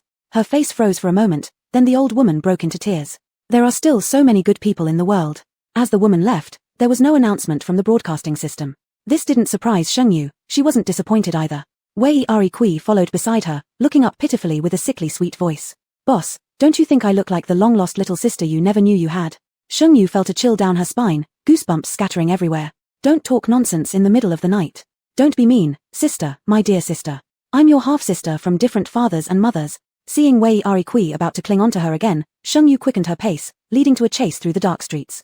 When they finally stopped, a brightly lit building unexpectedly appeared before them. On the building's roof, luminous red letters proclaimed Gui City First People's Hospital.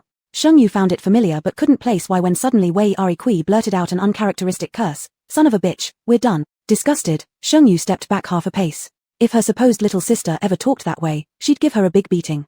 The livestream chat also exploded into chaos. "Mysterious Stock King, baby be careful, you've entered a hidden level. Shang Yu, King of Death, son of a bitch, wasn't this level closed? How did it show up again? One blow overdose, it's not appearing again.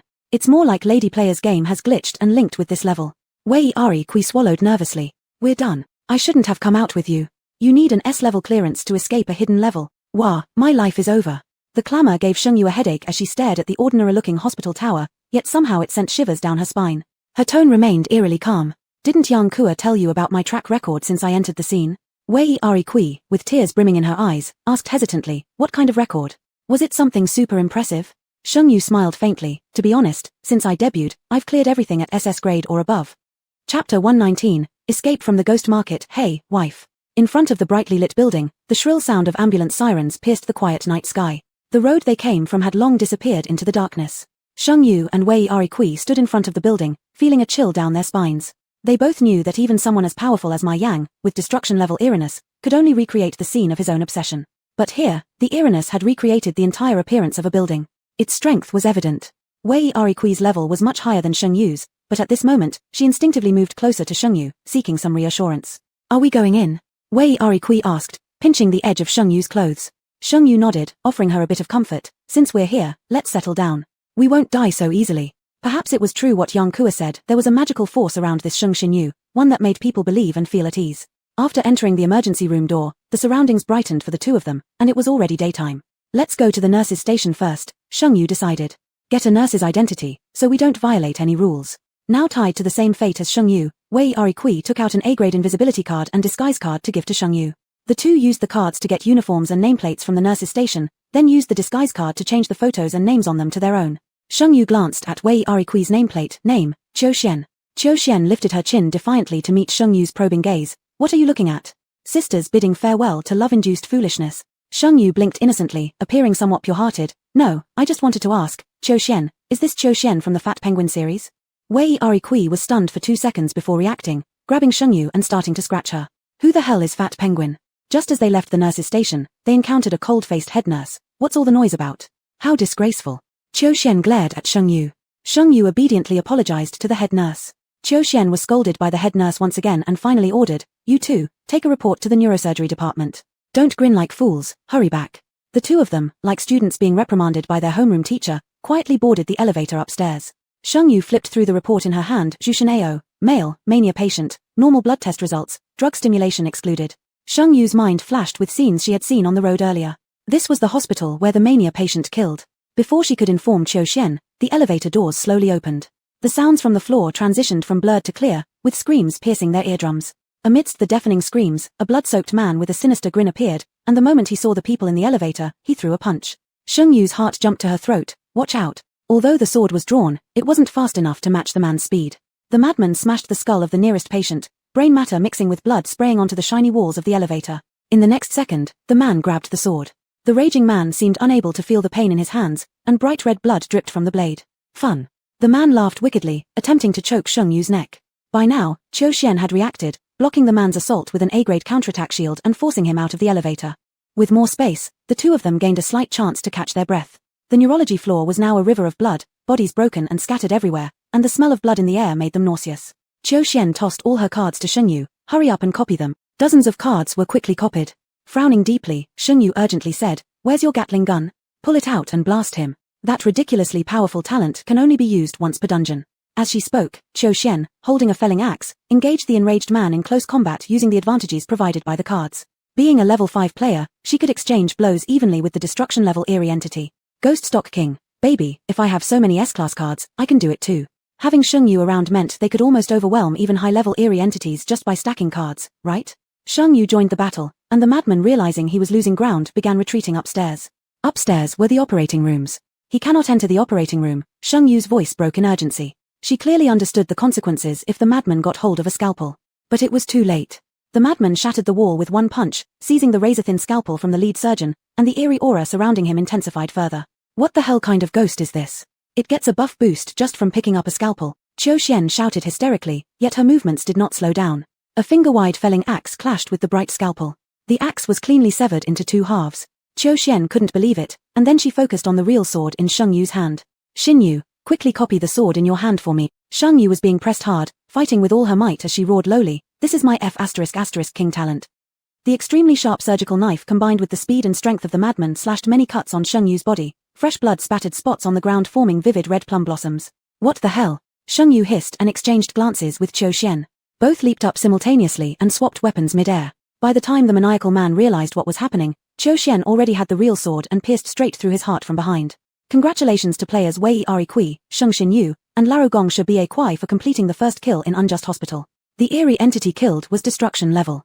Experience gained, 10,000, first kill bonus, 5,000 experience, reward, attack card, surgical scalpel, S, X1, special reward card, answer X1, special reward card, mania, A, bonus deed X2. The announcement of the first kill broadcast across the entire game, visible not only in live streams but received by every player within the dungeon. Yang Kua, crouched inside a dilapidated warehouse, stared at the golden scrolling screen, biting her lip as an icy rage flickered in her eyes. It was so hard to find another strong player to rely on. Sheng Xinyu, how long do you plan to exterminate everyone? Why take away even her last support? Tears mixed with resentment and hatred trailed down her cheeks as she took a deep breath. Sheng Xinyu, since you have king-level eerie entities backing you, then I can also find one. Over here, Sheng Yu and Qiu Xian collapsed onto the ground weakly. Before they could divide their spoils, they saw the lead surgeon, who'd lost his scalpel, look at them while wearing a dark green surgical gown. What are you two doing dawdling about? We still need to continue the surgery, come help us. Glancing at each other, both Sheng Yu and Qiu Xian saw the same thought reflected in each other's eyes. We're supposed to assist. Assist with what? Removing someone's kidneys?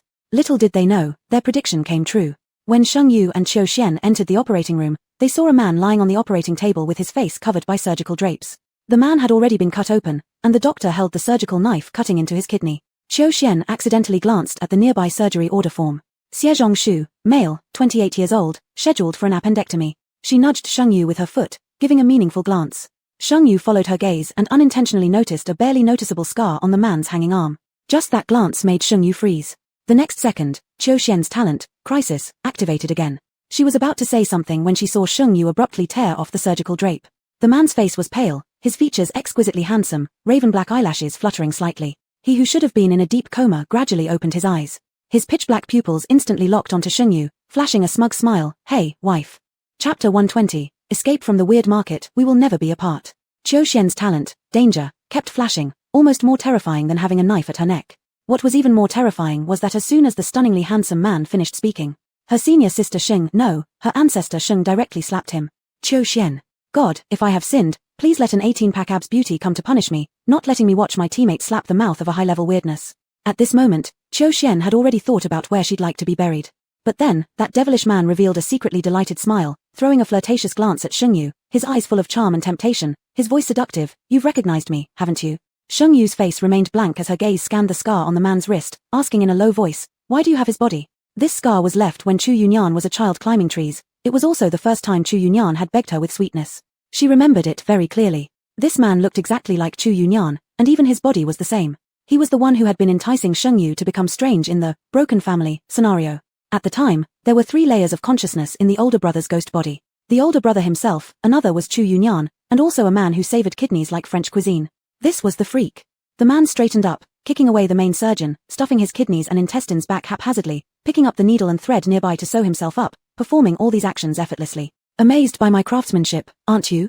Sheng Yu's expression darkened, unable to bear this freak, suppressing her anger and warning, don't do weird things with this body. The devilish man pouted, dear wife, you're so cruel. My body is just something given by the master, now the master doesn't even have a body, how about you enjoy mine first? This man also consumed the flesh and blood of Chu Yunyan.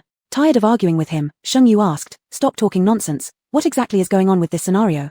The man's fingers were tainted with 2 drops of blood, looking at Sheng Yu with a gaze filled with passion mixed with a freakish longing. Wanting to eat, wanting to sleep, wanting to fuse into one. Wishing to rip out her heart and place it over his own chest. Unfortunately, the master wouldn't approve. His finger slowly wiped across his lips, as if he applied a layer of perfectly ripe cherry-colored lipstick. Pale skin, black eyebrows, red lips, the extreme color contrast made him look like a skin-changing demon from a storybook. This scenario? It's simply my home. The man spoke gently. Back in the day, I was a world-renowned talented surgeon. Talents always have tempers. I refused to write a paper for the dean's son, so they collaborated with my father, saying they would give me an appendectomy, but actually transplanted my kidney to the dean's son. Inconveniently, that surgery was interrupted by a manic patient. Everyone just cared about saving their lives, and I died covered in my own entrails. His tone was casual, as if he was telling a fairy tale completely unrelated to himself. Just as that increasingly intense eerie atmosphere set off Qiu Xian's danger warning again. Qiu Xian, you go first. Shang Yu stood in front of Qiu Xian. Since this wrongly-dead doctor contains Chu Yunyan's blood and flesh, he must be unable to harm her. It wasn't false for Qiu Xian to say she was scared. This oddity was much stronger than all those she had encountered before. Saying it was a king-level oddity wouldn't be an exaggeration. But why would Sheng Xinyu stand in front of herself? According to what Yang Kua said, this woman should just push her forward to block bullets, right? Now, there was no time to think too much. Qiu Xian grabbed the hem of Sheng Yu's clothes and whispered quietly, use the void card. Though it only lasts a minute, Combined with speed cards, it will be enough for us to escape. The wrongly-dead doctor displayed a teasing grin he considered sad. Dear wife, are you serious? Stepping half a step backward. This expression sent chills down Qiu Xian's spine, making her feel as if demons had descended. Why does everyone betray me? The wrongly-dead doctor mumbled to himself, his expression suddenly shifting from sorrow to extreme excitement. How about I dig out your heart instead? This way, we will never be apart. Before his words finished, his arms transformed into two huge expanders, rushing towards Sheng Yu's chest. Void card activated. As the expander touched, Sheng Yu's figure became blurred, passing right through her body. Sheng Yu pulled Qiu Xian back to the window edge, shouting at the face that was even more deranged than Chu Yunyan. Chu Yunyan, your slave is about to revolt. Ha ha ha ha ha. The wrongly-dead doctor burst into maniacal laughter. It's useless, even if you shout until your throat breaks, no one will appear. This is a strong magnetic field area. Even if a king-level oddity comes, they won't be able to open this passage. In the eyes of the wrongly-dead doctor, there was a sick madness. In his mind, he had already arranged all parts of Sheng Yu's body. The heart, eyes, lips, breasts, what a fascinating body. Sheng Yu caught the key words. What does strong magnetic field mean?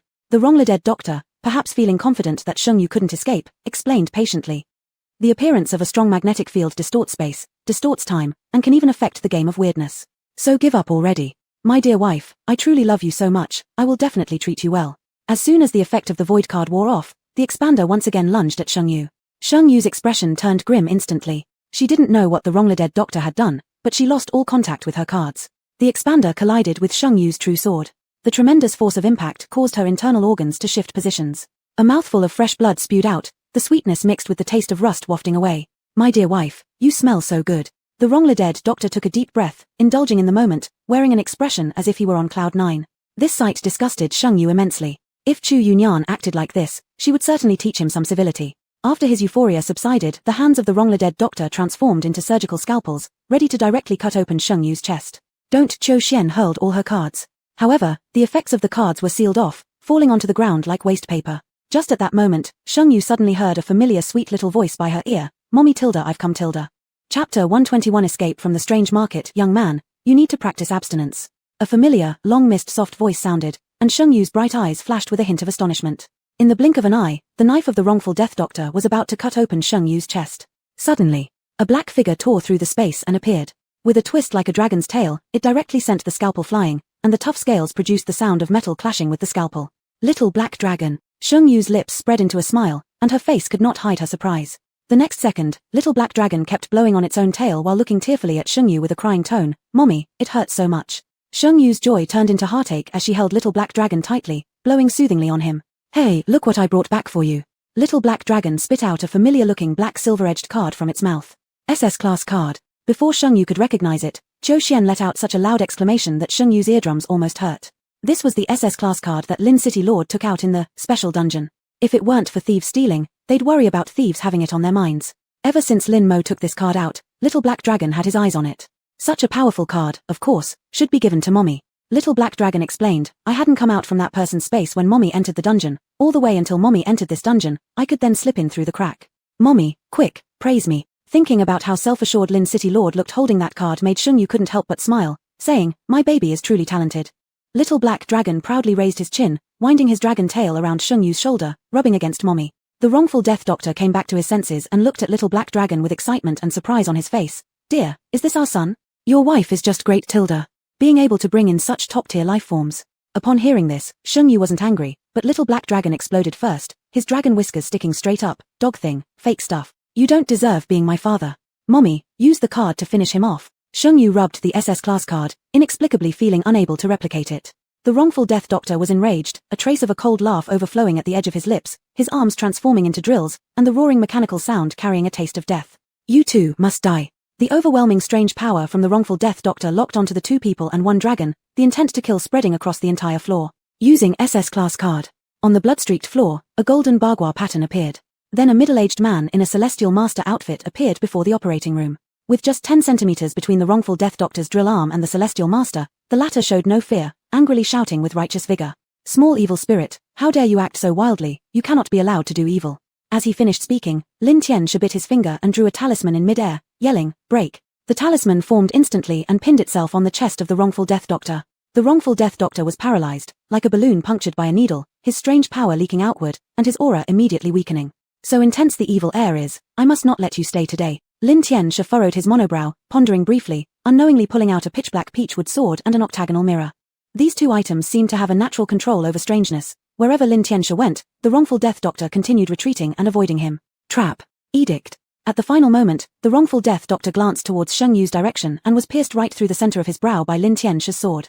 The wrongful death doctor's eyes were wide open, filled only with unwillingness, dissipating into a stream of black mist.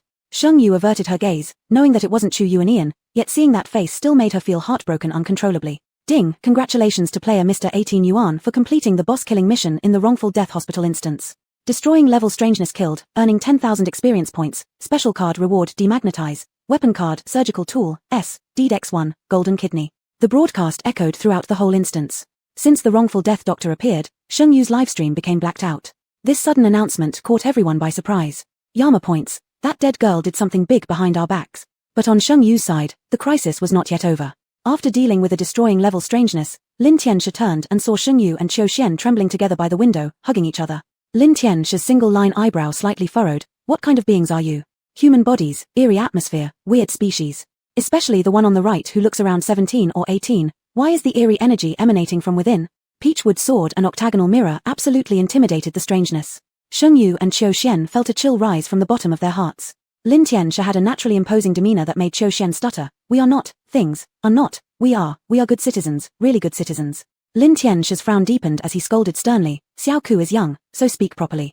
Then, his sharp eyes turned toward Sheng Yu, examining her closely. Young man who practices the mysterious path, your talent is clearly good, so why are you progressing so slowly? As he gazed at Sheng Yu's forehead, a look of surprise flickered across Lin Tianxia's stiff, proper face, and his expression became deeply meaningful.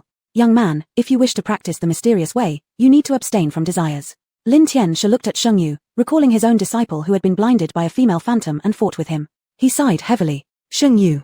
It feels like being diagnosed by a traditional Chinese doctor, leaving no secrets hidden. Out of politeness, Sheng Yu forced out a polite smile, pulling out a bundle of incense sticks and sincerely expressing her gratitude.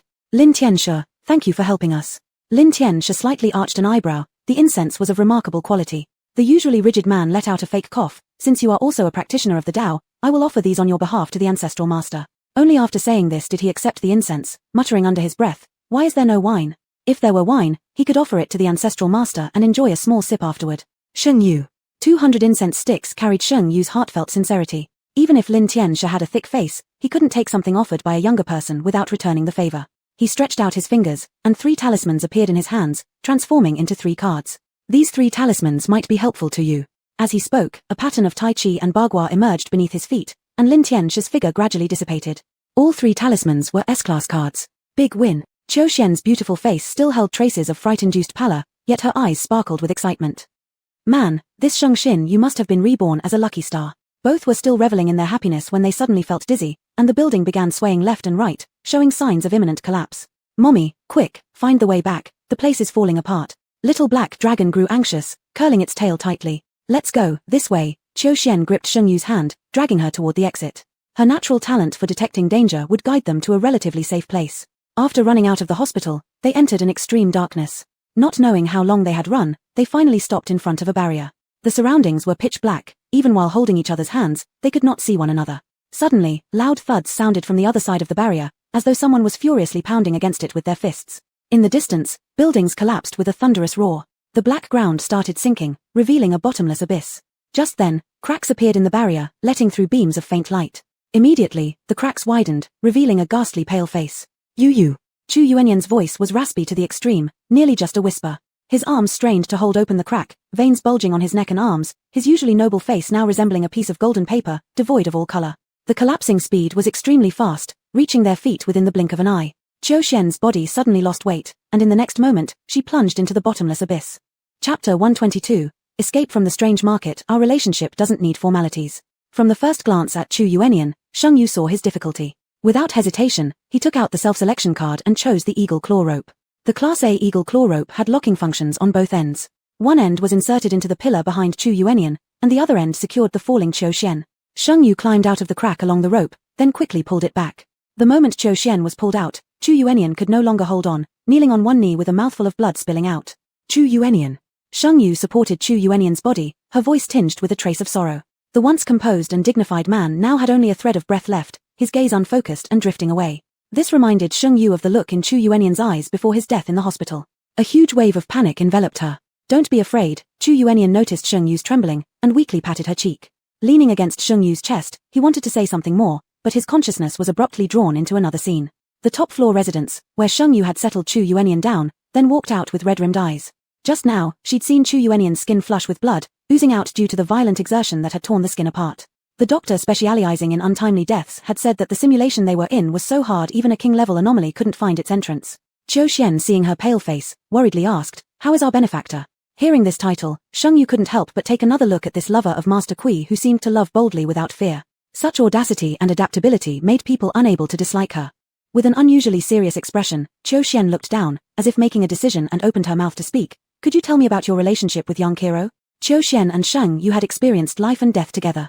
In reality, they had many chances to abandon each other and escape alone, but neither had done so. Thus, Qiu Xian firmly believed.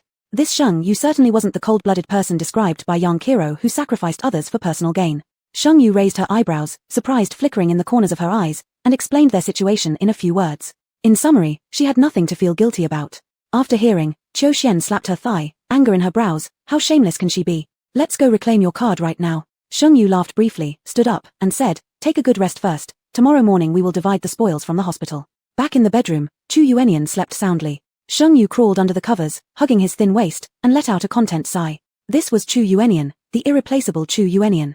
The originally deeply sleeping person felt the softness in his arms, instinctively pulling her closer, trying to capture Sheng Yu's soft lips unconsciously. Thinking about the way Master Lin looked at her, Sheng Yu pressed her finger against the elastic muscles of the man's chest. "Master Lin told me to abstain." Chu Yuenian still continued his movements. Not listening, like the Buddhist monk chanting endlessly. He persisted in seeking that pair of softness, moving towards her like a dog chewing on a large bone. In the morning, Qiu Xian, bored, activated her first talent, dexterous hands, cooking a full table of a sumptuous breakfast. Sheng Yu woke up holding her head, her consciousness somewhat blurred. Looking at the various kinds of breakfast on the whole table, Sheng Yu sighed. "No wonder you make 5,000 yuan per day." Qiu Xian chuckled, "If you want to eat, I'll make it again tomorrow." Sheng Yu slightly lifted her eyebrows, a curve appearing at the corner of her mouth. Did this girl intend to rely on her? After finishing eating, the two started dividing the loot. The S-class scalpel went to Qiu Xian, the two land deeds split one each. Answer cards cannot be copied, although valuable, but the two decided to inquire about the way to pass through this scenario. After all, this simulation seemed very peculiar, and it didn't seem to match the difficulty of a B-class simulation at all. Frenzy cards can be replicated. Sheng Yu gave Qiu Xian 10 of them, keeping the rest for herself. There were also 3 S-class cards given by Master Lin that could be copied. Qiu Xian boldly requested one of each. In exchange, in the future, whatever cards Qiu Xian obtained would be given to Sheng Yu for replication. After evenly distributing everything, Qiu Xian was in high spirits, her happiness written all over her face, which was a first for her since joining simulations. Now came the crucial part. Both held the answer card and asked the question they wanted to ask. What is the method to pass through the simulation? This simulation has been interfered by a high-intensity magnetic field. The passage method has failed. Please explore the passage rules on your own. Silence. In the vast living room, it was quiet enough to hear each other's heartbeat. Sheng Yu mocked a laugh, slightly annoyed, kicking Qiu Xian. "What kind of simulation did you choose?" Qiu Xian rubbed her slightly sore calf, pouting and saying, "How would I know? This is supposed to be a welfare script, right? The ghost notes earned here are exchanged for experience points at half price." "Sheng Yu." Qiu Xian muttered quietly, "Since we're here, let's just make the best of it, as you said." At 10 o'clock, Sheng Yu's live streaming room was graced again with Mai Yang's shout. "The little match girl. Boss, there are people applying for jobs at the bar again. 2 of them have levels similar to Qiu Xian. 2 players close to level 5. Sheng Yu and Qiu Xian exchanged glances, both thinking the same frightening possibility. This probably wasn't a B-class simulation. With so many nearly level 5 players around, it had to be at least an A-class simulation. 5 players meant the minimum difficulty would be A5. Half an hour later, it was the same office from yesterday. Sheng Yu saw 2 familiar faces once more. On seeing her, they were equally shocked and confused. Was this game shrinking in size? How could they meet like this? It wasn't anyone else but Lin Chengzhu and Blackface Man who had fled after failing to ambush Sheng Yu in a special scenario back then. Sheng Xinyu. Lin Mo quickly assumed a defensive stance, ready for battle. "So this is your bar?" Mai Yang furrowed his brows, emitting a sinister aura that made Lin Mo and Blackface Man feel uneasy. "Calm down." Sheng Yu gestured for Mai Yang to relax. Her eyes sparkled confidently, highlighting how much more panicked Lin Mo and Blackface Man appeared beside her. "With our history, no need for formalities. If you want me to shelter you, show some sincerity." Sheng Yu smiled cunningly, clearly inviting them to take a leap of faith into the trap she'd set. Lin Mo gritted his teeth.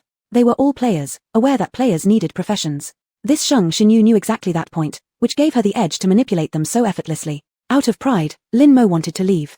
But this simulation was especially hostile towards human players. Outside, Countless eerie shops waited to snack on any hapless humans. As Lin Mo hesitated, the silent blackface tattoo abruptly stood up, glaring angrily at Shengyu, opening his mouth to reveal a foot-long centipede that slithered out, extremely unsettling. Chapter 123, Escaping the Mysterious Market, My Wife is the Prettiest. The momentum of the dark-faced tattooed man seemed like he was about to make a move, but the little centipede had an inherent spirituality. It stood up halfway, tilting its head cutely at Shengyu. Shengyu. Acting cute is disgraceful, acting cute is cheating. This is my talent, centipede devourer, the dark-faced tattooed man stammered, looking at the little centipede as if it were some priceless treasure.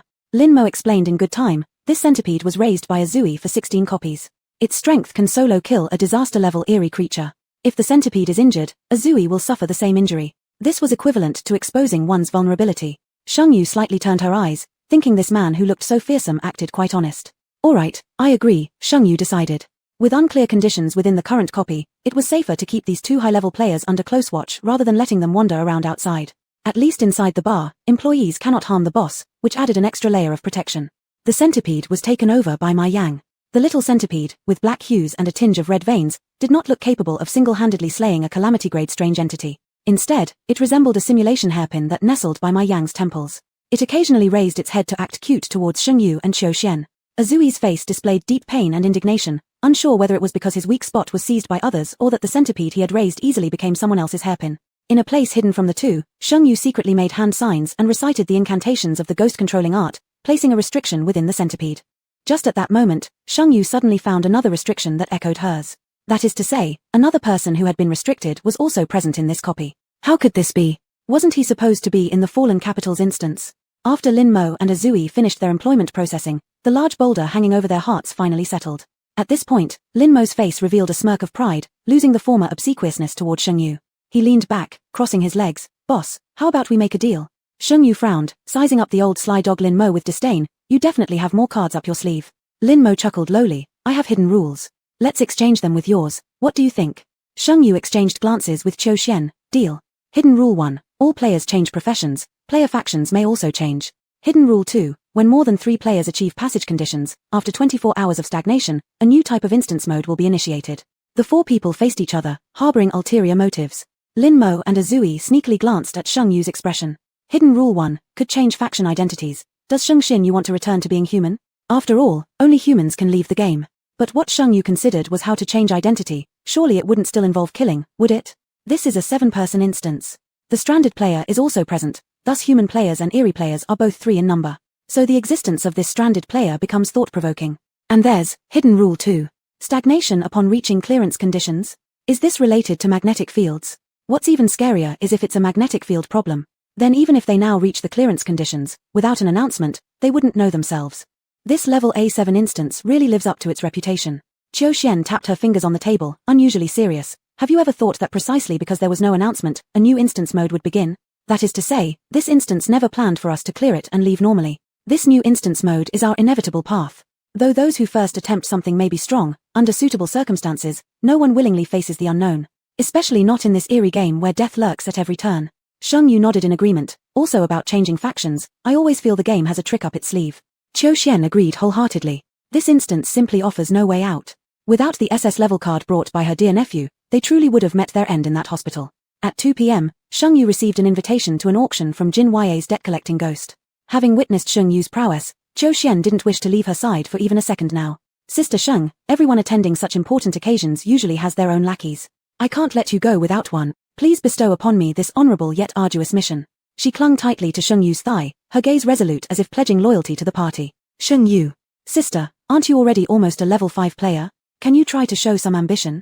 Qiu Xian shook her head vigorously. What's the point of ambition? Is it more important than Sister Sheng? Shengyu. At 6 in the evening, Chu Yunyan was sitting in an eerie Rolls-Royce Phantom stretch limousine to pick up Shengyu. His complexion was still somewhat pale, but his breathing had steadied significantly. Upon seeing Shengyu, he immediately pulled her into his arms. Research shows that when people feel upset, hugging someone they like can alleviate 44% of their pain. Chu Yunyan acknowledged this.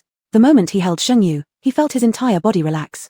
Qiu Xian clung to Ma Yang who was accompanying them, saying, finally, I'm not the only one having to endure dog food today. Ma Yang.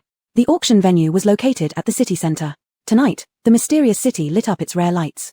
The Republican-era buildings were illuminated by a soft yellow light, casting an air of historical antiquity. For a second, Shengyu thought she was back in Shanghai's Bund. Today, Chu Yunyan wore a well-tailored black suit. With his legs crossed, the aura of superiority and oppression caused others to involuntarily breathe softly for fear of angering him. However, when his dark and composed gaze met the shiny apricot eyes of Shengyu, a flirtatious smile appeared in his eyes. Shengyu's eyes landed on the throat marked with bite marks, as Chu Yunyan pulled her hand and slightly tilted his head, exposing the fine lines of his elegant throat. Like it. His voice was tempting and seductive. Chu Yunyan clearly understood where Shengyu's weaknesses were. He just needed to make a slight move, and he could bewitch his sister completely. Shengyu swallowed, lightly tracing the bulge with her fingers. Her lips were about to move close when Chu Yunyan suddenly stopped her. Who was it yesterday that said we should abstain? Chu Yunyan's warm breath caressed Shengyu's ear, his tone cool. Shengyu. Whoever it wasn't her Shengyu. In front of the auction venue, a red carpet stretched for hundreds of meters, surrounded by luxurious cars and shimmering jewels. The three women from the bar looked down at their sportswear and wide-leg pants. Shengyu took out a disguise card and gave Chu Yunyan a kick. Why didn't you say earlier? Even though they didn't care much about their appearance, they also didn't want to be looked down upon. Chu Yunyan acted very much like a domineering CEO. My wife looks good no matter what. Qiu Xian sat in the front seat, suddenly grabbing Ma Yang's hand and imitating Chu Yunyan's tone, mockingly said, my wife looks good no matter what tilde. Ma Yang. Sister Qiu, if you want to die, please don't drag me along. You'll leave after the dungeon ends. I still have to continue living here. After using 3 disguise cards, by the time they got out of the car, Shengyu had already changed into another outfit. A wine-red spaghetti strap long dress outlined her slim and perfect curves. With every step, the pleated hem swayed elegantly, like midnight blooming red spider lilies, both graceful and beautiful. Shengyu leaned against Chu Yunyan's arm, her bright and charming face wearing a moderate smile, dignified and elegant.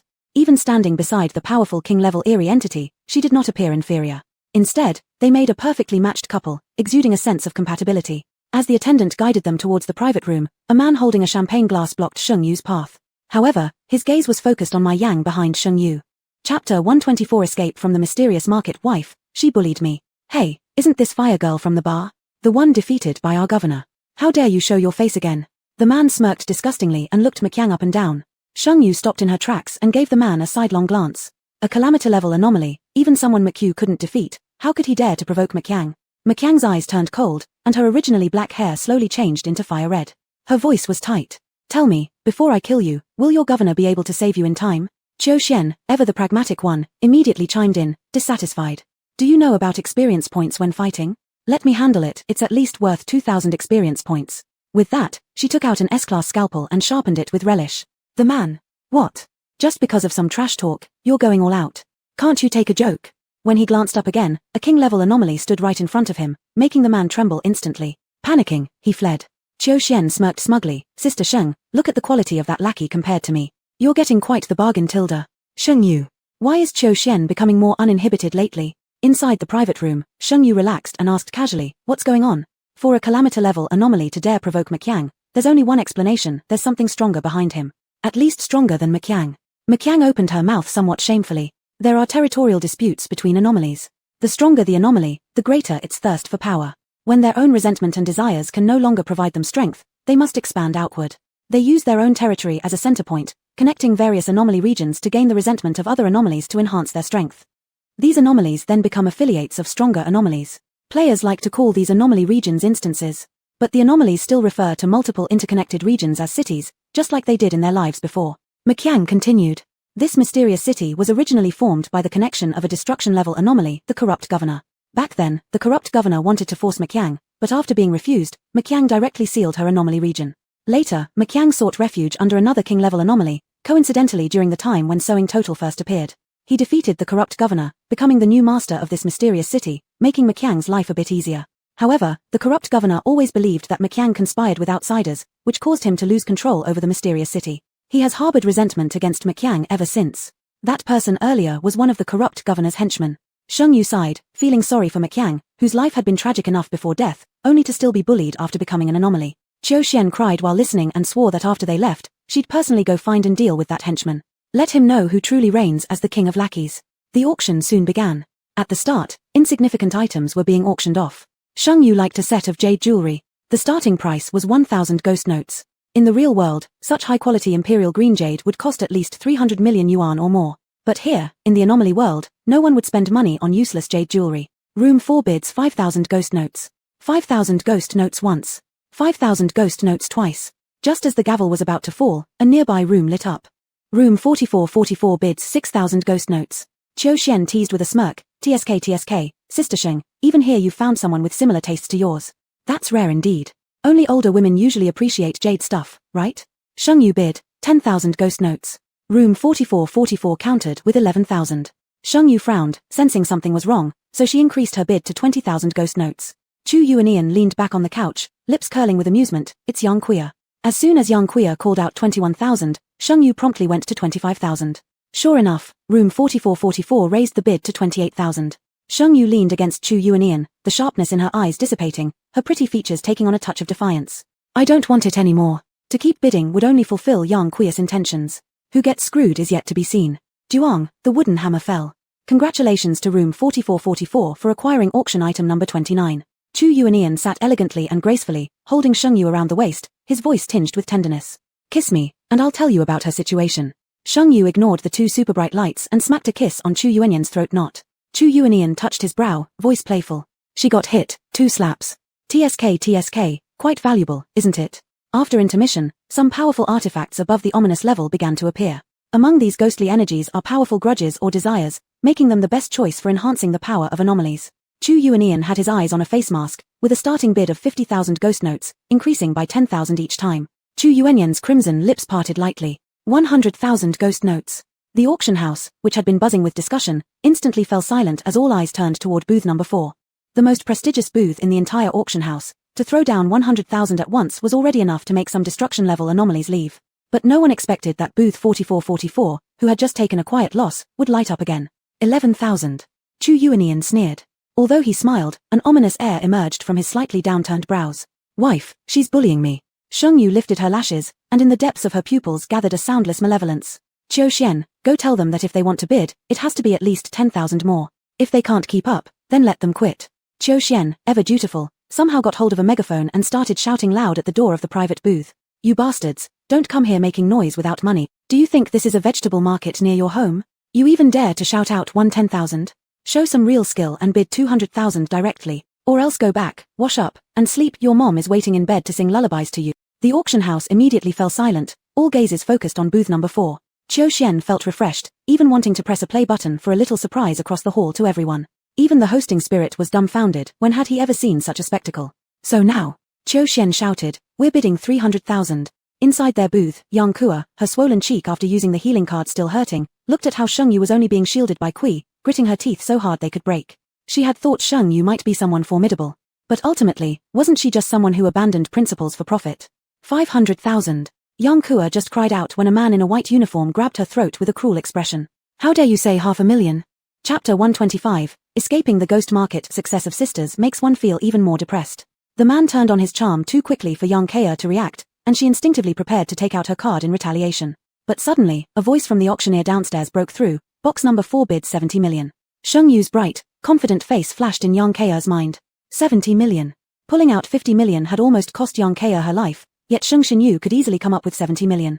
She suppressed the impulse to fight back and weakly protested with a raspy voice, the price of that face mask is no less than 100 million. The man in the white uniform furrowed his brow, shook off Yang Kuo, and his eyes once again landed on the mask displayed on the podium, half black, half adorned with vibrant oil paint. Quite ordinary. At most, it could be classified as an evil-level mysterious weapon, which didn't have much use for him, a ghost king close to the pinnacle. Yang Kuo's appearance leaned towards a pale beauty, but after careful grooming, she exuded a fresh and enchanting innocence. The corrupt governor, who'd been in the ghost world for too long, hadn't encountered a new woman in a while. Plus, she was a player, so the sense of novelty completely filled the corrupt governor's mind. He was willing to give this woman some leeway, let alone that this woman would guide him to another beautiful female player. With his plump body trembling, the corrupt governor pulled Yang Kuo into his arms, partly threatening, partly joking. Remember what you said. If you dare to deceive me, you know the consequences. 100 million ghost coins successfully won the bid for the face mask. Chu Yuanian's face lit up with a satisfied pleasure as he whispered by Sheng Yu's ear, my wife is truly amazing. Will you be on top tonight? The tips of Sheng Yu's ears reddened due to his breath, pushing away the man seriously, I'm abstaining. Do not disturb. When the waiter delivered the face mask, Sheng Yu surprisingly discovered someone familiar. Ju Fan. Upon seeing Sheng Yu, Ju Fan also froze momentarily, inexplicably feeling a sense of submission arise within him. He knew it was due to the restrictions Sheng Yu placed upon him. Miss Sheng. Ju Fan revealed an extremely respectful attitude, fully aware of his current predicament. Sheng Yu had always known that Ju Fan was a very clever individual, good at assessing situations, and one with his own thoughts. But this man, when encountering Fang Jiufeng, acted as though under a spell, unconditionally accommodating, protecting, and obeying Fang Jiufeng. Why are you here? Sheng Yu tapped her chin lightly. Sit. Ju Fan took a step backward, not daring to sit down, bowing his head. Lingering players from the have one opportunity to leave there and restore their status as players. That's why he appeared here. Qiu Xian raised her eyebrows in surprise, her eyes spinning and quickly understanding. You're a lingering player.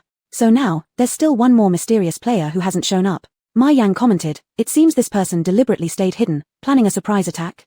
Ju Fan remained silent, unconsciously fidgeting with his toes on the floor. He originally planned a surprise move. Sheng Yu's gaze shifted to Chu Yuanian, where he could see Chu Yuanian holding the face mask, his white fingers stroking its edges. Don't worry, we know the rules and the hidden rules. Now the initiative is in our hands. Sheng Yu moved her gaze back to Ju Fan. She beckoned, placing a stack of ghost bills on the tray held by Ju Fan. Your tip, don't be polite. Ju Fan watched Sheng Yu cautiously. What trick did this woman want to play? He had schemed against her before, and now she wanted to give him money. Sheng Xinyu certainly wasn't a kind-hearted person forgiving others' wrongs with virtue. She intended to harm him, but Ju Fan couldn't refuse and could only leave holding the tray. Qiu Xian looked wistfully at the stack of ghost bills. Sister Sheng, why did you give him so much money? I earn less in a month. Sheng Yu responded. He received a 5,000 ghost coins tip from me. Tell me, will he be unemployed tomorrow? If daily revenue exceeds 5,000 ghost coins, Ju Fan won't be able to continue working at the auction house. Then, with no other options, he would have to find Sheng Yu. Once the three people meet the passing conditions, a new instance mode will unlock.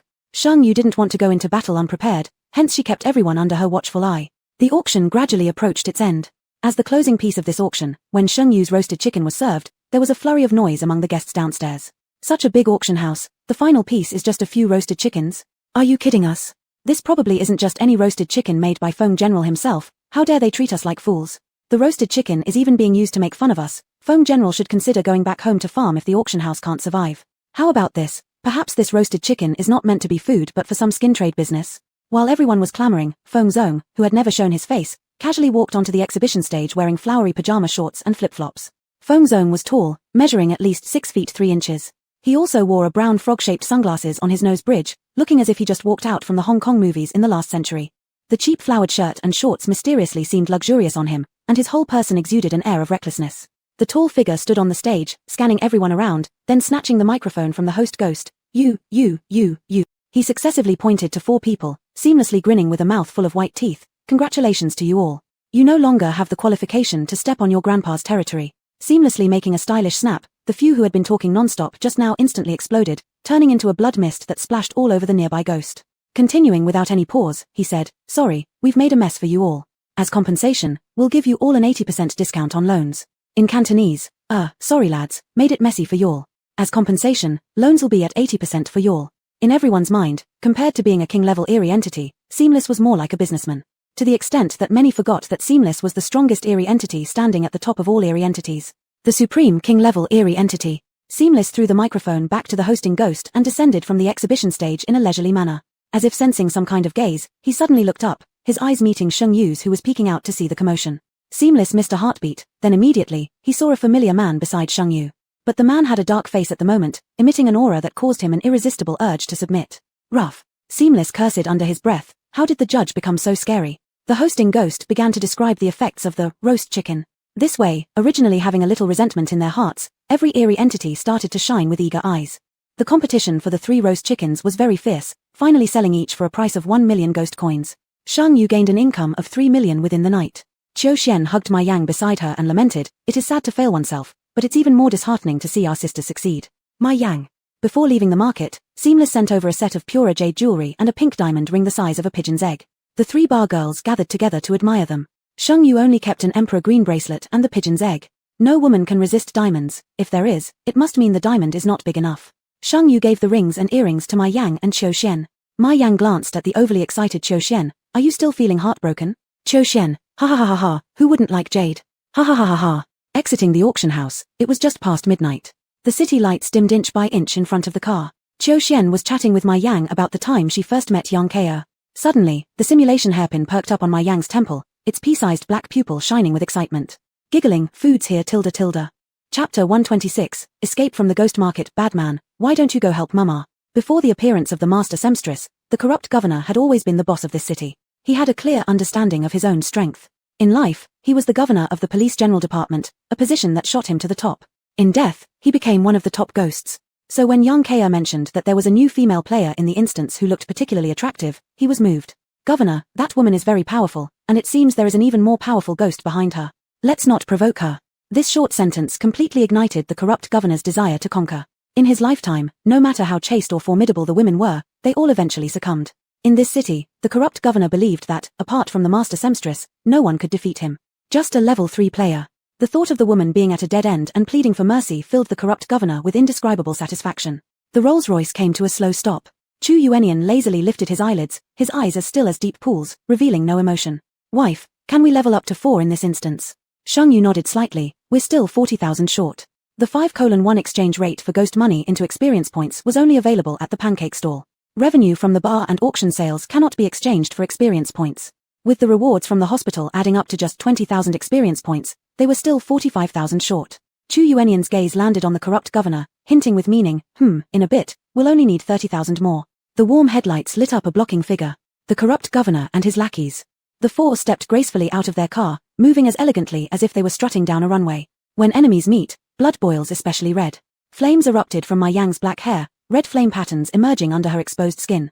The corrupt governor's level was just a step away from becoming a king-class ghost. Qiu Xian wasn't his match. So Qiu Xian focused her attention on the lackeys behind the corrupt governor.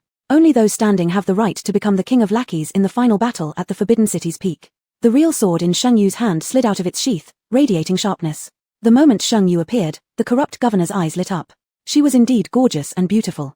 Then he saw Ma Yang, bold and fiery, and there was also another pure and delicate woman.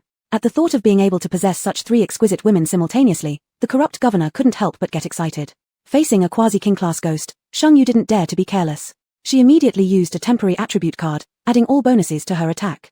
From the other side, she took out an S-class card given by Lin Tianch. Special, Sword Chi Chang Hong, 1 strike to slay 10,000 ghosts. Special, Flying away is impossible, a trap ensnaring 10,000 ghosts. Special, No place to hide, Little KS tricks cannot escape my divine eyes.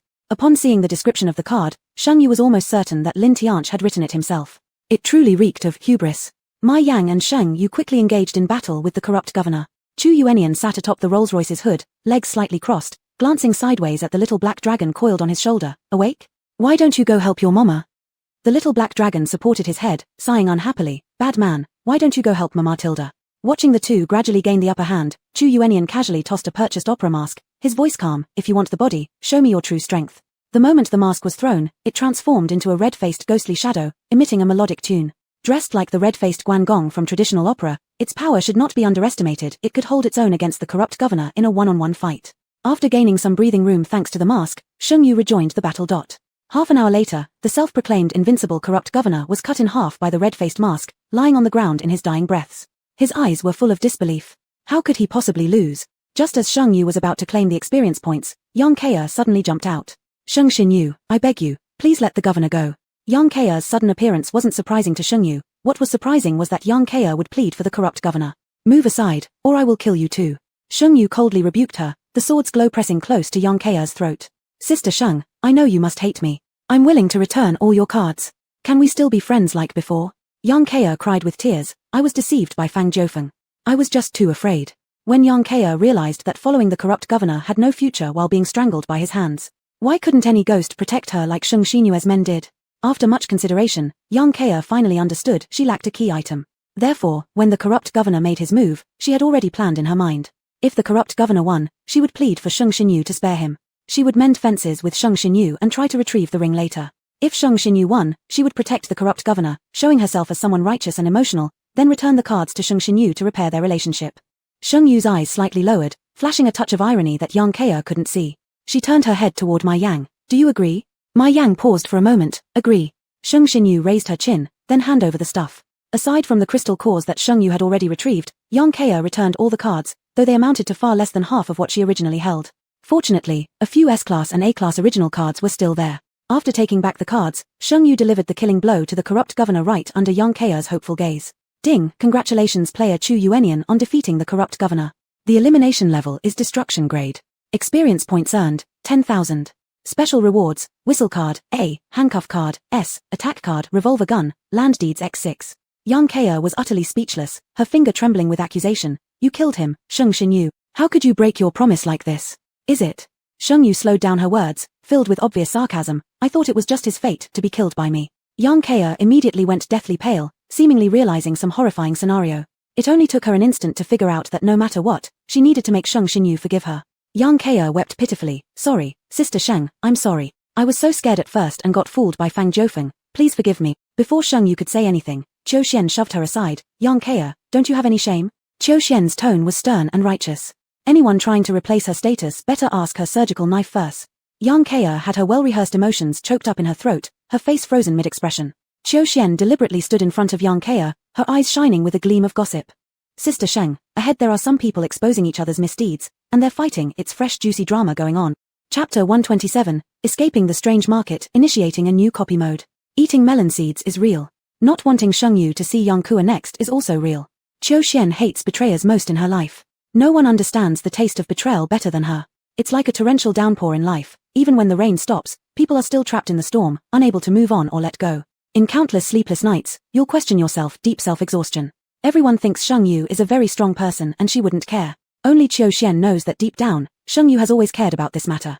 From her distant attitude towards herself, it's clear that Sheng Yu would no longer easily trust anyone. After concealing the dimness in her eyes, Qiu Xian and Ma Yang held Sheng Yu's arm and led her away from this dim street. The face mask returned to Chu Yunyan's hands. His slender fingers held the mask as he took long strides, slowly following behind Sheng Yu. With a relaxed posture, his eyes carried a hint of admiration, as if he were watching some world treasure. An 18-year-old sister is the most beautiful existence in the world. Of course, eating melon seeds means truly eating melon seeds. When Sheng Yu arrived, there was already a fierce battle going on among the crowd. Social butterfly Qiu Xian grabbed a nearby strange individual watching the commotion, snatching a handful of melon seeds from them, asking, "What's happening here?" The strange being replied with a blank expression. "Sister, who are you?" The original wife comes to catch the third party but finds out it's actually the fourth. The third party just happened to pass by and joined the battlefield instantly. At first, it was the original wife beating up the man, while the third party beat up the fourth. Upon finding out that the man had been keeping the third and fourth parties together in the same neighborhood, both third and fourth parties became enraged, shifting their anger onto the man simultaneously. Qiu Xian, so intense. Sheng Yu, really stimulating. Let me see what kind of handsome guy it is. Just as she was about to move, her eyes were covered by an unknown man following her from behind. Chu Yunyan was extremely tall, slightly raising his eyes allowed him to clearly see the situation among the crowd. The man had already been stripped naked by 3 women, exposing a small coup. TSK, painful to watch. Chu Yunyan spoke in an unfriendly tone, watching everything will only harm you. Qiu Xian, I don't believe it. I want to look. Ayath. We'll pay big money for a pair of eyes that haven't seen little toothpicks. Ma Yang rolled his eyes, touching the little centipede beside his temple. He didn't know why, but originally calm little centipede suddenly got excited again. Not long after, at the end of the road, a man in bar uniform appeared, and Ma Yang immediately knew why. Azui ran over with a worried face, sweat dripping from his temples, his eyes fixed intently on Ma Yang, worry almost overflowing from them. Are you all right? The centipede can sense combat with its master. Azui felt regretful for not arriving sooner in time for the fight. Ma Yang shook his head and softened her voice out of politeness. I'm fine. Azui lowered his eyelids and didn't dare to look at Ma Yang, his ear roots burning red. TSK. Qiu Xian leaned close to Sheng Yu, speaking in a voice audible enough to all, whispering, "Say, do you think Azui likes my Xiao Yang?" This sentence was like a burning flame, not only scorching Azui's entire body red.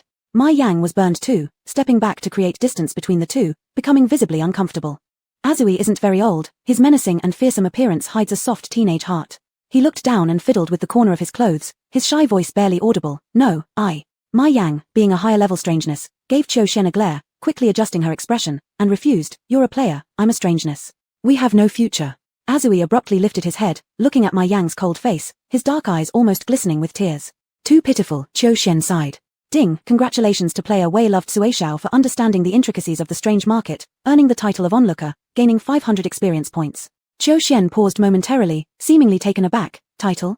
And such good things exist.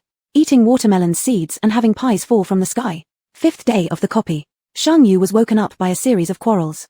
Just as she opened her eyes, she was greeted with a milk-white muscular chest, muscle lines full of elasticity, marked with small cuz bite marks. How come there's no soundproofing here? Shang Yu's voice was hoarse, carrying some laziness from just waking up, sounding half complaining, half reproachful. Chu Yunyan embraced her tightly, taking a deep breath, unwillingly said, "How about you check it out?" If it were just an ordinary argument, Chu Yunyan wouldn't have mentioned it. Saying this definitely implied something deeper. Waking up a drowsy Qiu Xian, Sheng Yu dragged her downstairs. Downstairs was an environmental strangeness and another suit-clad strangeness. The suit ghost said, "Your job is to sweep the streets." No matter how much garbage I throw, you have to clean it all up. The environmental ghost replied, I'm a sanitation worker, not your personal nanny. You can do whatever you want with trash at home, but if you keep doing this here, I'll call the police. Qiu Xian chimed in, what if I beat up the suit ghost? Would that earn me the title of Good Samaritan? Indeed, Sheng Yu also wanted to punch the suit ghost twice, but the title of Good Samaritan was already taken, so there wouldn't necessarily be a second one. After pondering for a moment, Sheng Yu took out 1,000 ghost notes and threw them at the suit ghost's face in an imposing manner. Can you leave now? The suit ghost was stunned for a moment, grabbed the ghost notes, bowed deeply and said, sure, I'll leave.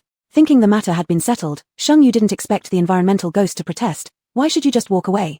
Apologize to me. Following her previous method, Sheng Yu took out another 1,000 ghost notes. Can you shut up now? The environmental ghost nodded. Yes, madam.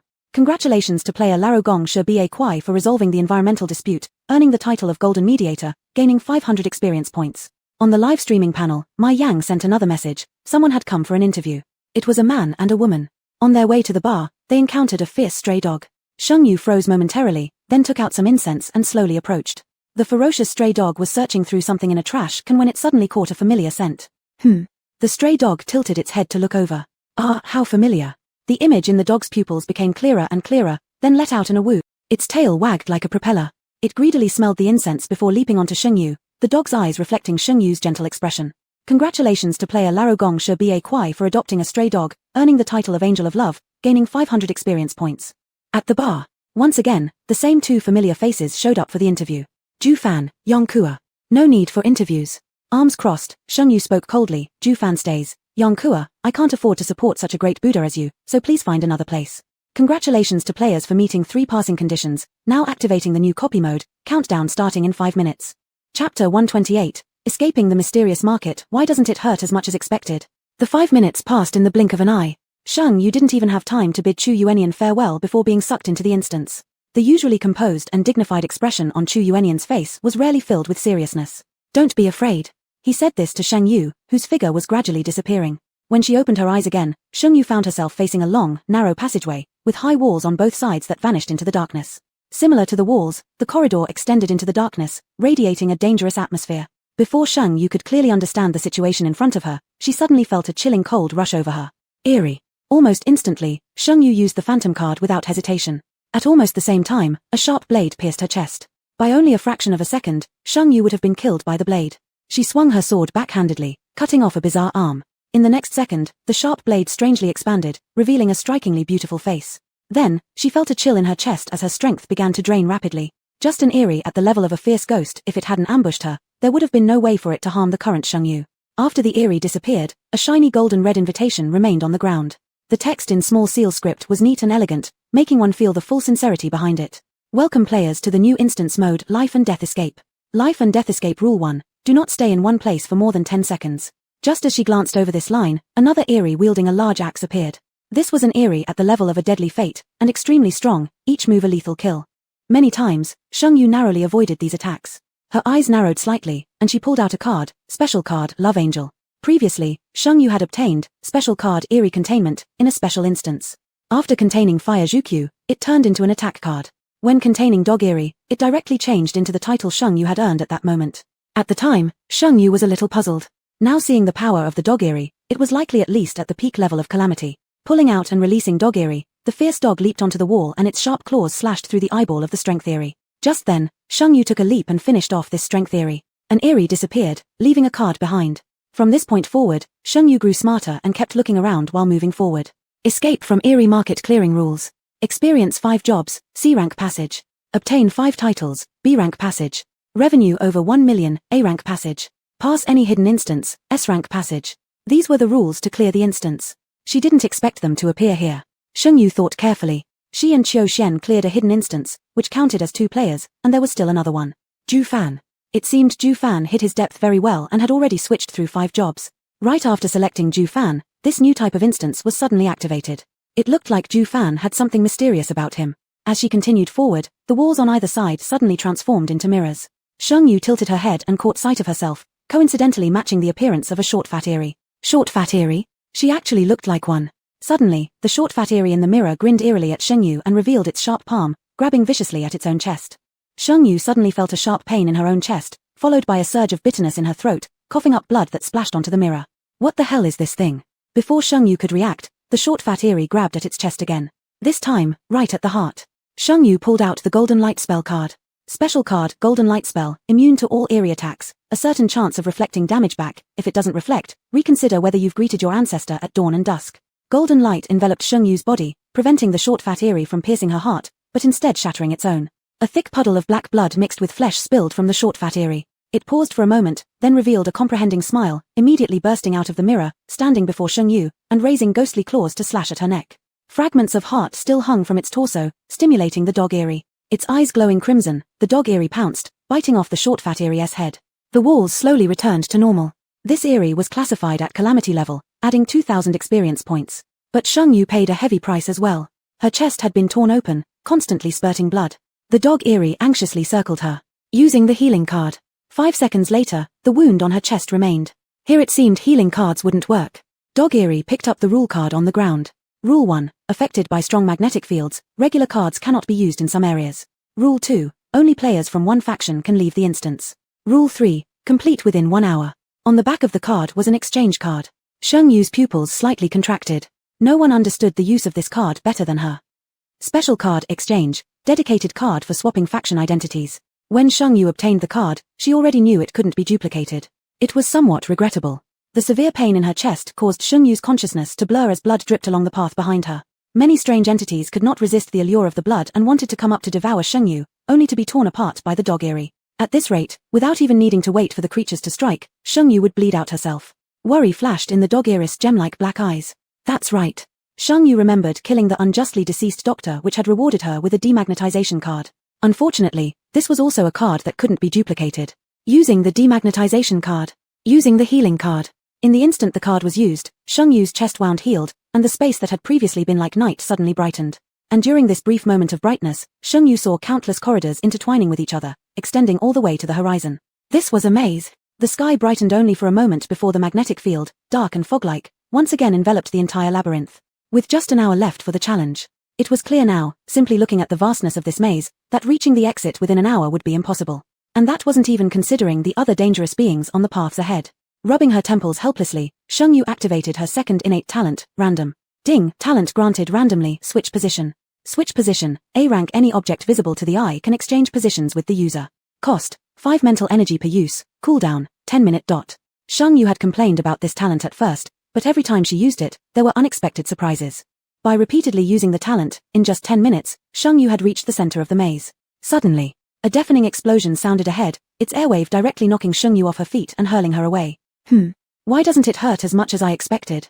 Chapter 129, Escape from the Ghost Market, Handling Your Husband's Posthumous Affairs.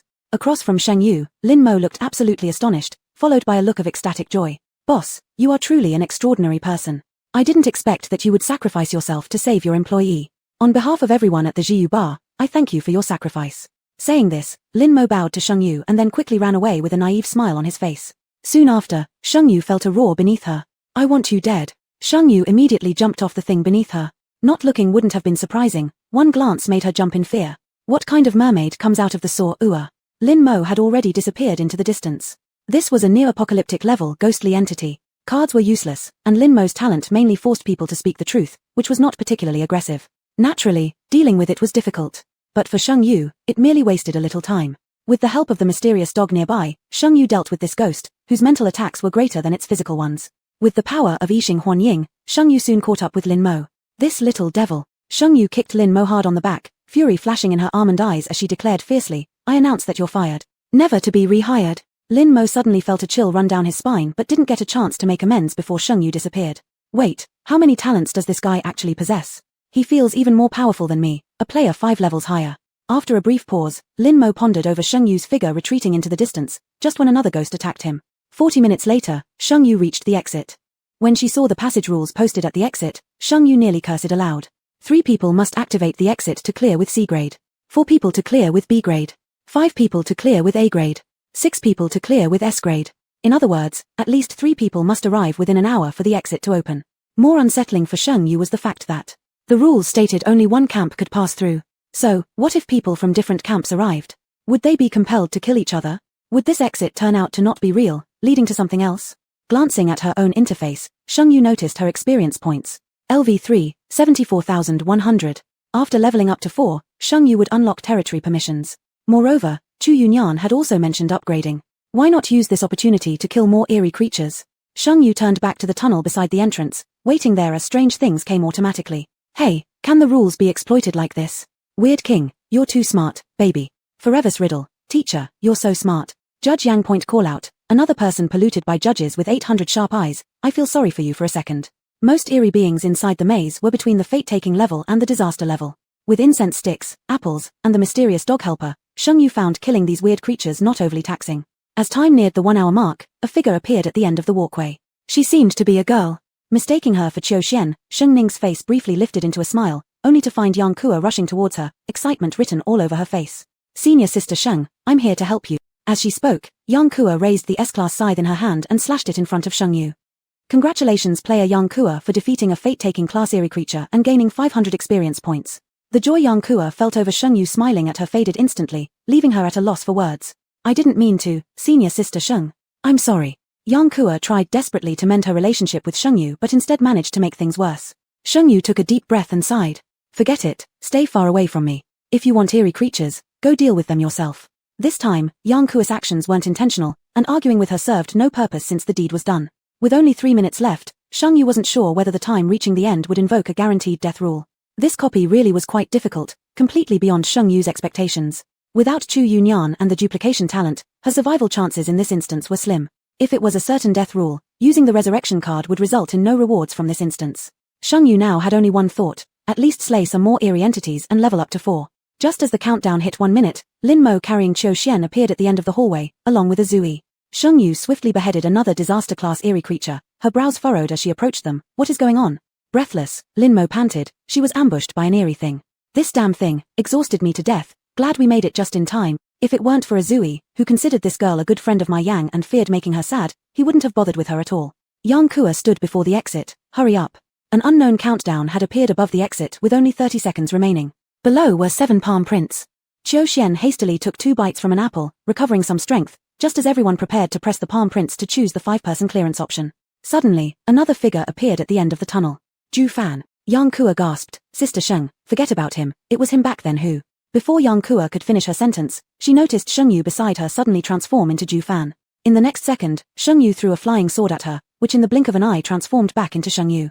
Hurry. Each of the 6 individuals took their positions and pressed the palm print on the door with just 1 second left. A blinding white light flashed, leaving Sheng Yu in a pitch-black space. Miss Sheng, hello, I'm from the traffic police team of S-City. Is Chu Yunyan your husband? Yes. In that case, he's been in a serious car accident. We need you to prepare yourself emotionally and come down to the morgue of First Hospital. What are you saying? We kindly request you come to the morgue at First Hospital to handle your husband's posthumous affairs. Sheng Yu's ears buzzed, a wave of coldness spreading from her feet, rooting her to the spot. Had someone called earlier? Who called? Who had the accident? Where is the First People's Hospital? And who am I? Sheng Yu's mind went blank as she unknowingly curled up like a hedgehog protecting itself. After an unknowable amount of time, the phone rang again. Hello, Miss Sheng, I'm a staff member at First People's Hospital. Please come to the morgue. Mr. Chu's situation is critical, and we hope to send him to the crematorium as soon as possible. The hollow voice echoed endlessly in the dark space. Awakening memories Sheng Yu wished to bury forever. As if cast under a spell, Sheng Yu stood rooted to the spot, her eyes gradually becoming vacant. Just then, the surroundings grew brighter, but a chilling atmosphere enveloped the area.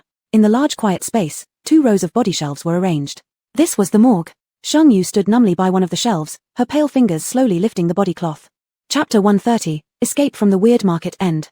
Under the shroud, that body, or rather, it was hard to even call the shapeless mass of flesh and stunted limbs a body anymore.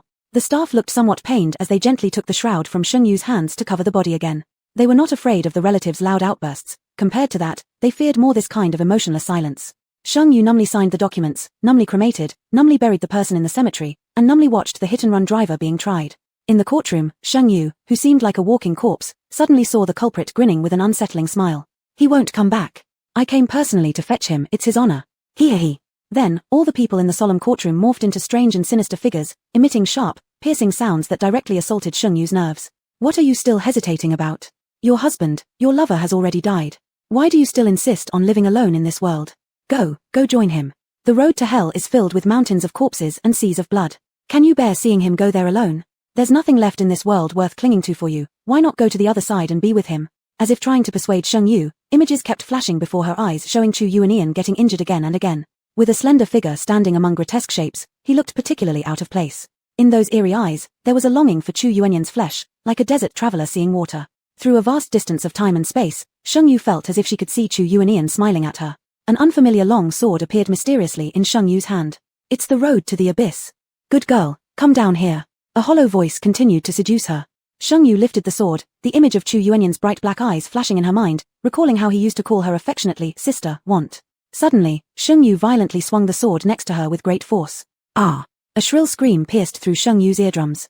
With bleeding ears, Sheng Yu smiled cruelly, appearing like a devil freshly risen from hell. It turned out that these things had pulled Chu Yuanian into this ridiculous game. Evil flames erupted from Sheng Yu, suppressing all the emotions accumulated over the years. Despite the pain in her ears, she thrust the sword again.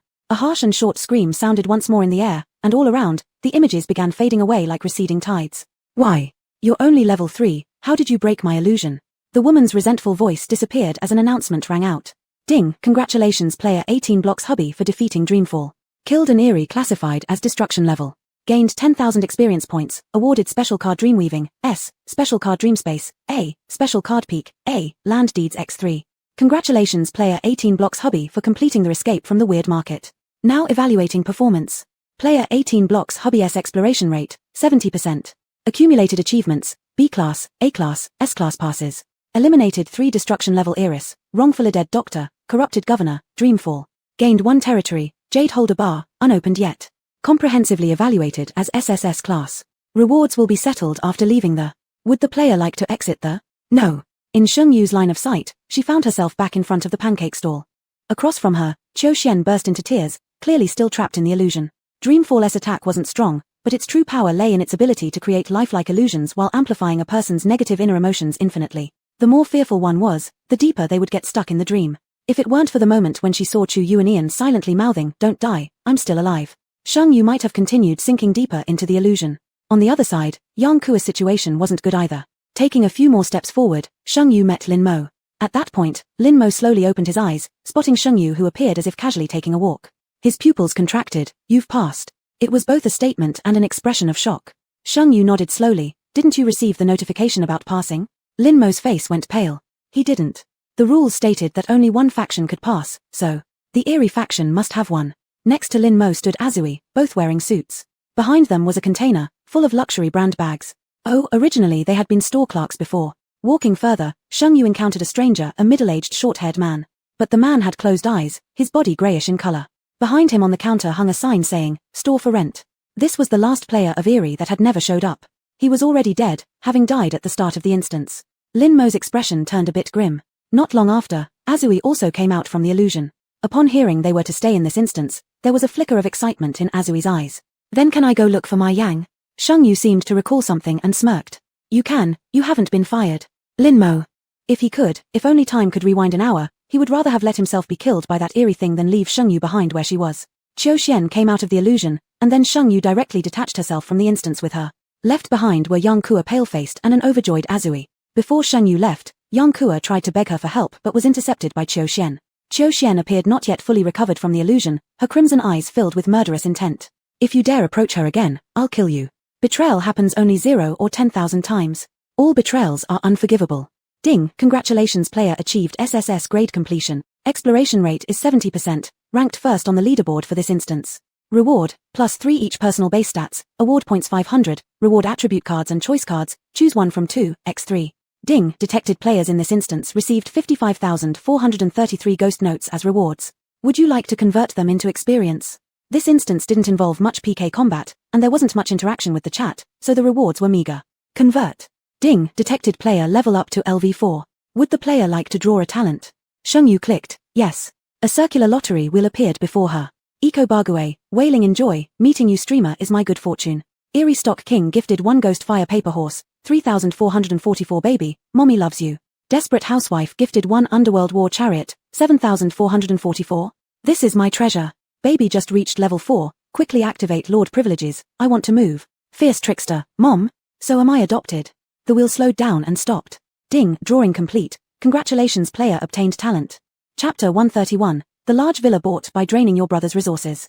Wow, excited hearts, trembling hands, it's time for the favorite part, drawing talents tilde. I'm just saying, is it really wise to draw talents so rashly? It's rumored that those who don't get empty packages in their first 3 draws will definitely get one at level 4. Empty package. Empty package. Empty package. One comment with 8 wits. I'm narrow-minded. I also want the streamer to get an empty package. If she gets another talent, I feel like this game treats her as its own father. As the pointer landed, a clear announcement rang out in the live broadcast room. Stopped. Bullets disappeared. Shang Yu also stood there in shock. What the hell does this mean? Is this talent really not insulting? Provoking, naked provocation, ha ha ha ha ha. Surprisingly, it's still a passive talent. Think of it from the streamer's perspective, out of 10,000 people, no one could draw this wasteland passive talent. You're still pretty badass. Yang Wang calling out names. Curse it again, last time it was true sword, this time is, ha ha ha ha. After the talent draw finished, the Lord's authority had already been activated. Below Shang Yu's panel, a new section appeared, territory. Upon opening. From Shang Yu's perspective, the image on the panel looked as if a 360 HD uncensored camera had been installed in Jiyu Bar. In the picture, Mai Yang was cleaning, while Azui was following closely behind, offering tissues and water every now and then. Mai Yang got so annoyed that he directly kicked Azui out. At the door, Mai Yu was sunbathing. Next to him sat Lin Mo, with a bowl placed in front of him. Why isn't begging considered a profession? Azui grinned and handed over the water to Mai Yu instead. After all, this is his little brother-in-law. Only love Sheng sister, after activating the territorial authority, you can return to your territory anytime, but you need a pass. Go find Feng General and get one. Speak of the devil. Airdrop pass, pretty lady, come over, let's do some business. With the pass, Sheng Yu clicked on the panel, and instantly she appeared inside Jiyu Bar. This is Feng's domain, someone entering naturally caught his attention. The moment Sheng Yu appeared in the bar, Feng quickly flashed over, striking an incredibly suave pose. Still dressed in a floral shirt, big shorts, flip-flops, a gold chain hanging around his chest, and half a cigar sticking out of his mouth. Seeing the obviously more mature and alluring Sheng Yu, Feng felt like his heart skipped a beat. Once he recovered, his heart started pounding furiously. Beautiful girl, do you have any plans tonight? How about we go out for dinner together? As he spoke, his gaze fell on the curves of Sheng Yu's chest, suddenly making him feel parched. Sheng Yu smiled, her sharp eyes subtly scanning that cigar. Do you say this to everyone? No. Feng unconsciously protested, spitting out the cigar. I've only said this to you. After finishing, his guilty eyes darted to Mai Yang beside them. Is that so? Sheng Yu approached the man with a warm smile on her face. For some unknown reason, the nearly 6-foot-tall man suddenly felt cold chills down his back and instinctively covered his cheeks. We agreed not to hit me in the face. I'm Feng General. Leave some face tilde. Ha. Mai Yang burst into laughter beside them. When had they ever seen the always domineering Feng General, Feng King looking so weak? Feng himself also felt strange. Every time he saw Sheng Yu, he had a peculiar feeling.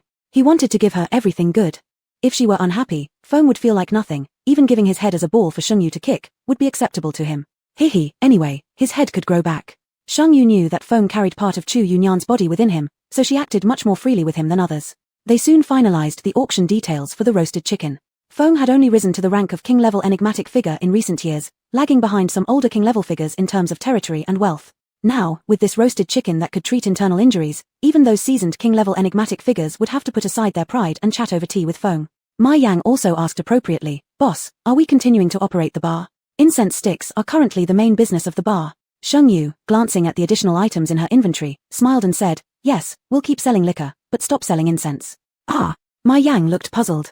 With a wave of Sheng Yu's hand, 100 cases of Wu Liangi appeared on an empty plot nearby. Boss, what is this? Sheng Yu took out a bottle, poured a small cup, and handed it to Mai Yang. As Mai Yang placed the cup to his lips, a unique aroma of liquor wafted through, filling his palate with a rich, clean fragrance, spicy yet tinged with sweetness. The alcohol slid down his throat, transforming into a concentrated force swirling in Mai Yang's abdomen. An aura of mysterious energy surged uncontrollably around him and then, after a moment, receded back into his body. Good booze. Mai Yang exhaled a foul breath, the mysterious energy around him feeling as if refreshed by a spring rain. Seamless Connection immediately saw an opportunity and eagerly rubbed his hands together. Sis, it wouldn't be too much to ask for 50 cases, would it? Calling me sis when you want something? Sheng Yu arched her brow, lifting Seamless Connection's chin with a flirtatious gaze. 50 cases of wine for you, but I'll need 2 stores from you. Deal. He was dazed and pouted, thinking she was so beautiful that she might kiss him tilde. Sheng Yu took a brief return to the top residence of the Hell Judge, where everything had been vacated except for the faint jasmine fragrance lingering in the air. Just as Sheng Yu was about to leave the dungeon, she received a notice from Ghost Mom to connect. Ding, Housewife of Despair has requested connection with Jiyu Bar. Do you agree? After agreeing, Sheng Yu received another prompt. Housewife of Despair invites you to visit the Broken Home Dungeon. In the blink of an eye, Sheng Yu appeared on the 3rd-floor terrace of a villa. Mom! Looking at the woman gently swaying her wine glass, radiating the aura of a wealthy lady, Sheng Yu almost didn't recognize her. Seeing her beloved daughter, Mom Gooey smiled brightly. Let's go, Yu. Let me show you the big villa I bought by draining your brother's resources. With that, Mom pulled Shungyu downstairs. The broken home dungeon has restarted. Luckily, I didn't upgrade it to an A-level dungeon, otherwise, I wouldn't have been able to link with your little level 4 noob. Shungyu sighed. That stings, Mom. Mom Gooey gave a soft laugh and said mysteriously, do you know what kind of dungeon this is now? What kind of dungeon? A battle royal dungeon. I used all your brother's hidden funds to bribe the Sea King Prince for this. Seeing Mom's cheerful smile, Shungyu silently lit a candle for violent Gooey brother. It's your blessing to have such a mom. At this moment, a message suddenly popped up on Shungyu's friends list. Solely loving Shung sister, Xinyu, I made a bet with someone to enter an A10 dungeon. Would you like to come with me? Solely loving Shung sister, I know it may be asking too much, but I just hope you could help me collect my remains. Solely loving Shung sister, it's fine if you don't come. I am merely a passerby in sister's life anyway, dying in a foreign land won't matter. Husband $18, alright, I'll burn incense for you during holidays. Just as the message came in, Qiu Xian received a system notification. You have been bound by husband $18. Chapter 132, Grievance of the Newcomer. My bridal costume isn't red enough. Shungyu was reborn. Amidst the clamor of drums and gongs celebrating a wedding, Shungyu gradually came to her senses. She was originally the legitimate daughter of the Duke of England's residence. Because of the declining influence of the Duke of England's family, he decided to marry her off to Zhao Hongchen, a newly crowned third-place winner in the imperial examinations, to consolidate the position of the Duke of England's household. On her wedding day, an incident occurred that caused her to be disliked from the moment she entered her new home. Because of this, she was constantly manipulated by others. Her husband even used this as a reason to force her to kneel before a widow and offer tea as a sign of respect. Perhaps living again gave Shungyu a clear understanding. Her previous self had been ridiculous. She actually knelt before the widow in front of everyone for the sake of the Duke of England's residence. After that incident, no one in the house respected her. Despite being a noblewoman of Kyoto, she fell to the level where even a maid could belittle her. Suppressing her anger, Shungyu wished she had a sword to immediately pierce the pair of treacherous dogs. Kchem! Shungyu suddenly felt the weight of a sharp and gleaming blade appear in her hand. Why did this sword seem so familiar? While Shungyu was still puzzled, 2 panels suddenly appeared before her eyes, accompanied by a strange and sinister voice in her ear. Welcome, Lord 18 Yuan, to the game Grievance of the Newcomer. Game level, A. Game difficulty, 10. The crystal blue panel before her eyes displayed a series of incomprehensible things. Information panel. Faction, Sinister. ID, 444,477. Name, Lord 18 Yuan. Level, LV4, 103943. Talent, player has hidden talent, no access to view. Inventory, incense sticks X49, apples X40, roast chicken X15, Wuliangi liquor X1. Diamond box, 24K pure gold butterfly knife, pearl crown, Tao of Peace book, photograph, golden kidney. SS class space card. Cleared levels, 6. On the other side, chaotic comments flooded the screen. Holy cow, why does the streamer look so confused? Is this not a full immersive level replica? Yuri right, it could very well be possible. It all started 4 years ago with a savage who managed to reach S level at just level 4. They say the Sinister game couldn't take it anymore, so they dropped the full immersive levels meant for S-class to A-class replicas. Brothers, back off. Don't bet on her. With only 5 talents unlocked at level 4, I'll eat shit upside down if she clears this level. Sinister stock king, baby, wake up. You're not. Asterisk asterisk asterisk asterisk asterisk asterisk asterisk asterisk asterisk asterisk asterisk. Furrowing her brow, Shungyu set aside her doubts as a peculiar sound of drums came through the window. If people can reincarnate, then what are these bizarre elements in front of her? With the precious sword in her hands now, she would purge all disloyal men. The funeral drum sounds grew louder. Clutching her sword tightly, memories intertwined with hatred once again surged in her mind. This matter also involves 2 other families in the capital, the Ling family of the Wei Bei general's residence, and the Lu family, a county magistrate ranked 8th grade. Both families simultaneously bore daughters at a temple 16 years prior. By chance, they were switched at birth, and only discovered 16 years later. Wei Bei general's residence, the Ling family, had a marriage pact with the Qin family of the Hanlin Academy. Upon the return of the true Ling miss, the Qin family heir was expected to honor their matrimonial agreement with the Ling miss. However, the young Qin master had grown up alongside the Lu family's adopted daughter and shared a deep emotional bond. Unable to defy their family's demands, they designed a fake death and fled to the frontier to live freely. On the day when Ling and Qin families were supposed to be married, the Lu family staged a funeral for their falsely deceased daughter. Initially intending to obstruct the Ling family's bridal procession, they instead mistakenly encountered Shungyu's bridal procession.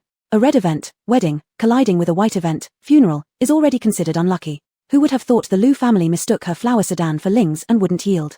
They even insisted that Shungyu step back. The standoff lasted for some time, until the Lu family realized their error. It was not Ling's bridal procession. But by then, the auspicious timing had already been missed. Due to this mishap, Zhao Hongchen accused her of unworthily bearing the title of Kyoto noblewoman. He claimed she acted tyrannically, showing no compassion or humility, and demanded that she kneel before his widowed sister-in-law as a demonstration of her righteousness and filial piety before they would proceed with the formalities of their wedding. That so-called widowed sister-in-law was shameless, long entangled with Zhao Hongchen, they even had a child together. These despicable traitors. As the mournful drum sounds drew nearer, the intent to kill in Sheng Yu's eyes intensified. After Sheng Yu's death, she learned that the Lu family had conspired with Zhao Hongchen to bring misfortune upon her. Seeing the unrestrained killing intent emanating from Sheng Yu, many in the live-streaming audience began to advise caution. Stay steady, streamer, stay steady. You don't know any rules yet. Acting rashly will lead to your death. This is an A10 immersive. Many people die within 5 minutes of entering. I hope you don't break the record, streamer. I am outta here. This is a clash between red and white events, an extremely ominous situation. The streamer could be killed just by talking. King of Eerie stock, baby, calm down. You're not supposed to. Asterisk. King of Eerie stock violated live streaming rules multiple times, muted for 24 hours. Sheng Yu looked at her live streaming room and revealed a sinister smile full of killing intent. I've been suppressed all my life, but in this lifetime, I'm taking back everything that's mine. It's over, she's too deeply immersed. The flower sedan landed as Sheng Yu heard the voices outside. After waiting for 2 breaths, Sheng Yu cast a sharp glance and extended her delicate white hands to lift the sedan curtain, stepping out resolutely. Her magnificent bright red wedding gown accentuated her even more dazzling beauty, resembling a fully bloomed peony. Sheng Yu held the phoenix crown she had taken from her head in one hand and a gleaming sword in the other, appearing exceedingly formidable. The sounds of mournful drums and joyous gongs suddenly stopped. Why has the bride come out? Where's the veil? What about the phoenix crown? Sheng Yu ignored everyone's stares and pointed her sword at the manager of Lu's residence. Will you let me pass, or will you not? She spoke word by word, very slowly, creating a mountain-crushing pressure that immediately made the manager's face deathly pale. Yet, he still remembered his mission. Today we are mourning our young miss. Let the deceased go first. As for you from the Sheng family, his voice abruptly cut off, his expression becoming horrified. He slipped up. Before he could defend himself, he saw the bride give a cold smile, followed by a flash of cold light, and then he felt dizzy and disoriented. Blood splattered all over Sheng Yu. Time seemed to freeze as both the red, wedding, and white, funeral, parties stood petrified. No one expected the bride to actually take action. Sheng Yu glanced around with cruel eyes hiding behind her radiant smile and vermilion lips, giving a chilling grin. This is a big day for the Duke of England's residence. It appears all of you think my red bridal dress isn't vibrant enough. How thoughtful of you to want to add more color. I thank you sincerely. Let's see who will grace me next, whether it be through disembowelment or decapitation. Chapter 133, Newcomer's Grievance. Today, I'll make you clear who the big and small kings are. Isn't it that this sister doesn't have a bit of fear? Red and white clash, which is the first taboo in the instance. If you encounter it, you will die. After killing people, why hasn't the rule been triggered yet? I remember there was a sure death rule here. What's going on? Any of the royal class lords willing to explain? Fearful destiny, do you still remember the despised passive talent? The crowd in the live broadcast couldn't help but recall the system announcement at the time. Ding, congratulations, you have drawn the passive talent ignorance. Talent ignorance, passive talent, ignorance is bliss, knowing too much will only harm you. 8 knives per mouth, so what? Can this talent mock the opponent? Fearful destiny, because one doesn't know, the system cannot determine if it is a violation, thus the rule won't trigger. 8 knives per mouth, that way, as long as one doesn't know, isn't that invincible? Fearful destiny, you can, but for the smart brain of the streamer. 8 knives per mouth, degree. Sheng Yu's lips curved with a sinister smile, her eyes still filled with unrelenting murderous intent, fresh blood dripping from her wedding dress. It was as if everyone saw a devil come out of hell. She has gone mad. The legitimate miss of the Duke of England's residence has completely lost her mind. In the distance, once again came a festive sound of gongs and drums, and before the blink of an eye, another wedding procession had already arrived in front of the funeral procession. Without even the slightest intention of stopping. Until the entire red bridal procession surrounded the mourning party and stopped not far behind the coffin, the blaring music finally ceased. After the flower sedan stabilized, a thin as a cicada wing, razor-sharp scalpel emerged to lift the curtain. A woman dressed in a bridal robe walked out of the sedan. Just like Sheng Yu, she held a phoenix crown in one hand and a thin sharp blade in the other, her eyes cold and terrifying, making the onlookers shiver. The woman was beautifully delicate, striding forth with some gracefulness. Looking at the pitch-black coffin, she loudly said, "Ah, today turns out to be my dear younger sister's funeral. How could her elder sister not come to send her off?" Sheng Yu looked at the woman speaking, feeling a strange sense of familiarity. Ling Qiwei. When Ling Qiwei saw Sheng Yu, she was also startled for a moment, then casually gave a bow. "Miss Sheng's big day today got rudely interrupted by my foolish younger sister, so I will now take her corpse out to apologize to you." Upon meeting eyes, both women felt an inexplicable familiarity surge within them. Ling Qiwei felt an inexplicable urge to cling to this woman's legs. Could it be that I am driven insane by these despicable men and vile women? Sheng Yu's sword tip still dripped with blood as it passed through the trembling crowds of the Lu family. In a single leap, she boarded the carriage pulling the coffin and said, "Miss Lu deliberately chose this day to congratulate me. Of course, I must meet her." finished talking, their eyes met again, they both simultaneously extended their legs in harmony, kicking the coffin directly out into the air. At the moment the coffin flew out, the sky suddenly boomed with dozens of lightning flashes. The sky that was previously bright became dark instantly, just like midnight. The wind roared fiercely, dust and sand were everywhere. As Shengyu raised her hand to shield herself, everything around her vanished in the blink of an eye. There were only her and Ling Qiwei left, with two lonely wedding sedan chairs. The broken pieces of the coffin lay between the two wedding sedan chairs, emanating an eerie, sinister aura. Supernatural phenomenon? Though Ling Qiwei did not feel particularly afraid, she instinctively hugged Shengyu beside her. Shengyu. Realizing Shengyu wanted to kick her away, Ling Qiwei quickly apologized with a smile. Sister Sheng, we are as old friends upon first sight. You don't mind me hugging you, right? Shengyu stared at the coffin floating midair and watched a white-clad figure slowly crawling out. Long hair covered the face, eerily veiling the features, with a dry, raspy voice that caused one's eardrums to hurt. Who made me unable to rest peacefully after death and dared to destroy my coffin? Even though they couldn't see the woman's eyes, Shengyu instantly sensed the chilling gaze of the woman as soon as her words fell, causing her spine to tense unnaturally. Don't talk nonsense, aren't you that accomplice of the Liu family? Today, this lady makes you leave but not return. Ling Qiwei naturally conjured up an A-grade restriction card in her hand and flung it toward the black-haired female ghost covering her face. The female ghost dodged sideways, and her hair rapidly grew, striking toward Ling Qiwei. Though Ling Qiwei's scalpel was small, it was incredibly sharp. Before the female ghost's hair got close, it was shattered into pieces by Ling Qiwei's hands that moved as fast as having practiced for 500 years alone. The female ghost wailed in fury, my hair that took 300 years to grow. This was the moment. Shengyu seized the opportunity, used her strength to leap, and thrust her sword directly towards the female ghost's heart. Just as the sword tip was about to pierce into the chest of the female ghost, this strike would surely either kill her or leave her severely injured. But unexpectedly, the female ghost's abdomen suddenly swelled up, and then a tear appeared from inside out.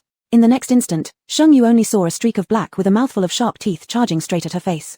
There was no time to dodge. If bitten by this little ghost, Shengyu's entire face would be torn off. Right at that moment, Shengyu heard a magnetic male voice, illusory card. It felt like her energy channels had been suddenly unblocked. Instinctively, she pulled an illusory card from the void and used it. The small ghost passed right through Shengyu's body. Like a small missile, it smashed the bridal sedan chair into pieces. Seeing the small ghost getting hurt, the female ghost went berserk, stimulated into frenzy and emitted a shrill scream, directing all her attacks toward Shengyu. Hey, Miss Ling, can you handle this? Shengyu noticed that after the small ghost emerged from the female ghost's stomach, the female ghost's strength decreased. Instead, this little ghost was stronger, faster. Somehow, Shengyu could perceive that this ghost was in the mid-stage of the destruction level. The little ghost leapt out from the sedan chair and grinned at Shengyu, with droplets of black fluid trickling down from the corners of its mouth. Beautiful auntie, be my mom. This sentence touched Shengyu's heartstrings. Looking at the dirty little ghost, she suddenly said, my baby is much cleaner than you tilde. As she spoke, Shengyu heard a clear dragon's roar, dying to compete for my mama tilde. A several meter-long black juvenile dragon tore apart the space beside Shengyu, sporting a dragon horn that was just growing halfway, charging straight towards the black shadow on the ground. Daring to snatch my mama? Today, I'll make you know who the big king is. Saying this, the dragon's mouth opened wide, swallowing the little ghost into its belly and belching with great satisfaction. In the private room on the top floor of the most prosperous tavern in the capital city, two men dressed in black robes were watching the situation here. One man spoke, Big brother, your son ate my little ghost, and your wife is about to kill my red and white double disasters white calamity. Bullying younger brothers shouldn't go this far, right? Chapter 134, Grievance of the Newcomer. I have two wives, one is called Shengyu. The little black dragon flew to Shengyu and affectionately rubbed against her face. Mommy, am I very ugly? How could anyone like a dragon with only one horn? All because of that stinky little brat. Although Shengyu didn't remember the little black dragon, the feeling of intimacy was unmistakable. She touched the little black dragon's smooth dragon horn and gave it a smooch. You're the cutest tilde. Mommy tilde so shy, mommy kissed me on her own tilde. On the other side, Ling Qiwei was chased and beaten down half a street by an insane female ghost. When she returned, she saw the little black dragon excitedly twisting its body, and couldn't help but shout. Can someone care about the life or death of an old widow? Shengyu and Qiu Xian had an inexplicable, skillfully dealing with the female ghost. As the female ghost lunged at Shengyu, she threw out her true sword and then used the illusion card to dodge the female ghost's attack. And Ling Qiwei behind the female ghost caught the true sword and stabbed through the female ghost's heart from behind. This scene felt familiar. The female ghost screamed fiercely before dying, Sister, you must avenge me. Ling Qiwei remained vigilant for a while. Where is the sister? Shengyu, don't know. Maybe she hasn't caught a ride yet. Congratulations, player Wei Shungjie, Larogong Shibablock, has killed the Zimu Bosha. The bizarre kill is classified as destruction level, earning 10,000 experience points. This is the first kill of the Zimu Bosha, rewarded with 5,000 experience points, 1 rule card, 100% hatred value from Qingguo Red Shaw, and a special card, 1 birth 3 treasures. Shengyu looked at the thing in her hand, though unsure who was speaking, she preemptively said, The 1 birth 3 treasures card is yours, no need to thank me. Ling Qiuyi gritted her teeth. Good, good, if there's a 1 birth 8 treasures next time, I'll definitely save it for you.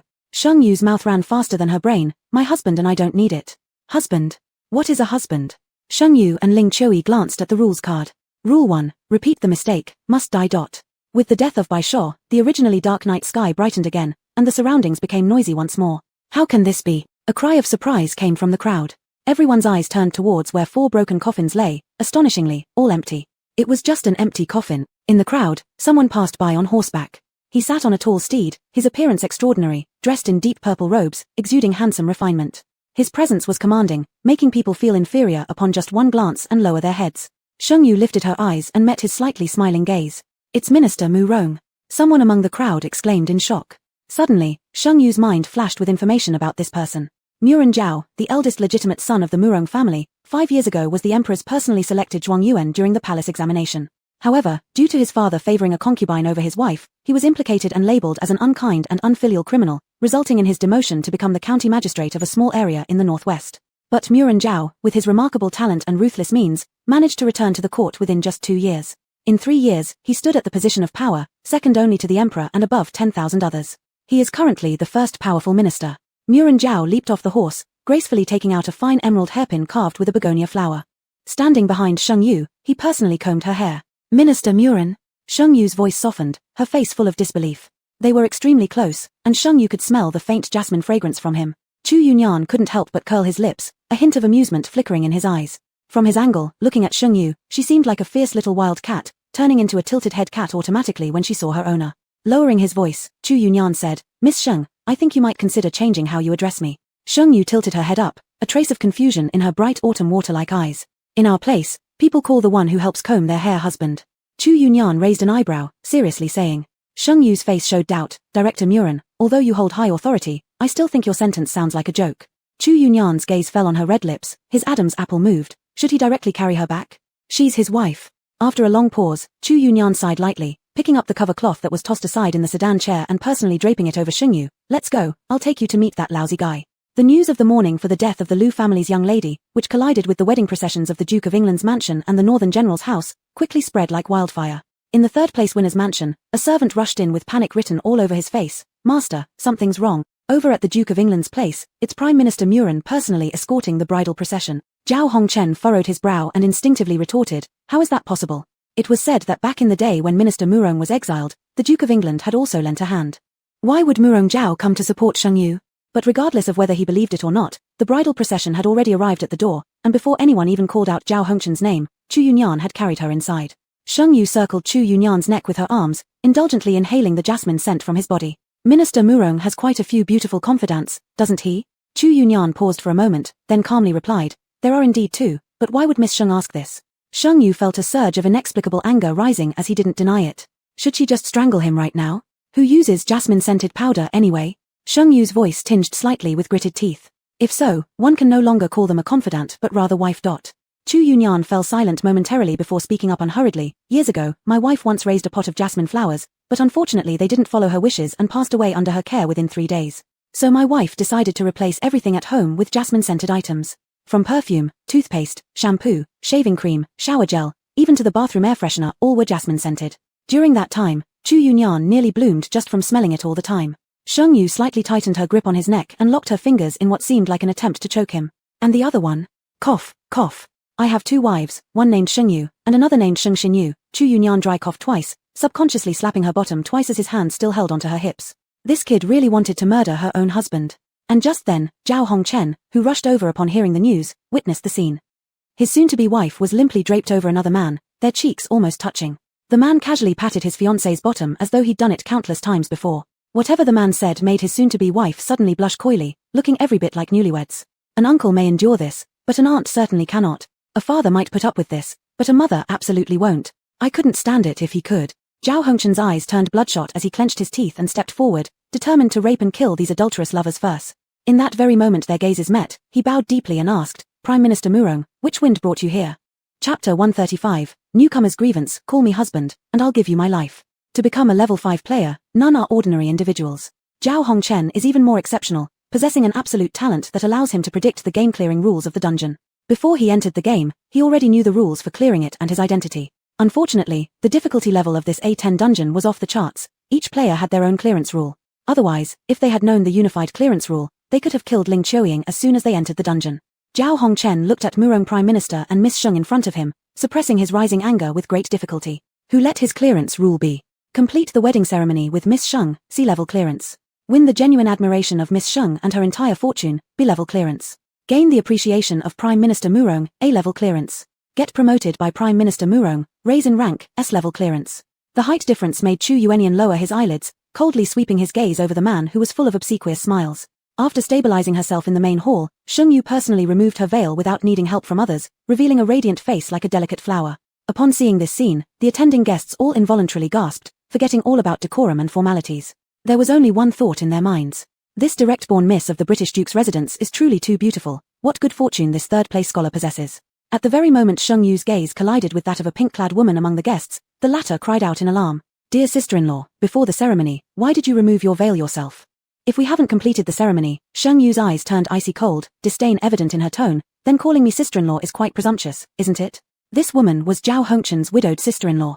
But in Zhao Hongchen's eyes, Xu Jing wasn't just his widowed sister-in-law, she was also his fiancée who had grown up together with him since childhood in the real world. His expression instantly turned cold. Miss Sheng, what do you mean by that? What I mean? And what does Master Zhao mean by that? Sheng Yu raised her lips in retort, a trace of sarcasm present. She looked completely relaxed, sitting nonchalantly on the main seat wearing a purple robe, giving her an inexplicable sense of confidence. The Lu family intentionally delayed my auspicious time during the procession, yet no one from your Zhao family came to intervene. Scholar Zhao, do you wish to seal this engagement or not? Zhao Hongchen glanced at the man seated in the primary seat and quickly decided within himself. This Miss Sheng represents nothing more than a C-level and B-level clearance. It's better not to pursue it. Rather, use this opportunity to perform well in front of Prime Minister Murong. Zhao Hongchen's expression immediately became filled with sorrowful compassion. Miss Sheng, respect for the dead comes first. Losing a member of the Lu household is the most sorrowful event possible. Why don't you show any pity? Then sighing heavily, as if accepting his fate. I've heard that Miss Sheng is a role model for young ladies in the capital, kind-hearted, elegant, and virtuous, yet I never expected that you lack even the smallest shred of compassion. Truly unworthy of this reputation.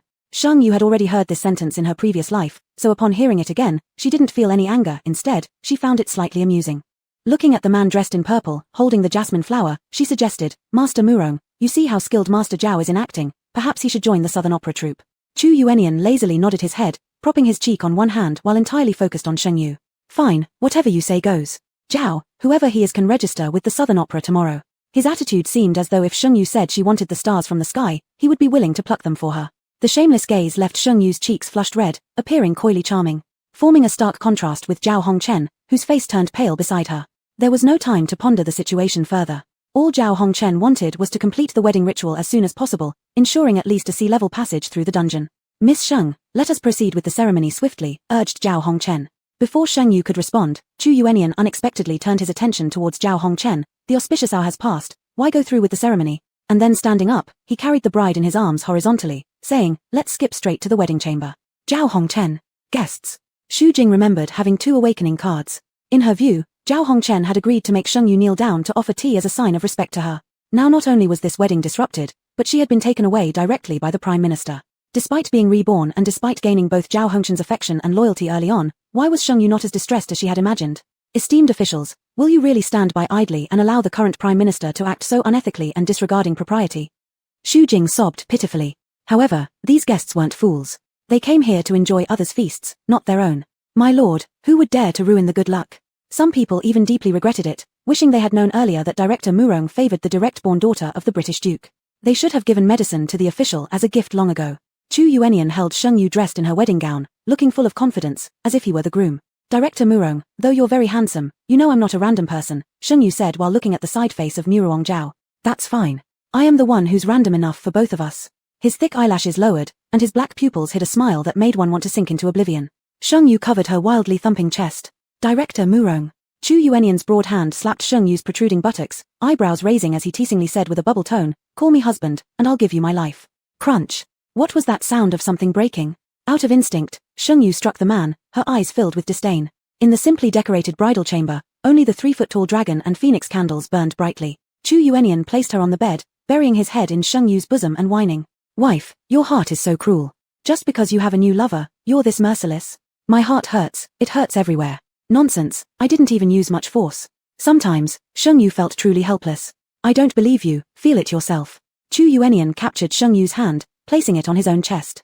The plump pectorals were smooth and elastic, causing Sheng Yu to be reluctant to let go. How about it? Is the texture really great? For a moment, Sheng Yu's fingertips paused, pinching the soft and bouncy lump, then seriously replied, Director Murong, I'm an upright person. Seduction won't work on me. Chapter 136 Newcomer's Complaint, What's in your pants? Chu Yuenian groaned, his eyes carrying an undeniable look of lust as he looked at Sheng Yu, and his voice was strained and hoarse. Sister, you'll regret it. He took a fierce inhale from Sheng Yu twice before speaking seriously. Can you see those two panels? Sheng Yu pursed her lips. This isn't an illusion, is it? No. You're my husband. Sheng Yu interrupted herself while looking at her own name. Husband 18 blocks. Why does this name sound so unconventional? Chu Yuenian nodded incomprehensibly, ready to say more, but was suddenly flipped over by Sheng Yu pressing him down. I am husband 18 blocks. You are my husband, so you should have 18 blocks of abs, right? Chu Yuenian almost burst out laughing from her perfectly logical deduction as he let Sheng Yu sit astride on him and feel around. The man's abs were better than his pectoral muscles, with clearly defined lines, compact muscle structure, and some sort of body lotion that made his skin as smooth as soft tofu. If she weren't such a decent person, she'd definitely nibble a few times. Just as some hands were about to move downwards improperly, Chu Yuenian blinked and stopped her. Don't fool around, listen to me. Go ahead, I'm listening. Sheng Yu didn't stop her actions with her hands. You are the player, not the true miss of the British Duke's manor. Be careful of everything here. Sheng Yu originally thought he would talk about something related to their past life stories. Regarding being a player or whatnot, since she killed the yin-yang duo, she had already suspected something along these lines. Now it merely confirmed her suspicions. However, after hearing Chu Yuenian's words, the bullet chat split into two factions. Not really, why can this guy Mo Rongzhao utter the term player? Yama calls, Mr. Judgment Dog, come explain why Judgment Thief uses your talents. Fate of Fear, what's it got to do with you? A mouthful of 8 guis, weakly asking, why did Judgment King reveal the truth about the player? If the streamer didn't know forever, wouldn't ignorant talent be invincible? Yes, if you say it, the streamer's talent just becomes directly nullified. Gui's deathbirds towards the sky, the streamer is only invincible when ignorant. Do you really think she still knows nothing? One mouthful of 8 male steamed buns. Yes, don't you see that the streamer doesn't appear shocked at all? Her hand didn't even stop touching the abs. One mouthful of 8 male steamed buns. Dead girl eats so well, can you let me touch those 18 abs too? Sheng Yu glanced at the last bullet chat comment and revealed a mouthful of innocent-looking teeth. He, drop by drop touch, 50 each time. After finishing, sensing the man's gaze was odd, Sheng Yu coughed, gathered herself, and asked, my question is, what's our relationship? She had a deep sense of intimacy toward this man. Even if the man said he was her lover number 3, Sheng Yu would believe him. It's the kind of relationship where if I'm bullied, you help me take revenge. Saying this, his expression turned pitiful again, with tears on his lashes. They bullied me, wouldn't let me marry you, and locked me in the dark room, releasing dogs and snakes to bite me. Wah, wife, I am so pitiful. Woofy, woof. You star, hiss. His pitiful state didn't seem faked, and Sheng Yu suddenly felt her heart ache, flashes of many fragmented memories flashing through her mind. Who are they? Sheng Yu frowned as she asked. Chu Yuenian moved his fingers and blocked the livestream immediately. He had originally thought that Sheng Yu would only regain normal abilities once she reached level 5. But sister always brings surprises. With the talent boosts of Fear, Fate and Hell Judge, Chu Yuenian's current strength has already recovered to half its peak period. Although he still couldn't mention those strange entities' identities, he could express them another way. He pulled over Sheng Yu's hand and slowly wrote 2 words in the soft palm. Deep Abyss. Chu Yuenian explained, it's the existence above the king-level strangeness. Just as these 2 words appeared in her palm, Sheng Yu suddenly felt chilled, as if something terrifying was staring at her. Abyss. Abyss. Sheng Yu was sure she had heard this title somewhere before. Chu Yuenian continued explaining, in the strange world, there are a total of 81 king-level oddities, but even combined together, their power would need to multiply tenfold to match one abyss creature. That year, he had been too eager. Once one ascended to the level of abyss strangeness, they would be eternally trapped within the strange world. In his urgency to return to reality, he never expected to be ambushed by these abyss strangeness creatures. Sheng Yu lowered her eyes, making it unclear what emotions she felt. Chu Yuenian thought she might have been frightened and furrowed his brows, about to console her, but saw her blinking wide, dazzling capilla-like eyes. What's in your pants? It hurts where you pressed against me. Zhao Hongchen had just calmed Xu Jing and was about to tell her about the player, but every time he tried to speak, he got electrocuted. Zhao Hongchen. Isn't it a bit much? If you've got the power, zap the one who lost his memory. Just then, a servant came to report that Minister Murong had finally left. His attempt at improving favorability with Minister Murong had evidently failed. Now he needed to go to Miss Sheng and take advantage of whatever value she still had. After all, if even Master Murong has already gotten involved with her like that, I'm not asking for anything else. Could he at least give me a promotion? There are limits to how many favors I can wear on my head without some reward, right? Sigh, as a man, in order to live comfortably, one must have at least a tinge of green on their head. Anyway, he wasn't the real Zhao Hongchen. The 20 years of affection he shared with Xu Jing were genuine enough, and all he wanted was for Xu Jing not to betray him. With a trembling hand and a pounding heart, his wife leaving him for another person was an unimaginable thrill in his life. The doors of the bridal chamber were tightly shut. As Zhao Hongchen pushed open the intricately carved wooden door, a searing flame shot straight toward his face. He swiftly dodged to the side. Before he could react further, his surroundings had completely changed. In the pitch-black void stood a bride perched atop an ornate huanghuali wood bed adorned with carvings of dragons playing with pearls, illuminated by 2 pairs of dragon phoenix candles around the bed. The bride sat stiffly, her head covered by a red veil. She smiled sweetly at him and called out, "Master Zhao, it's time to lift the veil tilde." If this were the ignorant Zhao Hongchen, he probably would have eagerly run over to uncover the mysterious beauty under the veil. But now, he clearly perceived an aura akin to that of a king-level oddity emanating from the bride. Elsewhere, Sheng Yu's soul was imprisoned within the bride's body, unable to move. She knew that once Zhao Hongchen lifted the veil, she'd get her chance to strike back. This seemed so simple, yet Zhao Hongchen's expression made it obvious that he saw something horrifying. Sheng Yu thought quickly, only sufficient incentives could make someone take risks. She adjusted her voice, making it sweeter. "Master Zhao, father prepared a gift for you. If you uncover my veil, I'll give it to you, okay? Is it a card inscribed with certain death?" "Master Zhao, what does it mean?" Upon hearing this, Zhao Hongchen's breathing quickened. Rule card. She actually possessed the rule card of certain death. It makes sense, such a powerful oddity naturally having a rule card isn't strange at all. Preparing 2 escape cards, spatial tear and shape shift, he cautiously stepped forward, grabbing the nearby measuring rod and lifting the veil. In the instant he uncovered it, a radiant face smiling brightly greeted him. Sheng Yu's eyes sparkled with shards of light, her lips curling into a mischievous grin. "Master Zhao, it's my turn now." Chapter 137, The Grievance of the Newcomer. "Ha, Xiao Ku, Prime Minister Murong, you've really outdone yourself." Grass, grass, grass. A string of elegant Chinese words shot out, and memories from childhood of being scared by traditional Chinese horror to wetting the bed began attacking Zhao Hongchen. The female ghost was too beautiful, too impactful. Under the double stimulation, Zhao Hongchen lost his grip on the card in his hand and turned to flee with the most primal running method. Unfortunately, before he had taken even a few steps, Sheng Yu pinched his neck. Looking down, he saw that the ground had already been laid with a trap array at an unknown time by Sheng Yu. Zhao Hongchen calmed down, pointing at Sheng Yu with certainty and saying, "You're a player." Sheng Yu scanned coldly around in the dark space, always feeling as if she was being spied on. Realizing the course of events, Zhao Hongchen quickly responded, using a card to break the array, then conjuring up several more attack cards in his hand, mercilessly attacking Sheng Yu. Cards of a level 5 player were naturally not ordinary. However, misfortune struck him. He had encountered Sheng Yu. After a few rounds of combat, Zhao Hongchen discovered that this player's cards seemed to be endless. If he kept going like this, it wasn't certain whose side would win. Grass, grass, grass. Prudence is the better part of valor. Zhao Hongchen swiftly retreated, creating distance between himself and Sheng Yu. Pointing at her solemnly, he declared, "I do not fight women. I will let you go today." As Sheng Yu narrowed her eyes, still without having said anything, Zhao Hongchen used a card to tear apart space and left the dimension directly. After Zhao Hongchen's departure, the dark space gradually dissipated, and Sheng Yu found herself back in the bridal chamber in the blink of an eye. It was at this moment that Sheng Yu realized the eerie spirit wanted the two of them to fight to the death in that previous space and intended to reap the benefits afterward. Upon searching around the bridal chamber, Sheng Yu found not a single trace of any sinister presence. The bridal chamber was extremely rudimentary, except for the pair of dragon phoenix candles, there was no other grandeur present whatsoever. In the evening, after washing up and lying down in bed, Sheng Yu's gaze was fixed on the red silk canopy. Her charming face was slightly somber, her expression inscrutable, making it impossible to guess what she was thinking about. Not long after, a hurried gust of wind suddenly came from the window. In the blink of an eye, a purple-clad handsome gentleman stood in front of Sheng Yu's window. Wife, Chu Yunyan hastily took off his outer robe, slipping into Sheng Yu's bed covers like an octopus, wrapping her in his arms. Seeing that Sheng Yu didn't respond to him, he looked up closer. "What are you thinking about?" Sheng Yu's onyx-like black eyes were instantly filled with the image of a handsome face. On that handsome face, a pair of doe-like eyes blinked innocently, looking so moist that it softened anyone's heart. Sheng Yu's thoughts drifted away as her fingertips grazed the man's earlobe. How did we use to interact in the past? The man's eyes dimmed momentarily, giving Sheng Yu an ominous premonition.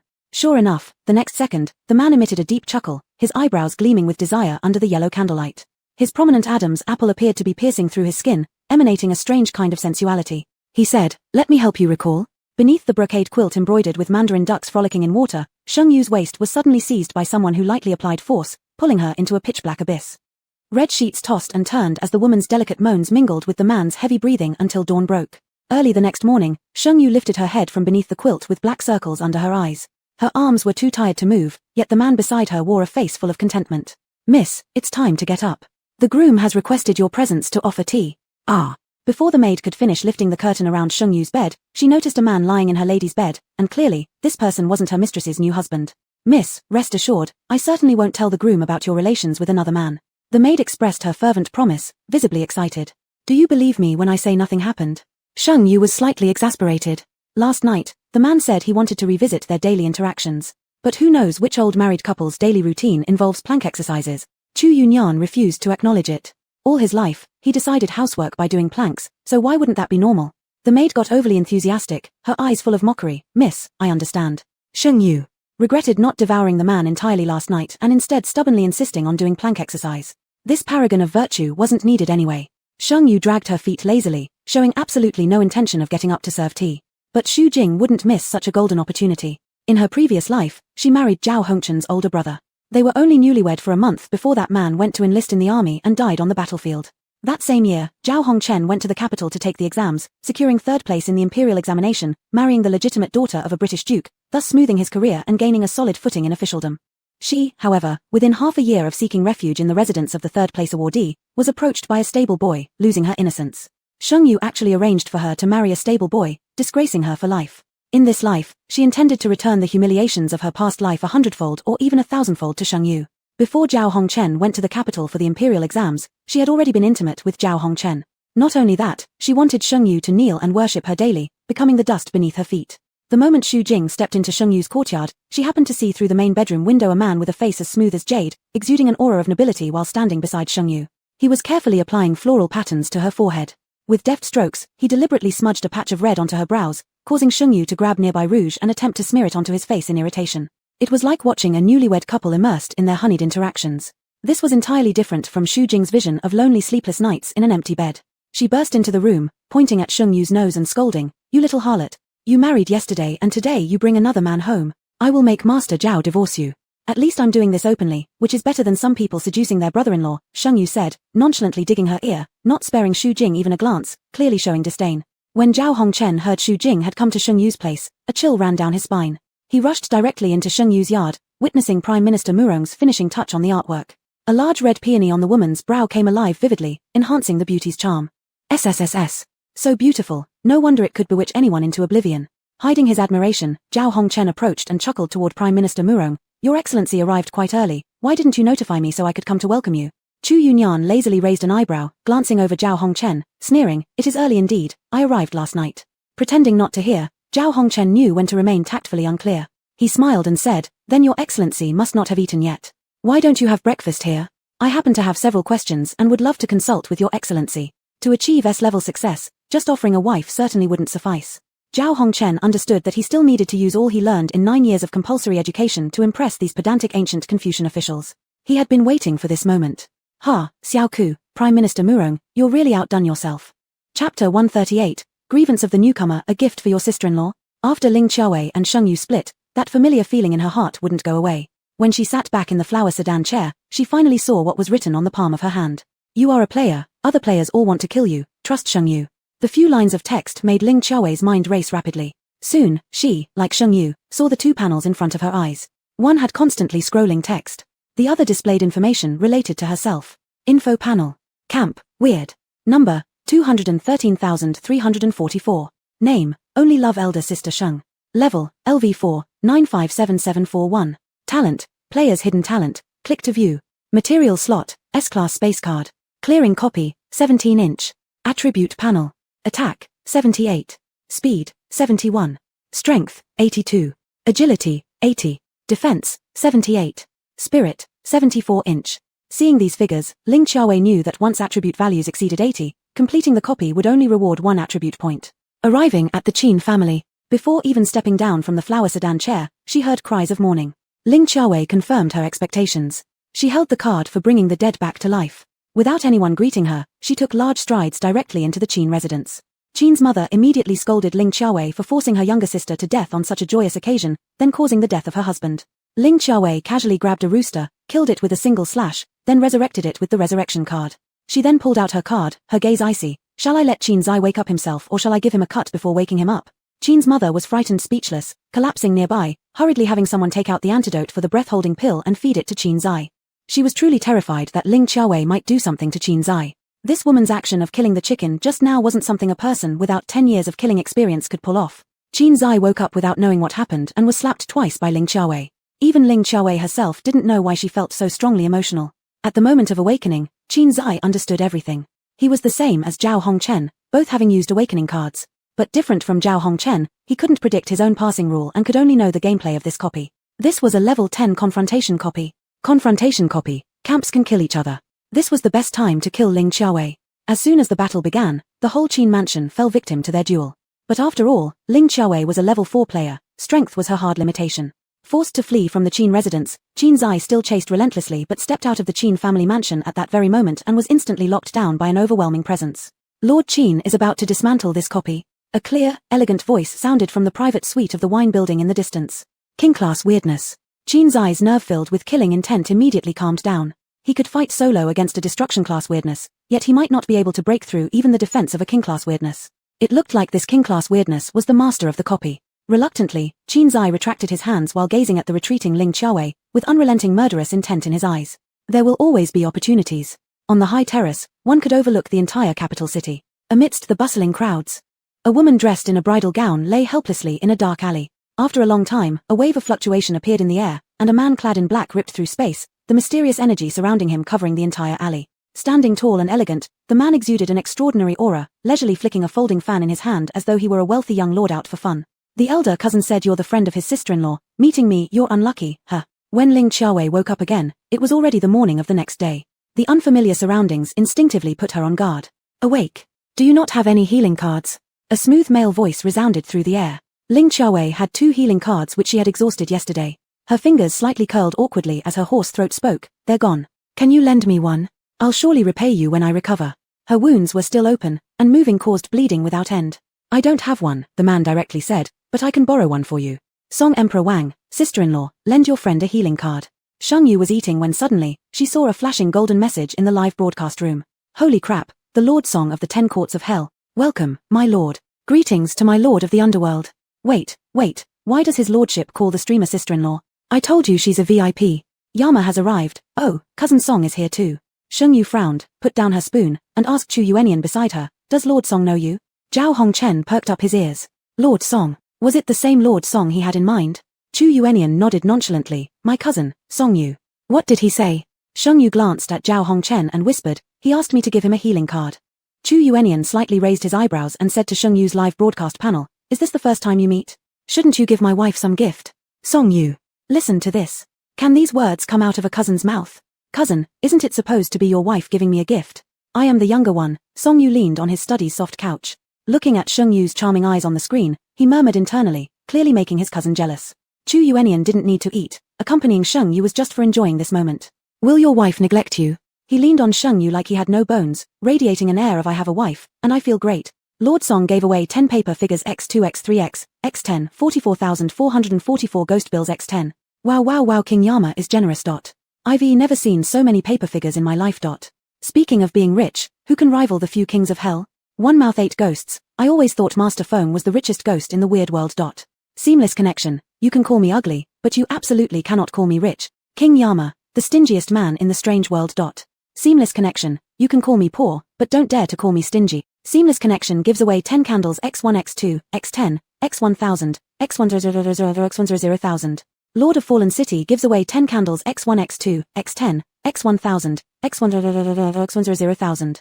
Seamless connection. How dare a new Ghost King challenge me? Lord of Fallen City, Master Feng has been misunderstood. Just taken over Dark Entertainment City, and the funds aren't organized yet, so can only spend them. Lord Song. Are you really not my brother's plants?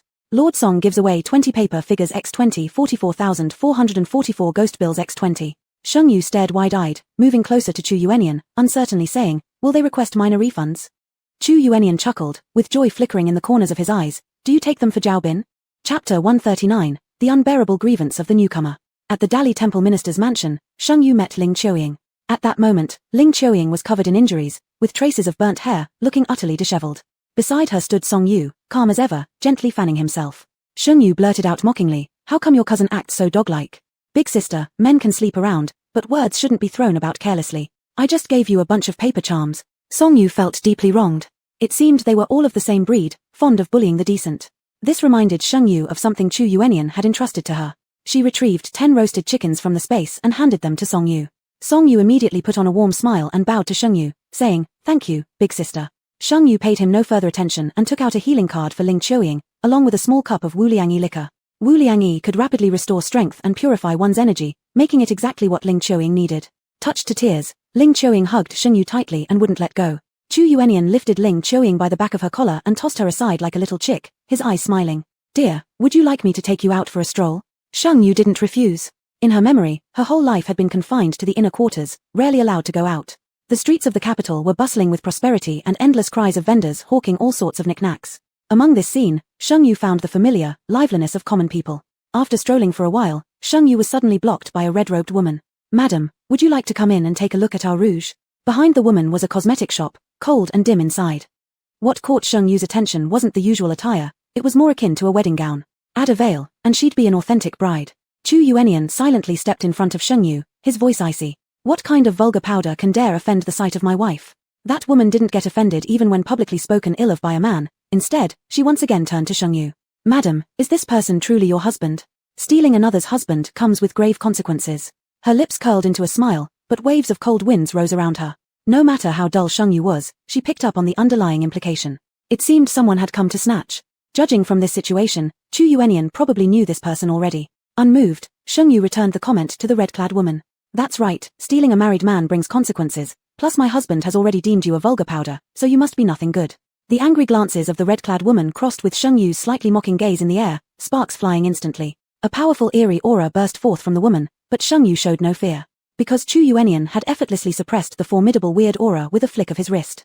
Chu Yuenian held Sheng Yu's hand and left behind a cold, sharp glance for the woman. "I don't kill you not because I am unwilling to, but because Song Yu wishes to protect you. If you dare to bother my wife again, I will make you regret being born." Though Chu Yuenian revealed not an ounce of eerie aura, the red-clothed woman turned pale immediately. With no choice, she could only helplessly watch their figures disappear among the crowd. Sheng Yu walked silently throughout the journey, and Chu Yuenian snuck several glances at her expression.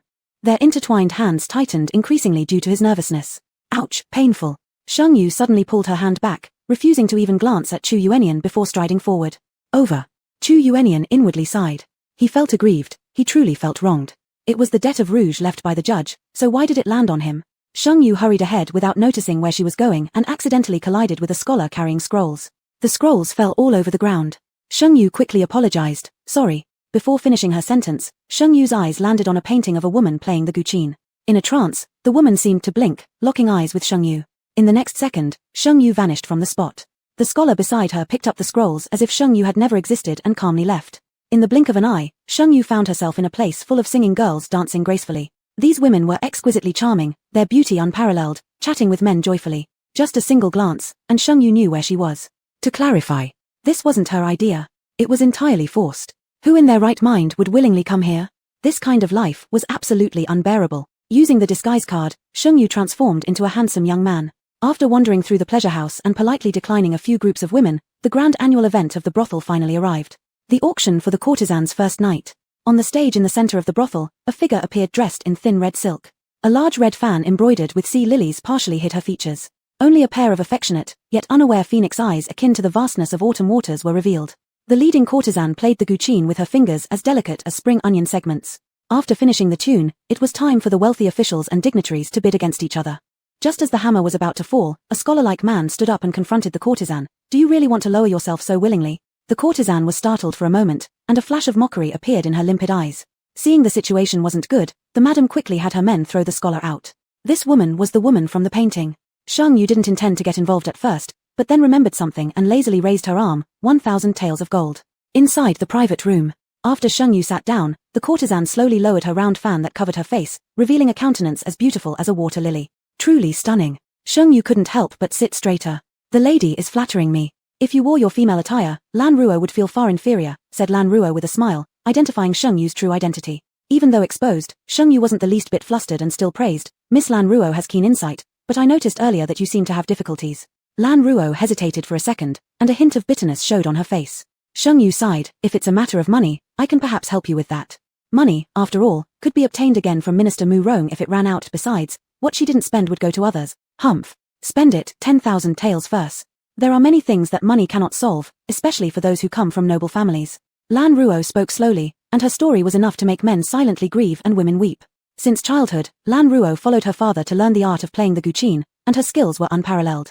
Before passing away, her father worried that Lan Ruo might live a lonely life without support, so he arranged her engagement to the scholar next door.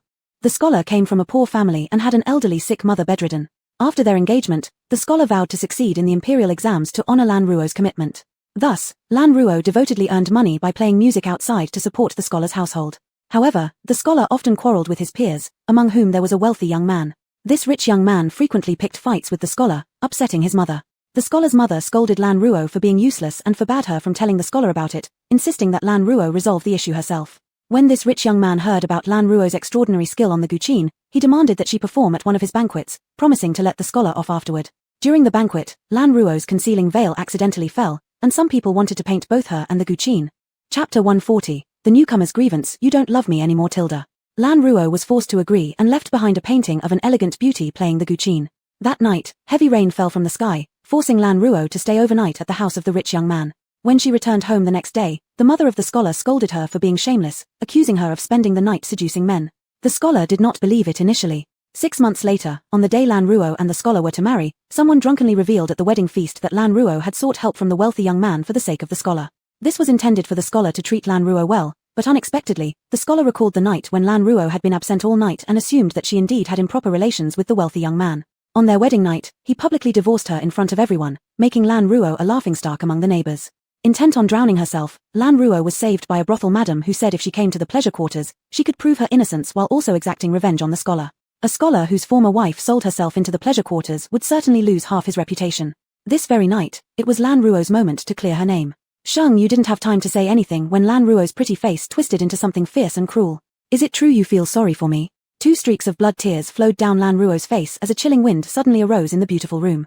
Ding, current scenario detected as Red Candle Bridal Slaughter. Player attribute values halved. At the sound of the broadcast in his ears, Lan Ruo's ghostly hand had already reached Sheng Yu's neck. Lan Ruo wasn't fast, not even as quick as the original mother and child white demoness. But with Sheng Yu's powers suppressed, he couldn't clearly see Lan Ruo's attack and was immediately strangled by the ghostly hand. The feeling of suffocation struck instantly. Struggling with all his strength, Sheng Yu shouted, I saved you out of kindness, and yet. As the words ended, a streak of sword chi emerged, striking towards Lan Ruo. The pure Daoist power forced Lan Ruo back, allowing Sheng Yu to catch his breath while bent over. A sinister aura enveloped the entire room. With his attributes reduced to half, Sheng Yu struggled against the destructive entity, barely capable of resisting or escaping. Why does he despise me? I did it for him. Lan Ruo lamented sorrowfully. Do you know who the real winner was supposed to be tonight? It was that middle-aged fat man. He tortured me endlessly. Later, it turned out to be the rich young master who redeemed me. But I wronged him.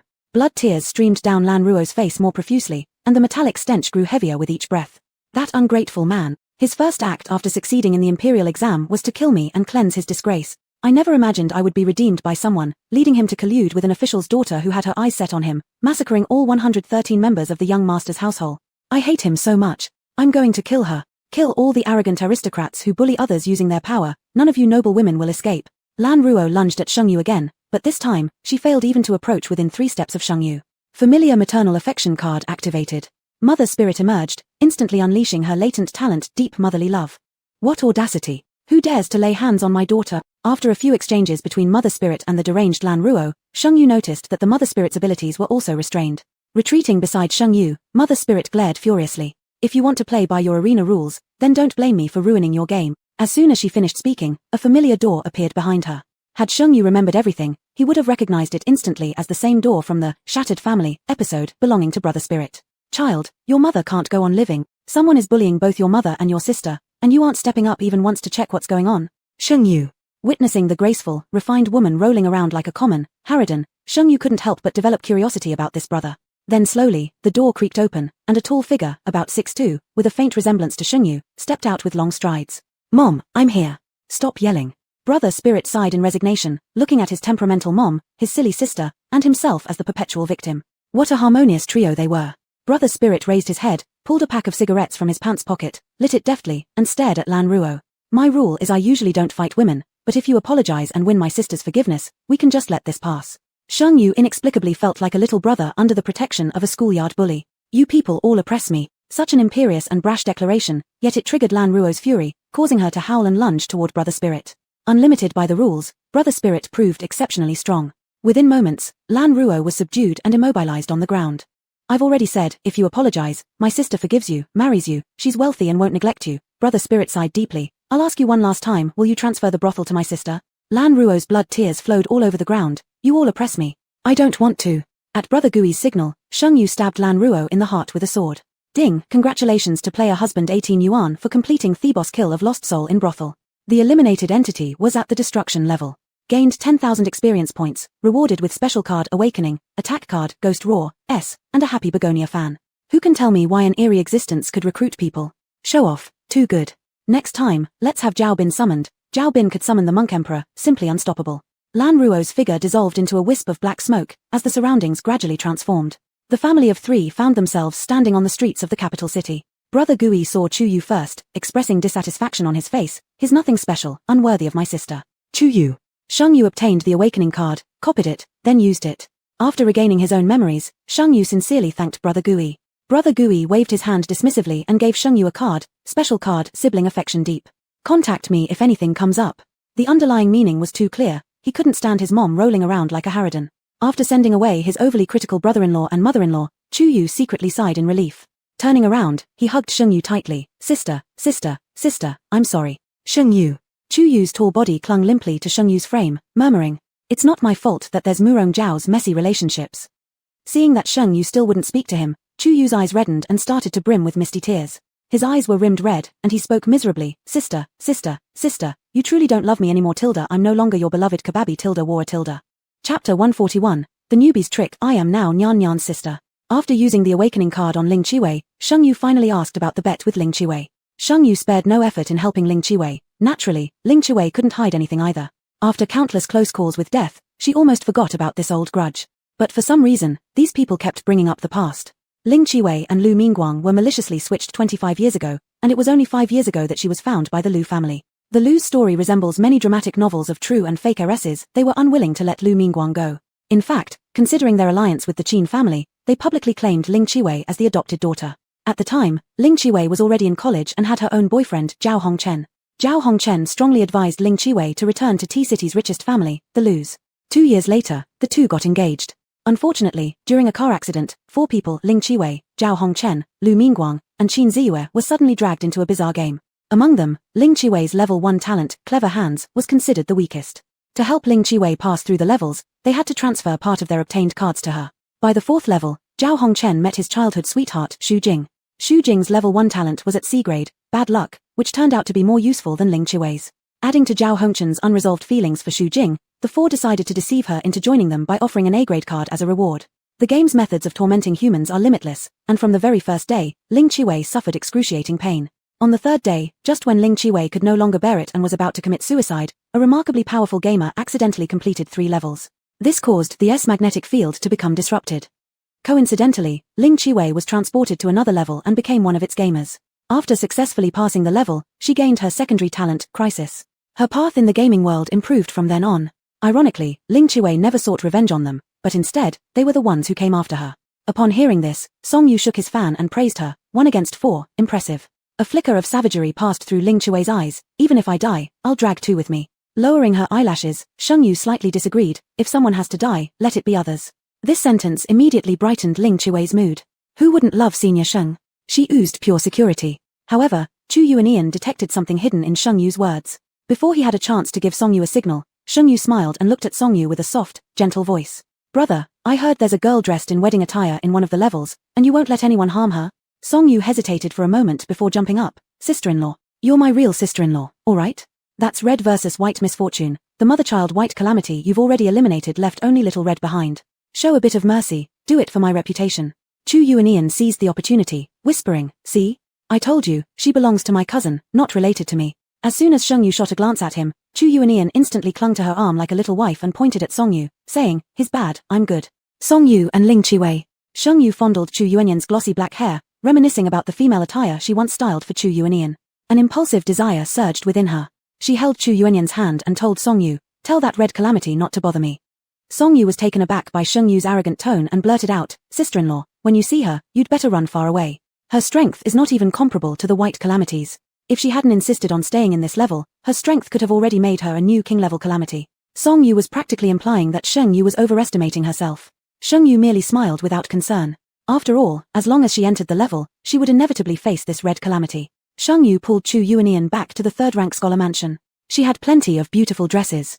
Today, she absolutely needed Chu Yuanian to try every single one. Sister, I don't want to. Upon seeing Sheng Yu take out a pink-purple gauzy blouse, Chu Yuanian tightened her arms around her shoulders, terrified and resisting. Why, after so much time, had her older sister's strange interests never changed? Wah! Half an hour later. Sister, this hairpin doesn't look good. I'm wearing pink clothes, so naturally, I should match with a blue hairpin. I also want red embroidered shoes and golden eyeshadow. Sister, why don't I have a belly wrap? Wah! I'm not clean anymore. You've seen my body, sister. You need to take responsibility. Sheng Yu lifted the other person's chin, looking directly at the bashful, frail expression, and stroked the ruby-red lips coated with lip rouge. How will I take responsibility? Sheng Yu's finger slid down further, probing into the man's chest. The cool fingertip touched the protruding, scorching red fruit, causing the man to shiver repeatedly. Sister Tilda Chu Yuanian's throat emitted a sound of unbearable yearning, his bright eyes brimming with misty moisture, drawing one into an entrancing gaze.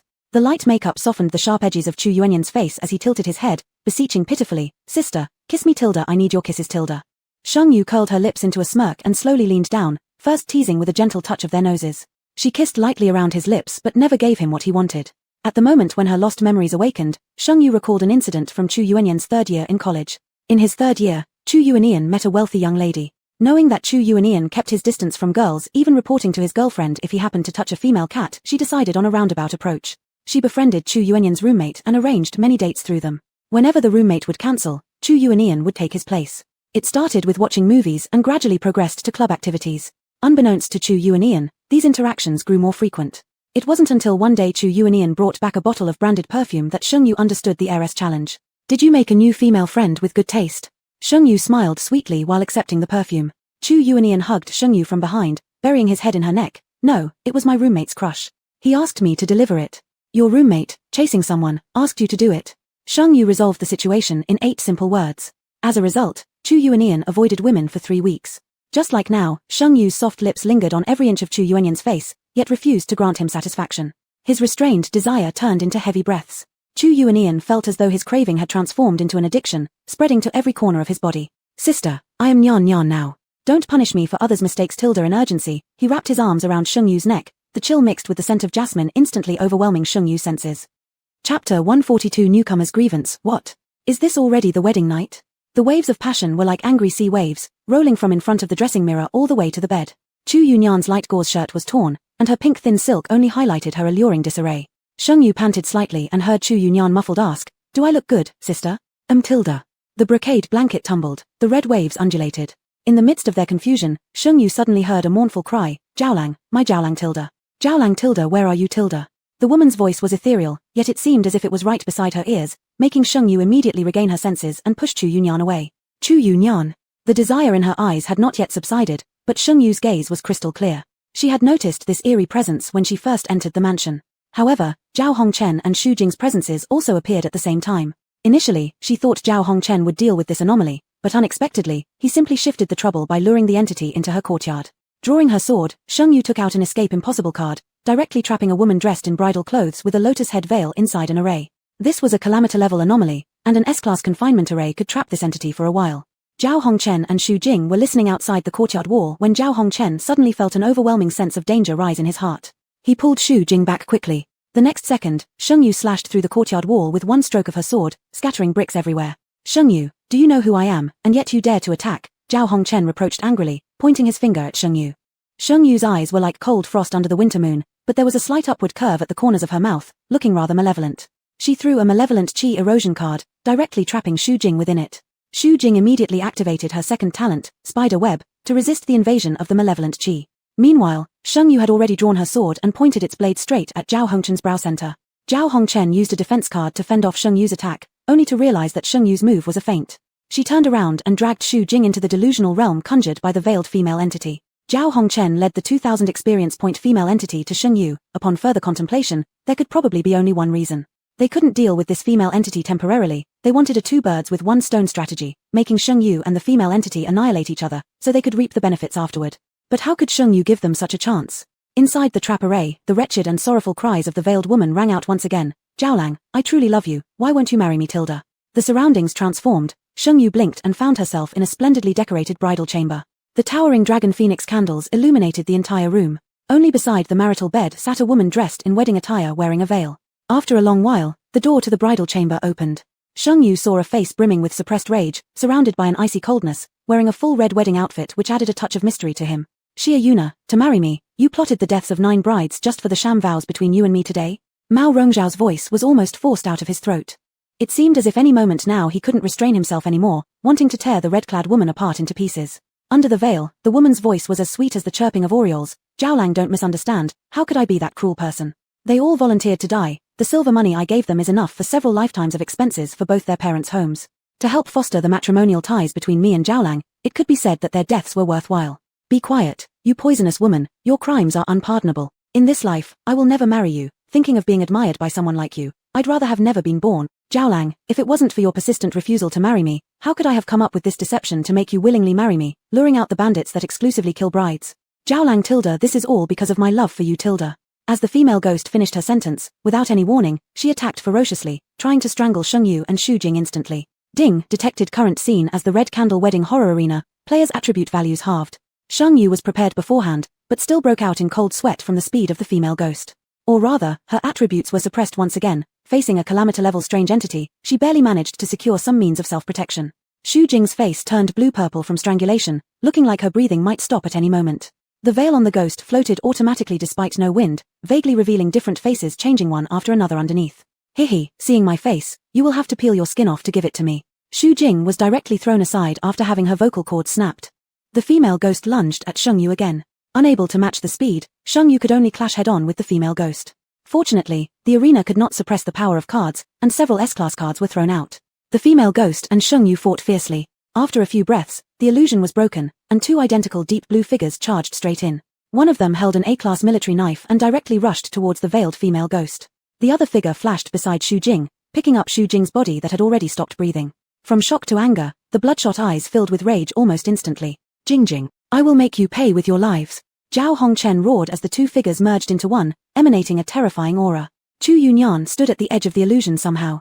He was now back in his purple brocade robes, once again becoming the aloof and noble minister Murong.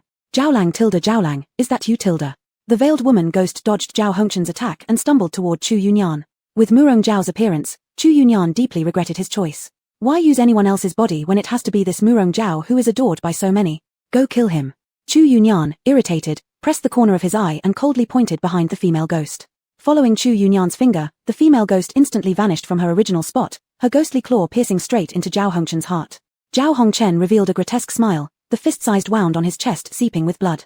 The blood that should have dripped to the ground instead seemed to come alive, inch by inch crawling up the arm of the veiled female ghost. Feeling her strength being siphoned off, the female ghost grabbed Zhao Hongchen's collar with her other hand and angrily pulled him onto the bridal bed. Layer upon layer of red curtains fell, blocking the entire large bed from view. Sheng Yu stood frozen. Ah! They're already consummating their marriage? A moment later, the curtains were pulled open. The red clothes on the female ghost were already soaked through with blood, her soft voice tinged with regret. Jiaolang, I let him escape, it's all Yuna's fault.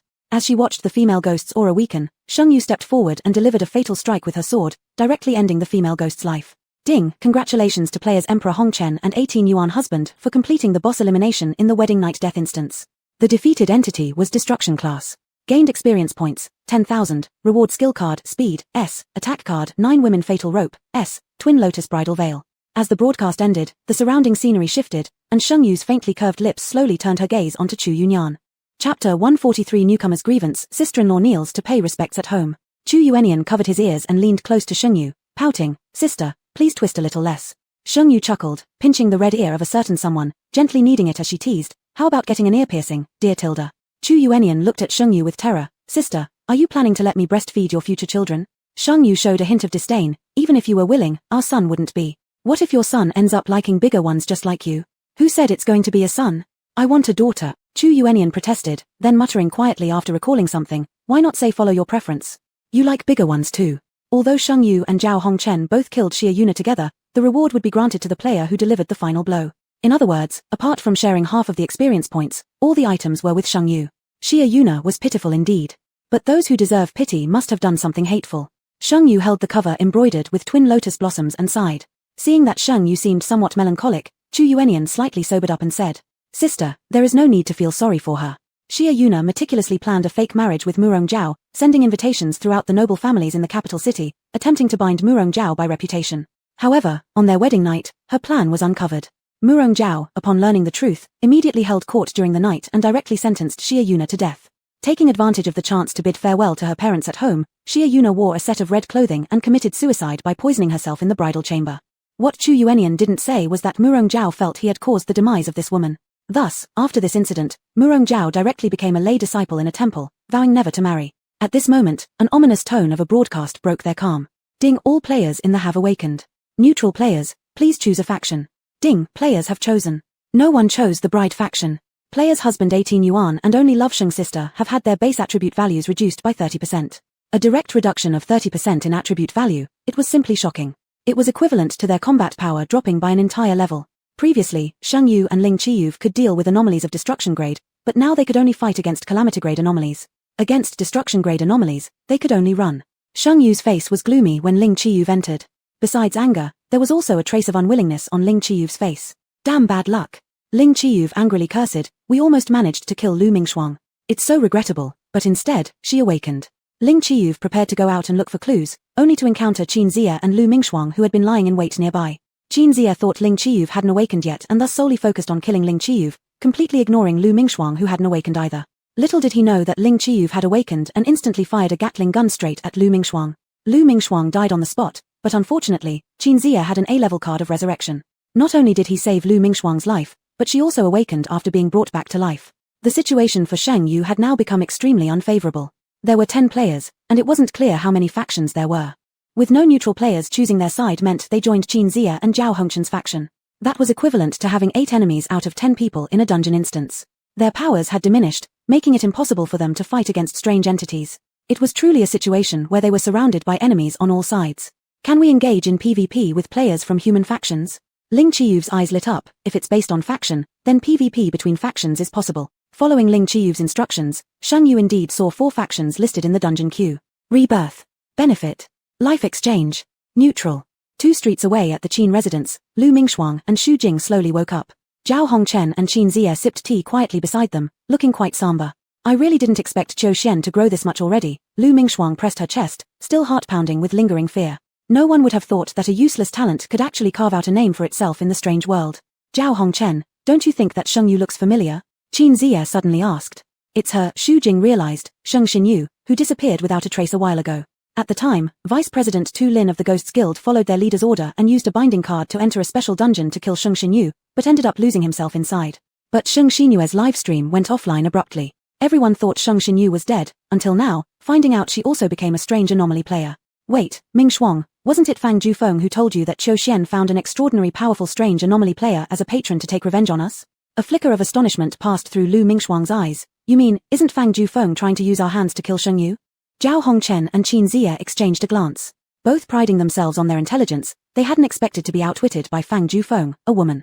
Tu Lin and the Mycelium are dead, the Gui Shou Guild isn't what it used to be. Rumor has it Sheng Yu also killed Fang Jufeng's half-brother, no wonder Fang Jufeng would risk offending us just to eliminate Sheng Yu. The faces of the 4 people grew increasingly grim. From start to finish, they had been manipulated. If this was a simple dungeon instance, it wouldn't have been so bad. However, this was an elimination battle where only one faction could survive until the end. They had already lost 2 revival cards, and there would be 2 more resurrection cards to lose ahead. This dungeon instance had become a total disaster. At that moment, Lu Mingshuang's and Xu Jing's interfaces simultaneously popped up with a PK invitation. Rebirth invites you to a ghost money PK. Do you accept? Accept. Qin Zia was the first to speak. We have 7 people while they only have 2, why would they possibly win? Even if Sheng Yu is brilliant, she likely hasn't yet reached level 4. What kind of territory could she possibly have? How dare she try to compete with us financially? Qin Zia, in a rage, shouted as if his heart were about to explode. For added insurance, Zhao Hongchen said to Xu Jing, since we're all using our real names this time, use your bad luck talent to bind Sheng Yu. The PK began. Whoever loses has to go kill the Red Calamity Spirit in the Red-White Calamity duo. Ling Qiyuv confidently proposed the bet. Qin Zia's face appeared on Lu Mingshuang's screen. Sheng Yu, Ling Qiyuv, since you want to die, don't blame us for being merciless. Rest assured, for Uncle Ling's sake, I'll definitely ensure your body gets proper burial. Sheng Yu and Qiu Xian exchanged a knowing smile, preparing to give the human players a taste of eerie shocks. On the other side, Lu Mingxuang and Xu Jing started accumulating points. Very soon, the PK bar turned into a completely lopsided stance, making it impossible to see any blood bars for either Sheng Yu or Ling Qiyu. Cousin, I'm here to cast votes for sister-in-law Tilda. Song Yu's voice came from outside the yard as Chu Yuenian and Sheng Yu stepped outside. As they walked a couple of steps, Sheng Yu suddenly felt her feet give way under her, tripping in such a way that she knelt down abruptly. Walking beside her, Chu Yuenian stretched out a long arm but failed to catch Sheng Yu in time. Sheng Yu thus kneeled directly in front of Chu Yuenian. Haha, cousin, you're really something. Song Yu, swaying his folding fan, showed his admiration for Chu Yuenian. So it's true when you said your wife kneels to pay respects at home. Chu Yuenian. Chapter 144, Grievance of the Newcomer. I still have trump cards. Ling Qiuyi was clapping for Song Yu beside Ling Qiuyi. If we talk about being a dog, you would be third place, and no one else would be second. TSK. Song Yu frowned. Keep it low-key. This is all thanks to my elder brother's teachings. Chu Yuenian furrowed his brow and picked Sheng Yu up, sitting back at the stone table in the yard. What's wrong? Sheng Yu noticed Chu Yuenian's unusual expression. Chu Yuenian reached out and caught a streak of grey mist at Sheng Yu's brow, one kind of curse, misfortune talent. Sheng Yu froze for 2 seconds. So what just happened wasn't an accident? Ling Qiuyi said, it's Xu Jing, her talent is misfortune. Sheng Yu stared at this streak of grey energy, suddenly throwing it onto the panel of the fusion talent. Do you think I could fuse it with true sword? You're thinking. Chu Yuenian and Sheng Yu were in perfect sync. One movement was enough for both of them to understand each other's intentions. Not impossible. Chu Yuenian raised an eyebrow, but this bit of misfortune isn't nearly enough. They looked at each other and exchanged wicked smiles. Ling Qiuyi hugged herself, feeling an eerie wind behind her. Is this what being married looks like? Hard to judge. Sheng Yu opened Xu Jing's live stream room. Hubby 18 Yuan, Miss Xu, is that all a B-level talent can do? Hubby 18 Yuan, now that you know I am Sheng Xinyu, how could you have forgotten what people used to call me? What? Hubby 18 Yuan is Sheng Xinyu? Whoa, my goddess is alive. Xinyu, I miss you so much. Ha ha ha, I suddenly get it. The showdown between the goddess of luck and the goddess of misfortune. Listening to Alamble's words, does Jing's talent seem useless to her? Ha ha ha, killing with words as always. Darling, you are still as mean as ever. Everyone rushed to the wife's live stream room, pure ancient costume beautification version. In a flash, the number of people in Xu Jing's live stream dropped drastically, making Xu Jing's face green with anger. Lu Mingxuang here was also affected, but it wasn't as bad as Xu Jing's situation. A sarcastic smile laced with fury rose on Qin Zai's lips. Go, all of you go, it's exactly time for them to see how Sheng Xinyu and Ling Qiuyi met their end. Hong Chen, can I use a cooldown card? I don't believe my misfortune is ineffective against Sheng Xinyu. After a moment of contemplation, Zhao Hongchen handed 5 cooldown cards to Xu Jing, his eyes flashing with a cruel light. Sheng Xinyu, you've been overdue for death. After 6 streams of misfortune fused with the true sword. Sheng Yu looked at the new description of true sword. True sword, the invincible brave sword of misfortune. Sword smeared with excrement, whoever it touches dies. Chu Yuenian took the now grey-silver true sword and smiled at Song Yu. Dear little brother, testing the first use of this sword on you won't demean your status as the lord of the 10 courts of hell too much. Brother, I'm your younger brother, don't go wild. I own a quarter of you. Wait, no, you own a quarter of me. Sorry, our blood relationship is only 1/4. You cannot treat me like this. At this moment, where was there any calm elegance left in Song Yu? What mad deeds couldn't his crazy elder brother accomplish? Who would want to trip over their own feet walking down the road? King Chujiang, Page, it's rare to see such a lively appearance from Lord Song. King Qingguang, time's about right, friends, let Miss Sheng see the strength of the lords of the 10 courts of hell. King Taishan, let the show begin, everyone. King Bianqing donated paper figures x1 x2 x, 10, 44444 x 10. King Pingdeng donated paper figures x1 x2 x, 10, 44444 x 10. King Luanzhuan donated paper figures x1 x2 x, 10, 44444 x 10. Except for Song Yu, as the master of this scenario, who could not participate in the PK, the other 9 lords of hell each sent 10 paper figures to Sheng Yu. The life bar, which had originally been crushed, directly reversed 360 degrees. In the blink of an eye, it pressed Lu Mingxuang and Xu Jing into the ground. Impossible. 4 screams almost shattered the roof of the Qin family residence. Just came back from Allenbell. Jingzi doesn't know what she has done to upset Allenbell. She should apologize. You really can't afford to offend them. Apologize. Never. Qin Zai screamed again. I'll kill them. As for Sheng Yu's side, Song Yu was chased around by Chu Yuenian, wielding a sword trying to cut him. He hid behind Sheng Yu. Sister-in-law, look, I found a support team for you. Just give them 2 roasted chickens per person. Hurry up and help me convince my elder brother. Sheng Yu teleported roasted chickens to the 9 lords of hell along with 500 incense sticks. After losing the PK match, Lu Mingxuang and Xu Jing's faces turned deathly pale instantly. If they did not honor the agreement, they would be erased on the spot. But if they went to find the red demoness, would they survive? A revival card can only be used once per scenario. Sheng Yu, Ling Qiuyi, what a ruthless heart you 2 have. Ho ho ho ho Tilda, how dare you make a bet with me Tilda. As if realizing that someone had made her the subject of a wager, the moment the PK ended, the sky over the entire imperial city darkened once again like ink. A delicate female voice cut through the air above the capital city. The sounds of wedding gongs and drums spread to every corner of the imperial city. Suddenly, a bright red sedan chair appeared in the sky, with 4 golden bells hanging from its corners, ringing melodiously. Harmonizing with the joyful music, in the pitch-black night sky, it seemed extraordinarily eerie. In a daze, faint nursery rhymes could be heard coming from the golden bells, giving everyone goosebumps. Tilda. Ding, detected current scene as Crimson Candle Joy Killer Training Ground, player attributes reduced by half. Wish granted is a wish kept. I've come to send you on your way. Tilda. The blood-red sedan disappeared from its spot while the nursery rhyme sound grew louder and louder. Mommy, keep an eye on me. Tilda, my red wedding dress, don't let me die too soon. Tilda. Mommy, keep an eye on me. Tilda, my red wedding dress, don't let me die too soon. Tilda. In the blink of an eye, the sedan had already appeared above the Qin residence.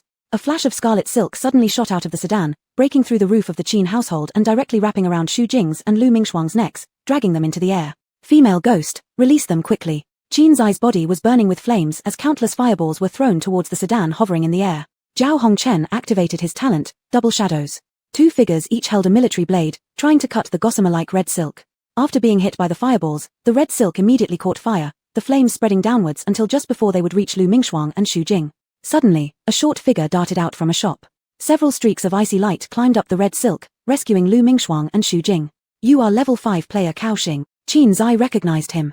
This person was a level 5 player on the human side and also the president of the Ghost Killer Guild.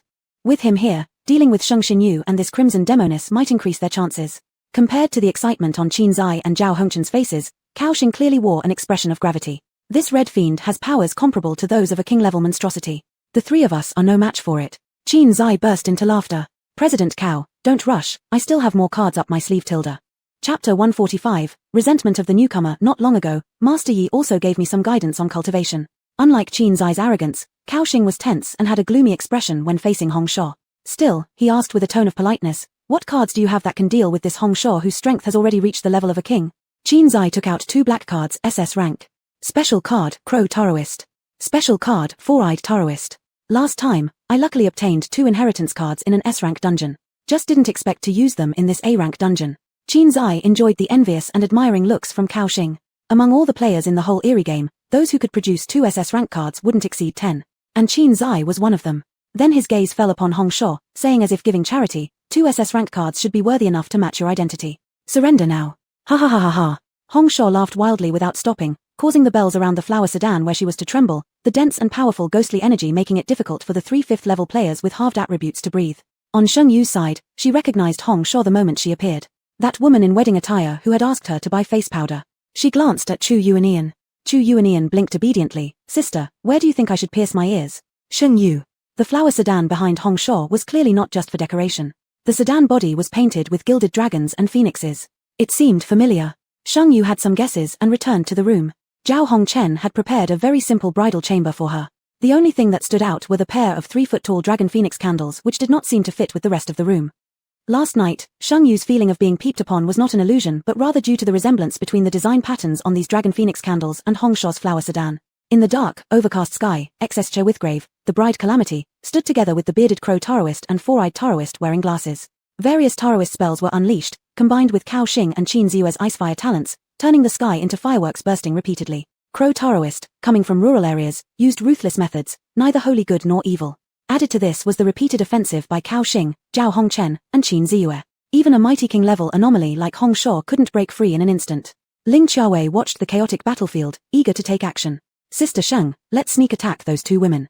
Xu Jing and Lu Mingdong were almost strangled to death by Hong Shou. They barely managed to make any sound before Ling Qiawei slit their throats with a scalpel. Ding Rebirth faction successfully eliminated members of the Exchange Fate faction, receiving 1x reward settlement. Seeing no items drop from their bodies, Sheng Yu and Ling Qiawei knew they must have used a resurrection card to leave the dungeon. Ling Qiawei. An angry shout came from the sky. Both Qin Ziyue and Zhao Hongchen turned red-eyed, their attacks shifting directly from Hong Shou onto Sheng Yu and Ling Qiawei. A blaze of fire consumed them instantly. The next second, a clear and bright phoenix cry resounded through the heavens. Red Sparrow card X6. This was the card taken back from Yang Kua. 6 fiery red sparrows merged in the sky, the burning flames lighting up half the imperial city. Ling Qiawei teamed up with the red sparrows to fight against Qin Ziyue, who was close to losing control due to anger. Sheng Yu wielded the Misfortune True Sword, taking on Zhao Hongchen with his grim face. Sheng Yu, if you kneel down and beg me now, I might forgive you once more, said Zhao Hongchen. His second talent was Doppelganger, and his third was Layering. Each doppelganger was about equal to the real Zhao Hongchen, meaning Sheng Yu was fighting two Zhao Hongkens. Sheng Yu showed no fear. Initially, it was thought that practicing in Red Candle Wedding Calamity was completely harmful with no benefits. But as it turns out, even fighting two Zhao Hongkens held no threat. Her stats were directly halved. It wasn't known whether Zhao Hongchen possessed attribute cards or not, but Sheng Yu had choice card. She selected an A-class attribute card which added 5 points of attributes. Using the copy talent, she achieved a 1,000 times multiplier. The sudden appearance of 1,000 A-class attribute cards nearly drained Sheng Yu's mental strength. After tossing 100 cards to Ling Qiaowei, Sheng Yu's attribute values returned to normal immediately. Holding the true sword, Sheng Yu pointed at Zhao Hongchen, her phoenix eyes full of authority. Zhao Hongchen, if you kneel and bump your head 10 times, then this old lady will let you off. Now that fortune favored different people, Sheng Yu's presence commanded far more authority than Zhao Hongchen's. You die. Zhao Hongchen took out an A-class speed card, but unexpectedly, the speed of the doppelgangers increased simultaneously. The sounds of the genuine sword clashing with military knives continued endlessly. Soon the bad luck from the true sword transferred via Zhao Hongchen's military knife to his wrist. Zhao Hongchen didn't notice a thing. Just as Zhao Hongchen and his doppelganger were preparing for a pincer attack, Sheng Yu accelerated and vanished in an instant. Both Zhao Hongkens couldn't stop in time and crashed head-on. It wasn't clear whether it was due to bad luck, but the military knife of the doppelganger had its blade retracted, yet during the abrupt halt, the blade pierced into Zhao Hongchen's real body's rib. A heart-wrenching scream made Hong Shou pause on the other side. Qin Zai's situation wasn't good either. His attribute values were suppressed by Ling Qiaowei, and it seemed that the Fire Phoenix especially liked his flames. The once highly offensive fireballs now became snacks for the Phoenix, delivered one after another. Black Crow Taoist, Four-Eyed Taoist, kill this woman. Qin Zai had been blinded by anger, yelling out without thinking. Cousin Ku, be more polite when speaking. The Crow Taoist paused his attack, glancing over at Sheng Yu and Ling Qiaowei. When the Four-Eyed Taoist saw the card in Ling Qiaowei's hand, his eyes lit up. Young girl, have you met my senior apprentice master? Ling Qiaowei took a cautious step back. My senior apprentice is the one-eyebrowed Taoist, also known as Lin Celestial Master. Four-Eyed Taoist chuckled, scratching his head with difficulty. Since my senior could gift you a card, I cannot cause you trouble either. Qin Zai gasped heavily, his flames gradually weakening, pointing at Sheng Yu. Then kill her, can't we? Sheng Yu was leisurely folding her arms, watching as the doppelganger bandaged Zhao Hongchen, accidentally sprinkling the powdered medicine for golden wounds as itching powder, resulting in both of them now embracing and scratching each other. Being suddenly called out, Sheng Yu narrowed her eyes and gave a mischievous smile. Uncle Four Eyes, I also have a card given by Uncle One Eyebrow. Saying this, Sheng Yu took out the original card and waved it around. Uncle, I'm apprenticed under the master of Ping An Shrine, a practitioner of eerie arts, and Uncle One Eyebrow once tutored me on my cultivation. Grim Cultivator. Hearing this, the Black Crow Taoist inexplicably became excited. He licked his lips, his eyes shining greedily. I haven't nurtured a Grim Cultivator except for the royal-level eerie entities. Ha ha ha ha, little sister, I am also your uncle. Come back to YA Mountain with me. As soon as he finished speaking, countless black crow feathers shot out like crazy, seemingly intending to directly take Sheng Yu's corpse back to YA Mountain. Chapter 146. Grievance of the newcomer. She just needs to wait for me to marry her. Thinking of harming her? I haven't agreed yet. Hong Shou shouted and blocked countless red silk in front of Sheng Yu, breaking all those lethal black crow feathers. No one expected Hong Shou to protect Sheng Yu. One of Crow Taoist's fatal moves was easily diffused, and his face immediately filled with anger. There was a tone of killing intent that wanted to make it a lose-lose situation. Good, good, good. A king-level weirdness and a ghost cultivator, none of you can escape. As he spoke, a violent wind suddenly rose behind the Crow Taoist. A vortex of black clouds appeared behind him, and 4 destruction-level strange entities stepped out of the vortex. Each had blood-red eyes and no trace of reason. These were the weird entities tamed by the Crow Taoist. Sheng Yu searched through the space card and saw the card she had obtained not long ago. 9 female ghost card copy. Tenfold critical hit.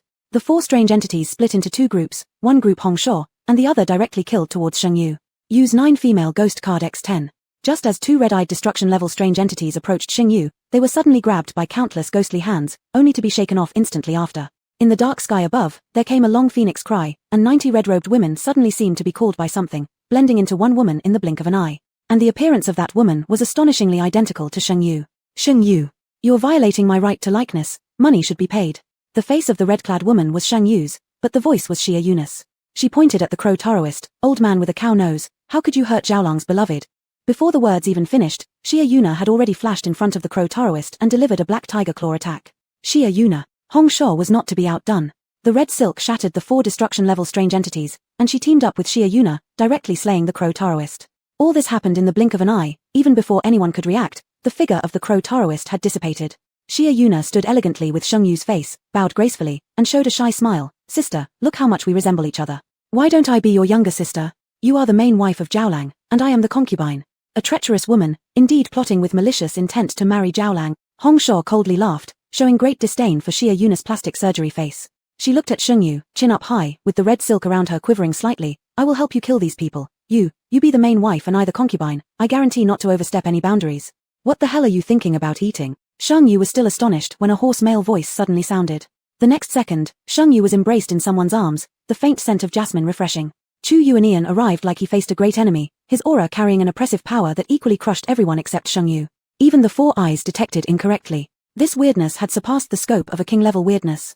Shangguan Yi, Xia Yuna. I love only Sheng Yu. In this life and all lifetimes, in any world or any version, I only want her. Chu Yuanian's words were firm, like a sharp sword cutting through the night, causing Shangguan Yi and Xia Yuna's expressions to change instantly. Shangguan Yi's veil moved without the wind, slowly drifting down.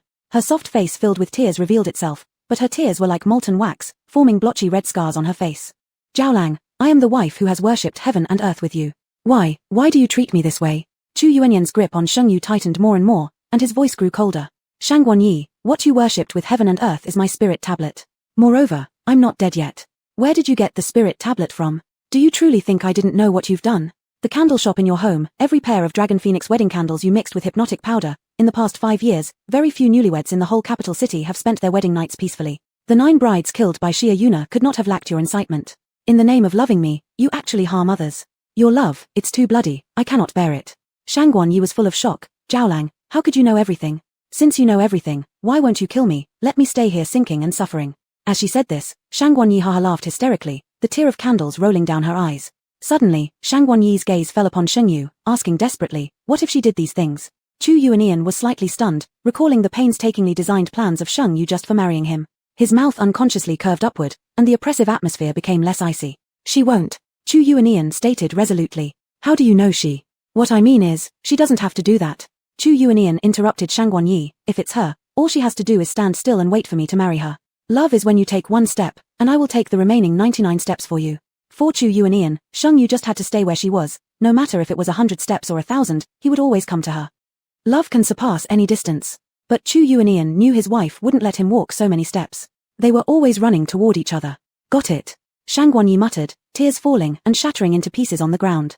Xia Yuna chuckled with neither joy nor sorrow on her face. Since you're Zhaolang's beloved woman, staying by your side counts as being by Zhaolang's side too.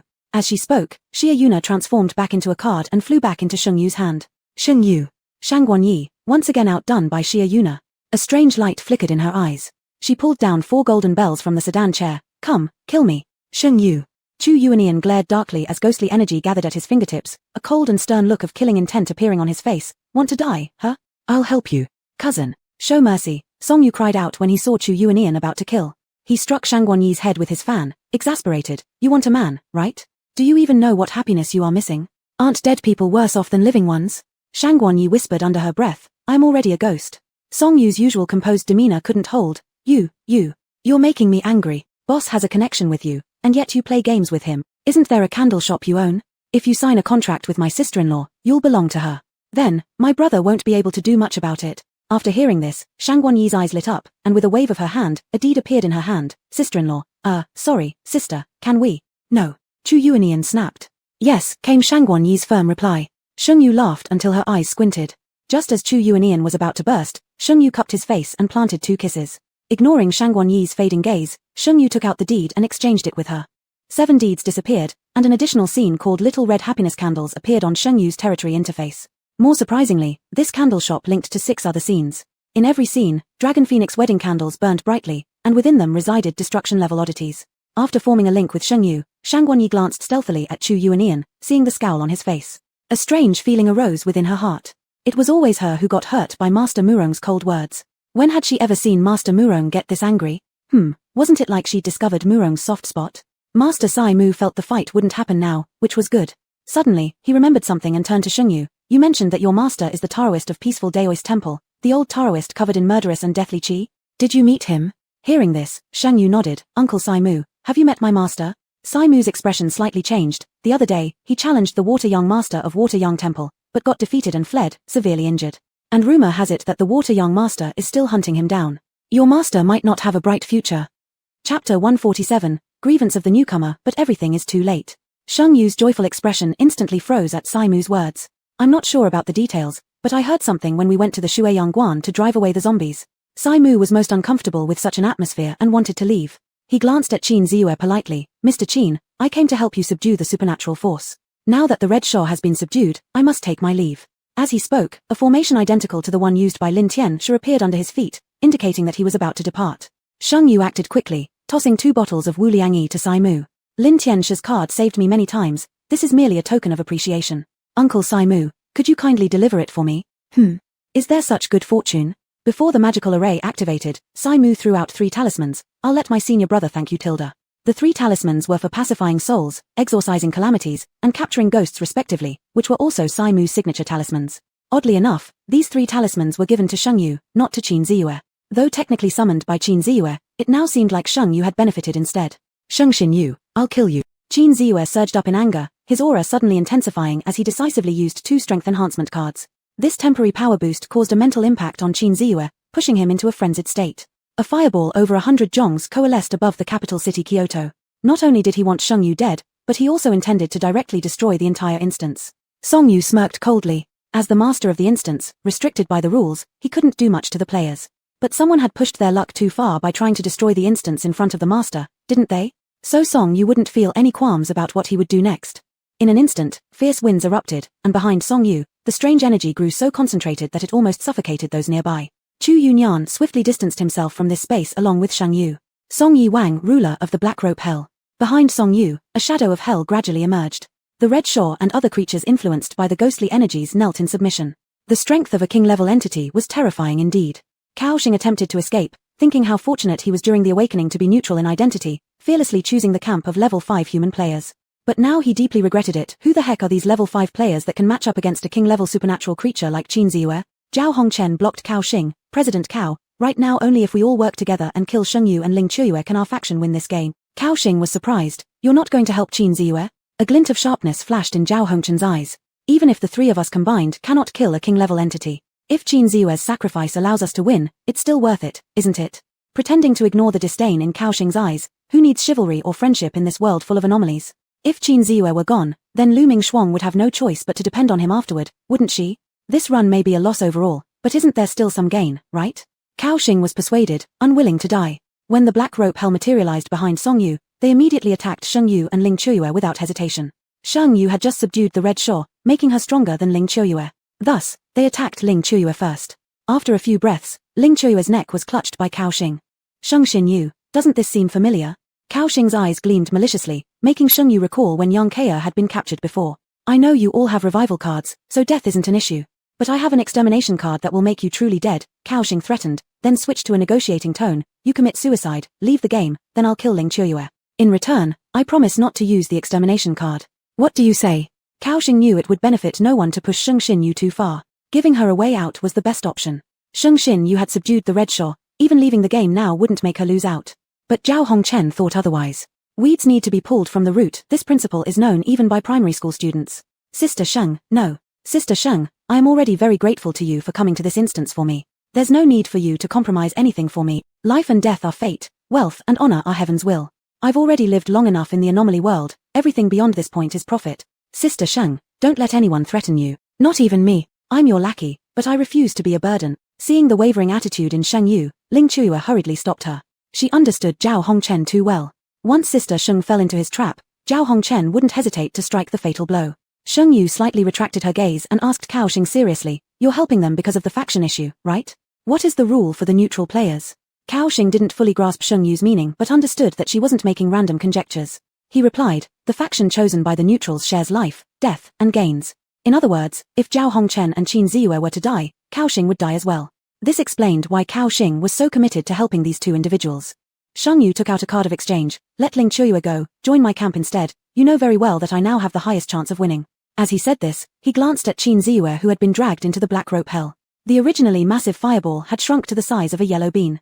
His entire body was bound by black ropes, his life hanging by a thread. For Cao Xing, this was undoubtedly the best option. Just as it seemed Cao Xing was about to be swayed, Zhao Hongchen's shadow clone directly moved in to attempt killing Ling Qiuyue. But he had overlooked one crucial point. His attribute values were now only half what they once were. Before he could even get close to Ling Qiuyue, she easily kicked him away with her regular attributes. Cao Xing quickly seized the exchange card, switching camps. Cao President, can I borrow your annihilation card? Sheng Yu asked with a smile. Kaoxing wasn't stupid. You want to duplicate it? 100 branch fragrances per use. Sheng Yu willingly agreed. Special card Annihilation. Eliminates all living beings. Duplicate, 10 times critical hit. Sheng Yu thought to himself, it's barely acceptable. The more special the card, the harder it was to replicate. SS-class cards were almost impossible to copy.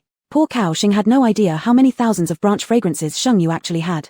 Trading 100 branch fragrances for 10 Annihilation cards left Sheng Yu too embarrassed to haggle over prices. Kaoxing, you're really on our human team. Zhao Hongchen's sentence wasn't finished before Ling Qiuyue cut off his windpipe with her scalpel. After using the Annihilation card, there was not a trace of Zhao Hongchen left on the ground. Up above, Song Yu dismissed the black rope hell and reverted to his elegant young lord appearance, slowly walking towards the group. As for Qin Ziyue, he'd already become fertilizer for the black rope hell. The dungeon hadn't ended yet, and 3 players remained. Gong Sun Yi didn't dare look at Song Yu directly, fearing it might resemble being caught jumping ship by Mr. Chen. Song Yu scowled, why haven't you taken down your training ground yet? Gong Sun Yi muttered in agreement, raising his hand to dismiss the training ground with a flick. Wait. Chu Yunyan tried to speak up to stop it, but everything was already too late. Chapter 148, Grievances of the Newcomer End. The moment Sheng Yu took down the arena, her mental energy was restored, jumping directly to 130. The surroundings rapidly shrank, and she could clearly sense all the bizarre things lurking in the shadows. Her consciousness rose above the scenario, and Sheng Yu saw that this scenario was interconnected with several others, each bearing a song mark. There we meet again. A familiar male voice sounded in Sheng Yu's ear. This time, Sheng Yu had a clearer view. It seemed they were in some kind of void, and the man's smile and his curved eyes looked exactly like Ming Xing's. You are. Recalling Ming Xing's story, Sheng Yu had a guess. Sure. The man smiled. Isn't this our little secret? Sheng Yu. No, who are you? When I last asked Princess Ming Xing to greet you properly, it seems you've forgotten, alas. With a nostalgic sigh from the man, Sheng Yu then remembered. She probably really did forget. Sorry about that. Sheng Yu dryly said, but why would an abyssal entity like you need my greetings? Sheng Yu's consciousness lingered in a void. This void felt much more familiar than the last time, perhaps due to being one of those who interacted with strange phenomena. The man chuckled, unconcerned even after his identity was revealed. However, before he could say anything, 2 powerful abnormal presences suddenly emerged in the void. Wrapped in thick black mists, despite not seeing their faces, Sheng Yu could still feel their direct stares. Liar. Evil person. Favoritism ghost. Black-hearted capitalist. Do you know how many scenarios are there in the river of grievances? Do you know how I've lived for the past 50 years? Like a crosstalk duo, the 2 black mists bombarded Sheng Yu with scolding words. After venting, the 2 mists seemed still angry, spitting at Sheng Yu before dispersing in the void. Sheng Yu. The man explained, these workers. They're just full of work stress. Rest assured, it's on purpose, specifically targeting you. Sheng Yu was even more puzzled.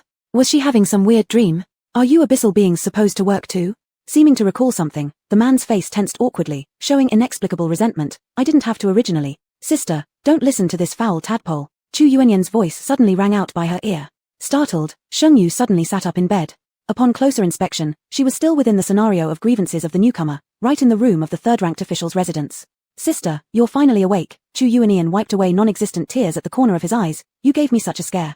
I dreamed that you were kidnapped by a stinky fish. Sheng Yu shook her head, stroking Chu Yuanyan's face. Go back to your previous form. Chu Yuanian hesitated, thinking perhaps the stinky fish had truly said something to Sheng Yu, and wrinkling his face transformed back into his original self. Sheng Yu scrutinized him for a while. This face suits better. Hearing this, Chu Yuanyan's eyes sparkled, cheerfully moving closer. Wife, I knew you loved me most. Tilda kiss kiss. Cough cough. Ling Qiuyi's cough came from the doorway as she walked in looking embarrassed. Sister Sheng, you're awake? Shall we leave the scenario? Only now did Sheng Yu realize she'd been unconscious for 3 days. In these 3 days, Ling Qiuyi and Kaoxing had already dealt with the remaining 3 players. Other tasks were completed under hints as obvious as possible from Shangguan Yi and Song Yu. Now all that was left was to kill the last player, then they could leave the scenario. Sheng Yu nodded, remembering her master's affairs. Let's leave, I want to check on master's side. Chu Yuanian. Sister. Before he could finish speaking, Sheng Yu disappeared directly. Ding, congratulations to the Rebirth Camp player achieving SS level passage. Exploration degree is 90%, ranked first in this scenario. Reward personal base value +1 in each item. Reward points 500. Reward attribute card and selection card. Choose 1, 3. Ding, a total of 7,333,280 strange coins received by this scenario player has been detected. Would you like to convert them into experience points? Duo Sao? Did you mention Duo Sao? Suddenly unable to recognize numbers. Is this the amount of tips a live stream could receive? King Yang, Xiao General, and the new city lord of the Dark Entertainment City must be among the richest T-level strange entities in the world of strangeness, right? At this rate, isn't it possible that the broadcaster will reach level 5 in the next scenario? 7 million strange coins can be converted into 700,000 experience points. Sheng Yu only needed less than 300,000 more to reach level 5. This speed was simply astonishing.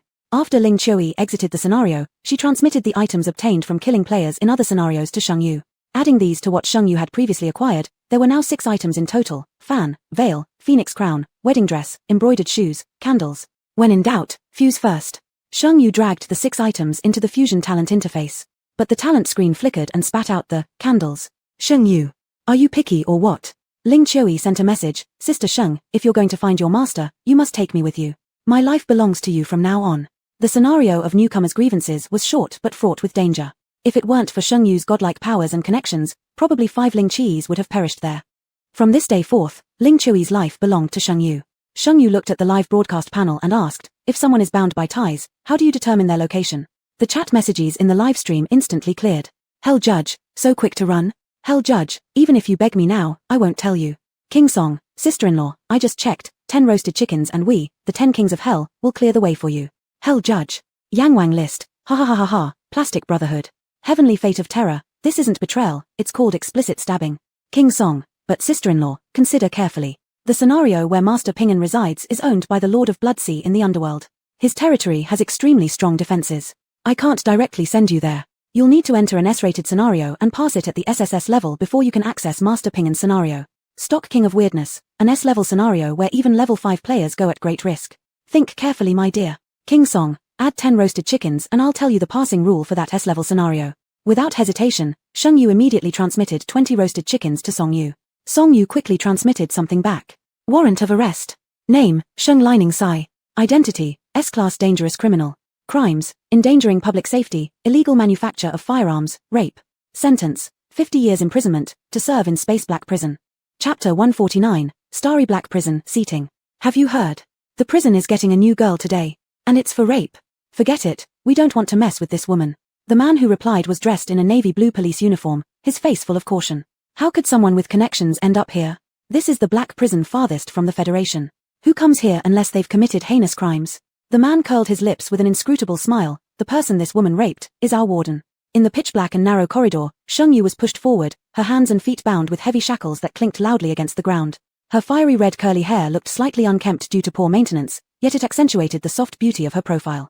She wore a black mouth cover on her face, hiding most of her features except for her eyes, which did not reflect any trace of fear but instead brimmed with curiosity, shining intensely. Minister Sheng, I suggest you recognize your status, the female officer responsible for escorting her said, suppressing her anger. This is the Starry Black Prison.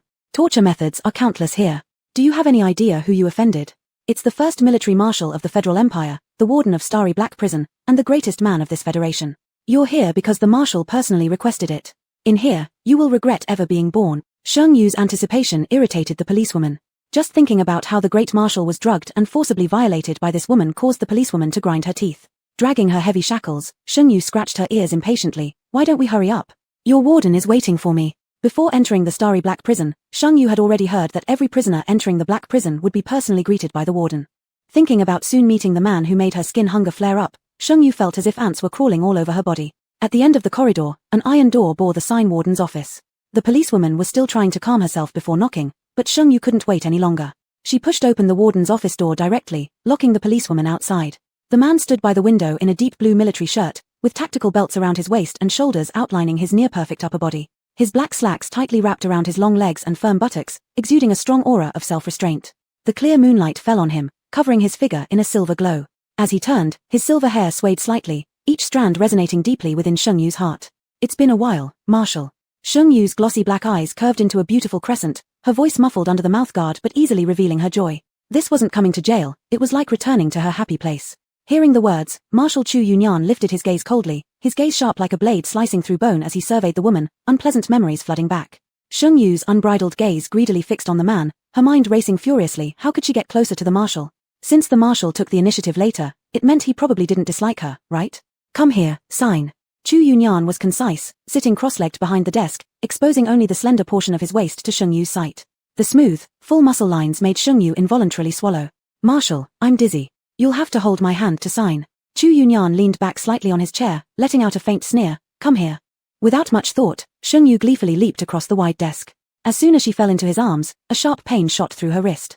With a snap, her wrist was forcefully crushed by the man. Now, let's see if you can hold your own hand to sign. The man grabbed Sheng Yu's waist with one hand, completely enclosing her hand in the other with a slight pressure. Her entire hand, including the wrist, was shattered. It doesn't hurt, not at all. Despite the cold sweat dripping down her forehead, Sheng Yu allowed the man to grip her broken hand as she signed her name on the arrest document. The moment the signature was complete, her broken hand completed its self-repair. A small silver needle pierced unsuspectingly into the man's chest. Although her hand had healed, the pain lingered. With gritted teeth, Sheng Yu almost snarled, "Marshal, you broke such a critical hand of our research staff, so now you must use your own charm to make amends." With that, Sheng Yu tore off her mouth cover and fiercely bit the man's jawbone, releasing some of her resentment. Next second, her soft lips climbed onto the man's thin ones, and an unknown cold fragrance filled the air between their lips. Despite its size, the potency of the tranquilizer in the needle was strong, leaving Chu Yunyan immobile. He could only helplessly endure as she haphazardly chewed on his lips, much like a wild pig biting into watermelon. Not content with the exchange of lips and tongues, Sheng Yu effortlessly undid the waistband and shoulder straps of Marshal Chu. Her fingers, thin calluses on their tips, traveled upwards from the man's abdomen. "Sheng Lining, if you don't want to die, get down right now," Chu Yunyan warned harshly in a hoarse voice. The warning not only failed to intimidate Sheng Yu but instead piqued her interest. Gently biting the man's earlobe, Sheng Yu's voice was soft and alluring, like a bewitching seductress. "Marshal, humans have a saying, to die under the peony is still a life of glory. To sleep with the Imperial Marshal before death would make me worthy as a ghost." Sensing the excitement of little Marshal, a pleasant curve spread across Sheng Yu's eyes under the gaze of Chu Yunyan that almost wanted to kill her as she slowly settled down. "Marshal, stop pretending. You're enjoying it much more than me." Who would have thought that the renowned Marshal would be forcibly raped twice by the same person, the second time actually happening in the prison under his control? 4 hours later, Sheng Yu was tossed into a swamp-filled cell by the warden. Sheng Yu's body, freshly cleaned by the warden himself, instantly became dirty once more. Chu Yunyan stood high above, looking clearly at the woman sprawling in the mud, and enunciated sharply, "Sheng Lining, what makes you different from this filth?" "Of course there's a difference. I can give warden pleasure, can it?" The warden's face turned colder. "Fine, Sheng Lining, I'll wait for you to beg me." "Beg you? To let me be on top?" Despite being covered in mud, Sheng Yu smiled brilliantly, her red hair scattered like a beautiful but sinister hibiscus blooming in the marsh. Chu Yunyan seemed finally unable to endure speaking with this woman whose mind was full of yellow waste. With a long swing of his arm, he slammed the door of the cell shut. A satisfied laugh rolled out from Sheng Yu's throat. The next second, she was yanked violently into the depths of the swamp by creatures within. Chapter 150, Starry Black Prison. Are you ready now? The fear surrounding the Starry Black Prison does not stem from its inmates being desperate outlaws or excessively violent, nor is it because it is guarded by the Grand Marshal of the Empire. Rather, the former of the Starry Black Prison was a dark laboratory where many inhumane experiments were carried out. Even today, beneath the prison, there remain numerous failed experimental subjects that have become neither fully human nor ghostly as a result of these botched trials. People who've owned dogs know well if you don't give your pup toys to burn off energy, it will tear apart your house 100% of the time. And these prisoners, they are the toys used to wear down the experimental subject's stamina. Cheng Yu was dragged into a place devoid of any light. The restraints on her wrists resembled crab pincers, applying just enough force so that Cheng Yu's wrist, which had just healed, fractured again. Though already sore and weak, Cheng Yu suddenly erupted with anger. Before the large crab could react, she used her other hand to yank the crab pincer directly off its body. In the quiet space, the sound of snapping muscles seemed almost audible. "Shit, I'm a researcher. A researcher. Do you have any idea how important hands are?" Cheng Yu roared, finding the crab's other pincer amidst the viscous bog with alarming accuracy. She violently tore it off. "Do you have any clue how precious this hand is? It belongs to the warden's happiness." "You broke the warden's happiness? Well, under the name of the warden's wife, I sentence you to death." The powerful regenerative abilities brought on by her body modifications allowed Cheng Yu to be undefeated in battles against both people and monsters alike. As the crab's sharp forelimbs pierced fiercely into Cheng Yu's abdomen, she used the force to rip off all 8 crab legs. Ding, congratulations player husband number 18 for defeating a catastrophe-level monstrosity, gaining 2,000 experience points. A strange voice echoed in her mind, but though Cheng Yu was puzzled, she quickly forgot about it entirely. In this crazy world, she'd already done things like taking advantage of the Grand Marshal. What else could possibly be impossible? After climbing out of the black mire, Cheng Yu began furiously knocking on her cell door. "Is anyone there? I want to take a bath." "Chu Yuenian," Cheng Yu shouted outside at the top of her lungs. "If you don't let me bathe, I'll tell." Xiao Yuan, a small mole on his handsome face. Before she finished her sentence, the cell doors opened abruptly. Under a faint glimmer of shadow that almost claimed lives, his legs stood straighter than ever. Upon seeing the newcomer, Cheng Yu suddenly smiled. "Big brother warden, can I take a shower?" Chu Yuenian's face was cold enough to drip ink, his narrow eyes gleaming with sharpness. "What did you intend to say earlier?" "What I was going to say was," dripping with mud, Cheng Yu approached step by step, whispering in a tone only the two could hear. "Little Marshal is cuter than warden." The evenly shaped, pale hand suddenly clenched Cheng Yu's throat. Chu Yuenian's glare sharpened, his tone suffocating. "Sheng Lining sigh, do you really think I won't dare kill you?" Cough cough cough, Cheng Yu found breathing almost impossible yet managed to maintain a smile on her face. "Warden, Killing me wouldn't be better than letting me live. Living gives more opportunities to unlock new positions. Each word uttered by Cheng Yu danced like a rave on Chu Yuanian's nerves. He wanted nothing more than to strangle this woman filled with indecent thoughts right now. But then he remembered the orders issued by the higher-ups in the empire. Taking a deep breath, Chu Yuanian abruptly threw her aside. Follow me. Walking ahead, his tall and upright figure became even more prominent under the narrow, dimly lit corridor of the prison. The black utility belt tightened around him, emphasizing a broad and strong backline. His hips displayed an even fuller, clearer curve when walking, and even somewhat inviting. Cheng Yu, nibbling on her fingers, recalled something she'd read in an ancient book: men with curvier backsides tended to last longer. Apparently true. She didn't know why, perhaps due to some after-effects of her body modification, but in front of this man Chu Yuanian, her head never contained anything decent. After taking a shower in the warden's exclusive bathroom, Cheng Yu wrapped herself in a towel and walked barefoot back to the warden's office. Her fiery red hair flowed over her shoulders, accentuating skin as pure and white as snow from top to bottom, soft as if water could be squeezed out of it. Chu Yuanian threw her a windbreaker without mercy, covering Cheng Yu, who was getting ready to flaunt her curves in front of him. Should you dare to attack me again, even if His Majesty the Emperor himself arrives, I will still kill you. The man sternly admonished. Cheng Yu pouted. Oh, what a heartless prick. The scent on the windbreaker soothed her nerves, making her feel less inclined to ride horses right now. Chu Yuanian massaged his temples and handed over a new arrest warrant to Cheng Yu. Sign it again.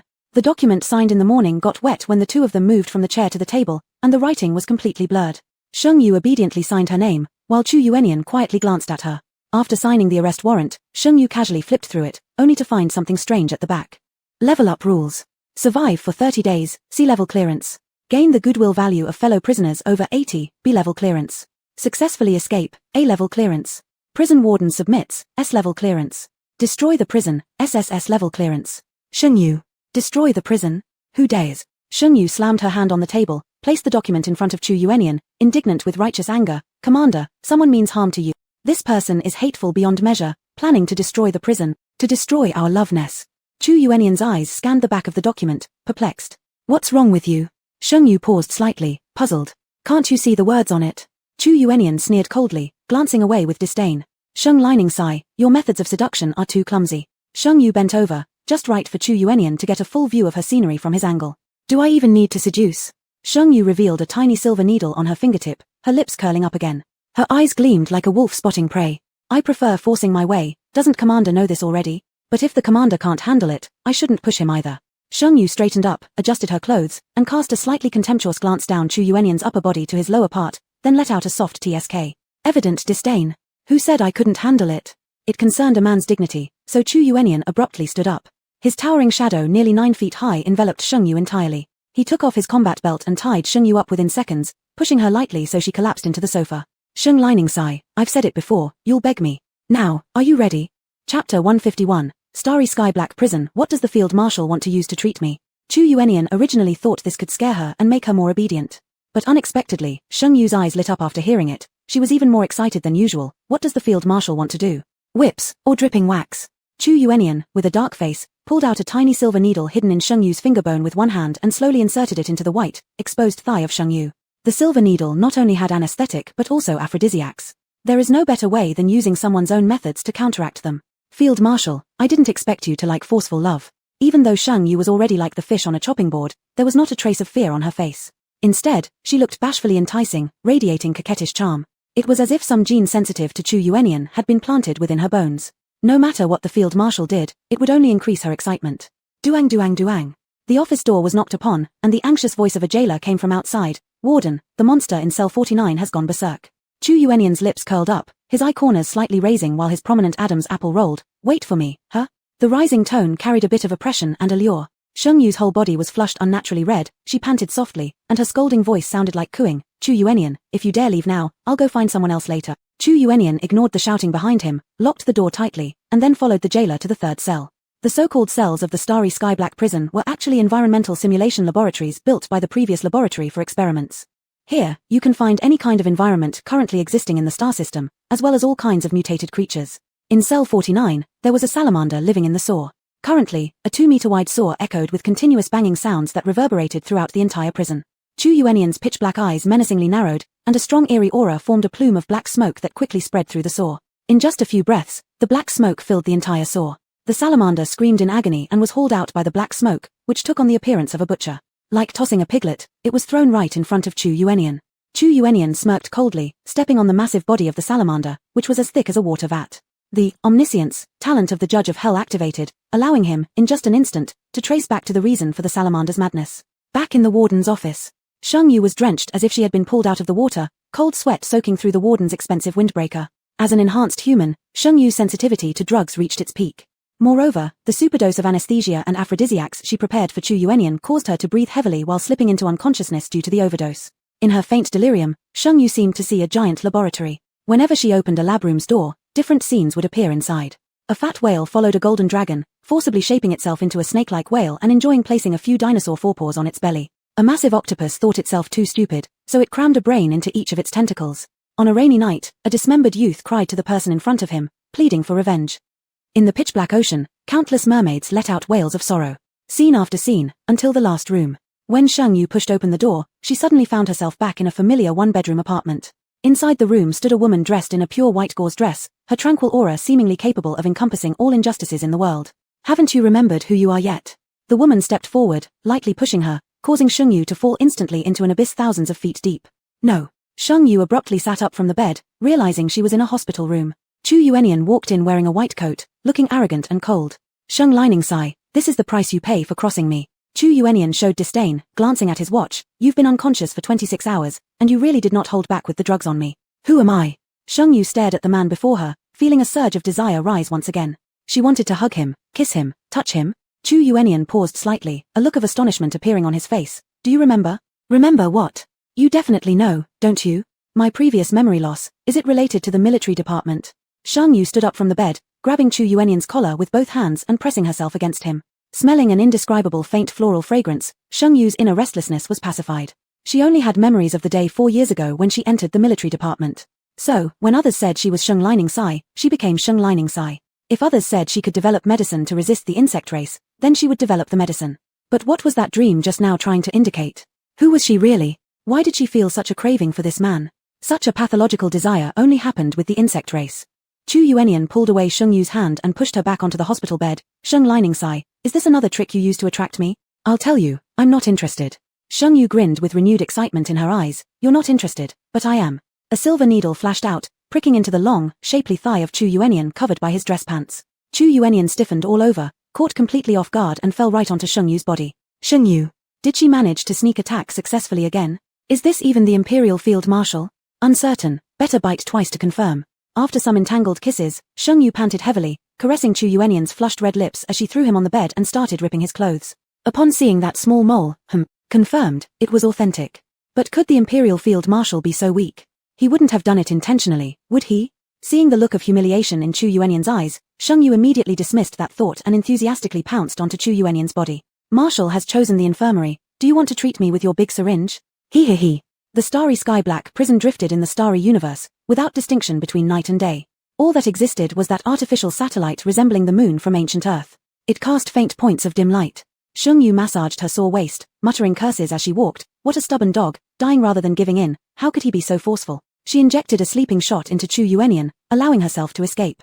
Sheng Yu left the infirmary and followed the route from her dream, step by step, descending deeper into the prison. But she didn't know that at the moment she left, Chu Yuanian had already awakened. Feeling the needle still lodged in the back of his neck, he slightly pursed his lips with dissatisfaction. Wasn't she still as rash when doing things? Chapter 152, Starry Black Prison, The Insect Woman. She's reliable. The further down they went, the dimmer the lights became, and the numbers on the iron plates on the cell doors grew smaller. Sheng Yu also became more aware of the danger behind the prison doors. Through one door, they were almost all watching Sheng Yu, the outsider. Until Sheng Yu reached the bottom level and saw that room, archive room. Do you know the password? The archive room directly faced cell number 0, and a voice filled with hostility sounded from behind the door. Do you? Sheng Yu asked as she turned her body. At the moment the person behind the door recognized her face, Sheng Yu distinctly felt a sharp pain in her mind, as if something was about to emerge. But it was forcefully suppressed. Damn the rules to hell, I will kill myself eventually. Suddenly, hostile curses rang out. Sheng Yu's voice was slightly hoarse. Are you talking about the password? Bang bang bang. The hard door was pounded loudly, and an irate youth voice echoed through. I don't even remember. What use are you? I won't tell you the password unless you remember who I am. Sister chose me and I'm super sweet.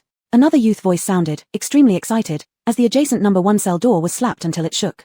Fearing they might attract Chu Yuanian, Sheng Yu quickly shushed them. Lower your voices, there are bad guys. I see you're the real bad guy. Sister, don't be afraid, I'll protect you. Two voices rang out at the same time, followed by the sound of walls breaking as two massive creatures fought violently behind their cell doors. And then came an intensely foul-mouthed string of angry cursing.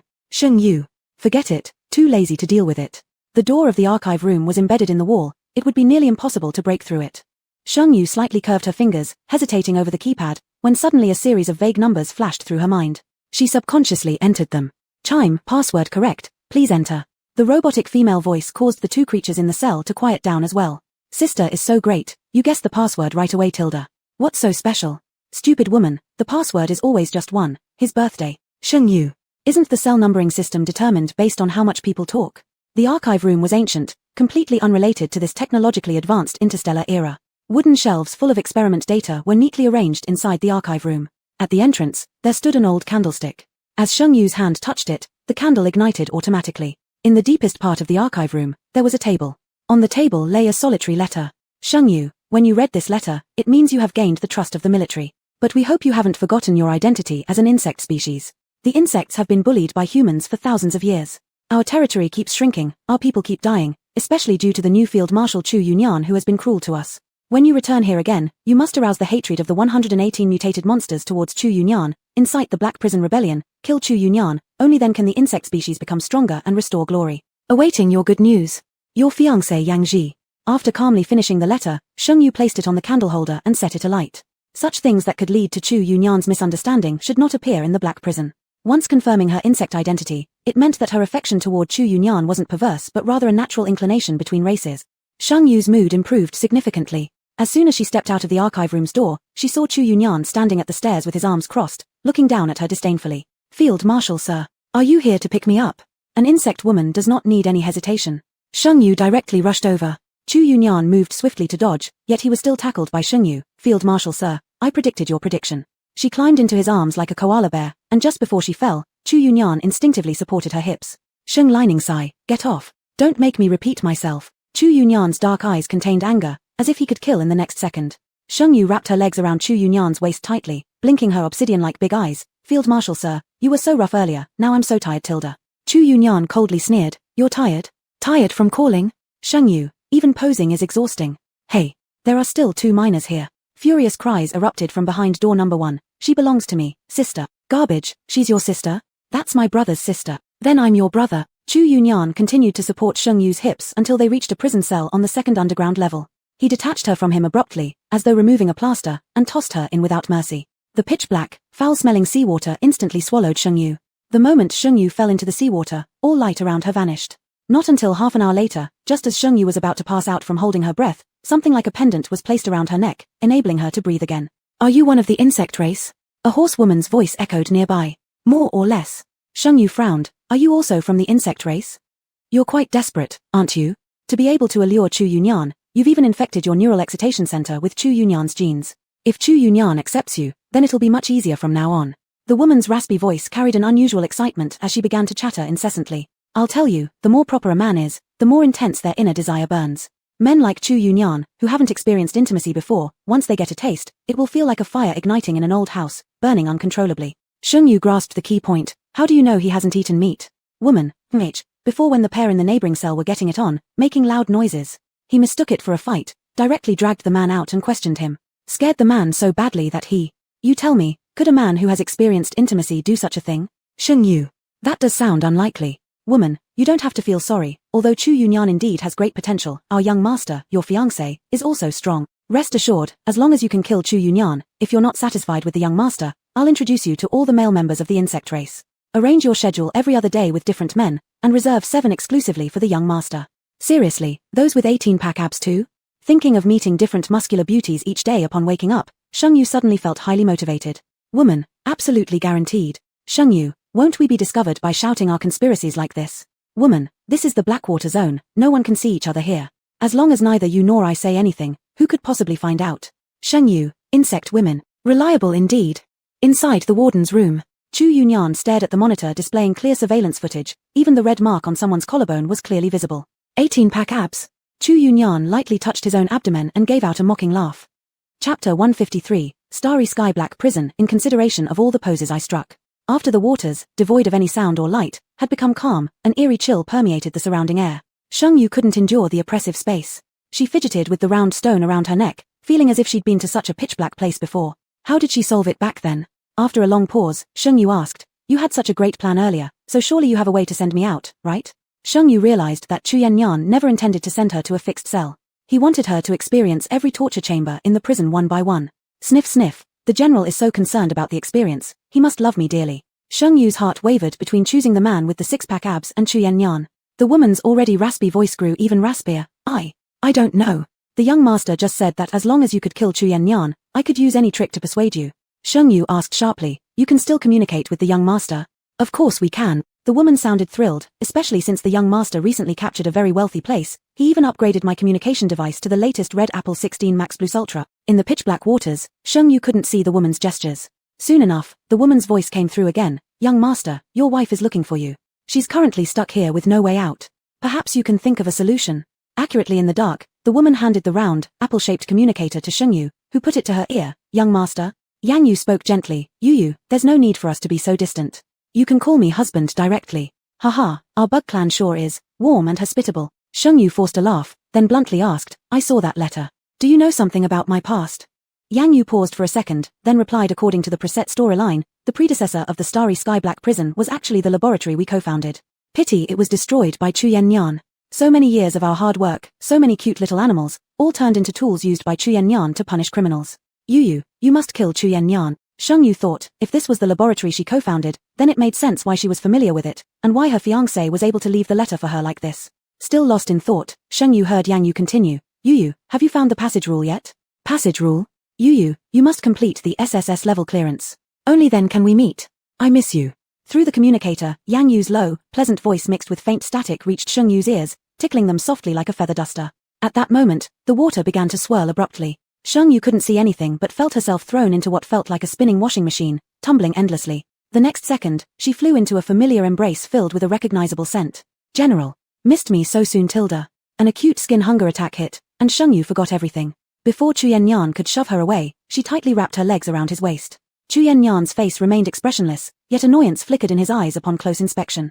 There was also anger simmering beneath the surface. Staring at those eyes, Sheng Yu acutely perceived Chu Yanyan's rage. It wasn't because she held him, so what was the reason?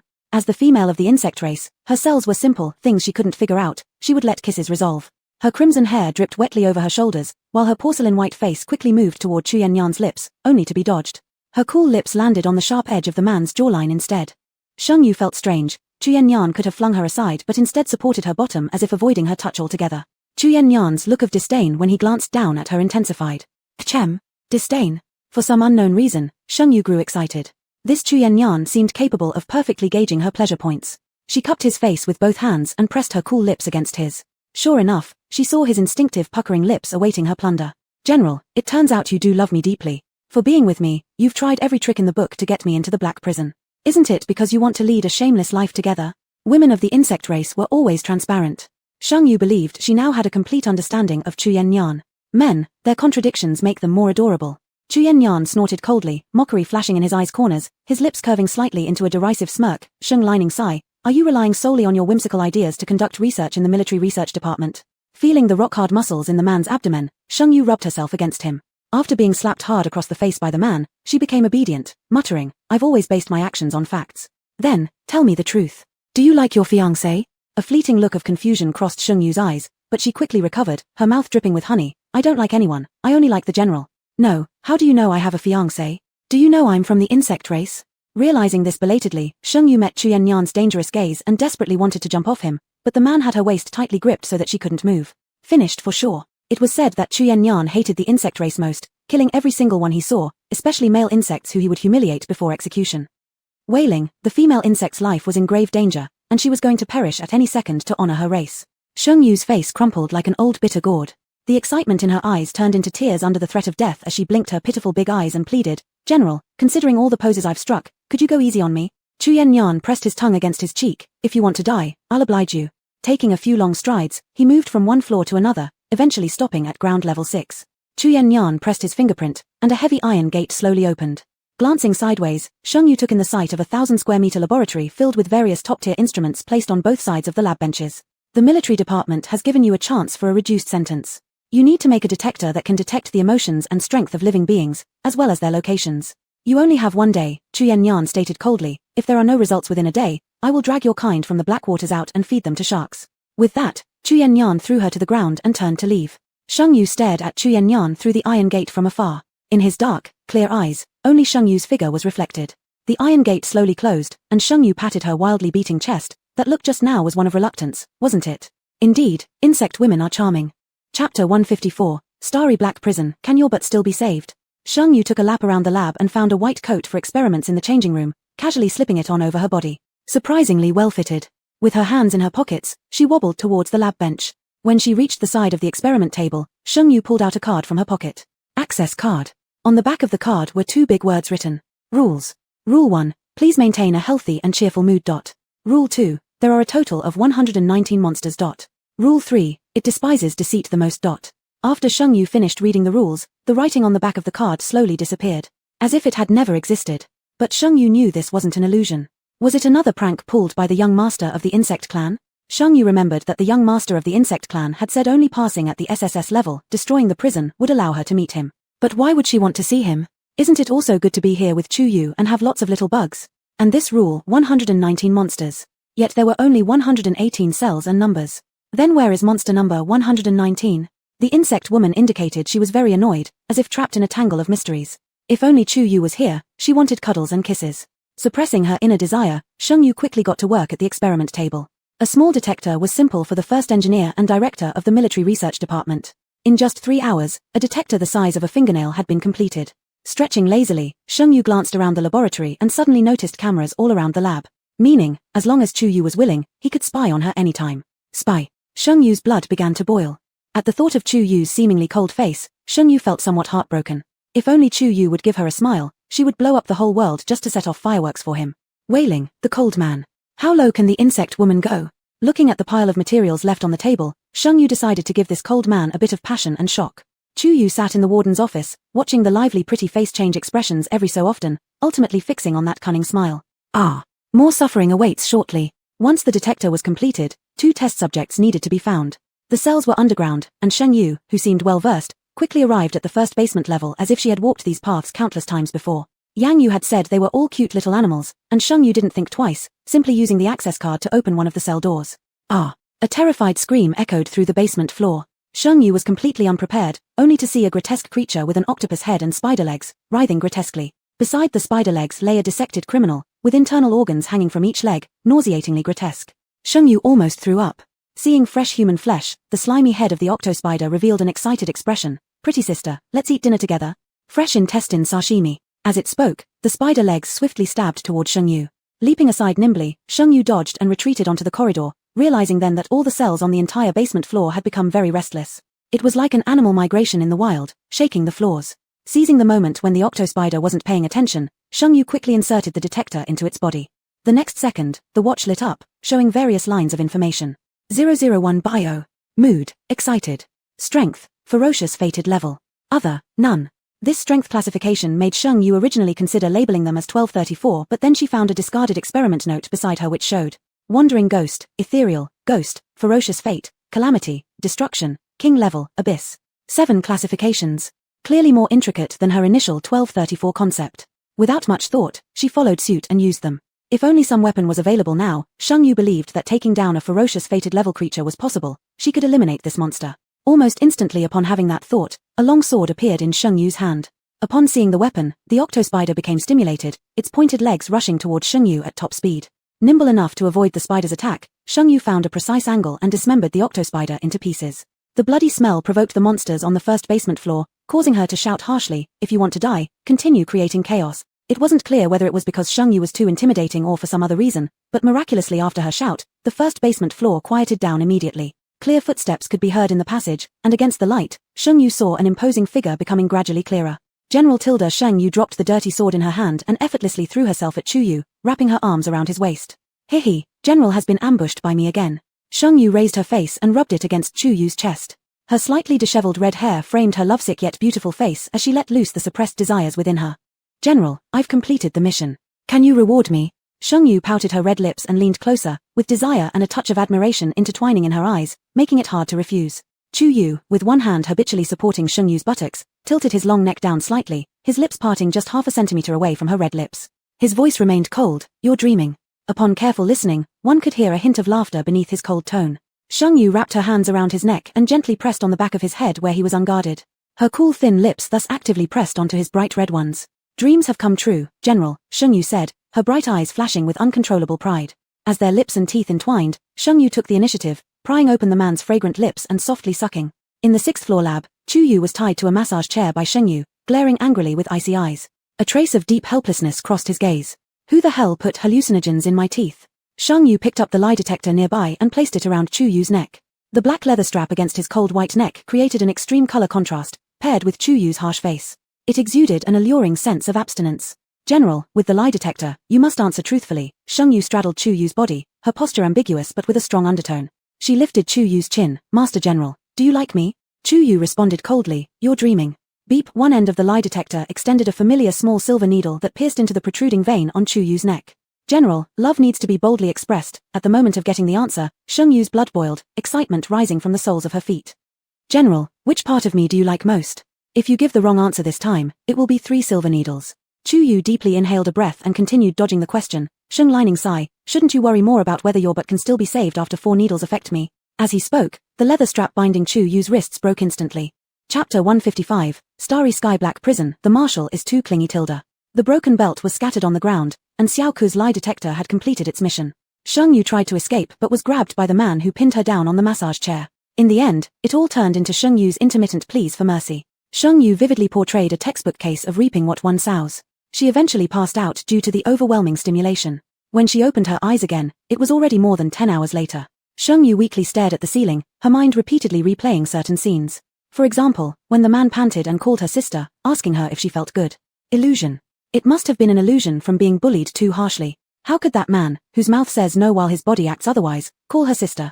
Sheng Yu shook her head and struggled to climb off the bed, leaning against the wall as she took a few steps. Whoa, Chu Yu and Ian, this hypocritical freak. Suddenly, Sheng Yu's hand accidentally pressed the hidden switch on the wall, and the sound of mechanical chains pulling began.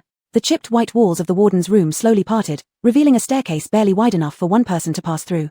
This was a secret passage. Looking at the dark passage, Sheng Yu's blood boiled. At the end of this passage, there must be secrets belonging to Chu Yu and Ian.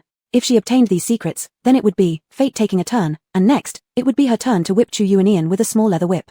After moving her sore body around a bit, Sheng Yu emitted an evil laugh. Je. The stairs were not long, seemingly just ordinary steps leading to the second floor. At the end of the stairs was a laboratory roughly the same size as the warden's room. Whether in terms of layout or furnishings, it shared some similarities with the warden's room style.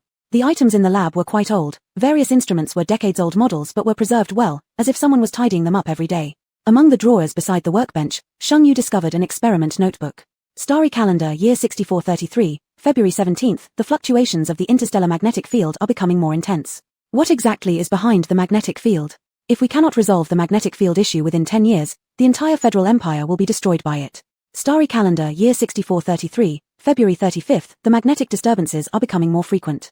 I must investigate the magnetic field. Why does Yang Yu always hinder me? Even though he's my fiancé, he can't act like this. Starry Calendar Year 6433, March 1st, great. The ancient gods and the 3 pure ones protect me. I actually survived coming out from the magnetic field and managed to bring back an egg. Starry Calendar Year 6433, May 44th, the egg seems restless. Perhaps I should go back into the magnetic field and find out what these magnetic fields really are. Starry Calendar Year 6433, May 61st, this is the last day of May, the egg hatched in the magnetic field, turning out to be a baby ancient Kirin. But are Kirins egg-born creatures? Fortunately, during this deep dive into the magnetic field, I found the cause. These are resentments left over from the ancient Earth period. Only by eliminating these resentments can the magnetic field be neutralized. Starry Calendar Year 6434, April 10th, the idiot kid starts picking up trash everywhere. Why are they all animals missing arms and legs? Me. First researcher of the Federal Empire. How did I become a veterinarian? Fine, kid, you'll see how much I beat you. Starry Calendar Year 6435, May 61st, idiot brat juice, a bottle of milk, and then he forgets everything. Starry Calendar Year 6436, December 8th, magnetic channel construction complete. Let's hope it succeeds. Before Sheng Yu's eyes, the characters that were clear a moment ago instantly became blurry. When they became clear again, Sheng Yu noticed that the words weren't exactly the same as before, rather, they bore no relation whatsoever. I am Sheng Linisi, Lilith. Since I came to this abandoned Starry Sky lab at the age of 15, this is my 20th year living here. Thinking about the insect species, with their lengthy lifespan of 300 years, and each offspring adding another 20 years to their life, I feel especially eager to die. Unfortunately, my fiancé is also a psychopath, frequently using original animals from the lab for all kinds of modifications. Now there's no one normal in the entire lab except for me. Whoa, I often feel out of place here because I'm not weird enough. Following the principle of if you can't beat them, join them, I've decided to modify myself. Ha, thanks to heaven for letting me discover the already extinct scales of a Kirene. If I adjust both my excitement system and reproductive system so they only accept Kirene genes, then in this world, there will be no one who can excite me anymore, and I won't get pregnant either. This *TTY life, this *TTY reality, no one can surpass me anymore. Ha. Oh no, it's all Yang Yu's fault for being too deranged. The lab was discovered, and now he's been exiled. What am I supposed to do? That's right, the most dangerous place is the safest. I'll head to the military headquarters. There won't be anyone who can find me there. Hey, to avoid raising suspicion, I'll give myself an amnesia shot as well. Insect women really are smart. After finishing the diary, Sheng Yu muttered, hey, so this is my past. No wonder she felt so familiar with the lab, it seemed she had truly stayed here before. Thick pages of records mostly documented experimental progress. Sheng Yu had wanted to look for information about monster number 119 but found nothing at all. It was as if there had never been any record of monster number 119. Bang! A sudden clap of thunder disrupted the silence, plunging the originally bright lab into darkness. Sheng Yu's body instantly tensed, a sense of inexplicable danger rising from her toes, forcing her to take rapid steps backward. But the lab was cramped, and she had nowhere to retreat. In the pitch-black room, she was instantly entangled by a sticky and soft creature limb. She hated feeling defenseless in the dark. Rather than hesitating, she rushed blindly toward the unknown presence. A sword materialized in her hand without her noticing, and she skillfully battled the object purely on instinct. 10 minutes later, the lights flickered back on, revealing a three-headed snake-dog hybrid before her, its tail also shaped like a snake. Without hesitation, Sheng Yu swung the blade, decapitating the three heads. Watching the severed heads wriggle grotesquely on the floor, she felt a wave of disgust and crushed them underfoot. The grey-green fluid splattered toward the man standing nearby. Following the trail of liquid with her gaze, she noticed his elegant black slacks covering long, well-toned legs. No need to see his face for Sheng Yu to know exactly which extraordinary man stood before her. Marshal Chu, have you missed me again? She giggled, teasingly adding, you're way too clingy, aren't you? At the sight of Chu Yuanian, Sheng Yu felt her excitement skyrocket, ready to pounce on him for kisses and cuddles. She thought it, and her body moved just as honestly, rushing forward to embrace him. But this time, Chu Yuanian actually didn't catch her. Chapter 156, Starry Sky Black Prison. A breath of fragrance spread through the air. Compared to Sheng Yu's fiery passion, Chu Yuanian's indifference had reached its peak. He looked at Sheng Yu as she fell on her bottom, not even giving her a glance, and walked straight to the lab table. The laboratory, after an intense fight, was in complete disarray, with originally neatly arranged tools and experimental reagents scattered everywhere. Yet, Chu Yuanian found a deep blue vial with ease among the chaos and injected it into his thigh. Sheng Yu just then noticed that Chu Yuanian's face looked ghastly pale, as if all his energy had been drained. His complexion was ashen, with dark circles under his eyes. Sheng Yu inexplicably felt a little guilty, thinking whether it was because of her. It seemed like she was quite capable. After the deep blue medicine was injected, Chu Yuanian's complexion quickly improved. He glanced at the scattered experiment manual on the floor, his eyes flashing with an obscure expression. Do you remember? What? Sheng Yu, who was contemplating whether to make nourishing medicine for Chu Yuanian or inject herself with suppressant medicine, was slightly stunned, not exactly remembering. I kind of recalled some things after reading the manual. But it was all so vague, and Sheng Yu conveniently ignored it. After all, female insectoids must never waste energy within themselves. Chu Yuanian remained silent, his eyelashes lowered, hiding most of the emotions in his eyes. After a long while, he said hoarsely, could you stay here and not leave? He seemed very strange. Sheng Yu suddenly felt a low-pressure atmosphere from the general. She tentatively asked, then can you tell me what's really going on here? Why am I so excited by you? The ancient Kailin has gone extinct already. Who are you exactly? Chu Yuanian's face returned to coldness. If I told you, wouldn't you just want to leave here? Sheng Yu wanted to say she didn't have the skills to come and go freely in the starry sky black prison, but suddenly saw the flash of sorrow in Chu Yuanian's eyes. General, are you feeling jealous? Realizing this belatedly, Sheng Yu inexplicably became excited again and threw herself onto Chu Yuanian, rubbing her nose against the man's. This time, Chu Yuanian didn't dodge. Contentedly inhaling the man's floral scent and being carried by the man, Sheng Yu joyfully swung her legs. General, why is my body excited by you? Could it be that you belong to the ancient Kailin race? Chu Yuanian slightly lowered his eyelids. When insectoids reach adulthood, there's a period of heat. At that time, you modified your own body but forgot about this heat period. Later, with no other choice, you used that scale to clone the Kailin race. How could that be possible? Sheng Yu exclaimed, if it were that simple, ancient races would have roamed the empire by now. But the truth is just that, Chu Yuanian said, bringing Sheng Yu back to the warden's room. Still, cloned bodies do have problems. It's just like those animals locked up in the cells, they are prone to rebellion. In that moment, Sheng Yu realized something clearly. That needle of medicine earlier must have been suppressant. So, you were created by me. Shengyu thought it was surreal. Then, what about here, how did I? At this mention, Chu Yunyan's face once again turned gloomy. When you went into heat, that dog tried to force himself on you. So, I reported him and had him arrested. Chu Yunyan stared at a face full of icy severity, yet spoke of following laws and regulations. Shengyu looked up at Chu Yunyan and saw his suppressed jawline, causing another rise in excitement within her. It was indeed true, the general was jealous. What happened afterward didn't need saying for Shengyu to guess. She never would have imagined the first general of the empire was someone she had created. As for why the empire acknowledged Chu Yunyan's identity, Shengyu guessed it might be due to this being the only known baby Kylin in the universe. Chu Yunyan bent down, with the sweet smell of flowers surrounding them. For the first time, he voluntarily kissed Shengyu's red lips, deepening the kiss gradually. A long while later, kicking helplessly at the source of the problem. The man caught her foot, planting a light kiss on her instep, and said, "Sister, I exist because of you, so please don't leave me, okay?" Instantaneously, many unfamiliar memories flashed through Shengyu's mind. This sentence, she seemed like it wasn't the first time she'd heard it. But soon, she was invaded by the man's intensity before she could carefully think about it. 3 days passed shamelessly, after which Shengyu finally couldn't bear it anymore and fled while covering her behind. She locked herself inside the 6th-floor laboratory, refusing to open the door no matter how much the person outside called out. "You insectoid women are indeed quick to abandon your responsibilities, haven't we just begun? And you're abandoning me already," came Chu Yunyan's voice from outside the door, cold and filled with a sense of loss. Had it been 3 days ago, Shengyu would have never imagined the unreachable general speaking words typical of a complaining husband. If it had been a day ago, even at the risk of losing her bottom, Shengyu would have certainly coaxed him. But now, she wouldn't fall for it. This was just the man's scheme to make her stick up her bottom willingly. An insectoid woman must never fall twice in the same place. "How could I not want you, Commander? My heart, my body, and my nerves are all yours," Shengyu said insincerely to the man outside the door, her face expressionless. "Give me a little time to find a way to treat your physical defect, then we can go roaming through space together, alright? Insectoid women, ingenious and wise. This is called the strategy of delay." Sure enough, the man stopped kicking the door, and soon there was no sound outside. Shengyu wasn't entirely hiding from Chu Yunyan. The longer she stayed with him, the more frequent his condition became triggered. From a professional point of view, it was purely due to Chu Yunyan's excitement reaching nearly uncontrollable levels that caused his restlessness. This wasn't an issue, as Chu Yunyan would undress and allow her to inject medication into him. Getting free access to Chu Yunyan's firm buttocks made Shengyu almost go suka-suka. But every time Chu Yunyan had an episode, he barely cared about his own life or death. Holding her bottom in pain, Shengyu worked tirelessly under tears to develop the remedy. However, she didn't dare use the first dose on Chu Yunyan, so she administered it to the insectoid woman instead. Amidst the insectoid woman's cries, Shengyu heard a strange broadcast message. "Congratulations, player achieved B-level clearance, gained 80 points of fellow prisoner friendship. Do you wish to continue playing?"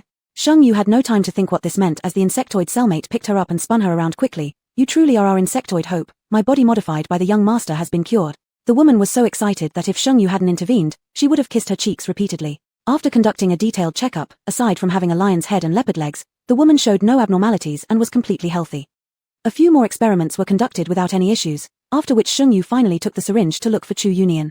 Here he, 30 years on the east side of the river and 30 years on the west. Commander always used his big needle on her. Today it was finally her turn. He. Chapter 157, Starry Black Prison, the End. As the old saying goes, good deeds bring good rewards, and evil deeds bring evil retribution. When you poke people with a large needle, you will be poked back by someone else's large needle. When Shengyu became conscious again, she could no longer distinguish what day it was.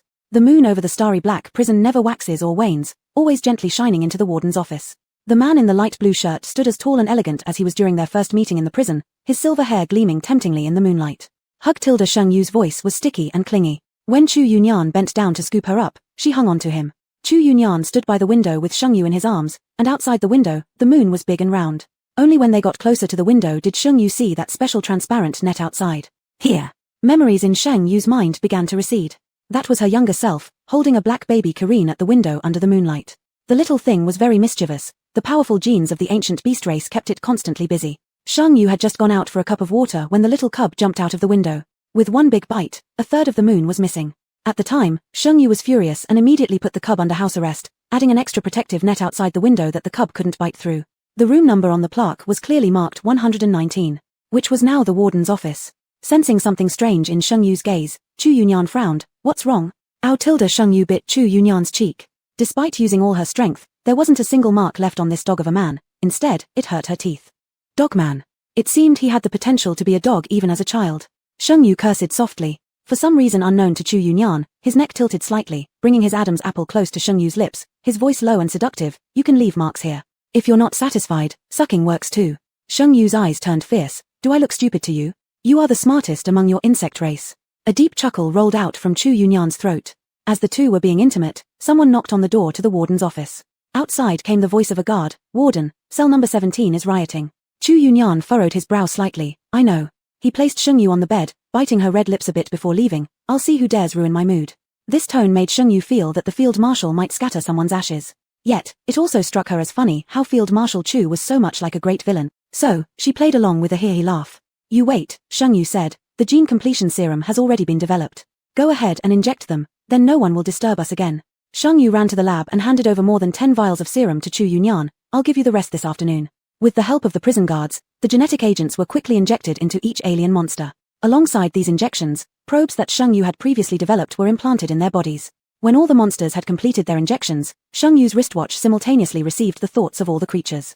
Monster 0, codename Yu Xing, King rank. Monster 1, codename Qi Xing, King rank. Apart from the 3 monsters Sheng Yu killed, the remaining 115 were all displayed on the watch. Suddenly, Sheng Yu thought about that SSS level pass, destroying the prison. Destruction didn't necessarily mean killing everyone and every monster in the prison. If all the monsters left, and the starry black prison disappeared, wouldn't that still count as destroying the prison? By the time Chu Yunyan returned, Sheng Yu had discussed this with him. Who would have thought that Chu Yunyan only glanced at her meaningfully and took out a controller from a drawer? Just press this switch, and all the monsters will leave. Chu Yunyan handed the controller to Sheng Yu. But Sheng Yu hesitated for a long while and couldn't press the button. What's wrong? Chu Yunyan leaned against the soft swivel chair, scooping Sheng Yu into his arms, his chin brushing her scalp. Sheng Yu voiced her doubts. Do you know about passing the trial? What happens after passing it? Will we still be together? We have always been together. Chu Yunyan lifted Sheng Yu's chin, idly nibbling on her earlobe. If you want to stay here forever, I will stay with you. Sheng Yu intuitively wanted to stay here. It felt familiar, like home. Chu Yunyan's presence seemed to fill her heart completely, but there was another feeling continuously calling her. She had other things to do and couldn't indulge herself in this man's tenderness. After a long time, Sheng Yu felt her lips swell from kissing, so she took charge this time, engaging in a passionate kiss. Afterwards, she said somewhat apologetically, will you blame me? How could that be? Chu Yunyan blurted out, and the person who was originally as cold as ice now seemed to have been melted by the spring breeze. The corner of his lips always carried an upward arc, whether it's a coincidence or on purpose. In short, sister, your coming here is beyond my expectation. I've never thought there would be such a place. Here, my bloodline has been activated, and my power has undergone a qualitative improvement. This world no longer has anything that can make me afraid. If there is, it's losing you. Chu Yunyan spoke a series of words that Sheng Yu only half understood, with dangerous glimmers flashing in his lowered eyes. Sheng Yu took a breath and pressed the controller. Following this, countless powerful energies erupted from the bottom of the prison but vanished instantly afterward. Where are they? Sheng Yu questioned, bewildered. Isn't the speed of escape too fast? How aggressive was Chu Yunyan usually? Chu Yunyan sneered slightly. A bunch of cowards, they can only bully others. Congratulations to the player for achieving SSS level completion. Exploration degree of this copy, 85%, non-open copy, unable to calculate ranking, unable to calculate rewards. Would the player like to exit the copy? Of course, Sheng Yu chose no. Chu Yunyan held her like a child and walked out of the door. Seemingly sensing the arrival of departure, Sheng Yu felt gloomy in her heart. She clung to Chu Yunyan's neck and said sweetly and cloyingly, when will we meet again? This kind of clingy elder sister wasn't often seen by Chu Yunyan.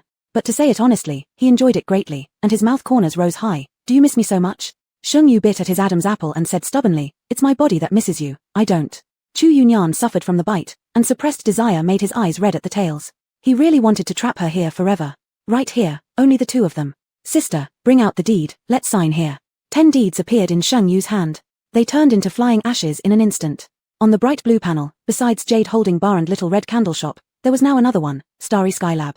Chu Yunyan's steps paused at door number 76 cell, where he pushed open the door, revealing the pungent smell of blood. Sister, I can only take you here. Chu Yunyan put Sheng Yu down. Go, we'll see each other soon. In Chu Yunyan's cool gaze, Sheng Yu stepped into the cell, not even standing firm before her vision suddenly turned black. Chapter 158, 1,000 Layers Castle, Sister, has reached a new level of stupidity. In the misty white fog, when Sheng Yu appeared, she was accompanied by 3 men and 2 women. She had already regained her memory upon leaving the copy. Thinking of the scene just 2 minutes ago, Sheng Yu's heart softened unexpectedly. When parting, despite the evident reluctance, his face remained stoic, refusing to ask her to stay. What kind of kid acts so foolishly? The live broadcast had already been turned off upon entering the non-open. Now, Sheng Yu has no intention of turning it back on. Welcome player, husband 18 yuan, to enter the game 1,000 Layers Castle. Game level, S. Game difficulty, 3. Please actively explore the game. Wish you happy gaming. As the announcement rang out, this wasn't a fully immersive game. But there was no trace of joy in Sheng Yu's heart. She looked at her vintage Lolita-style dress, paired with a pair of brown lamb leather soft boots underneath, and had an ominous feeling. Non-immersive games seemed to be harder than immersive ones. Hey, newcomer, what's your name? A woman with her arms crossed frowned as she looked at Sheng Yu, clearly showing impatience. Sheng Yu raised an eyebrow. My name is Sheng Yu. Alright, who cares what you're called, where's your boyfriend? Sheng Yu remained calm. If this was a 3-person game, there was already 1 person present. If they included her supposed boyfriend, that would make 6 people total. Which meant that at least 4 people within this group were not actual players. Seeing that Sheng Yu did not respond, the woman became angrier. Are you deaf? Haven't you heard me? Who said I'm deaf? A large hand suddenly supported Sheng Yu's waist from behind, the familiar jasmine fragrance bursting into the air. Without turning around, Sheng Yu knew exactly who it was. Unable to suppress a curl of her lips, Sheng Yu leaned against the man behind her and complained pitifully, Husband, she's being mean to me, I'm so scared Tilda. Her black curly hair had turned into a single plait falling over her chest, with strands framing her delicate face, making her look both youthful and beautiful. Her way of reporting resembled that of a mischievous young girl, perfectly matching the style of her clothing. Chu Yunyan's dark, clear gaze flickered slightly with helplessness. His iron arms held her even tighter as he glanced at the woman and instantly turned icy cold. If you continue to be disrespectful to my girlfriend, then forget about future investments. Meng Xiao, standing nearby, tried to mediate hastily. Mr. Chu, Ching is concerned about you. Time is running out. Let's hurry up and enter the castle before 12 o'clock. Sheng Yu looked at her wristwatch, which indicated it was 11:55. In the dense white fog, directions were completely unclear. Meng Xiao walked ahead leading the way, holding both a map and a compass. 3 minutes later, the group of 7 stopped in front of an ancient and luxurious red-topped, white-walled castle filled with historical charm. Sheng Yu leaned on Chu Yunyan and tilted her head, appraising the 100-meter-tall castle. Truly beautiful. Sheng Yu marveled. Chu Yunyan slightly raised his eyebrows with interest. Let's have our wedding here. Before Sheng Yu could reply, an annoying voice cut in. Mr. Chu, I've heard that women who call others husband before marriage generally don't have good intentions. Since you're so wealthy, you should be more careful. The couple's cozy moment was interrupted, leaving both of them unhappy. Chu Yunyan sneered slightly. Wife, from now on, if you call me husband once, you'll get 1 million. After saying this, he took out his phone and transferred money to Sheng Yu. Dingling, your ghost payment of 10 million yuan has arrived. Let's hear you call 10 times first. Sheng Yu couldn't help but laugh out loud. Husband. After calling out husband 10 crisp times, Sheng Yu still felt unsatisfied and kissed Chu Yunyan deeply, hooking her arm around his neck. Cough. Mr. Chu, time's up, we can go inside now. Meng Xiao cast a sidelong glance at Ching, whose face was pale with suppressed anger, awkwardly reminding everyone. When Sheng Yu let him go, Chu Yunyan was far from satiated, with visible signs of dissatisfaction. Excessive indulgence might result in urinary issues when you're older, Sheng Yu chuckled softly in his ear. Considering the timing, she just emerged from a black prison copy and had only recently finished things with some people, so how had he gotten so hungry so quickly? I won't. Chu Yunyan pinched Sheng Yu's soft waist fiercely and threatened, I can still pee 3 meters away at 80. Ah yes. Men and their strange sense of competition. The 7 people entered the castle in a straight line. Instantly, the light dimmed. Ching somehow approached again. Mr. Chu, this castle is very dangerous. Several professional exploration teams have disappeared inside here. You must follow me closely. Trust me, I am highly professional. Ching appeared very capable within the team. Dressed in a brown vest and work pants, her backpack was stuffed full, yet she showed not a hint of fatigue. In terms of appearance, Ching certainly looked much more professional compared to Sheng Yu, who was dressed like a petty manipulative girl. Especially when she displayed her alluring cleavage subtly to Chu Yunyan. Professional, deep neckline, flirtation. How could an ordinary man resist? Unfortunately, she wasn't dealing with an ordinary man. After listening to Ching, Chu Yunyan held Sheng Yu in his arms as if she were a child and continued walking forward. His voice carried a hint of inexplicable pleasure. Did you hear that? It's dangerous, so why don't you cling on to your husband? My husband is so awesome, I love you to death. Sheng Yu played along perfectly, cupping Chu Yunyan's face and planting a kiss. Then, she turned to Ching behind her, who was grinding her teeth in fury, raising her eyebrows tauntingly. It was both a provocation and a declaration of sovereignty. The passage behind the gate was narrow and dim, even the high-grade searchlight couldn't reveal the end. 2 minutes later, team leader Meng Xiao suddenly stopped. Something's wrong. What's wrong? Meng, please don't be so dramatic, the deputy leader warned nervously. Meng Xiao solemnly explained, according to the information we received before, the ancient castle passage should only be around 10 meters long. If it exceeds 10 meters, then we must have entered. What should we do? Another female member, who hadn't spoken before, asked anxiously. Meng Xiao unfastened his backpack and took out a notebook filled with all the preparations he had made for this ancient castle exploration. Soon, Meng Xiao found the answer in the notebook, but this answer made him look very grim. He glanced at the sponsor of the team, Chu Yunyan, and forced a smile. Mr. Chu, there's a piece of good news and bad news. Which one would you like to hear first? Chu Yunyan let out a cold scoff, eyes filled with frosty disdain. Who gave you the illusion that I'm in the mood for jokes right now? Meng Xiao wanted to cry but helplessly touched a non-existent red circle on his nose. Deciding for himself, then let's go with the good news first. This situation isn't a guaranteed death scenario. The bad news, Meng Xiao continued awkwardly, is that entering the ancient castle highly depends on luck. There's a 20% chance we would walk on the normal path. Clearly, my luck hasn't been great, has it? Sheng Yu. Now we've entered the second channel. Once we finish this stretch, we'll enter a room, and as long as we find the opportunity, we can return to the original passage. Heh, hee. At this moment, Chu Yunyan buried his head into Sheng Yu's chest, murmuring softly, "Sister, he's reached a new level of stupidity. I need some comfort." Chapter 159, Chenchong Ancient Castle Wife, she's harassing me, slap her to death quickly. The deputy team leader was a strong and stern man who normally had strict discipline requirements for the team. Even though he knew that Chu Yu was the sponsor of their team, deputy team leader Zhuo Qingshan still couldn't help but say, "Mr. Chu, I think for everyone's safety, you should put your wife down. Otherwise, when something happens later, you won't have the strength to run." Wife. Hearing this, Chu Yu's nerve was struck. He looked at Zhuo Qingshan with anger in his eyes. "Do you dare to question my stamina in front of my wife?" Zhuo Qingshan. He was a retired soldier who always prioritized people's lives. This ancient castle was extremely strange. Even as a special forces soldier, carrying over 100 pounds for a long time would tire him out. Let alone a weak young man who only knows how to flirt with his girlfriend. "Alright, let me down. I want to take a look at what this ancient castle is about." Shang Yu patted the head of the dog with frizzy hair and jumped out of his arms. It was just this moment that Ching Ching reappeared next to Chu Yu again, coyly saying, "Mr. Chu, if you want to prove yourself, holding me will do as well." Everyone in the team knew what Ching Ching had in mind. Chu Yu held onto Sheng Yu's arm and leaned half of his body toward her, sharp gaze piercing through Ching Ching. "I don't usually hit women, but if you get any closer, I'll kill you." Afterward, he lazily snuggled against Sheng Yu's body, arching his eyebrows while looking up at her expectantly, waiting for praise. Sheng Yu rolled her eyes and absent-mindedly stroked the dog's head. She clearly saw that Chu Yu's threats hadn't induced fear in Ching Ching. Instead, it ignited her possessiveness. Ching Ching, watching Chu Yu's retreating back, had a greedy gleam in her eyes. The man she had her eye on was so excellent that even another woman's approach was not allowed. How great, he would definitely belong to her one day. Shang Yu wanted to take a look at Meng Xiao's notebook. With Chu Yu present, how could Meng Xiao refuse? Chu Yu held up the lamp with one hand, illuminating the content of the notebook for Sheng Yu to see. Sure enough, when Sheng Yu opened the notebook, the contents were different from those seen by Meng Xiao. Rule 1. Revealing identity leads to certain death. Rule 2. Remain calm after entering the ancient castle. Rule 3. Do not leave your room at night. Rule 4. Even things you see yourself cannot be trusted. After finishing reading the notebook, Sheng Yu handed it back to Meng Xiao and casually asked, "So important information about this ancient castle, how many people in our team actually know about it?" Meng Xiao, thinking she was worried, patted his chest to reassure her, "Miss Sheng, don't worry. Everyone in our team has read this notebook, you can rest assured, we will guarantee the safety of you and Mr. Chu." Sheng Yu. All had read it. Who the real player was remained unclear then. Rule 1. Revealing identity leads to certain death. This identity likely referred to the identity of a player. An S3 level scenario, players entering should all be above level 5. These veterans of the eerie game not only possessed multiple cards but also vast experience. Hiding one's identity was effortless for them. "We're almost there." Ahead appeared a sliver of dim light. Meng Xiao called out cheerfully. Held by Chu Yu, Sheng Yu was almost like supporting half of Chu Yu's weight, resembling an 8-tentacled octopus without bones. This was his favorite pose. Sheng Yu grasped his hand. "Be careful." Chu Yu let out a soft hum from his nose, his voice lazy yet slightly proud. "They're the ones who need to be careful. I am now the strongest in the universe." Sheng Yu. Alright, the kid's teenage complex flared up again. The end of the passageway seemed like a living room. Luxurious retro European-style decoration, with a round table placed in the middle of the room. Behind the round table were 7 comfortable chairs, as if they were prepared specifically for the 7 of them. The notebook had no record of this room. Currently, Zhuo Qingshan was leading the way, closely followed by Meng Xiao, Sheng Yu and Chu Yu side by side, with Ching Ching and another girl named Shanshan behind them.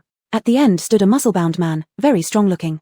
The moment all 7 entered the living room, the lights in the room suddenly brightened, as if welcoming their arrival. Too strange. Are there cameras here? Meng Xiao quickly scanned the room but didn't find any equipment, subsequently sighing with relief to comfort everyone. It must be some sort of motion sensor, nothing extraordinary, heh. Once again, Chu Yu felt utterly stupid, his nose rubbing against Sheng Yu's neck with a mournful tone. "If I've made any mistakes, sister could punish me on the bed. Why do I have to come here? Little Yi classmate, you're already a big kid of 24 years old, learn to punish yourself." "Whoa. Then I'll punish myself 10 times a night." Sheng Yu. Who was punishing whom in the first place? If it weren't for her enhanced physical attributes, Sheng Yu estimated that she would still be lying in bed after their last intense encounter. She shot Chu Yu a glare and then joined the group searching for clues in the room. Chu Yu followed close behind like a little dog begging for bones, carefully counting off various positions as if deliberating which would be the best. Sheng Yu, annoyed by his incessant chatter, turned around and stepped on him. Do you want to keep your dignity? With so many NPCs present, how could he treat them as if they weren't even people? Chu Yu overreacted with an exaggerated grimace. I want my wife, a wife who knows how to stomp. Your wife also knows how to slap. Yes, yes, yes. My wife is so loving Tilda. Sheng Yu. No hope for him. While the two flirted and bickered, someone nearby clenched their nails into their palms in frustration. The room was too simple. Besides the table and chairs, there was nothing else. Meng Xiao casually pulled out a chair and placed the notebook on the table to study it further. As soon as she sat down, she felt herself fixed to the chair, her mouth speaking without her control. I've found the mechanism. If everyone sits on the chairs, we can leave. Unsuspecting and unguarded, the rest of the team members took their seats one by one. Finally, all eyes focused stiffly on Sheng Yu and Chu Yu. Their expressions were frozen, their dark pupils void of focus, looking like soulless human-shaped dolls. A strange and eerie atmosphere quickly spread throughout the room. Hurry up and sit down, Mr. Chu. Ching Ching's voice quivered unnaturally as she sent sultry glances at Chu Yu with her twitching eyes. Chu Yu hugged Sheng Yu's arm and complained, Wife, she's harassing me, slap her to death quickly. Sheng Yu. Can the aloof prison warden ever return? Chapter 160, Chenchong Ancient Castle, Years of Love and Time. Sheng Yu and Chu Yunian sat down under the gaze of the exploration team. The moment they sat down, the world before Sheng Yu's eyes suddenly changed, and the room instantly plunged into darkness. Only 3 spotlights lit up, illuminating the silhouettes of 2 remaining people. One was Meng Xiao, and the other was Chu Yunian. It was truly Chu Yunian, not Chu Yunian disguised as Murong Zhao. His appearance was similar to what it was before the car accident, with his bangs looking like they had been chewed on by a dog. This was because Sheng Yu had impulsively tried to give him a new hairstyle, but she failed in her attempt, leaving Chu Yunian to be teased by his colleagues for a while. Sheng Yu vaguely remembered that even with his hair resembling something a dog had chewed on, Chu Yunian would proudly proclaim every day that this was his wife's love for him. Before the emotions could spread further, they were interrupted by Meng Xiao's mechanical, hoarse voice. Let's play a game. Chu Yunian slowly opened his eyelids, and upon seeing Sheng Yu, he stood up from his chair with an extremely agitated look. Sister, how did you end up here? After sitting back down, Chu Yunian stared at Sheng Yu with an especially peculiar look. Something's off, this is an illusion. Sheng Yu frowned slightly. Why was Chu Yunian reacting like this? Calm down. Sheng Yu felt that Chu Yunian's state wasn't right, as if he were a bomb about to explode, his crazed eyes shocking her. He seemed like someone standing on a high-voltage wire, just waiting to explode. And he resembled a long-suppressed wild beast, close to losing control. An unusual thought flashed through Sheng Yu's mind. Was this truly Chu Yunian? What kind of game? Let's begin. Chu Yunian regarded her as if she were some bizarre impersonator of Sheng Yu, full of malice in her direction. Meng Xiao took out a die and placed it on the table. We will compare numbers. The one with the larger number kills the one with the smaller. Who goes first? I'm impatient, Chu Yunian said. Ladies first, you go ahead. Sheng Yu picked up the die, caressing it between her fingertips. Chu Yunian, let me ask you, how long have you been in this game? Chu Yunian's expression faltered briefly, then without hiding his disgust, he retorted, how long have I been in this game? You don't know? Stop playing tricks. If you've got any skills, just kill me. Answer me. 3 months and 7 days, satisfied? Sheng Yu closed her eyes and took a deep breath. She suddenly understood the strange aspects of this castle. The Chu Yunian in front of her was not the Chu Yunian after being dismembered. Instead, this was Chu Yunian when he first entered the game. That's why he was so repressed, so deranged. It was unclear whether what she saw now was merely a projection or whether this ancient castle had the ability to cross time. If the castle could cross time and place her 4 years later and Chu Yunian 4 years ago together in the same space, then this was an inevitably deadly situation. The more adverse the situation became, the calmer Sheng Yu's heart grew. She threw the die, which spun in circles and landed red side up with the number 4. Alas, Tilda, Meng Xiao exclaimed dramatically, quickly, quickly, only one person must die to get out. I adore watching lovers destroy each other, ha ha ha. Chu Yunian grabbed the die and tossed it carelessly, landing a solid 6. Kill her, Meng Xiao's eyes flashed with excitement. Unexpectedly, Chu Yunian suddenly produced a cleaver, cutting Meng Xiao cleanly in half. Blood splattered across the table, quickly absorbed by the dark red surface. Sheng Yu understood Chu Yunian's sudden move. If only one person must die to escape, then what happens if Meng Xiao dies? But in the dark space, only the spotlight above Meng Xiao went out, while the lights above their heads remained. In the dark space, Chu Yunian's eyes kept shifting. Meng Xiao's death didn't affect anything.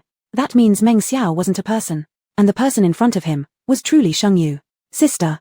Chu Yunian's voice trembled, unable to believe, suppressing his breathing as tears streamed down his face. They brought you in too? Sheng Yu reached out to wipe the tears off the pale face of Chu Yunian, with a faint smile. No, I'm just an illusion. That's impossible, Chu Yunian rebutted. I can tell the difference between a person and an illusion. I'm just an illusion from 4 years in the future. Kill me, and you can leave this space, Sheng Yu said. Sheng Yu had just taken out a divination card and asked, does this simulation have the power to transcend time? The answer was, no. That meant the person in front of her was only an illusion, created by the ancient castle interweaving illusions from 4 years ago and 4 years later. Chu Union hugged Sheng Yu tightly, embracing the person he had missed day and night. This was his sole motivation for completing the game. After a long while, Chu Union calmed down and handed the cleaver to Sheng Yu. Sister, you kill me. Whether or not you're an illusion, I can't bring myself to harm you. I can't take that chance. Sheng Yu almost burst into laughter out of frustration and hit him on the head with her staff. So you actually believe I can kill you? Dying at your hands would make me the happiest person in the world. Chu Union revealed his first smile since entering this strange game. To see his sister one last time before dying, it meant there was no more regret left in this world for him. With deep affection in his eyes, Chu Union said, Sister, after I die, take good care of yourself. If you happen to meet someone you truly like, it's fine to remarry. As he spoke, tears gathered again at the corners of his eyes, making him look like a little dog that had been abandoned. Sheng Yu gave a cold laugh. Don't worry. I'll go back and find someone, scratch that, I'll find 10 people. And when I do, I'll bring them all to your grave and have them call you little brother. Without hesitation, she thrust the cleaver into Chu Union's abdomen. In an instant, the darkness dissipated, and Sheng Yu found herself back in the bright conference room, meeting a piteous gaze. Sister, I remember now, Chu Union sulked, realizing what had seemed like a hallucination, that his sister was serious about finding 10 real men. You actually intend to find 10 men? Tell me, which 10? If my brother doesn't burn their pants off before they reach our bedroom, then I am no husband. Sheng Yu rolled her elegant eyes. It was your suggestion that I find someone. Chu Union drooped his shoulders. Sister, you didn't hesitate to kill me earlier. It seems you've grown tired of me. Am I bothering you by clinging so much? Could it be that all these years of love and time were wasted on me? Sheng Yu could no longer bear it. She grabbed Chu Union by the neck, pinned him under her arm, and tousled his jet black short hair. If I stay on top tonight, will that satisfy you? Really? HMPH. Chapter 161, 8,000 Layers Castle, do you like salty or sweet breakfast? The two emerged from the illusion first, while the others on the exploration team had scattered gazes. Suddenly, the man at the end of the line violently spat out a mouthful of blood and collapsed limply in his chair. Chu Yuenian went over to check the man's breath and shook his head at Sheng Yu. Dead. 5 minutes later, Zhuo Qingshan suddenly woke up, breathing heavily. Seeing Sheng Yu and Chu Yuenian looking at him, this robust and imposing man's face turned red. Are you guys alright? Both of them shook their heads simultaneously, making Zhuo Qingshan feel a bit of shame. One was a delicate little princess, the other a seemingly frail young master, yet they both woke up before him. After Zhuo Qingshan woke up, a gate slowly opened on the west wall of the originally sealed meeting room. It seemed the passage would only appear if 3 people passed the test of the illusion. Behind the door was a passageway over 3 meters long. Standing in the meeting room, one could almost see the situation at the end of the corridor. In the vast hall, warm yellow lights were shining. European retro-style piano music played gently and harmoniously. Should we go first? Zhuo Qingshan asked uncertainly. Wait for me, a weak, hoarse female voice sounded, drawing their attention to Qingqing. Chu Yuenian sighed quietly. Damn it, sister, she's going to harass me again. Qingqing approached as if she was injured, her pale face moving closer, wanting to lean on Chu Yuenian. Mr. Chu, I think I'm hurt. Can you help me? Chu Yuenian quickly dodged. Oh no, Tilda sister, I'm also hurt. Hug me. He howled with great energy and then leaned against Sheng Yu, acting completely helpless. Sheng Yu remained silent. Alright then, beat magic with magic. Ultimately, Qingqing was carried by Zhuo Qingshan.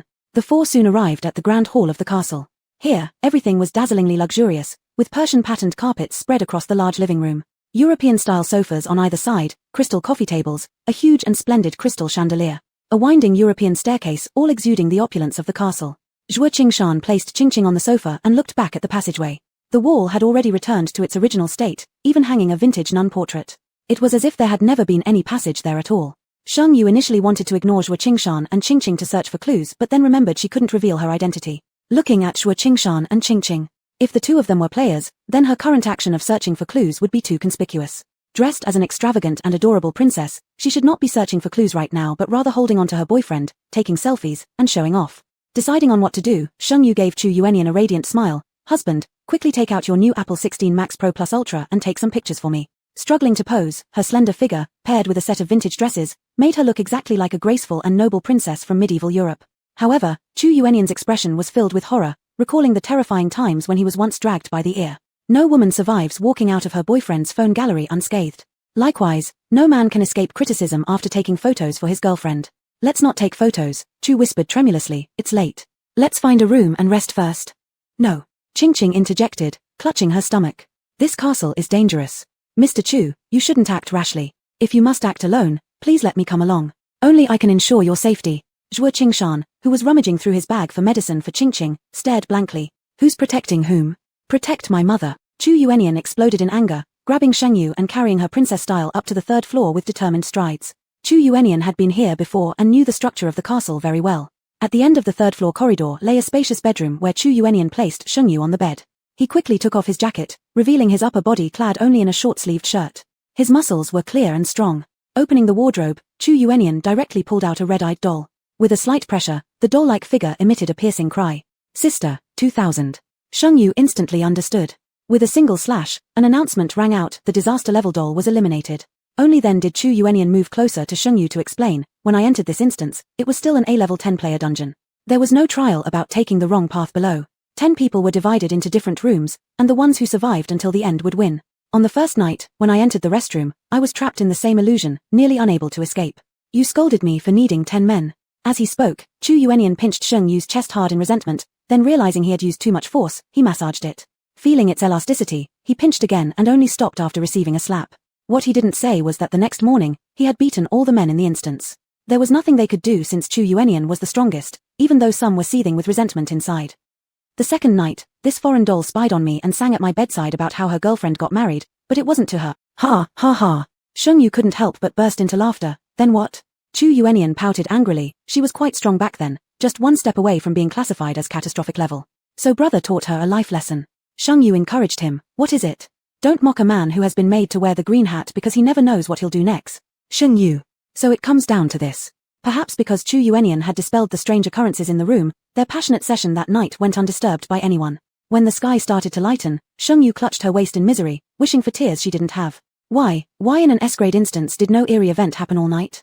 At 7 in the morning, Sheng Yu and Chu Yuenian's door was knocked on promptly. Guests, good morning. Breakfast time has arrived. Please come to the dining room to partake. A courteous voice sounded outside the door. Sheng Yu felt somewhat familiar in her days. Chu Yuenian was full of energy and sprang up out of bed with agility like a carp flipping itself over, only to be kicked off by Sheng Yu behind him. Looking back, Sheng Yu's face clearly showed signs of kidney strain with 2 obvious dark circles underneath her eyes accusing him of his antics last night. Sister, let me escort you to freshen up, Chu Yuenian said with sharp observation and enjoyed the process of serving Sheng Yu very much. When the two descended from upstairs, the restaurant was already filled with people. Not only were Zhua Qingshan and Xia Qingqing there, but even Meng Xiao, Shan Shan, and the man who had clearly spat blood and died yesterday were present. What surprised Sheng Yu even more was the sight of her master, Master Ping'an, wearing a tuxedo with a neatly parted hairstyle giving her a polite smile. Apparently, the person who knocked on the door earlier was Master Ping'an. Master Ping'an greeted warmly, "Welcome to the ancient castle, miss. Would you prefer a salty or sweet breakfast?" Sheng Yu slightly raised her eyebrows, somewhat provocatively saying, "I want something spicy." Chapter 162, 1,000 Layers of Ancient Castle, Sister. Is it fun? Wrong answer. The abbot of Ping'an Monastery smiled kindly. So today's main dish will be spicy-fried human brain. As he spoke, a blood-red killing aura erupted behind the abbot of Ping'an Monastery and quickly filled the entire restaurant. Sheng Yu was prepared in advance and retreated rapidly with Chu Yuenian.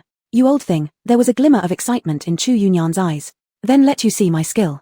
Before the words were finished, Chu Yuenian wearing an orange charged jacket rushed into the killing aura. The bloody killing aura started to erode his body. But Chu Yuenian's body was as if covered by a layer of barrier, making the killing aura feared by level 4 players ineffective in front of him. In an instant, Chu Yuenian had grabbed the throat of the abbot of Ping'an Monastery. 1 punch, refresh. 2 punches, strengthen the body. How could the already heavily injured abbot of Ping'an Monastery withstand such close care from his daughter-in-law?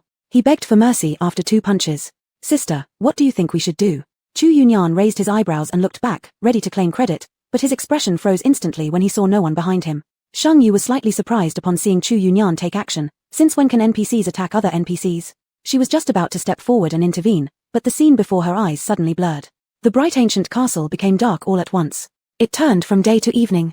The remaining glow like blood passed through the windows and fell into the grand hall of the ancient castle. There was a foul smell wafting over the Persian-patterned carpet. Welcome, guests, to the castle speed competition.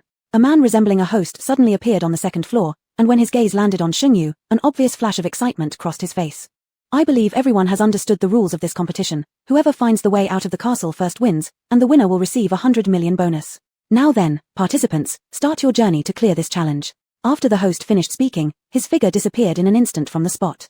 The spacious castle hall grew silent immediately. Only now did Sheng Yu see clearly the dozen or so participants in the hall, men and women, old and young. 2 muscular men squatted in a corner, their pea-sized eyes constantly circling around the other participants in the hall, malevolence evident. Sheng Yu suddenly thought, if only 2 contestants remained, wouldn't the prize money be within reach?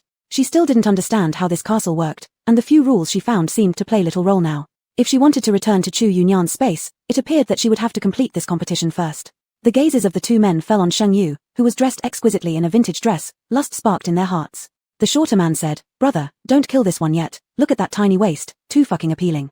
The taller man revealed a lewd smile. "When she goes upstairs, let's have our fun first." The first floor hall was where the crowd gathered. Soon the participants left respectively. Some went to the warehouse, kitchen, and storeroom on the first floor to look for ways out. Some headed toward the second floor. Shang Yu was one of those heading to the second floor. Regarding the small tail following behind her, Shang Yu smiled lightly. He who humiliates others shall surely be humiliated, and he who kills others shall surely be killed. She wasn't a good person at all. The several rooms at the front on the second floor had already been occupied by other contestants. Shang Yu suddenly sensed something, and turned around, ascending to the third floor where she and Chu Yunyan stayed the day before yesterday. Upon reaching the third floor, the voices of the two men were no longer suppressed, as if they feared Shang Yu couldn't hear them. "Brother, this woman's ass is so firm, she must be able to bear sons. If you like her, we'll bring her back to the village, make her give you sons. If not, I'll help you." "Hihi, thank you, brother." Ignoring the men behind her, Shang Yu pushed open the door, suddenly realizing a change before her eyes. The sound of a saw echoed incessantly. Looking carefully, inside the room, a man was using a chainsaw to dismember a woman, and there was also a large silicone doll lying on the ground. Seeing Shang Yu enter, the man paused visibly with an excited expression. "Who are you, and how did you get here?" The woman's limbs had been cut apart, her organs removed and placed on a nearby table soaked in blood. And that silicone doll, its abdomen opened, intestines were stuffed inside just recently, though half of it hung out because of some unknown reason. "Sorry, wrong room." Shang Yu took a step backward and closed the door for the man. An unusual silence permeated the corridor. The figures of the two men who were previously fantasizing about the future had vanished without a trace. Apparently, Shang Yu was no longer on the same spatial plane as the two men. Shang Yu opened the door again, and there was no one in the room. She closed the door, reopened it, and the appearance of the room changed again. After 3 experiments, Shang Yu finally confirmed. This door was one of the triggers for different spaces. After dozens of consecutive door openings and closings, Shang Yu pushed the door open again and finally saw Chu Yunyan. "Tell me, whose wedding did I not attend as the groom?" Chu Yunyan, with his hair messy like it had been chewed by a dog, swung his fists like a pile driver, relentlessly pounding on the doll in his hands. "Wah, stop hitting me. It's you, it's all you. Wah, even if I get married, it would still be you, right? Shit. Trying to take advantage of me, I'll kill you." Chu Yunyan's eyes were bloodshot, clearly furious.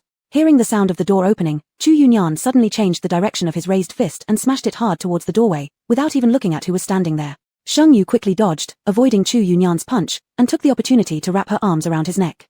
"Chu Yunyan, you hit me. I'll report you for domestic violence." Chu Yunyan stood stunned, his body bending involuntarily due to Shang Yu's hold around his neck, subconsciously adjusting to her height.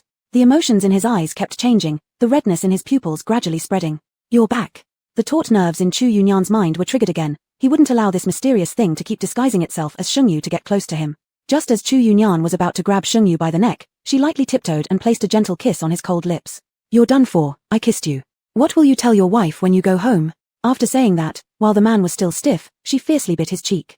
Before the man could explode in rage completely, she closed the door and disappeared from his sight. As Shang Yu stepped out of the room, an ethereal male voice whispered in her ear, "Sister, is it fun?" Chapter 163, Chenchong Ancient Castle, Play is play, joke is joke, don't joke about Shang Yu. Shang Yu didn't feel guilty at all. She laughed and hugged Chu Yuanyan's neck, pulling him down to waist level, and accused him of wrongdoing first. "You're being mean to me too. If I hadn't run fast enough, you definitely would have committed domestic violence on me." Chu Yuanyan stretched out his long arm, lifted Shang Yu by her bottom and embraced her tightly in his arms. "Are you complaining that I didn't perform well enough last night?" His lips moved forward to meet Shang Yu's lips. Shang Yu slightly turned her face to dodge, but instead her lips brushed against his cheek, landing right where he wanted it. The cool, thin lips mixed with the scent of jasmine, gently exerting a little force, leaving a clear tooth mark on Shang Yu's blushing cheeks. "Ouch, it hurts." Shang Yu flinched her shoulders, then retaliated by biting Chu Yuanyan beside his sharply defined Adam's apple. Satisfied with hearing the man's suppressed panting, Shang Yu released her bite. "Can't even recognize your own wife, Mr. Chu. No objections to sleeping on the floor tonight, right?" Chu Yuanyan raised an eyebrow. "Of course, no objections." If Chu Yuanyan couldn't recognize his wife, what does it have to do with Murong Jiao? If things get really bad, fear of destiny, Yama's summons, more than a dozen avatars could be summoned, there will surely be one who can go to bed and sleep. By the time they were done talking, Chu Yuanyan had already carried Shang Yu back to the restaurant on the first floor. Everyone was in the restaurant, and Master Pingan stood nearby with a bruised nose and swollen face. Seeing Shang Yu return, he wiped away non-existent tears and complained, "My apprentice, look at your master's handsome face. Wah, beaten by your husband. I declare that I disagree with this marriage." Chu Yuanyan smiled coldly. "You disagree? Would you believe me if I called over Master Shueyang and took away your chance to disagree?" At the mention of Master Shueyang, Master Pingan's expression froze, and then he squeezed out 2 real tears, looking both ashamed and angry. "My apprentice, do you know, that Master Shueyang, he is a pervert. There's some drama here." Sheng Yu immediately handed Master Ping'an a handful of sunflower seeds and shoved some into Chu Yuanian as well. Master, tell us in detail, how is he a pervert? Is it the kind I think it is? The three gathered around, but before Master Ping'an could speak, another chair appeared next to Chu Yuanian. Ching Ching sat bashfully next to Chu Yuanian. Mr. Chu, you don't mind if I sit here, do you? Before her words even ended, the scene around the four of them abruptly changed. Sheng Yu. Getting used to it. This castle's trigger mechanism is truly random. In the background, the sounds of men and women chattering filled the air. The great hall inside the ancient castle was now buzzing with people. The center of the crowd was a rectangular card table. At this moment, Master Ping'an had changed into a different outfit. A purple velvet shirt, combed into a slicked-back hairdo, holding a deck of poker cards, making him appear as a dashing middle-aged dealer. And sitting at the card table were precisely Sheng Yu, Chu Yuanian, and Ching Ching. According to the competition rules, the winner gets 100 million prize, the loser gets eliminated. Do any of our guests have any questions? These words flowed automatically from Master Ping'an's mouth without him even considering them. I have a question. Sheng Yu raised her hand and slowly began under the uneasy gaze of Master Ping'an. Can we change to a more handsome dealer? I feel like you are affecting my luck. Master Ping'an's face stiffened for a moment. Good apprentice. Reasonable request. Would the guest confirm the elimination of the current dealer? An immediate replacement will be arranged. A magnetic male voice sounded throughout the castle, carrying hints of laziness. No need. Sheng Yu waved her hands hurriedly. Today isn't a good day for me to see blood. Thanks anyway. She had merely wanted to fool around and check exactly what role Master Ping'an played in this replica. Who knew she almost sent Master Ping'an off? Annoyance crossed Master Ping'an's face as he snorted through his nose to express his discontent with Sheng Yu. Chu Yuanian sat in the middle, with Sheng Yu and Ching Ching on either side, surrounded by many unfamiliar faces, seemingly looking forward to tonight's gambling king showdown. Master Ping'an began dealing cards, each person receiving 3. Sheng Yu flipped her first 2 cards, 2 of hearts, 3 of spades. Chu Yuanian similarly flipped 2 of spades, 3 of hearts. Ching Ching, ace of hearts, ace of diamonds. As soon as the cards were revealed, the crowd around erupted. Sheng Yu and Chu Yuanian's small numbers hardly got anyone's attention. What truly made everyone roar was Ching Ching's pair of aces. In 3-card poker, triple straight flush straight pair unpaired. Within each card type, ace is the largest, 2 is the smallest. Now unless Sheng Yu and Chu Yuanian both drew a 4, making their hand a straight, they would not beat Ching Ching's pair of aces. Sheng Yu remained calm and composed. Chu Yuanian half smiled, half joked, the two gripping each other's hands under the table. Chu Yuanian scratched the palm of Sheng Yu's hand, using his perfect profile to slightly flirt with his adorable wife. She didn't care about what was going on with Ching Ching. Ching Ching's face expressed excitement, as if she had already seen the light of victory. She shouted loudly, "Can I switch the prize?" "Sure." The man's voice from the ancient castle sounded again. Sheng Yu thought it was familiar. "If I win, I want this man beside me to stay in a room with me for 48 hours. Ching Ching's look at Chu Yuanian showed that she was determined to get him. The man paused briefly. "I can take his female companion away for 48 hours. As for the rest, it depends on your ability." As soon as the words were spoken, Chu Yuanian's expression suddenly turned cold. "Play is play, joke is joke, don't joke about Sheng Yu." A cold frost spread across Chu Yuanian's clear-cut face, and his voice became highly oppressive. "Try it." The warm lights in the ancient castle flickered slightly, and the temperature inexplicably dropped. Ching Ching could not wait any longer and hastily flipped her 3rd card. Another A. Ching Ching looked at the card surface in disbelief. Around them came waves of excited cheers. 3 of a kind. Perfect 3 of a kind. It's been a long time since I've seen someone so lucky. This is a perfect 3 of a kind AAA, and in all my years playing in casinos, I have only seen one AAA 3 of a kind. Mr. Chu, I've won, now you're mine. Ching Ching blushed with excitement, moving forward to grab Chu Yuanian's hand, but Chu Yuanian stopped her by gripping her throat tightly. His eye corners tinged with cruelty, slender fingers pressing on Ching Ching's neck as he prepared to act when suddenly, Sheng Yu's calm voice came from behind him. "Honey, let her go." Sheng Yu revealed her final card. Unfortunately, it wasn't a 4, it was a 5 of clubs. What? Is it really 235? How could it be? How could there be a 235? Upon seeing Sheng Yu's cards, everyone at the scene burst out in shock again. Among all the unpaired hands, 235 had the smallest value, so small that its probability of appearing was even smaller than the 3 aces. Thus, in this game, 235 overpowered AAA. The situation quickly reversed. The rarest triple ace that hadn't come around in 1,000 years was directly crushed by the once in 10,000 years 235. Chu Yuanian glanced at Sheng Yu's cards and suddenly couldn't help but laugh. He revealed his own cards, showing a 4 of diamonds. His cards beat Sheng Yu's but were still less than Ching Ching's AAA. In the midst of all the noise, the man who ruled this competition spoke again. "Why not start another round?" No sooner had the words left his lips when the scene around the 4 changed once more. Sheng Yu just realized she was sitting on a stranger's lap. Instinctively wanting to stand up, she was held back by the man's large hand gripping her waist, pushing her into his embrace while his voice carried laughter. "It's me." Chapter 164, Thousand Ancient Castle, Certain Death Rules. "Who are you?"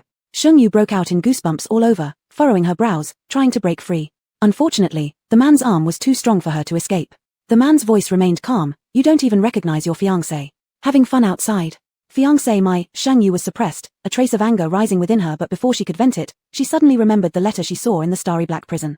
Could this fiancé be the one mentioned in that letter? When did this instance become like a soap opera? Remembered now? The man slightly loosened his grip, advising, don't you remember the rules? In the castle, stay calm. Shang Yu had a dark expression on her face as she looked around. This seemed like a card and chess room, with a mahjong table in front of her. Wait a moment, something suddenly clicked in Shang Yu's mind. In the letter from the starry black prison, the signature was Yang Ji. Not long ago, when Yangxian City fell, it was taken over by Yang Yu, who became the new king-level strange existence. Yang Ji and Yang Yu were the same person. Shang Yu lifted her eyes, just catching sight of the stranger yet handsome profile of the man. Sensing her gaze, Yang Yu's eyes softened, his handsome features relaxing. Do you remember who I am? You, what are you doing? Chu Yunyan's voice filled with suppressed anger sounded across from Shang Yu. At some point, the mahjong table was already surrounded by people. Chu Yunyan, Qing Qing, and the abbot of Ping'an Temple were all there. Yang Yu glanced over, their gazes colliding in mid-air, sparks flying instantly. Mr. Chu, what does it matter to you if I'm talking to my fiancé? Yang Yu spoke fearlessly, his tone flowing smoothly. Chu Yunyan pressed his tongue against the back molar, suppressing the rage swirling in his chest. Never would have thought that you'd take advantage of this gap. Humans always make choices, don't they? Back then, I couldn't be with you because of a fleeting moment. Wasn't that also thanks to the gap you took advantage of? Yang Yu smiled faintly at the corner of his lips, yet his eyes were cold. The city of the Blood Lord of the Abyss has high defenses, yet oddly enough, Chu Yunyan didn't have any of his clones within. The only way to enter the game was to become a player. Fortunately, his current strength was almost at its peak. Aside from the certain death rule, he feared nothing. But there was one thing he overlooked. Chu Yunyan's gaze froze, instantly understanding everything. It seems you've recovered your past memories. Likewise. There's nothing more to say then, you must die. Yang Yu tightly held Shang Yu's body, his eyes moving towards Qing Qing. This Mr. Chu is one of the players. What? Impossible. Qing Qing stood up in surprise, and in an instant, the sound of death announcements came through the air. Human player Chu Yunyan exposed, immediate elimination. In Shang Yu's pitch-black pupils, Chu Yunyan's body instantly exploded into a cloud of bright red blood mist upon the announcement. Shang Yu's entire body froze, unable to emit even a single sound. Qing Qing swayed, looking towards Yang Yu. His Highness Chu is a strange being. How can he be a player? At that moment, Qing Qing hurled a thunder card at Yang Yu. Amidst the small card and chess room, thunder blazed brightly. In the next second, Qing Qing disappeared from her original position. Yang Yu grabbed the girl's waist and shattered the lightning by hand, unexpectedly seeing Shang Yu unsheath a real sword, cutting viciously across his neck. The tip of the blade sliced through Yang Yu's neck, red blood spurting out.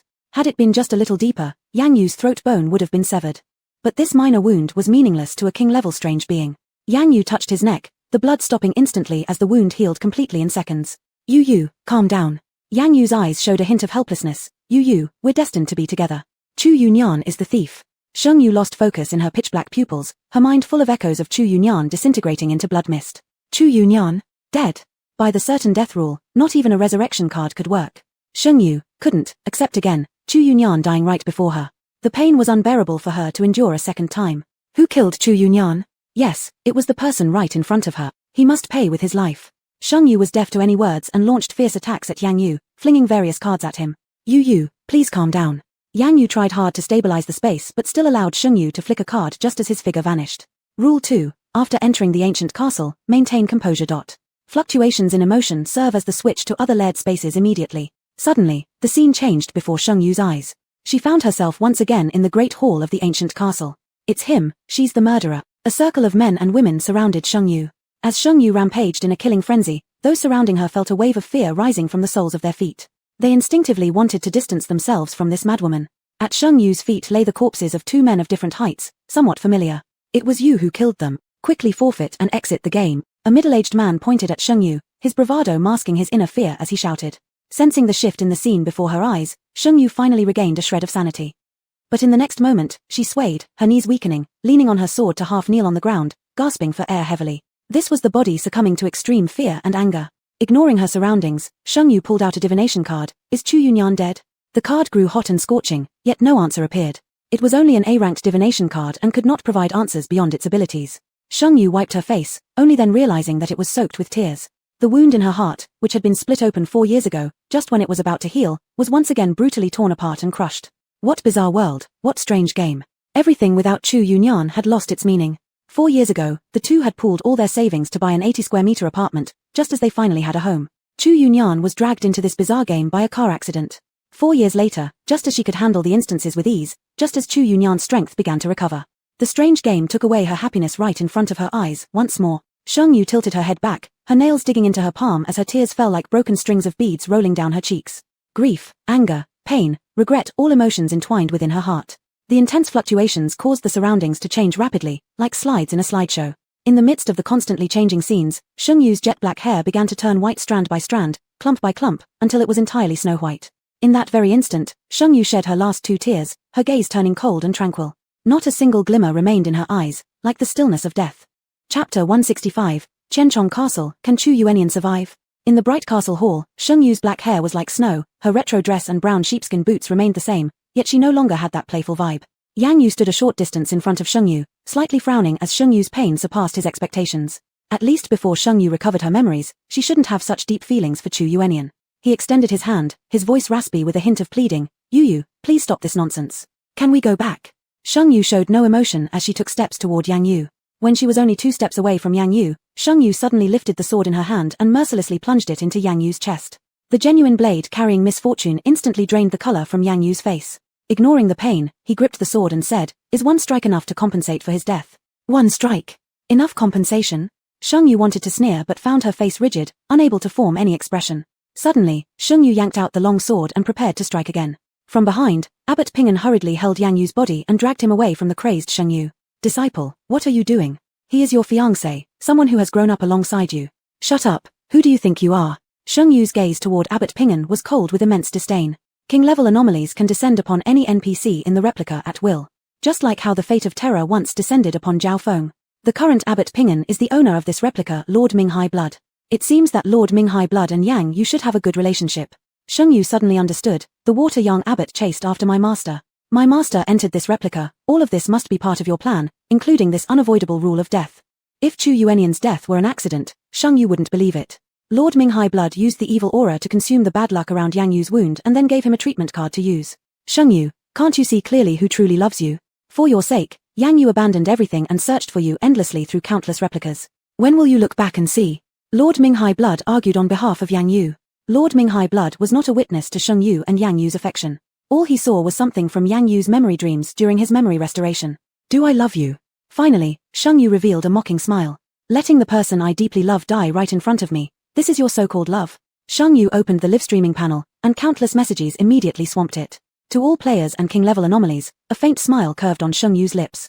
I Sheng Xinyu hereby place a bounty. Any player or anomaly who destroys the replica of Lord Minghai Blood and the Sinking City Master shall receive their choice of joss sticks, apples, roast chicken, wuliangi liquor, anything they desire. With seamless execution, everyone now knows about the effects of these items. For a moment, comments almost flooded the livestream. Four Eyes Taoist, fellow Daoist, can we participate too? My master cannot fall asleep without your wuliangi. One Eyebrow Immortal sends a special card summon. By your appearance, has some mishap occurred? If you need help, I am ready to come. Emperor Song, is something wrong with cousin? Why can't I sense his presence anymore? Mystery Stock King, strange, why did the Life King group just suddenly become silent? Desperate Housewife, baby, what's wrong with your hair? Don't worry, mommy will be there soon. Upon hearing Sheng Yu's bounty, Lord Minghai Blood's evil aura erupted uncontrollably, forming a shockwave rushing toward Sheng Yu. Suddenly, a sound of a bell and morning piano resonated, and a floating black coffin appeared along with a red sedan chair in the air above the castle hall. A red shadow emerged in front of Sheng Yu, absorbing the heavy oppressive blood Sharky instantaneously into himself. Master, were these two the ones who plotted and killed Zhaolang? The oppressive feeling from Shangguan Yi wasn't weaker than either Lord Minghai Blood or Yang Yu. Sheng Yu nodded slightly. Kill them, are you confident? The veil under the red cover made Shangguan Yi's expression unclear, but a chilling voice spoke. Master Song always said I lacked ambition and should have ascended to become a king-level anomaly long ago. Then today, I'll fulfill his wish. The power radiating from Shangguan Yi continued to grow stronger. The blood Sharky and the candle Chi collided fiercely in the air. The thick oppressive air made breathing difficult. If the emotions fluctuate, this castle space changes accordingly. Watching Lord Minghai Blood's grim complexion, Sheng Yu reminded everyone. Lord Minghai Blood was an experienced king-level anomaly with formidable strength. As she spoke, a strand of red line shot out from her hand, wrapping tightly around Lord Minghai Blood's wrist. Now you can't escape. As soon as she finished speaking, Shangguan Yi and Blood Lord Minghai disappeared from Sheng Yu's sight. In the next moment, two destruction-level anomalies with swords charged at Sheng Yu. A motionless black coffin suddenly had its lid kicked open forcefully from the inside. A man dressed in brocade blue robes stepped out of the coffin, crushing the hearts of the two anomalies with both hands. Nice to meet you, sir. The man introduced himself with an appropriate smile. Sir should have heard of me. I'm the wealthy young man who made Lanruo play the piano, Ningxun. Sister Shangguan dug up my grave and forced me to form a red-white collision Sha duo with him. It was truly unavoidable. Looking at the curve of his lips, Shengyu found it hard to believe he was forced.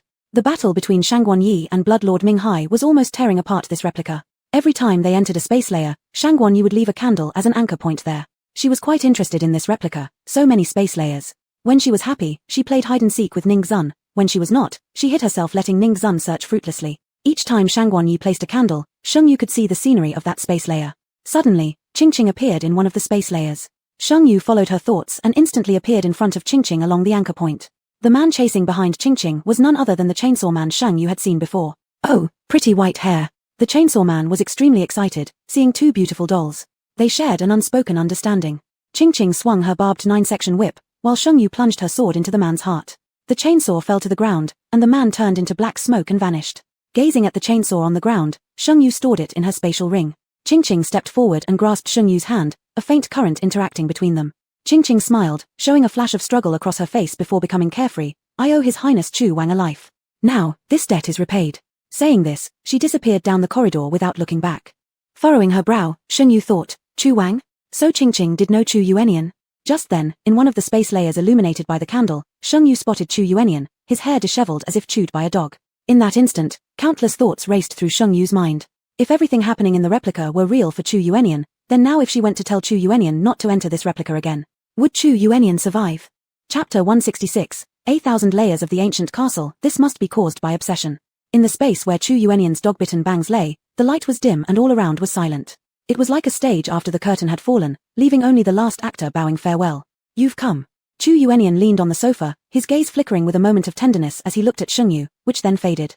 He must be hungry. The sister in front of him was just a strange imposter, but when he saw her, his heart still raced with involuntary excitement and happiness. He missed his real sister so much. Oh, how he missed her. Did you pass the trial? Shengyu sat on the coffee table in front of him, her eyes level with his. The instant their eyes met, Shengyu couldn't hold back her tears anymore. They continuously rolled down her cheeks, crying uncontrollably. Why are you crying? Chu Yuanian irritably scratched his hair. Subconsciously, he wanted to wipe away Shengyu's tears but froze right before touching her cheek. This isn't Shengyu, not his sister. Looking at Shengyu with her snowy white hair, Chu Yuanian sarcastically said, pretend a little better, my wife is young and beautiful. What kind of nonsense is it for you to have this head of white hair? Shengyu touched her silver hair, staring intently at Chu Yuanian. Am I very ugly like this? Chu Yuanian inexplicably tensed his spine. Where did this killing intent come from? You guys are truly vicious. To speak such words while having my wife's face, aren't you asking for trouble? Bah. Chu Yuanian's expression was full of perceived cleverness. You're ugly, but my wife isn't ugly. Even if she lost her hair, or her teeth fell out, or if she had 6 fingers on her left hand and 7 on the right, she would still be the most beautiful woman in the world. He spoke resolutely, yet Shengyu's tears flowed even harder. Chu Yuanian, I warn you, never return to this trial again. Even if the real Shengyu is in this scenario, you aren't allowed to follow her here. TSK, really taking yourself too seriously, huh? My affairs concern no one but my wife. Chu Yuanian roughly rubbed Shengyu's white hair as if venting his frustration. A white glow appeared at the entrance of the hall, reminding Chu Yuanian that he was about to leave the trial. Just as Chu Yuanian stepped into the white light, he suddenly addressed Shengyu seriously. If one day she were also to come into the trial, regardless of the knives or fiery seas in the trial, I will always accompany her. I will never leave her side. Chu Yuanian's figure disappeared into the white light, leaving Shengyu stunned and lost in thought. If everything that happened within the trial Chu Yuanian remembers, then surely this warning, Chu Yuanian would remember it as well. He knows this trial could be his final death trap. But he still came. Because Shengyu was here, so he must come. Shengyu felt physically drained, sitting on the sofa Chu Yuanian had been sitting on, unable to snap out of it for a long time. On the other side, the battle between Shangguan Yi and Minghai Bloodlord was intense. Many heavy spaces had broken and merged, countless peculiar beings escaped secretly. 2 destruction-level anomalies tried to attack Shengyu but were instantly dealt with by Yang Yu. Yang Yu appeared in front of Shengyu, his expression more serious than ever. The development of events has already surpassed his imagination. What exactly happened between Shengyu and Chu Yuanian in another timeline? You don't. Before Yang Yu finished his sentence, Shengyu pointed her true sword at Yang Yu again. You say we know each other. When did that happen? Who am I, really? Shengyu remembered there was once a special trial, in which there was both Shengyu and Chu Yuanian, and that's where she met Yang Yu. Are the memories Yang Yu referred to from what happened in that trial? A trace of pain flashed through Yang Yu's eyes. He didn't want Shengyu to remember, but at the same time, he wanted her to remember their past. You, stop asking. Can we start anew? Let's let the past go. Yang Yu's eyes flickered with hope. When I soon become an abyss anomaly, I'll take you away from this game and give us a chance to start over, okay? Yang Yu, you're nervous. For Yang Yu's deliberate non-answer, Sheng Yu already understood clearly in her heart. From the conversations between Yang Yu, Chu Yuenian, and Ming Hai Bloodlord, Sheng Yu could roughly reconstruct past events. It was like one of those extremely popular web novels she used to read. The male protagonist would often regret afterward, trying every possible method to win back the female protagonist. But Sheng Yu refused to acknowledge Yang Yu as the male protagonist. At best, he was an eye-blind second male lead. And the true male protagonist would forever remain only one person. Yang Yu tilted his head back, took a deep breath, and instantly a powerful anomalous aura surrounded the entire ancient castle. The originally dim great hall of the ancient castle became even darker. What do you plan to do? Sheng Yu observed that every layer of space seemed to freeze as though a pause button had been pressed. Even Ming Hai Bloodlord and Shangguan Yi were forced to stop fighting, finding themselves brought to the layer of space where Sheng Yu was. Master Dong, this person is quite strong. Shangguan Yi pulled down the veil, her phoenix crown dangling as she looked serious despite her pretty face. Yang Yu's expression was cold and unsmiling, his aura sending shivers down one's spine. The oppressive sensation of a king-grade anomaly made Sheng Yu, a mere rank 4, almost fall to her knees. Yu, I just want to be with you. Even if I made mistakes in the past, it doesn't warrant sentencing me to death. Give me a chance to make amends. In Yang Yu's hand appeared an unremarkable deck of cards. With a gentle flick, it tore a gap in the darkness, emitting a dense and unsettling aura. You have spatial abilities. Shangguan Yi stepped in front of Sheng Yu protectively. Before knowing Yang Yu's talent, Shangguan Yi had been brave enough to challenge him. But with spatial abilities, he could imprison anyone he wanted inside a space maze forever, if he so wished. Come with me. I won't harm this young lady, but if you insist on staying here, she will surely die. When speaking to Sheng Yu, Yang Yu still tended to use questioning tones, making even his threats sound less severe. Sheng Yu subtly signaled to Shangguan Yi while responding to Yang Yu on the other side. Yang Yu, I don't need to know anything about the past to confirm that I will never like you. You claim to love me, yet you let the person I loved die right before my eyes. You forced me to stay with you when I didn't want to. Is this love? This is merely obsession masked as affection. Having received Sheng Yu's signal, Shangguan Yi instantly vanished with Ning Zun from the coffin. Yu, what you said isn't correct. Look, I didn't even lay a finger on her, precisely because I love you. Yang Yu seized the moment to rebut. Suddenly, the ancient castle trembled from beneath, as if an earthquake were happening. Yang Yu's eyes narrowed sharply as he took a step forward and grabbed Sheng Yu's wrist. Leave with me, Yu. His urgency instead alerted Sheng Yu that someone outside posed a significant threat to Yang Yu. Sheng Yu pulled out the summoning card given to her by Yi Mai Dao not long ago. As her fingers gently traced through the air, a massive Taiji Bagua pattern emerged on the ground, from which a figure gradually materialized. Chapter 167, 8,000 Layers of the Ancient Castle. Young Mr. Yang, I, this poor monk, must come to save your soul. The eerie black mist laden with a mysterious aura collided with Lin Tiangush's yellow Taoist robe, emitting a dazzling and blinding light. Yang Yu frowned and covered Sheng Yu's eyes, fearing that she might be harmed by the intense light. Taoist master Yi Mai Lin Zhangying stepped out of the Bagua path and said with a smile, Miss Sheng, we meet again. You seem somewhat different from our last encounter.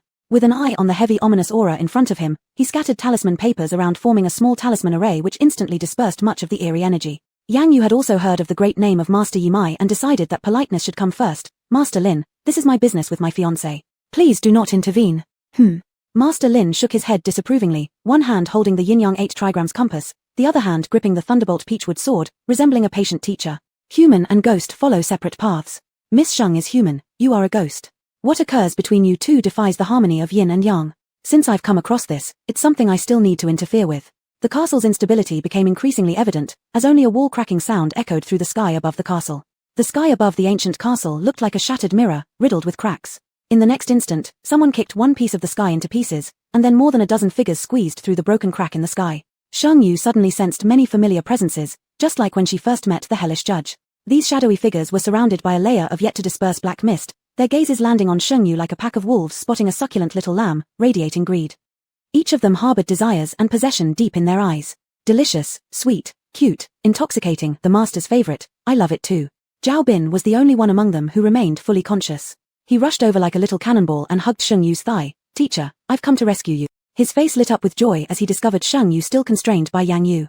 A set of Shaolin boxing strikes forced Yang Yu to retreat half a step, loosening her grip on Sheng Yu. The eternal mystery talent was no less powerful than Yang Yu's. Zhao Bin.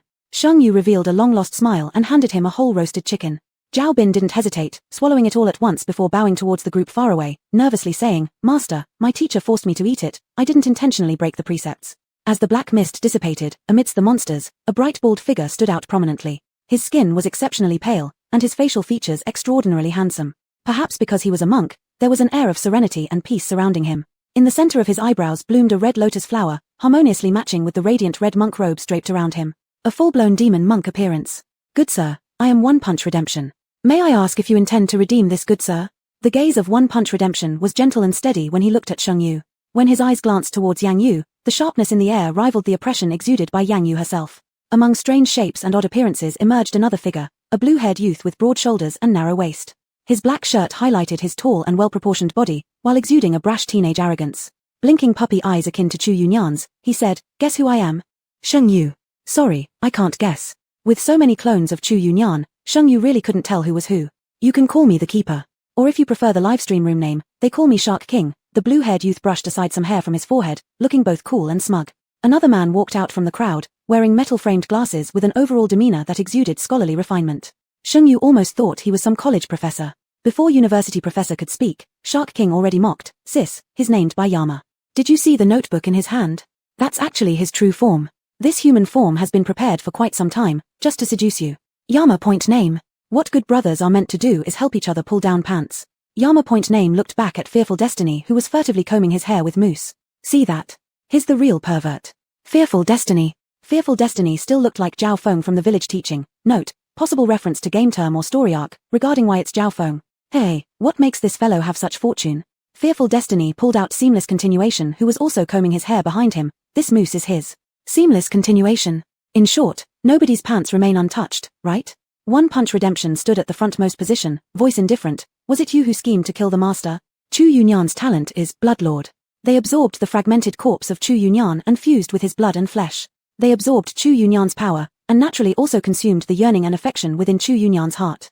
Killing Chu Yunyan would be fine, but stealing a wife? That's absolutely unacceptable. Yang Yu's eyes slightly narrowed. He's already dead. Why do you have to oppose me? Yang Wang Dianming held an ancient-looking notebook in his hand and said to Yang Yu, "It's you who wants to take Yu away, which means opposing all of us. Shark King, have you forgotten that we have the Master's genes within us? The Master loved Sis this much, so our yearning for Sis is just as strong. But we've already agreed, from the 1st to the 15th day of the month, there will be someone to accompany Yu every day, and there's no place for you." Sheng Yu, did no one bother to ask the party involved for their opinion?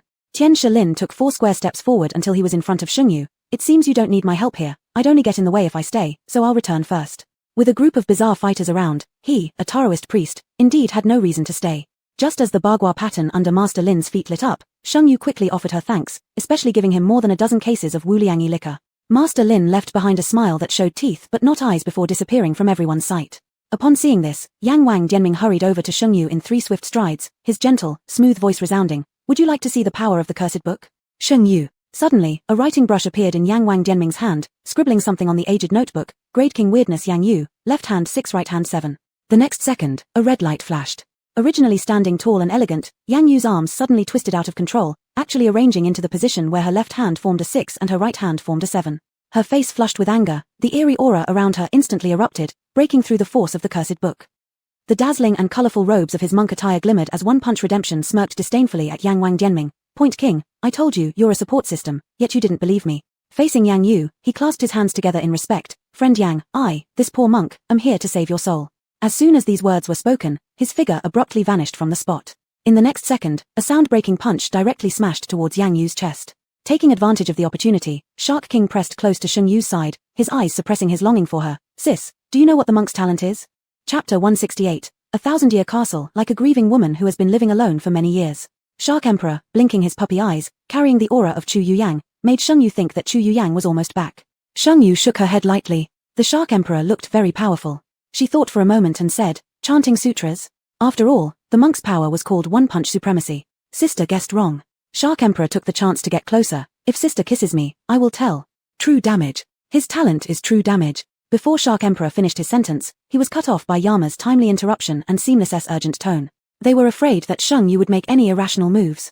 Sheng Yu's eyes fell on the direction of One Punch Supremacy. Monk Emperor's boxing had no specific moves, but every punch was aimed at Yang Yu's vital points. She suddenly understood it. One Punch Supremacy meant physical transcendence. One punch sends you to meet the Buddha. Zhao Bin rarely watched his master fight, but his master's movements were clearly different from when he taught Zhao Bin. Zhao Bin yelled anxiously, "Master, wrong, it should be mid-output. Master, use your waist strength. You're sitting there like Guanyin. One Punch Supremacy. You shut your mouth, Stinky Kezi." As he spoke, he delivered a punch to Yang Yu's shoulder, feeling both ashamed and furious. How can he now explain to the female laywoman that this wasn't what he taught Zhao Bin? Would she still believe him? One Punch Supremacy's talent could be considered invincible at the same level. Let alone Yang Yu.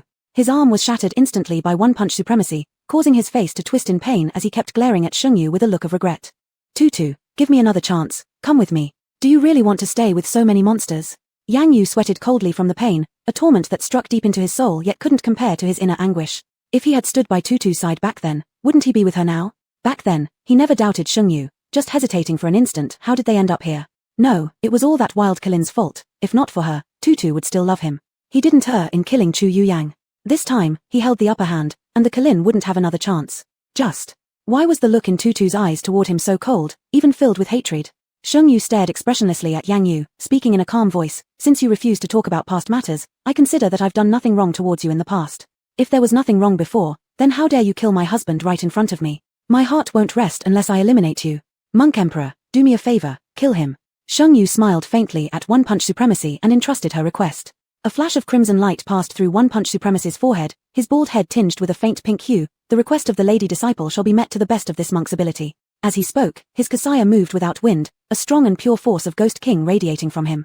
Adhering to the last respect due to a monk, one-punch supremacy put his palms together and greeted Yang Yu. This poor monk sends you swiftly to nirvana. One-punch supremacy gathered all his strength onto his fist. This punch, immensely powerful under the boost of his talent, could almost instantly slay a lower-tier king-level ghost. The force of his punch whipped up the air, messing up Shengyu's silver hair strands. Seamless Connection saw the opportunity and directly pulled Shengyu into his arms, shielding her from the gust with his body. Feng, you traitor. Beside him, the blue-haired Shark Emperor was jumping anxiously. Just the next second, a chilling aura appeared above the ancient castle. One-punch supremacy's fist heading for Yang Yu's temple seemed controlled invisibly, unable to fall no matter how much power was exerted. Almost simultaneously, all present king-level ghosts gathered around Shengyu, wary of the void. It's an abyssal anomaly. One-punch supremacy's face changed drastically, the radiant red lotus on his forehead turning black instantly. The next moment, he was thrown to the ground by a mysterious force, all his accumulated strength aimed at attacking Yang Yu recoiling back onto himself. Monk. Master. One-punch supremacy turned pale, his body lying limply beside Shengyu, like a piece of white paper flying backward. The pure anomalous force dispersed in the air, while one-punch supremacy's breath gradually weakened. Not good. Seamless Connection's pupils contracted, subconsciously looking at Shengyu. The master's power has been forcibly extracted, leading to chaotic anomalous energies within the monk's body. He is fading. Shengyu glanced at the sky above the ancient castle, where a gaze was fixed on her continuously. Without considering whether that gaze was good or evil, Shengyu took out 2 bottles of Wu Liangyi and poured them down one-punch supremacy's throat. Wu Liangyi had purifying effects, perhaps capable of organizing one-punch supremacy's internal energy at this critical moment. After a few breaths, one-punch supremacy's energy gradually stabilized, and the lotus on his forehead slowly regained a hint of crimson. At this moment, Yama looked up to the sky and said, Lord of the Abyss, since you've come, why not come down for a meeting? The abyssal anomaly was exceedingly powerful. With just a minor move, it nearly took one-punch supremacy's life. Yama was taking a gamble, betting that this abyssal anomaly had come specifically for a certain person, not merely passing by. Sure enough, a thunderclap reverberated from above. A black figure appeared before the group. Shengyu felt as if she had seen it somewhere before. Wait a minute. Shengyu suddenly remembered that during the newcomer grievance mission had prematurely withdrawn the training grounds, causing her spirit value to exceed limits and her consciousness to drift into a void. In that void, 2 shadowy figures spat at her, one of them being this very figure. It was only a blurred shadowy form, suppressing its true power to the level of a king-level anomaly so as not to cause an overload in the simulation. Yet, the oppressive aura emanating from it made every king-level anomaly present uneasy, cold sweat dripping down their backs continuously. You bunch of useless ones. The shadow said disdainfully. Upon hearing this, the surrounding king-level anomalies clenched their fists tightly. The shadow's gaze swept past Shengyu and fell on Yang Yu, filled with even more contempt, stealing chicken and losing rice. Pausing briefly, the shadow's tone carried a hint of apology as it turned to Shengyu. I didn't mean you were a chicken. It's a metaphor. Shengyu. So, is this really an abyssal anomaly or an illiterate? It's not because I'm illiterate. As if hearing Shengyu's thoughts, the shadow instantly retorted, sounding somewhat flustered. It vented all its frustration on Yang Yu, growling, that frog sent me to tell you, he saved your life today, now you're even.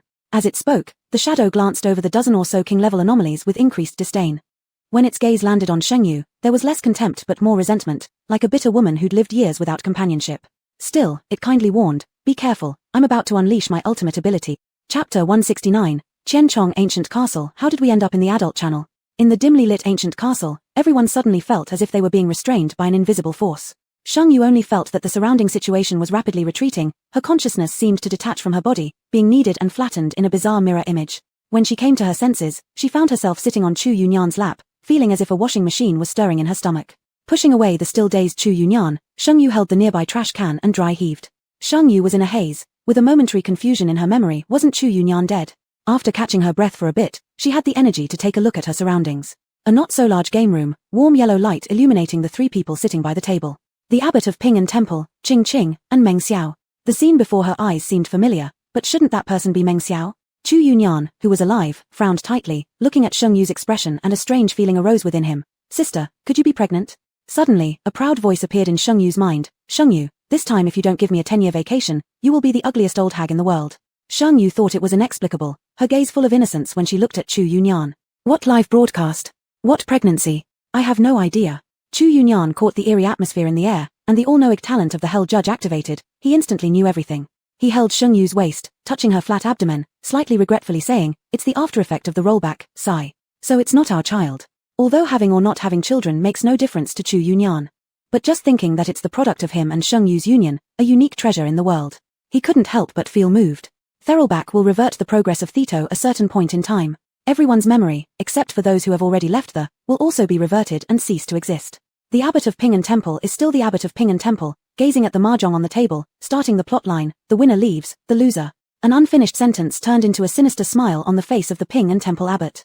Holding Sheng Yu close, Chu Yunyan sat back down at the card table. Sheng Yu sat in Chu Yunyan's embrace, tightly hugging his strong waist. A sense of regaining what was lost rose in her heart. Although her memories were gone, the oppressive, sad, and wanton emotion in her chest still lingered. The faint jasmine scent on Chu Yunyan's body was like a sedative, slowly calming her nerves. Knowing what Sheng Yu had experienced, Chu Yunyan remained rather silent, adding more gloom to the already oppressive card table.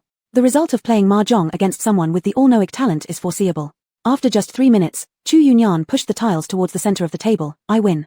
As soon as the words were spoken, their figures disappeared from the game room, reappearing in an instant in a room on the 3rd floor. Chu Yunyan's grip on Sheng Yu tightened even more, yet his actions became gentler. He kissed Sheng Yu's hair and said tenderly, sister has worked hard. I won't do such risky things anymore. From the first death, Chu Yunyan knew Sheng Yu would be in great pain, but he couldn't imagine it.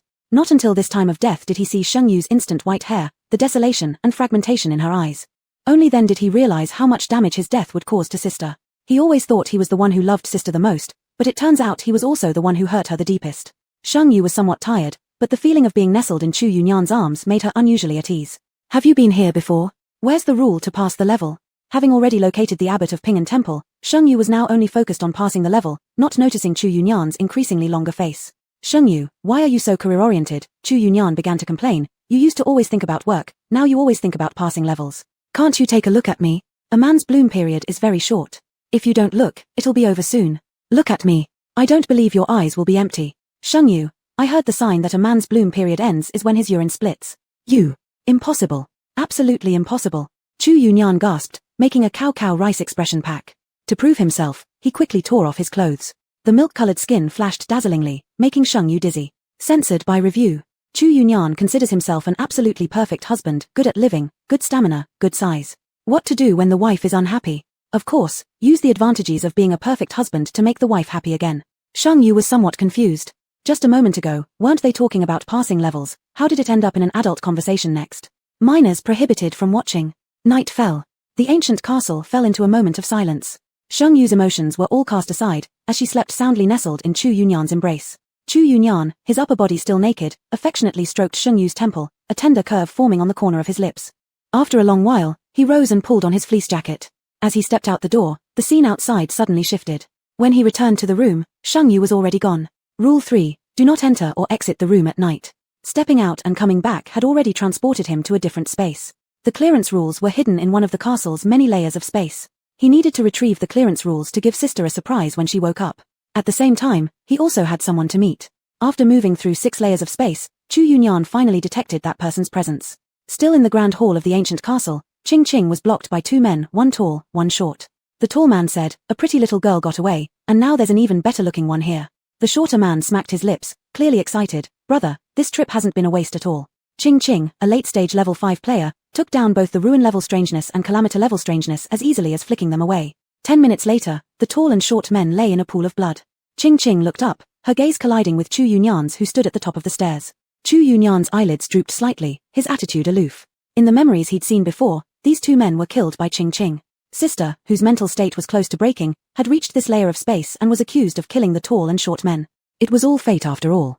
Chu Yunyan sighed faintly in his heart but soon shook off this peculiar emotion. Whether it was fate or destiny, he and sister were meant for each other, bound tightly together and having swallowed the key forever.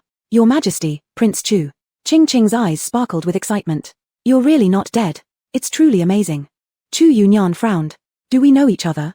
If it weren't for seeing what Ching Ching had done to Sheng Yu in the memory, Chu Yunyan would have assumed this was just an NPC with a spring fever. But apparently, it wasn't. Despite being forgotten by the person she liked, Ching Ching wasn't overly saddened. She tightened her sweaty palms and explained, "It was 3 years ago, you saved me in the A6 grade Bloodsea sightseeing instance. If it weren't for you, I would have died in that instance." Mentioning the Bloodsea sightseeing, Chu Yunyan vaguely remembered it. It was actually a zoo-themed instance where Chu Yunyan had used 2 large bowls of blood to feed the caretaker, who would later become the Shark Emperor. But he simply couldn't recall saving Ching Ching. Ching Ching continued, "In my prophecy dream as a level 5 player, I dreamed about you saying you wanted to go home, to return to your lover's side.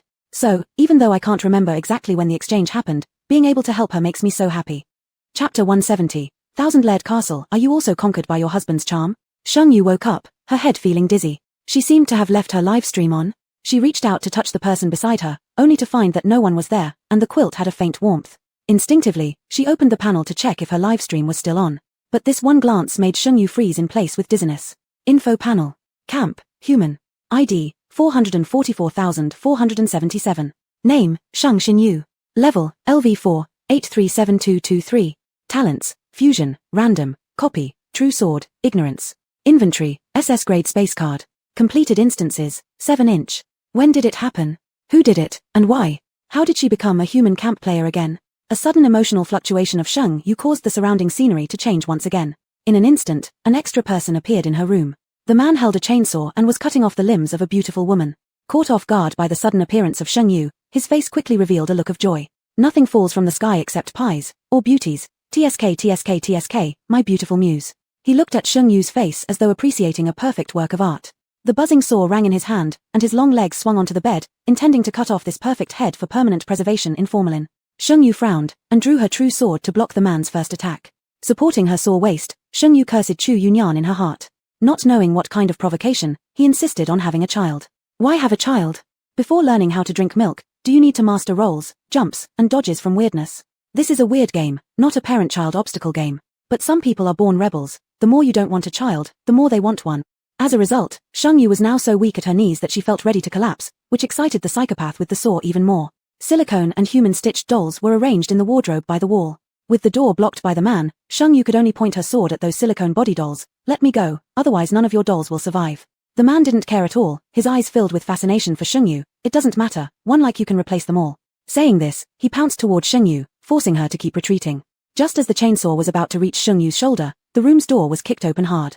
Chu Yunyan stood tall, his messy hair failing to conceal the fierce glint in his eyes. The next second, the chainsaw that couldn't be damaged by multiple cuts of the SSS-grade true sword was effortlessly shattered by Chu Yunyan's bare hands. The room was filled with the smell of blood, and Chu Yunyan's murderous intent was unrestrained. He almost forgot about such a dangerous thing within the instant's dungeon. After confirming Sheng Yu was safe, Chu Yunyan's slightly tense heart eased. His aura was extremely cold, his words tinged with judgment, a king-level abnormality, acting like a homeless dog, only daring to hide in the replica of the underworld sea bloodlord's dungeon, seeking pleasure in torturing players. A freak in life, still shameless after death. Since that's the case, your king-level abnormal position should be taken away. After saying this, Chu Yunyan whispered to Sheng Yu, "Call Little Red over, she loves playing with people like him." "Huh? Little Red?" Chu Yunyan coughed softly, "Shangguan Yi. Wow, you called the Red Calamity from Red and White Clash Calamity, who rivals king-level abnormalities, as if she were your next-door younger sister." Sheng Yu opened the landlord panel, and Shangguan Yi reappeared in the instance. "Lord Jiaolang greets you." Shangguan Yi's graceful posture showed beneath the red veil, revealing a faintly blushing face. Jiaolang was handsome, and Lord was beautiful, they were perfectly matched. "This ghostly thing is a king-level anomaly, it has killed many women." Chu Yunyan wrapped one arm around Sheng Yu's waist, nodding his chin in sign, "It's handed over to you." Upon hearing the mention of killing many women, Shangguan Yi's murderous aura could no longer be hidden. She removed her veil, her gaze resembling the emergence of a venomous snake from the depths of the abyss, revealing a smile even more deranged than the psychopathic man. "Ho ho ho, you like killing women, I like killing men. We truly are a perfect pair, Tilda." The air resonated with the clear ringing of bells. In a blink of an eye, Shangguan Yi and the psychopathic sawman disappeared. Where did they go? Sheng Yu leaned against Chu Yunyan, somewhat regretfully looking at the drill on the ground. This saw must be at least an SS-grade weapon, yet it was broken by that brute of a man. He really has no idea about frugality at all. Sheng Yu decided unilaterally to make Chu Yunyan sleep on the floor tonight. Little Red dragged him into the dojo for a beating. Chu Yunyan intuitively felt like he was being despised, so he immediately tried to placate his wife by massaging her lower back. "Dear, I found the hidden rule. Sheng Yu emitted a faint nasal sound, millimeter him. Chu Yunyan, ignoring his wife's coolness, pressed closer and announced proudly, and I also found the rule to pass the level. Sheng Yu, millimeter HM. Chu Yunyan continued to snuggle up, looking at Sheng Yu's blushing cheeks. He bit onto the soft flesh beside her cheekbone and sucked it hard. Only after receiving a slap from Sheng Yu did he smack his lips and said, I also know about the camp thing. When the identity was mentioned, Sheng Yu became frightened and covered his mouth. That's a sure death rule. Chu Yunyan grinned with laughter in his eyes, looking very pleased. It's fine as long as we don't say it aloud. Moreover, it had to be the player saying the player's identity. Otherwise, Yang Yu wouldn't have designed Qing Qing to say that he was a player. Sheng Yu frowned while listening to Chu Yunyan explain the story of Qing Qing. At last, Sheng Yu let out an ambiguous "oh." What do you mean by "oh"? Chu Yunyan held Sheng Yu's small face and teased her cheeks with his fingers. Isn't it because you've also been conquered by your husband's charm? Sheng Yu forced a smile. Husband is really awesome, giving you 98.5 points. Why not full score? What about the missing 1.5? The ever-competitive Chinese man got agitated. He was supposed to be a perfect husband. Sheng Yu rolled her eyes, because I'm saving 1.5 words. Chu Yunyan. Sheng Yu asked, is Qing Qing alright? Chu Yunyan shook his head. No problem, we can talk specifically about it when we get out. I'm afraid she might vanish accidentally. Half an hour later, Shang Guanyi's triumphant announcement sounded. Congratulations to player Sheng Xinyu for successfully defeating the hidden boss in the Patchwork Doll Master. First successful kill. The killed bizarre entity belongs to king-level bizarre entities. Reward experience points, 200,000. This was also the first successful elimination of Patchwork Doll Master. Bonus experience points, 50,000. Additionally, this was the player's first defeat of a king-level bizarre entity. Bonus experience points, 50,000. Reward king-level hatred value points, 10 points. Reward landlord human skin theater. Reward attack card marvelous chainsaw X1. Reward puppet dolls S-grade X3. A single king-level bizarre entity gave out 300,000 experience points, directly pushing Sheng into the 5th level player tier. Meanwhile, all live streams in the human camp flashed with this golden notification. The once dead silent human camp instantly erupted in excitement. Sheng Xinyu. Is this woman returning to the human camp? Is this the key point? The focus is. She killed a king-level bizarre entity. Do you know what a king-level bizarre entity is? May I ask, has anyone in our human camp killed a king-level bizarre entity? In the top 10 rankings of human camp players, they've all killed king-level bizarre entities because those were joint kills by all 10. Whoa, the beacon of hope for humans, my alarm bell, has finally returned. Ha ha ha, someone must be squirming with discomfort right now. Chapter 171, Qianchong Ancient Castle. Wife, your thoughts are too dirty. Shangguan Yi came back happily, not showing any severe injuries. But as a good boss, Sheng Yu still gave Shangguan Yi 1,000 incense sticks, 10 roasted chickens, and 2 bottles of Wuliangyi liquor. Shangguan Yi was very happy. Following her employer around meant eating 9 meals a day. She didn't mean to say that Mr. Qian was stingy at all. When the retraces, everyone's memories will disappear, but those who leave the instance or have abnormalities won't lose their memory. So Shangguan Yi had the memories from before. She bashfully looked at Sheng Yu. Boss, I really like this castle. Ma Yang showed me a Western-style wedding dress. What do you call it? A wedding gown? I want to have my wedding here in this castle, Tilda. Sheng Yu rubbed her forehead.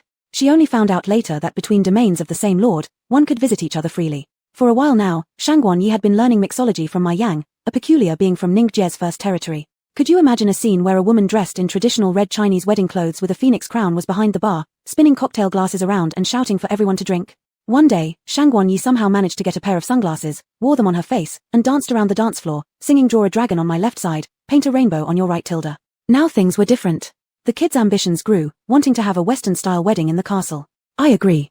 Chu Yunyan's lips curved up. Since the moment he entered this world, he had an idea, but never expected Shangguan Yi would voice it first. He leaned against Sheng Yu like someone without bones, almost pleadingly saying, Sister, we've never had a proper wedding, Tilda. Sheng Yu had an ominous feeling. Are you going to have it here? Chu Yunyan thought about it for a moment. If you want, we can have one in every world. Grassland weddings, beach weddings, rooftop weddings, retro weddings, Chinese-style weddings, space weddings, or ancient castle weddings. I don't care which, as long as the bride is you, and the groom is me. A song flickered through Sheng Yu's mind. With Zhaolang, her employer, supporting her, Shangguan Yi's demeanor seemed a bit more assertive. She rolled up her sleeves, put on her frog glasses, and got ready to start working. Chu Yunyan took out the hidden rules and passing rules he had found. Hidden Rule 1. If emotional intensity drops below the last time of changing spaces, you cannot change spaces again. Hidden Rule 2. Any form of death within this instance counts as real death. Seeing these rules, Sheng Yu unconsciously broke out in cold sweat. Hidden Rule 1 was a major trap. This rule meant that if the player couldn't stay calm and experienced intense emotions, they would have to exceed this level of intensity to switch spaces again. Otherwise, they'd be trapped in the current space forever. If a player initially experiences overly intense emotions, then they'd only get one chance to switch spaces, essentially trapping themselves in this instance permanently. Of course, they could also find the door on the 3rd floor room to change spaces, but there was a king-level peculiarity guarding that room. That was basically the same as suicide. An S-class instance, with certain death rules and endless mental torture. Imagine being stuck in a particular layer of space, unable to pass it. The only path forward would be restarting by using a resurrection card. But once you kill yourself to use a resurrection card, hidden rule 2 comes into play, true death. Truly cruel rules. Next, they checked the passing rules. Passing challenge of any 10 layers grants C-level clearance. Finding all 6 exit doors grants B-level clearance. Staying calm for 48 hours grants A-level clearance. Completing Madame Xena's wish grants S-level clearance. They glanced at each other. Clearances A, B, and C were not even in their consideration. So, who exactly was Madame Xena? Sheng Yu looked at Chu Yunyan sincerely. Since you've been to this instance before, do you know who Madame Xena is? Chu Yunyan loosely clung to Sheng Yu and said lazily, no tilde clue tilde my brain tilde has only tilde enough tilde space tilde for tilde you tilde. Speak properly. Sheng Yu hit him with a staff, and Chu Yunyan finally stood upright, rubbing his nose, saying, in the previous instance, the boss was a man, so this should be some new abnormality created after the instance reorganization. Judging by the name, it must be some foreign peculiarity. Each layer of space in the castle is identical, just occurring at different times. Chu Yunyan hooked Sheng Yu's waist and walked out of the room, preparing to inspect the entire castle again, looking for clues related to Madame Xena. Wife, are you tired? Chu Yunyan cared tenderly. If Xena isn't cooperative later, let Xiaohong beat her up. You need to conserve your energy. Why are you saving your energy? So that you can enjoy yourself more? Sheng Yu was grinding her teeth at her sinister and false compassionate expression. If Xiaohong wasn't here, she would have made him remember that human ears can rotate 360 degrees. Shangguan Yi. Who is Xiaohong? Certainly not me. I am Hong Zhu Shisha, the future castle Shisha. Chu Yunyan looked very serious. Wife, your thoughts are too dirty. Of course, we're saving energy for preparing to pass the instance tilde. Sheng Yu took a deep breath. If you say another word, I'll beat you to death. Beating means love, scolding means care, so wife, do you want to kill me with love? Chu Yunyan looked coy. It's not good, I'm a reserved person, and there are others present. Shangguan times outsider times Yi. Can't stand it anymore. That elegant and aloof Jiaolang has now turned into a shameless man. The filter has shattered, the charm is gone. They really should summon Xia Yuna, and let her see what Murong Jiao, who she misses so much, has become now. Simply. Blinding eyes. After patrolling around the castle, Shangguan Yi fully displayed her characteristics as a tool person, being ordered by this shameless man to run errands from east to west. Apart from a few kilometer-level peculiarities, not even a single hair of Mrs. Xena has been seen. In her previous life, Shangguan Yi was a noblewoman of Kyoto, and after death, she became an unrivaled ruin-level peculiarity. Chu Yunyan is the first one daring to order her around like this. So out of anger. She got angry for a moment. At the very second she conceived the idea of resisting, this man threw her a cold glance. Shangguan Yi felt as if she was choked by fate on the back of her neck, and her whole body fell into an icy pit. Wailing silently, this was, Ning Zun, come save me. Is this what they call the legendary dog and its leash? No, no. The boss is so beautiful, kind-hearted, it's not a leash, it's a dog trainer. Sheng Yu walking ahead had no idea that Shangguan Yi had already turned from a fan to a detractor. After confirming that there were no clues about Mrs. Xena in this layer of space, the three came to the room, opened the door, closed the door, opened the door again, space switched. The lighting in this layer of space became darker. An additional clock appeared in the room, showing that it was 2 o'clock in the morning. Chu Yunyan's eyes sparkled slightly as he led Sheng Yu out of the room, and sure enough, he saw a staircase at the end of the corridor that did not exist in any space, leading to the never-before-seen 4th floor. Chapter 172. 8,000 layers ancient castle, no one can escape, so what are we? There was not a single ray of light on the pitch-black staircase, as if a ferocious beast had opened its bloody jaws to entrap small creatures. Chu Yuanian straightened his back and was no longer lazily leaning on Sheng Yu's shoulder. So it's like this. Chu Yuanian's eyes gleamed slightly, his deep and raspy voice causing Sheng Yu's ears to tingle, but it's just perfect. Taking Sheng Yu's hand, the three of them disappeared into the dark corridor together. In the darkness, Sheng Yu silently counted the steps, and when they reached the 19th step, everything became bright before their eyes. Another ancient castle hall. The stairs behind them had vanished, leaving Sheng Yu and the other two standing in front of the hall door, as if they had ascended from an underground chamber. This time, the great hall of the ancient castle was decorated more lavishly, as if they had entered a fairy tale world. The towering dome stretched like a vast sky, with intricate carvings cascading down from the top. A massive crystal chandelier emitted brilliant rays of light, scattering like stars and illuminating the entire hall dazzlingly. The floor was paved with smooth marble, where black and white patterns interwove elegantly. Unlike the last ancient castle, this grand hall was lined with huge oil paintings on the surrounding walls, their vivid colors depicting lifelike figures and landscapes. Among these oil paintings, Sheng Yu spotted a person who was extremely familiar. Chu Yuanian. Sheng Yu tilted her chin up, gesturing Chu Yuanian to take a look. The new Chu Yuanian looked at his own portrait that depicted him with dog-bitten bangs, commenting while stroking his chin, a hairstyle this ridiculous could only be carried off by my face, a face that defines unparalleled handsomeness. Sheng Yu, a ridiculous hairstyle? Chu Yuanian froze for a moment before clinging onto Sheng Yu, pouting and cooing, I mean ultra design sense, ahead of fashion trends by 100 years. There were no abnormalities in the other character portraits, but only Chu Yuanyan's oil painting seemed out of place. Probably because I passed as an SSS rank back then, so this instance is made to pay tribute to me, Chu Yuanian explained. In the center of the hall stood a sofa made of premium walnut wood. The rich and elegant furniture fabric was top-tier velvet, deep wine red color which added immense luxury to the whole hall. Even if someone said this was a royal palace, Sheng Yu would believe it. But this extravagant great hall of the castle was eerily silent. The silence revealed an unsettling air. Sheng Yu slightly furrowed her brows. Since entering this hall, she had felt an uncomfortable sensation, as if being watched by many people. Do you feel anything? Red. Guani used to peek at Sheng Yu for a long time through the dragon and phoenix candles back then. Guani's eyes were sparkling with delight, already dazed and entranced by the opulent sight, murmuring, "Mine, all mine. Great, carry him away, another one has gone crazy." Chu Yuanian was thoroughly pleased with the decor of the castle hall. Reaching into his hoodie pocket, he took out an Apple-branded communicator and photographed the entire castle hall. To whom he sent it was unknown. Sheng Yu didn't bother with him, walking around the hall instead. Aside from different decorations making the space appear larger, the basic layout remained identical. On the third floor, the sensation of being watched grew even stronger. It was as if someone was calling her attention, yet face to face. However, the bright corridor displayed no abnormality, the oil paintings on the walls, the vases on the ground, they all remained as they had been when she came upstairs. This feeling irritated Sheng Yu.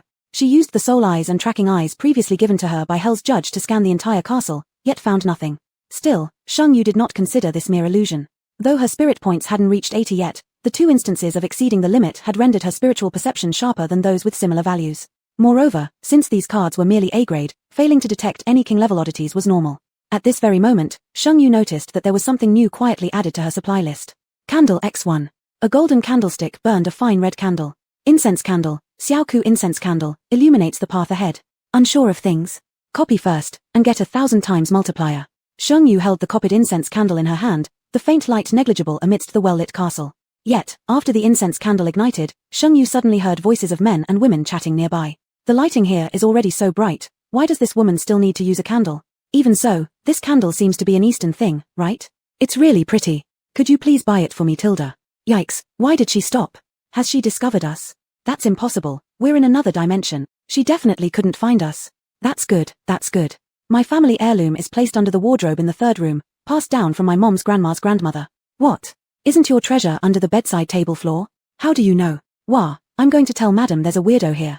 You've been peeping on me. Are you serious, sister? It was because you dug through the wall when you were excavating the floor and ended up in my room. The warm yellow glow of the candle fell on Sheng Yu's porcelain white face, making her skin appear even more luminous and delicate, as if it could burst at a touch. If one looked closely, they could see Sheng Yu's twitching eye corner, where she was struggling to restrain herself from rolling her eyes. Wasn't it obvious that this was a test? But beyond this ancient castle space, there's another layer of space. Chu Yuanian had approached without them noticing, his gaze falling intentionally or unintentionally on the oil paintings hanging on the walls. Wah, Mom, this man is so handsome, I want to fall in love. He's so strong, how does he seem even mightier than Mrs. Sina Tilda? Hurry, find Mrs. Sina. Her destined soulmate has appeared, so powerful, these legs, sigh, let me lick, let me lick. Sheng Yu's face turned black with exasperation, snorting once as Chu Yuanian moved closer, dressing so garishly. Who are you trying to seduce? Chu Yuanian raised an eyebrow, not showing any sign of regret or anger after being scolded, instead appearing quite smug. Who am I trying to seduce? Don't you know? He leaned forward, biting softly on Sheng Yu's tender cheek, leaving faint tooth marks behind. Have you found Mrs. Sina yet? This time, Sheng Yu didn't push Chu Yuanian away. A deep sense of possessiveness in her eyes made Chu Yuanian's lips curve upward into a broad smile. Looking at the portraits, they seemed slightly more agreeable now. Sheng Yu brought the candle closer to the oil painting. The elegant and wealthy figures in the portraits, whether nobles or duchesses, suddenly transformed under the flickering candlelight into servants and butlers dressed plainly. Ah, she's getting so close. Did she discover us? It's impossible. This is Mrs. Sina's own creation for our portraits. No one can possibly see through our true identity. Exactly. Just like how Mrs. Sina painted those drawings of the ancient castle which have entrapped so many people, and none of them managed to escape. No one can escape, but what does that make us? A foreign voice filled with mockery interrupted their dialogue. Who's speaking? Something's wrong. Chapter 173, Chenchong Castle. No wonder they're so overconfident. A turmoil of war broke out within the picture frame. Under the candlelight, Sheng Yu and Chu Yuanian clearly saw that the figures in the oil painting had come to life, running wildly within the picture frame. They jumped from one frame to another as if there was an independent space behind the frames. Following the direction of the running figures, Sheng Yu eventually found all the runaway male and female servants in a 6-meter-high oil painting in the castle hall. WA, manager, this person not only eavesdropped on our conversation but also scared us. A little female servant with a smiling lip complained. The person referred to as the manager, under the illumination of the candlelight, was dressed in a swallowtail suit. His figure clearly belonged to Ping and Guanju. The characters in the giant portrait slightly lowered their eyes, creating an oppressive atmosphere. Shang Guanyi, upon seeing that the characters in the oil painting could move, her eyes sparkled as she asked the man with the dog-bitten hairstyle, "Hey handsome, do you have a girlfriend?" Sheng Yu. Chu Union. Sheng Yu pinched her eyebrows, unwilling to hurt her. "No girlfriend, but he has a wife." Shang Guanyi clearly didn't believe it. "How do you know?" "I want to hear it from him." Chu Union was about to speak when suddenly he felt a massive suction force around him, pulling both him and Sheng Yu into the space of the painting. Before either of them could steady themselves, Ping and Guanju wielded a pair of scissors used for trimming flowers and cut toward their necks. Sheng Yu retreated after twisting sideways, creating some space. Chu Union grabbed the scissors with one hand and exerted a bit of strength. The extremely tough scissors immediately bent and deformed before being tossed aside by Chu Union. Ping and Guanju's face showed a trace of terror as he huddled back together with the group of maids and male servants. This space looked much like the castle hall from before, or rather, exactly the same. The difference was in the portraits hanging on the wall. In this space's portraits, everyone was depicted headless. As if from history books, they resembled Louis XVI's beheading illustration. None of these decapitated paintings included Chu Union's strange painting, allowing the entire ancient castle hall to brim with a luxurious medieval charm. It was also more realistic. Sheng Yu and Chu Union exchanged a glance, realizing that they had come to the real ancient castle. From the beginning, what they had entered was Mrs. Zena's painted castle. That previous castle was probably Mrs. Zena's finest work where she painted all the servants and the manager. There was even Chu Union's portrait, though why, only Mrs. Zena would know. Just then, amidst the vast castle hall, rhythmic high-heeled footsteps echoed. 1, 2, getting closer and closer. Following the sound of footsteps, Sheng Yu noticed a blonde woman dressed in a European vintage large skirt appear on the second-floor corridor. The woman was of pure Slavic descent, blonde hair, blue eyes, fair skin, a prominent nose bridge, and deep-set eye sockets. Her beautifully shaped lips lacked any curve, giving her a hint of coldness. Without needing introduction, everyone knew she was Mrs. Zena. S-level clearance meant fulfilling her wish. Yet her gaze remained fixed on Chu Union. Suddenly tilting her head, she revealed a look of puzzlement. "You seem so familiar." Chu Union's gaze flickered with understanding. "It's you." Afraid that Sheng Yu might misunderstand, Chu Union quickly explained, "I met a painter in one of the layers of space I encountered. At the time, all I needed to do was let him paint a picture to leave that layer. But who would have thought, time had passed, and this woman became the boss of the S-level, a king-level anomaly." Mrs. Zena's blue eyes flashed with realization. "Are you here to marry me?" Chu Union's pupils shrank sharply as he hid behind Sheng Yu saying, "I have a wife. Don't say random things." Mrs. Zena's gaze fell on Sheng Yu. A roll of pitch-black drawing paper appeared in her hand. "It doesn't matter, I don't mind if you're a widower." As she spoke, the scroll page unfurled, dragging Sheng Yu into the canvas against her will. In the pitch-black space, countless blades whistled through the air towards her. Sheng Yu took out 10 Juku cards. The bright fire phoenix illuminated the canvas space, melting the blades in the scorching flames. The fiery phoenixes hovered above as Sheng Yu was pondering how to break free of the canvas space when she suddenly felt her feet go weak. The original land transformed into quicksand, threatening to engulf her. The next second, using the S-level speed card, Sheng Yu leaped from the quicksand onto the back of the phoenix. Phoenix fire burned fiercely as Sheng Yu used the virtualization card to isolate the damage, commanding the phoenix to fly toward the end of the scroll. "Ho ho, you can't escape." Mrs. Zena's disdainful laughter reverberated in the dark space. This laughter jolted Sheng Yu awake, and she now had an idea. "Is that so? Don't beg for mercy when the time comes." Sheng Yu's voice carried a tinge of anticipation. A candlestick appeared in her hand. Since this candle could illuminate the floors between two spaces, it would also allow her to leave this painted realm. Sheng Yu merged the candle with the Juku card, accelerating the crystalline cores fusion process. The next second, she held a brand new Juku card in her hand. The card was clearly outlined in black and silver, indicating an SS-grade Juku card. While merging usually brought joy due to its rarity, SS-grade cards couldn't be replicated. The original card was still required during fusion, meaning this SS-grade Juku card had only one chance to be used. Sheng Yu, whose middle name was Frugal, sighed internally. Thankfully, no one else was around in this isolated space to see the look of regret on Sheng Yu's face. If Qiu Xian had been there, she might have scolded her. "Sis, are you really too stingy to use an SS-grade card against a king-level anomaly? Don't forget, you used an SS-grade summoning card to deal with that psychotic doctor in the wasted hospital." The SS-grade fire Zhuqiu soared through the sky carrying Sheng Yu, leaving a trail of fiery red flames burning along the edges of the sky. In the next instant, the canvas space collapsed. Sheng Yu fell off the phoenix and landed on a sofa in the ancient castle hall. The dimly lit castle hall exuded a damp and moldy smell. There were no oil paintings here, nor any walnutwood sofas. It was obvious this wasn't the same space Sheng Yu had been in before entering the painting, it was another space entirely. "No wonder they're so overconfident," Sheng Yu sneered. "I can burn you once, I can burn you again." She opened the Starry Sky laboratory and duplicated all 10 tons of alcohol stored in the warehouse. Next, she summoned Xia Yuna, who was full of grievances, ordering her 9 clones to pour alcohol into every corner of the castle. Shang Yu stood at the door of the room on the third floor that could switch spaces and held the candlestick toward the castle hall. In the next moment, switch space, burn. Switch space, burn. By the time Shang Yu destroyed the 36 space, she opened the door once more, meeting Mrs. Zena's distorted face, contorted by rage. Chapter 174, Chenchong Castle, marrying 8 men at once. My mom my coat, my boss is a genius, 15. Absolute handsome guy, video. Absolute handsome guy, how about this place for the wedding? Seamless connection, wow, this Mona Lisa gaze. It's such a masterpiece. Is there really such a thing in the castle? Terror Fate, whose wedding are we talking about? Mine and my wife's. One punch salvation at Terror Fate, like, I admire your courage. Master, let me help him ascend. Next time can we have a female participant join our instance? Bin wants to see his teacher. Yama roll call at One Punch Salvation, you damn cunning guy with more than 800 tricks up your sleeve every day, I'll make you unable to poop for 3 days. Raise a great shark, my girlfriend got married, but it wasn't to me, wah wah wah. I'll take you Xing to search for pearls in the deep sea for the bride's dress. It'll be so beautiful. Absolute handsome guy at Raise a Great Shark, you're reasonable. I'll reward you by letting you hold up the bride's dress. One Punch Salvation, Sneaky Shark. Terror Fate, I propose that the pre-wedding game involves having the wife kiss each of us on the lips to guess who the real groom is and get to marry her. Terror Fate has been removed from the group chat by the group owner. Chu Yuenian felt an awkward black line across his face, there wasn't one reliable person among them. As for so many people eyeing his wife, Chu Yuenian considered these all just different aspects of himself. Would the right hand envy if the left touched the wife?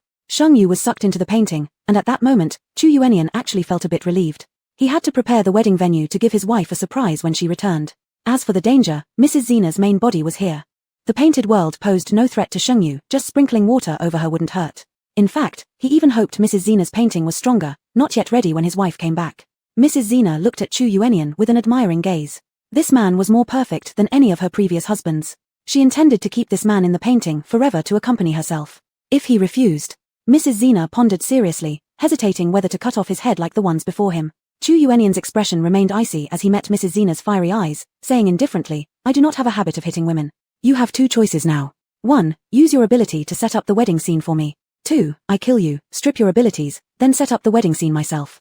As he spoke, a forceful aura flowed out from him. Mrs. Zena stiffened, almost disbelievingly, you've become so powerful.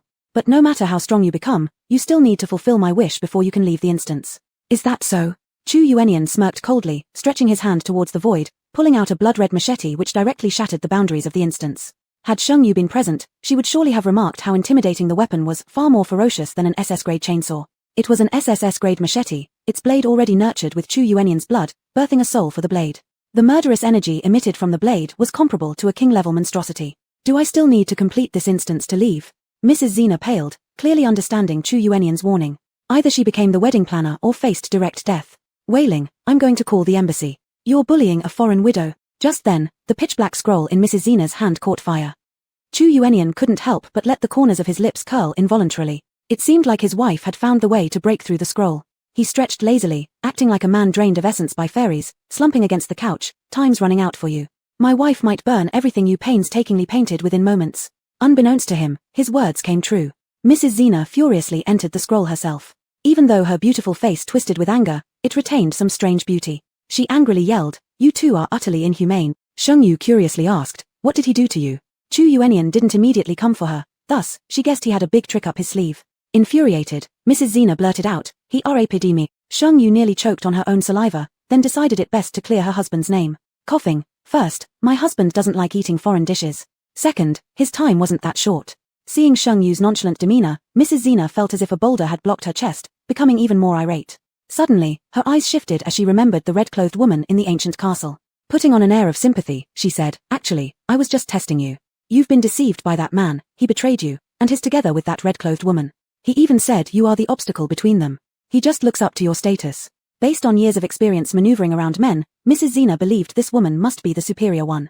Though the man was incredibly handsome, he was highly dependent on this woman. Shang Yu's face predictably darkened, she scrutinized Mrs. Zena's expression carefully and after a while revealed a sorrowful look, crying, so, it's really true. He doesn't truly love me. Heaven above, why is my life so hard? Shang Yu sobbed uncontrollably, tears streaming down her cheeks. Mrs. Zena's heart felt slightly sorrowful. Initially, she had anticipated some good drama, but unexpectedly, she stepped forward to console Shang Yu saying, don't cry, all men in this world are ungrateful bastards, I understand how you feel. Shang Yu, no, you don't understand.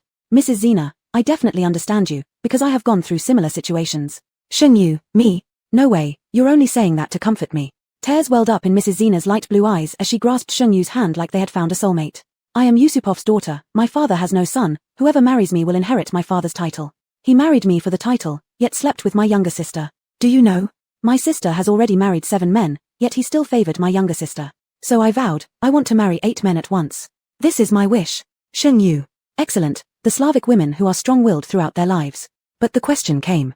Where could she possibly find 8 men for Mrs. Zena to marry and thus complete her wish? Chapter 175, 1,000 layers of castle. Loving a person often makes one feel indebted. Sheng Yu suddenly stopped crying, and Mrs. Zena's tears gradually subsided as well. But at this moment, she was filled with righteous indignation, having forgotten that everything she had mentioned earlier was entirely fabricated by herself. She pulled Sheng Yu's wrist. Come on, let me help you seek justice. Sheng Yu didn't move, coughing awkwardly. Mrs., are you sure my husband actually did this? Mrs. Zena. Her nose itched, a red bump growing there. As Mrs. Zena's face grew darker, Sheng Yu quickly prepared a comforting bowl of chicken soup, or rather, organized her words to console. Mrs. Zena, you're so beautiful, noble, elegant, very capable. All these intricate tapestries, they're all your meticulous designs, and this luxurious castle belongs to you. You don't need to tie yourself down over the mistakes of a man or a sister. You became this powerful because you're inherently good enough. They made the wrong choices because they couldn't appreciate how remarkable you are, which is proof of their inadequacies. With your abilities, you could have 80 men, not just 8. You should go out more, let more people see your beauty, fall in love with you, and bow before you. As for those who have erred, punish them harshly and then simply let them go like a fart. Sheng Yu wasn't particularly skilled at consoling others, but this effort was already doing her best. Mrs. Zena listened, lowering her beautiful eyes, her long lashes quivering slightly. It seems like someone told me something similar a long time ago. The distant memories made Mrs. Zena momentarily distracted, and she looked at Sheng Yu. Actually, I owe part of my achievements today to your husband. At that time, I was hiding in the world of my paintings, unwilling to leave. He told me, why hide here when I'm so talented? Others should be the ones hiding like turtles, and that's how I stepped out from my paintings. Sheng Yu raised an eyebrow slightly, her lips curling involuntarily. That's right, he's a really good person. Suddenly, some strange memories flashed through Sheng Yu's mind. In the Starry Sky Laboratory, many people spoke cruelly to her. A completely black baby Kylin, bearing its newly grown teeth, bit those people fiercely. It looked entirely like an aggressive dog. Mrs. Zena seemed to have made a decision. Let's go, we'll kill that chainsaw man. That will also fulfill one of my wishes. That man was the husband who betrayed her. Later, he changed his appearance, as if a powerful entity had taken over his body. He secluded himself in a room and began hunting players.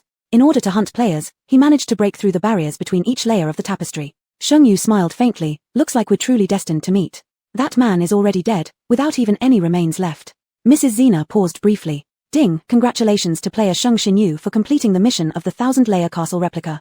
Now conducting evaluation. Player's exploration rate for the replica is 98%, hidden completion achieved. Evaluation. Slap. Mrs. Zena slapped herself hard across the face, interrupting the system announcement. Sheng Yu. Phew, just in time, Mrs. Zena covered her chest, expressing relief as if saved from calamity. She couldn't bear the thought of letting this woman complete the level and escape. How many pieces would that man tear her into? She had been ordered to detain Sheng Yu. Sheng Yu sighed helplessly. What are you doing? I can't let you pass the level, Mrs. Zena explained. I've changed my wish. My current wish is. At halfway through her explanation, Mrs. Zena seemed as if someone had gripped her throat tightly. Damn, almost slipped up. Mrs. Zena forced a smile. Let's go visit some other tapestries instead. Sheng Yu's eyes flickered, understanding Yuanyan's plan and Mrs. Zena's task. She smirked wickedly. Do you know, Mrs. Zena? Even if I do pass the level, I can still stay within the replica, and I'm not bound by its rules. Mrs. Zena, so that slap just now was for nothing? Why was her nose itching again? Mrs. Zena's heart cried aloud. Clown. Real clown. Great hall of the castle. Several humanoid duplicates were already present. Feng Zong, you're supposedly the richest person in the weird world, yet why are you so stingy? Tianming Kngjj scolded, pointing at Feng Wufeng's nose. Not only stingy, but manipulative too. His wife's wedding dress is super beautiful, and yet he doesn't bother to prepare us suits, while giving himself such a handsome suit. Shark Emperor, holding a basin full of pearl-sized fists, was quite furious. He went all out for his wife's wedding dress, so why was he still betrayed? Ichao, the supreme punch, provoked. Master, this guy is trying to overshadow you, and you don't care. Yuanyan lay lazily on the sofa. It doesn't matter. I can directly use his body for the wedding later. Tinky proudly said, wife, mine. He had been remembering it. Back when they escaped from that weird market instance, it was his territory, and such a good opportunity to kiss his wife. Who would have thought that the judge would intervene, and after the master woke up, he was suppressed and dared not approach his wife. Tonight was the time to wash away this great shame. The beheaded man's portrait in the castle hall had been removed, replaced by Sheng Yu and Yuanyan's wedding photo. Yuanyan felt increasingly uncomfortable about it. He had pulled Sheng Yu to register their marriage as soon as she came of age, without even a proposal ceremony. Because of lack of money, the ring couldn't be expedited, and the ring didn't arrive on the day of registration. A week later, the ring arrived, but he disappeared. They hadn't even taken a proper wedding photo. Chuanyan couldn't help but start reflecting, was this wedding too rushed? When Shanggunyi brought Mother Ghost and Brother Ghost, Chuanyan's expression turned somewhat serious, which scared a few king-level ghosts outside into checking the wedding venue everywhere. Keep away from this evil god.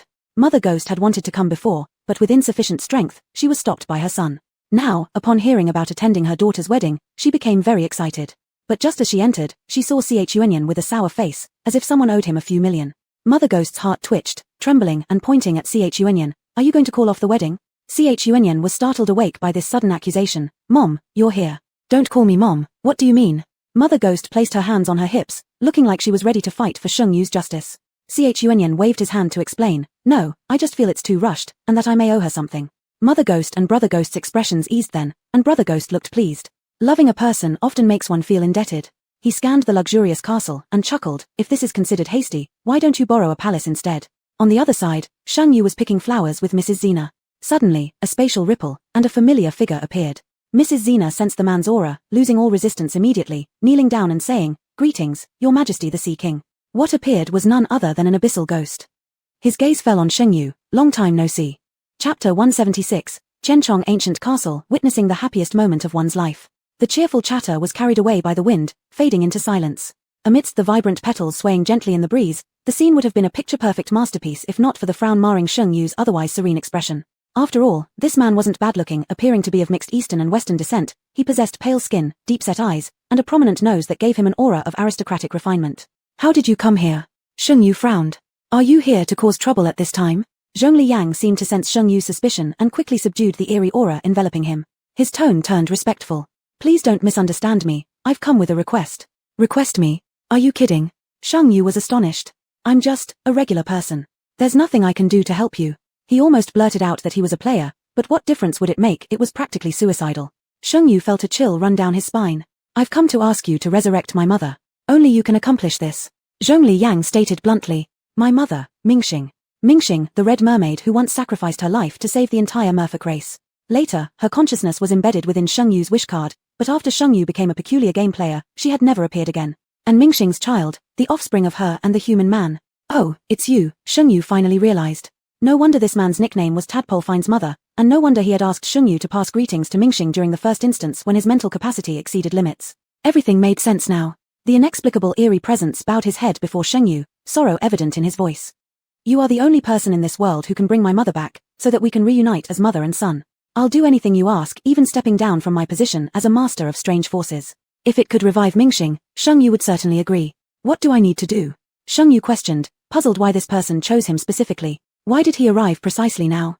Zhongli Yang explained, you should possess 3 S-class dolls. Once merged, combined with the brocade shadow that you previously acquired, they will form a human body. Then, using the wish card, she can be brought back to life. Aware of how unreasonable his demand sounded, Zhongli Yang hastily added, if possible, not only will I step down from my position, but I'll also place myself entirely under your command, going to heaven or earth if required. Brocade shadow was created by Shengyu when he fused together the fan, veil, phoenix crown, wedding gown, embroidered shoes, and ceremonial candles obtained from the newcomer grievance dungeon replica. It served as an additive item which, when paired with the red candle auspicious evil field belonging to Shangguanyi, provided a bonus to spiritual values. Had it not been for Zhongli Yang's reminder, Shengyu might have completely forgotten about its existence. Additionally, those 3 S-class dolls were already enough to trigger contention between humans and peculiar forces. But S-class items weren't lacking in Shengyu's inventory either. Trading these things for the submission of a master of peculiar forces seemed like a good deal. Besides, even without Zhongli Yang's words, Shengyu would still choose to bring Mingxing back. I accept, Shengyu spoke softly. Upon hearing this, Zhongli Yang's originally composed face lit up instantly, revealing unrestrained excitement and joy. Thank you so much. He was so moved that his words came out jumbled. If you want, I'll shower you with tips during your live stream, and I'll give you all the money from Yang Yu. There's no need, Shengyu responded, though having no recollection of that past event. However, his subconscious held little affection towards Yang Yu. Still, curiosity got the better of him, prompting a question. What's your relationship with Yang Yu? When I was saved years ago, the person who rescued me had a troublesome pup in her house and couldn't take care of me, so she entrusted someone else to look after me. Zhongli Yang's gaze darkened as it shifted onto Shengyu, as though trying to peer through him to see someone else. Without wasting a second, Shengyu combined the 3 puppets with brocade shadow. Placing the wish card upon the newly merged puppet body, it transformed into a shimmering silver-red light, embedding itself into the figure of the puppet. The next step was simply waiting for Mingxing to awaken. Mingxing loading. 1%, 2%. Having completed everything, Sheng Yu began casually selecting flowers alongside Mrs. Zena. Did you predict it? Mrs. Zena scrutinized Sheng Yu, finding it hard to read his calm demeanor. Sheng Yu continued picking flowers without looking up, his voice laced with barely detectable indulgence. Whenever he sticks his bottom up, I know exactly what he ate yesterday at noon. Mrs. Zena couldn't contain her laughter anymore.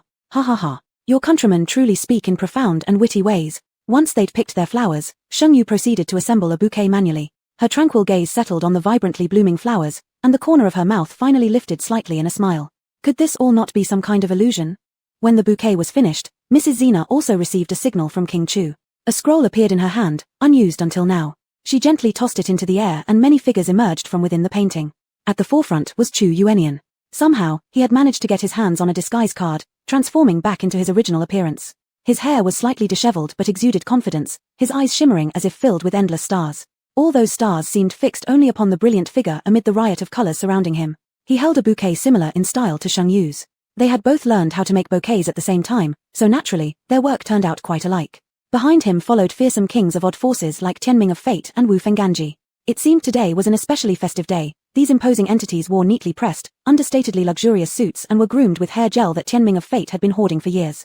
Their hair was combed immaculately, showing off diverse yet handsome features. These men, trailing behind the most outstanding figure ahead of them, resembled triumphant generals marching forward with their supreme commander, moving toward the bride they all adored. Qiu Xian popped out from some unknown corner, holding white veils which she clipped onto Sheng Yu's head while playfully winking at her. Ever since Chu Yuenian appeared, tears had started welling up uncontrollably in Sheng Yu's eyes. When she saw the vibrant flower field dotted with familiar figures such as Qiu Xian, Mom Gui, Brother Gui, Abbot Ping'an, Mai Yang and Mai Yu, Zhao Bin, Shang Guanyi, Mrs. Zena, along with some others who looked faintly recognizable, emotions overcame her. They stood not far from Sheng Yu, each one beaming with happiness, anticipation, and overwhelming blessings. Touched by this sight, tears streamed uncontrollably down Sheng Yu's cheeks. In this instant, she finally understood why some people, despite knowing something is merely an illusion, still can't help but succumb to it. With family and friends around, witnessing her happiest moment in life, this scene, so perfect that Sheng Yu wouldn't even dare dream of it, was right there before her very eyes. Through tear-filled eyes, Sheng Yu looked at Chu Yuenian, only to find that he too was choked with emotion, teary-eyed just like her. Chapter 177, A Thousand Layers Ancient Castle. Chu Yuenian, proposed to me quickly. Petals were flying everywhere, and blessings from relatives and friends filled the air. The couple, with tears of happiness in their eyes, presented a picture so beautiful that no one would bear to disturb it. But alas, there were some odd presences that were not human. Brother Yi, can you do it? If you can't, let me try. I will propose to my wife. Before Tianming Ku could finish his sentence, he was dragged away and his mouth covered by several other men. Sheng Yu had tears on her cheeks as she looked at Chu Yuenian, whose lips were pouting high while trying hard to suppress his own tears. She couldn't help but laugh through her tears. Chu Yuenian, you look so ugly. Sheng Yu wiped the tears off her cheeks, her eyes brimming with affection. You are criticizing me even before we get married. Chu Yuenian sniffed. Unless you say I love you 100 times, I won't propose. Sheng Yu smiled and looked at him, joy radiating from her face. Chu Yuenian, propose quickly. I can't wait to marry you. Chu Yuenian was delighted by the words can't wait and slid down to his knee in front of Sheng Yu. He lifted his handsome face, full of love, and said, I knew you love me the most, Tilda. Beautiful Miss Sheng Yu, will you marry me and only be my wife, my bride, have my children, and love me for all eternity? Sheng Yu threw a bouquet at him. And what about you? Chu Yuenian's gaze was firm like a party pledge as he swore, I, Chu Yuenian, will forever be the husband of Sheng Yu alone, your personal groom, and I will love you eternally, remain faithful to you, protect you, and never leave you. If you don't want children, I'll carry them for you. I'll do anything as long as I'm with you. He was unwavering, filled with deep emotion. He handed his bouquet to Sheng Yu and pulled out a retro red velvet box. These were rings they should have worn long ago. They were finally about to fulfill their destiny now. Will you marry me? Chu Yuenian held out a diamond ring, not too large, but it was something he had prepared for Sheng Yu with all the wealth he had 4 years ago. Even though he could offer her the best today, this ring represented his entire devotion. Sheng Yu extended her fair fingers, her lips slightly moving, and pronounced her vow for life, I do. Tilda. Woohoo Tilda. Bam bam bam. Fireworks exploded, countless petals fluttered in the air forming a heart, enveloping both of them completely. To the bridal chamber, Tilda, the cries seamlessly echoed. Zhongli Yang stood outside the crowd, transparent energy waves rippling around him. Let go, she will never choose you. Zhongli Yang coldly stated, looking at the happy couple embracing and kissing, turning in circles among the crowd. What gives? I met her first. We were already engaged, I am her fiancé, her husband. Just then, Yang Yu seemed about to reveal himself. Zhongli Yang's finger flickered, instantly immobilizing Yang Yu right where he stood. She is a benefactor to me and my mother. I won't let anyone disrupt her happiness. This statement seemed both a warning to Yang Yu and an admonishment to someone beyond the void. The proposal ceremony ended.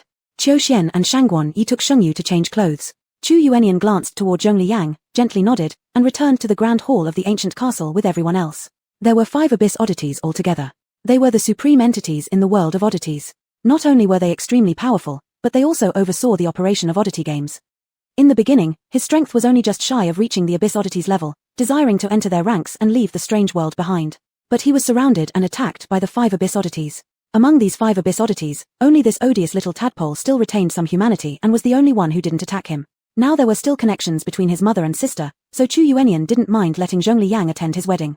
In the void above, 2 shadowy figures huddled in front of a tablet. One sighed, "Should we go?" The other replied, "We want to. This might be her only wedding. Then let's go. We'll take a quick break. The oddity world won't explode, will it?" The other asked, "But if we both go, what about those 2 guys? So annoying. They're so troublesome. One wants to change history, and the other has directly dragged the baby Chelene into the oddity world. Now both of them aren't quite human or oddities anymore, which is very frustrating."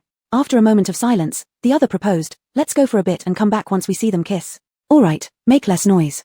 The luxurious great hall of the ancient castle was adorned with walls of pink and yellow roses everywhere, illuminated beautifully by magnificent crystal chandeliers casting warm yellow light. The headmaster of Ping and View exhibited excellent managerial skills, leading a group of male and female servants bustling up and down tirelessly. Shengyu was in the bedroom on the 3rd floor, looking at the French off-the-shoulder wedding dress adorned with dozens of pearl-sized pearls. With a wedding dress weighing several dozen pounds, who could tell if this was for marriage or for being a special forces soldier? As Shengyu glanced at it with a somewhat speechless look, Shangguan Yi replaced the large pearls with smaller ones. The pearls on the pure white wedding dress shone like stars in the sky, each glittering and eye-catching, fully displaying elegance and luxury. The largest pearl was embedded by Shangguan Yi onto Shengyu's crown. The pure white dress fell gracefully, covering Shengyu's beautiful face. For a moment, Qiu Xian and Shangguan Yi both paused in awe. "So beautiful. Sniff sniff sniff, my wife is so beautiful, she really deserves His Royal Highness Chu Wang." Qiu Xian wiped away tears, wishing to monopolize Shengyu. The face under the soft veil seemed to flicker into view, just like a fairy from 9 heavens descending to the mortal world. Shengyu covered her lips with a smile and shook the bouquet in her hand. "Who wants the flowers later?" Both of them immediately stepped back and shook their hands together. "No thanks, there's only one Chu Wang in the world, not everyone likes living off another person like His Royal Highness." "Shengyu, the auspicious time has arrived." A deep and resonant announcement came from downstairs. Qiu Xian and Shangguan Yi changed into bridesmaid dresses, supporting Shengyu as they slowly descended from the 3rd floor. The moment Shengyu appeared, all the lights in the ancient castle suddenly went out, leaving only a spotlight that illuminated her. The lustrous pearls interplayed with the light, just like the solitary star in the night, shining brightly. Chu Yuanian stood on the 2nd floor stairs, watching the fairy-like figure approaching him step by step. Every step she took felt as if it landed on his heartstrings. It recalled countless sweet memories. Their first meeting, first holding hands, first kiss, first fusion.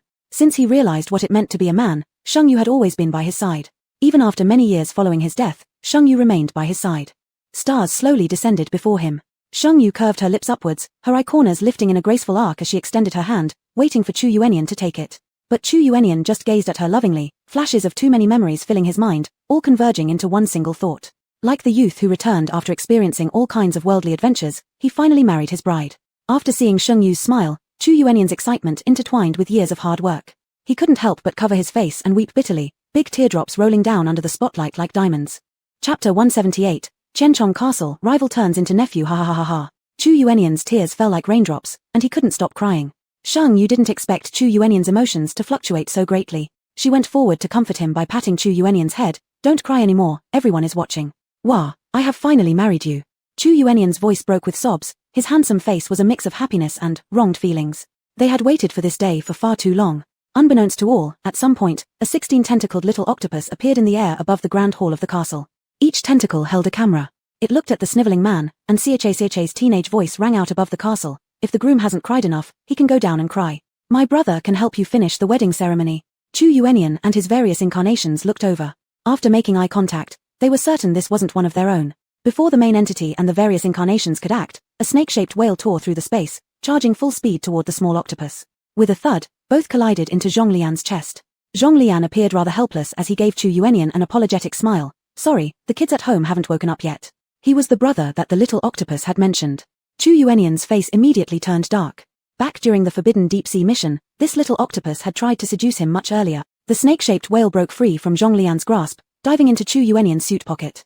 It proudly raised its chin at the little octopus, saying, "She is my brother's wife. Your brother is not capable."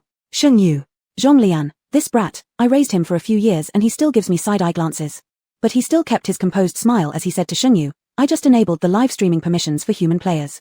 You can start broadcasting now. Many people want to attend your wedding, but this realm cannot hold that many. Among them was Song Yu representing the 10 judges of the underworld. Shengyu flicked on her interface, initiating the live stream, which was instantly filled with countless comments and fireworks. Emperor Song gifted Ghostly War Carriage X1 X2 X3 X10. Emperor Song gifted special card 18 treasures in 1 pregnancy. Congratulations to cousin on your grand wedding, may you embrace 54 children within 3 years. Weird stock king level, Judge Prince's malicious curse ha ha ha, happy wedding to my wife tilde I've already advanced to king level weirdness tilde after marriage, you can come here for our honeymoon oh tilde. Regardless of whether it was the bizarre faction or the human faction, countless people squeezed into Shengyu's live streaming room. For the humans, it was self-evident Sheng Xinyu, Alan Bell, she who directly activated a special realm. After returning as a level 5 player in the bizarre game, she single-handedly killed a king-level weird creature, a feat worthy of any human player's admiration. And as for the bizarre faction, hadn't they smelled her incense sticks, or eaten her apple? These were all her unique items. She was the goddess of the weird faction. In no time, the number of viewers in the live room had reached over 1 million, almost crashing the entire live streaming system. At the second-floor railing of the castle, a transparent black mist angrily fiddled with its hair. Ahahaha, I just wanted to eat some good food, why must I work overtime? The Black Mist was named Gongshu Chen, responsible for running the weird game system, which essentially made him the programmer behind it. When the live streaming system got close to collapsing, he was immediately affected. Tears in his eyes, he fortified the live streaming system while conveniently adding new gifts. 8 ghosts in 1 mouth gifted 1 happy candle, 10 ghost money. Dying bird skyward gifted 1 happy liquor, 99 ghost money. Crazy weird gamer gifted 1 golden boy and jade girl, 9,999 ghost money. Not sleep understand Wang doesn't change name gifted 10 lifetimes, 299,990 ghost money. Qing Guang gifted 10 perfect couples, 999,990 ghost money. Yang Luo, 10 judges of hell are generous, isn't it? That's 990,000, not 99 yuan a tilde. What? Why release new gifts at this time? Isn't it because of Sheng Xinyue's wedding celebration? Sob. I just knew this woman is the weird game's beloved daughter. Her wedding makes the game create new gifts. Understood. This is merely the crown prince of the weird realm and his girlfriend's game. I'm just part of their play. Since you treat us like family, can we join the wedding night fun too? Count me in. I know 18 positions. Guaranteed teaching, guaranteed results, and a package for 1 pregnancy with 18 babies. Sheng Yu hadn't seen the contents on the live broadcast screen. At this moment, she hooked arms with Chu Yuenian, who had stopped crying, descending slowly from the 2nd floor. They received the blessings from all their family and friends. The two walked to the center of the ancient castle, looking into each other's eyes. When Chu Yuenian's nervous forehead covered with sweat came into view, Sheng Yu couldn't help but burst out laughing. Chu Yuenian secretly pinched Sheng Yu's hand. You're not allowed to laugh, or I'll make you cry and beg me later. Sheng Yu. The master of Ping'an Temple picked up the microphone. Let our newlyweds bring us the first dance of the night. As his voice fell, soft and brilliant lights lit up along with the sound of the waltz piano music. To the joyous and touching melody, the two danced gracefully in the dance floor. When the first piece ended, someone catcalled from the crowd, kiss, kiss, kiss. After tonight, the whole world would know that Sheng Yu was his bride. Thinking of this, Chu Yuenian felt so excited that he broke out in a cold sweat on his palms. Sheng Yu smiled gently, watching him like this. Just this look made Chu Yuenian feel his blood boiling. He tightly gripped Sheng Yu's neck and kissed her deeply, greedily sucking on Sheng Yu's lips and tongue. His agile tongue explored every corner of her mouth, conquering like a conqueror. Amidst endless catcalls, Chu Yuenian's domineering kiss left Sheng Yu's legs weak. She nearly collapsed into Chu Yuenian's arms. On the 2nd floor railing, 2 translucent black mists were about to merge. Gongye Ran hugged Gongshu Chen's neck and cried madly, Wah, Chen, you are so happy. Don't drip snot on me, you're filthy. Wah, Chen, how does kissing feel? Why is Yu almost unable to breathe but Nyan still doesn't let go? I don't know, saliva exchange sounds dirty. In a neglected corner, a clump of mist quietly turned pink. After the first dance ended, the hall became bustling with activity. In the cheerful and relaxed music, some people began to dance slowly. That's when Sheng Yu noticed the woman by Zhong Lian, her eyes sparkling like stars. At the moment their gazes met, the woman rushed over enthusiastically, Yu, Mingxing. The two embraced each other, their happiness evident all over their faces. Mingxing sincerely expressed her gratitude. Yu, thank you for saving me. Let's swear brotherhood and sisterhood, we can be family from now on. Mother Gui interjected eagerly, great. Then I will have 2 daughters. Mingxing, who was much older than Mother Gui, remained silent for a while. Brother Gui happily joined in, wrapping an arm around Chu Yuenian's shoulders as he said to Zhong Lian, from now on I'm your uncle. Call me a couple of times and see how it sounds. Chu Yuenian grinned, baring his teeth, at the thought of his rival becoming his nephew, ha. He teased Zhong Lian by raising an eyebrow, call me uncle-in-law and give it a try. Chapter 179, 1000 Layer Castle, complete. Just as the atmosphere was at its peak, Gong Shu Chen and Gong Yang Ran, who were about to leave, suddenly changed expressions dramatically. Gong Yang Ran didn't even bother to wipe away her tears and disappeared from the spot with Gong Shu Chen. Zhongli Yang also became frozen on the spot. Can it be, a mere joke made the Lord of the Seas angry? Brother Gui's expression turned serious. It was rumored that this abyssal entity in charge of all marine and river versions of the bizarre games wasn't someone who couldn't take a joke.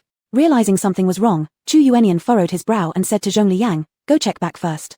His all-knowledge talent could see all creatures in the bizarre game except for the past and future of the abyssal entity. Outside the replica of the thousand-layer castle, eerie chi was turbulent. Countless different level replicas collided, barriers vanished. The ongoing replica rules were unstable, strange phenomena spread out. The escape of high-level anomalies encountered players and anomalies in low-level replicas, which led to a massacre. However, after just a few breaths, other king-level anomalies also noticed what was happening with the replicas. Something's happened. The voice of Fate of Fear fell, and instantly the hall grew quiet. One could hear a pin drop. We should go stabilize the replicas first. With a solemn face, Seamless Transition asked for Chu Yuanian's opinion. Chu Yuanian nodded, and then all king-level anomalies present left. Zhongli Yang apologized to Sheng Yu. "I have to go back with my mother." Sheng Yu knew something serious had happened, and without any delay, he reminded Mingxing to protect yourself before seeing them off. Soon, only 2 people remained in the hall. Sheng Yu finally asked, "What exactly happened?" Chu Yuanian shook his head slightly and perceived the barrier of the thousand-layer castle. He had to admit that Blood Lord of the Underworld Sea's city defense was indeed well done. At least there was no sign of unrest in this replica. "Let's leave the replica first," Chu Yuanian said, looking at Mrs. Zena. "Congratulations to player Sheng Xinyu and world-class Chu Xiaoshui, just renamed, for completing an SSS level pass, obtaining the blessing of Mrs. Zena.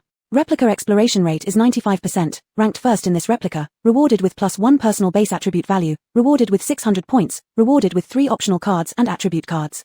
Congratulations to player Sheng Xinyu for completing the special mission, reviving Princess Mingxing, rewarded with 1 call from the Lord of the Sea, received 100% loyalty from the Sea King. Would you like to leave the replica now?" "Yes." Sheng Yu and Chu Yuanian left the replica hand in hand. Before they could even speak, another announcement sounded in Sheng Yu's ear. "Ding, detected player advancing to level 4. Ding, detected player advancing to level 5. Ding, detected player receiving a 116.3 million Guari cash reward. Human camp Guari cash to experience conversion ratio is 1:1. Would you like to convert it into 116.3 million experience points?" Sheng Yu. So it was true that others said getting married would make one rich. 10 million experience points. She was about to reach level 6. A day ago, Sheng Yu couldn't even imagine this. Yes. Without hesitation, Sheng Yu chose yes. Ding, detected player advancing to level 6. Ding, player has cumulatively obtained 3 prophecy dream chances, now fused into 1. Would you like to enter? The bizarre world began to destabilize, and Chu Yuanian furrowed his brow as he used his omniscient talent to investigate the future of the bizarre game. Sheng Yu tightly gripped Chu Yuanian's hand. "Should I enter the prophecy dream?" Chu Yuanian, who saw everything clearly, gazed at Sheng Yu with a somewhat heavy look but then smiled in acceptance, wrapping his arms around Sheng Yu's slim waist and brushing his nose against her cheek. "Wife, no matter what happens in the future, you will always be my wife. You still owe me a wedding night."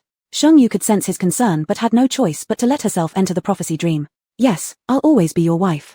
Sheng Yu gently caressed his face. "I don't know what the future holds, but if you die, this time I won't live alone." With Chu Yuanian watching in shock, Sheng Yu entered the prophecy dream.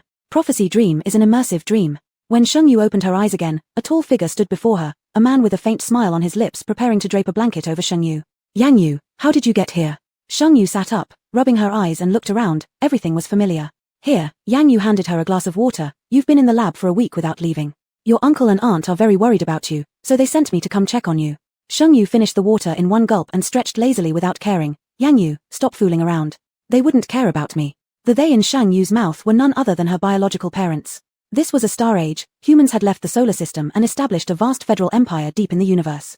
30 years ago, Sheng Shu, the chief engineer of the Empire Research Institute, went to a fringe planet with his wife and daughter to study interstellar magnetic storms. During one magnetic storm, their spaceship was damaged, but it was Sheng Shu's subordinate who saved him at the cost of his own life. Unbeknownst to them, this magnetic storm was particularly violent and affected the Research Institute's base on the planet. With few emergency evacuation ships available, complete evacuation was impossible. In that critical moment, Sheng Shu chose to take away his subordinate's daughter, leaving Sheng Yu behind on the magnetic storm-ravaged planet. Fortunately, Sheng Yu had great fortune and survived, being adopted by a couple on the fringe planet. 20 years later, thanks to her outstanding research talent and advanced magnetic storm early warning equipment, she was invited to work at the Imperial Research Institute. Sheng Shu then recognized Sheng Yu as his own daughter. From an ordinary person's perspective, if a parent thought their child was dead and they returned unscathed, they would love their child 1,000 times more. Yet, Sheng's parents detested Sheng Yu to the extreme. This was because Sheng Yu's position as a researcher should have belonged to their current daughter, Sheng Ting. Later, Shung's father even stole Sheng Yu's research results and handed them over to Sheng Ting. Sheng Ting reported the findings early, making Sheng Yu appear as the one stealing others' research. When Sheng Yu wanted to reason with the institute, confident that her advanced research was beyond comprehension for anyone there, Sheng's father told her this was something their family owed to Sheng Ting. Going forward, all of Sheng Yu's research achievements must bear Sheng Ting's name. Sheng Yu naturally refused and went to the director of the research institute, only to be dismissed as causing trouble, resulting in her being reassigned to a fringe star lab. Unfortunately for them, unable to understand Sheng Yu's research yet insisting on applying it practically, an experiment failed catastrophically during one test, leading to an explosion that wiped out the three major elite families, the Shengs, Liangs, and Zhengs. Enraged, the imperial head ordered a thorough investigation. The Sheng parents directly sacrificed Sheng Yu to take the blame. But luckily, the head was not so easily deceived. Upon investigating, they found the Sheng family had stolen others' research and forced its progression without understanding the experiments fully, triggering this tragedy. Especially noteworthy was that Sheng Ting left the lab prematurely when sensing something amiss. The loss was severe for the Imperial Research Institute, yet this experimental accident quietly removed rivals for the Yang family. With pre-existing marital engagements, the Yang family preserved the Sheng family's status in the institute on condition that Sheng Yu returns to the Empire's Research Institute and marries Yang Yu, the next patriarch of the Yang family.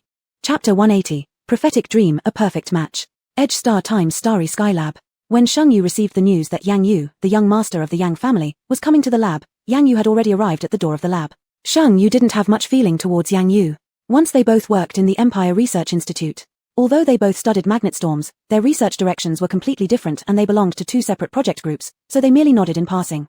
Moreover, Yang Yu had an engagement with Sheng Ting, and once when Sheng Yu happened to meet Yang Yu in the cafeteria, Yang Yu gave the last box of yogurt to Sheng Yu. After Sheng Ting came home and cried for 3 days. Sheng Yu was scolded by Sheng's father and mother for 3 days. Sheng Yu. Cherish life, stay away from the hag and her fiancé. Now, with Yang Yu's appearance, Sheng Yu really had a strong urge to throw him into the magnet storm. It seemed Yang Yu sensed Sheng Yu's resistance to him, and he smiled slightly, being very modest and friendly. Director Sheng must have heard about the failed experiment in the imperial capital, but fortunately, your research direction has been proven true. The magnet storm is indeed related to the ancient Earth period. So I represent the Imperial Capital Research Institute in inviting you back to the imperial capital.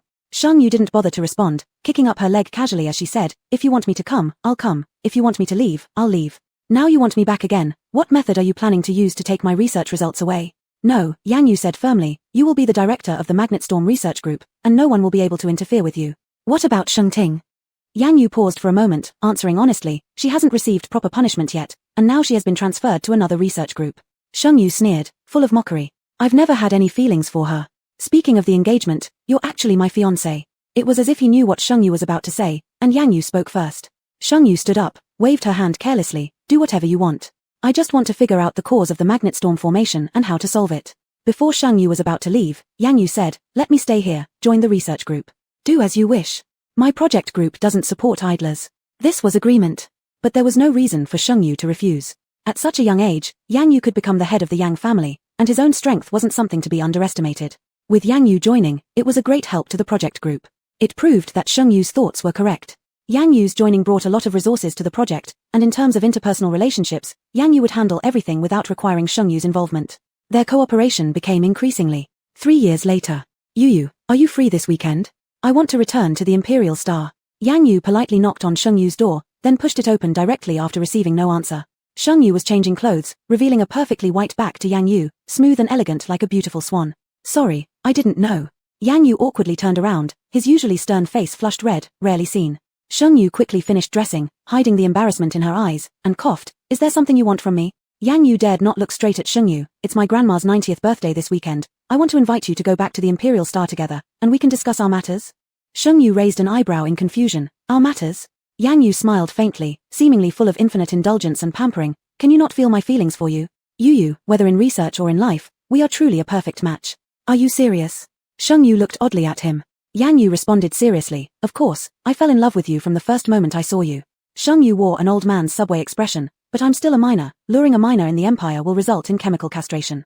The lifespan of interstellar humans generally exceeded 100 years, hence the age of maturity was delayed. Sheng Yu was 24 this year, a year away from legal adulthood. Seeing Yang Yu's flustered appearance, Sheng Yu couldn't help but smile with pleasure.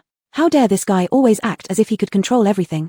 Seeing her smile, Yang Yu said, don't worry, we can get engaged first, and when you're ready to get married, we'll get married.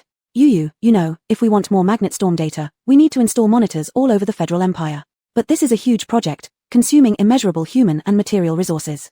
Only through our engagement do I have a way to persuade the Yang family and the Sheng family. Besides, Yu, could you find someone whose soul is more compatible with yours than mine? Regarding the last sentence, Sheng Yu doubted its truthfulness.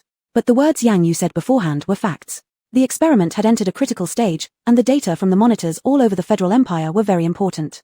As long as Yang Yu could persuade the Yang family to agree to invest in the construction, it wouldn't matter if he married Yang Yu or even called Yang Yu father. After careful consideration, Sheng Yu still returned to the Imperial Star with Yang Yu. The head of the Yang family announced their engagement at the old lady's birthday banquet. Sheng Ting lost her composure and shed tears at the banquet. In such a firm choice of the Yang family for Sheng Yu, Yang Yu thought that the Sheng family would reassess Sheng Yu's value and give her due treatment and respect. So when Sheng's father and mother came to take Sheng Yu home, Yang Yu strongly advised Sheng Yu not to return to the Sheng family. He always felt there were too many regrets between Sheng Yu and her biological parents, and this was a good opportunity to repair their relationship. But he was wrong, terribly wrong. As soon as Sheng Yu returned to the Sheng family, she was drugged and knocked out by her father and mother, then locked in the basement.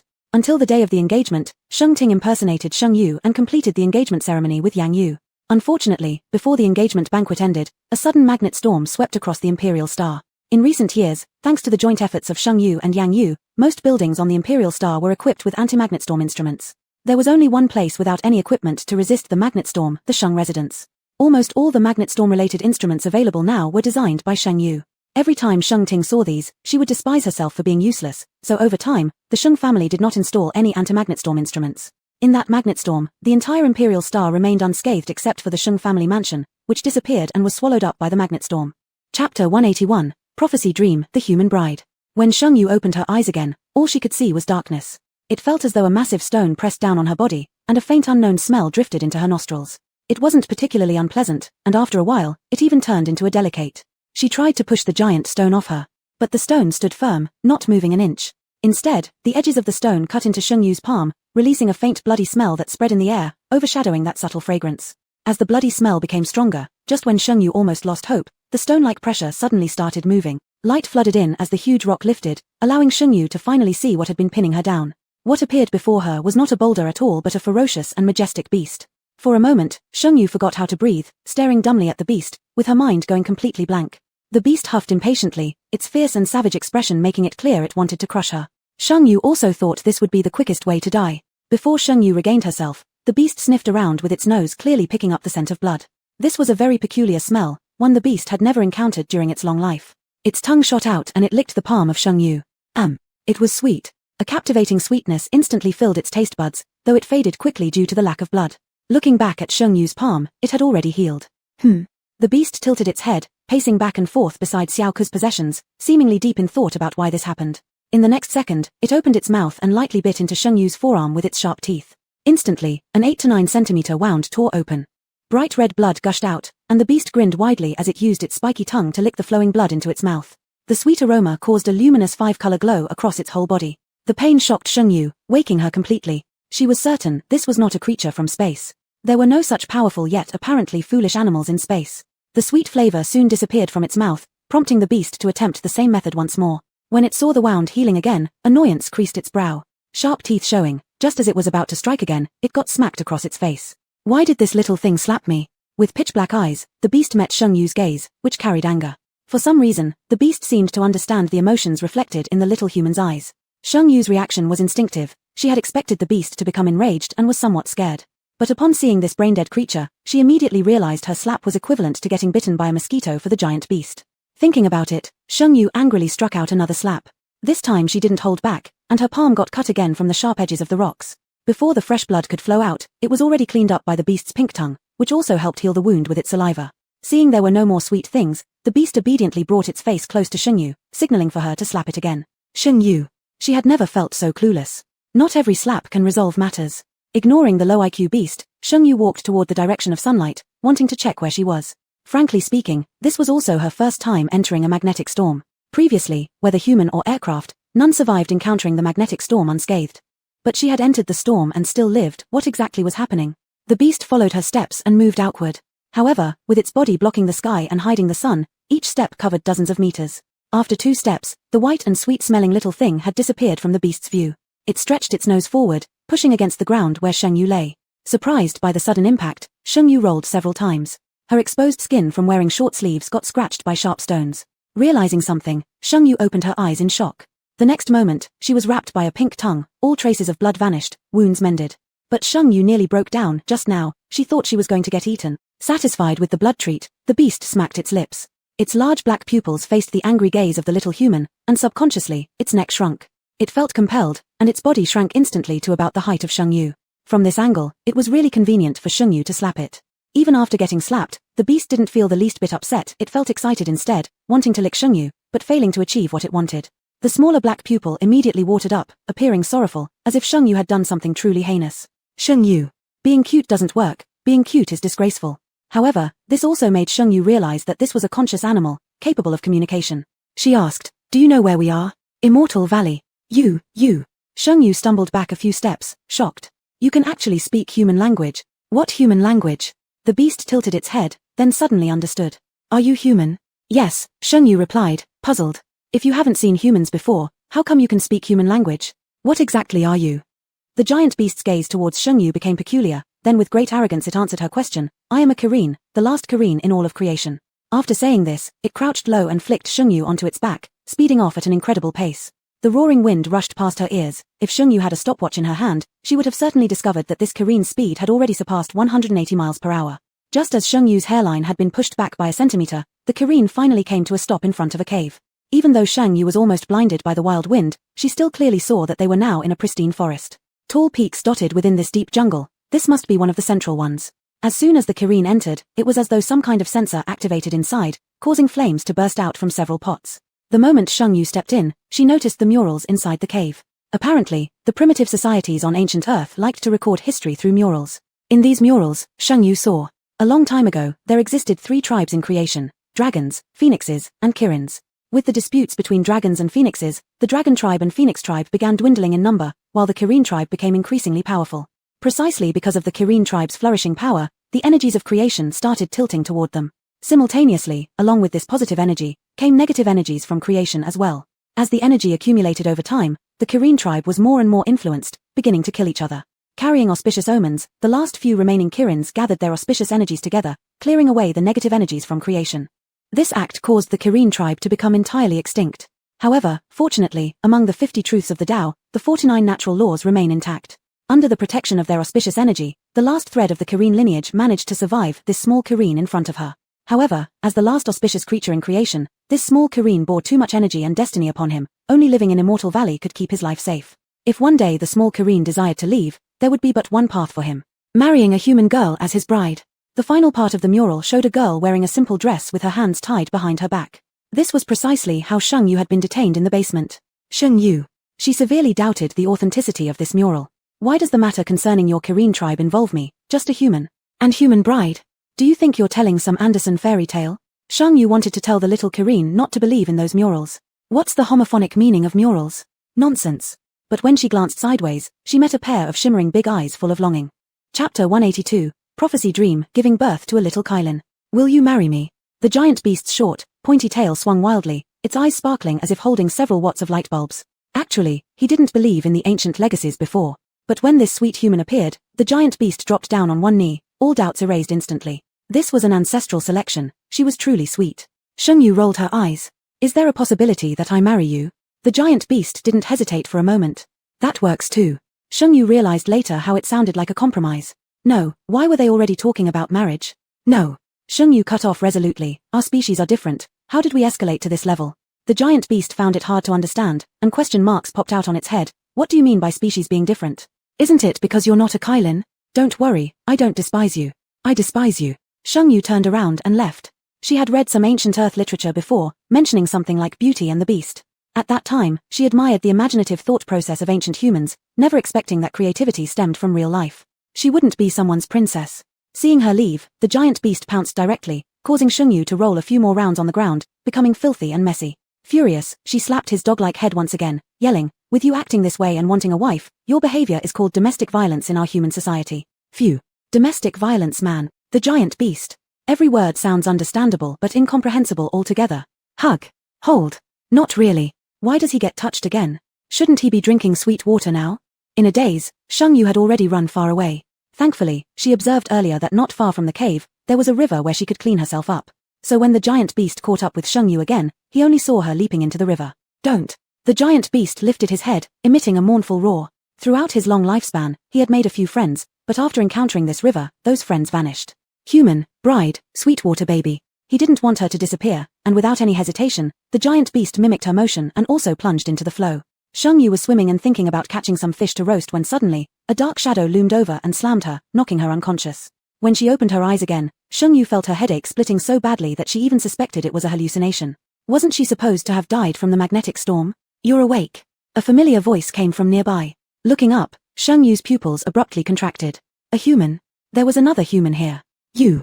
Sheng Yu opened her mouth, suddenly realizing her lips were swollen, numb, and painfully cracked. Unconsciously touching them, she furrowed her brow, unaware of the man beside her who blushed slightly.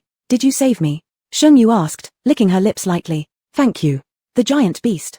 No, the man blushed deeply and nodded. After transforming into human form, he seemed to have suddenly become aware, understanding human emotions. It was clear to him that his bride treated the human him completely differently from the beast-shaped him. Sniffle sniffle, why doesn't my wife like the tall, strong, good-looking version of myself? Such misfortune, my wife has poor eyesight. Looking at his unpredictable expression, Sheng Yu was momentarily stunned, easily understanding how people could go crazy after staying too long in such primeval forests. Licking her numbing lips again, she said, I'm called Sheng Yu, what's your name? Goodness, my wife's name sounds beautiful. The man showed an envious yet self-abased look. I don't have a name. Upon hearing this, Sheng Yu's compassion grew heavier, and she asked with no hope, then do you know the way out? The man lowered his gaze, his long eyelashes trembling. To go out, it's very difficult. So, it's not entirely impossible. Sheng Yu caught the loophole in his words. The man nodded, his ear tips turning pink, gradually spreading across his whole face. His voice, normally crisp, brought a trace of shyness. If we marry, then we can. Sheng Yu felt an ominous premonition inside. The mural talked about marriage, now this man mentioned it as well. What did this signify? Does it mean even the marriage rate in the primeval forest wasn't doing well? As if to show sincerity, the man repeated, if your mouth hurts, I can help you heal. Are you that big black dog?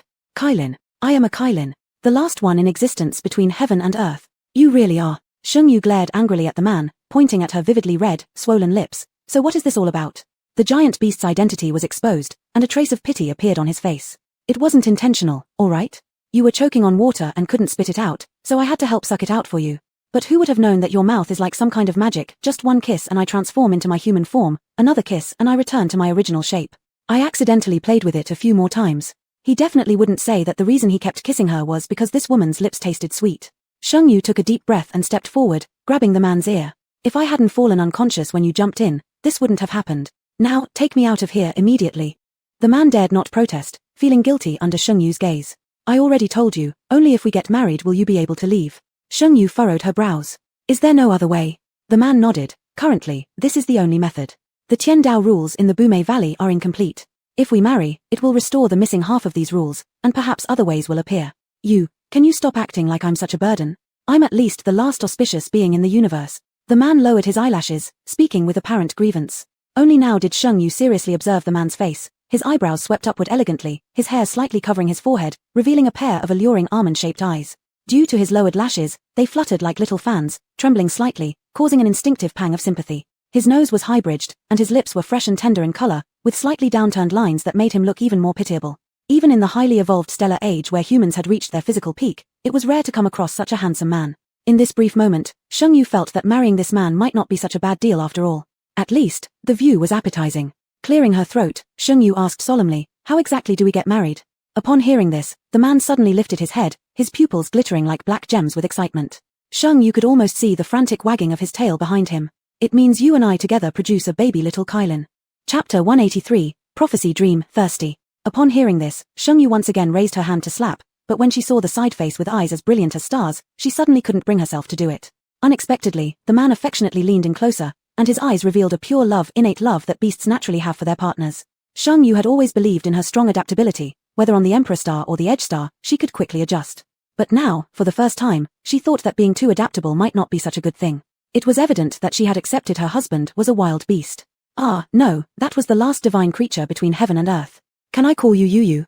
The man edged closer, his towering figure almost entirely covering Sheng Yu. At the thought of this nickname, Sheng Yu shook her head. Let's change it. I don't really like it. The man bared his set of pearly white teeth. Wife then. Sheng Yu. Well, having a beastman husband isn't that bad after all. She brainwashed herself, finally accepting the title. Then, can we kiss?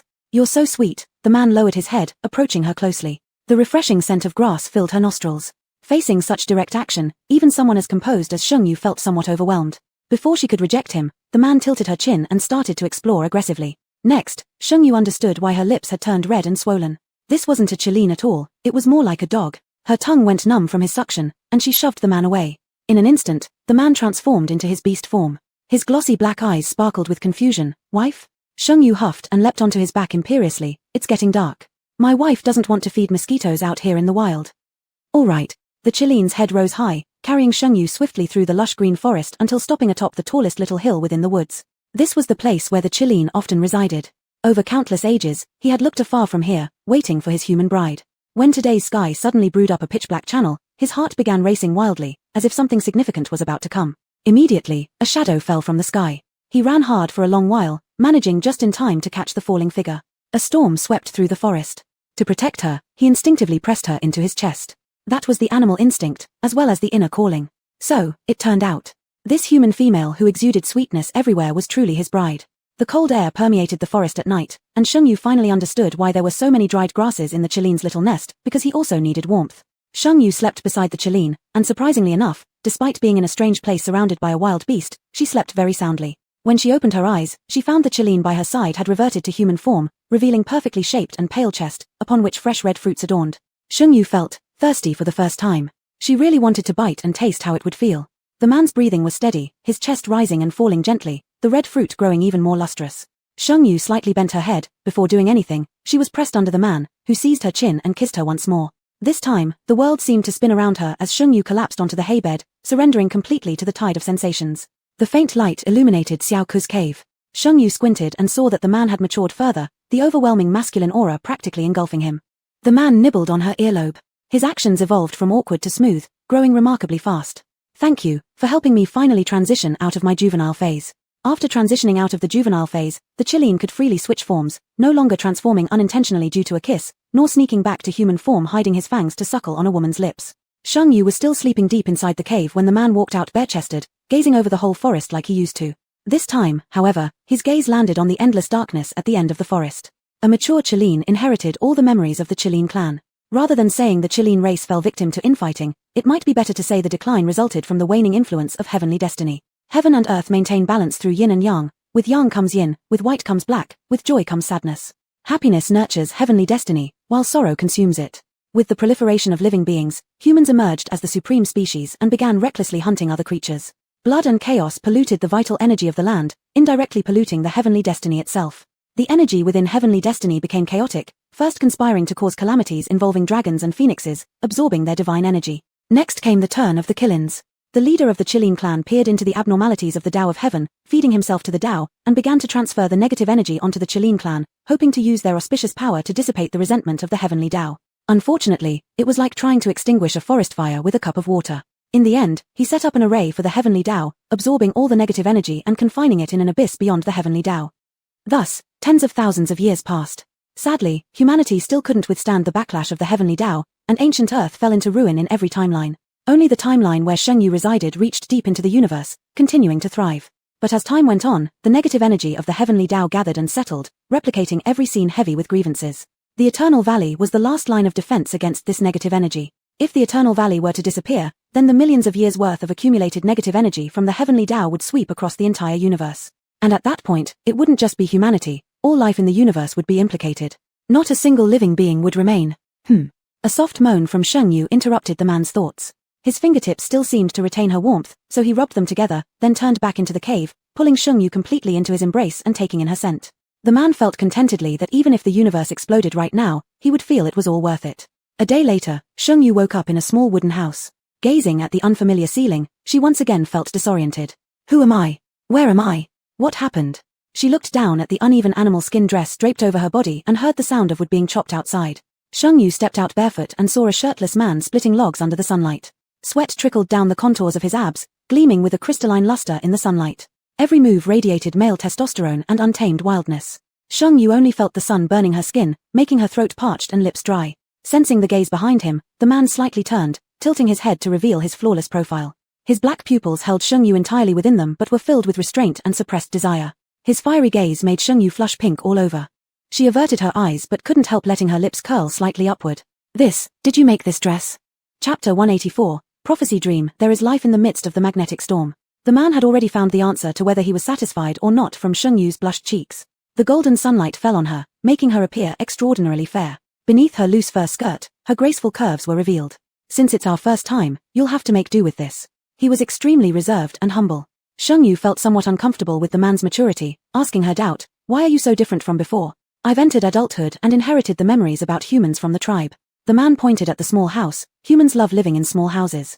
Do you like it? Looking back at the newly made and delicate little wooden house, which was specially crafted for her by the man, Shungyu felt a strange sensation welling up inside her. It was like the first time she received a birthday gift surprise, but more importantly, delight. I like it. Thank you, Shungyu said sincerely, you're really amazing. Under the golden sunlight, the two shared a smile. In the following 2 days, Shungyu began living the life of primitive people. The man hunted, the woman weaved. On the third night, a meteor streaked across the sky, and Shungyu frowned as she stared at the stars on the horizon, asking after much thought, do we count as being married now? You want to leave here, said the man, his tone not a question, but an affirmation. Deciding to be completely honest, Shungyu replied, I don't know where I am, or why I ended up here. But if I can go back, this will be the first survivor case after the magnetic storm appeared, and perhaps I can soon find ways to solve the magnetic storm. The magnetic storm she mentioned was the negative energy of the way of heaven. The man's pupils instantly darkened. Silently, he gazed at the stars in the sky. Yes, I'll go with you. At the same moment they both spoke, their eyes met, followed by another long silence. The mural had once said that after the Chilean gets married, they could leave the immortal valley. In the man's pupils reflected a streak of meteor passing through the sky and a faint smile. At least, she hasn't completely abandoned him, right? His voice softened considerably, his lips slightly parted as he looked into Shungyu's eyes. I can't go. Why? The man didn't hide anything, revealing the matters regarding the way of heaven and the negative energy. Is there any way to solve these negative energies? Shungyu put away the astonishment in her heart, asking the most crucial question. The man shook his head. The auspicious power can resolve some grievances. For this reason, the 3 clans of dragons, phoenixes, and killins, bearing the most auspicious powers in the universe, had almost been wiped out.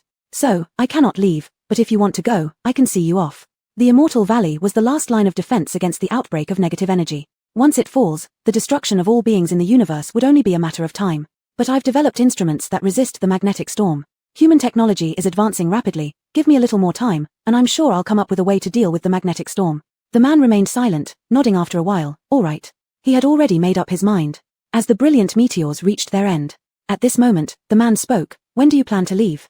His voice was very calm, but Shungyu felt a sense of unease. A mature Chilean always gave Shungyu a feeling that was hard to understand. She preferred the simple man who had eyes filled with countless stars. In 3 days, Shungyu said with a slight curl of her lips. After all, one couldn't just run away after using someone, feeling like a heartless female. 3 days later. Above the Primeval forest, dense clouds gathered. The man had transformed into his animal form, emitting colorful auspicious light. Shungyu rode on the back of the Chilean, crossing the passage behind the heavy clouds amidst thunderstorms. Farewell. The Chilean stopped his step in the lightning-flashing channel, allowing Shungyu to dismount. His massive head gently lowered, pressing against Shungyu's head. Shungyu only felt dizzy, her body drifting uncontrollably out of the passage. A huge magnetic storm swept through the channel, continuously devouring the auspicious power from the Chilean's body. The Chilean looked at the condensed magnetic storm far out in the universe, the auspicious power surrounding him crazily surging out without restraint. Perhaps Shungyu truly could bring an end to the negative energy of the way of heaven. If she needed time, then his entire reserve of auspicious power would be the best way to buy that time. Even if it meant death, it was worth it. As the auspicious power surged forth, the ink-black body of the Chilean began to shrivel, eventually turning into a wisp of dust, disappearing into the vastness of the universe. Even if he died, she wouldn't be sad. During that star-filled night, the Chilean had already made up his mind. At the moment of farewell, he erased all of Shungyu's memories. When Shungyu woke up again, she felt as if her whole body had been dismantled, aching terribly, with a dull pain echoing in her mind. What had happened to her? Hadn't she been caught in the magnetic storm? Was she still alive? Looking around at the familiar surroundings, she realized that she was in the Edgestar laboratory. As her vital signs recovered, Yang Yu received an alert from the machine and hurried into Shungyu's room, his face filled with relief and joy. You're awake. He stepped forward and immediately embraced Shungyu. An unfamiliar scent enveloped her, causing a wave of resistance within her. She pushed Yang Yu away and asked, what's wrong with me? What happened? Yang Yu looked slightly startled, testing her memory. Don't you remember what happened? Shungyu replied with a hint of coldness. I remember returning to the capital, but after that. Yang Yu's eyelashes flickered briefly before he slowly said, we held our engagement ceremony in the capital, and just as the ceremony began, the magnetic storm struck the Imperial Star. It took great effort for me to find you. You found me? Shungyu asked with doubt, her mind recalling a vague memory, a dark ink-like creature that sent her through some kind of channel. Knowing Sheng Yu's sharp intuition, Yang Yu decided that saying too much might raise her suspicions, so he simply told the truth. After you were caught in the magnetic storm, I issued a search order across the entire Federation. Eventually, news of your location came from a third-class planet. I brought you straight back to the lab. Sheng Yu's head felt muddled, her thoughts chaotic, and she couldn't even ask why only she had been caught in the magnetic storm. She felt like she had forgotten someone important in the magnetic storm. But fortunately, based on her hazy memory, she confirmed one thing. There were creatures inside the magnetic storm. Chapter 185, Prophecy Dream, the mistake can be blamed on me. Yang Yu found the newspaper announcement of their wedding, and Sheng Yu respectfully declined the role of being her fiancé. Every time Yang Yu wanted to do something intimate, Sheng Yu inexplicably resisted. This made Sheng Yu herself feel a bit strange, but this emotion was quickly replaced by a new discovery in the magnetospheric storm research. Sheng Yu discovered that after 3 days of the originally frequent magnetic storms disappearing, they suddenly surged back with even greater force, sweeping across various planets in the Federation. Especially some of the prosperous large planets were more prone to magnetospheric storms. Sheng Yu also found out that her anti-magnetospheric instrument was not effective against all kinds of storms. If this problem could not be solved, within 10 years, the entire Federal Empire would be destroyed. The only good news was that Sheng Yu found there really was a passage at the center of these magnetospheric storms. After observation, Sheng Yu found that near the edge star, there was a newly formed magnetic storm cluster, with very weak energy. Sheng Yu decided to enter the center of the magnetic storm cluster again. Since she managed to survive inside the magnetic storm cluster last time, perhaps she could do it again this time. But Yang Yu strongly opposed it. When magnetospheric storms pass through, nothing survives. Though Sheng Yu was the first survivor, that didn't mean she'd have the same luck the second time around. Yang Yu even halted all supplies to the lab to stop Sheng Yu from venturing further into the storm. However, in the middle of one night, Sheng Yu still boarded the spacecraft, and dived into the central channel of the magnetospheric storm. The channel at the center of the storm caused the spacecraft to malfunction instantly. Sheng Yu felt as if she had been put into a washing machine drum and passed out directly. She woke up again in a pile of ruins. Between heaven and earth, thick smoke filled the air. In the heart of a lush primeval forest, the fire was spreading outward uncontrollably. Sheng Yu thought this forest was very familiar. Although it was dangerous, she still ran towards the flames. On the way, she encountered a delicate little wooden house, unfortunately covered with dust everywhere. On the wall of the wooden house, a dog and a woman's figure were carved. The lines for the dog were simple. Sheng Yu found them strangely familiar. This kind of line construction was somewhat like her own technique. As for the lines depicting the woman, they were vividly realistic, clearly done by someone different from whoever drew the dog. The woman looked somewhat like herself. Sheng Yu suspected she had been here before. Could it be that she entered the center of this magnetospheric storm last time too? On another side of the wooden house's wall, it explained the reason for the formation of the magnetospheric storm. Originally, all these were resentments generated by humans during ancient Earth times. The fire spread very quickly, almost burning the entire forest clean. Fortunately, the protective suit Sheng Yu wore was heat-resistant and corrosion-proof, so she easily passed through the flames, heading towards the ruins burned by the fire. Sheng Yu wasn't sure what she was looking for here, until 3 days later when she tripped over a stone. Looking down, what tripped her wasn't a stone, but a smooth white egg. Amidst the scorched black wasteland, the glossy, lustrous egg seemed incredibly peculiar. After carefully observing it, Sheng Yu determined that it wasn't a snake's egg. She then continued forward, holding the egg close. The closer she got to the center, the colder it became, so cold that even her temperature-controlled protective suit started losing its function. But the previously ice-cold egg began to emit a faint glow, warming Sheng Yu's nearly hypothermic body. By the time the next day's dawn arrived, the warmth of the egg had started to diminish. At the same moment, Sheng Yu noticed that the originally white eggshell now appeared dull. This made Sheng Yu feel uneasy. Wasn't this little thing sacrificing itself to warm her? What a supreme warm egg. It turned out to be true. For 3 consecutive days, the egg kept using itself to warm Sheng Yu, and each time afterward, the egg's luster dimmed significantly. But Sheng Yu had no choice. Returning was not an option. She needed to find the passage in her memory to leave the center of the magnetospheric storm. About half a month later, Sheng Yu had already stayed in the forest for over a month, finally discovering a volcanic crater on this day. When she stood atop the mountain, she realized this was the very center of the forest. She hadn't found the way out yet, but just at that moment, the egg in her arms suddenly wriggled, tracing a perfect arc in the air before falling into the volcanic crater. Was the egg attempting suicide? Or did it want to turn itself into a boiled egg? Apparently neither. Sheng Yu quickly realized and followed the egg's movement, leaping down as well. The volcanic crater turned out to be the passage Sheng Yu had searched for a long time. After undergoing another washing machine-like rotation, when Sheng Yu woke up again, she was in a stockpile on a mining planet. Soon after, Sheng Yu was sent back to the lab on the Edge Star. When Sheng Yu returned to the lab again, all the researchers went crazy. What kind of luck could make someone survive twice from the magnetospheric storms? Could it be that there was some secret? What surprised Sheng Yu even more was that time inside the magnetospheric storm was different from interstellar time. She had clearly spent over a month in the magnetic storm, but only 3 days had passed in interstellar time. This time, Sheng Yu's memory remained intact. Especially after she told them about the cause of the magnetospheric storms, many were not in agreement.